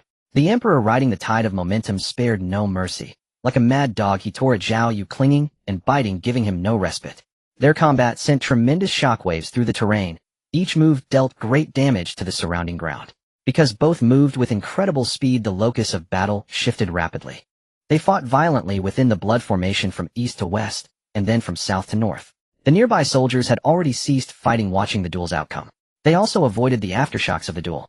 Apart from the two combatants, there was one more figure pursuing from behind. Qin Shan charged toward the Emperor, but could not keep pace with the two. He could see that Zhao Yu was beginning to falter. Zhao Yu was retreating too quickly. A closer look revealed that Zhao Yu had practically been withdrawing the whole time. He skillfully used the momentum of the Emperor's attacks to fall back continuously, while the Emperor relentlessly pursued. Zhao Yu, is that all you can do? The Emperor's violent assault showed no sign of abating. Zhao Yu had no thought to answer. His face was grave, and sweat drenched his brow. Zhao Yu could feel the Bishi soul within him merging further as the fight dragged on. Under the pressure of such intense combat, his strength continued to rise. He could tell that the Emperor's power far exceeded his, but the Emperor's technique was crude. He relied on brute force, unleashing strike after strike. Zhao Yu glanced outside the blood formation. The external army was fiercely assaulting the blood formation. Zhun Nenwang was likewise rallying numerous commanders to strike the formation. Once the blood formation was broken, however powerful the Emperor might be personally, he could not withstand the host. Thus Zhao Yu only needed to buy time. The failed 5-turn dash and Wei Wu's death had driven the Emperor momentarily mad. He struck at Zhao Yu with abandon. But after some time of frenzied assault, the Emperor regained a measure of composure. His mind began to think again. Even with a single hand, Zhao Yu brandished his spear with unyielding density of blows. He would not be easily dispatched in the short term. The thunder of bombardment at the edge of his hearing drew the Emperor's attention. His gaze swept outward to see Zhun Nenwang and the others continuing to strike the blood formation. Thoughts of the blood formation vexed the emperor. His original plan had been to let the formation absorb as much blood chi as possible to furnish him greater energy. That would have ensured his breakthrough to 5-turn. Instead, both sides hurled unreasonable, thunderous blows at each other, slightly weakening the formation's potency. Had the formation been allowed to reach its full strength, he believed, he could have pushed further and even slain Zhun Nanwang outright. Though repeatedly attacked, the blood formation held as firm as a mountain. Huh. Useless, the emperor jeered with arrogant voice. Having absorbed so much blood chi, it cannot be broken in the short term. He brought his sword down in a crushing blow. Zhao Yu met it steadily with his spear. The impact plowed a furrow into the ground beneath Zhao Yu's feet. Seizing the chance, the emperor broke away from Zhao Yu and spun his form, charging straight for Zhun Nanwang. Seeing this, Zhao Yu shouted hoarsely, "Protect the prince." No need for further command. The generals had already formed a shield before Zhun Nanwang. The emperor's sword boiled with blood chi as he raised it in a sweeping slaughter. A dense wave of blood energy shot outward. Two captains at the front raised their spears to block. Puffed. At a mere glance, they were forced to spit blood. Both 4-turn commanders were driven back repeatedly by the overwhelming force. The two captains' faces showed shock. They had not expected the emperor, enhanced by blood chi, to possess such power. Watching Zhao Yu parry him, they could only marvel at the ferocity of both sides. In a single move, the emperor had driven both men back. Was this the might of half-step 5-turn? He surged forward as if through an empty field, sweeping aside all in his path. Along the way, numerous commanders were flung aside by his hand. Zhun Nanwang, having heard the commotion, turned and braced to clash with the emperor. At that moment, a burly figure in black reappeared before him. Zhun Nanwang paused for an instant, immediately recognizing the newcomer. He wore no armor. A dark purple great shield stood rooted and steady. The arrival was none other than Qin Shan. At this crucial hour, Qin Shan had finally arrived. The emperor's gaze was drawn to Qin Shan's sudden appearance. "You again?" the emperor roared. It was this lowly 2-turn soldier who had just interrupted his charged strike. How dare he return? Enraged, blood chi surged from the emperor's body. Sui Feng, Ershi Qi. As the emperor wielded his long sword, 20 blood-red wind blades shot out at high speed, targeting Qin Shan directly. Qin Shan raised an eyebrow, surprised that the emperor had learned to use ranged attacks this time. Was it an illusion? Qin Shan felt that the opponent seemed somewhat wary of his counterattack, as if trying to avoid his sharpness. After all, Qin Shan's counter damage in close combat had reached over 80. However, it was only 40 for ranged attacks. In terms of distance, Qin Shan remained somewhat weak. And indeed, Qin Shan's guess was correct. The emperor, upon seeing him, was furious. But recalling the earlier scene where his charged strike hit the opponent's shield without any apparent effect, it was instead his own tiger's mouth that ached slightly. Qin Shan's peculiarity was clearly not something an ordinary second-turn lackey could achieve. The emperor did not take Qin Shan, a mere second-turn, seriously, but he also wouldn't seek unnecessary trouble. Avoiding the opponent's strengths was not humiliating. Of course, the emperor outwardly maintained his fearless demeanor. He couldn't show fear towards a second-turn lackey when he was a half-step into the 5th turn. That would be a great embarrassment. The 20 blood-red wind blades crashed into Qin Shan's shield, with damage numbers popping up. 13,023. 5,209 counter. 520 fire. 12,304. 4,921 counter. 492 fire. A total of 20 damage values sprang from Qin Shan, causing approximately 24000 damage. Normally, with a 40 counter damage rate, Qin Shan would recover about 96000 shield points. However, Qin Shan also possessed the title of 1000-man enemy, which increased all damage by 20. This naturally included counter damage, leading to an actual shield recovery of around 115000. Adding to this the shield power of 9000, as well as 2 triggers of 6000 shield value from the defensive formation, it all summed up to the fact that the emperor's brazen attack had not even broken Qin Shan's shield. On the emperor's side, after striking in anger, he felt a dull pain in his internal organs as he saw the wind blades hit the shield. Frowning, he cursed Zhao Yu twice. It must have been the earlier fight with Zhao Yu that inadvertently injured his internal organs, leading to some hidden damage. Now that the hidden injury was slowly surfacing, it affected his combat power. Seeing Qin Shan in front of him able to withstand this strike, he cursed Zhao Yu even more. It was all that damn Zhao Yu's fault for injuring him so badly. Was he really unable to break through the shield of a mere second-turn kid after the hidden injury surfaced? He admitted that the kid currently had some strength, but he did not believe that the kid could withstand him. With that thought, he raised his leg and charged forward, eager to reach Qin Shan. As soon as he lifted his leg, he discovered that his movements had become significantly sluggish, as if he had turned stiff and clumsy. The emperor was taken aback.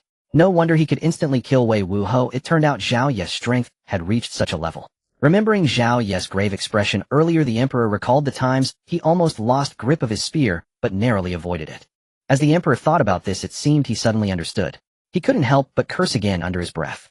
It turned out Zhao Yu's disadvantage was all an act. In truth, Zhao Yu had secretly employed some unknown method, leaving a lethal strike concealed within him. It caused his internal organs to ache and even slowed his movements. A chill ran through the emperor's heart. No wonder, he was the unmatched Ho, his schemes ran so deep. With this thought, the emperor's mind became chaotic. It was precisely because the emperor had thrown himself into disarray that he failed to notice the movement behind him, and soon a whoosh of wind came from behind, sending a chill down the emperor's back. His body instinctively darted to the side as turning to block was no longer an option. As he dodged, the spear that had been aimed directly at his back missed, and instead pierced his left arm, fiercely tearing away a large chunk of flesh. The excruciating pain from the torn flesh made the emperor cry out involuntarily. The royal sword in his right hand slipped from his grasp due to the intense pain. His right hand tightly pressed against the wound on his left arm. The emperor looked up to see a large wound, even revealing exposed bone. At that moment, Zhao Yu was also momentarily stunned. He did not know why the emperor suddenly froze, allowing him to succeed in the sneak attack. Moreover, the emperor's speed was surprisingly slow beyond his expectations. He knew full well the speed of that spear. Had the emperor dodged at full speed, it would have merely grazed his arm. However, the current abnormal situation left him hesitant to act recklessly. His gaze coldly fixed on he noticed blood energy gradually covering the wound, seemingly aiding in healing. Zhao Yu furrowed his brow. Could it be some sort of sinister technique that sacrificed flesh for power? Meanwhile, the emperor also looked at Zhao Yu with a face full of wariness. Zhao Yu's methods were truly too bizarre. Just a moment ago, the emperor had used a substantial amount of blood energy to cleanse his body. He sought to find the reason for his sluggishness, but could not pinpoint it at all. And with no way to find the cause, it meant he might continue to suffer from this issue. Both sides were calculating, merely releasing their auras, unwilling to act recklessly. At that moment, Qin Shan looked at Zhao Yu and shouted, "Take advantage of his weakness, strike decisively." Qin Shan's words successfully broke the stalemate. For Qin Shan realized that the emperor's wariness stemmed from the eternal frost grief on him, which had a debuff effect lasting only 30 seconds. Upon hearing this, Zhao Yu finally ceased hesitating and took the initiative to attack. The emperor meanwhile continued to use blood energy to recover from his injuries. Then the two sides clashed once more. Qin Shan took a couple of steps, realizing he couldn't keep up with the speed of both sides, so he chose to turn around. To his surprise, he saw Yi Ge had also joined the spectator seats of the skeletal platform at some point. All four stood on the skeletal platform, watching the epic battle unfold. Qin Shan's mouth twitched slightly. Within the entire blood formation, the emperor and the suddenly erupting Zhao Yu had already established a significant lead. Not to mention stopping them, no one could even participate in this battle. Moreover, during the battle, it was difficult to coordinate a concentrated attack, since it was easy to hit their own people. As for the players, by this moment both sides had been largely slaughtered by high-level NPCs. Only a few were left hiding behind the skeletal platform along with Qin Shan. At this moment, Yi Ge also spoke up, "Brother Shan, we can't really participate in this game's storyline." Qin Shan lifted his gaze toward Yi Qing. "Yi Qing, can your ultimate ability be redirected to me? Give me a speed boost." Yi Qing nodded in response. "Yes, it can be freely redirected to any target as long as my ultimate remains active."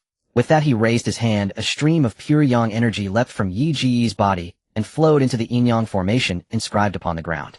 As the yang energy departed Yi Ji's body, the ethereal emerald luminescence surrounding him faded. Simultaneously, a surge of yang energy adhered itself to Qin Shan's feet and surged upward into his frame. Feels invigorating. Qin Shan flexed his limbs lightly, sensing a marked increase in his agility. Still, the enhancement was modest. Yi Qing had allocated no points to agility. His health, agility, and other attributes stemmed almost entirely from equipment. After all, free attribute points were scarce, and most players invested exclusively in their core defining stats. Secondary attributes were supplemented by gear titles and crafted delicacies. And exceptionally fortunate players occasionally acquired passive skills that enhanced base attributes. Amidst the myriad buffs within Tianyun, even secondary stats rarely languished. Qin Shan, however, stood apart, a rare exception. For him, consuming equipment granted only attributes tied to durability. Moreover, many of his skills, once converted, scaled directly with health. Thus, investing in Constitution yielded the highest marginal return. Increasing Constitution not only amplified his health pool, indirectly boosting his damage, but also fortified his defense, granting substantial damage mitigation. Further, Constitution scaled agility by percentage. This rendered every facet of Qin Shan's build fundamentally rooted in Constitution. Traditionally, frontline tanks suffered glaring weaknesses. For instance, distributing points across all attributes left them vulnerable to mages' onslaughts. Yet after merging both physical and magical defenses, Qin Shan had eradicated this fatal flaw. Now gazing at the shimmering emerald energy constantly radiating from his body, Qin Shan felt profound astonishment. Empowered, his eyes once more swept toward the battlefield. Zhao Yu's combat generated such tremendous resonance that Qin Shan needed only follow its tremors, and swiftly located the two figures locked in battle. At that moment, Zhao Yu and the Emperor still clashed with furious intensity. The battlefield lay far distant. Qin Shan sensed the Emperor scheming anew, just moments ago plotting to decapitate Lord Jinan, now entangled in prolonged combat with Zhao Yu. No longer did Qin Shan underestimate the Emperor. Every calculated maneuver revealed shrewd political acumen. 5 years prior, he'd orchestrated the capture of the peerless Marquis, systematically weakening Lord Jinan's faction. That stratagem proved remarkably prescient. Zhao Yu truly was formidable. Recall the Zhao Yu currently matching the Emperor blow for blow had spent 5 full years in enforced seclusion. Even after merely preliminary fusion with the Bishi Celestants, he fought the Emperor, a near-fifth transformation cultivator, at a severe disadvantage, yet held his ground.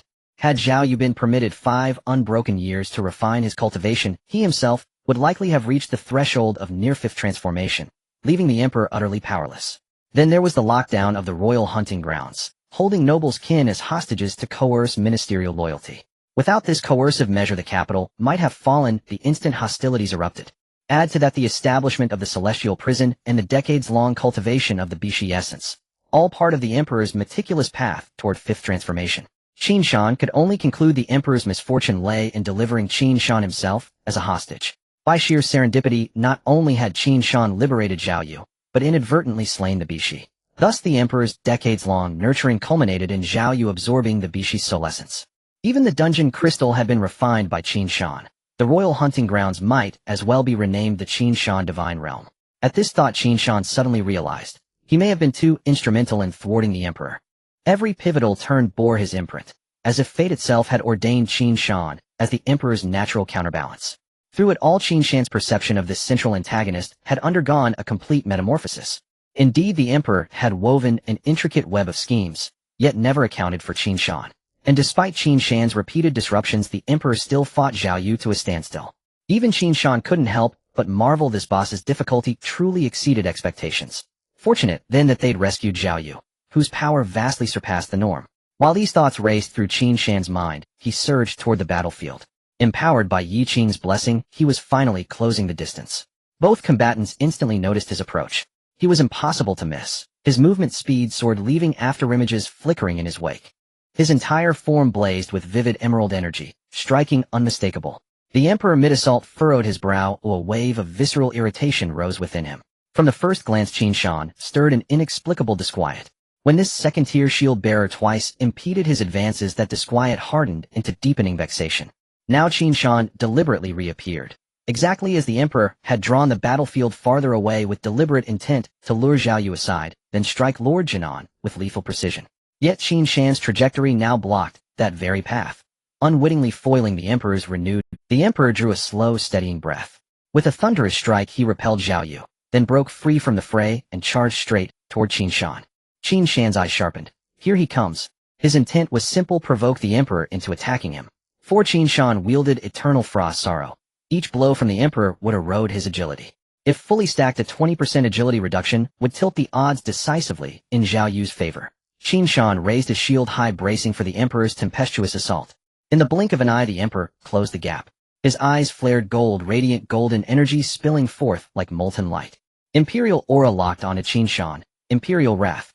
The Emperor unleashed a psychic assault, abandoning all pretense of engaging Qin Shan directly. He sought instead to subjugate Qin Shan's will through overwhelming mental pressure, then bypass him entirely to assassinate Lord Jinan.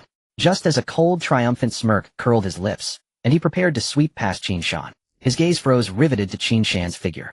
At that instant, the world dissolved into haze. Only Qin Shan remained in stark, crystalline focus. Beneath his feet stretched an endless sea of bleached ancient bones. From Qin Shan emanated an inexhaustible tide of imperial authority, so potent that a single glance threatened to shatter one's resolve with primal dread. When an emperor rages, a million corpses lie strewn. For a heartbeat, the Emperor's advance halted, jolted from his shock back into reality. Qin Shan remained unaware. He stood in overbearing physique state. All control effects had been absorbed by Yi Qing behind him. Seeing the Emperor attempt to slip past, Qin Shan shifted his stance, blocking the path once more. Who are you? The Emperor's voice cracked with raw terror, trembling, disbelieving. his eyes wide with horrified awe. He had just unleashed imperial wrath, a technique forged over years steeped in sovereign authority and refined through relentless cultivation. It had subdued even Lord Jinan, but against this second-tier shield-bearer it had failed utterly. Worse still, he beheld imperial authority radiating from Qin Shan. Could this man be of exalted origin? As the emperor's mind reeled, shink, a silver dragon spear pierced the air once more. Zhao Yu seized the moment when the emperor paused, striking without a hint of hesitation as his body instinctively employed martial skills. The long spear pierced through the rainbow. A flash of rainbow light passed through Zhao Yu's pupils as the unadorned long spear struck. The emperor sensed the murderous intent and hurriedly raised his long sword to defend. The sword clashed violently against the spearhead. Clang! The royal sword emitted a sharp, ringing sound vibrating violently. To counterattack, the emperor's gaze sharpened. He had thought this was merely an ordinary strike. Unexpectedly, the spear contained immense power of tremor. The emperor spat out a mouthful of blood, his whole body being forcefully propelled backwards. Yet even so, he gripped the sword hilt tightly, refusing to let it slip from his grasp. Zhao Yu, taking advantage of the moment, charged forward. The emperor endured the injury, quickly rising and sprinting directly towards the prince of southern town. Zhao Yu frowned at this sight. This dog emperor had thoughts about the prince again. Thinking of this, Zhao Yu exerted more force with his legs, rushing towards the emperor. However, this additional effort made his control over his movement even more arduous.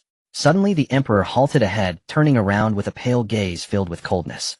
Zhao Yu's pupils constricted. He had fallen into a trap. However, in his eagerness to save his master, he momentarily could not stop his charge. Zhao Yu raised his eyes. The emperor's left hand tightly clutched a token. Moreover, a copious amount of blood flowed from his left hand, staining the token red. The token, activated by the blood, suddenly emanated an overwhelming pressure. The pressure swept across the scene, centered on the emperor, a supreme force sweeping through the area. 100 meters, 300 meters, 500 meters. Within a 500-meter radius, everyone suddenly felt the arrival of an unmatched pressure. Before Zhao Yu could react, the pressure had already descended. His rushing body felt as if it were pinned down by immense force, his entire person pressed tightly against the ground. In the surrounding 500 meters, the same scene unfolded for everyone. Centered around the emperor, all were pinned to the ground by the pressure, unable to move. Not far away, the skeletal high platform suddenly collapsed, and Yi Gu and others were also in a dire state. All players were intimidated by the pressure, their forms rendered immobile. In their eyes, a long string of system prompts appeared.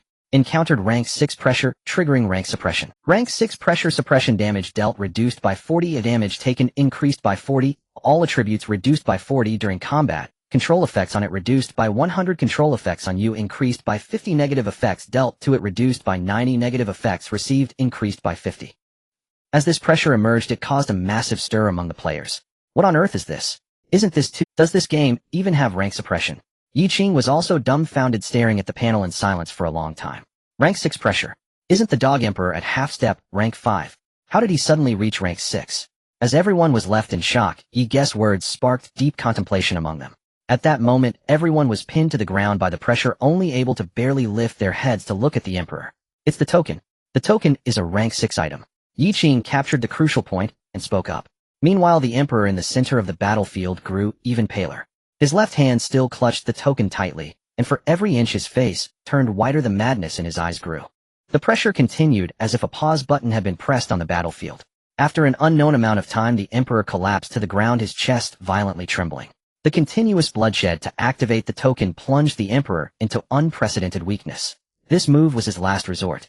He would not use it unless absolutely necessary, because this move required a full rank 5 to activate. Yet he only had the strength of half-step rank 5 of forcibly activating the token. Although there was a blood array continuously replenishing him, he still paid a tremendous price. After a while, the emperor suddenly felt a release as the token in his hand finally began to stir. His hand slowly relaxed, the token slowly rotating and floating into the air. As the token gradually absorbed the blood attached to it, its original appearance finally revealed itself. It was a completely black token with the character man on the front and he on the back. The rank 6 pressure sweeping across the area was emitted by this mysterious token. The token flew into the air, finally coming to a stop. A phantom slowly materialized from within. The figure was indistinct, with a crew cut and wearing simple rough hemp clothing exposing its upper body. Blood streaks crossed from its chest to its back, seemingly containing profound loss. The figure stood silently in the air, motionless, as if merely a projection. The phantom continuously emitted pressure in midair, suppressing everyone. Suddenly a frenzied laugh rang out. Ha! Cough! Cough, Zhao Kuang. In the end, I still won. The emperor's face was extremely pale with dried blood at the corners of his mouth. At this moment the emperor was breathing heavily, yet his mouth kept babbling. Did you think I only had these preparations? Then you know too little about me. At this time the prince of Southern Town stared blankly at the phantom in midair, obviously recognizing it. The governor of Man Prefecture. He Qing. How could you possess such a treasure, a rank 6 powerhouse? Zhao Kuang exclaimed loudly. After all, he is the governor of Man Prefecture of the Tunglong Empire, a rank 6 powerhouse. Our Xia country is merely a small nation at the northern border, not adjacent to them, with Wu Zhe country as a buffer. How could they possibly interfere in the wars of such a remote small nation? Unless the entire nation was mobilized. Thinking of this, Zhao Kuang's breath suddenly halted as he exclaimed, you already knew about the embezzlement. You yourself are the biggest mastermind behind it. The emperor still lay on the ground, having sacrificed a great deal of blood to activate the token. If it weren't for the blood array support, he would have long since been drained to a husk. At this moment the emperor had lost the ability to act, yet he was not anxious. With the blood array slowly recovering, he would soon regain the ability to act, and gradually kill everyone. Feeling victory within his grasp, a smile crept upon the emperor's lips. So what if it is me? Do you know how many official positions I've secretly sold? I accumulated such a fortune from the various noble families. Huh. Zhao Kuang, no matter how much luck you have, I am still the final winner. Saying this, the emperor's gaze turned to Zhao Yu, his eyes filled with coldness. I should not have set up a protective array in the sky prison. I should have let you be drained to a dried corpse by the Bishi. He regretted that his greed had given Zhao Yu the chance to live, and now it had become his greatest obstacle. Zhao Yu remained unperturbed by the words, currently pinned to the ground with his back to the sky. Yet he could sense the Bishi within him roaring. If only he had a little more time, Zhao Yu felt he was on the verge of breaking through the pressure. Just then the emperor, who had briefly recovered, slowly stood up. He stepped towards the nearest Zhao Yu. Zhao Yu's pupils contracted. It's over, it seems I won't make it. With this thought, Zhao Yu felt a sense of despair, unable to move at this moment. The emperor stumbled to Zhao Yu's side, looking at Zhao Kuang. I should have killed him long ago, but this way is also good. Let him die right before your eyes. As he spoke, the emperor slowly raised his long sword. Zhao Yu exerted all his strength to lift his head, but his view could only see the ankles. His gaze gradually became vacant. The emperor looked down from above, seeing Zhao Yu seemingly give up, and let out a cold laugh. Die. Just as the emperor strained to raise the sword of sovereignty poised to end Zhao Yu's life, Zhao Yu, momentarily stunned, suddenly stirred, and burst into laughter. For within his field of vision appeared 2 pairs of boots. Before the emperor could fathom why Zhao Yu had laughed, a calm, steady voice rang out from behind him. Old man, have you quite finished? The emperor's heart lurched violently. He sensed the voice emanating from Mir. Without hesitation, he lunged to slay Zhao Yu first. His blade slashed downward in a flash. And standing behind him was Qin Shan. Qin Shan couldn't help but chuckle, faintly exasperated. In his mind, upon hearing his voice, the emperor ought to have whirled around instantly, to confront, to question, to demand. What? Why are you unaffected? What is happening? Or something along those lines. Yet instead the emperor chose action without pause, striking without thought. You're rather clever, aren't you? Qin Shan declared, darting sideways in a single stride, his dark purple shield crashing hard into the emperor's chest. Multiple damage numerals leapt from his body. 0 basic attack. 7307 shield bash. 730 fire. 120 molten rocket. 12 fire. 730 light dark domain. 73 fire. 24 serpent venom. 60 scorpion spike. A full display of attack effects unfolds. At this moment the emperor, reduced to utter frailty, could barely grip his sword. Thrown sideways by Qin Shan's impact, he tumbled away, his sword clattering from his grasp onto the ground beside him. Only then did he finally see his assailant clearly. Before him stood a youth, both familiar and strangely alien, gazing at him with serene composure. It's you again. The words tore from the emperor's lips, followed by a gush of old blood. Impossible. How could you possibly resist 6th tier pressure? The emperor demanded, disbelief sharpening his voice. Qin Shan merely smiled. Not a word of explanation crossed his lips. Step by deliberate step he advanced. Time rewinds. Mere minutes earlier, when the talisman unleashed its 6th tier pressure, suffusing the entire arena. Qin Shan received 2 system alerts subject to 6th tier pressure, tier suppression activated. He watched as debuff icons flooded his screen, a terrifying cascade. Almost immediately came the second alert, curse triggered shields jealousy. In an instant the oppressive pressure aura vanished, utterly erased. Simultaneously Qin Shan's vitality surged. His cursed body granted an additional 10 constitution. He immediately consulted the description panel. Jealousy. Tenet, your envy refuses to bow. It festers wild, and unyielding, driving you to rise against those above. Unintentionally Qin Shan had triggered yet another innate curse talent. For a fleeting moment euphoria seized him, then abruptly gave way to unease. True immunity to high-tier pressure was formidable. It meant facing elite NPCs without despair, laying the foundation for transcendent combat. Had this been divine protection from a statue, Qin Shan would have rejoiced. Yet if it stemmed from talent alone, he felt a pang of regret.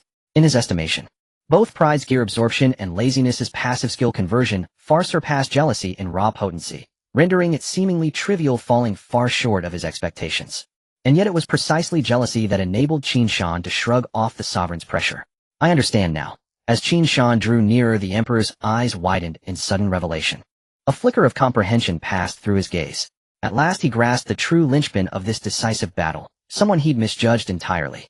He'd assumed eliminating the southern prince would suffice. Later he believed subduing Zhao Yu alone would secure victory. Now he knew, he'd been catastrophically wrong. This enigmatic youth, standing before him, was the fulcrum of the entire conflict. He recalled how time and again this second transformation cultivator had parried his assaults. He remembered the fields of bones clinging to the youth's aura. Just moments ago he'd wondered such power at second transformation shouldn't exist here. Now clarity struck. He was no native of this land. Most likely he hailed from some mighty faction within the Tunglong Empire. With that realization, the emperor raised his voice. You are the southern prince's hidden patron. His voice, though frayed with exhaustion, held iron resolve. He understood the prince's rise transcended mere fortune. It was backed by overwhelming power. And this second transformation youth, likely a scion sent for trial, bearing 6th-tier artifacts. That alone explained his defiance of the prefect's pressure talisman. So, I do not lose unjustly. With that the emperor laughed, resigned, unburdened. Qin Shan, now closing in for the final blow, heard none of it, nor cared. He sought only one thing: the emperor's death, delivered by his own hand. The emperor, ears straining against Qin Shan's rapid footsteps, snatched up the sword of sovereignty, and with desperate speed activated the ring on his finger. A ripple of spatial distortion shimmered from the ring. The emperor fixed Qin Shan with a long, piercing stare, as if etching his face into memory. His muscles relaxed. His eyelids drifted shut. Quietly he murmured, "We shall meet again." Qin Shan saw the spatial distortion intensify. The emperor was about to teleport away. "You think you can flee even now?" Qin Shan muttered, incredulous at the man's arsenal. "I'm unstoppable. You die now and be done with it." The spatial ripple faded, yet the emperor remained sprawled motionless where he'd lain, all unfolded in the blink of an eye. Qin Shan's expression shifted, astonishment blooming across his face. He glanced at his protection log, heaven's reversal, activated. Then he looked up, at the blood array still pulsing overhead. A slow, triumphant smile curved his lips. Instantly he understood the emperor's blood array possessed inherent spatial lockdown, binding all within its radius. Its effect sealed every soul present, including Qin Shan. Yet as the array's master, the emperor himself was exempt, until he triggered heaven's reversal. That very countermeasure locked him in place, dooming his escape. In essence, he lifted a boulder to crush his foe, only to drop it squarely upon his own foot. The emperor sensed something amiss. The footsteps drew ever closer. Bewildered, he opened his eyes, only to meet the gleaming edge of Qin Shan's shield. Qin Shan wasted no time, rushing forward, delivering relentless finishing blows. Who knew what other lifelines the emperor might possess? He would grant no margin for error. The shield's sharp rim slammed into the emperor's neck. Decapitation failed on the first strike. Qin Shan raised it again, hammering down with savage, unrelenting force. 2 seconds later, the emperor's health bar emptied. With the final thunderous impact, his head parted from his body. Not a final word escaped his lips. Thus perished the second emperor of Xia. At that very instant, another system alert chimed in Qin Shan's ear. Curse triggered, shield's jealousy. Experience points 3. 5 million. Upon seeing the experience points pop up, Qin Shan had not yet had time to breathe a sigh of relief. The emperor's schemes were truly difficult to kill. Every time he thought the emperor had exhausted his tricks, another trump card would emerge. With such deep reserves, they came forth endlessly. Even Qin Shan could only sigh as expected of the emperor. At the same moment, the system notification caught Qin Shan off guard, causing his previously relaxed heart to tighten. "You have triggered the cursed shield of jealousy." Qin Shan was momentarily stunned. How could it trigger again? Hadn't the emperor died? He then looked up at the sky but failed to catch a glimpse of the token. Lowering his gaze, he saw that the token, having lost its mystical aura with the emperor's death, had fallen to the ground. Qin Shan felt a bit dazed, unsure of where the problem lay. As he began to doubt whether the emperor had used a substitute to escape, another system notification sounded. Soul absorption failed. Redrawing. Hearing this, Qin Shan was completely frozen. He turned to look at the emperor's corpse, reconfirming the situation. The emperor's severed head lay aside, his eyes wide open. Due to the large amount of vital blood being used for sacrifice and the time elapsed since his death, only a small trickle of blood flowed from the neck. Qin Shan's mouth slightly opened as he suddenly realized. He slapped his forehead. It seemed the prolonged battle had dulled his senses. At this moment Qin Shan looked again at the message. Jealousy. The message reads, your jealousy drives you to rebel against the hierarchy, allowing your will to grow wild. Qin Shan read the message carefully twice, and at last the system notification arrived belatedly. You have triggered the cursed shield of jealousy. Acquired skill pressure. Qin Shan quickly glanced at the skill description. Skill name pressure. Skill rank S. Skill type aura. Skill range 50 meters. Skill effect within the skill range, all attributes of hostile units decrease by 10. Upon seeing this skill, Qin Shan's eyes widened in astonishment. And strength aura skill. A super powerful permanent debuff effect. The moment this skill emerged, Qin Shan felt a twinge of envy. But he dared not indulge in fantasies. After all, this was likely the Emperor's exclusive skill. Unexpectedly, jealousy had drawn this skill out. It was simply too considerate, like a worm in his stomach. Qin Shan could hardly contain his excitement. That was it. This was the correct way to unlock jealousy. Being immune to the pressure of the strong was merely the basics. True jealousy meant rebelling against the strong and using them as nourishment for growth. The series of system notifications had become quite clear. With this thought, Qin Shan's mind became sharp again. No wonder jealousy had not triggered before. Because prior there had been no opportunity to engage with high-level NPCs. Moreover, Qin Shan speculated that perhaps only those above the 5th transition possessing a soul could trigger jealousy. From this one could infer that perhaps only units above the 5th transition had the pressure of the strong. Qin Shan felt his conjecture was quite accurate. Furthermore, information gleaned from numerous NPCs indicated that the difference between the 5th and 4th transitions was akin to heaven and earth. Just the pressure of the strong had established a brutal hierarchy. As for how great that gap was, perhaps only when the first player stepped into the 5th transition would it be known. A torrent of information flooded in, overwhelming Qin Shan. As a result, Qin Shan's heart could not settle. He had already felt inflated as a 2nd transition player, especially after successfully capturing the creature by Shi. Qin Shan had become excessively inflated. However, while rampaging through the battlefield with the barbaric bull formation, he noticed that the other players were also growing stronger. And as game time extended, everyone was acquiring more and more varied skills. It was nearly impossible to come and go freely on the battlefield. Qin Shan's success this time was mainly due to the players not having enough debuff skills. The key factor was still the barbaric bull formation's tankiness and extreme lethality. But if everyone continued to develop, Qin Shan felt that his stats would soon be outclassed. With this thought, his restless heart slightly calmed. He needed to keep striving. His tankiness was still not up to standard. Just as Qin Shan was bombarded with a series of information, and processing it, the Emperor's death caused the pressure token to become ineffective. The blood array lost its control and gradually vanished. The entire battlefield seemed to have activated. The tyrant is dead, surrender, and you will not be harmed. The shout of the Prince of the South echoed at the right moment.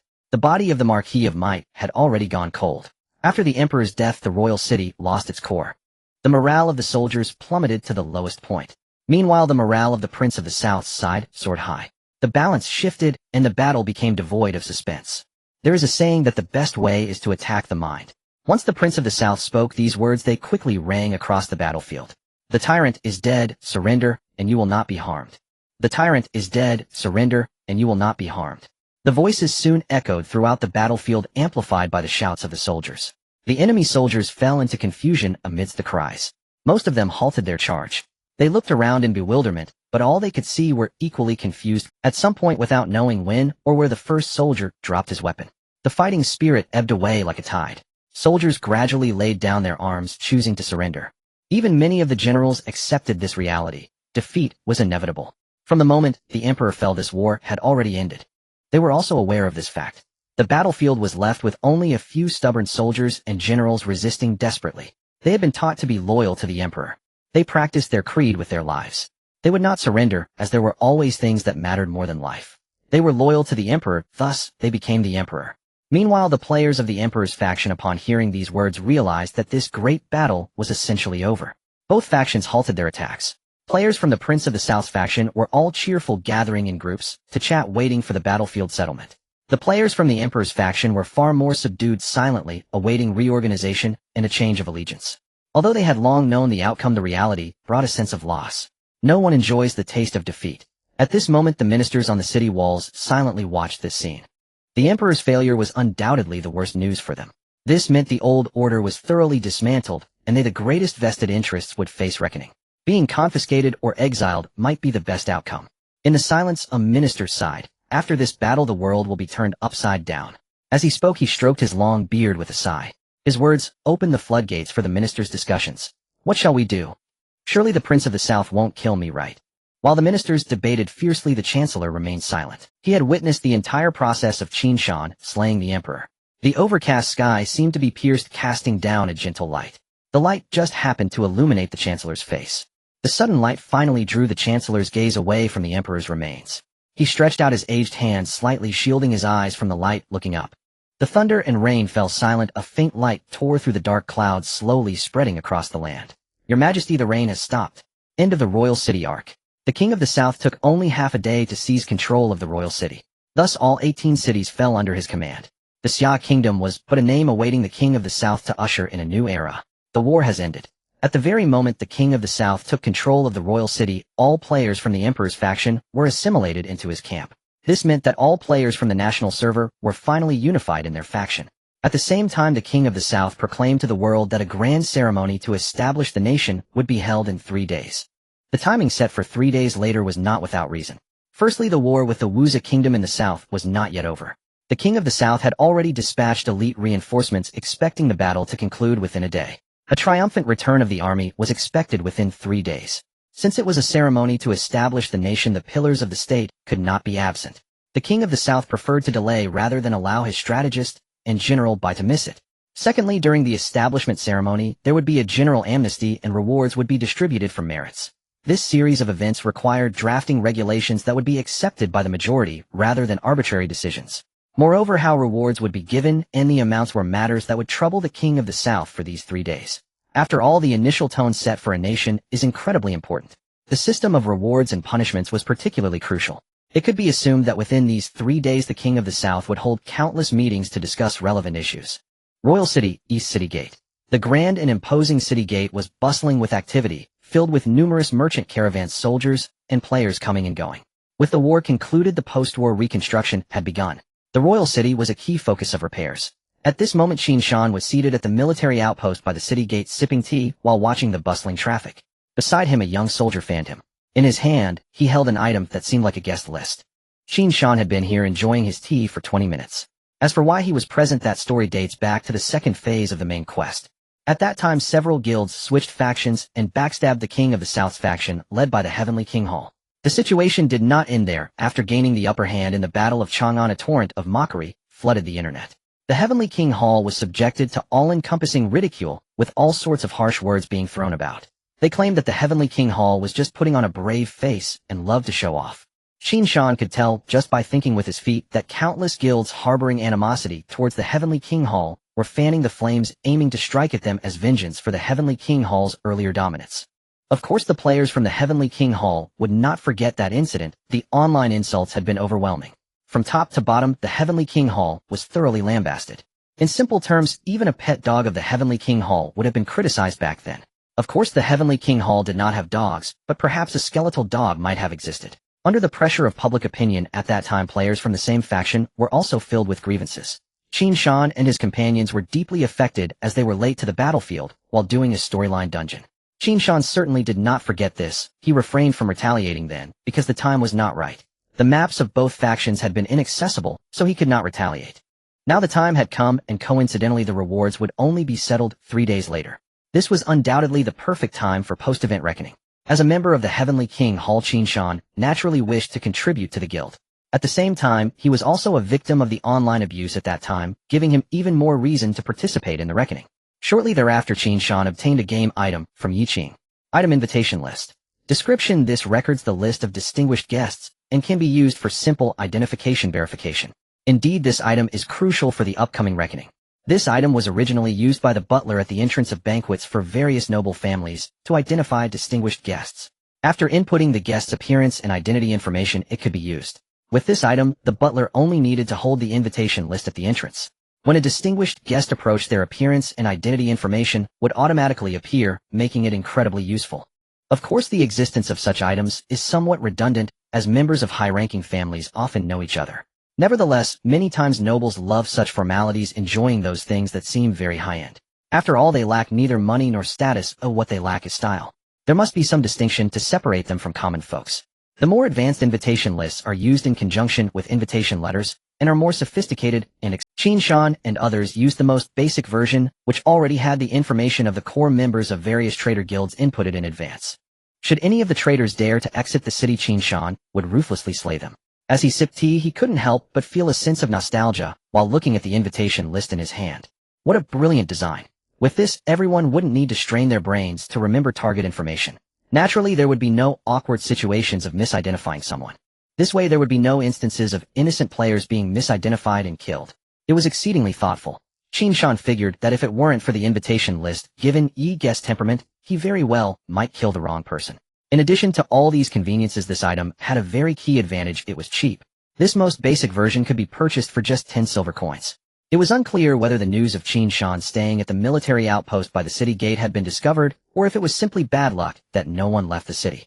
In any case, after 20 minutes the list in Qin Shan's hand had shown no reaction. Bored, he looked back at the class change quest. Indeed, after the conclusion of the third phase of the main quest, Qin Shan noticed a class change quest appeared immediately. Quest class change. Quest content 1. Accumulate damage taken from monsters reaching 100 million 100 million not completed. 2. Accumulate damage taken from players reaching 10 million 10 million not completed. 3. Utilize 3 cherry orchid flowers, 2L rootless water, 20G ancient soil powder, 30 ancient bull horns, 1 magical ape heart, and 1 cursed item to complete the class change sacrificial ceremony. Unlock after completing tasks 1 and 2 not unlocked. Quest reward: meet the conditions for 3rd tier class change. This was Qin Shan's 3rd tier class change. Task 1 was quite simple for Qin Shan. He only needed to find a few higher level dungeons to grind.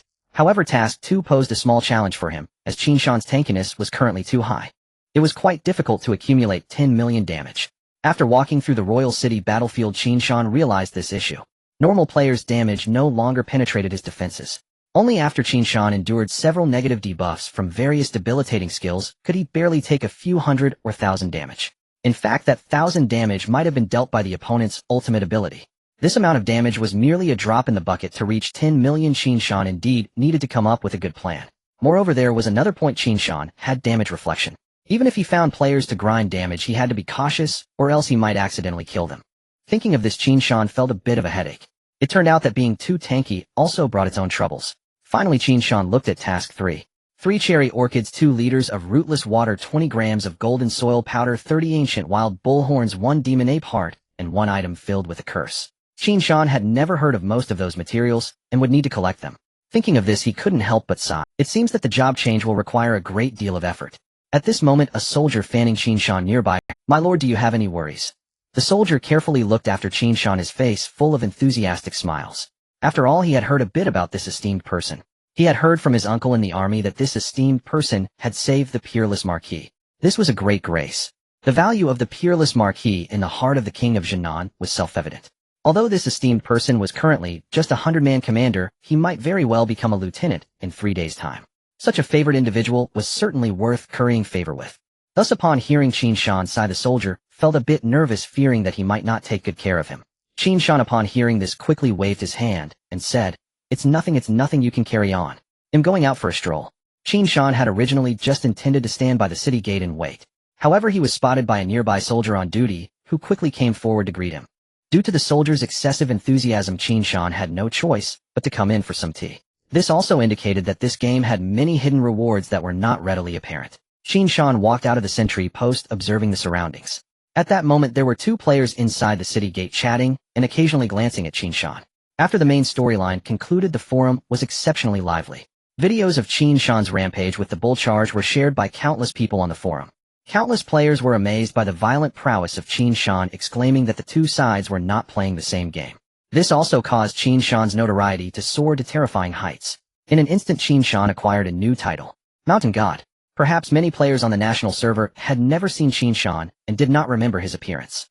However, the title of Mountain God was certainly something they had heard discussed. "It's the Mountain God. Can I take a picture with the Mountain God? Mountain God, I'm your idol, haha, you're my fan." As soon as Qin Shan stepped out of the watchtower, he was recognized by some enthusiastic players. The first 2 sentences were fine, but upon hearing the 3rd sentence, Qin Shan's smile froze. Watching the other party's incoherent and extremely excited demeanor, he couldn't immediately tell if they were true fans or just hype. Qin Shan raised his hand slightly to gesture a response. Soon the surrounding players gathered around Qin Shan, causing quite a commotion. Many players came over and directly pulled Qin Shan, posing for the air. Because Tianyin had photo and video functions, Tianyin was not just a game, it resembled a highly open world. In this world, there was not only combat, but also a plethora of scenery and entertainment. In Tianyuan, you could explore various cities with different styles and experience diverse cultures. You could even fish in the lakes. Moreover, there was important news that after the third job change, Tianyuan would unlock the sub-profession system. This is what players often refer to as the living profession system. Qin Shan learned about this news from a post by Bai Shaosheng. The post contained a dialogue between Bai Shaosheng and an NPC hinting that players could freely explore sub-professions after the third job change. It is worth mentioning that Bai Shaosheng had another post. It was about the mention of the Manzhou location in the recent battle for the royal city. The information mentioned therein was quite extensive. Bai Shaosheng traversed the war-torn Yu's kingdom following a special merchant caravan southward, eventually arriving at the territory of Manzhou, the Wolf City. Unfortunately, Bai Shaosheng did not trigger any quests there. In the post, Bai Shaosheng speculated that Manzhou was likely a new map, but might not yet be open. Although the post was full of speculation, Qin Shan felt that this guess was quite likely. After all, he knew that Bai Shaosheng had the talent to uncover much information within the game. Bai Xiaosheng's speculation must have come from something he saw with his talent, but he couldn't reveal it directly in the post. Soon the number of players surrounding Qin Shan increased. Qin Shan was also startled as he had not realized that he had already become a superstar in Tianyuan. And in the game, most players enjoyed joining in the fun. Moreover, who could refuse to take a beautiful photo with a mountain god? This led to players quickly flooding in around him. Soon the commotion at the city gate began to affect the traffic there. At this time, many merchant caravans waiting to enter the city were also affected. Many merchants, hearing the noise, pulled back the curtains of their carriages and peeked out. At this moment, the leading merchant caravan was about to enter the city. However, a large number of players blocked the way, making it impassable. A plump merchant with a big belly saw this scene and got off the carriage. "Sir, what happened up ahead?" The merchant asked cheerfully to the soldier responsible for maintaining order nearby. The soldier merely stood guard, ignoring him entirely. Seeing this, the merchant was not angry. Instead, he took out a few pieces of silver from his sleeve. "It's hot today, let me treat you guys to some tea." Saying this, he walked closer and placed the silver in the soldier's hand. The soldier naturally accepted it and finally reacted. "Just wait and don't cause any trouble." The merchant was momentarily taken aback at this, then regained his cheerful demeanor. "Thank you for your guidance, sir." Upon hearing the soldier's words, the plump merchant understood. The other party had a significant background and was not someone he could provoke. Thinking of this, the merchant felt troubled. The buyer for his batch of goods was very eager. Furthermore, this was the first cooperation between them. To ensure the collaboration, the merchant had run around extensively. After many attempts to find someone to mediate, he finally secured the cooperation. The plump merchant was someone who valued integrity greatly. He also placed significant importance on the first cooperation, or he wouldn't have come personally to deliver this batch of goods. Originally, the journey had already been delayed by various issues. Now, just as they were about to enter the city, thinking of this, the merchant's heart felt a bit anxious. After all, the first time was often the most important, representing the first impression. If they failed to deliver perfectly on the first cooperation, it would become much more difficult to deepen the transaction later. It would also lead the other party to question their capabilities. As the chaos ahead escalated, there was no sign of it stopping. The soldier beside him ignored the scene, merely instructing them to wait. Thinking of this, the merchant could only sigh helplessly. He then slowly turned around, just preparing to return to his carriage, when suddenly a hearty voice rang out. "Hey, Manager Wang." Upon hearing this, Manager Wang looked towards the source of the voice. He saw a muscular man walking towards him from the back of the convoy. The man was solidly built, followed by a few others. As he walked, he exuded a sense of boldness. Upon seeing the man, Manager Wang greeted him with a smile. "President Zhang, did you just return from hunting? Oh, you truly have a keen eye? I took a few wolf cubs out to gather. What about you?" The man's question made Wang the shopkeeper sigh and shake his head repeatedly. "This batch of goods is urgently needed by the buyer," Wang the shopkeeper said, unable to help but express his grievances. "This is the first transaction. If it's delayed for a bit longer, there may not be another opportunity for a transaction." The man raised his eyebrows, his eyes lighting up. "The task is here." Thinking of this, the man boldly declared, "Rest assured, Wang the shopkeeper, I will solve any issues you have right away." The man patted his chest, saying, "Just let me know what needs assistance." Wang the shopkeeper hesitated, then quietly said, "I just want to enter the city quickly, but it seems something happened ahead." Then Wang the shopkeeper leaned in closer and whispered, "From what the soldiers say, it seems the other party has considerable strength, and we cannot afford to offend them." The man, upon hearing this, looked at the lively scene at the city gate and couldn't help but chuckle. "Haha, what you don't know, Wang the shopkeeper, is that my wolf hunting guild is not what it used to be." The man was none other than Zhang Hu, the president of the wolf hunting guild. Looking at the chaotic scene at the city gate, a smile involuntarily crept across Zhang Hu's face. As a guild that chose the Southern King faction from the very beginning and followed the pace of the Heavenly King Palace, their guild status is now second only to the Heavenly King Palace and the Dragon Pavilion. He merely saw a group of players gathered together. All that was needed was to disperse them. With this thought, Zhang, who felt quite pleased. By simply dispersing the crowd, he could complete a task, strengthen the relationship with the Wang family business, increase goodwill, and even gain some rewards.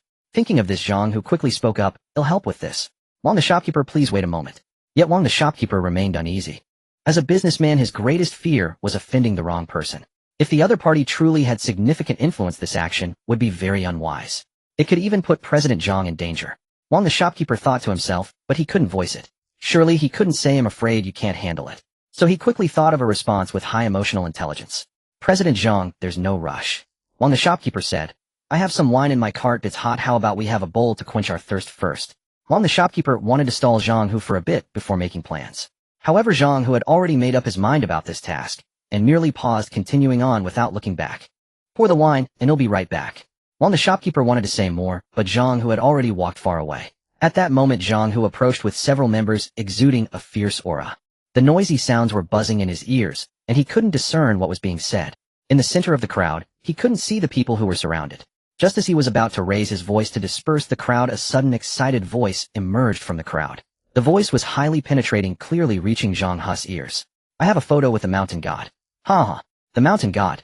Zhang Hu's expression changed drastically, and his voice that was about to be raised suddenly stopped. He then looked at his nearby subordinate and asked, "Did you hear that?" His subordinate nodded hesitantly, saying, "I think I heard it clearly. Is it the mountain god?" Zhang Hu scratched his head awkwardly upon hearing this. If it were members of other guilds, he wouldn't mind interrupting their fan meetings. But if it were people from the Heavenly King Palace, he wouldn't dare to. In Zhang Hu's heart, even in a game there are distinctions in status. Besides the extremely low-key Dragon Pavilion, there was also the top-ranked Heavenly King Palace, and he would dare not offend them. Moreover, on top of that, he felt somewhat guilty towards Qin Shan. He remembered the time they lost on the battlefield. His mood was quite poor, and when he returned to the city to rest, he happened to run into the late-arriving Qin Shan. Having pent up a lot of anger, he took it out on Qin Shan. Although Qin Shan later generously forgave him, Zhang Hu had never quite let it go. After thinking it over, Zhang Hu decided not to speak up, fearing that he might disturb the elegance of Qin Shan's fan meeting. Saying this, he turned around, preparing to let Wang the shopkeeper wait a bit longer. Just after walking a short distance, a voice suddenly came from behind. Excuse me. Hearing the commotion, Zhang Hu turned around and happened to see Qin Shan escaping from the crowd.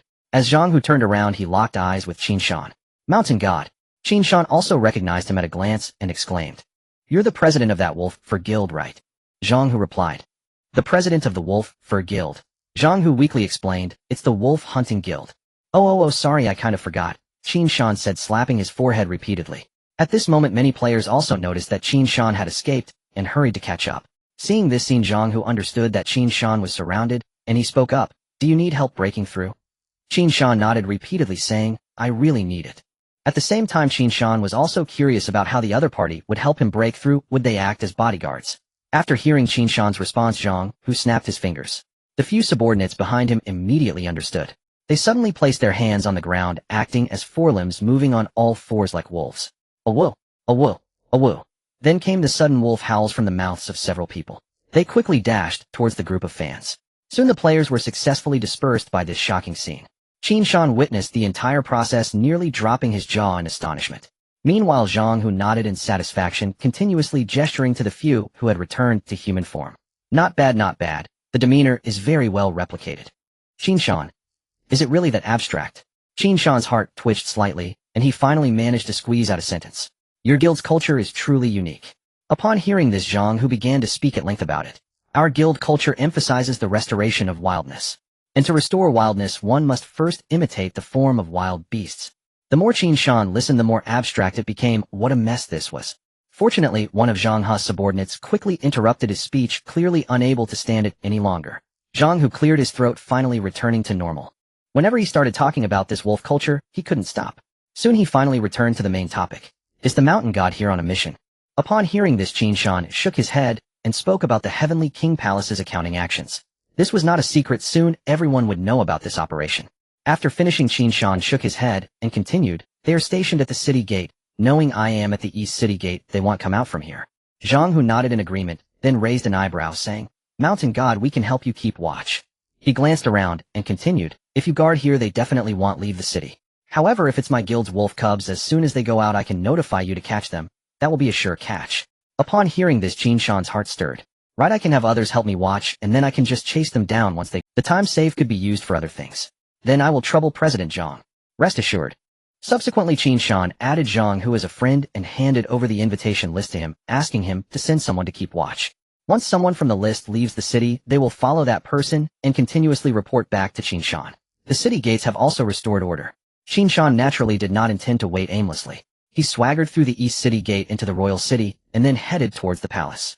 His purpose this time was to check out the place where the Dragon Turtle Cave Heaven was opened, which was the plaza of the royal hunting ground.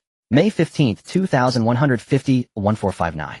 If Qin Shan remembered correctly, Tianyun opened on April 1st. Unbeknownst to him, he had been playing for over a month. Soon a minute passed, and the time reached 3 o'clock in the afternoon. A notification popped up on his panel experience 100. Since refining the dungeon crystal, he would receive a notification every hour on the hour. This was also the reason Qin Shan checked the time. It had now been a full 26 hours since he refined the Dragon Turtle Cave Heaven. Qin Shan had gained a total of 26 million experience points. Stored 54200 experience points. Adding in miscellaneous experience points, Qin Shan had accumulated over 50 million experience points. Qin Shan was still unaware of how much experience would be required for the third transition. However, he remembered that it took a whole 10 million experience points to level up from 59 to 60. Thinking about it, although 1 million experience points per hour seemed a lot, Qin Shan was not satisfied. He remembered there was another benefit to refining the dungeon crystal. He could gain one of the experience earned by players within the dungeon. But after a day, he had only received 1 million experience points. This indicated that something unexpected might have occurred in the Dragon Turtle Cave dungeon, which prevented players from entering. Qin Shan planned to investigate what happened, and if possible find a way to open the dungeon. In this way, players would have an additional high-level dungeon to grind levels and gear. Meanwhile, Qin Shan would also gain more experience points, achieving a win-win situation. Walking along Xuanwu Street towards the palace, the street was bustling with activity. Taverns had opened, tea houses were renovated, and various vendors were selling their goods. Qin Shan even passed by several brothels, some on the second floor, while others were enticing customers at the entrance. Various sounds of renovation filled the air. With the war over, it seemed life had returned. As Qin Shan continued on his way, he scanned his surroundings. Suddenly his steps slowed. He saw a woman sitting at her doorstep cradling a baby in her arms. The woman wore coarse gray and white linen, and a white cloth hung at her door. At that moment she seemed lost in thought, with vacant eyes mechanically rocking the baby. The infant was quiet, only wide-eyed, and looking around filled with curiosity about the new world. Qin Shan looked at her a few more times, then turned his gaze back to the lively street. His steps did not stop, and he quickly passed by, but the image lingered in his mind. He couldn't help but recall a saying, "People's joys and sorrows are not interconnected." Qin Shan then observed the crowd on the street more carefully. This time he noticed even more differences. Amid the lively atmosphere, many people were taciturn, keeping their heads down as they hurried along. The destruction brought by war is often all-encompassing. Buildings can be rebuilt, but what about people? Walking down the street, Qin Shan suddenly had new insights about war. Qin Shan often heard about various conflicts on the news. Which country was at war again, how many people died, and how Qin Shan could never fully understand, as it always felt too distant. But now he could personally experience much within Tianyun. For a moment Qin Shan couldn't help but marvel at the realism of Tianyun, and he felt a deep curiosity about it. How could Tianyun achieve such realism? Qin Shan could only sigh at the progress of current technology. Xuanwu Street was wide enough to allow 4 carriages to pass side by side. He strolled leisurely along the roadside, occasionally passed by carriages. Soon a carriage approached from behind, but suddenly stopped beside Qin Shan. He glanced over, but paid it no mind. Suddenly the curtain of the carriage was drawn back, revealing a familiar face. "Do you still remember me?" Upon seeing the visitor, Qin Shan was momentarily stunned. The newcomer was dressed in golden silk garments with a refined appearance. Wasn't this Chun Nan? However, Qin Shan still felt a bit puzzled. He remembered wearing a human skin mask at that time. How did the other party recognize his true identity? Seeing Qin Shan frozen in silence, Chun Nan raised an eyebrow and continued, "Black brother, show me some face, and don't ignore me." Qin Shan smiled upon hearing this, and voiced his inner question. "How did you recognize me?" Chun Nan didn't answer immediately. Instead, he quickly exited the carriage, pulling Qin Shan up as he praised him. "I saw the magnificent silhouette of Black brother walking down the street. That reassuring back figure made me recognize you at a glance. Come, Black brother, get in. Where are you headed? I'll take you along." Qin Shan did not refuse, and allowed him to pull him into the carriage. Chun Nan's words sparked some speculation in him. What he said about recognizing from behind was definitely nonsense. But as Chun Nan was an NPC and had allied with their side, he must have learned his identity and recognized him.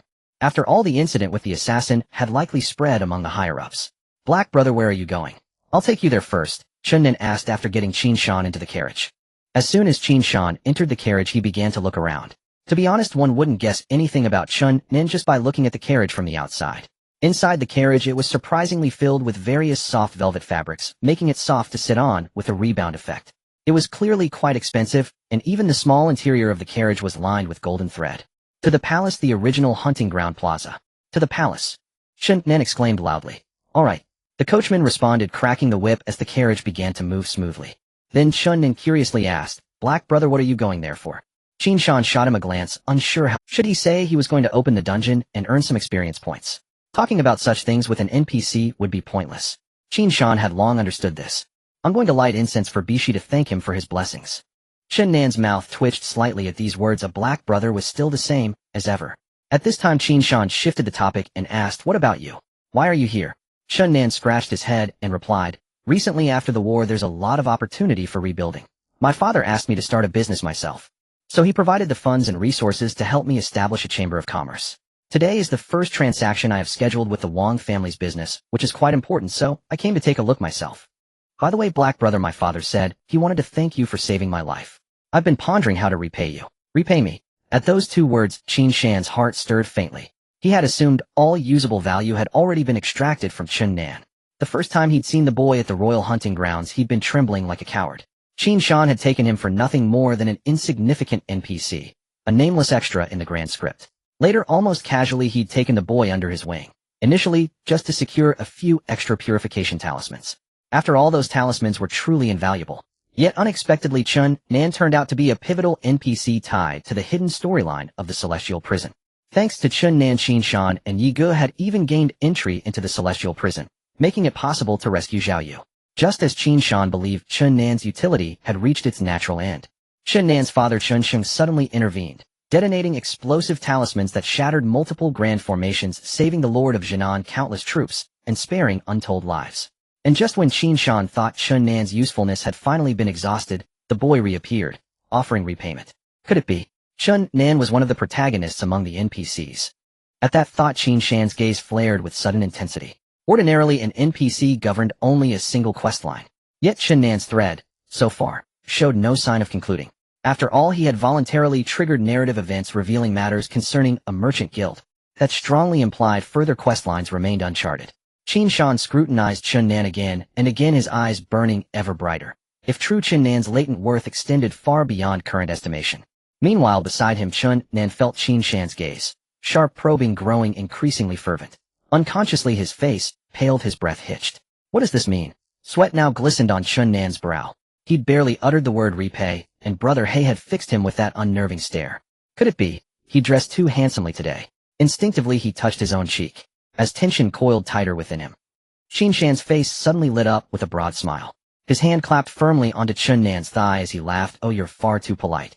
Truth is, I took you along because I sensed destiny between us. You understand, don't you? I'm just like that. Qin Shan's sudden warmth left Qin Shan flustered beyond measure. He could do nothing but stammer forced laughter. Brother He speaks wisely. Absolutely correct. Hearing that reply, Qin Shan's smile deepened. By now he'd already settled on the reward he desired.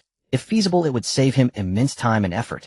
Abruptly shifting topics, Qin Shan posed a question seemingly unrelated. You've founded a merchant guild, haven't you? Qin Shan blinked, then nodded. Do you handle raw material procurement? Qin Shan blinked again, nodded once more, and then couldn't help blurting out, Brother He, just name what you need. No need for formalities. Qin Shan grinned and replied without hesitation, 3 Sakura orchid blossoms, 2 liters of rootless water, 20 grams of golden earth powder, 30 horns of the primordial ox, 1 heart of the demon ape, and 1 artifact saturated with curse resonance. In one swift breath, Qin Shan recited every material required for his class transcendence quest. Qin Shan listened intently, nodding earnestly at the first item. But as Qin Shan rattled off ingredient after ingredient, like listing dishes from a banquet menu, Qin Shan froze, overwhelmed.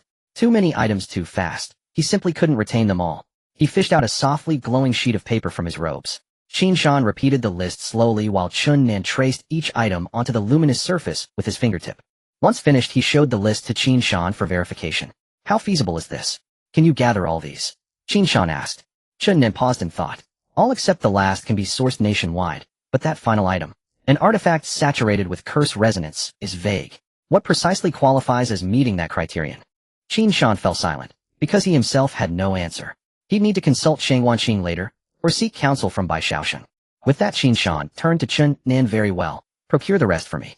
Name your price, I'll settle it after. Having played Celestial Fortune for so long, Qin Shan hadn't spent a single gold coin.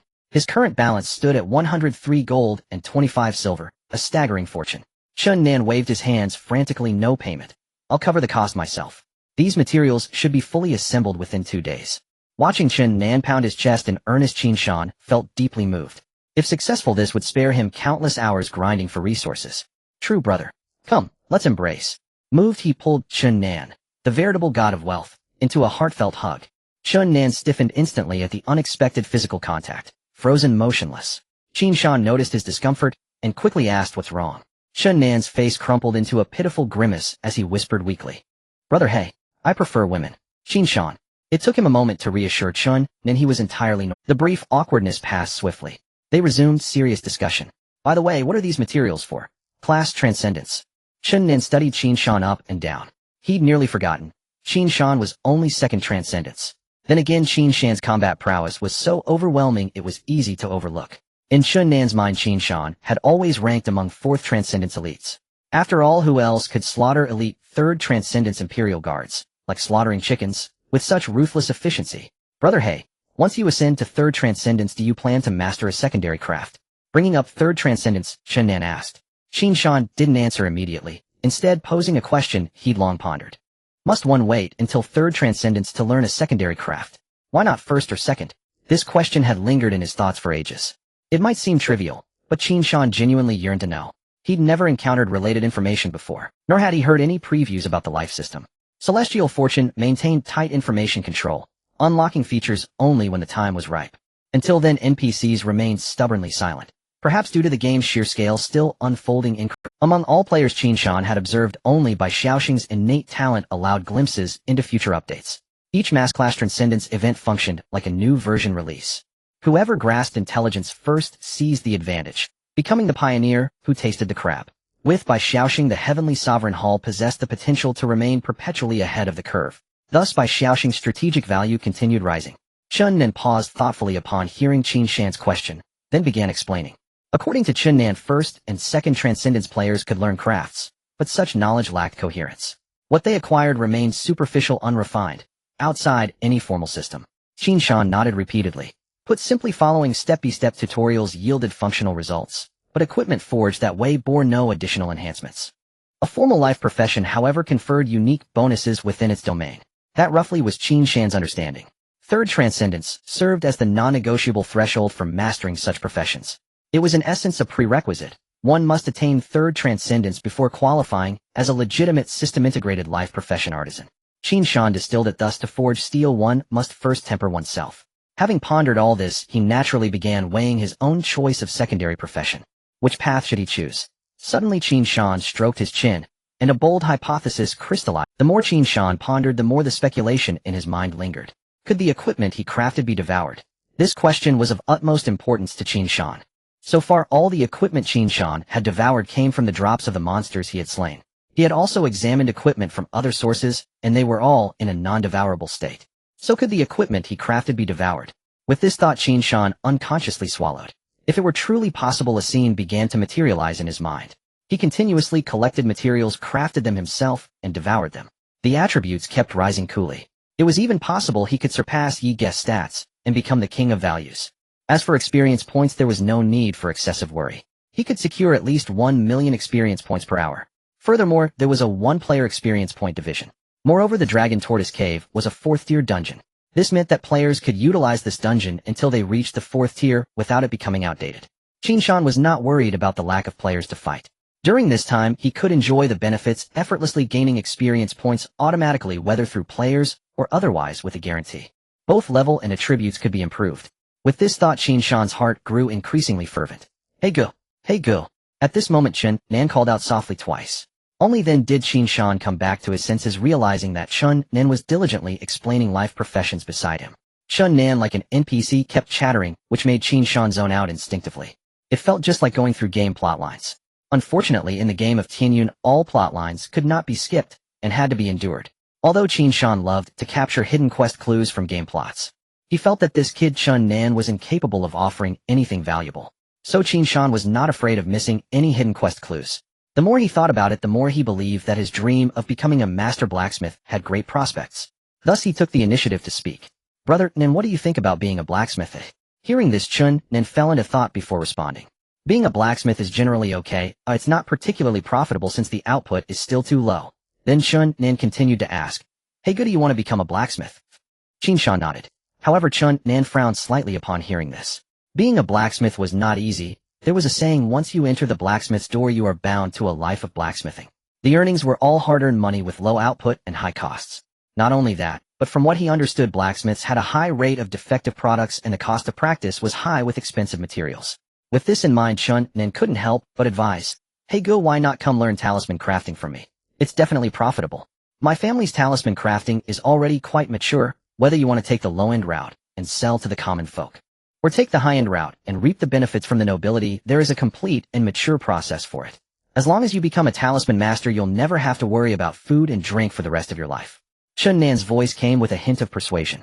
Knowing that He Gu was greedy, no fond of material goods, Chun Nan understood which words would resonate with Qin Shan the most. He felt that after this round of persuasion, Qin Shan might reconsider. However, Qin Shan, upon hearing this, shook his head firmly and said, no, I want to learn blacksmithing. Qin Shan's resolute voice reached Chun Nan's ears. Seeing this, Chun Nan ceased to persuade him further. Alright, if you ever change your mind, I will be here waiting. As friends, sometimes all that is needed is to provide options. As for the choice, it is ultimately up to the individual. After all, the path must be walked by oneself. Meanwhile, Qin Shan glanced at Chun Nan with a somewhat complex expression. He could capture the various moods and body language of Chun Nan. Moreover, the conversation with Chun Nan made him feel as if he were truly facing the son of a wealthy merchant. He didn't seem like an NPC, he appeared to have his own thoughts. Was it an illusion? Qin Shan couldn't help but shake his head. Had he spent too long in the game that he was starting to lose track of reality? Or had Tianyan optimized the NPC code algorithms? Qin Shan felt that the NPCs seemed more real. After a while, the carriage gradually came to a stop. Young master, we have arrived. The coachman's voice came into the carriage. Soon Qin Shan got off the carriage and bid farewell to Chun Nan. Then the carriage swiftly turned around and slowly departed. Before leaving, Chun Nan kindly gave him an address. He said that if he wanted to contact him, he should use that address. Subsequently, Qin Shan informed him of the guild's location within Chang'an City, so that the other party could go there to reach out to Qin Shan if there were any updates. After all, Qin Shan was always on the move, and it was uncertain where he would be. Qin Shan watched them leave feeling at ease. He hadn't expected to encounter Chun Nan on the road this time. The other party even helped him gather class change materials, and even wanted to gift him a sub-profession of talisman crafting. Thinking of this, Qin Shan could only admire Chun Nan.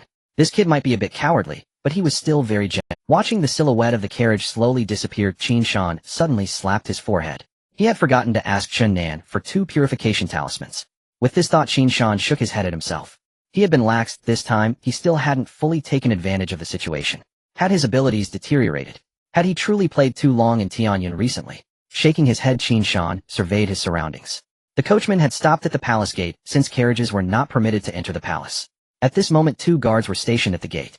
Qin Shan quickly approached, contemplating how to phrase his words. The 2 guards merely glanced at him before raising their hands and speaking in unison. Please enter. The words Qin Shan had just prepared got stuck in his throat. He then raised an eyebrow and asked with a smile, do you know me? The 2 guards looked straight ahead and replied flatly, your name is well known. It's just basic skills for a minor character.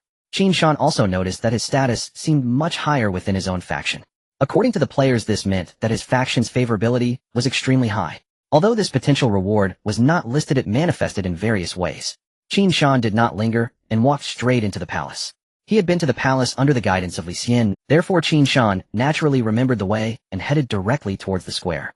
Since the hunting ground square was close to the back garden, it required passing through many great halls. Qin Shan did not linger too long since he had already seen it during his last visit. As he passed by the Tranquil Heart Palace, he noticed a small squad of soldiers stationed at the entrance. Qin Shan merely took a brief glance before moving past. Just as he walked away, 2 figures, one big and one small, emerged from the great hall. The larger one was wrapped in bandages from head to toe and was struggling to cross the threshold of the great hall with the aid of 2 wooden crutches. The smaller one, however, was delicate and fair with red lips and white teeth. Li Xiaowei, we can't give up. Perhaps it's in the next great hall. Li Xiaowei's lips twitched slightly. He was completely wrapped in bandages resembling a mummy. Only his lips, eyes, and 2 nostrils were exposed. Look at me in this miserable state. Can we take a break before searching? The child, upon hearing this, wore an expression of impatience and lectured. How can you eat if you don't uncover the truth? Now is the best time. While traces still remain in the palace, it is the perfect opportunity to search. Trust me, I am known as the Guangdong di Renjia, and I will surely help you uncover the truth. Are you certain this is the place? Absolutely. Let me confirm once more. This is indeed the former Imperial Hunting Ground Plaza. As unshakable as iron. Having received the squad leader's ironclad affirmation, Qin Shan scratched his head in bewilderment. Guided by the squad leader, he returned once more to the plaza. Before him stretched a scene of utter devastation. Vast swaths of land had subsided, leaving behind colossal sinkholes. The pits were immense, but not especially deep. Qin Shan estimated their depth at roughly 5 or 6 meters. Within lay countless shattered stone slabs and bricks, the earth itself fractured and splintered. Not a single stretch of ground remained level, not even remotely resembling a plaza. The terrain was pockmarked with craters and undulations, its desolation evoking the aftermath of a seismic catastrophe far more than any ceremonial square. Radiating outward from the central sinkhole, the surrounding earth was webbed with fissures, dense, intricate, and unforgiving. Qin Shan had only just broken through the plaza's perimeter when the great battle commenced. What now lay before him bore no resemblance to the plaza he had seen mere hours earlier. During their escape, they had merely disrupted the formation's focal node before swiftly withdrawing. Evidently, this ruinous spectacle was the Emperor's doing. After the battle concluded, Qin Shan learned that the Emperor's destined beast had been Bishi, the legendary tortoise dragon, whose strength upheld heaven and earth. Thus, the towering beam of light piercing the heavens must have originated precisely from this plaza. At that thought, Qin Shan recalled his entry into the hunting grounds. He had marveled then at the use of a teleportation array for ingress, assuming at the time that the imperial court disdained orderly queues, deeming them beneath their dignity. Moreover, the array conveniently transported all participants simultaneously into the pocket realm, a practical advantage, or so it seemed.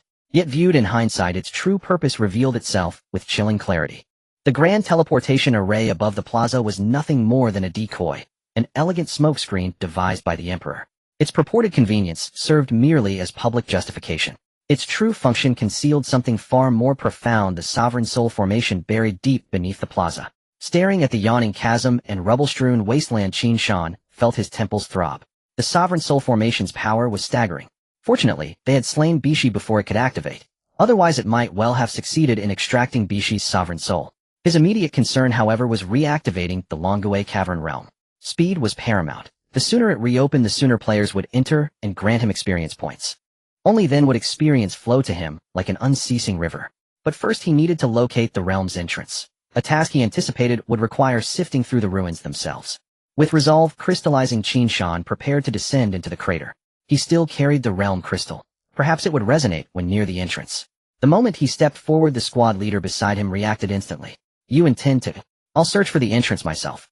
The squad leader blinked in surprise, appraising Qin Shan up and down before speaking again. "Are you an explorer?" At those words, Qin Shan froze entirely. An explorer? What on earth was that? Did locating a realm entrance truly warrant such a title? Then abruptly comprehension dawned. His foot paused mid-step. Turning, he asked, "Could you tell me more about this explorer you mentioned?" "Well, I'm not entirely sure, only bits and pieces.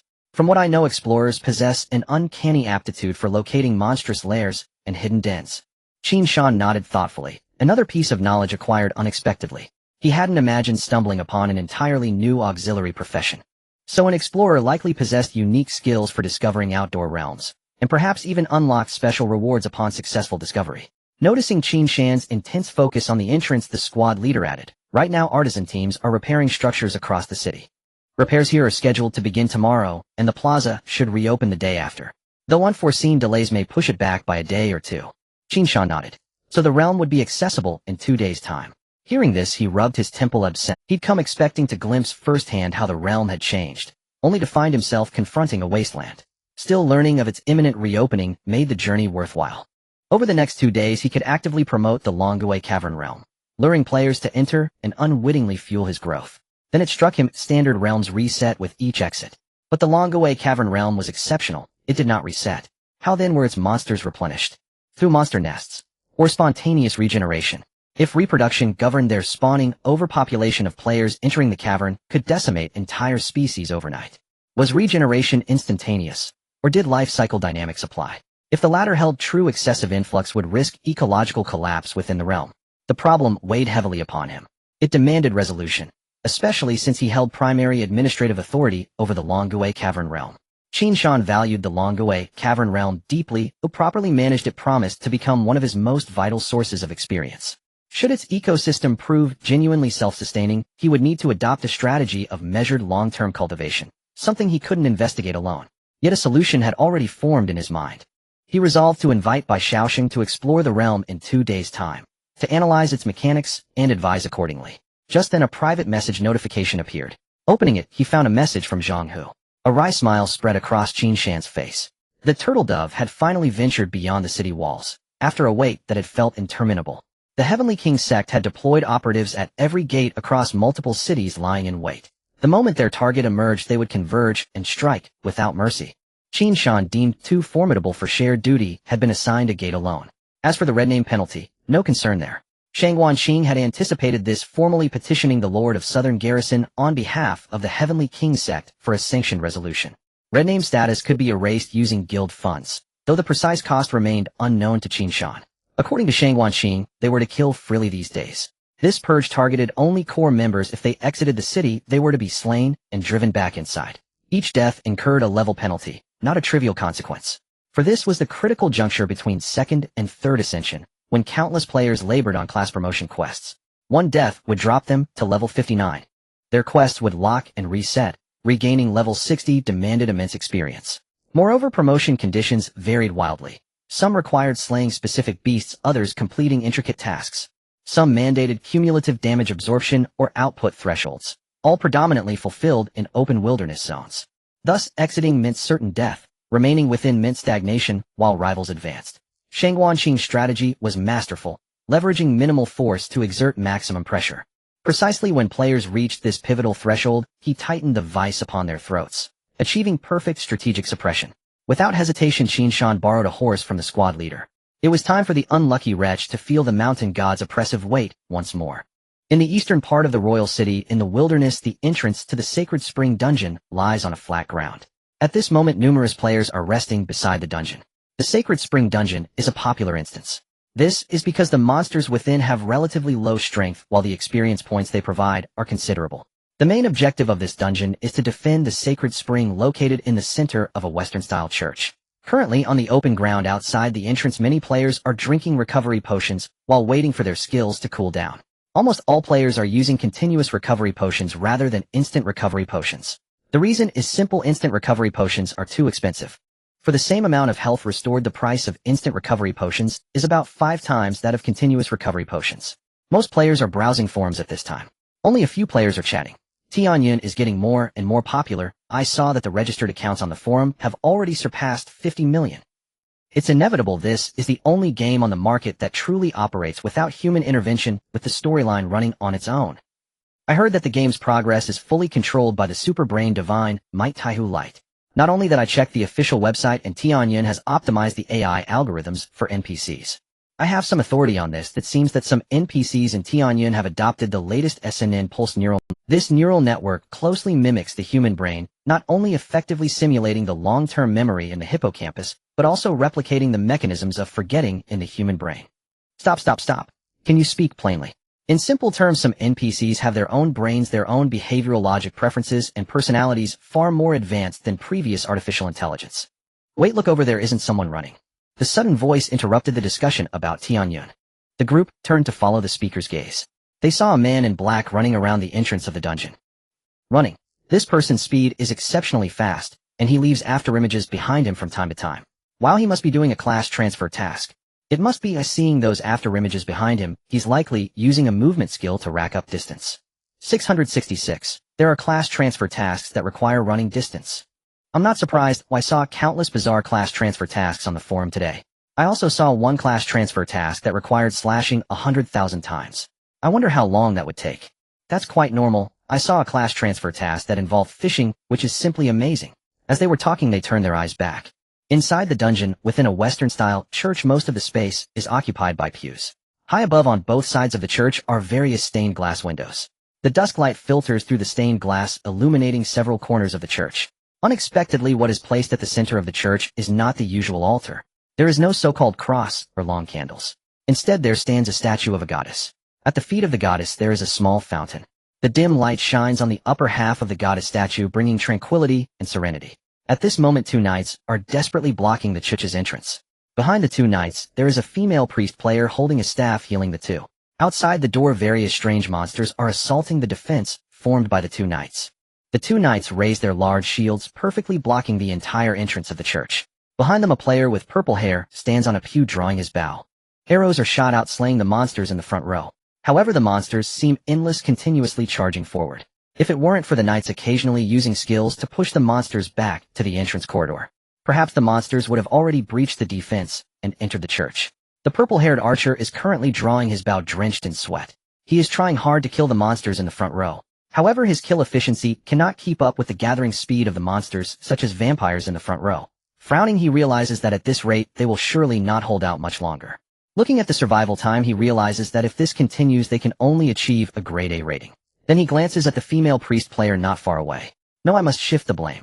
Just then, the two knights in the front row used their charge skills again, pushing the wave of the sharpied purple-haired archer noticed a vampire with low health being completely emptied by the charge skill. Got it. Give me the kill. Stop stealing my kills, okay? If you keep stealing kills like this, how will I complete my class transfer task? The purple-haired archer complained. Upon hearing this, both knights were taken aback. The priest player frowned as well. All three of them shared the same. What is this guy talking about? The two knights turned their heads, glancing at the purple-haired archer without saying much. The priest player didn't even bother to look at him. All three of them are elite players from the Iceheart Guild. They signed a contract with the guild, essentially being formal employees. This time, the vice president sent them to help the purple-haired archer complete his class transfer task. To be honest, they are reluctant. However, the other party is the vice president's nephew, a connection. They have no choice but to set aside their own class transfer task progress. The result is that this purple-haired player's skill level is too low. With a full party, they struggle even in a low-difficulty dungeon. They can all see that this purple-haired player can barely achieve a grade A rating. It's one thing to be inexperienced, but he is also arrogant along the way. Oh, come on, what kind of gameplay is this? Let's retreat. The purple-haired player exclaimed as he saw that they were about to falter with vampires nearly breaking through. Then, as the team leader, he directly chose to end the dungeon. As a flash of white light enveloped them, they finally exited the dungeon.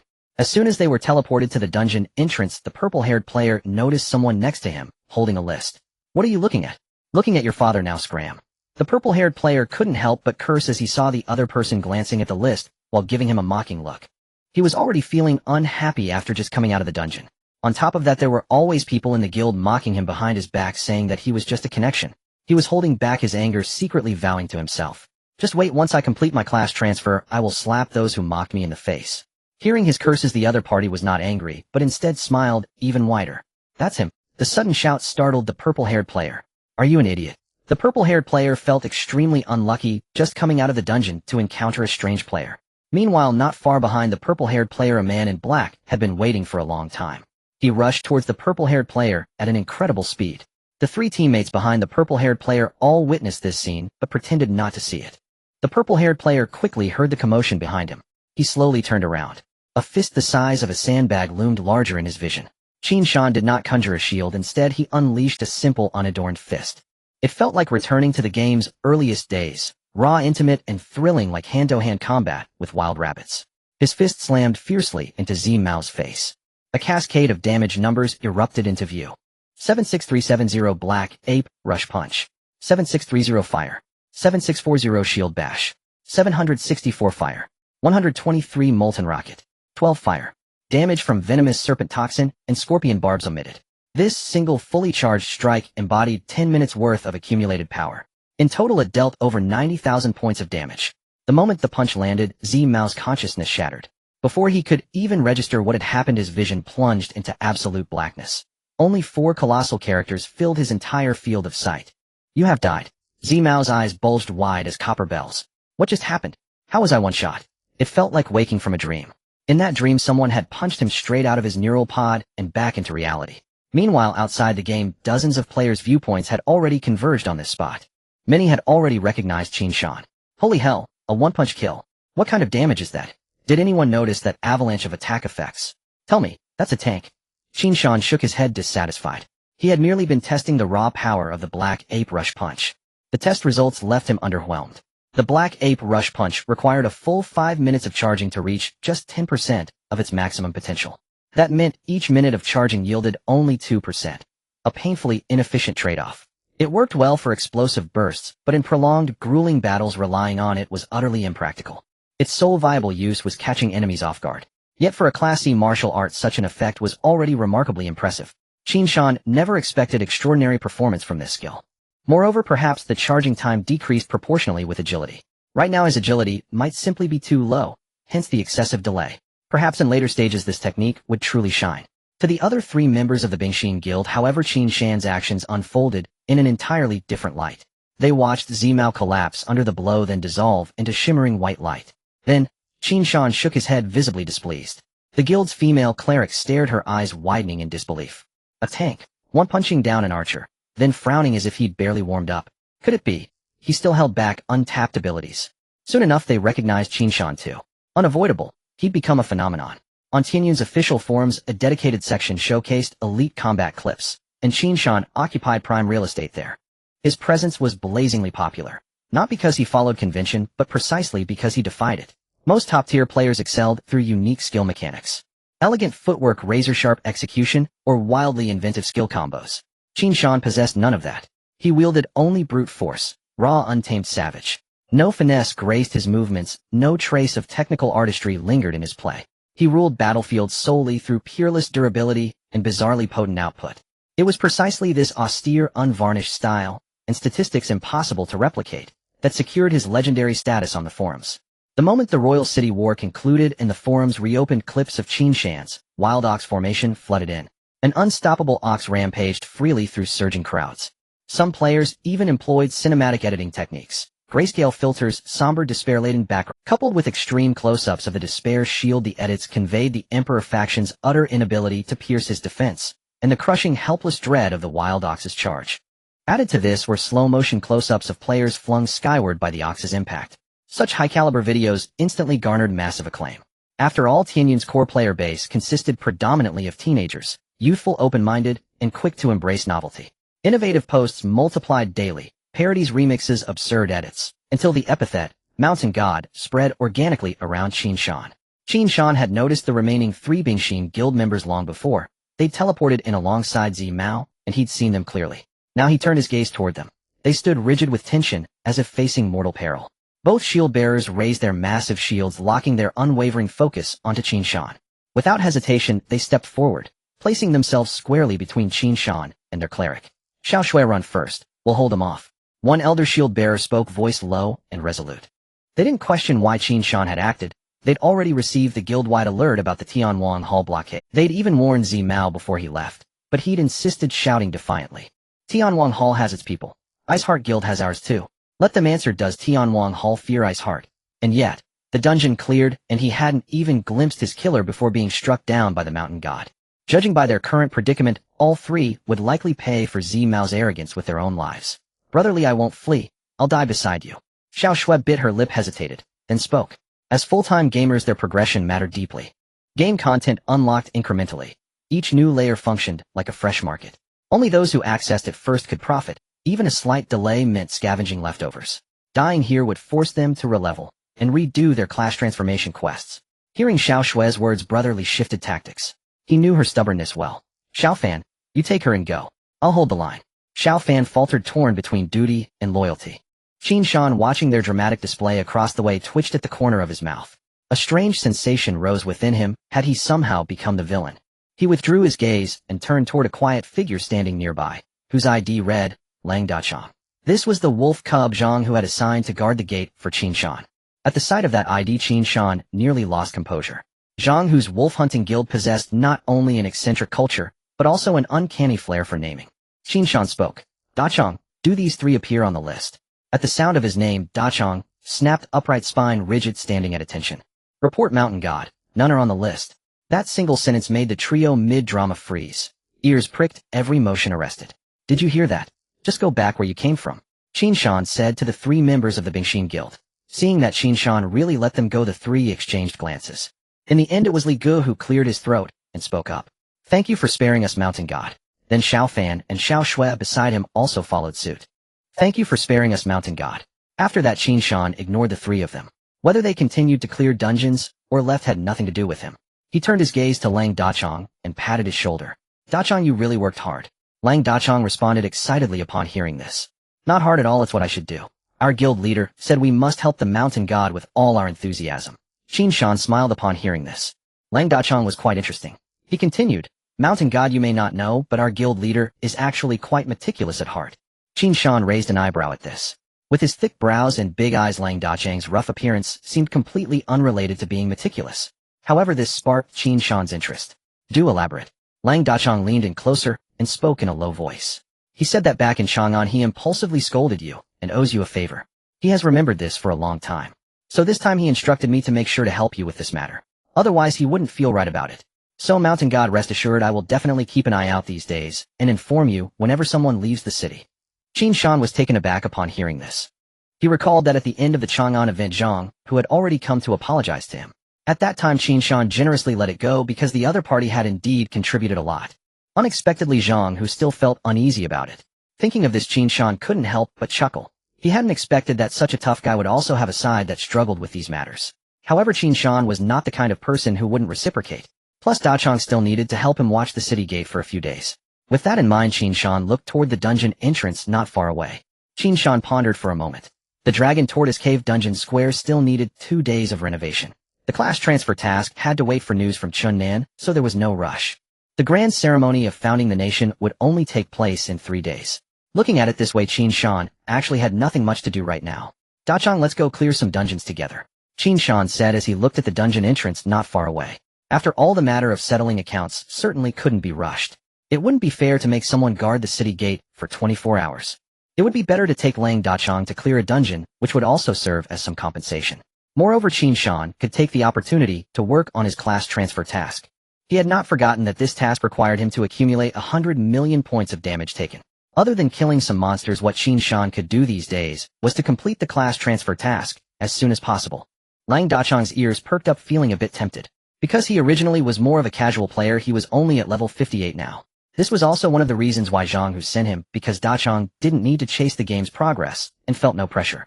Lang Dachong scratched his head and said a bit shyly, Mountain God, I'm not very skilled. I might not be much help in a third transfer dungeon.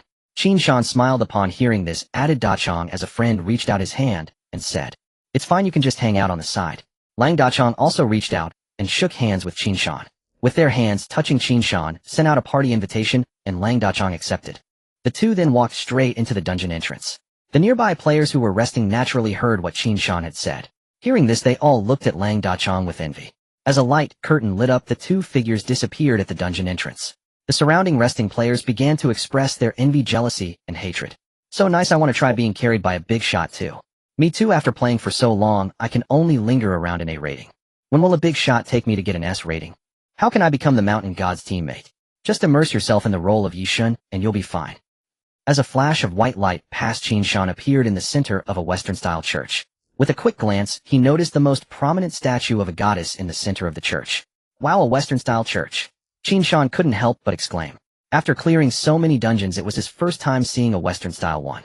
Lang Dachong seemed to know a bit about this. It's normal, Tianyun is an international game. Currently, there are 5 major servers: the Chinese server, the American server, the Asian server, the African server, and the European server. Cultures from around the world have been integrated into it, so it can be seen as a cultural tribute. Qin Shan nodded repeatedly. Just as he was about to ask more, he heard some noise coming from the church's main door. Qin Shan quickly glanced at the dungeon rating. Dungeon rating E: protect the holy spring from destruction for 1 minute not completed. Qin Shan took a look around and understood the dungeon gameplay. It was about protecting the spring water at the foot of the goddess statue. He looked toward the church's main door, which was producing various strange noises. Moreover, there was a long corridor leading into the church from the main door. With a corridor terrain, it would be quite easy to defend the church. After all, as long as monsters didn't come from all sides, the difficulty would drop significantly. Qin Shan had rich gaming experience and quickly analyzed that. This dungeon was very simple. At this moment, there were sharp claws scratching against the wooden door, making a very piercing sound, along with various incomprehensible howls, indistinct and seemingly filled with some kind of pus. After figuring this out, Qin Shan quickly dashed into the corridor. Soon he stopped in the middle of the corridor. He noticed that the width of the corridor was uneven, some parts narrower, and this discovery gave Qin Shan a new idea. Gradually, a dark purple energy appeared in his hand. The dark purple energy gradually took shape, eventually transforming into a shield wall. The shield wall fit perfectly in the grooves on both sides of the corridor. If monsters wanted to rush and they had only two options, either shatter the shield or break the terrain. Clearly the terrain within the dungeon was indestructible. In order to break the shield wall, they would first have to kill Qin Shan. Clearly both options were unlikely. At this moment Lang Dachang, who was hiding behind Qin Shan, was nervously watching Qin Shan's actions. Usually when he looked for teammates to clear dungeons, he wouldn't feel this nervous. Because the teammates he found were usually of similar skill levels, and they could all work together without worrying about dragging anyone down. Moreover, due to the higher difficulty of the dungeon, he had always formed a full party of 4. He had almost never tried clearing a dungeon with just 2 people. And he knew that Mountain God was a tank, and in terms of clearing monsters, he certainly had shortcomings. If the monster clearing efficiency was too low, the number of monsters in this dungeon would keep increasing. If this kept snowballing, even if Mountain God could take hits, he surely wouldn't be able to withstand an increasing number of monsters. If the monster clearing efficiency was too low, the number of monsters in this dungeon would keep increasing. If this kept snowballing, even if Mountain God could take hits, then he saw the dark purple energy in Mountain God's hands ripple. Soon a huge dark purple wall materialized in the corridor. Lang Dachang was curious, stepped forward, and touched it only to find his arm could pass right through it. Lang Dachang was shocked. It was a one-sided wall. Before he could continue his examination, the church's main door finally couldn't bear the strain and crashed open. Lang Dachang tightened his grip on his staff, looking as if he was facing a great enemy. The battle to defend the Holy Spring had officially begun. The church's main door was violently shattered as a tide of monsters surged into the corridor. At that moment Qin Shan had just adjusted the shield wall, ensuring it was firmly in place. Satisfied, Qin Shan surveyed the area to confirm everything was in order, then brushed the dust off his hands. Done. Time to post on the forum. As the wave of monsters approached, the instinctively preparing Wolf Dachang began to chant, hearing Qin Shan's. Although the approaching tide of monsters was indeed frightening, Wolf Dachang did not hesitate for even a second and directly ceased his chanting. The Mountain God's words surely held wisdom. All he needed to do was obediently follow. Qin Shan then cast his gaze toward the incoming monsters, taking a closer look. Amid the chaos, he noticed vampires with pale skin and sharp fangs. There were also werewolves with wolf heads, their bodies covered in thick black fur. And there were gargoyles with stone bodies and massive bat-like wings. At this moment the tide of monsters began to assault Qin Shan's shield wall. Claws, fangs, and various other attacking methods were unleashed. Seeing the ferocity of the monsters, Wolf Dachang couldn't help but inhale sharply. He knew that the current density of monsters hadn't reached its limit.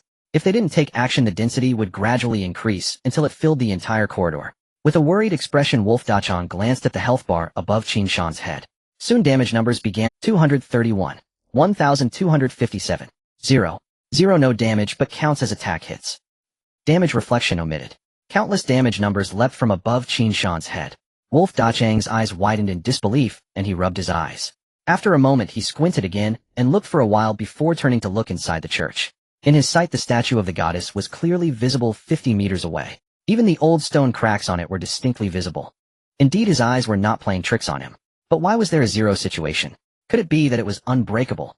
Wolf Dachang momentarily couldn't believe his eyes. After observing for a while and confirming that it was truly unbreakable, the worry in his eyes vanished. He suddenly slapped himself. Smack! Next to him Qin Shan was stretching his neck, leaning close to the dark purple shield wall to observe the gargoyle up close.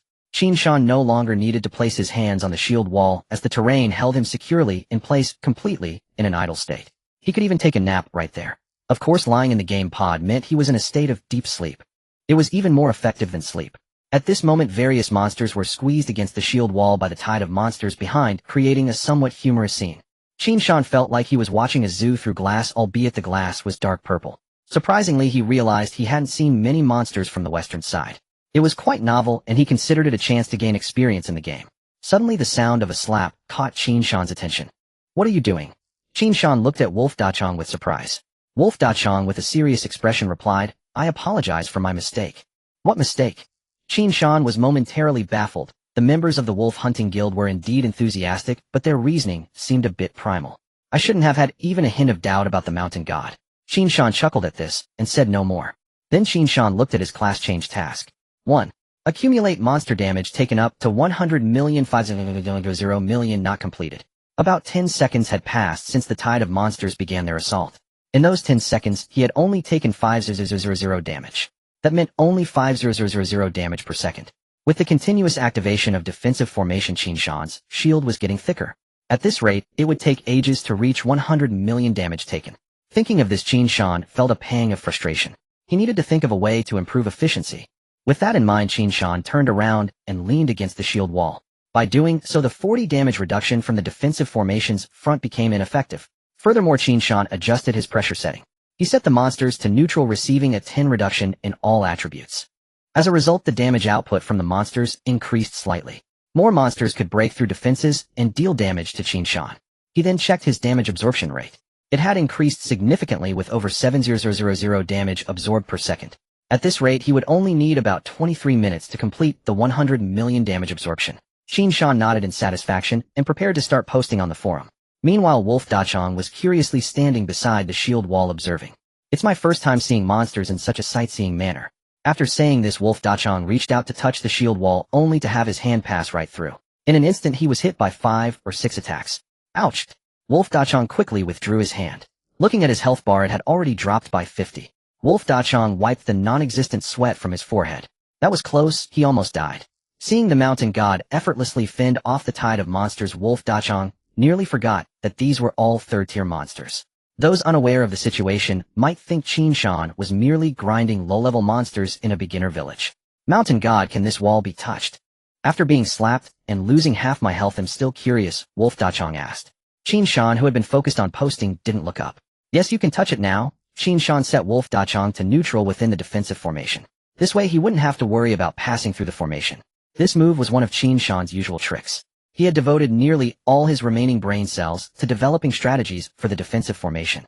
From lying down to sleep to using a shield as a projectile to transforming into a spherical shape and launching into the sky, he now added another tactic, transforming into a shield wall to achieve idle monster grinding. Experience 30000. Experience 50000. Gradually, more fragile monsters were killed by Qin Shan's damage reflection. Qin Shan glanced at his experience points. Although each monster didn't grant much experience, there were a significant number of monsters. This way he could still gain a good amount of experience. Qin Shan suddenly realized this location was quite favorable. Since this dungeon did not require him to seek out monsters to grind, it saved him the process of gathering them. Simply put, for Qin Shan, any dungeon that allowed for fully automated monster grinding was a good dungeon. Just as he was comfortably posting on the forum, he heard Wolf Dachang's voice beside him. Mountain god, may I record a video of this? Qin Shan, not taking it seriously, nodded and said, sure, go ahead. Do I need to pose? Thank you, Mountain god. Any pose will do. After which Qin Shan cleared his throat, stood up, and brushed off the non-existent dust from his rear. He then grabbed the handle on the shield wall, slightly lowering his center of gravity.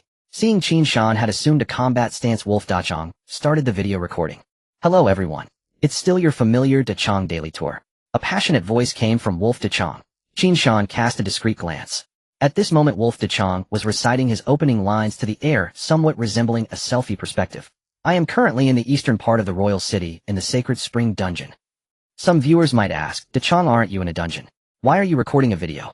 Is this not slacking off? No, that's not it. As he spoke, Wolf Dachang circled around, filming the church environment, confirming that they were indeed in a dungeon.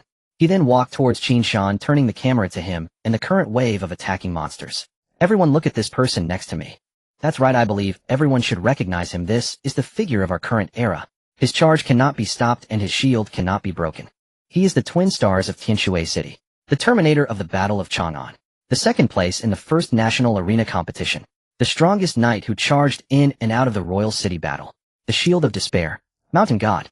Wolf Dachang clearly knew Qin Shan very well, as he effortlessly recited a few of Qin Shan's most popular titles online.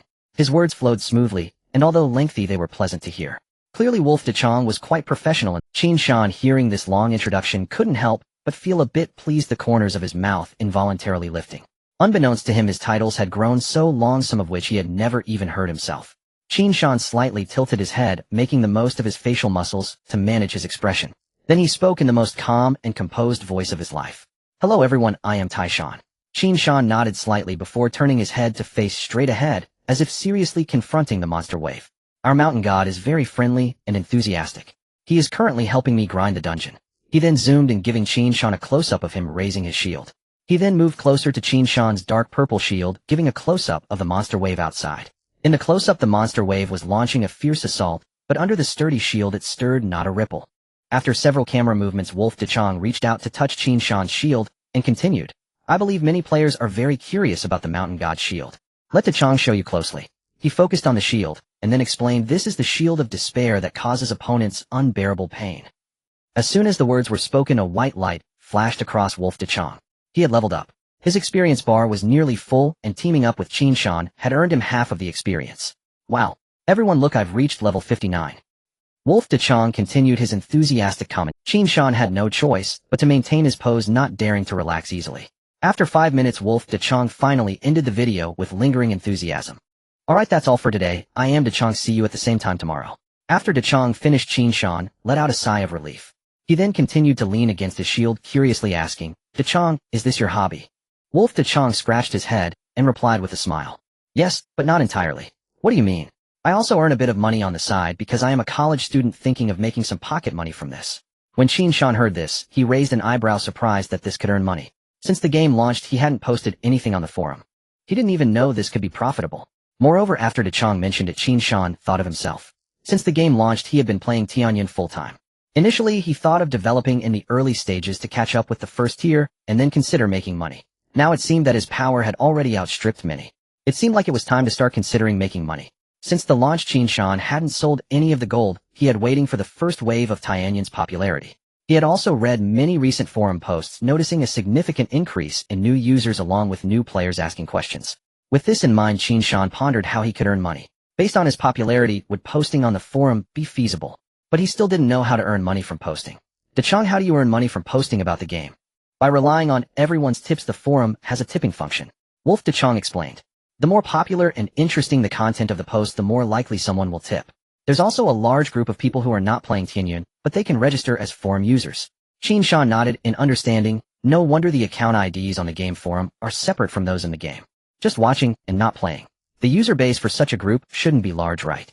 Hearing Qin Shan's words, Wolf de Chong shook his head slightly. On the contrary, the number of people who just watch and don't play is quite large.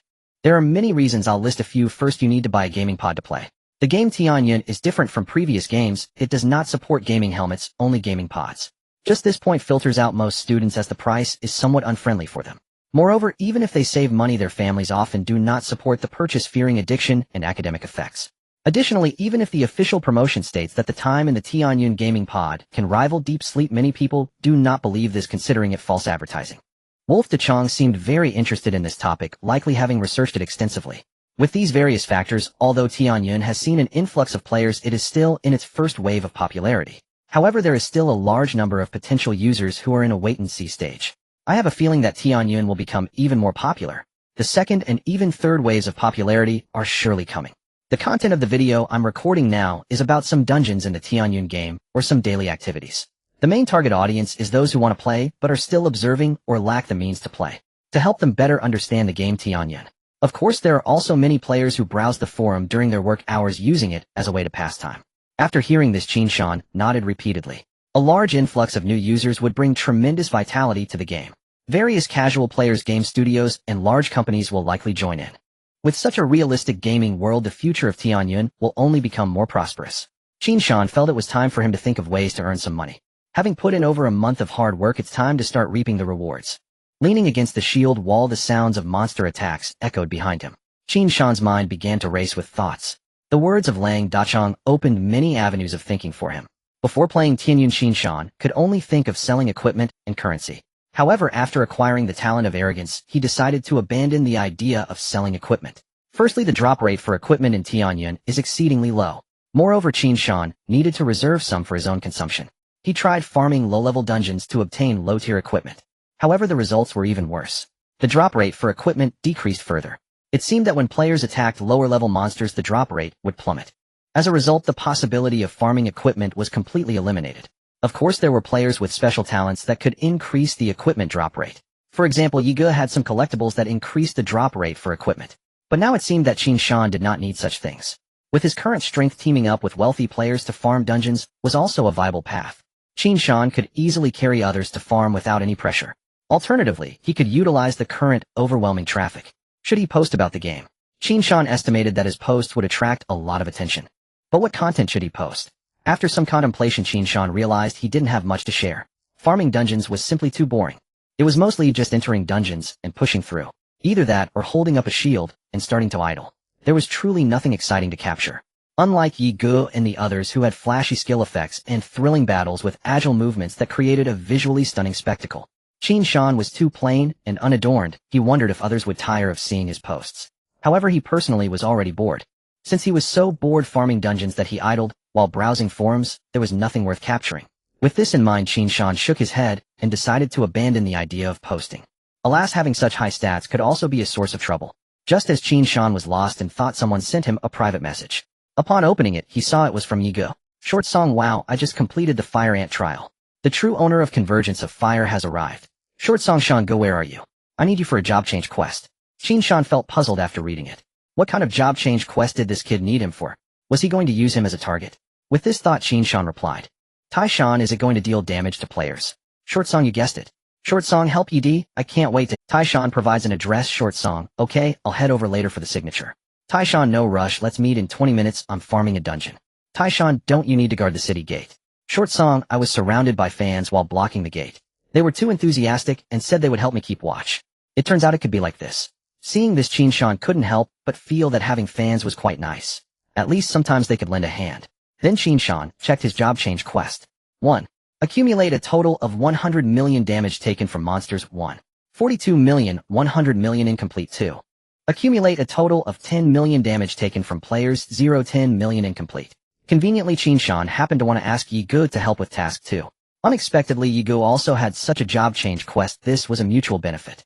With this in mind, Qin Shan remembered that his task 3 required a cursed item. Qin Shan glanced at his friend list and found that Bai Xiaosheng was offline. So he sent a message to Shang Wanqing. Tai Shan, strategist, I want to ask, what is a cursed item? Shang Wanqing replied instantly. Shang Wanqing, is it for a job change quest? Tai Shan, yes. Shang Wanqing, they'll keep an eye out for you. The guild will help you find it. Tai Shan, thank you, strategist. Shang Wanqing, no problem. We have a bond of friendship and love in our guild. Tai Shan, is this our guild culture? Shang Wanqing, I suppose so. By the way, keep an eye on friend requests from Jin Yuanbao in the next few days. Shang Wanqing, the guild's probation period is almost over. You can collect your salary then. Tai Shan's salary. Shang Wanqing, yes, he is the new finance officer. You can ask him for the details. Qin Shan originally just wanted to inquire about the job change item, but unexpectedly gained extra benefits. However, he hadn't paid much attention to the so-called probation period at Tianwang Hall. Yigo would take some time to arrive, so Qin Shan wasn't in a hurry and continued to farm dungeons. At this moment, Dachong was beside him, seriously gesturing towards the air. Seeing this, Qin Shan curiously asked Dachong, what are you doing? I'm editing a video. Qin Shan nodded and shifted his gaze back. Suddenly, he thought of the promotional matters for the Dragon Tortoise Cave dungeon. Qin Shan's eyes lit up. Yes, he could ask Dachong to go to the Dragon Tortoise Cave and promote it. Isn't he a ready-made game poster? He could invite Dachong to promote in the Dragon Tortoise Cave dungeon. The materials for the job change included Chun Nan. The job change quest had Yigo helping him. The job change item had Shang Wanqing's assistance. In terms of making money, he would soon receive a salary. The Dragon Tortoise Cave was just waiting for the craftsmen to finish renovations. With this in mind, Qin Shan felt that everything was proceeding smoothly. Everything was unfolding in an orderly manner. It all felt so wonderful that Qin Shan just needed to wait for good news. As he thought this, Qin Shan suddenly felt he was too comfortable. It seemed like everything was going too smoothly. In reality, in the Magic City, in a certain office building, in an office, a purple-haired youth was leaning back in his chair, his expression gloomy. Next to him stood a man in a suit. Gather everyone. Right now assemble at the entrance of the Holy Spring Dungeon in the eastern part of the royal city. The youth shouted sternly. The supervisor beside him showed a troubled expression and hesitantly spoke. At this critical moment, everyone is fully engaged in job change quests. As a result, this may impact the guild's development. The purple-haired youth snorted coldly, amused by the situation. Tianwang Hall has already blocked us from killing. Saying this, he stood up directly. They've slapped our Bingxin guild in the face. Should we still avoid their sharp edge? The purple-haired youth had just exited the game pod and was very angry. Do I have to endure this while playing a game? I need to get my revenge. After saying this, the purple-haired youth poked the manager's chest. Stop babbling so much, hurry and gather your subordinates. I must kill that Tai Shan. The manager had no choice but to comply and quickly left the office, taking the door with him. As soon as he stepped out, the manager's expression changed and he muttered a curse under his breath. You deserve to die. The manager was certainly intelligent and knew that the purple-haired youth's behavior was too irrational. Currently, Tianyun was becoming increasingly popular and their Tianyun branch's importance within the group would only rise. In such a situation, the manager would prioritize stability.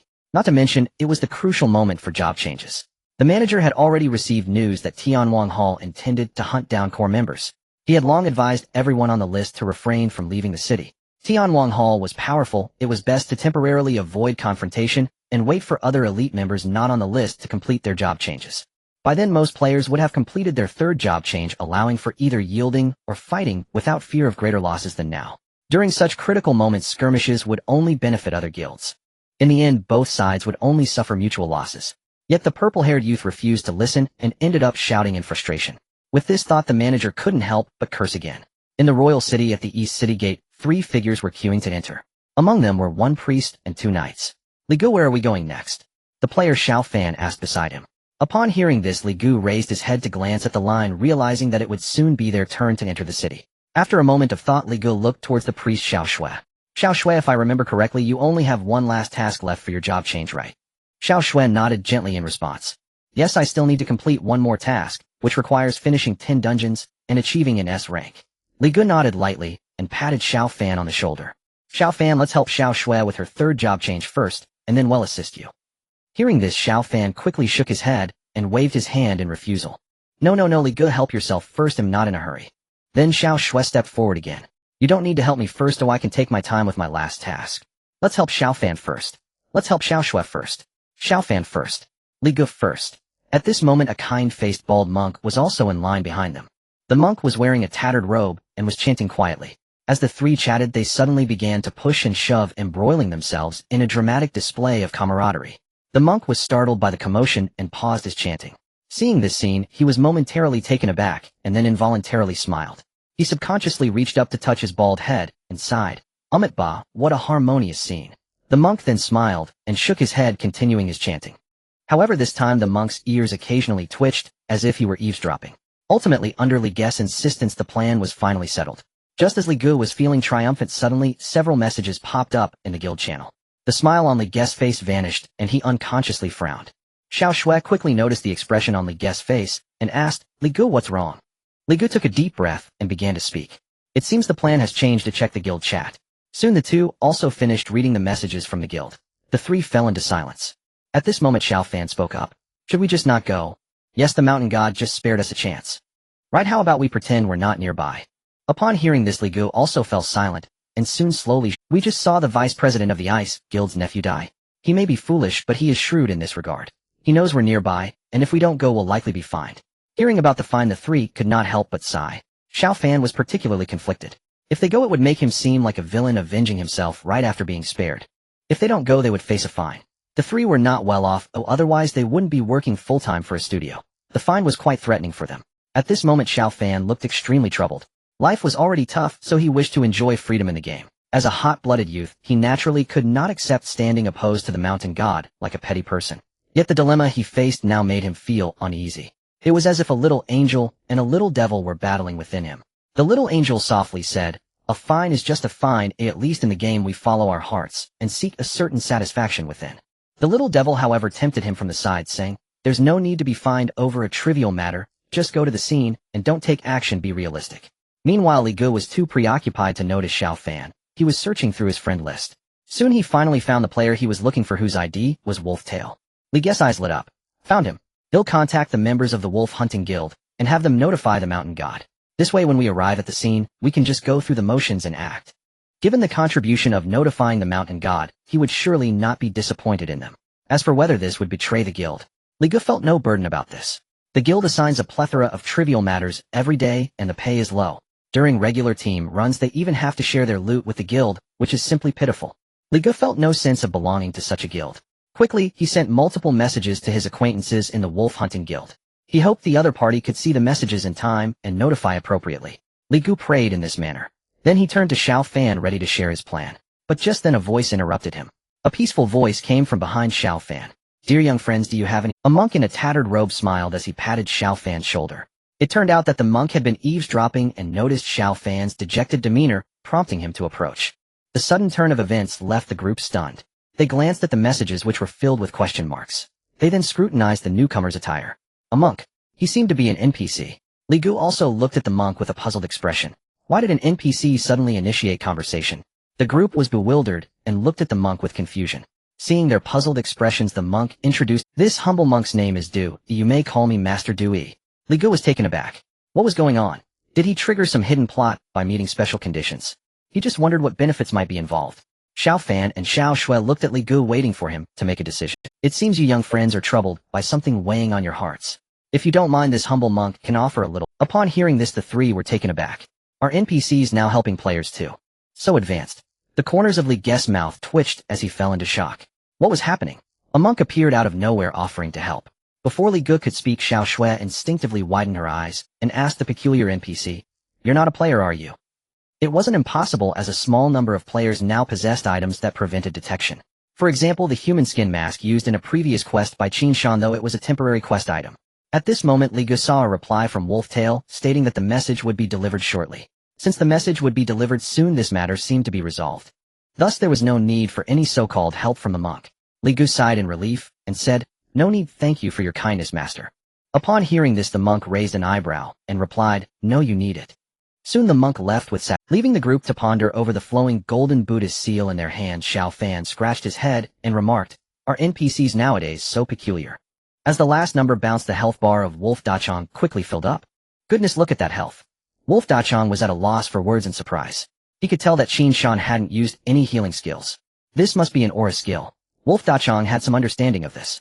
After running a dungeon with the mountain god for a while, he had become completely numb to it. He saw no flaws in Qin Shan. The only thought in his mind was that the mountain god was too humble. He should be called the mountain saint instead. Just as Wolf Dachong was marveling, he inadvertently glanced at Qin Shan. If only I could have half of the mountain god's strength. No, I'd be content with just a quarter of it. Just then suddenly a message came through. Wolf Dachong opened the private chat channel and was stunned. Meanwhile, Qin Shan was embodying what it meant to feel relaxed. While he leisurely browsed the forum, Wolf Dachong suddenly started shouting. Something's wrong. Qin Shan dug at his ears, ignoring him. He realized that Wolf Dachong was quite the character. He was shouting about everything, acting as if he had never seen the world. Just during this brief period, Wolf Dachong had already made a fuss multiple times. Qin Shan had grown somewhat immune to it. This is terrible, mountain god. Wolf Dachong looked at Qin Shan, panic written all over his face. Suddenly Qin Shan's right eyelid twitched.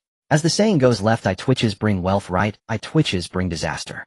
This twitch made the overly relaxed Qin Shan suddenly feel a premonition that something bad was about to happen. After all, when things reach their extremes, they must reverse. Wolf Dachong spoke urgently. A large number of members from the Ice Heart Guild are heading this way. The purple-haired player we just killed is the nephew of the vice president of the Ice Heart Guild. In a fit of rage, he has summoned people to restore his face. It's said that they even issued an internal bounty offering $5,000 for each kill. Currently, 200 people in the group have signed in to respond. Qin Shan merely nodded. He had already considered the possibility of retaliation. To be precise, Shang Wanqing had thought of this long ago. The people lying in wait at the gates of each city were just the tip of the iceberg. Many more members had actually been lingering near the teleportation arrays of various cities. They were part of a mobile unit responsible for emergency support. In the event of a counterattack from the opposing guild, if the situation turned dire, they would choose to hide nearby. If they could hide in the dungeon, that would be ideal. In such an emergency, all they needed to do was to send a message in the guild channel. Reinforcements would arrive at the fastest speed. A single penetrating arrow, thousands of troops would come to meet them. Of course, while there might be thousands of troops, 10,000 horses were a bit unrealistic.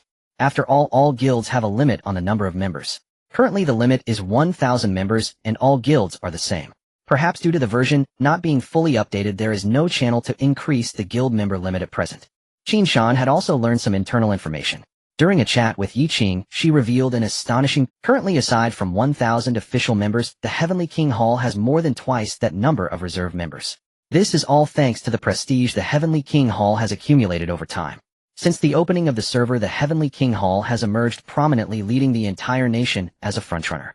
This has resulted in countless players wishing to join the Heavenly King Hall. These include not just casual players, but also many members from various guilds. This was something Yi Qing had secretly told Qin Shan. In Chang'an, the transportation has already collapsed. Everyday players are continuously gathering at the entrance. Some wish to catch a glimpse of the great god's prowess, while others want to join the Heavenly King Hall. Of course, there are many more who are merely onlookers eager to join the excitement.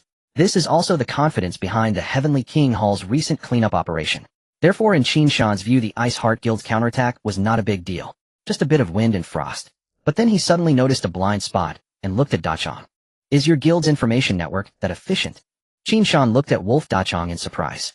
He never expected that the wolf hunting guild's intelligence system was so swift. To gather so much information so quickly and accurately, there could only be one possibility. Zhang, who must have planted a spy in the opposing guild. With this thought, Qin Shan's eyes widened instantly. Good, he never expected that Zhang, who with his thick eyebrows and big eyes, could be so scheming. Thinking deeply was terrifying. With this thought, Zhang He's image in Qin Shan's mind instantly transformed. He was no longer just that rough man with thick eyebrows and big eyes. Wolf Dachang, who was beside him, then spoke about this matter. Oh, I see. Qin Shan nodded in understanding, realizing he had misunderstood. Immediately the image of Zhang Hu in his mind reverted back to that of the rough man with thick eyebrows and big eyes. No worries, let's continue with the dungeon for now. They'll gather some people. Qin Shan said calmly. A group of 200 is beyond what Qin Shan could handle alone. Although the opposing side definitely couldn't kill him controlling the chain. With one control skill after another, Qin Shan wouldn't be able to withstand it. After the last battle at the Royal City, various combat segments of Qin Shan had been thoroughly analyzed by numerous players. Almost all of Qin Shan's visible techniques had been compiled by the players. Of course, this wasn't unique to Qin Shan, it was something all skilled players would experience. After all, there are many players and each player can be considered a camera. Moreover, skilled players draw even more. Under the scrutiny of so many angles, Qin Shan's various abilities were also laid bare. Qin Shan knew that the opposing side had certainly studied him. With this, they could target him effectively, and Qin Shan estimated he would be fiercely targeted. But then he suddenly thought of his second job transfer task.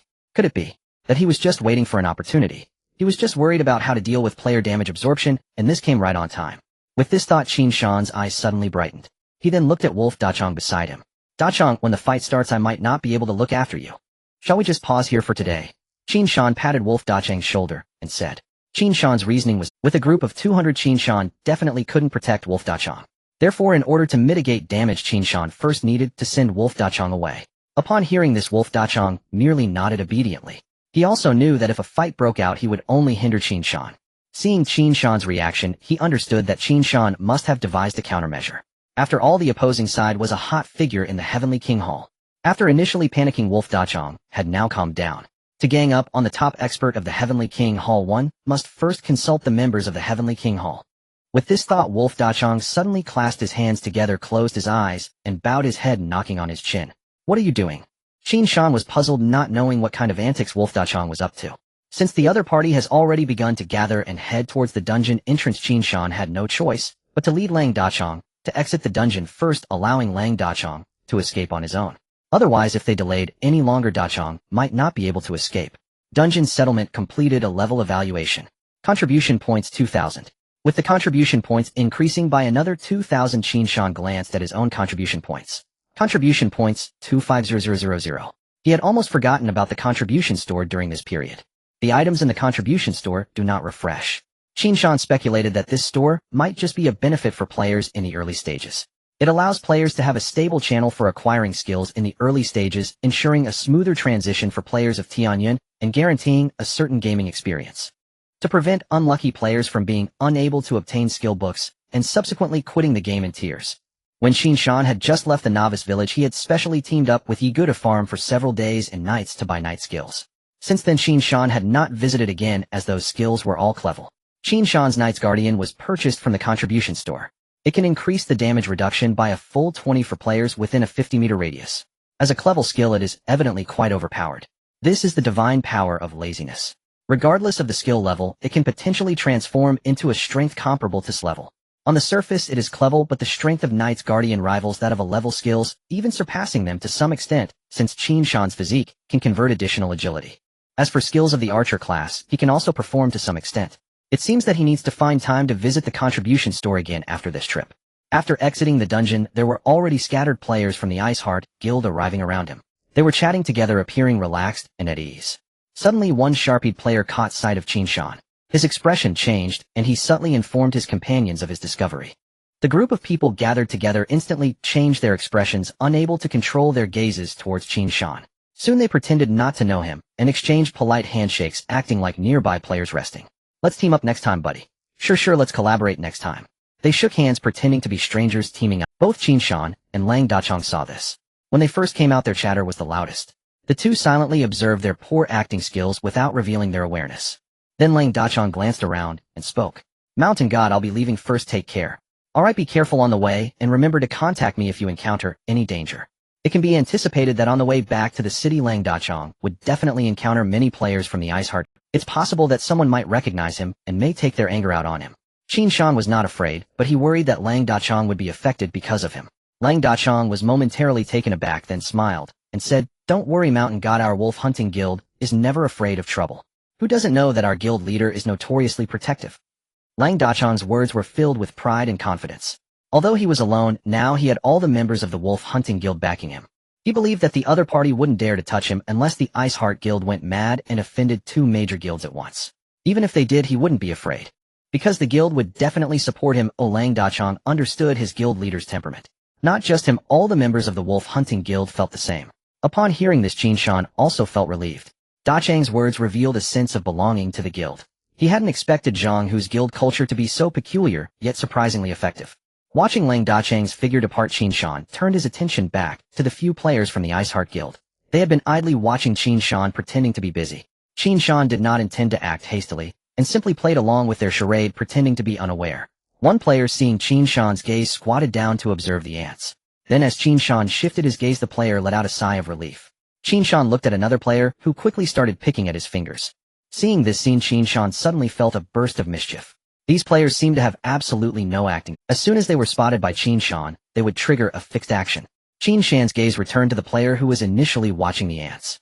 That person had already stood halfway up, but upon seeing Qin Shan's gaze, he squatted down again to observe the ants. Then Qin Shan looked at another player who had just put his hands down and immediately picked them up again. Qin Shan's vision kept moving between the two players. They acted as if they were NPCs, triggering actions whenever they were seen. After 2 minutes of this, Qin Shan finally decided to stop tormenting the two. He then entered the dungeon again. Qin Shan's monster damage absorption had reached 50 million, with just half remaining to complete task 1.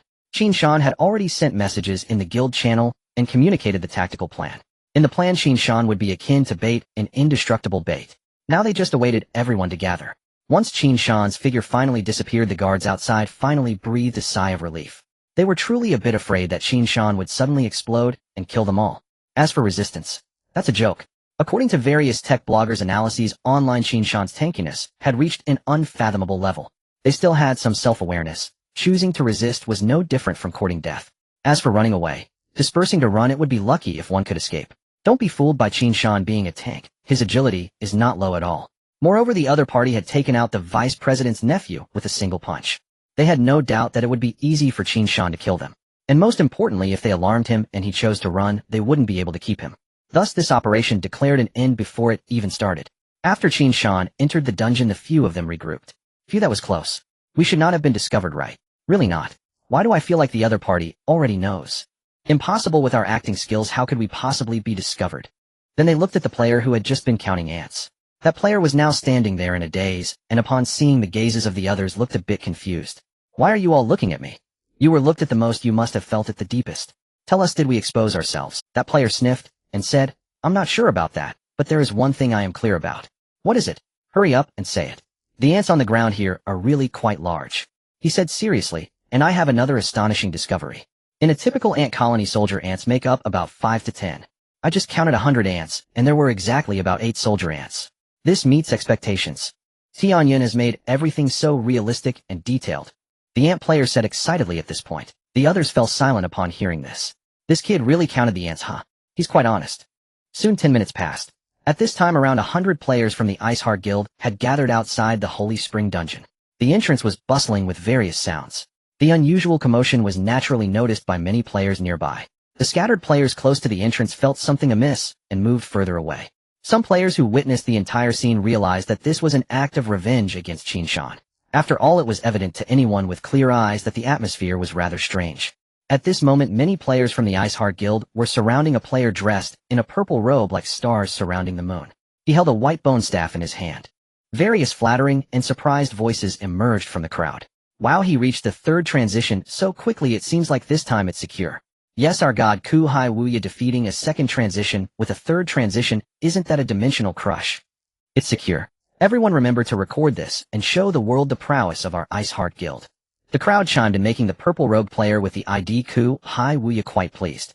Hearing the flattery from those around him, he involuntarily straightened his back, his nostrils slightly flaring. A grin that could not be concealed spread across his face. Ku Hai Wuya boldly spoke at this moment. Rest assured, everyone, before I reached the third transition, perhaps it was a tie with him. After my third transition, in my eyes, he is nothing more than an ordinary knight with a slightly higher health bar. As the leader of the Iceheart Guild, I will lead everyone to showcase our guild's brilliance this time. Upon hearing this, the smiles on the faces of the surrounding players stiffened momentarily, but quickly returned to normal as they continued to flatter him. Meanwhile, not far away, Li Gu and his two companions were also present. Ku Hai Wu Ya's loud voice clearly reached the ears of the three. Xiao Fan scoffed and spat on the ground. Damn, what a braggart. Xiao Shui echoed from the side. He was nowhere to be seen when we fought before. Now with the support of the guild, he feels he can do it after transitioning to the third level. Both of them had a poor impression of Ku Hai Wu Ya. After all, he often looked down on the members of their own guild. Once the guild sent over a dozen players to assist him in completing an important task. Li Gu was among them. After the task was completed, he didn't even say a word of thanks and arrogantly claimed that they had not done their part. The ugly face of arrogance truly left a deep impression on Li Gu and his companions. And this wasn't the first or second time. Xiao Fan was still fuming and continued to curse. Using a chicken feather as an order, just a lousy support, what's there to be proud of? Xiao Shui immediately joined in. I really don't understand what the guild is thinking letting someone like this be the leader. Li Gu naturally also looked down on Ku Hai Wu Ya. However, seeing that the two were getting louder, he hurriedly said, "Alright, calm down." Then he glanced over at a distance, confirming that no one was listening. He let out a sigh of relief. There was no need to offend the other party over just a few words. They were merely trying to make a living. He felt like he was taking care of two children, and it truly worried him. Seeing that the two weren't happy, Li Gu changed. Do you know why he is so valued by the guild? Upon hearing this, both of them were taken aback and looked at Li Gu. Seeing their immediate interest, Li Gu secretly smiled. It's all about gossip. Li Gu leaned in closer and whispered, a friend told me that Ku Hai Wu Ya came from a previous job change. Can you guess where he jumped from? Xiao Shui and Xiao Fan exchanged glances, both showing confusion. Where? Li Gu, just tell us. Li Gu leaned in even closer and said, from the Hall of Kings. Off. Xiao Fan's eyes widened in disbelief. Just him. Does he even qualify? A vampire like that? Xiao Fan found it hard to believe, knowing that Ku Hai Wu Ya was a support. Thus, many difficult tasks were completed with assistance from the guild. A vampire like that was actually a member of the Hall of Kings before. Li Gu quickly spoke up. Keep your voice down, this is just what I heard, I'm not sure about the specifics. But I suspect he might not have been able to stay in the Hall of Kings, or perhaps he was poached. Meanwhile, outside, everyone was busy preparing, while the main character of this battle, Qin Shan, was exceptionally relaxed. Qin Shan was leisurely browsing the forum inside the dungeon. He felt no tension whatsoever. Soon he glanced at the first transition task. 1. Accumulate damage received from monsters to 100 million, 100 million, 100 million completed. Finally done. A bit tiring. Qin Shan stretched and slowly stood up from the ground. If Yi Gu were to see this, he would undoubtedly mock him. A task that could be completed by idling and browsing the forum, and yet he claims to be tired. Yi Gu tirelessly traversed maps just to collect more illustrations without ever complaining of fatigue. In this regard, Qin Shan and Yi Gu were indeed two extremes of stillness and motion. After completing the task, Qin Shan did not rush to exit the dungeon. He still had to wait for news from the guild channel. Experience points 1 million. Soon another 1,000,000 experience points were credited. At this time it was exactly 9 o'clock in the evening. Meanwhile, someone in the guild channel mentioned Qin Shan. Qin Shan quickly opened the guild channel. Short song, Tai Shan, the fish has taken the bait, we can reel it in. Wind sweeping clouds, mountain god, are we really going to proceed as planned? Is it not too risky? Seeing this, Qin Shan was about to reply when Yi Gu had already responded for him. Short song, it's fine, he's tough and thick-skinned, even tougher than a pig's head, he won't die. Qin Shan's mouth twitched slightly as he automatically ignored what Yi Gu had said. Tai Shan understood, I'll come out soon, no need to rush, wait for my command. After saying this, Qin Shan took one last look at his attributes. Name Tai Shan, level LV60, stored experience points 5716 profession cursed paladin, talent sin of the shield, health 636424 521313 521314 constitution 101 395 strength 4 124 constitution 1501 235 216 spirit 4 124 agility 648 5184 constitution 0 3 3 144 attack power 40 strength 10 magic strength 40 spirit 10 mana 400 spirit 100 defense 20104 76 constitution 6 800 165 attack speed 748 52 agility 100 damage reduction 168 88 40 60 resilience 10 titles 1000 enemies 1000 captain's essence of fire, eternal frost, grief, protection, life, revival, curse, silence, arrogance, greed, laziness, decline, jealousy, trait, cursed body skill, bar, domain of light and darkness, S rank, pressure, S rank. 88 40 60 resilience 10 titles 1000 enemies 1000 captain's essence of fire, eternal frost, grief, protection, life, revival, curse, silence, arrogance, greed, laziness, decline, jealousy, trait, cursed body skill. Qin Shan could not take the hard-earned 50,000 health points into the battle. However, Qin Shan was not particularly worried. With 20,000 defense points and a damage reduction of 168, Along with 630,000 health points, Qin Shan felt that over 200 people would have a tough time killing him. Looking at his exceptionally high stats, Qin Shan slightly nodded. He hoped his opponents would not disappoint him. At the very least, he hoped for some excitement to complete a 10 million damage absorption task. Then with a thought, Qin Shan chose to settle the dungeon. Contribution points, 2000. With a flash of white light, Qin Shan's figure gradually disappeared. At this moment outside the entrance, the number of people gathered by the Ice Heart Guild had reached nearly 200. Kuhai Wuya crossed his arms, and his white bone staff was already stored in his equipment slot. Chief, everything is arranged. A player stepped forward to report. This player was the deputy commander of this battle, while Kuhai Wuya was the overall commander. Very good. Kuhai Wuya nodded slightly. Are we sure the opponent is in the instance? Kuhai Wuya remained somewhat vigilant, confirming the situation once again. After all, if the opponent wasn't in the instance, wouldn't all 200 of them instantly become fools? Waiting here for so long would turn the Ice Heart Guild into a laughingstock. He then surveyed the surroundings again before speaking up. Clear out the surrounding players, and have 30 brothers establish a security line to keep watch. The deputy commander hesitated at his words, and said many of the players around are from other guilds. Won't it be a bit inappropriate to stir things up? Kuhai Wuya glanced at him, and replied, then politely asked them to move aside. Alright then. The deputy commander shrugged, saying no more. Kuhai Wuya looked at the deputy commander's back, filled with disdain. He then muttered under his breath, such a nuisance. With information spreading so quickly now, their movements could not be concealed. After all, there were so many scattered players on site whose mouths could not be shut. Kuhai Wuya's actions to clear the area were also due to his wariness of the Tianwangdian. With such immense power, their intelligence system was certainly formidable. Perhaps there were spies from the Tianwangdian among the players present. Kuhai Wuya's establishment of a security area was also to guard against unexpected reinforcements from the Tianwangdian. In this way, even if the Tianwangdian came to reinforce, they would be forewarned and prepared, avoiding being caught off guard. As a former player of the Tianwangdian, he naturally had some knowledge of their formidable strength. If reinforcements arrived, he estimated that only about 50 of the 200 present would manage to escape. Kuhai Wuya appeared carefree and unconcerned on the surface, but in reality, he was still quite vigilant.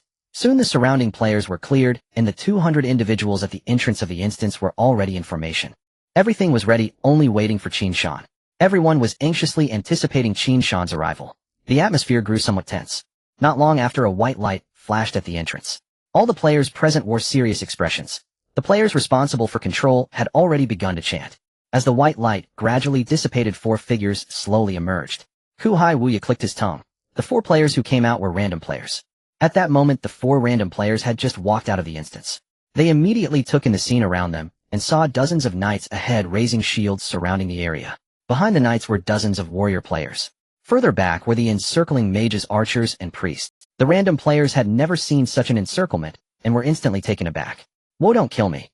Before the random players could finish their panicked words, the encirclement opened up a path. Kuhai Wuya remained silent, while the deputy commander spoke loudly. Quick, hurry. Seeing this, the random players rushed through the gap. The encirclement then closed again. The subsequent situation was similar.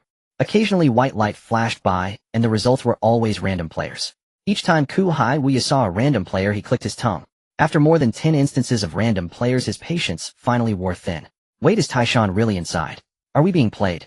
He loudly questioned the deputy commander beside him. The deputy commander also looked grim, opening his mouth to speak. At that moment, a gasp came from the front. Taishan has come out. Kuhai Wuya instantly reacted, shifting his gaze away from the deputy commander's face. Without needing to see his face, clearly Kuhai Wuya recognized Qin Shan. Just the sight of the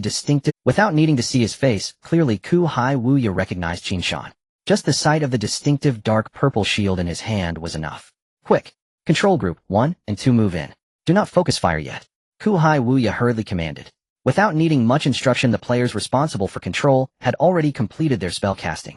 At that moment, Qin Shan had just emerged from the instance, and he saw the spectacular scene before him. More than 200 people were on high alert, all for the sake of confronting him alone. The opponent's control came quickly.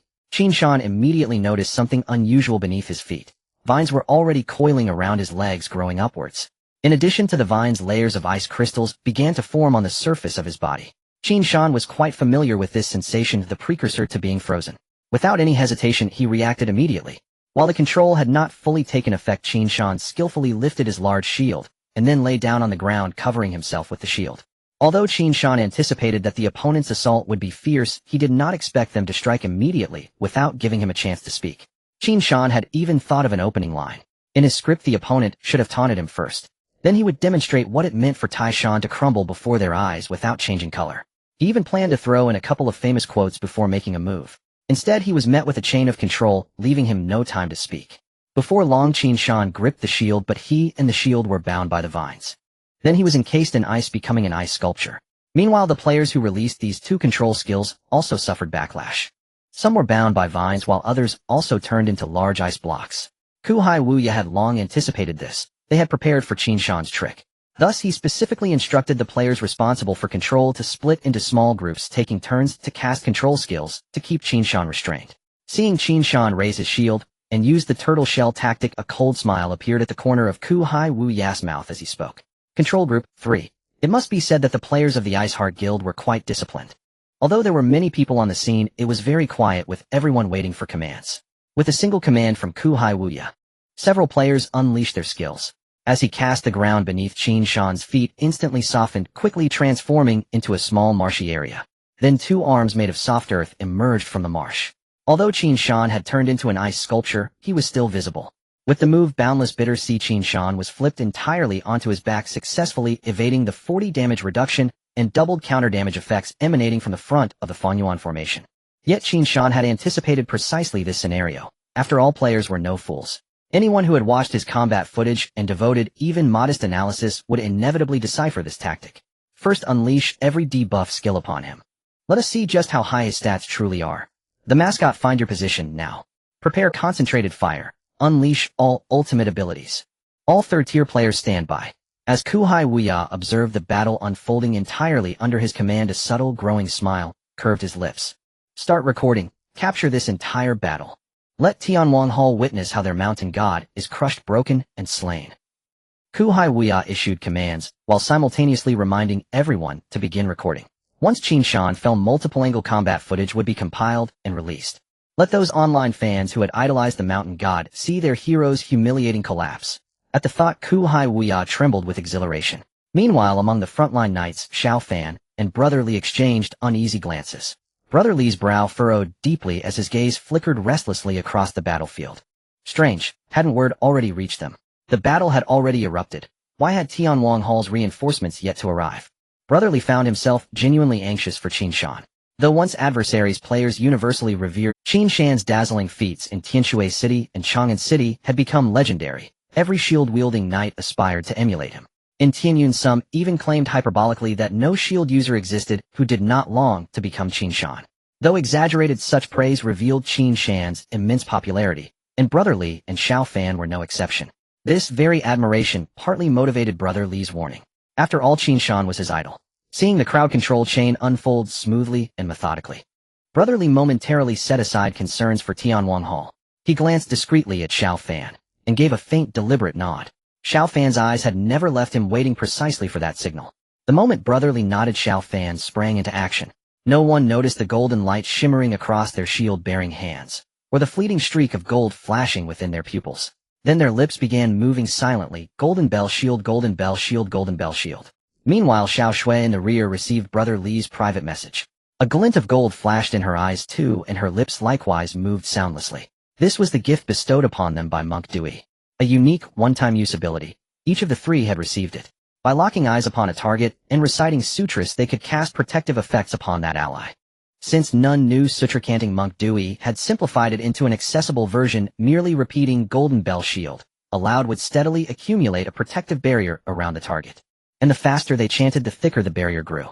Brother Li acted decisively. The instant Qin Shan endured his third crowd control effect, the chant began. Qin Shan remained utterly unaware. At that moment, he could not see the storm of ultimate abilities descending upon him from every direction, nor the 30-plus debuffs already afflicting him. Corrosion damage reduction decreased by 5. Vulnerability damage taken increased by 5. Fracture shield acquisition reduced by 5. Minor wound health regeneration diminished by 10. Mana drain spellcasting cost increased by 20. Mild poisoning toxin damage taken increased by 20. Armor degradation defense reduced by 5. Qin Shan's debuff panel instantly bloomed into a kaleidoscope of afflictions. Even the single debuff corrosion appeared 3 or 4 times. Clearly his opponents knew his damage mitigation was formidable and had come prepared. Yet tragically, even after debuffs, Qin Shan retained an astonishing 120 damage reduction. Time slowed, then accelerated. In the blink of an eye, a torrent of skills crashed against Qin Shan's ice sculpture. Strangely, no impact sound echoed. Instead, a resonant, sonorous bell tone filled the air. Before anyone could react, a colossal, shimmering golden bell shield manifested around Qin Shan. Under the barrage of concentrated fire, the golden bell shield swiftly dissolved into nothingness. Countless damage numbers leapt from Qin Shan's form. 4,213. 5,023. 30,942 true damage. 0. 2,331. 3,021. 23,132 true damage. 0. An avalanche of ultimates struck Qin Shan in unison. His shield value surged wildly, renewing ceaselessly. Countless instances of counterdamage and shield return activated, compounded by the divine ability, granting 5 health restoration per 10 hits. When the onslaught concluded, Qin Shan's health bar rested at roughly 70. Yet his shield value soared beyond 200,000. The health loss stemmed solely from the true damage of several devastating ultimates. At that moment, every gaze snapped toward the sudden radiant golden bell shield. Kuhai Wuya's breath caught in his throat. He recalled having seen this golden bell shield somewhere, perhaps while browsing forums. Just then a player from Bingxin Guild recognized it and shouted aloud. It's the bald monk's ability, the one always seen with Ashura. Yes, I remember now. His name is Jiega. Recognition rippled through the crowd as players murmured excitedly. Upon hearing the name, Kuhai Wuya's pupils contracted sharply. He too remembered this was unmistakably Jiega's ability. Silence. Scan the perimeter. Hold formation. Continue concentrated fire. Kuhai Wuya bellowed, his eyes sweeping urgently across the surrounding terrain. Could Jiega already be nearby? His thoughts spiraled further. If Jiega was here, might Ashura also be present? Kuhai Wuya frequented forums daily. The realm's top-tier masters were etched deep into his memory. Ashura's fury-eyed Vajra, a single blade slash cleaving through hundreds of fragile targets, had long since gone viral across Tianyan.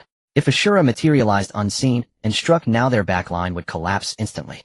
The realization unsettled Kuhai Wuya. Search. Dispatch 20 scouts. Find that bald monk Jiega now. His gaze returned to Qin Shan, refocusing intently. Having exhausted their ultimates, players continued relentless assault upon him. Qin Shan meanwhile stood utterly composed. Of the first wave of ultimates, only a handful, those delivering potent true damage, posed any real threat. The rest were negligible. Even some failed to penetrate his defenses. This outcome, however, had been entirely foreseeable. Many ultimates dealt massive multi-hit damage rather than singular explosive bursts. Coupled with Qin Shan's extraordinary durability, these ultimates served not as threats, but as unwitting power sources, incrementally charging his resilience without their knowledge. Kuhai Wuya frowned, deeply unnerved. Such durability defied logic. How was it possible? He drew a slow, steadying breath and spoke. It seems I must intervene personally. Next, he would unleash the ultimate technique he'd mastered upon ascending to third-tier cultivation, the very foundation of his confidence confronting Qin Shan. After deciding to take action, Kuhai Wuya took a deep breath. Initially, he did not want to use this move as it was somewhat embarrassing. This move would inflict 1,000 points of damage to the enemy, while costing him 10,000. But now it seemed that with the arrow on the string, he had no choice but to shoot. If 200 people could not take down Qin Shan, given the current speed of information dissemination, tomorrow morning the Bingxin Guild would be reduced to a mere footnote online. This would cause tremendous damage to the guild's reputation, which Kuhai Wuya could not afford. He looked towards Qin Shan, whose health bar showed almost no fluctuation. Meanwhile, the blue shield bar was bouncing up and down like a bungee jump. Strangely, a shadow of a golden bell would occasionally appear, only to vanish quickly. Let the frontline shield bearers advance within 20 meters of Qin Shan. Let the players who have reached the third transition stand by and prepare the finishing move at my command, Kuhai Wuya said. Naturally, the Bingxin Guild had more than one third transition player, and some fortunate players had already completed their job transition. They had not participated in the concentrated fire previously, as Kuhai Wuya had kept them as backup. The deputy commander beside him was momentarily stunned, but quickly went down to give commands. At this moment, Li Gu and the others were blending into the crowd. Xiao Fan's mouth was moving frantically. His gaze was fixed on Qin Shan, reciting incantations for him. Li Gu, not to be outdone, was chanting just as quickly.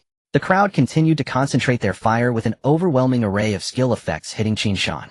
Upon seeing this scene, both of them, along with Xiao Shui in the back, did not dare to pause for a moment. Just as Li Gu and Xiao Fan were giving it their all, they suddenly heard the deputy commander shout, "Advance! Compress the encirclement to within 20 meters." Due to the chaotic scene and Xiao Fan's intense focus, he did not catch this command. His mouth continued to mumble, "Golden bell, golden bell." Li Gu, however, had heard it. He glanced around and saw that some frontline knights were already moving forward. Li Gu frowned, feeling something was amiss. In Tianyun, aside from the main battlefields, there was no concept of friendly fire protection in daily play. This meant that if they got too close, they could also be injured by their teammates' concentrated fire. 20 meters was already going further forward could potentially expose them to friendly damage. What's going on? Who's in charge? Li Ge muttered, but by this time quite a few people had already started to move. Li Ge then turned to look at Xiao Fan. At this moment Xiao Fan was oblivious to the outside world, completely focused on reciting the golden bell. Xiao Fan, there's a situation. Meanwhile, as the concentrated fire continued not far from the encirclement, an empty area suddenly erupted with an exclamation. Wow, it really held up. Is the master too strong? Soon another clear voice chimed in. Look, I told you not to worry about him. If Qin Shan were present, he would definitely recognize this as the voice of Yi Ge. Indeed, Yi Ge and the others had arrived before Qin Shan emerged. Yi Ge and the others witnessed the entire process of Qin Shan being focused on. At this moment, from Yi Ge's perspective, there were several players nearby. These players were part of the mobile unit of Tian Wangdian. They also had a small group name called Wind Fire Thunder Lightning. At this moment, another player in a brown robe exclaimed, I didn't expect Shan Gu to have the golden bell as a backup.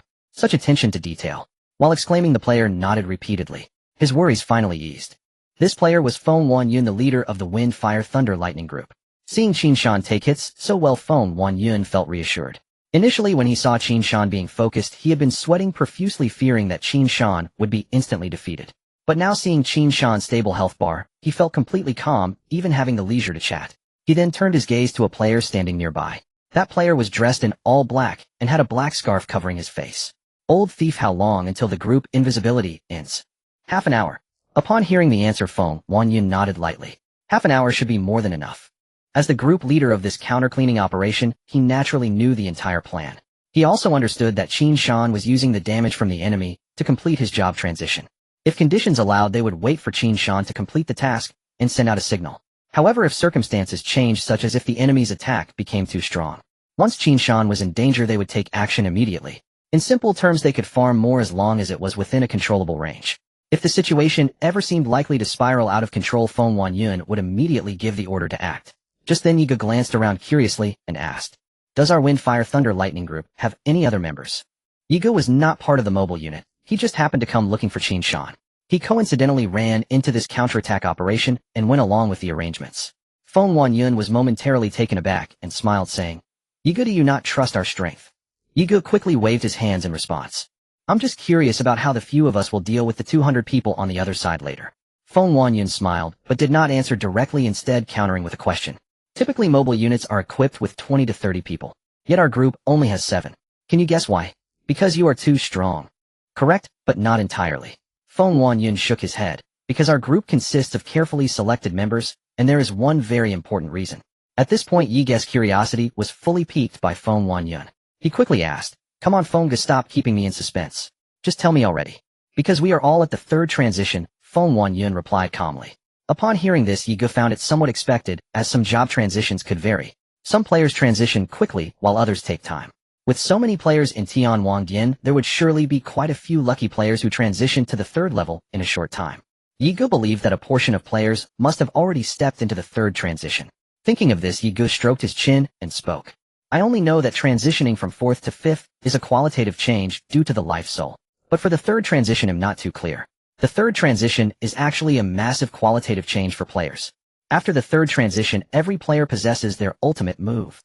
This is a terrifying thing that will completely destroy the existing ecology of the battlefield. As he said this, Feng Wanyun looked into Yi Ge's eyes and said, in the words of a strategist, after the 3rd transition, the real Tian Yun has finally begun. While a few people were chatting, a voice suddenly came from beside them. Look, something's happening. They turned to see that the knights in the front row of the encirclement were pushing forward relentlessly. Soon they were within 20 meters of Qin Shan. Witnessing this unusual scene, someone couldn't help but ask, what are they doing? Feng Wanyun was equally perplexed by the situation. What use was it for the knights to advance? In such a concentrated fire scenario, daring to enter the kill zone could only lead to one outcome. That was instant vaporization. However, Feng Wanyun naturally wouldn't underestimate his opponents. Seeing this, he made the safest decision. Let's move a bit closer for better support. From now on, everyone remain silent. If anything happens, follow my command to act. Feng Wanyun didn't know what his opponents were up to, but it was always better to be prepared. Meanwhile, the protagonist of this small-scale team battle, Qin Shan. At this moment, he was still looking down, completely immobilized. He could only catch glimpses of everything happening outside with his peripheral vision. Qin Shan sighed, slightly looking at his task progress. Total damage taken from players reached 10,000,003. 21,000,000 10,000,000 incomplete. Qin Shan looked at his paltry 300,000 damage and felt very dissatisfied. However, this amount of damage was actually within Qin Shan's expectations. The opposing side seemed formidable with over 200 people. But in reality, there were nearly 100 knights and warriors among them. These nearly 100 people were merely slacking off and did not participate in the fight. The ones truly engaging in concentrated fire were only about 100 archers and mages. Moreover, Qin Shan also noticed that most of the archer players were utilizing mainstream attack effect builds. Such builds generally relied on high-frequency attacks that inflicted various attribute-based damage as output. Ironically, what Qin Shan feared least were players with high-frequency attacks. This was because he possessed extremely high damage reduction and exceptional armor. Combined with the unique mechanism of shield recovery upon being hit, Qin Shan became a nemesis to most archer players. Only a few specialized builds like critical damage amplification or true damage could inflict some output damage on him. Counting them up, the only ones capable of causing effective output damage to Qin Shan were mostly the mages. Qin Shan's heart remained as steady as a mountain without much turmoil. The only thing that puzzled him was that the attacks hitting him were occasionally accompanied by a ringing sound. At first, Qin Shan thought he was mistaken, but the sound of the bell continued to ring intermittently. He couldn't figure out what was going on. Did the skills being used against him include something like a death knell?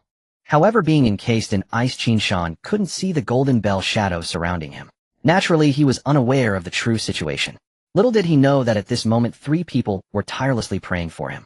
As a result, the true damage from the players visibly decreased. At this moment, after the first wave of concentrated fire from the big skills, Qin Shan's health bar started to gradually rise, currently back up to around 70%. As for his shield, it had not been completely broken, since the last time he was frozen for a day and a night in the royal hunting grounds. Qin Shan had grown tired of the experience of being frozen. He didn't want to try that immobile feeling again. However, the damage from the Iceheart Guild left him quite disappointed. Qin Shan sighed inwardly. Iceheart, are you still unable to satisfy my desires? Perhaps Qin Shan's inner thoughts had an effect. The Iceheart Guild finally made a new move. At this moment, from the back of the crowd, Chief, we're ready. The deputy commander spoke up. Kuhai Wuya glanced around. First, he confirmed that the front row of knights had surrounded Qin Shan within a 20-meter radius. Then he looked around. He had just instructed the deputy commander to recall everyone on guard in the surrounding area, because the moment he chose to strike, Qin Shan's demise was already sealed. In his view, this operation would soon come to an end. By then, even if the Tianwang Hall sent someone, it would already be too late. Everyone stopped the concentrated fire. Kuhai Wuya spoke. The deputy commander shot him a glance, his expression somewhat strange. It was simply too noisy on site, and they had already switched to communicating via the guild channel. Everyone present was constantly monitoring the guild channel. Why couldn't Kuhai Wuya just issue commands directly in the guild channel? Why did he have to pretend to be a commander unable even to type? The deputy commander inwardly scoffed, then sent a message in the guild channel to stop the concentrated fire. Soon the players ceased their concentrated fire. In a moment I will act. Get all the front row to charge around Taishan. Kuhai Wuya said again. At this moment, however, the deputy commander fell silent. He looked at Kuhai Wuya with a gaze that carried some depth. After a moment his eyes flashed, and he spoke. You should send it in the guild channel yourself. Kuhai Wuya was momentarily speechless, but he eventually did send it himself. Seeing this scene, the deputy commander revealed a smirk. The deputy commander glanced at Kuhai Wuya and inwardly snickered. Kuhai, I want to improve too much, don't blame me. As the deputy commander was lost in thought, Qin Shan still had no idea what he was about to face. Suddenly, the concentrated fire around him came to an abrupt halt. Qin Shan was taken aback, and before he could regain his senses, a furious roar echoed across the battlefield. Repent. The ice encasing him instantly melted, and the vines were shattered. Qin Shan's body uncontrollably floated up, as if his body was being controlled. Then a silver-white cross rose from the ground. Qin Shan's figure was instantly bound to the cross, unable to move. And finally his gaze was no longer fixed. At this moment he was tied to the cross, facing the crowd directly. Simultaneously a commotion erupted in the middle of the crowd. A similar silver cross rose from the ground. At this moment he was tied to the cross, facing the crowd directly. Simultaneously a commotion erupted in the middle of the crowd. A similar silver cross rose from the ground. It was the finishing move executed by Kuhai Wuya. Chain of Sin. All players stepping into the fire ring would be treated as accomplices, forming a life link with the chosen sinner. In the state of the life link, damage taken by the accomplices would synchronously affect the sinner by 10%. Yet at this moment Kuhai Wuya appeared somewhat dazed. Because he too was bound. He anticipated that the opponent would reflect control effects, but he never expected that even his finishing move could be reflected. It should be noted that he had specifically studied the skill priority of Tianyun before coming. The priority of finishing moves was above that of normal skills. Even if the opponent had skills capable of reflecting control, it shouldn't be able to reflect his finishing move. Wasn't this against the hierarchy? But at this moment the arrow was on the string, and it had to be released. Many players in the front row had already rushed into the fire ring. Now was not the time to hesitate. All skills unleash concentrated fire. Throw all area effect spells. I want to annihilate Qin Shan in an instant. The sea of suffering is boundless, and he can no longer afford to think about anything else at this moment. He is now in a state of anxious urgency, only wanting to quickly kill Qin Shan, and then retreat. It must be noted that for this operation the Iceheart Guild has brought along a grand total of 200 people. If they cannot successfully subdue Qin Shan, he as the commander-in-chief will surely be cast into the Cold Palace. This is something he cannot accept. Moreover, before this, he did not wish to reach this point. This is because in the life link the damage conversion ratio between the accomplice and the criminal is 1:1. This means that to chew through the remaining 450 HP of Qin Shan, a total of 4.5 million HP is required. At this stage, among players who have not reached their third-class advancement to 0 HP is already elite among knight players. Thus it can be calculated that to take down Qin Shan, approximately 30 knight players would need to be sacrificed. This is a strategy of wounding 1,000 enemies while inflicting 10,000 on oneself. Of course, the Chain of Life has another refined strategy. That is to let the front line go and take damage, and in this way all damage is evenly distributed. Ideally, it is possible that after killing Qin Shan no one dies. However, he is aware that his own command skills are still limited. To command 200 people to execute such fine-tuned tactics is as difficult as ascending to the heavens for him. This is because the tankiness of Qin Shan is difficult to calculate and the damage values are impossible to estimate. Moreover, there is another very important point: a lot of time has already been consumed. The recently appeared Golden Bell has further stimulated his nerves. One thing he can be certain of is that the Heavenly King Hall must be gathering personnel, and the reinforcements coming will definitely overpower them. He does not doubt this at all because the Heavenly King Hall has that kind of strength. Even more pessimistically, their gathering speed is extremely fast. They may even be on their way, so they have no time to waste with Qin Shan. There is even less time to engage in any refined command operations. Kuhai Wuya remains extremely decisive. If they do not act swiftly, the 200 people present may all be hunted down. It is a choice between saving over 40 knight players and allowing 200 to fall into peril. It is still better to sacrifice over 40 lives to ensure the survival of the rest. This is a decision that Kuhai Wuya will still make. After his orders were given, the players finally finished chanting. Various large-scale area effect skills and burst skills were unleashed. A torrent of skills suddenly descended upon them, targeting Qin Shan and the surrounding knight players. At this moment, Qin Shan was nailed to the cross with a wide field of vision. He finally saw this magnificent scene, filled with red, orange, yellow, green, cyan, blue, and purple. Various colors and skill effects surged towards him. At this moment, everything in Qin Shan's eyes seemed to slow down. Beside the silver cross, the fiery ring was still burning fiercely, as if some mysterious ritual was taking place. Inside the fire ring, the knight players also reacted. It turns out they were merely pawns meant for sacrifice. Upon realizing this, all the knights wore expressions devoid of emotion, remaining silent. The shields in their hands seemed incredibly heavy, causing them to involuntarily lower their bodies. They did not flee, nor did they resist. They merely watched quietly, as if waiting for this grand funeral. Li Gu was also within the fire ring. Before the concentrated fire arrived, he did not look at the onslaught of attacks, but instead gazed at Qin Shan on the cross. For some reason, Li Gu felt a strange illusion. At this moment, they seemed like faithful followers supporting the Night King nailed to the cross. In an instant, it felt both slow and fast. When Li Gu opened his eyes again, everything was pitch black. Only 4 large white characters caught his attention. "You have died." Li Gu stared at these 4 characters, feeling an indescribable sensation within. He lay quietly in the game chamber. After a long time, he took a deep breath, and then sighed lightly. How ironic that they ultimately did not die at the hands of the enemy Qin Shan. Instead, they perished under the concentrated fire of their own people. The overwhelming attacks raised a cloud of dust along with the smoke produced by various explosions. The swirling smoke and dust obstructed everyone's vision, making it impossible for them to see the specific situation for a while. Meanwhile, the deputy commander had been hiding in the back, keeping his head down. The corners of his mouth were raised in a manic grin, nearly unable to suppress his laughter.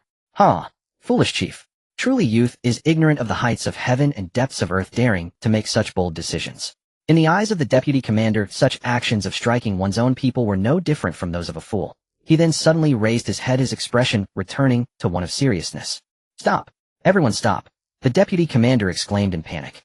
"Oh no, how could the chief act this way? If I had known that the chief's skills required sacrificing our own, I would have persuaded him no matter what." As the deputy commander lamented, he shouted loudly, as if wanting everyone to see his performance. After establishing the tone of the situation, the deputy commander finally prepared to turn around. He was ready to sternly question Ku Hai Wuya on behalf of many guild brothers. In doing so, Ku Hai Wuya's prestige would plummet. At this moment, it was time for him to take a step further. Chief, don't blame me. I truly want to advance.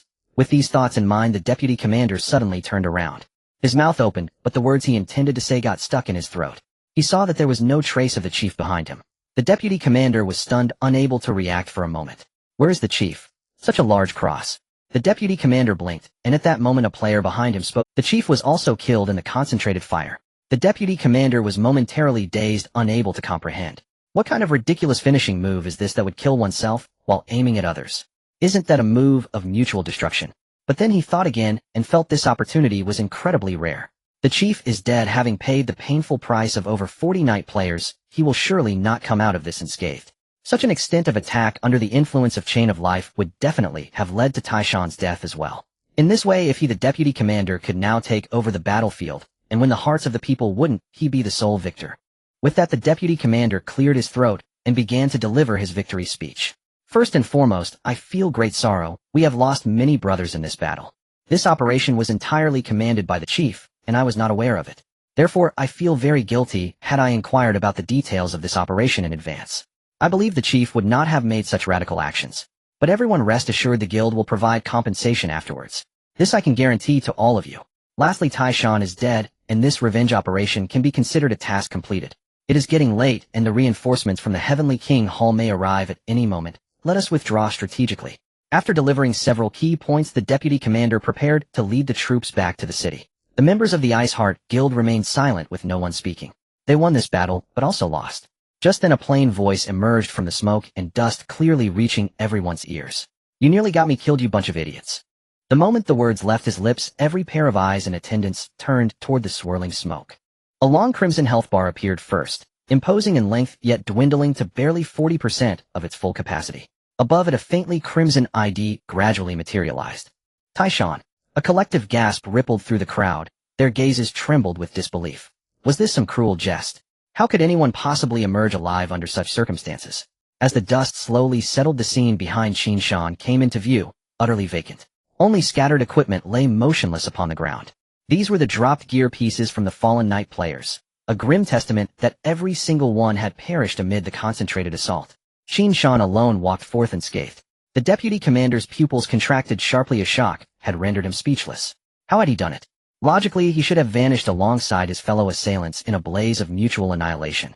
Yet no matter how impossible it seemed to those witnessing it, the truth stood irrefutable. Qin Shan strode forth from the haze, gripping an obsidian purple shield.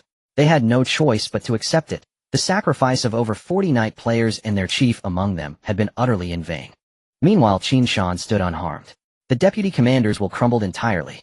Even Ku Hai Wuya's life-draining skill, far exceeding standard limits, had failed to fell him. He himself stood even less chance. Control team, immobilize him. Everyone else, retreat immediately. Fall back now. After only a heartbeat's hesitation, the deputy commander barked orders with startling swiftness. Though Qin Shan retained only 40% of his vitality, their arsenal was exhausted. That remaining sliver of health loomed like an uncrossable chasm. Not only the deputy commander, but every member of the Bingxin Guild had lost all resolve. To them, Qin Shan was no longer a player. He had become a terrifying boss incarnate. No player had ever displayed such overwhelming power. The crowd's designated controller lifted his staff, beginning his incantation. Just as all prepared to withdraw, a voice thundered across the battlefield. You're not leaving. Sandstorm's wrath. Indeed, Qin Shan had called reinforcements. That barrage had cost him precisely 32% of his health bar. 15% was forcibly drained by Chain of Guilt. The rest stemmed from the coordinated assault. Fortunately, under the effect of Heaven's reversal, the lifelink extended even to Ku Hai Wuya, binding him too as a culpable party. Thus, he suffered identical vitality loss. The instant Ku Hai Wuya perished, the lifelink binding Qin. In the end, Qin Shan weathered the onslaught unscathed, emerging victorious, sole survivor. He then realized his adversaries had exhausted every stratagem. The farce had run its course, so he summoned aid. No sooner had the words echoed than a cataclysmic hurricane erupted, its eye centered upon Qin Shan. The vortex engulfed everything within 200 meters. In an instant, every player was swept skyward. Not merely the players, but sandstone and dust alike torn from the earth by its ferocious suction. Qin Shan alone remained untouched at the storm's serene eye. And this was only the beginning. From formation to capture, mere instants elapsed. In the next breath a deep voice resonated, mana suppression array. Once more centered on Qin Shan, a radiant array bloomed across the ground within a 100-meter radius. Azure-hued and intricate its sigils pulsed with arcane mystery, while Qin Shan remained wholly unaffected. Blazing beacon sky, divine retribution, energy amplification. These three commands still rang out from beyond, but Qin Shan heard none of them. The tempest's roar drowned all sound. The spectacle itself was overwhelming. Gales screamed past his ears. The vista before him defied imagination. The ochre vortex fused instantly with crimson flame and violet lightning, and crackling azure arcs, coalescing into a colossal maelstrom radiating pure apocalyptic devastation. From Qin Shan's vantage, it resembled nothing less than heaven's wrath descending upon the mortal realm. Before him stretched a vision of utter hellfire, his astonishment beyond articulation. Beyond the storm's edge, Yi Ji's mouth gaped wider still. The spectacle before him mirrored divine catastrophe, its sheer magnitude palpable even from afar. Most staggering of all was the titanic vortex itself. It did not merely immobilize all within range. It seamlessly wove together disparate elements into a flawless synergistic foundation. This vortex is absolutely legendary, Yi Gu exclaimed awestruck. Beside him, Feng Wanyun's smile lingered unrestrained and warm. Even among the Tianwang Hall's elite, Qin Shan and Yi Gu ranked among the absolute apex. To earn praise from Yi Gu filled Feng Wanyun with quiet pride. After all, Yi Ji's battlefield record was legendary, dubbed God Yi by players. His fluid combat artistry, dazzling maneuvers, and striking visage had amassed legions of devoted followers. In renown, he even eclipsed Qin Shan. Oh please, there's still quite a gap between me and brother Yi, Feng Wanyun demurred, waving his hands modestly, though his grin deepened. Seeing his smug expression, Lao Ze shot him a sidelong glance and couldn't resist teasing, enough already. It's all thanks to Xiao Ye's doing. Without her dual-casting enchantment, would your wind even carry such force? Feng Wanyun, unruffled, simply chuckled and explained to Yi Gu, indeed my vortex owes much to Xiao Yu. Yi Gu blinked in surprise, then turned toward the quiet female player standing steadfastly at the rear. She wore a mage's hood shadowing half her face. Her floating ID read Yu Gui Tianqing. Catching Yi Ji's gaze, she waved cheerfully and murmured softly, it's really brother Yun's achievement. Yi Ji's eyes swept across the group, each a master in their own right: mass invisibility, wide area gravitational control, dual casting, augmentation, large-scale silence, all converging in perfect harmony. Yi Ji's eyes swept across the group, each a master in their own right: mass invisibility, wide area gravitational control, dual casting, augmentation, large-scale silence. At that decisive moment, Yi Gu shatters through the storm. Dual casting empowered, unleashing a single devastating maple dance strike. My word. At this thought, Yi Gu smiled warmly at the group. We're all part of Tianwang Hall. Let's add each other as friends. Absolutely. Xiao Yu readily agreed. Laughter flowed easily. Friendships were forged on the spot. No trace of tension remained despite having faced enemies 20-fold their number. After several minutes, the vortex dissolved, along with the 150-odd adversaries. Only shimmering azure and violet gear remained scattered across the scorched earth. Feng Wanyun and his team nodded in quiet satisfaction. This marked their mobile squad's inaugural large-scale engagement, and the outcome exceeded expectations. Their techniques were all wide-area AoE effects. As widely known, AoE damage inherently pales beside focused single-target strikes. Thus, the sole weakness of this combo lay in its comparatively modest individual damage output. Feng Wanyun's original plan anticipated surviving knights, wounded but still breathing, requiring follow-up cleanup. Yet events took an unexpected turn. The enemy inexplicably chose self-destruction, sacrificing themselves in a futile bid to eliminate Qin Shan. The result: Qin Shan endured, while their entire contingent of knights was obliterated wholesale. Ironically, this spared them considerable effort. At the thought, Feng Wanyun stifled a chuckle. Their group invisibility effect had ended the moment they unleashed their attack. Qin Shan ignored the spoils strewn across the ground, and fixed his gaze upon the small group nearby. Yi Gu too paid no heed to the loot. Gear held no allure for him. He strode forward, smiling broadly. How did that combo strike you? Such mastery belongs only in heaven, rarely glimpsed on mortal soil. Then Qin Shan turned to Feng Wanyun and the others behind him. He had never met Feng Wanyun in person, only added him as a friend in the guild channel. Even so, Qin Shan instantly recognized Feng Wanyun, because all their names above their heads now glowed blood red, strikingly vivid. Qin Shan stepped forward toward Feng Wanyun. The two exchanged a firm handshake and began an easy, casual conversation. As they chatted, curious players gradually gathered nearby. Some were those who had already lingered near the entrance, eager to witness the aftermath of the battle, while others had spotted the colossal storm from afar and rushed over, drawn by sheer intrigue. Before long, many players had witnessed this astonishing sight: a group of people standing calmly near the entrance, chatting as if beneath a gentle breeze, and drifting clouds. Meanwhile, scattered across the ground lay dozens of items, armor and weapons shimmering with emerald sapphire and violet light. Spellbound, the surrounding players scarcely registered their own awe. Most instinctively activated their video recorders, capturing the scene before them. After all such a spectacle, a cascade of gear spilled across the earth was exceedingly rare. Though the main storyline featured numerous large-scale battles, death carried no penalty during these events. Players feared neither level loss nor equipment drop. Outside the main storyline, however, no massive player-versus-player warfare had yet unfolded, making this dazzling, radiant horde of gear strewn across the ground an unprecedented sight. The clash between the Bingshan Guild and the Tianwang Hall marked the first large-scale conflict among players. Some onlookers glanced first at Qin Shan, then at the gleaming gear littering the ground.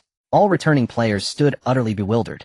Hadn't the Bingshan Guild numbered nearly 200 just before they had watched Qin Shan enter the dungeon themselves? Were all 200 truly slain? Unwilling to believe it, yet confronted by undeniable reality, they remained stunned. A player couldn't help but voice his confusion. How did he do it? Naturally, he also noticed the group standing beside Qin Shan. Half of that group bore blood-red names above their heads, yet altogether they numbered only 9. As doubt churned in their minds, a sudden, epiphanic voice rang out nearby. "Oh, I see." The player appeared to have cracked it wide open, arms crossed, nodding vigorously. His voice carried clearly, enough for many nearby players to hear.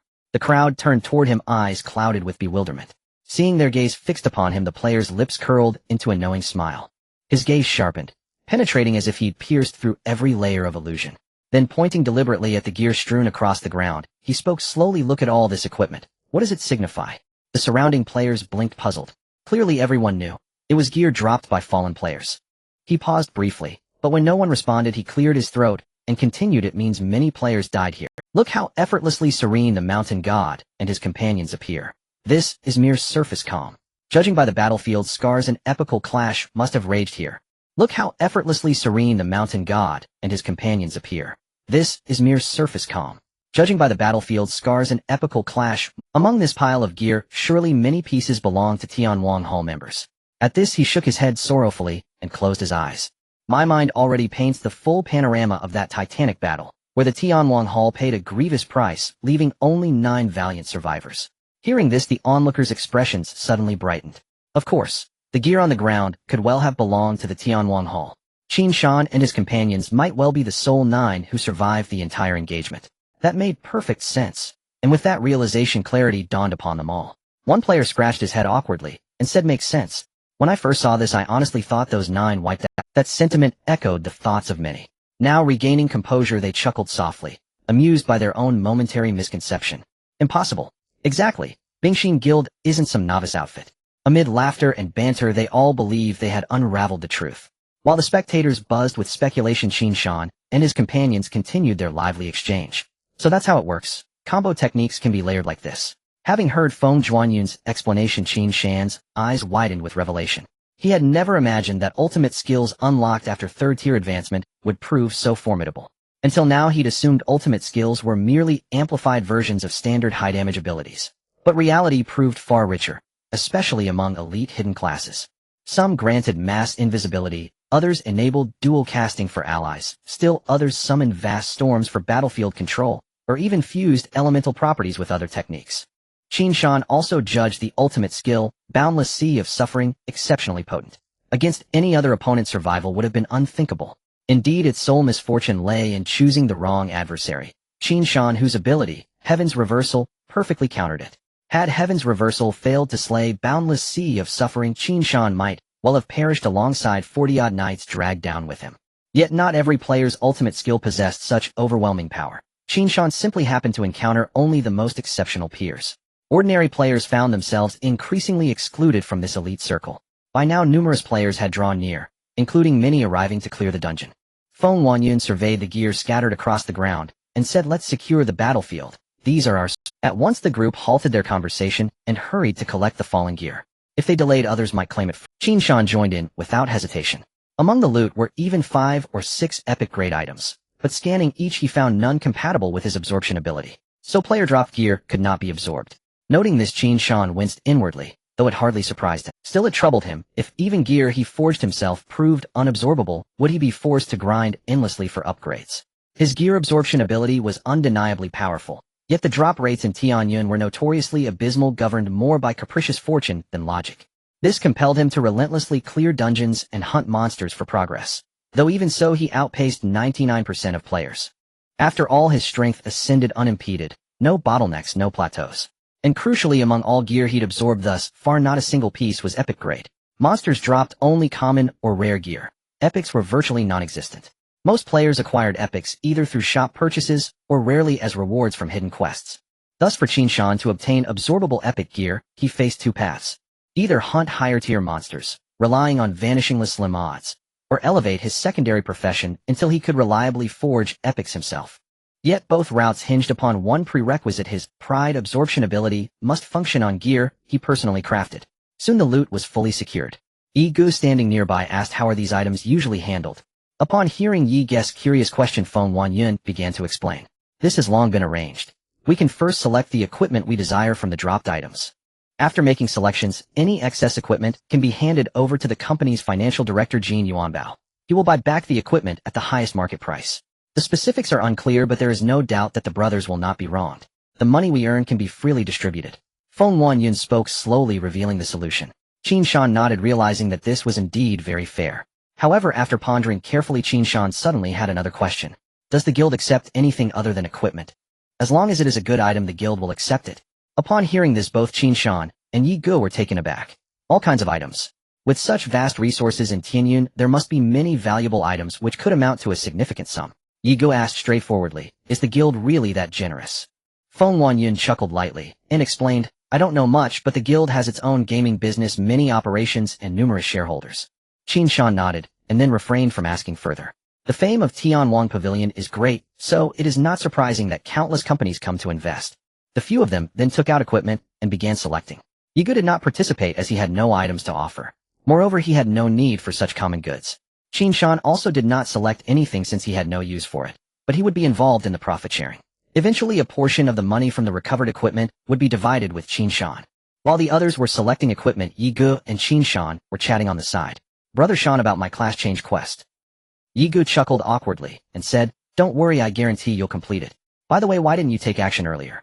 Qin Shan nodded in agreement, then spoke in surprise. I wanted to act, but their large-scale AoE would have hit me, so Feng Wanyun advised me to stay out of it. Yi Gu shrugged, responding. He felt a surge of excitement watching the previous combo technique. If he had the ability to enter the fray, he would have rushed in long ago. With so many people, a single strike of Maple Dance might have completed the class change quest. Qin Shan nodded in agreement. He had also been frozen in place earlier. Of course, Qin Shan's reluctance to move wasn't due to fear of the storm's damage. Rather, he feared the storm's control might sweep him into the sky. He was unsure whether the storm's skill was a release-type skill. The concept of release-type skills was something Qin Shan learned from a blogger on the gaming forum. In Tianyun, skills are categorized into two main types: release-type and non-release-type. A release-type skill means that once the skill is cast, it is complete. That is, it does not require continuous casting. A non-release-type skill, on the other hand, requires ongoing casting after the initial incantation. If the casting is interrupted, the skill's effect disappears. As an experienced player, Qin Shan quickly grasped this concept. For instance, if a control skill is cast on him, and it is a release-type skill, then both Qin Shan and the caster would be controlled. Both parties would be locked in control, staring at each other. However, if it were a non-release-type control skill, then after Qin Shan was controlled, the effect would rebound on the caster due to the effect of Counter Heaven. If the caster became controlled and their casting was interrupted, then the control effect on Qin Shan would be lifted and the caster's control would also be removed. Neither side would be simultaneously controlled, instead they would interrupt each other's control states. Of course, the above situation is not absolute, as some control effects do not interrupt the caster's own skills. Qin Shan stood in the eye of the storm, refraining from making any rash moves for this very reason. If the storm were not a release-type skill, then if Qin Shan were swept into it, Feng Wanyun would also be in a state of being knocked back, which could potentially interrupt the storm's casting. This was another reason Qin Shan was hesitant to act. Soon everyone finished selecting their equipment. Next they began discussing how to split the earnings. A total of 8 people participated in the battle. Feng Wanyun suggested that Qin Shan take a quarter since he played a crucial role in this action. However, Qin Shan rejected this, and ultimately, after his insistence, they agreed to divide it evenly, with each person receiving 1/8. From Qin Shan's perspective, everyone contributed, whether in support or damage, and all played their part. Since everyone came to assist him in this endeavor, Qin Shan naturally felt grateful, though there was also the aspect of the guild's arrangements. In terms of money, Qin Shan actually had no significant needs. After sharing the spoils, the Fenghor Lei Dian team prepared to head back. Qin Shan and Yi Ge watched as the others departed. Brother Shan, where are we going to grind? Yi Ge asked curiously. Qin Shan smiled and turned to look at the entrance of the Protect the Sacred Spring instance. Let's grind in the instance. An instance? Yi Ge was surprised at this. Then he looked Qin Shan up and, having spent so much time together, he didn't know much else, but he clearly understood that Qin Shan was somewhat lazy when it came to grinding instances, showing a tendency to switch off his brain. In the early days when they grinded instances together due to a shortage of damage output, Qin Shan had even helped with a few punches. But once Yi Ge's damage output surpassed Qin Shan's by a large margin, Qin Shan began to slack off. Every time they ran an instance, he would just step forward to pull aggro, and then wait for Yi Ge to do the damage. Yi Ge thought that Qin Shan would opt to grind damage in the city square right in the spring. After all, the spring provided healing, making it very convenient for grinding. It is worth mentioning that the healing amount in the Royal City Spring is much higher than that in Tianshui City.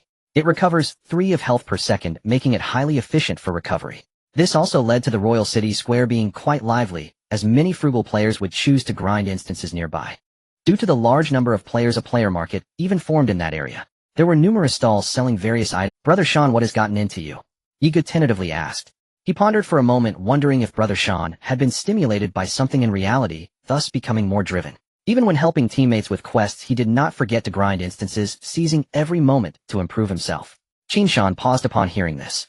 What nonsense, you'll find out once we enter the instance. Qin Shan replied, looking exasperated. Oh, okay. Soon the two of them teamed up and stepped into the Protect the Sacred Spring instance. Qin Shan's choice to be in the instance was not without reason. Firstly, Qin Shan could continue to grind experience passively.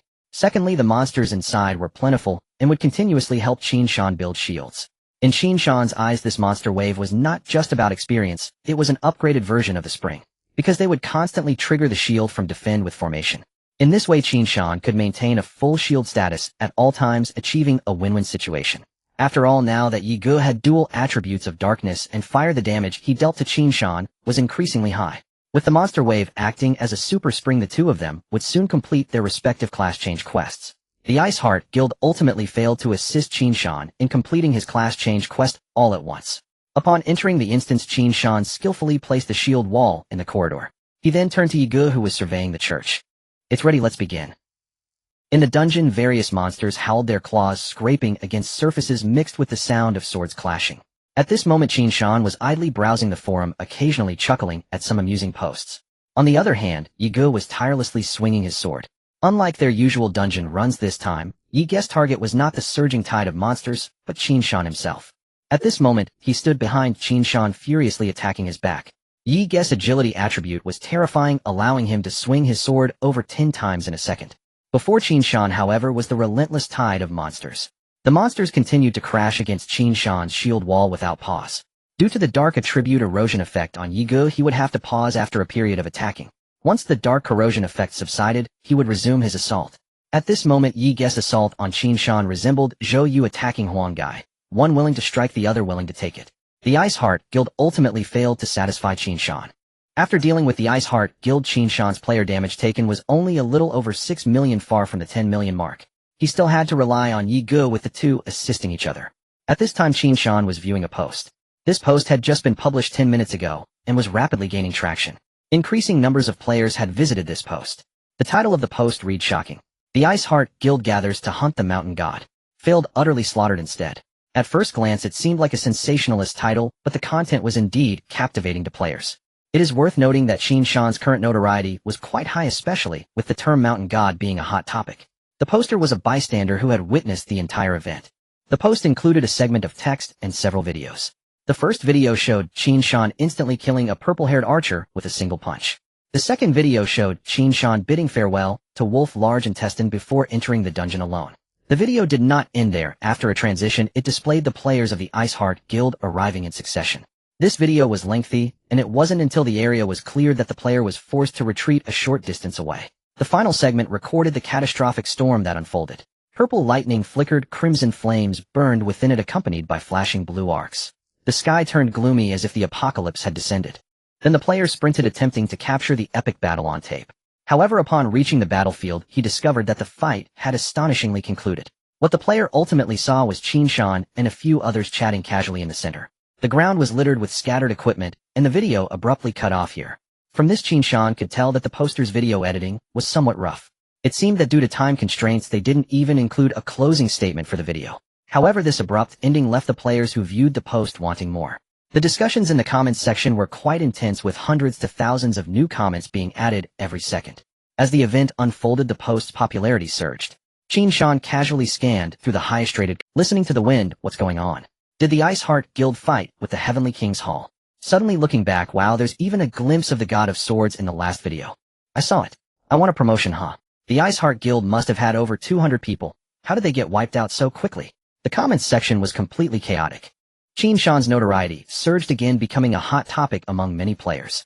Most players were curious about how Qin Shan managed to survive the encirclement of over 200 people. Some players speculated that Qin Shan possessed a temporary invincibility skill or item.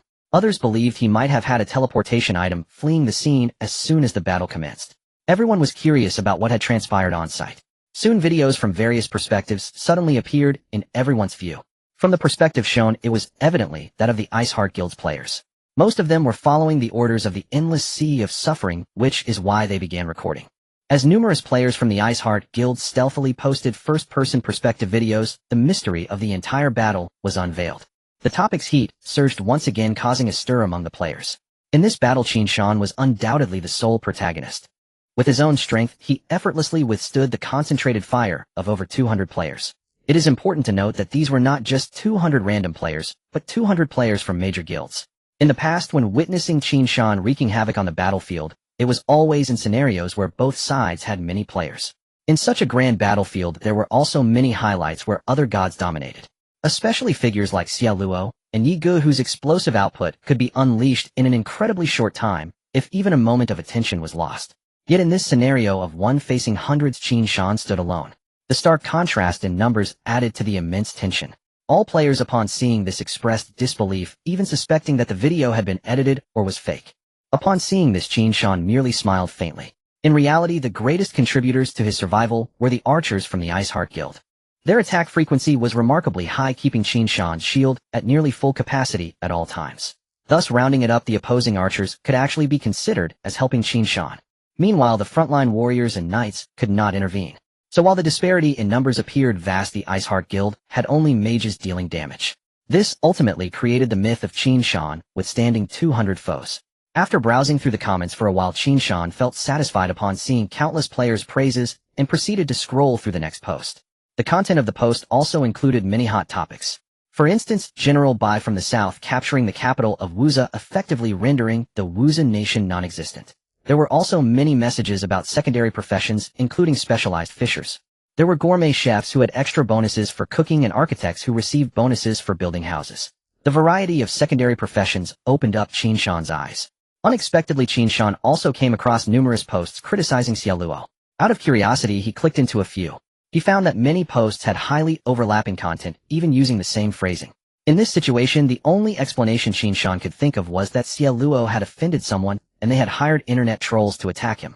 Soon the sound of sword swings behind him stopped once again. All done, all done. Yi Ge's voice came from behind. The target has finally been achieved. Upon hearing this, Qin Shan ceased to immerse himself in the forum. Qin Shan did not check his second promotion task. His second promotion task had been completed halfway through. Yi Ge's promotion task had now also reached the standard. Moreover, it only took about 20 minutes, which was extremely efficient. Qin Shan couldn't help but turn around and cast an appreciative glance at Yi Ge. "It's your output that reassures me," he said. Yi Ge's mouth twitched at this remark. After striking Qin Shan for 20 minutes, he had developed a bit of a physiological reaction. Now seeing Qin Shan triggered a slight urge to swing his sword.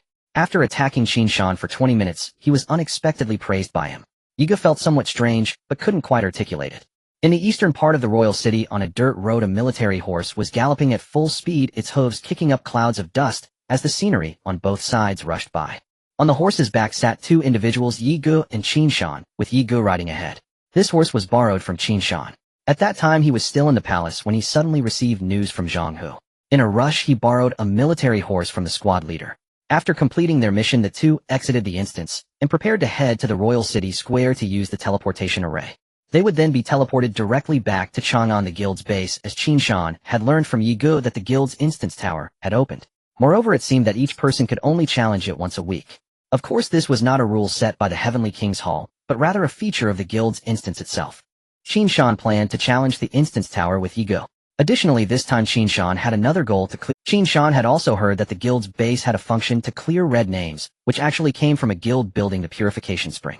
Guild members with red names could consume guild funds under the administrator's control to use the purifying water from the purification spring to clear their red names. The amount of funds consumed was related to the player's crime value. The more people they killed, the higher their crime value. This building had been planned and constructed by Shang Wanqing a long time ago specifically for this cleansing action. It could be said that before the troops moved, the rations were prepared first. Shang Wanqing was always reliable in terms of being prepared for unforeseen circumstances. Meanwhile, as he sat on the horse, Qin Shan felt a surge of excitement. Of course, it was not excitement towards Yigu, but rather a strong anticipation for the instance tower. When Qin Shan had just been approved at the guild base, he and Yigu had already experienced the instance tower. Qin Shan still remembered that Shang Wanqing had mentioned that the rewards from the guild instance were supposed to be higher than those from normal instances. At that time, Qin Shan was already looking forward to when it would open. Now the guild instance also had the added condition of being limited to once a week. As everyone knew, the better the rewards of an instance, the more restrictive the conditions. If it was truly as Shang Wanqing had said, with rewards at a higher level according to the rarity tiers of white, green, blue, purple, and gold, then common monsters dropped rare equipment. Elite monsters would surely drop fine equipment. If there were even higher level monsters, wouldn't they drop epic equipment? Qin Shan had completely fallen into his fantasies. One must know that epic level equipment in Tianyun had set bonuses. Collecting 5 or 7 pieces would trigger special set bonuses. What if he could collect a complete set of devourable epic equipment? Would there be special set bonuses after devouring them? At this moment, Qin Shan had never devoured an epic piece of equipment, yet he was already imagining a whole set. Just as Qin Shan was lost in his beautiful dream, Yigu, who was riding ahead, suddenly began to sing, "Rider of the horse, you are majestic, galloping steed like the swift wind." In front of him, Yigu completely let himself go. Qin Shan was startled by the sudden singing and jolted awake from his daydream. The corners of his mouth twitched. Although Yigu frequently did perplexing things, Qin Shan still hadn't fully gotten used to it and could always be baffled by his actions. It was now the year 2150. If Qin Shan remembered correctly, this song seemed to be from the 21st century. It was an old song from the last century, yet it could be sung by someone as young as Yigu. This was something Qin Shan had not anticipated. However, seeing Yigu in such a carefree state, he couldn't bring himself to pour cold water on him. Soon after finishing his song, Yigu felt refreshed. At this moment, he sat on the horse, feeling the swift gallop of the military horse beneath him. The wind whooshed past his ears, and the surroundings blurred like reflections. He glanced again at the attributes of the military horse beneath him. Military horse effect provides the rider with a 140 total movement speed. "Shanga, how did you get this horse?" Yigu couldn't help but ask. He had ridden horses before, but those horses did not have any additional movement speed bonuses. "I borrowed it. Ew, I didn't know it had this effect at first." Qin Shan shrugged from the back, indicating he was unaware. He speculated that perhaps after the secondary profession opened, the game had secretly added many new gameplay systems. This made the game content more enriched. Suddenly Qin Shan remembered the horse trainer he had just seen on the forum. Could it be that horses raised by horse trainers have special effects? Thinking of this, Qin Shan speculated. Then his mind suddenly became lively. If this were the case, then his previous assumption might have been wrong. The content in Tianyun was gradually emerging rather than having existed from the beginning. In simple terms, Tianyun should also be updating secretly rather than having a finalized version that was gradually unlocked. Qin Shan had played other games before, and during major version updates, they would usually shut down the servers for maintenance. However, Tianyun had not undergone any server shutdown updates since its launch, which gave Qin Shan the illusion that the game didn't need updates. Perhaps the technology of Tianyun had advanced to the point where it could update without shutting down. One must know that this is quite challenging in such a holographic simulation game. Of course, these were just Qin Shan's guesses and might not be accurate. Whatever, as long as it's a horse that can speed up, it's a good horse. Giddy up. Yigu laughed heartily, completely unconcerned. Yigu's base movement speed was already very fast, and now with an additional 40 speed bonus, he was even faster. Qin Shan sat steadily in the back watching Yigu's excited demeanor and asked, "Do you really like riding horses?" Yigu did not turn back when he heard Qin Shan's question, because the horse was moving too fast, and there were many players on the dirt road who were also on their way. Yigu did not dare to turn back, fearing an accident. So he looked ahead and answered loudly, "Yes, I used to join a horseback riding club and was very interested in riding. But unfortunately, I didn't continue later." Qin Shan raised his eyebrows upon hearing this. A horseback riding club. As an orphan who grew up in a welfare home, this was indeed a blind spot in Qin Shan's knowledge. As an ordinary citizen, his only impression of horseback riding clubs was that they were expensive entertainment for the wealthy. From this perspective, Yigu's family might be quite well off. Why? Was it too expensive? No, it's just that I get so excited when I ride that I crashed into several instructors. Yiga said this a bit shyly. My family was worried about my safety, afraid I would get hurt, so they didn't let me go in the end. Qin Shan looked at Yi Guess back in astonishment. Shouldn't he be worried about the instructors at a time like this? Perhaps it was just a testament to Yi Guess family's financial capability. Bored during the journey, Qin Shan did not delve further into the topic of horseback riding, as it involved a knowledge blind spot for an ordinary citizen like him. Shanga, what about you? Do you have any hobbies? Qin Shan was taken aback by this question. As someone struggling at the bottom, he had always fought for a living and had suffered a lot. Life had already pressed down on him to the point where he could hardly breathe. He simply had no time to cultivate any so-called hobbies. I don't even know what my hobbies are. Just living is good enough. This was the answer Qin Shan had come to after some reflection. The two chatted casually and soon arrived at the royal city square. Qin Shan casually returned the horse to a soldier who would take it back to the palace, and then he and Yigo walked toward the royal city square. At that moment, the square was bustling with voices as various players set up stalls. Walk by, don't miss out the highest cost performance in the world. If you miss this village, there won't be this shop. Clearance. Qin Shan and Yigo were both dumbfounded. The scene before them was as lively as a market, and they couldn't help but take a few more glances. At that moment, two bright spots suddenly appeared in Qin Shan's peripheral vision. The light attracted his attention, and Qin Shan focused his gaze. He saw two shiny bald heads appear in his line of sight. Look, isn't that Jig? Qin Shan nudged Yigo beside him, signaling with his eyes. Yigo followed Qin Shan's gaze and spotted two bald heads. Wow, there's another bald head. Yigo exclaimed. Let's go say hello. Qin Shan said, his tone somewhat impatient. I happen to want to ask something. After the battle, Qin Shan had been left with a question. That was, where did the bell sound he heard during the fight come from? While cleaning up the battlefield, Feng Wan and the others told Qin Shan that they had seen the golden bell shield on him. They mistakenly thought it was Qin Shan's technique, completely unaware that Qin Shan was also confused. Qin Shan thought it was everyone else's technique. After some conversation, they exchanged information and were left staring at each other in surprise. The golden bell shield is naturally quite renowned, and as a forum expert, Qin Shan knew that Jig possessed this ability. However, he did not see the bald figure at the scene. Most importantly, Qin Shan had only sent out a call for help in the guild channel. Jig had not joined the Heavenly King Hall, so he couldn't have seen Qin Shan's plea. Qin Shan still didn't know who had helped him in secret. Moreover, it was someone who had changed to a job related to Buddhism. Among the players, Qin Shan knew only Jig had changed to a Buddhist-related class. Qin Shan still didn't know who had helped him in secret. Moreover, it was someone who had changed to a job related to Buddhism. Among the players, Qin Shan knew only Jig had changed to a Buddhist-related. After secretly helping Qin Shan, he returned to the square alone well within the time frame. Given all these factors, Qin Shan increasingly felt that Jig was the one who had assisted him in secret. The two then approached, ready to greet Jig. At that moment, Jig was sitting cross-legged on the ground, calling out for those destined with Buddhism a discount of 20. In front of him was a cloth where many pieces of equipment were laid out. Among them there were quite a few blue excellent quality items, which were among the highest quality stalls nearby. Behind Jig stood a monk in a tattered robe, chanting with his eyes closed. As he recited, golden Buddhist texts flowed from his mouth, swirling around Jig. This scene attracted many players, as players enjoy witnessing unique occurrences. Moreover, since the quality of the equipment Jig was selling was good, his business was quite thriving. With more onlookers, naturally there were more buyers. The stall owner next to Jig looked at him with a complex expression. After a while he sighed and shook his head, mumbling. Even small vendors are getting in on the action, and they've got special effects now. I've had it. His tone carried a mix of indignation, helplessness, and a hint of jealousy. The equipment at Jig's stall quickly sold one by one. As the last batch of equipment was sold out, Jig clasped his hands together and exclaimed loudly. All equipment is sold out. Thank you all for your support of this humble monk. After saying this, Jig swiftly began to tidy up the long cloth on the ground. As he bent down to clean up, he caught sight of two people approaching from the corner of his eye. The equipment is sold out, come back next time, Jig said. However, the two did not stop their movements, and even squatted down to help him gather the cloth. Jig was taken aback and looked up just in time to lock eyes with Qin Shan. Jig then noticed that both Qin Shan and Yi Ge were smiling at him. After seeing that Jig's stall was doing well, they did not rush to approach. Only after Jig finished his business did they step forward. What a coincidence, esteemed masters, Jig said, looking surprised and smiling. Qin Shan had a knowing look on his face, revealing a don't pretend expression. Jig, were you the one who helped me? And Yi Ge, being straightforward, asked directly. Jig was taken aback, rubbing his smooth head with a puzzled expression. What secret assistance? He just came to the square to sell equipment. Moreover, didn't the great god of Mount Tai seem to not need his help? He couldn't recall having helped anyone before. No, what secret assistance? Jig's tone was filled with confusion. Seeing this, both Qin Shan and Yi Ge were taken aback. Qin Shan rubbed his cheek. Did I make a mistake? If it were Jig, he wouldn't need to hide it. In that case, who else could have helped him? Could it be a member of the Iceheart Guild? At this moment, Qin Shan fell into Seeing Jig's puzzled expression, Qin Shan briefly recounted the events that had transpired. At that moment the monk behind Jig also opened his eyes. His gaze fell on Qin Shan, revealing a hint of surprise.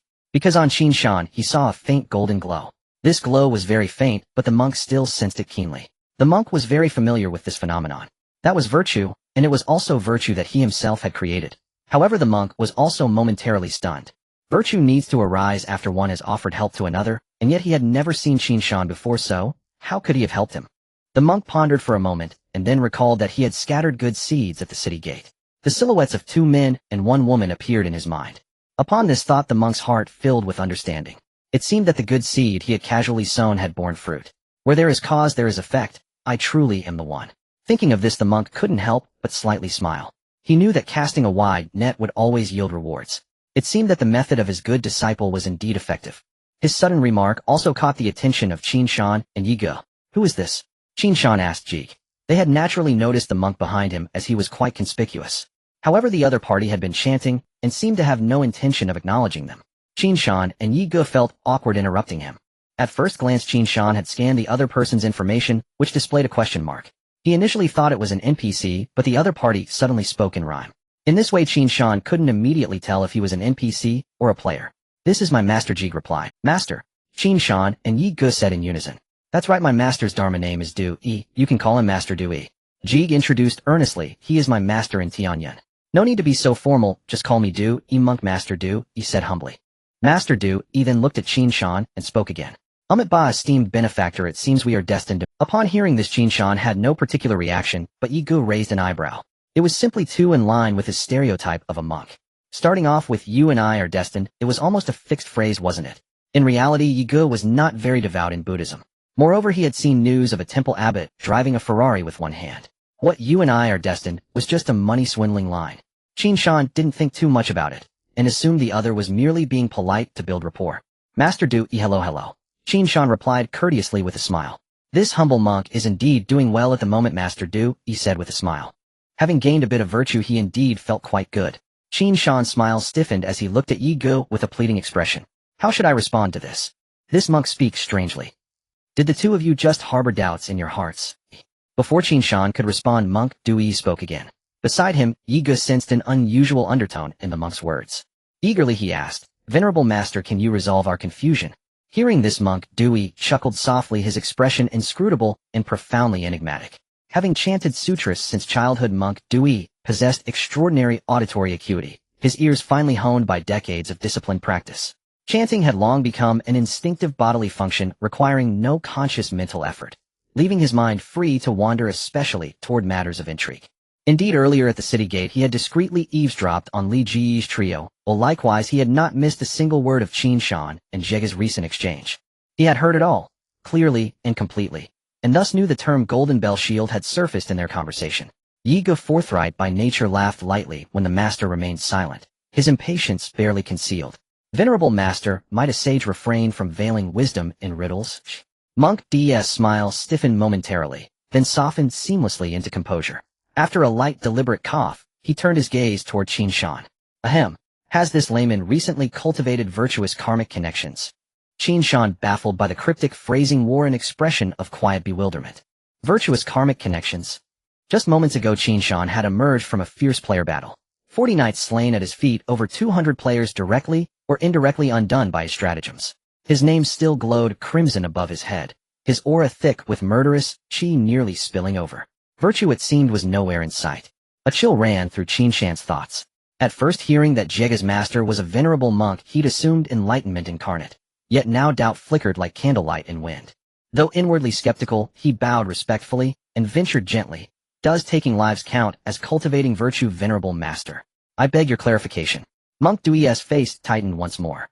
He had intended to coax revelation slowly, guiding Qin Shan towards self-realization, thereby weaving an aura of mystique around himself. Yet these two stood unmoved, impervious to charm or convention. His disciple's secret manual, the demeanor of an enlightened monk, usually worked flawlessly, yet here it faltered utterly. They refused to play by any known script. Glancing sideways at Jege, Monk Du Yi found him utterly bewildered, genuinely unaware of what had transpired. No indeed, the monk murmured, shaking his head gently. Please enlighten us, Qin Shan replied with courteous deference. According to my calculations, you have recently formed virtuous karmic bonds with 3 individuals. 2 male laymen, and 1 female. Qin Shan paused, then recalled Li Gu and his companions whom it was they who had delivered the warning, allowing Qin Shan to prepare in time. He had yet to express gratitude, hadn't even found the chance. Could the Golden Bell Shield truly be their doing? Yet none of them bore the hallmarks of Buddhist practitioners. No shaven heads, no monastic bearing. Monk Dui's pronouncement left Qin Shan deeply perplexed. Layman, I told you. We share karmic affinity. The monk smiled again, gently reminding him. Those were in fact his very first words upon meeting them. Qin Shan's eyes widened. Was it you, venerable master, who aided me unseen? But how then did Li Ji's trio fit into this? At last Monk Dui abandoned subtlety, revealing he had bestowed upon the trio a single-use Bodhi seed. As he recounted the full sequence of cause and effect, a luminous current of merit, visible only to him, began flowing slowly from Qin Shan into his own being. Namo Amitabha Buddha, Monk Dui murmured, finally satisfied. Merit is a supremely intricate high-order energy, born sometimes from human hearts, sometimes from blossoming trees or whispering grasses, sometimes descending from celestial realms. Yet its mere presence is insufficient. Precise conditions must align for absorption. Having successfully gathered merit from Qin Shan, the monk closed his eyes once more, resuming his sutra chant. Golden light streamed from his lips, pouring into Jigga's body. What is this? Yigu could no longer contain his curiosity. He had spotted the phenomenon from afar, and had wanted to ask ever since. My master chants sutras for me, Jigga explained. He says immersion in the ocean of scripture deepens my understanding profoundly. Then, mindful that Qin Shan and Yigu might not grasp such abstruse phrasing, he rephrased it plainly. In short, he's helping me complete my class transcendence quest. Helping you complete your class transcendence quest. Qin Shan and Yigu echoed in unison. Such assistance from a master was unheard of. This was their first encounter with it. Yes, even my first class transcendence was initiated when master personally accepted me as his disciple. Jigga scratched his head, grinning. I was walking down the road when he saw me, and declared I shared karmic resonance with the Buddha. I didn't believe him at first, and ignored him entirely. Only later did I consent. Qin Shan fell silent, stunned. Jigga wasn't merely fortunate. He was blessed by fate itself. A hidden class pursued him. No search required. Qin Shan recalled his own arduous path to a hidden class. It began in the starter village, receiving the quest from the village elder, then scouring the archives for clues. That alone demanded immense patience, as most players had to grind favor with gatekeepers and jailers. Qin Shan had eased that burden slightly, thanks to a hidden affinity bonus from his first main quest. Next came the journey to South Heaven City, then onward to Wuxia Kingdom. Along the way he triggered a hidden storyline, saving Xiao Chuan, and thereby uncovered the entrance to the hidden class dungeon. Their 7 consecutive trials awaited, each more treacherous than the last, before the class could be claimed. Only Qin Shan knew the true weight of those trials, every hardship, every sacrifice. And yet Jigga, no searching, no struggle. The class simply arrived at his doorstep. The uncomfortable comparison faded quickly. Jigga, I noticed your gear is remarkably fine. Qin Shan remarked curiously. You possess many uncommon grade items. Did you acquire them through monster farming? He was genuinely intrigued. Jigga sold gear abundantly, suggesting unusually high drop rates. If such a high-yield dungeon existed, farming it repeatedly for uncommon gear would be invaluable. Yiga too grew animated, studying Jigga intently. If memory served, Jigga was a hybrid, half-support, half-frontline tank, yet clearly formidable enough to harvest such quality loot consistently. Jigga blinked, then waved his hands emphatically. I lack such skill. Nearly all this gear belongs to Ashura. I merely handle sales on his behalf. At the name Ashura, Qin Shan paused. He'd seen forum posts mentioning Ashura, but almost exclusively. Given Ashura's notorious reputation, entrusting Jigga with gear sales made perfect sense. Were Ashura to sell openly, not only would no one buy, but his stall might well be overturned. I've known Xiao Luo for quite some time, and he has had his fair share of difficulties. With a sigh, Jigga spoke of Xiao Luo. I only learned about his family situation recently. His parents passed away when he was young, and he became the head of the household at a tender age, taking care of a seriously ill sister. All the pressure rests on his shoulders. He has to earn money, while also caring for his sister. The only way I can help him is by selling equipment. At this point Jiji's tone became quite light. Qin Shan and the others fell silent upon hearing this. They had known Xiao Luo for quite a while. During the Battle of Tianshui City, the 3 of them claimed the top 3 spots. Back then Xiao Luo left Qin Shan with the impression of a ruthless killer. With a large red name above his head, he shamelessly spoke to the school officer about chivalry. Later Qin Shan encountered him again in the arena. At that time Xiao Luo impressed him with his strength. While he was not as strong as Qin Shan, he was still formidable. At this moment Yigu suddenly realized something. Oh, I see. Back in the second phase Xiao Luo didn't come to the main battlefield, but went to the secondary battlefield to take it easy. Yiga said with understanding. He must have wanted more time to care for his sister. When they were at a disadvantage, all the players with even a hint of fame faced criticism. Qin Shan nodded, recalling how Xiao Luo had been harshly criticized for supposedly slacking off in the secondary battlefield. Qin Shan seemed to recall seeing posts about it back then. Yes, he would log off early to cook for his sister right before mealtime, Jega confirmed. He spends almost all his time in the game fulfilling orders. Orders? What kind of orders? Qin Shan inquired. He takes on any job that pays. Most of them are bounties, Jega explained. With more players, naturally the conflicts increase. Many wealthy players post bounties to hire assassins to retaliate against their rivals. Bounties. In an instant, Qin Shan recalled the posts he had seen filled with various slanders against Xiao Luo. It seemed that the slanderous posts about Xiao Luo had started shortly after Tianyan opened. At that time, Xiao Luo's reputation was quite poor.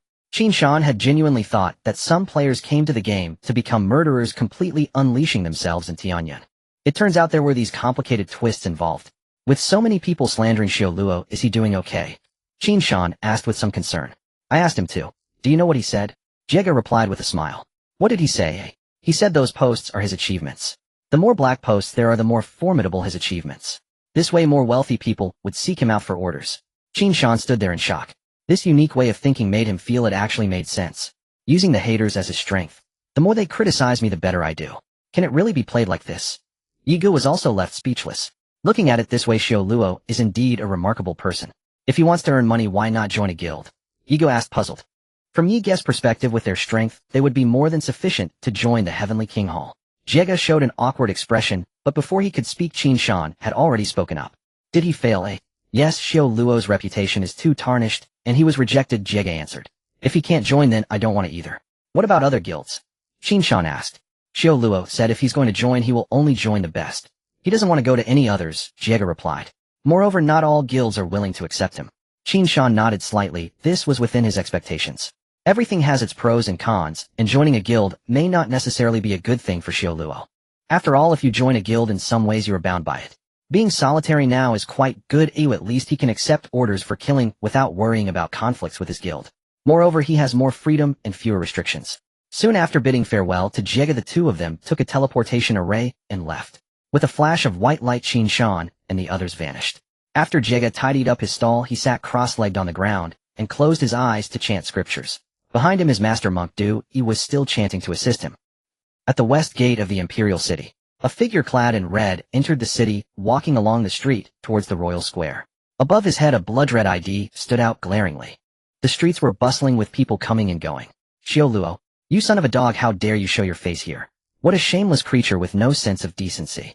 I spit on you, a killer. Why don't you go kill someone in real life? That way the police can catch you.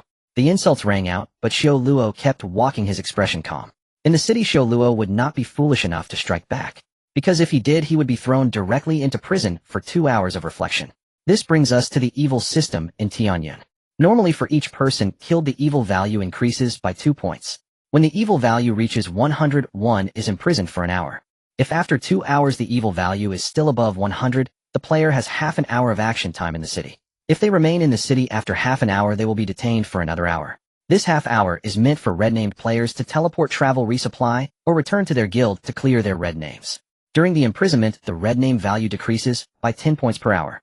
As the evil value increases, not only does the ID grow redder, but also the death penalties become more severe. This includes, but is not limited to, increased equipment drop rates upon death and greater experience point penalties, etc. For ordinary players, there are currently only 2 channels to clear the red name. One is to wait for the time to pass, automatically reducing 2 points per hour.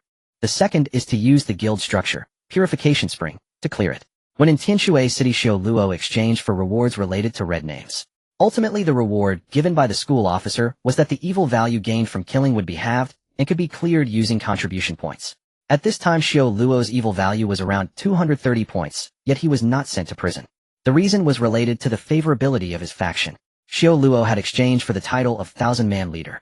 With the hidden favorability increase from this title, the threshold for Xiao Luo to be imprisoned rose from 100 to 500. The players around him who dared to insult Xiao Luo in the city did so because they were sure he wouldn't retaliate. For Xiao Luo, even 2 hours were incredibly precious. When Xiao Luo was in the wild, those people would avoid him, let alone insult him face to face. They only dared to speak out in the city, a bunch of cowardly dogs. Moreover, many of them were hired thugs sent by enemies to make his life difficult. After more than a month of insults, Xiao Luo had grown accustomed to it. Just a bit of wear and tear. Such external reputation means nothing to him. It is worth less than a box of medicine. He only cares about his sister. For her he is willing to give up everything, including himself. Soon facing a barrage of insults, Xiao Luo arrived at the entrance of the royal square. Before he stepped into the square, Jega had already opened his eyes and stood up. My friend is here, Jega whispered to his master. Later I will need your help to exorcise the evil energy. Oh, how do you know he has arrived? Monk Du, he asked in surprise. The surrounding insults are too loud. Du, he twitched his mouth. Was this friend reliable? He also heard the harsh insults and was shocked to find that the one being insulted was the good friend Jega had mentioned. Over here. Jega waved his hand, indicating his location. Xiao Luo quickly noticed and walked over. Monk Du, he also saw Xiao Luo approaching, his eyes widening. On Xiao Luo, he sensed an overwhelming aura of malice. Du, he swallowed hard. Master, what do you think? Can you handle it? Jega asked softly. Of course. I can. I am more than capable. Du, he answered excitedly. This was not malice at all, this was untransformed merit. Burning with passion, Du, he hastily moved to meet him, fearing that if he was a moment late the merit would diminish. Benefactor, you have a connection with the Buddha. In Chang'an City at the teleportation array a flash of white light appeared, and the figures of Qin Shan and his companions slowly emerged. Qin Shan stepped out of the teleportation array and glanced around at the surroundings. A steady stream of merchant caravans passed along the main road. The lively hustle and bustle filled the air, painting a vibrant scene. Chang'an feels more bustling than before, Qin Shan remarked. Yiga nodded in agreement. As the central hub for north-south transportation, the importance of Chang'an was after the completion of the second main storyline. Chang'an was captured by the King of the South. Since then it has been a focal point for governance, with various preferential policies and investment initiatives rolled out from the government. The pains of war had not deeply scarred the city. Chang'an soared with the wind, and was now almost universally recognized as the third city, following the Royal City and Nantian City. The two walked towards the guild's residence. Yiga looked around and suddenly curiously asked, Brother Shan, do you think there's a possibility that Chang'an could be designated as the new capital? Qin Shan pondered for a moment before sharing his perspective. I believe both the Royal City and Chang'an have a chance. However, Nantian City definitely will not be the new capital. Why not? Yiga asked, puzzled. The kingdom of Wuza has already been destroyed and Nantian City is too close to the Tunglong Empire in the south, making it quite dangerous. Qin Shan shared his speculation. He hadn't forgotten about the Tunglong Empire, as he once saw a post by Xiaoxing mentioning that a barbarian state had about 3 prefectures, each with 10 cities. The governor of the barbarian state was a formidable figure, clearly a high-level map in the realm of destiny. It's worth noting that the former Xia kingdom only had 18 cities while the southern Wuza kingdom had just 8. In terms of sheer city count, they couldn't compare to a single barbarian state. So which has a greater likelihood, the Royal City or Chang'an? Yigu inquired again. Qin Shan glanced at him, observing the clear curiosity in Yi Ge's eyes. Rather than rushing to respond, he patted Yi Ge's shoulder, casting an appreciative glance. He found Yi Ge's inquisitive nature commendable. When he lacked reasoning, he asked questions instead. This was a good habit, as someone with such self-awareness was unlikely to encounter significant problems. Personally, I believe it will be the Royal City. Qin Shan stroked his chin and replied. Why? Yigu raised an eyebrow, pressing for more information. It's simple, considering the personality of the King of the South. He is not a lavish person and wouldn't waste resources. If he chose Chang'an, a new palace would need to be constructed, which would be unnecessary when the Royal City is already available. Moreover, the Royal City is quite grand. That makes sense. Impressive, Brother Shan. Stay humble, stay humble. The two chatted casually and soon reached the vicinity of the guild's residence. From a distance, Qin Shan spotted the guild's residence. A magnificent vermilion gate stood before them, adorned with a gigantic plaque. Engraved on it in a flourish were the 4 characters, Tiandu Garden. Flanking the entrance were 2 imposing stone lions, giving it a formidable appearance. Wow! Renovated. When did this happen? Yigu exclaimed. Qin Shan and his companion had been to the guild's residence before, but it had only been a high-walled villa back then. It had appeared quite ordinary, but unexpectedly in such a short time it had transformed into a grand entrance. Moreover, the guild's residence had acquired a name, Tiandu Garden. At this moment many players were gathered outside Tiandu Garden, some even with vacant expressions, occasionally breaking into silly smiles. Of course these were not fools that Qin Shan could immediately recognize. They were busy refreshing the forum. Because Qin Shan was well versed in the art of forum refreshing. However, he himself would never be caught smiling foolishly while refreshing the forum, even when alone. The two kept walking and soon approached closer. Why is it so lively? Yiga looked around, puzzled. I'm not sure, is there some kind of event happening? Qin Shan also was not quite sure. As they got closer, Sharpied, Yiga suddenly noticed that there were not only players in the crowd, but also quite a few NPCs. Brother Shan, I think I saw some NPCs, Yiga said uncertainly. Hearing this, Qin Shan also began to pay attention to this phenomenon. Just as the two squeezed into the crowd, a sharp voice rang out. Ye God is here. And Mountain God, everyone come quickly. Mountain God, I want to take a photo with you. Mountain God, I'm a reporter from the Xinlan news agency. Can I interview you for a few questions? Mountain God, how did you achieve the feat of carrying 200 people? Well, that was it. Qin Shan finally understood why so many people were gathered. It turned out there were quite a few reporters blocking the door. Qin Shan was quick to react, and upon hearing the commotion around him, he hurriedly dashed toward the garden's entrance. He wanted to break through before the crowd completely surrounded them. A blogger, seeing Qin Shan trying to escape, anxiously reached for Qin Shan's sleeve. He had been squatting outside Tiandu Garden for a long time just to create a series of interviews with gaming experts. To make this series, one either needed to rely on connections to invite people or squat by the roadside. When it came to gaming experts, the Heavenly King's Hall was undoubtedly the best choice. Moreover, it was currently the only guild with a formal residence. The blogger was quick. In the blink of an eye, he was almost able to grab Qin Shan's sleeve. Got it. His eyes lit up. Before he could feel joy, what happened next left him dumbfounded. To his surprise, his hand passed right through Qin Shan's sleeve, even going through his body. In the next moment, Qin Shan's figure suddenly vanished. The blogger blinked and then realized he had only grasped at an illusion. Indeed, Qin Shan's reflexes were exceptionally fast. With a full sprint, he had even triggered the phantom of the dreamlike steps. Qin Shan was genuinely a bit frightened. He had been hard-controlled for quite a while at the East City gate of the royal city. The fans were incredibly enthusiastic, all wanting photos, and he felt his smile had stiffened on his face. Qin Shan moved swiftly, fully focused on the human obstacles appearing ahead. Soon he dodged left and right, weaving through the crowd, and burst through the open vermilion gate. Leaning against the door, his heart raced. To Qin Shan, this was far more thrilling than running through a dungeon. He hid behind the door, took a few breaths, and peeked outside. At that moment, the crowd was still a bit restless. The inner circle knew someone had escaped, but those in the outer circle were unaware and continued to push inward. Qin Shan searched for Yi Ge in the crowd, but it was too chaotic. He couldn't find him, likely blocked by the crowd. The entire mass of people was in turmoil. Seeing this scene, Qin Shan couldn't help but say, "Little Ge, if you love interacting with fans so much, then go ahead and interact. I'll take my leave first." As he observed the bustling crowd, Qin Shan silently felt a bit anxious for Yi Ge.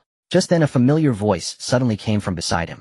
"Oh, so you're using your movement technique to escape, huh, Brother Shan?" Upon hearing the familiar voice, Qin Shan turned around to see Yi Ge standing behind him, arms crossed, exuding white mist.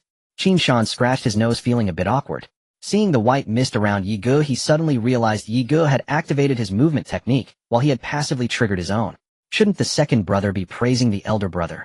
Then Qin Shan curiously asked, "How did you manage to get out? I didn't notice you when I was running away." At that time, the crowd had descended into chaos, and he and Yi Ge had been separated. Qin Shan thought his reaction had been quite swift. Hearing this, Yi Ge smiled proudly. "When the crowd started looking over, I activated all my movement techniques and slipped away quietly." "Oh, so you run away without calling me." At that moment, a plump figure happened to walk by, preparing to go out. The garden gate of the Heavenly King Hall is protected by a barrier, and non-members are prohibited from entering. Those who forcefully intrude will be bounced back by the transparent barrier. The plump player also saw Qin Shan and his companion inside the gate. "Oh, isn't that the twin stars?" The plump man recognized the two at a glance and exclaimed. Of course, there was another reason: the light red ID above Qin Shan's head clearly read Taishan. The plump man hurriedly walked over. Qin Shan and his companion heard the voice and also saw the plump man. He was wearing a blue robe which had dynamic ripples flowing like water. As he moved, the ripples continued to flow. His hands were even more extravagant, with 10 fingers adorned with rings of various colors. Qin Shan recognized at a glance that the outfit he wore must be a costume, and it seemed quite luxurious. He quickly glanced at the other party's information. Level LV65, name Jin Yuanbao, health 10-321-410, 3214 Jin Yuanbao. Upon seeing this name and combining it with the extravagant outfit, Qin Shan did not need to ask to know who the visitor was.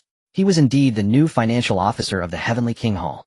As for the fact that he had reached the third transcendence, it was within Qin Shan's expectations. After all, the other party was wealthy and capable of spending money, which was not surprising. "Gentlemen, it's a pleasure to finally meet you." Jin Yuanbao approached with a friendly smile and shook hands with both. "I've heard much about you as well," Qin Shan replied with a slight smile. He hadn't forgotten that Shang Wanqing had mentioned the matter of salary to him. Now that they met, cough cough. Could this be an opportunity to inquire about the salary? I wonder how quickly Feng Wanyan acts.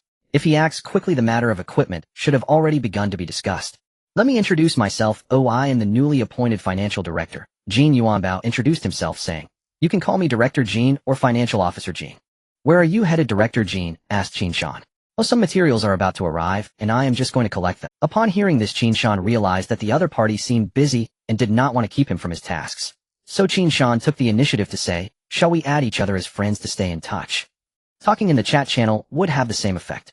Jin Yuanbao waved his hand and continued, No, I'm not in a hurry. I actually have something to discuss with both of you. Do you have something to discuss?" Qin Shan and his companion exchanged glances. "We don't have much going on. We just came to experience the newly opened dungeon tower of the guild." "Oh, that's perfect. Shall we chat as we walk?" Jin Yuanbao cheerfully said, "You two probably don't know about the dungeon tower, do you?" As he spoke, Jin Yuanbao led the way. "How do you know we are not familiar with it?" Yigo asked in surprise. "Because the dungeons in the dungeon tower are random and change with the challenger's level," Jin Yuanbao explained with a smile.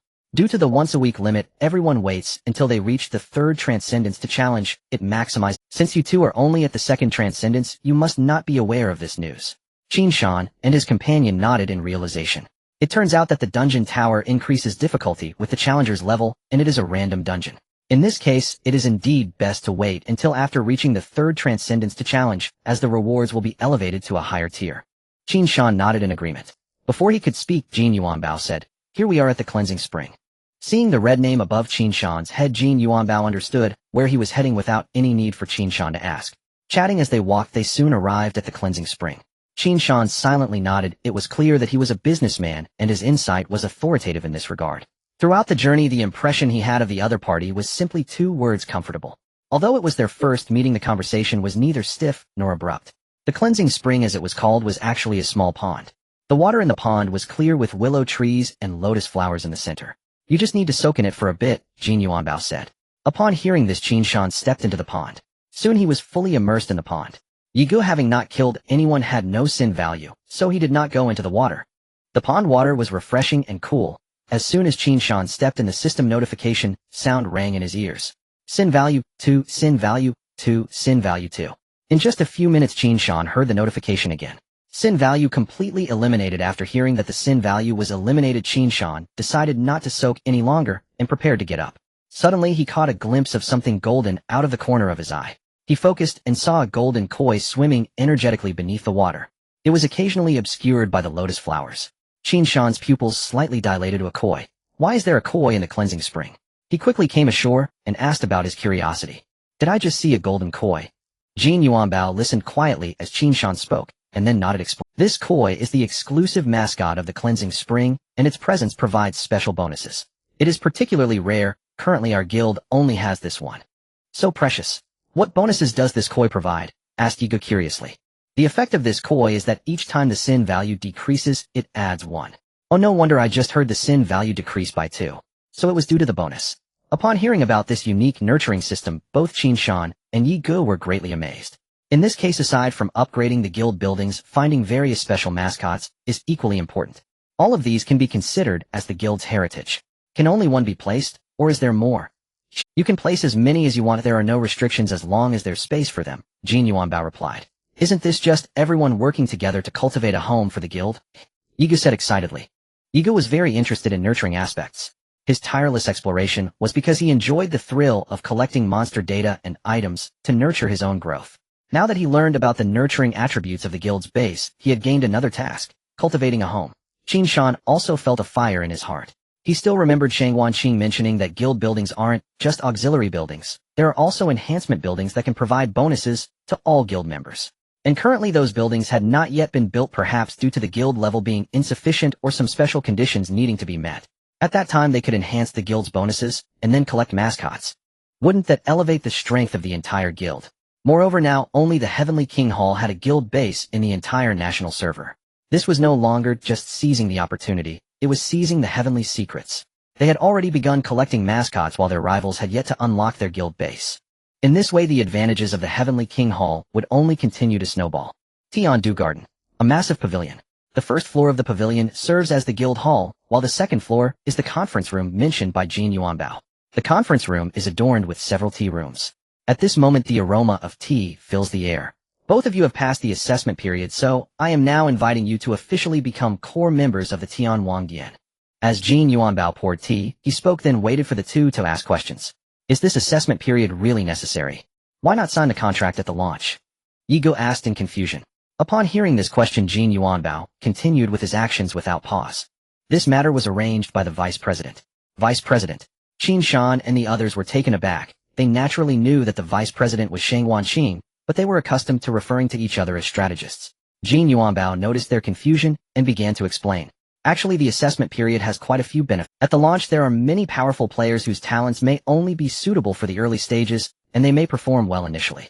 However, once it reaches the midterm, they may start to struggle and become mediocre. Jin Yuanbao left his sentence unfinished, but Qin Shan and the others had already understood his meaning. Clearly, the early emphasis in Tianyun is on individual development rather than the guild. In fact, until now, only Tianwang Dian has unlocked its base. Strictly speaking, only Tianwang Dian has begun the development and nurturing of the guild. The other guilds only serve to form parties for dungeons and such and have not yet begun construction. It is evident that in Tianyun the midterm is when the guild system truly shines. Perhaps the main theme of the midterm is guild competition. If that's the case, being too hasty and signing a bunch of strong players during the early stage may not be a good thing. Because you cannot ensure that the other party will not become mediocre in the midterm. This could lead to an awkward situation just when the guild needs players to contribute the most. As a result, players may not only be unable to provide much help to the guild, but may also bring a significant economic burden due to contracts. At that time, the guild's development would instead be restricted. Thinking of this, Qin Shan couldn't help but nod. The strategist's decision truly had no flaws. The assessment period can effectively alleviate this situation. Seeing Qin Shan nod, Jin Yuanbao continued, moreover, during this period Tianwang Dian will assess members from various aspects. For example, strength, potential character, gaming hours, and enthusiasm for the game, among others. This way we can filter out many strong players who have low gaming desire and do not log in frequently.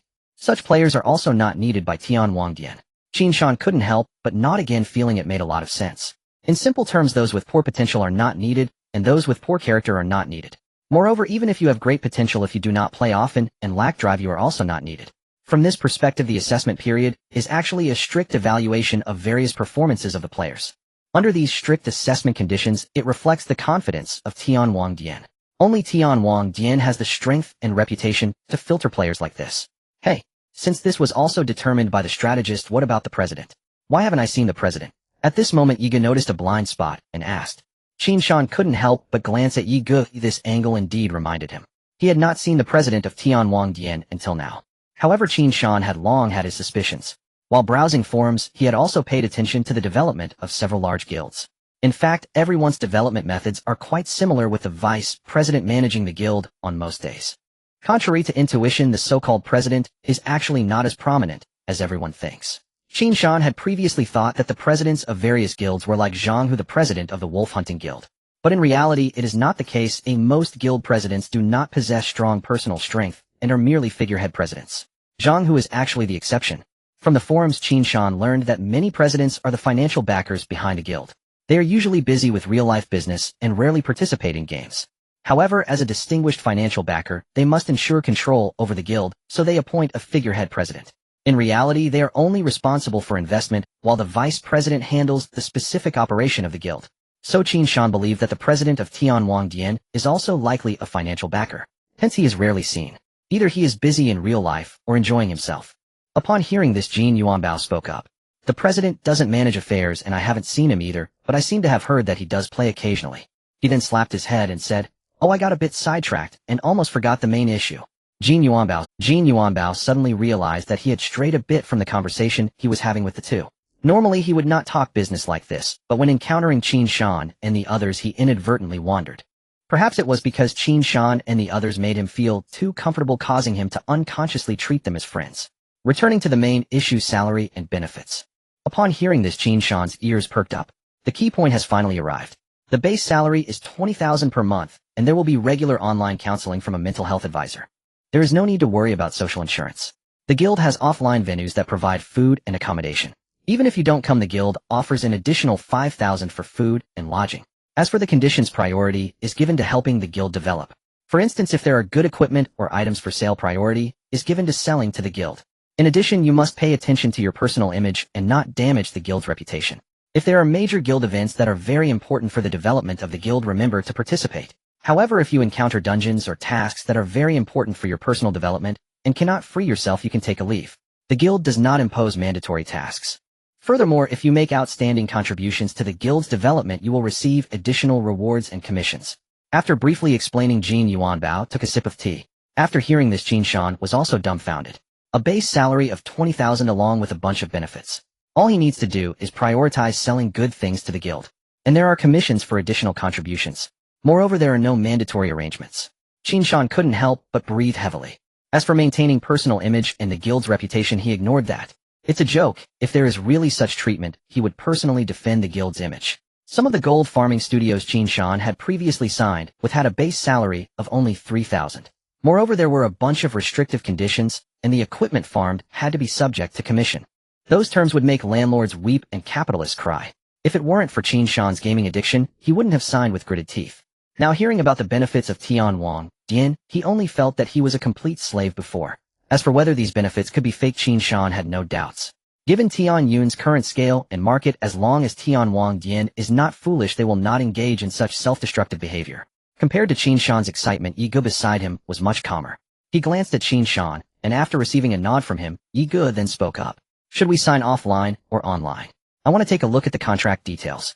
If there are no issues, we can proceed to sign now. Online. I have already drafted the contract. Jin Yuanbao's eyes lit up and a smile blossomed. Contact, exchange, contract, issuance, review, procedural formalities, signature, and fingerprint registration. By 2150, digital contracts had become the norm. The entire online contract signing process was completed swiftly. Upon signing, Qin Shan officially became a member of the Heavenly King Hall. The three re-entered the virtual realm of Tianyan. Now that we've signed the contract, we're family. Jin Yuanbao smiled and extended his hand. Qin Shan and his companion reciprocated, clasping hands in solemn camaraderie. By the way, where's the strategist? I haven't seen him in ages, Qin Shan suddenly remarked, recalling that Shangguan Qing had been absent during the final siege of the royal capital. Back then Yi Qing had assumed command in his stead. The vice president said had gone to the southern front. Hostilities have concluded, so he should return within the next couple of days. The southern front. Qin Shan paused, startled. Wasn't that where the war against the Wuxia kingdom raged? No wonder the strategist had vanished, had been deployed there. Qin Shan asked no further. After exchanging polite pleasantries, the two bid farewell to Jin Yuanbao and strolled along a winding garden path, conversing idly. Let's form a party for the Tower of Trials once we've undergone our third ascension, Yi Ge shrugged. I'm off to complete my class transcendence quest. His enthusiasm surged. Seeing so many players already ascend to the third tier had stirred his own ambition. Haven't you finished yours yet? Qin Shan glanced at him, surprised. Not yet. The third stage just unlocked, Yi Ge grimaced. This wretched quest demands I personally catch 10,000 maple leaves. Each one suspended midfall, neither touching the ground nor aided by others. That is, I must catch each leaf barehanded just before it lands, and no assistance permitted. Qin Shan clapped his shoulder reassuringly. Don't worry. I've got an even more absurd quest, gathering a mountain of rare components and performing some elaborate ritual. Though Qin Shan had already delegated the task to Chen Nan and Shangguan Qing, sparing himself the labor, the two now approached the Vermilion Gate. At that moment, raucous voices from outside pierced through. You despicable cur! How dare you show your face here? Ha! Scram, you wretch! The butchers arrived. Oh dear heavens! Heard you're bold. Dare you kill me on the spot? A cacophony of insults and veiled mockery reverberated through the air. Blocked by the gate, Qin Shan and Yi Ge couldn't see what unfolded. So they hurried forward and stepped outside, only to confront a surging crowd and deafening curses. Qin Shan's gaze sharpened instantly. He spotted a distant crimson figure receding into the distance. Coupled with the earlier epithet butcher, a chilling suspicion took root. Could it be Xiaolan? Yi Ge too grasped the implication. Likely so, Qin Shan affirmed with a nod. Though the redrobed figure had already vanished, the torrent of vitriol persisted unabated. Even bystanders found the barrage of scathing invective unbearable. Qin Shan stared silently after Xiaolan's fading silhouette, speechless. Ever since learning Xiaolan's truth from Jiega, Qin Shan's perception of him had subtly shifted. Beside him, Yi Ge murmured in quiet awe. How does he endure such abuse day after day? What struck them as unbearably harsh was for Xiaolan merely the hum of ordinary existence.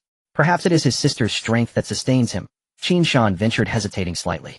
He'd never known his birth parents. Since childhood, he'd lived in an orphanage. The director's surname was Qin, thus Qin Shan bore his name. He'd been found abandoned. The director told him so. From that moment onward, the director was his sole kin. Brother-sister bonds remained foreign to him. Yet Qin Shan understood with absolute clarity that certain bonds weighed heavier than mountains. Xiaolan may not have merely passed through. Qin Shan spoke quietly. They'd just met Jiega moments before Xiaolan appeared. Coincidence seemed improbable. The odds of mere chance were vanishingly slim. Shall we chase after him? Yi Ge's curiosity stirred. We've already added Jiega. Why not ask him to relay our message directly? Qin Shan rolled his eyes. You've clearly played too few games, still stuck in cinematic cliches. Yi Ge chuckled sheepishly. Indeed, filmic tropes had flickered across his mind. Even now he began imagining scenes Shiloh driven from the crowd, fleeing down deserted alleys, where they would find him cornered adrift and vulnerable. Then, bathed in golden light, they'd step forward, not as saviors, but as equals, and offer their hand. In that imagined moment, light haloed, Yi Ge like a protagonist from legend. Ahem, just slipped my mind. Chang'an City, Maple Leaf Street. Amid the throng, a crimson figure strode ahead. Pace quick, posture taut.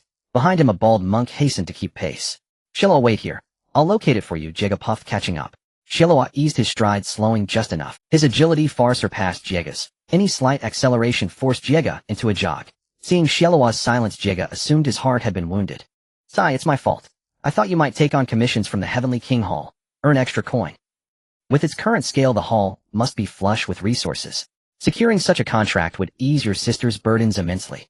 Just let those words blow past your ears like wind. At the mention of his sister, Shiloh halted. After a long pause, he spoke, voice low and calm.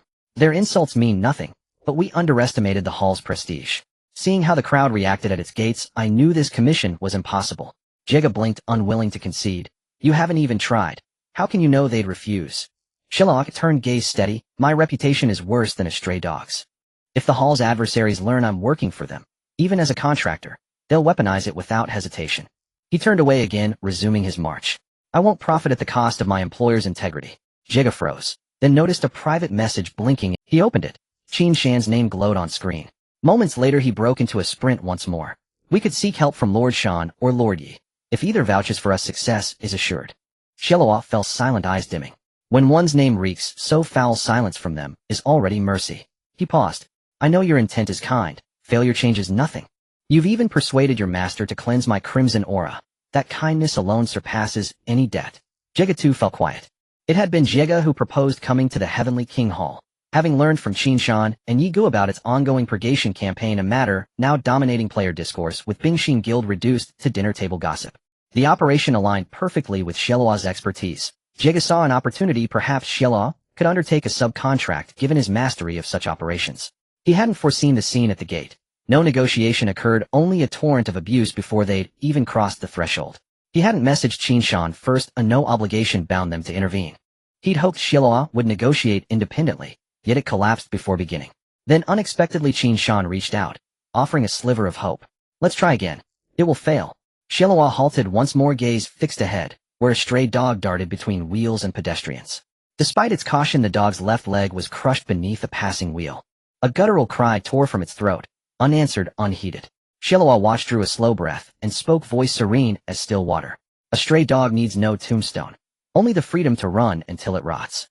The former Wuxia Kingdom, Ziqing City. In the city's central square, soldiers, artisans, and formation cultivators labored tirelessly under the scorching sun. Everyone push harder. Once construction is complete, you'll return home. Hearing this, their pace quickened noticeably. Not far from the square stood an exquisitely appointed wine tower. Inside its fourth floor, premium private chamber, offering an unobstructed panoramic view of the square, a figure clad entirely in white sat motionless, silver hair cascading like frozen moonlight, gazing silently upon the bustling construction below. Say, strategist, what's truly troubling you? Another man sat within the chamber, sipping wine. Even outside battle, he wore gleaming golden armor. Beside his chair rested a uniquely crafted helmet, pitch black, shaped like a prowling shark. He had commissioned it himself. Ever since you heard of the Emperor's death, you've been lost in melancholy. As he drank, his words tumbled forth like rapid-fire bolts from a crossbow. Wasn't the Emperor's death a blessing? We won, shouldn't we rejoice? Or did you secretly pledge allegiance to the Imperial faction? I don't believe it. Tell me, what really happened? The white-robed figure by the window was Shangguan Qing, Vice-Chancellor of the Heavenly Sovereign Hall. After the decisive Battle of Wanqing, Zhao Kuang dispatched Zhao Yu to reinforce the campaign. With Ziqing recently captured, hostilities concluded smoothly. Once the Grand Transmission Formation in Ziqing Square was fully operational, they could return home directly via teleportation. Simultaneously, identical formations were being erected across the remaining 8 cities of the former Wuxia Kingdom. Upon completion, all major transmission formations across the national server map would interconnect, bringing the entire territory of the Wuxia Kingdom seamlessly into the domain of national server players. The golden-armored man continued speaking without pause. Gradually he rose, wine jug in hand, and approached the window, his voice now murmuring directly into Shangguan Qing's ear. You seem weighed down. Surely something burdens your heart. Just tell me. Shall I arrange for you to see a mental health counselor? We've recently assigned certified psychological advisors after all.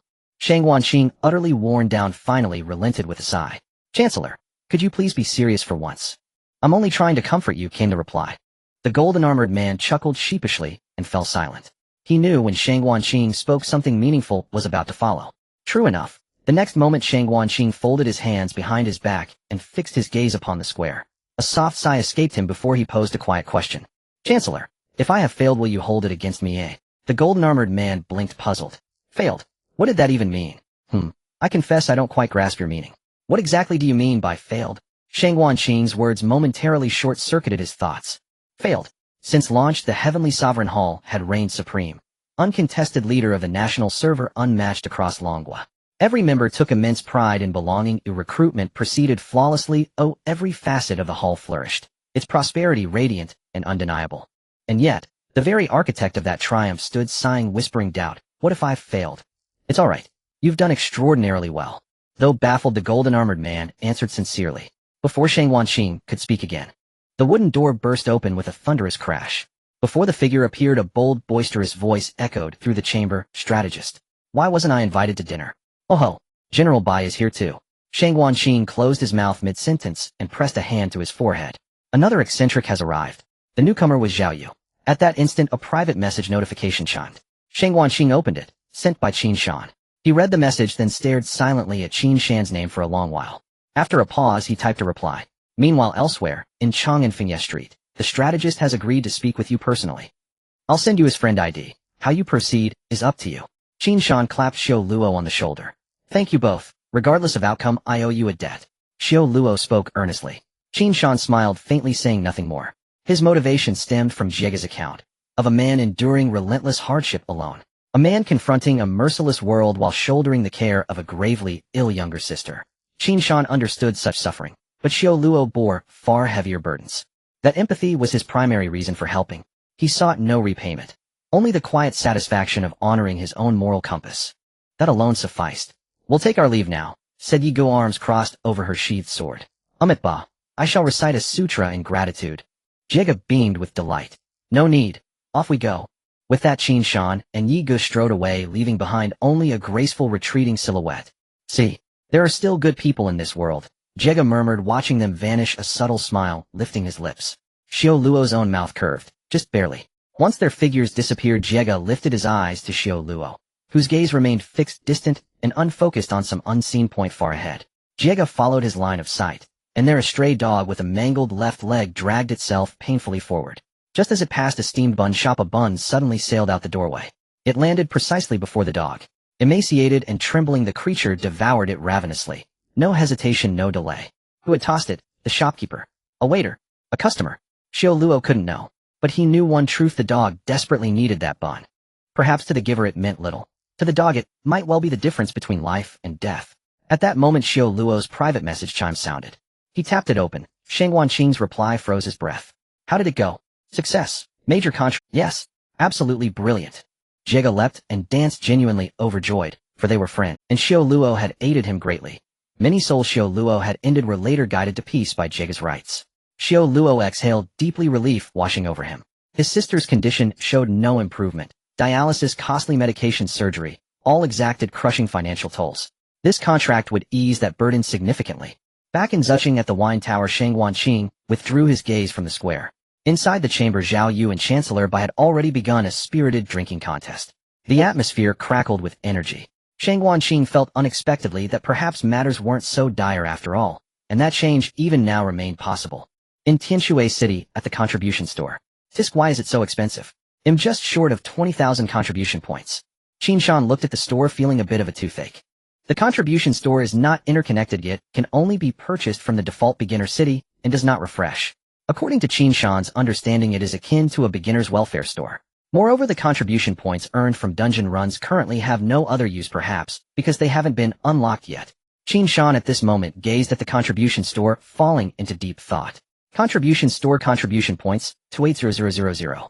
Random Archer Skill Book, 10000. Random Mage Skill Book, 10000. Random Warrior Skill Book, 10000. Random Knight Skill Book, sold out. Level 20 Random Rare Equipment, 10000. Justice Medal, 1000. Qin Shan's goal for this trip was to obtain 3 skill books. However, he now faced a rather awkward issue. 2800 was only enough to exchange for 2. It seems he'll have to grind some dungeons in the next couple of days to gather more points, Qin Shan said helplessly. Seeing this store again brought back his memories. In the past, he and Yigo had worked hard for a skill book for quite a while. I definitely need to exchange for the archer skill. After all, my agility is decent and the archer skills have good returns. Qin Shan stroked his chin, beginning to deliberate on whether to choose the warrior or mage skill. He had a bit of choice anxiety, making it quite difficult to decide. Moreover, Qin Shan's strength and spirit were both quite low, only at 4 points. This kind of specialization could be said to be unprecedented. It's important to note that most players' attributes wouldn't be so specialized. Due to the bonuses from equipment, Qin Shan couldn't gain these 2 attributes from the equipment he had devoured. However, Qin Shan didn't care too much. Specialization was unavoidable, and he could only accept it. Besides, his core attribute was still Constitution, as long as that was high enough it would suffice. Both options yield similar benefits, so why not choose a mage skill book to see what it's like? Qin Shan felt a bit tempted. After all, most mage skills are active spells. What if it turns into a passive skill? Qin Shan's imagination was a bit limited, but the more he thought about it, the more curious he became. Thus he focused his mind. He chose to purchase. His contribution points instantly decreased by 2,000, leaving him with 8,000. Random Mage Skill Book 1, Random Archer Skill Book 1. At the same time, 2 ancient skill books appeared in Qin Shan's hands. One was blue with a staff depicted on the cover. The other was green, featuring a bow and arrow on its cover. Qin Shan wasted no time and first learned the Archer Skill Book. Acquired skill Masterful Control, triggered Curse Shield of Laziness. Skill name Masterful Control, skill rank D, skill type passive, skill effect attack, speed 20, cooldown none. With a 20 increase in attack speed, his attack speed reached 768.52. That means he can unleash 768 punches per second, already capable of creating afterimages. This improvement is rather meager for Qin Shan. Qin Shan now also discovered that skills transformed from laziness generally fall into 3 categories. The first is numerical passives, which increase Qin Shan's attributes. The second category is functional passives, which provide some functional enhancements to Qin Shan. The third category is mechanism passives, granting Qin Shan various mechanisms. Currently, for Qin Shan skill books below, a rank won't significantly enhance him.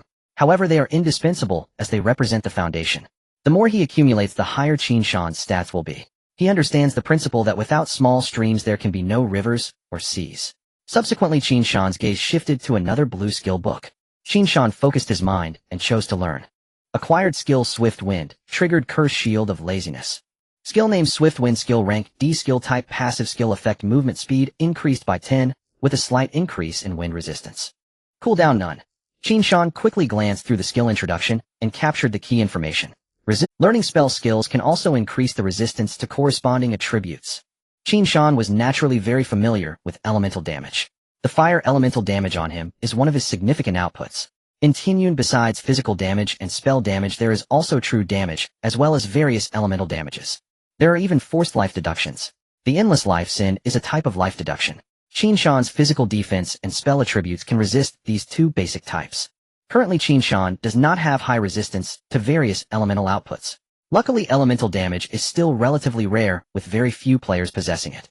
However, it is foreseeable that in the future there will definitely be more players with elemental damage. Moreover, elemental damage is not exclusive to mages, all players can attain it. Elemental resistance will become increasingly important. With this thought, Qin Shan's eyes lit up.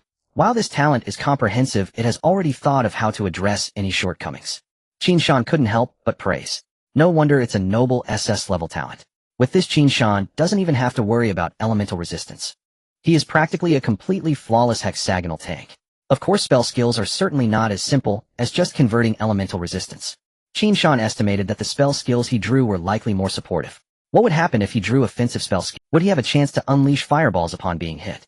Or some other effect?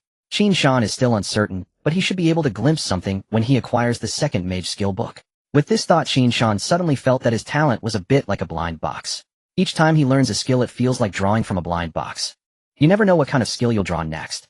With 2 new skills in hand, Qin Shan was in a good mood. He glanced at the June 16th, 22345.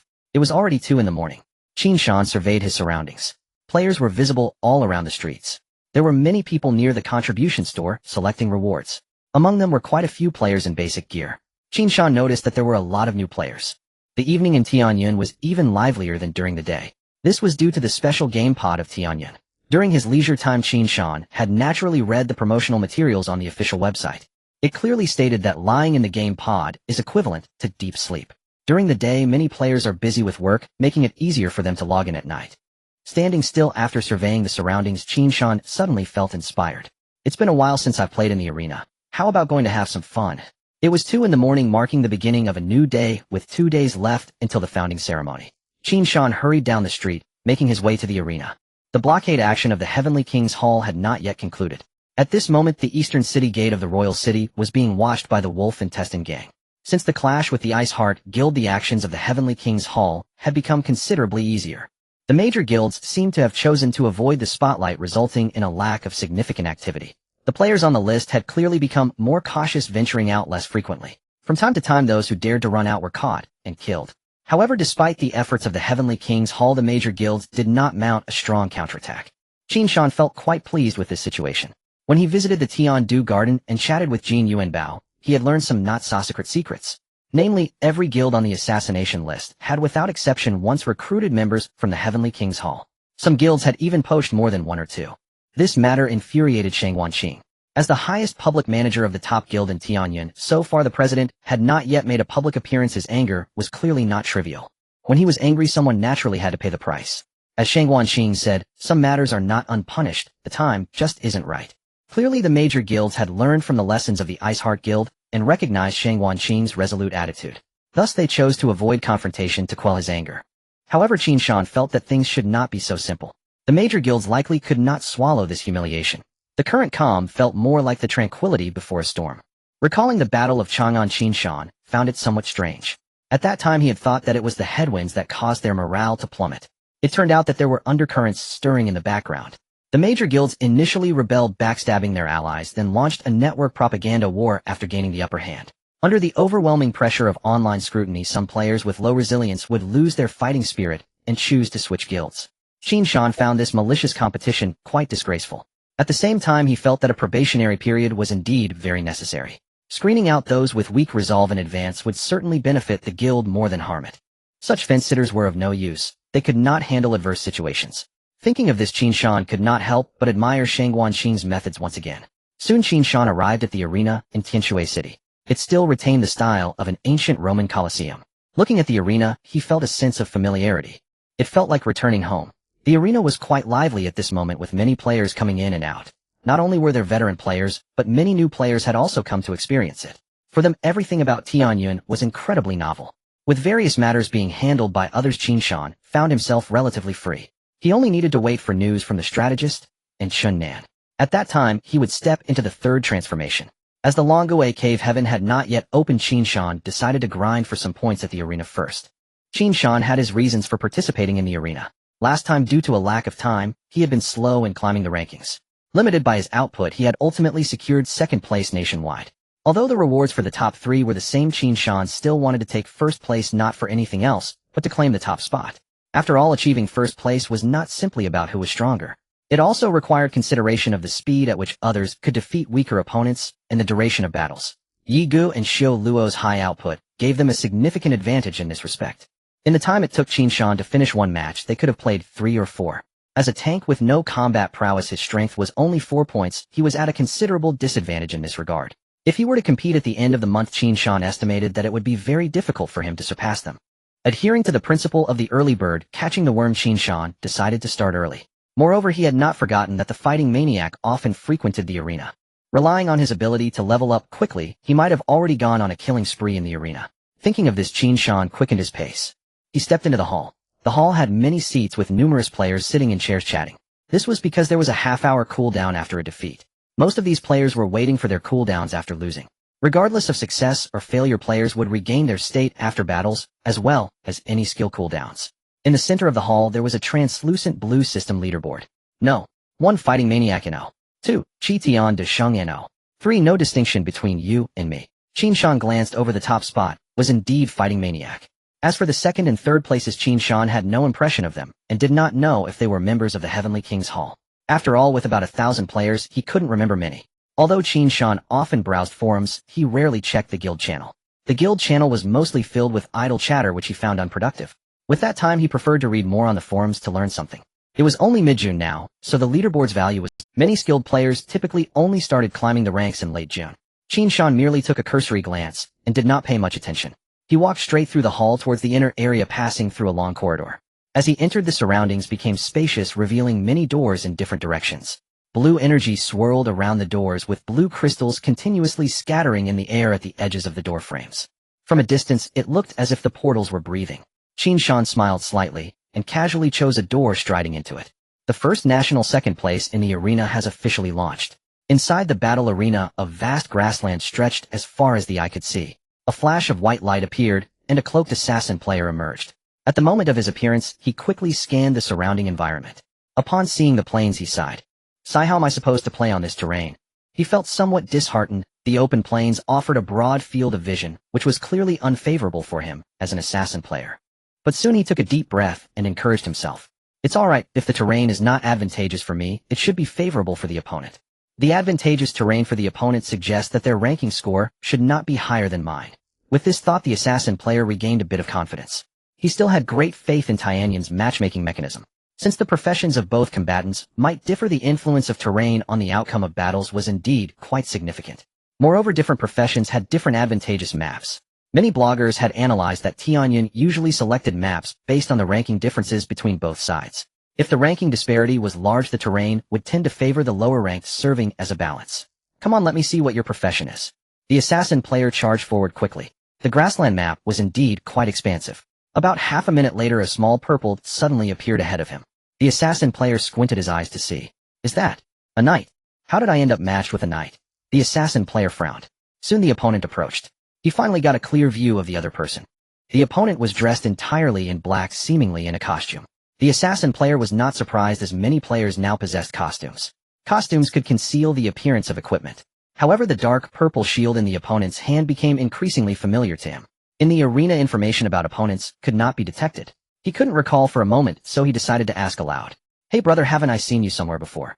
Upon hearing this, Qin Shan continued to approach quickly without pausing his movements. Seeing that Qin Shan did not respond, the assassin player chose not to say more. As Qin Shan drew closer, he suddenly felt a sense of unease. Something was off. How could the opponent's movement speed be so fast? From a distance, watching Qin Shan dash was one thing. But when Qin Shan got close, he suddenly realized that Qin Shan's movement speed was astonishingly quick. Interesting. With this thought, the assassin player couldn't help but laugh out loud. "So that's why I matched with you, turns out you're a newbie." The assassin player began to flee to the side. His heart was calm, as he felt no panic at all. With the opponent's speed, it was likely that he had activated an acceleration charge skill.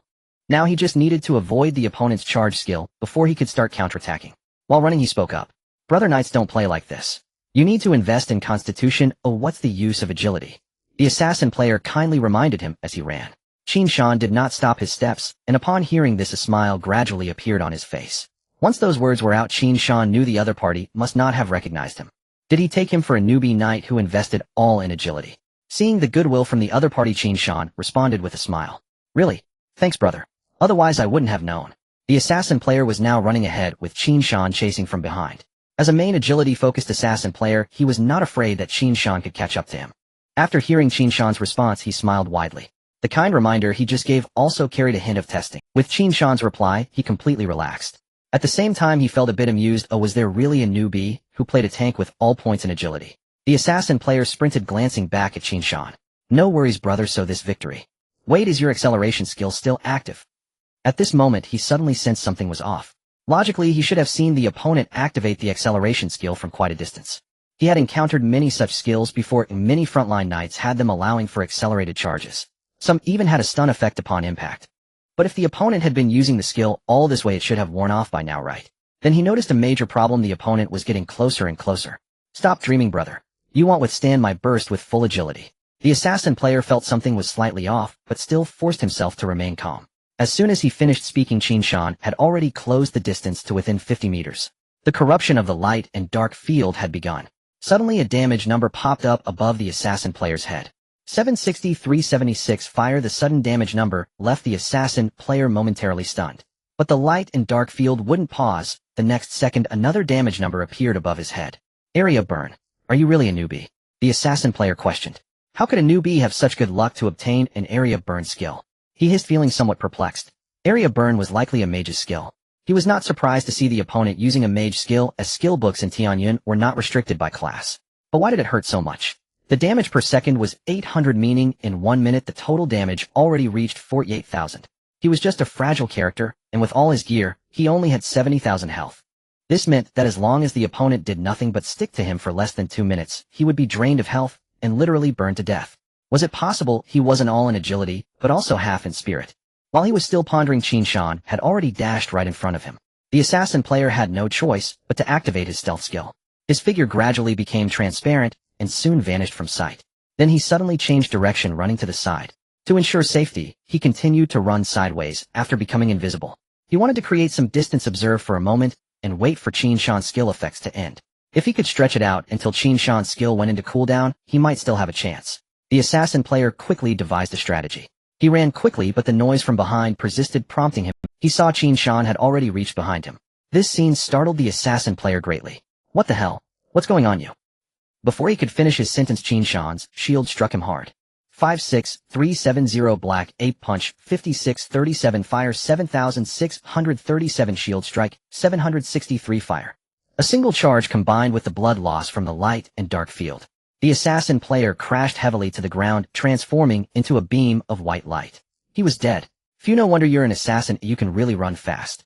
Qin Shan wiped away the non-existent sweat from his forehead, feeling a bit emotional. Of course, the assassin player could no longer hear him. At this moment, he had already been teleported back to the arena. His eyes were glazed over as he stared at the information of his opponent. Name Taishan, level LV 60, wins 121, wins 0 losses 0 draws. Win rate 100. Seeing the opponent's name, the assassin player's expression changed dramatically. He finally understood why he felt familiar. It turned out to be the infamous Mountain God. As an assassin player, his idol was the recently emerging top assassin player. No distinction between you and me. He knew the name Mountain God, but he wasn't particularly familiar with it. That was why he didn't recognize him immediately. Remembering how he had been pointing fingers in the arena earlier, he felt a bit embarrassed. However, losing didn't feel bad. After all, losing to Mountain God was not shameful. Oh, what's wrong with this matchmaking mechanism? For Qin Shan, this battle was far too easy. He simply used a rune up plus a charge to secure the victory. Furthermore, Qin Shan had actually held back a bit in this battle. This glass aura skill pressure he obtained from the Emperor was not applied to the assassin player. During the battle against the Ice Heart Guild, Qin Shan also did not use this move, because there were too many posts analyzing him on the forum right now. Once revealed in the arena, it would quickly become known throughout the internet. Qin Shan thought about keeping a few trump cards hidden. This way it might have some unexpected effect someday. Moreover, Qin Shan always believed that major guilds would not simply concede. Perhaps there would be an action targeting the King's Hall soon. Keeping a trump card regardless of its effectiveness was always good. Besides, Qin Shan did not need to use pressure at all while fighting in the arena. With Qin Shan's current stats, he couldn't think of anyone in the arena capable of killing him. After one match ended, Qin Shan quickly began the next. As Qin Shan started to battle in the arena, news of his participation again spread across the forum. The next day, Qin Shan spent his time either grinding dungeons or lingering in the arena. As videos of his opponents being crushed began to circulate, news of Qin Shan in the arena quickly spread. This led to Qin Shan encountering some absurd, yet seemingly ordinary events. In the royal city inside the arena. Mountain God, I'm your fan, can we take a picture together? Sure. Thank you. Qin Shan smiled and took a picture with the other person. Goodbye. As soon as the words fell, another voice echoed in Qin Shan's ears. The opponent has surrendered, you have won this match. Another victory. Qin Shan had grown accustomed to winning without fighting. Players typically rush to climb the leaderboard at the beginning of the month, where the early birds take the lead. Alternatively, they would start rapidly gaining points towards the end of the month. Players who chose to climb the leaderboard in the middle of the month, particularly skilled players, were quite rare. Moreover, this period coincided with most players hurrying to complete their class change tasks, making them even scarcer. The arena resets the rankings every month. As a result, Qin Shan's base score was reset to a very low level. This meant that when Qin Shan entered the arena at this time, he was completely overpowering his opponents. In the middle of the month, this segment was filled with new players. Qin Shan's appearance in this segment could only be described in 4 words: overwhelming superiority. Qin Shan often sighed. We are all in the same segment. Oh, I never intended to crush anyone. Many players would automatically choose to surrender or request a photo upon seeing Qin Shan. Very few recognized Qin Shan and chose to challenge him. Most who recognized him had seen the battle videos featuring Qin Shan and the Ice Heart Guild. The tankiness comparable to a monster was beyond what an ordinary player could challenge.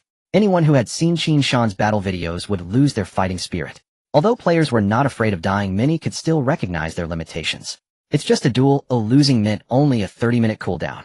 Without a compelling reason to fight, knowing they would be thoroughly defeated by Qin Shan, to fight to the bitter end was not passion, but rather a sign of a slight mental issue. This made Qin Shan's matches in the arena exceptionally easy. Winning 4 out of 10 matches was already considered good. The other 6 were victories without battle. This was also why Qin Shan occasionally ground dungeons. Firstly, to alleviate boredom, as spending too long in the arena became tedious. Secondly, to earn contribution points. Qin Shan still remembered that he had a warrior skill book to purchase in the contribution shop. By the end of the day, he had earned enough contribution points. However, he hadn't found the time to visit the contribution shop in Tianshui City. As for why Qin Shan was in the Royal City Arena, it was naturally because he was grinding dungeons there. And it was the familiar Sacred Spring Defense dungeon. This dungeon was his favorite. Because in this dungeon Qin Shan didn't need to run around, he could just grind passively. By the end of the day, thanks to the automatic experience growth from the Dragon Tortoise Cave and monster grinding, Qin Shan's stored experience had reached 134,250,000. That's right, 130 million. Naturally, Qin Shan also kept up with the forum. The number of players undergoing their third class change was increasing. From the forum, Qin Shan learned about the experience required for players after their third class change. Changing classes required an additional 50 million experience points. After that, leveling from 60 to 61 required 40 million. Leveling from 61 to 62 required 45 million. Adding it all up, Qin Shan's current 100 million experience was only enough for 2 levels after the class change. This heightened Qin Shan's urgency regarding experience points. Soon Qin Shan walked out of the arena. First, he glanced at the current time.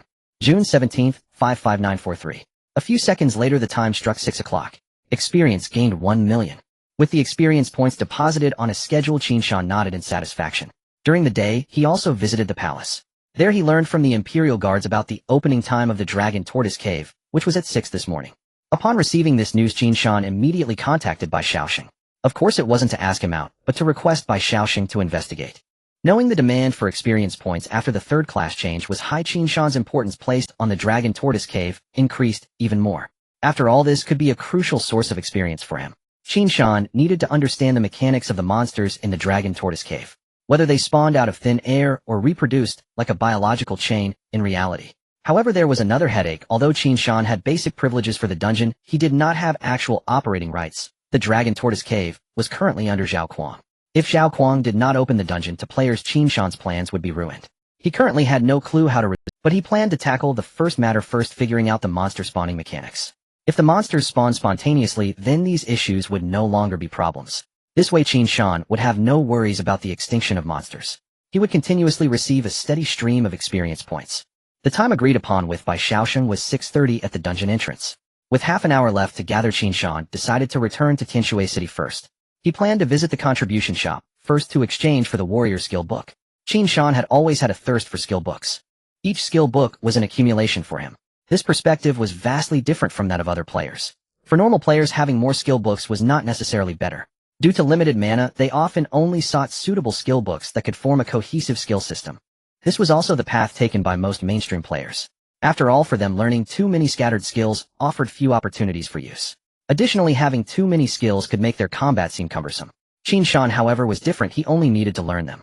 Regardless, he wouldn't need to cast them himself. They would trigger automatically when needed.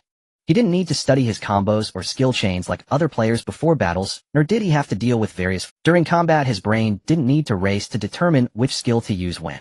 None of this mattered to Qin Shan. He just needed to absorb damage, endure control, and crush with sheer numbers. The arena was not far from the Royal City Square, and Qin Shan quickly arrived. With a flash of white light, his figure appeared in the square of Tianshui City. I must say, this teleportation array is incredibly convenient, Qin Shan couldn't help but express. The emergence of teleportation arrays significantly enhanced players' gaming experience.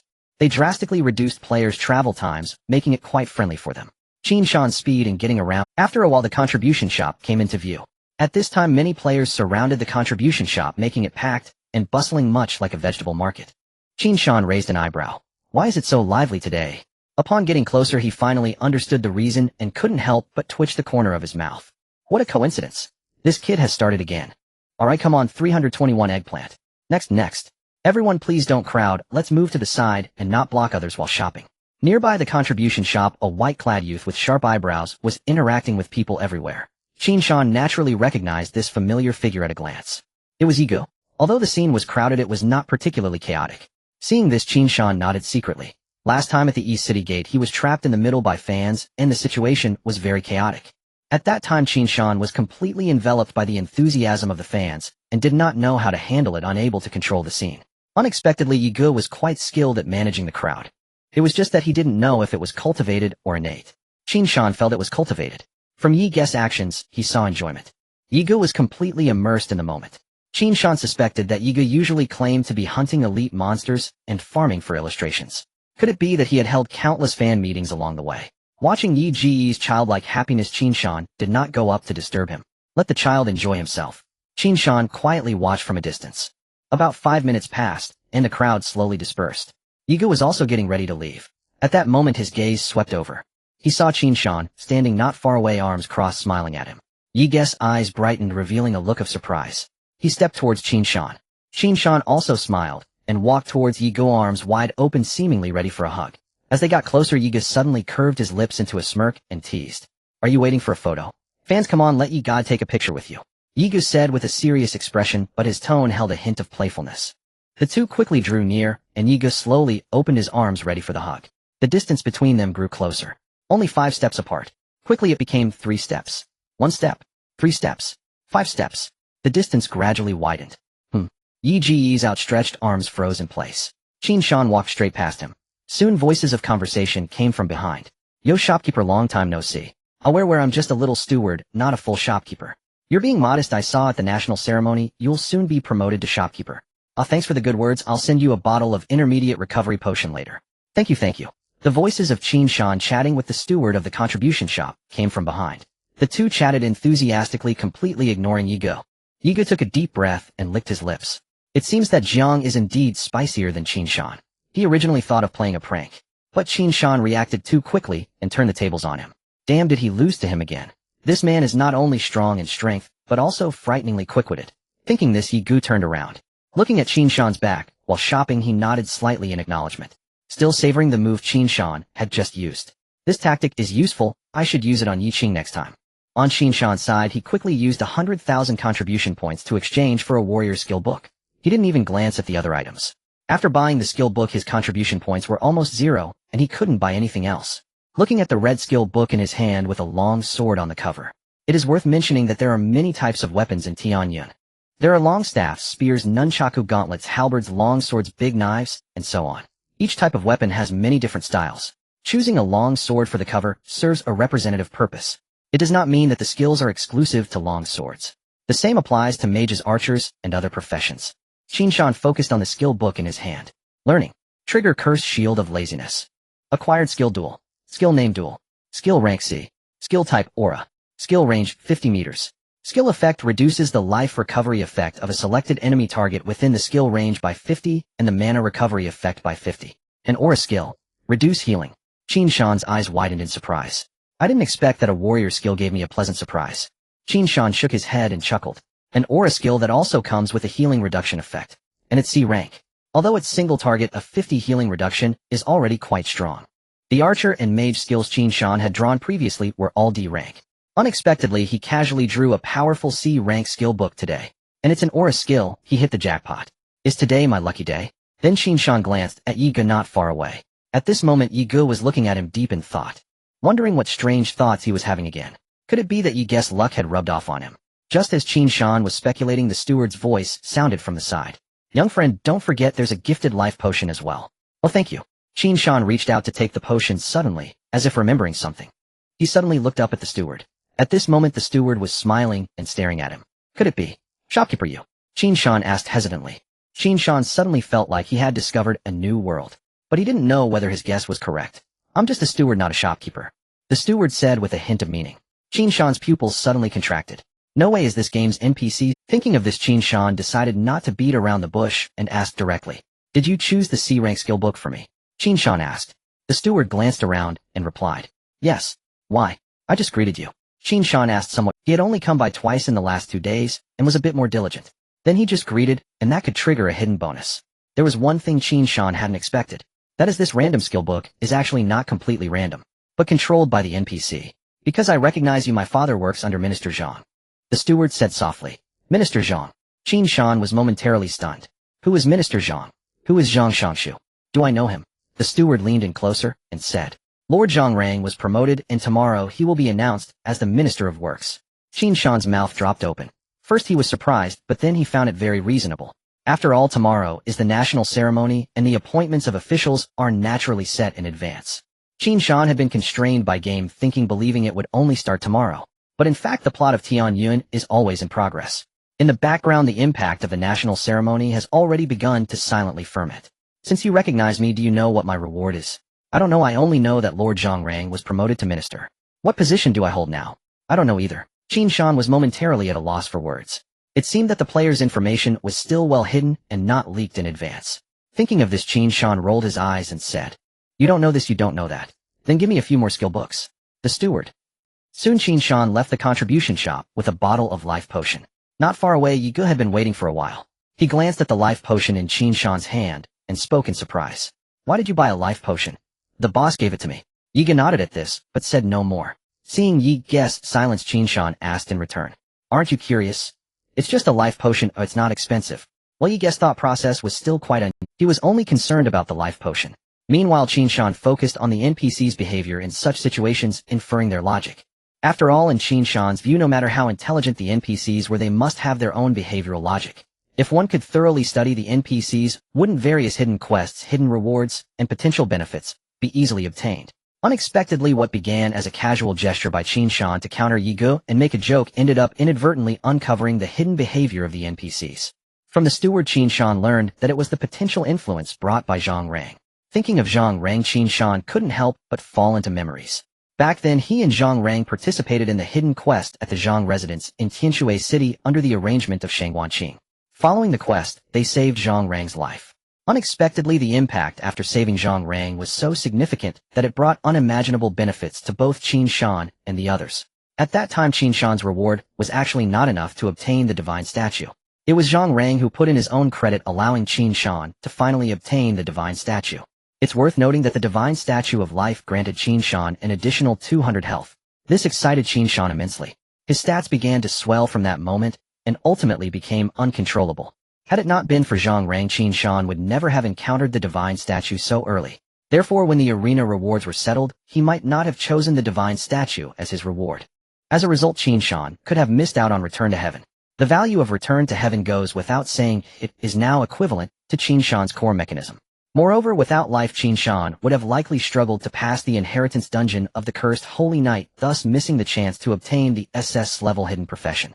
Later on, arrangements were made for Qin Shan and Ye Ge to undertake a stealth mission, setting the stage for Qin Shan to slay the Bishi and save Zhao Yu. And now the influence brought by Zhongrang continues. Lord Zhang is still making strides. One could say that without Zhongrang there might not be the current Qin Shan. Lord Zhang is still making strides. With this thought, Qin Shan couldn't help but exclaim, "Huh." Ye Ge scratched his head, unsure of what was wrong with Qin Shan. Qin Shan quickly cast aside numerous memories and returned to reality. "Are you also here to buy skills at the contribution shop?" Qin Shan asked Ye Ge. Upon hearing this, Ye Ge's mouth curled into an exaggerated arc. "I grinded for a whole day just to collect enough fluttering maple leaves to advance to the third transition. From now on there will be no rivals in the third transition." Qin Shan merely watched him quietly. He had grown accustomed to Ye Ge's occasional bouts of eccentricity. Seeing that Qin Shan did not respond, Ye Ge lightly coughed and returned to normal. "Ahem. I was thinking that I have quite a bit of contribution points, so I came to buy some skills. After all, they can all be useful." This statement was not incorrect. Ye Ge's attributes were very high, and his various attribute values were well balanced. Therefore, no matter what profession skills he used, he would gain substantial benefits. This is the advantage of being an all-rounder. It's worth mentioning that Qin Shan had seen some balanced players while browsing the forum. Their free attribute points were used to balance their stats, compensating for whatever was lacking. The skills they learned were also very diverse, playing various professions. The benefits were clear, they could use any skill. However, the downside was also evident. Dabbling too much would lead to a lack of mastery. Very few could manage to one at all. Of course, players like Ye Ge were exceptions. This could be considered a relatively niche playstyle.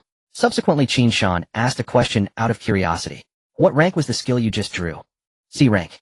"Why?" "As expected." Qin Shan had already suspected this. If he had it, then Ye Ge would naturally have a similar treatment. After all, they had saved Zhongrang together back then, and they had also done the subsequent stealth missions together. The steward recognized Ye Ge and gave him a C-rank skill book as well. However, Ye Ge seemed completely unaware of this. This was akin to the steward throwing a flirtatious glance at a blind person. Thinking of this, Qin Shan chuckled softly. "Why are you suddenly laughing?" Qin Shan informed him about the steward's matter.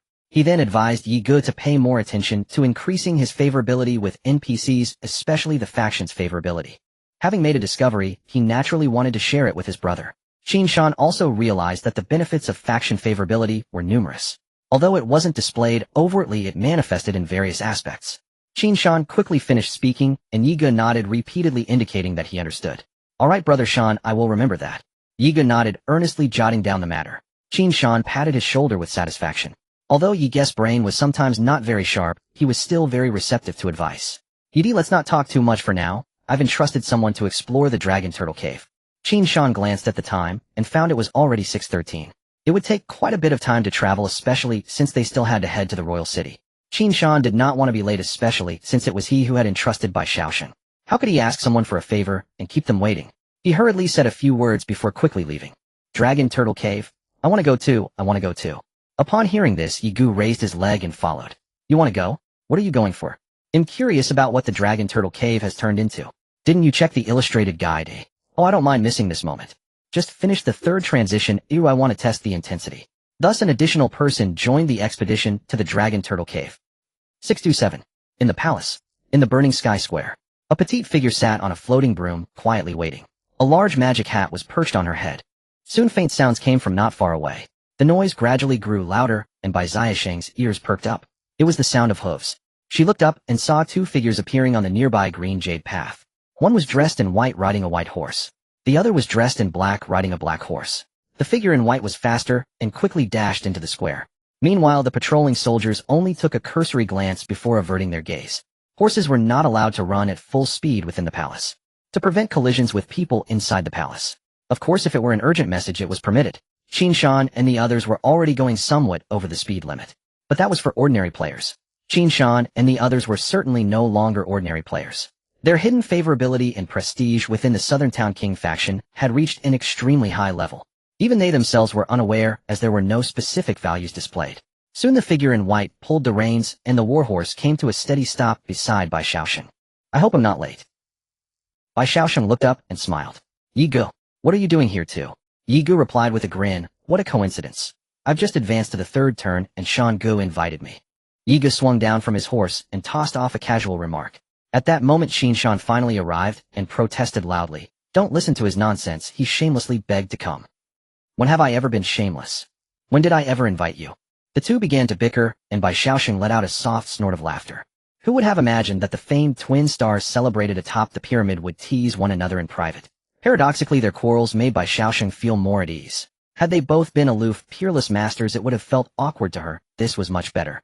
After a few words, Qin Shan and Yi Ge returned the horses to the nearby soldiers. Indeed, the two horses were borrowed. Qin Shan had by now mastered the art of borrowing mounts. After all, riding increases movement speed by 40%. They had asked the soldiers NPCs in Wangsheng Square for two horses and raced here at full tilt. When they borrowed the mounts, many players stood stunned nearby, as if no one had expected such a maneuver. Yi Ge grew exhilarated the moment he mounted, and did not slow for the entire ride. At several points, he nearly struck passing carriages, which made Qin Shan break into a cold sweat. By the end of the ride, Qin Shan had a full understanding of what Yi Ge's kin might be like.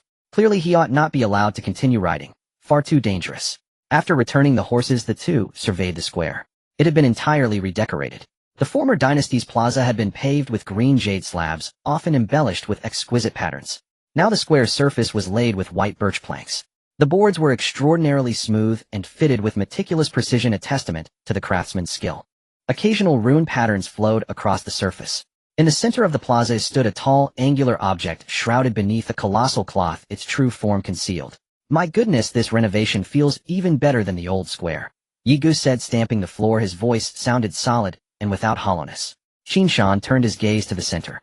"That looks like a statue, surely not a wood carving." No one answered. The soldiers around the square only stood their silent watch. They quickly returned to the matter at hand. "No time to waste. Shall we go in now?" Qin Shan asked Bai Shaoxing. But how do we get inside?" she replied. Bai Shaoxing nodded and scanned the surroundings with confusion, as she could see no entrance to a dungeon instance. She had presumed they were merely assembling here. But from Qin Shan and Yi Ge's earlier words, the entrance lay here. Yi Ge smiled at this and spoke up. "I know this place is Shan Gu, and I have been here before. Watch closely." Yi Ge snapped his fingers and addressed the nearby Imperial guards. "Please activate the teleportation array and send us in." Teleportation array. At the request, anticipation shone in by Xiaosheng's eyes. She had explored many outdoor instances, but had never entered one through a teleportation array. Yiga snapped his fingers, and for a moment nothing happened. Nothing happened. Yiga was speechless, while Xiaosheng blinked puzzled. Then a soldier hurried forward and offered an explanation. My lord, there is no teleportation array anymore. What? Qin Shan and the others were stunned. The last time they had entered it had been by array, so they had assumed it remained in place. They had thought Zhen Nanwang would adopt the same arrangement. If you wish to enter Gue Shidi, the entrance lies beneath Finchin Square. Please follow me, the soldier said. Gue Shidi, Finchin Square. The group was not greatly surprised. In recent days many of the Xian nation's old sites had been renamed. With Zhen Nanwang's change in rule, some things naturally would not carry over from the former court. Following the soldier, they approached the great cloth in the plaza center. Yiga soon dismissed the earlier confusion and asked, what is that cloth covering? It's so large. The soldier explained. It is the statue of Wu Shuangho. Marquis Wu Shuang specially commissioned it. It commemorates the Marquis' great deed and his unrepentant heart, even in imprisonment, so that we may revere him. I see. Qin Shan nodded. The two of them were better informed than the soldier. After all, it was Zhao Yu whom they had read. At the time, Qin Shan had been astonished. Who would have thought that when they broke into the Tian Lao they would by a twist of fate rescue an old acquaintance encountered within the instance's storyline.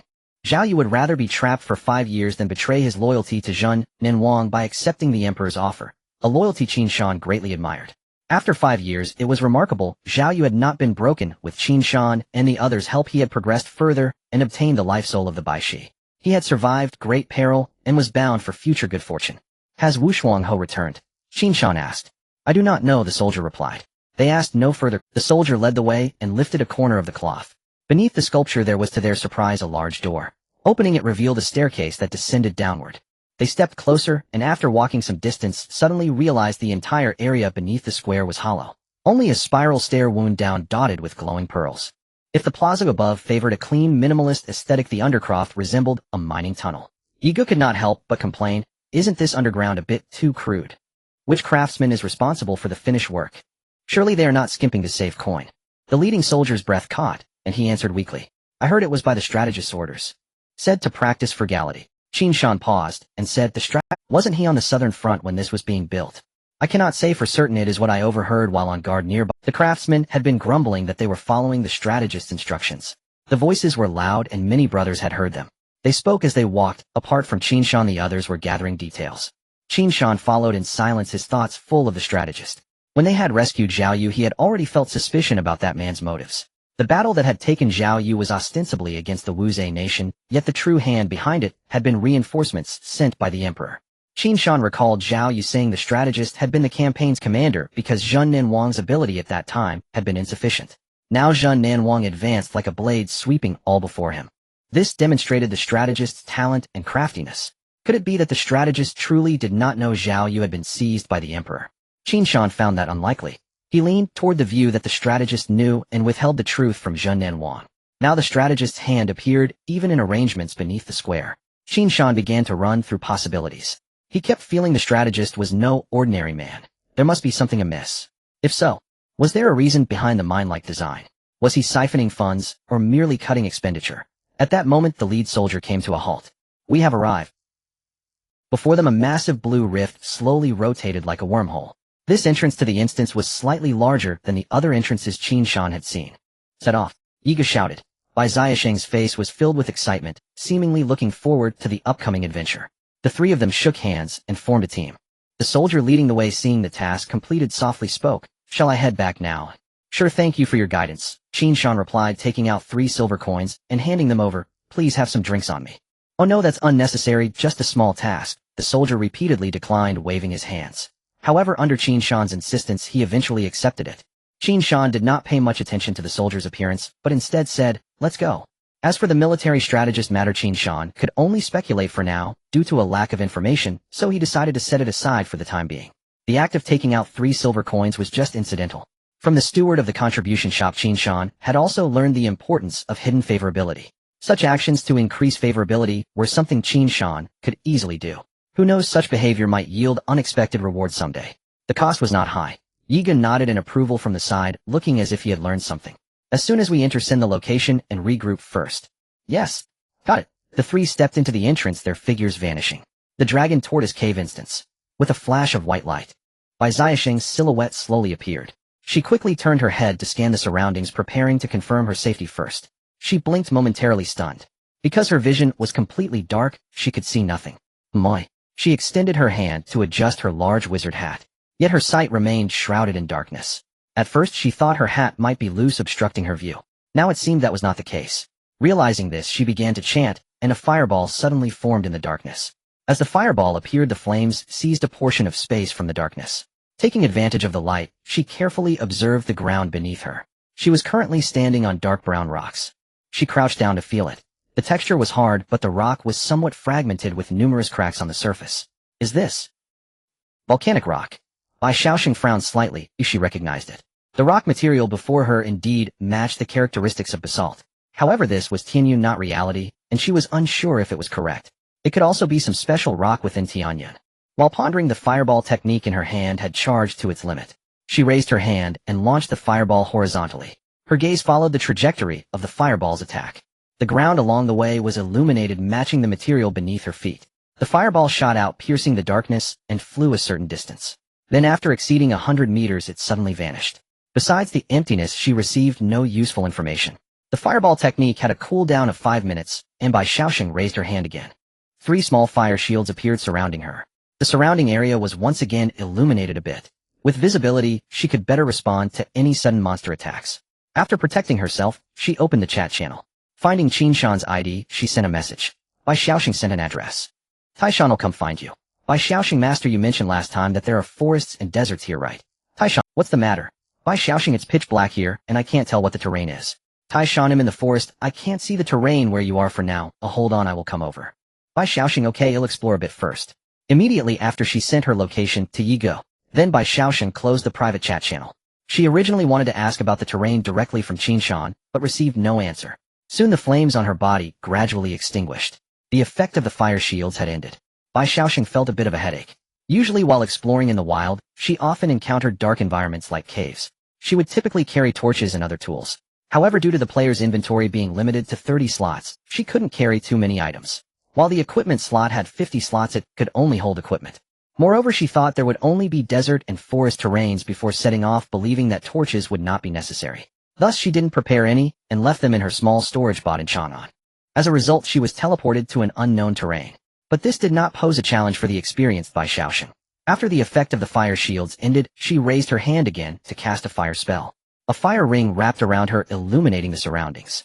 Damage numbers began to bounce above her head. 231,421,374.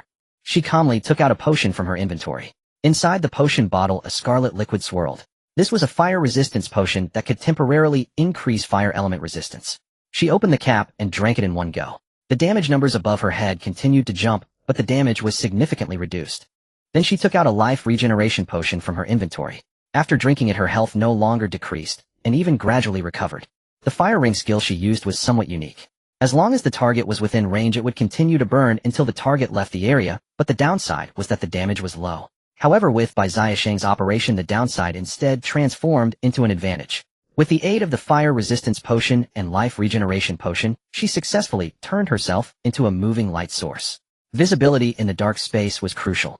Bai Xiaoxing had not yet advanced to the 3rd tier. Being a 2nd-tier player on such a 4th-tier map was extremely dangerous.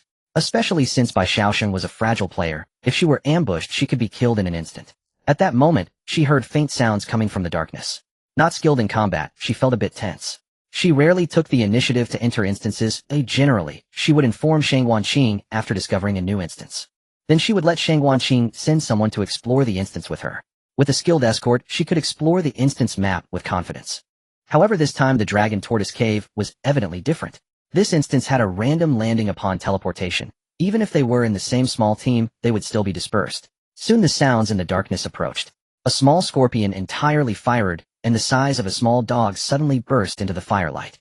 Without hesitation, Bai Xiaoxing recognized the monster and immediately activated the broom in her hand. She then flew up while sitting on the broom. Judging by the sounds, there were clearly more than one scorpion nearby. She took a quick glance. Name: Fire Poison Scorpion, level LV90, health 807900, 807900. A level 90 poisonous scorpion at the peak of the 2nd tier. Bai Xiaoxing ascended into the air on her broom, dodging the scorpion's attack. Just as she let out a sigh of relief, a whoosh echoed through the air. Bai Xiaosheng hurriedly turned her head. A shadow rushed in from the darkness. The shadow moved with incredible speed, and before Bai Xiaosheng could clearly see, she had already taken action. Without hesitation, she cast the water shield technique, forming a protective barrier of water in front of her. The shadow crashed heavily against the water shield, its momentum dissipated by the flowing water before it was repelled away. At this moment, Bai Xiaosheng finally glimpsed the true form of the shadow. It was a mutated bat large in size with long sharp teeth. Name Shafa Killer Bat.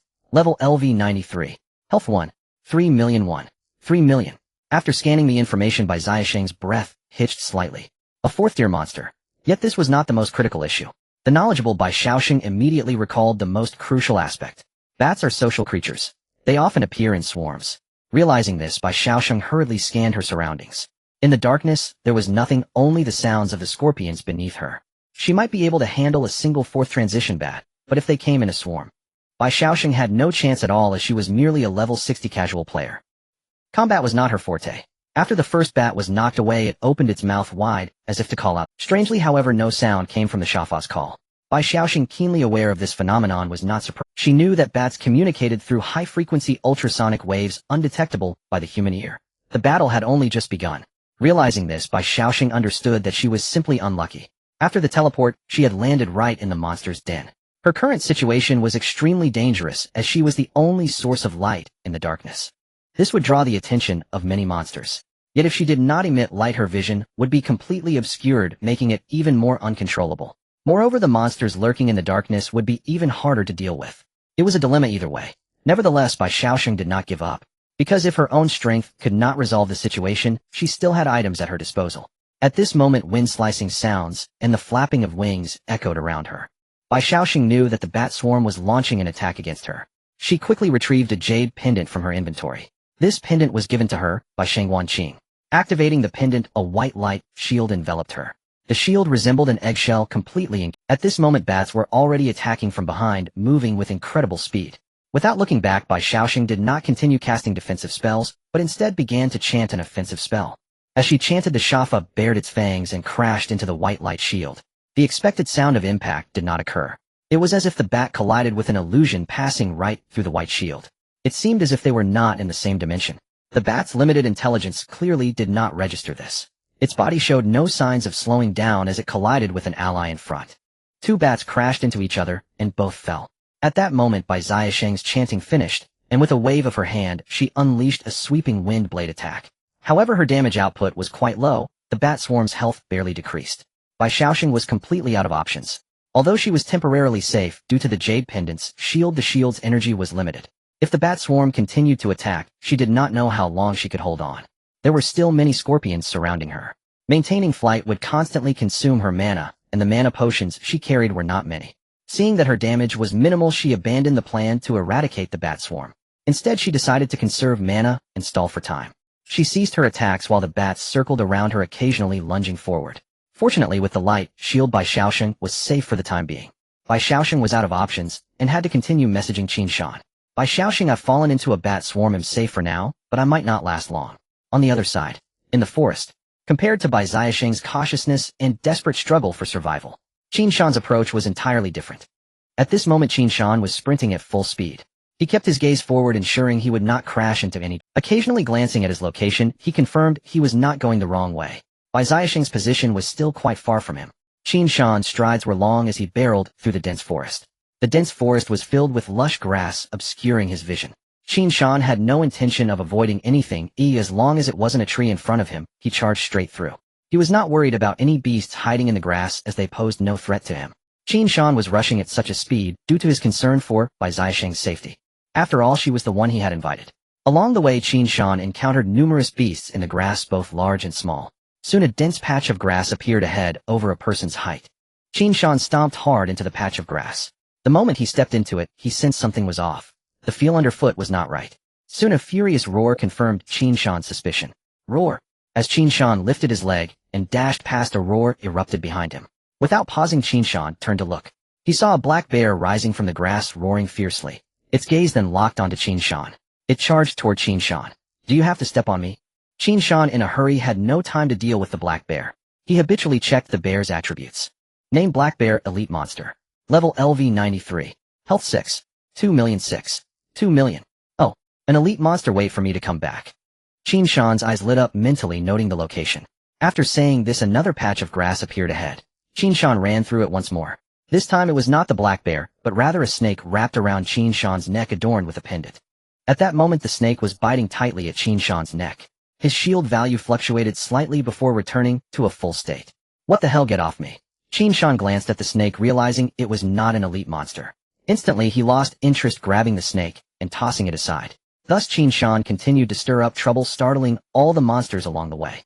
Even in the densely wooded forest he maintained a rapid pace. A few minutes later Qin Shan once again crossed a patch of grass and then stopped in place. He frowned, feeling puzzled. His view suddenly opened up, revealing an endless desert in the distance. Qin Shan recalled by Xiaoxing mentioning being in a dark place. He had thought it was some cave within the forest. He never expected it to be outside the forest. Qin Shan glanced at the location again to confirm. Bai Xiaoxing's position was not even in the desert. He then turned his gaze further. What lay ahead was the original ice mountain terrain. Qin Shan raised his eyes, realizing that the original ice mountain landscape had long since vanished. He was naturally aware of this, for what was called the ice mountain landscape was merely a product created by the Bishi. Thus, after the death of the Bishi, the ice mountain naturally disappeared as well. At this moment Qin Shan was in a lowlying area and his view was limited to an empty expanse. Without much thought, Qin Shan quickly continued on his journey. At this moment Bai Xiaoxing sent another message. Bai Xiaoxing Mountain, God, be careful on your way. No need to rush you, I can hold on for a little while longer. Bai Xiaoxing, even if I die it's fine. I set my resurrection point at the royal city square before coming. Bai Xiaoxing sent 2 messages in quick succession. Qin Shan read quickly and shook his head with a faint smile. He sensed the deeper meaning behind Bai Xiaoxing. She was worried that Qin Shan and the others would rush to save her, putting themselves in danger. Hence she advised them not to hurry and to take their time. In simple terms, she didn't want to place psychological pressure on Qin Shan and the others. But her worry seemed somewhat excessive, as Qin Shan was not likely to encounter any problems. Though Ye Gu was not particularly sharp-minded on ordinary occasions, he had never caused Qin Shan any concern in battle. As long as Ye Gu wasn't playing with his eyes closed, he would be fine. Seeing these 2 messages, Qin Shan estimated that Bai Xiaoxing must have run into serious trouble to say such things, as it felt a bit like leaving a last testament. With this thought, Qin Shan took a deep breath and replied, Taishan, don't worry, hold on, he'll be there soon. Qin Shan took out the map he had previously acquired from Chunnan. At this point his location was already quite close to Bai Xiaoxing. He hurried along, and soon a slope appeared ahead, obstructing his view. Qin Shan quickly rushed up the slope, and his view suddenly opened up. He looked ahead, stunned in place. Before him lay a deep pit, vast and unfathomable. It looked as if it had been pressed down by some colossal force. Qin Shan could not measure its depth, as all he could see in the depths of the pit was pitch darkness. Is this the burial ground of the Bishi? Qin Shan's heart tightened slightly. It seemed Bai Xiaoxing's mention of pitch darkness likely referred to being transported here. Qin Shan's gaze swept the area and soon noticed that this deep pit seemed to have 2 layers. Below the flat surface of the pit there were several enormous fissures running downwards. Fissure landscape. Or an abyss. Qin Shan murmured softly. He realized this was the place occupied by the Bishi during its slumber. The enormous pit was where the tortoise shell had pressed down. The several massive abysses were where the Bix's 4 turtle legs had rested. Proportionally, the Bix's legs were not particularly long. Yet even so, his legs were still several thousand meters long. Qin Shan recalled and estimated the height of the abysses. He pondered and found that the height was entirely acceptable. Then with caution, he glanced at the map again. Bai Xiaoxing was already very close to him, but there was still some distance left. It seems the time to test my skills has come again. Qin Shan sighed softly. After slaying the Bishi, he had already experienced it once. The shockwaves caused by the Bix's death forced him to experience flying through the air. Unexpectedly, upon returning to the Dragon Tortoise dungeon, he had to go through it again. Qin Shan deftly summoned 2 large circular shields, which could fully cover a person. Then with a running start, Qin Shan leaped off the slope. The howling wind rushed past his ears, but Qin Shan remained calm, steadily merging the 2 shields together in midair to form a sphere. Bang! Boom! Before leaping forward, Qin Shan aimed for the direction of the abyss where Bai Xiaoxing was located. The sphere soared downwards, occasionally hitting the surrounding rock walls. Soon Qin Shan's sphere vanished into the depths of darkness. Wow, I finally ran out of the desert. A voice of complaint emerged as a figure in white dashed out from the edge of the desert. It was Ye Gu. He had been unluckily transported deep into the desert, and took quite some time to escape. Quickly he followed his positioning to reach a slope. The deep pit appeared before him, reminiscent of a meteor striking the earth. Ye Gu had also battled the Bishi for a full day and night, so he was well aware of its enormity. He recognized immediately that this was the Bix's lair. He quickly glanced at his positioning and understood. by Xiaosheng had been transported to the Bixis lair. Look at you, last time you made me so miserable, do you think you can do it again? Yi Ge scoffed, revealing a somewhat smug expression. Last time when Yi Ge had to make an emergency retreat, he had nearly fallen to his doom. But today was a different day. He aimed for Bai Zisheng's location and jumped down without hesitation. The anticipated rapid descent did not occur. Instead, Yi Ge's body seemed to become as light as a leaf floating straight down. Woohoo! The gliding feeling is amazing. Yi Ge let out a strange cry. This was one of the enhancements he received after his third transformation, allowing him to glide in midair. Moreover, he could control his direction while gliding. Young master is coming. Wait for me. Boom. Bang. Dong. In a place where light could not reach, sounds of impact echoed. Qin Shan firmly grasped the shield, his expression unchanging. His descent speed was extremely fast, but of course it came at a price. It was quite undignified. At that moment he resembled a spinning top bumping left and right. Each impact sent large chunks of rubble flying. Boom. Soon with the final booming sound, Qin Shan finally landed at the bottom. Huff, when will I be able to do this more gracefully? Qin Shan couldn't help but mutter. The shields in his hands gradually dissipated. Before him was complete darkness with nothing in sight. Qin Shan frowned, realizing he hadn't brought any lighting tools like torches. This is a bit troublesome. Qin Shan inadvertently glanced at his status bar and discovered a new negative status. Night blindness, your field of vision is reduced by 50. Darkness blindness, light visibility is reduced by 50. No wonder it was so dark. Subsequently, Qin Shan took out the map from his inventory, trying to see if he could make it clearer. The result was complete darkness. He couldn't even see the map. Without being able to see the map, the positioning sent by Xiaosheng was of no use. Because the positioning needed to be used in conjunction with the map. This left Qin Shan in a predicament. At that moment, he heard a faint movement coming from directly above. Interesting, a monster is coming. Qin Shan calmly looked up at what was directly above him. He did not conjure a shield, choosing to stand still. He intended to take on the attack from the creature above. He wanted to test the strength of the monsters in the abyssal map. After all, having been bumped around, Qin Shan was slightly annoyed. Then let's take out this monster to vent. Come on. Let me see. Soon the long-awaited attack finally arrived. Dang! Several chunks of rubble struck Qin Shan's head.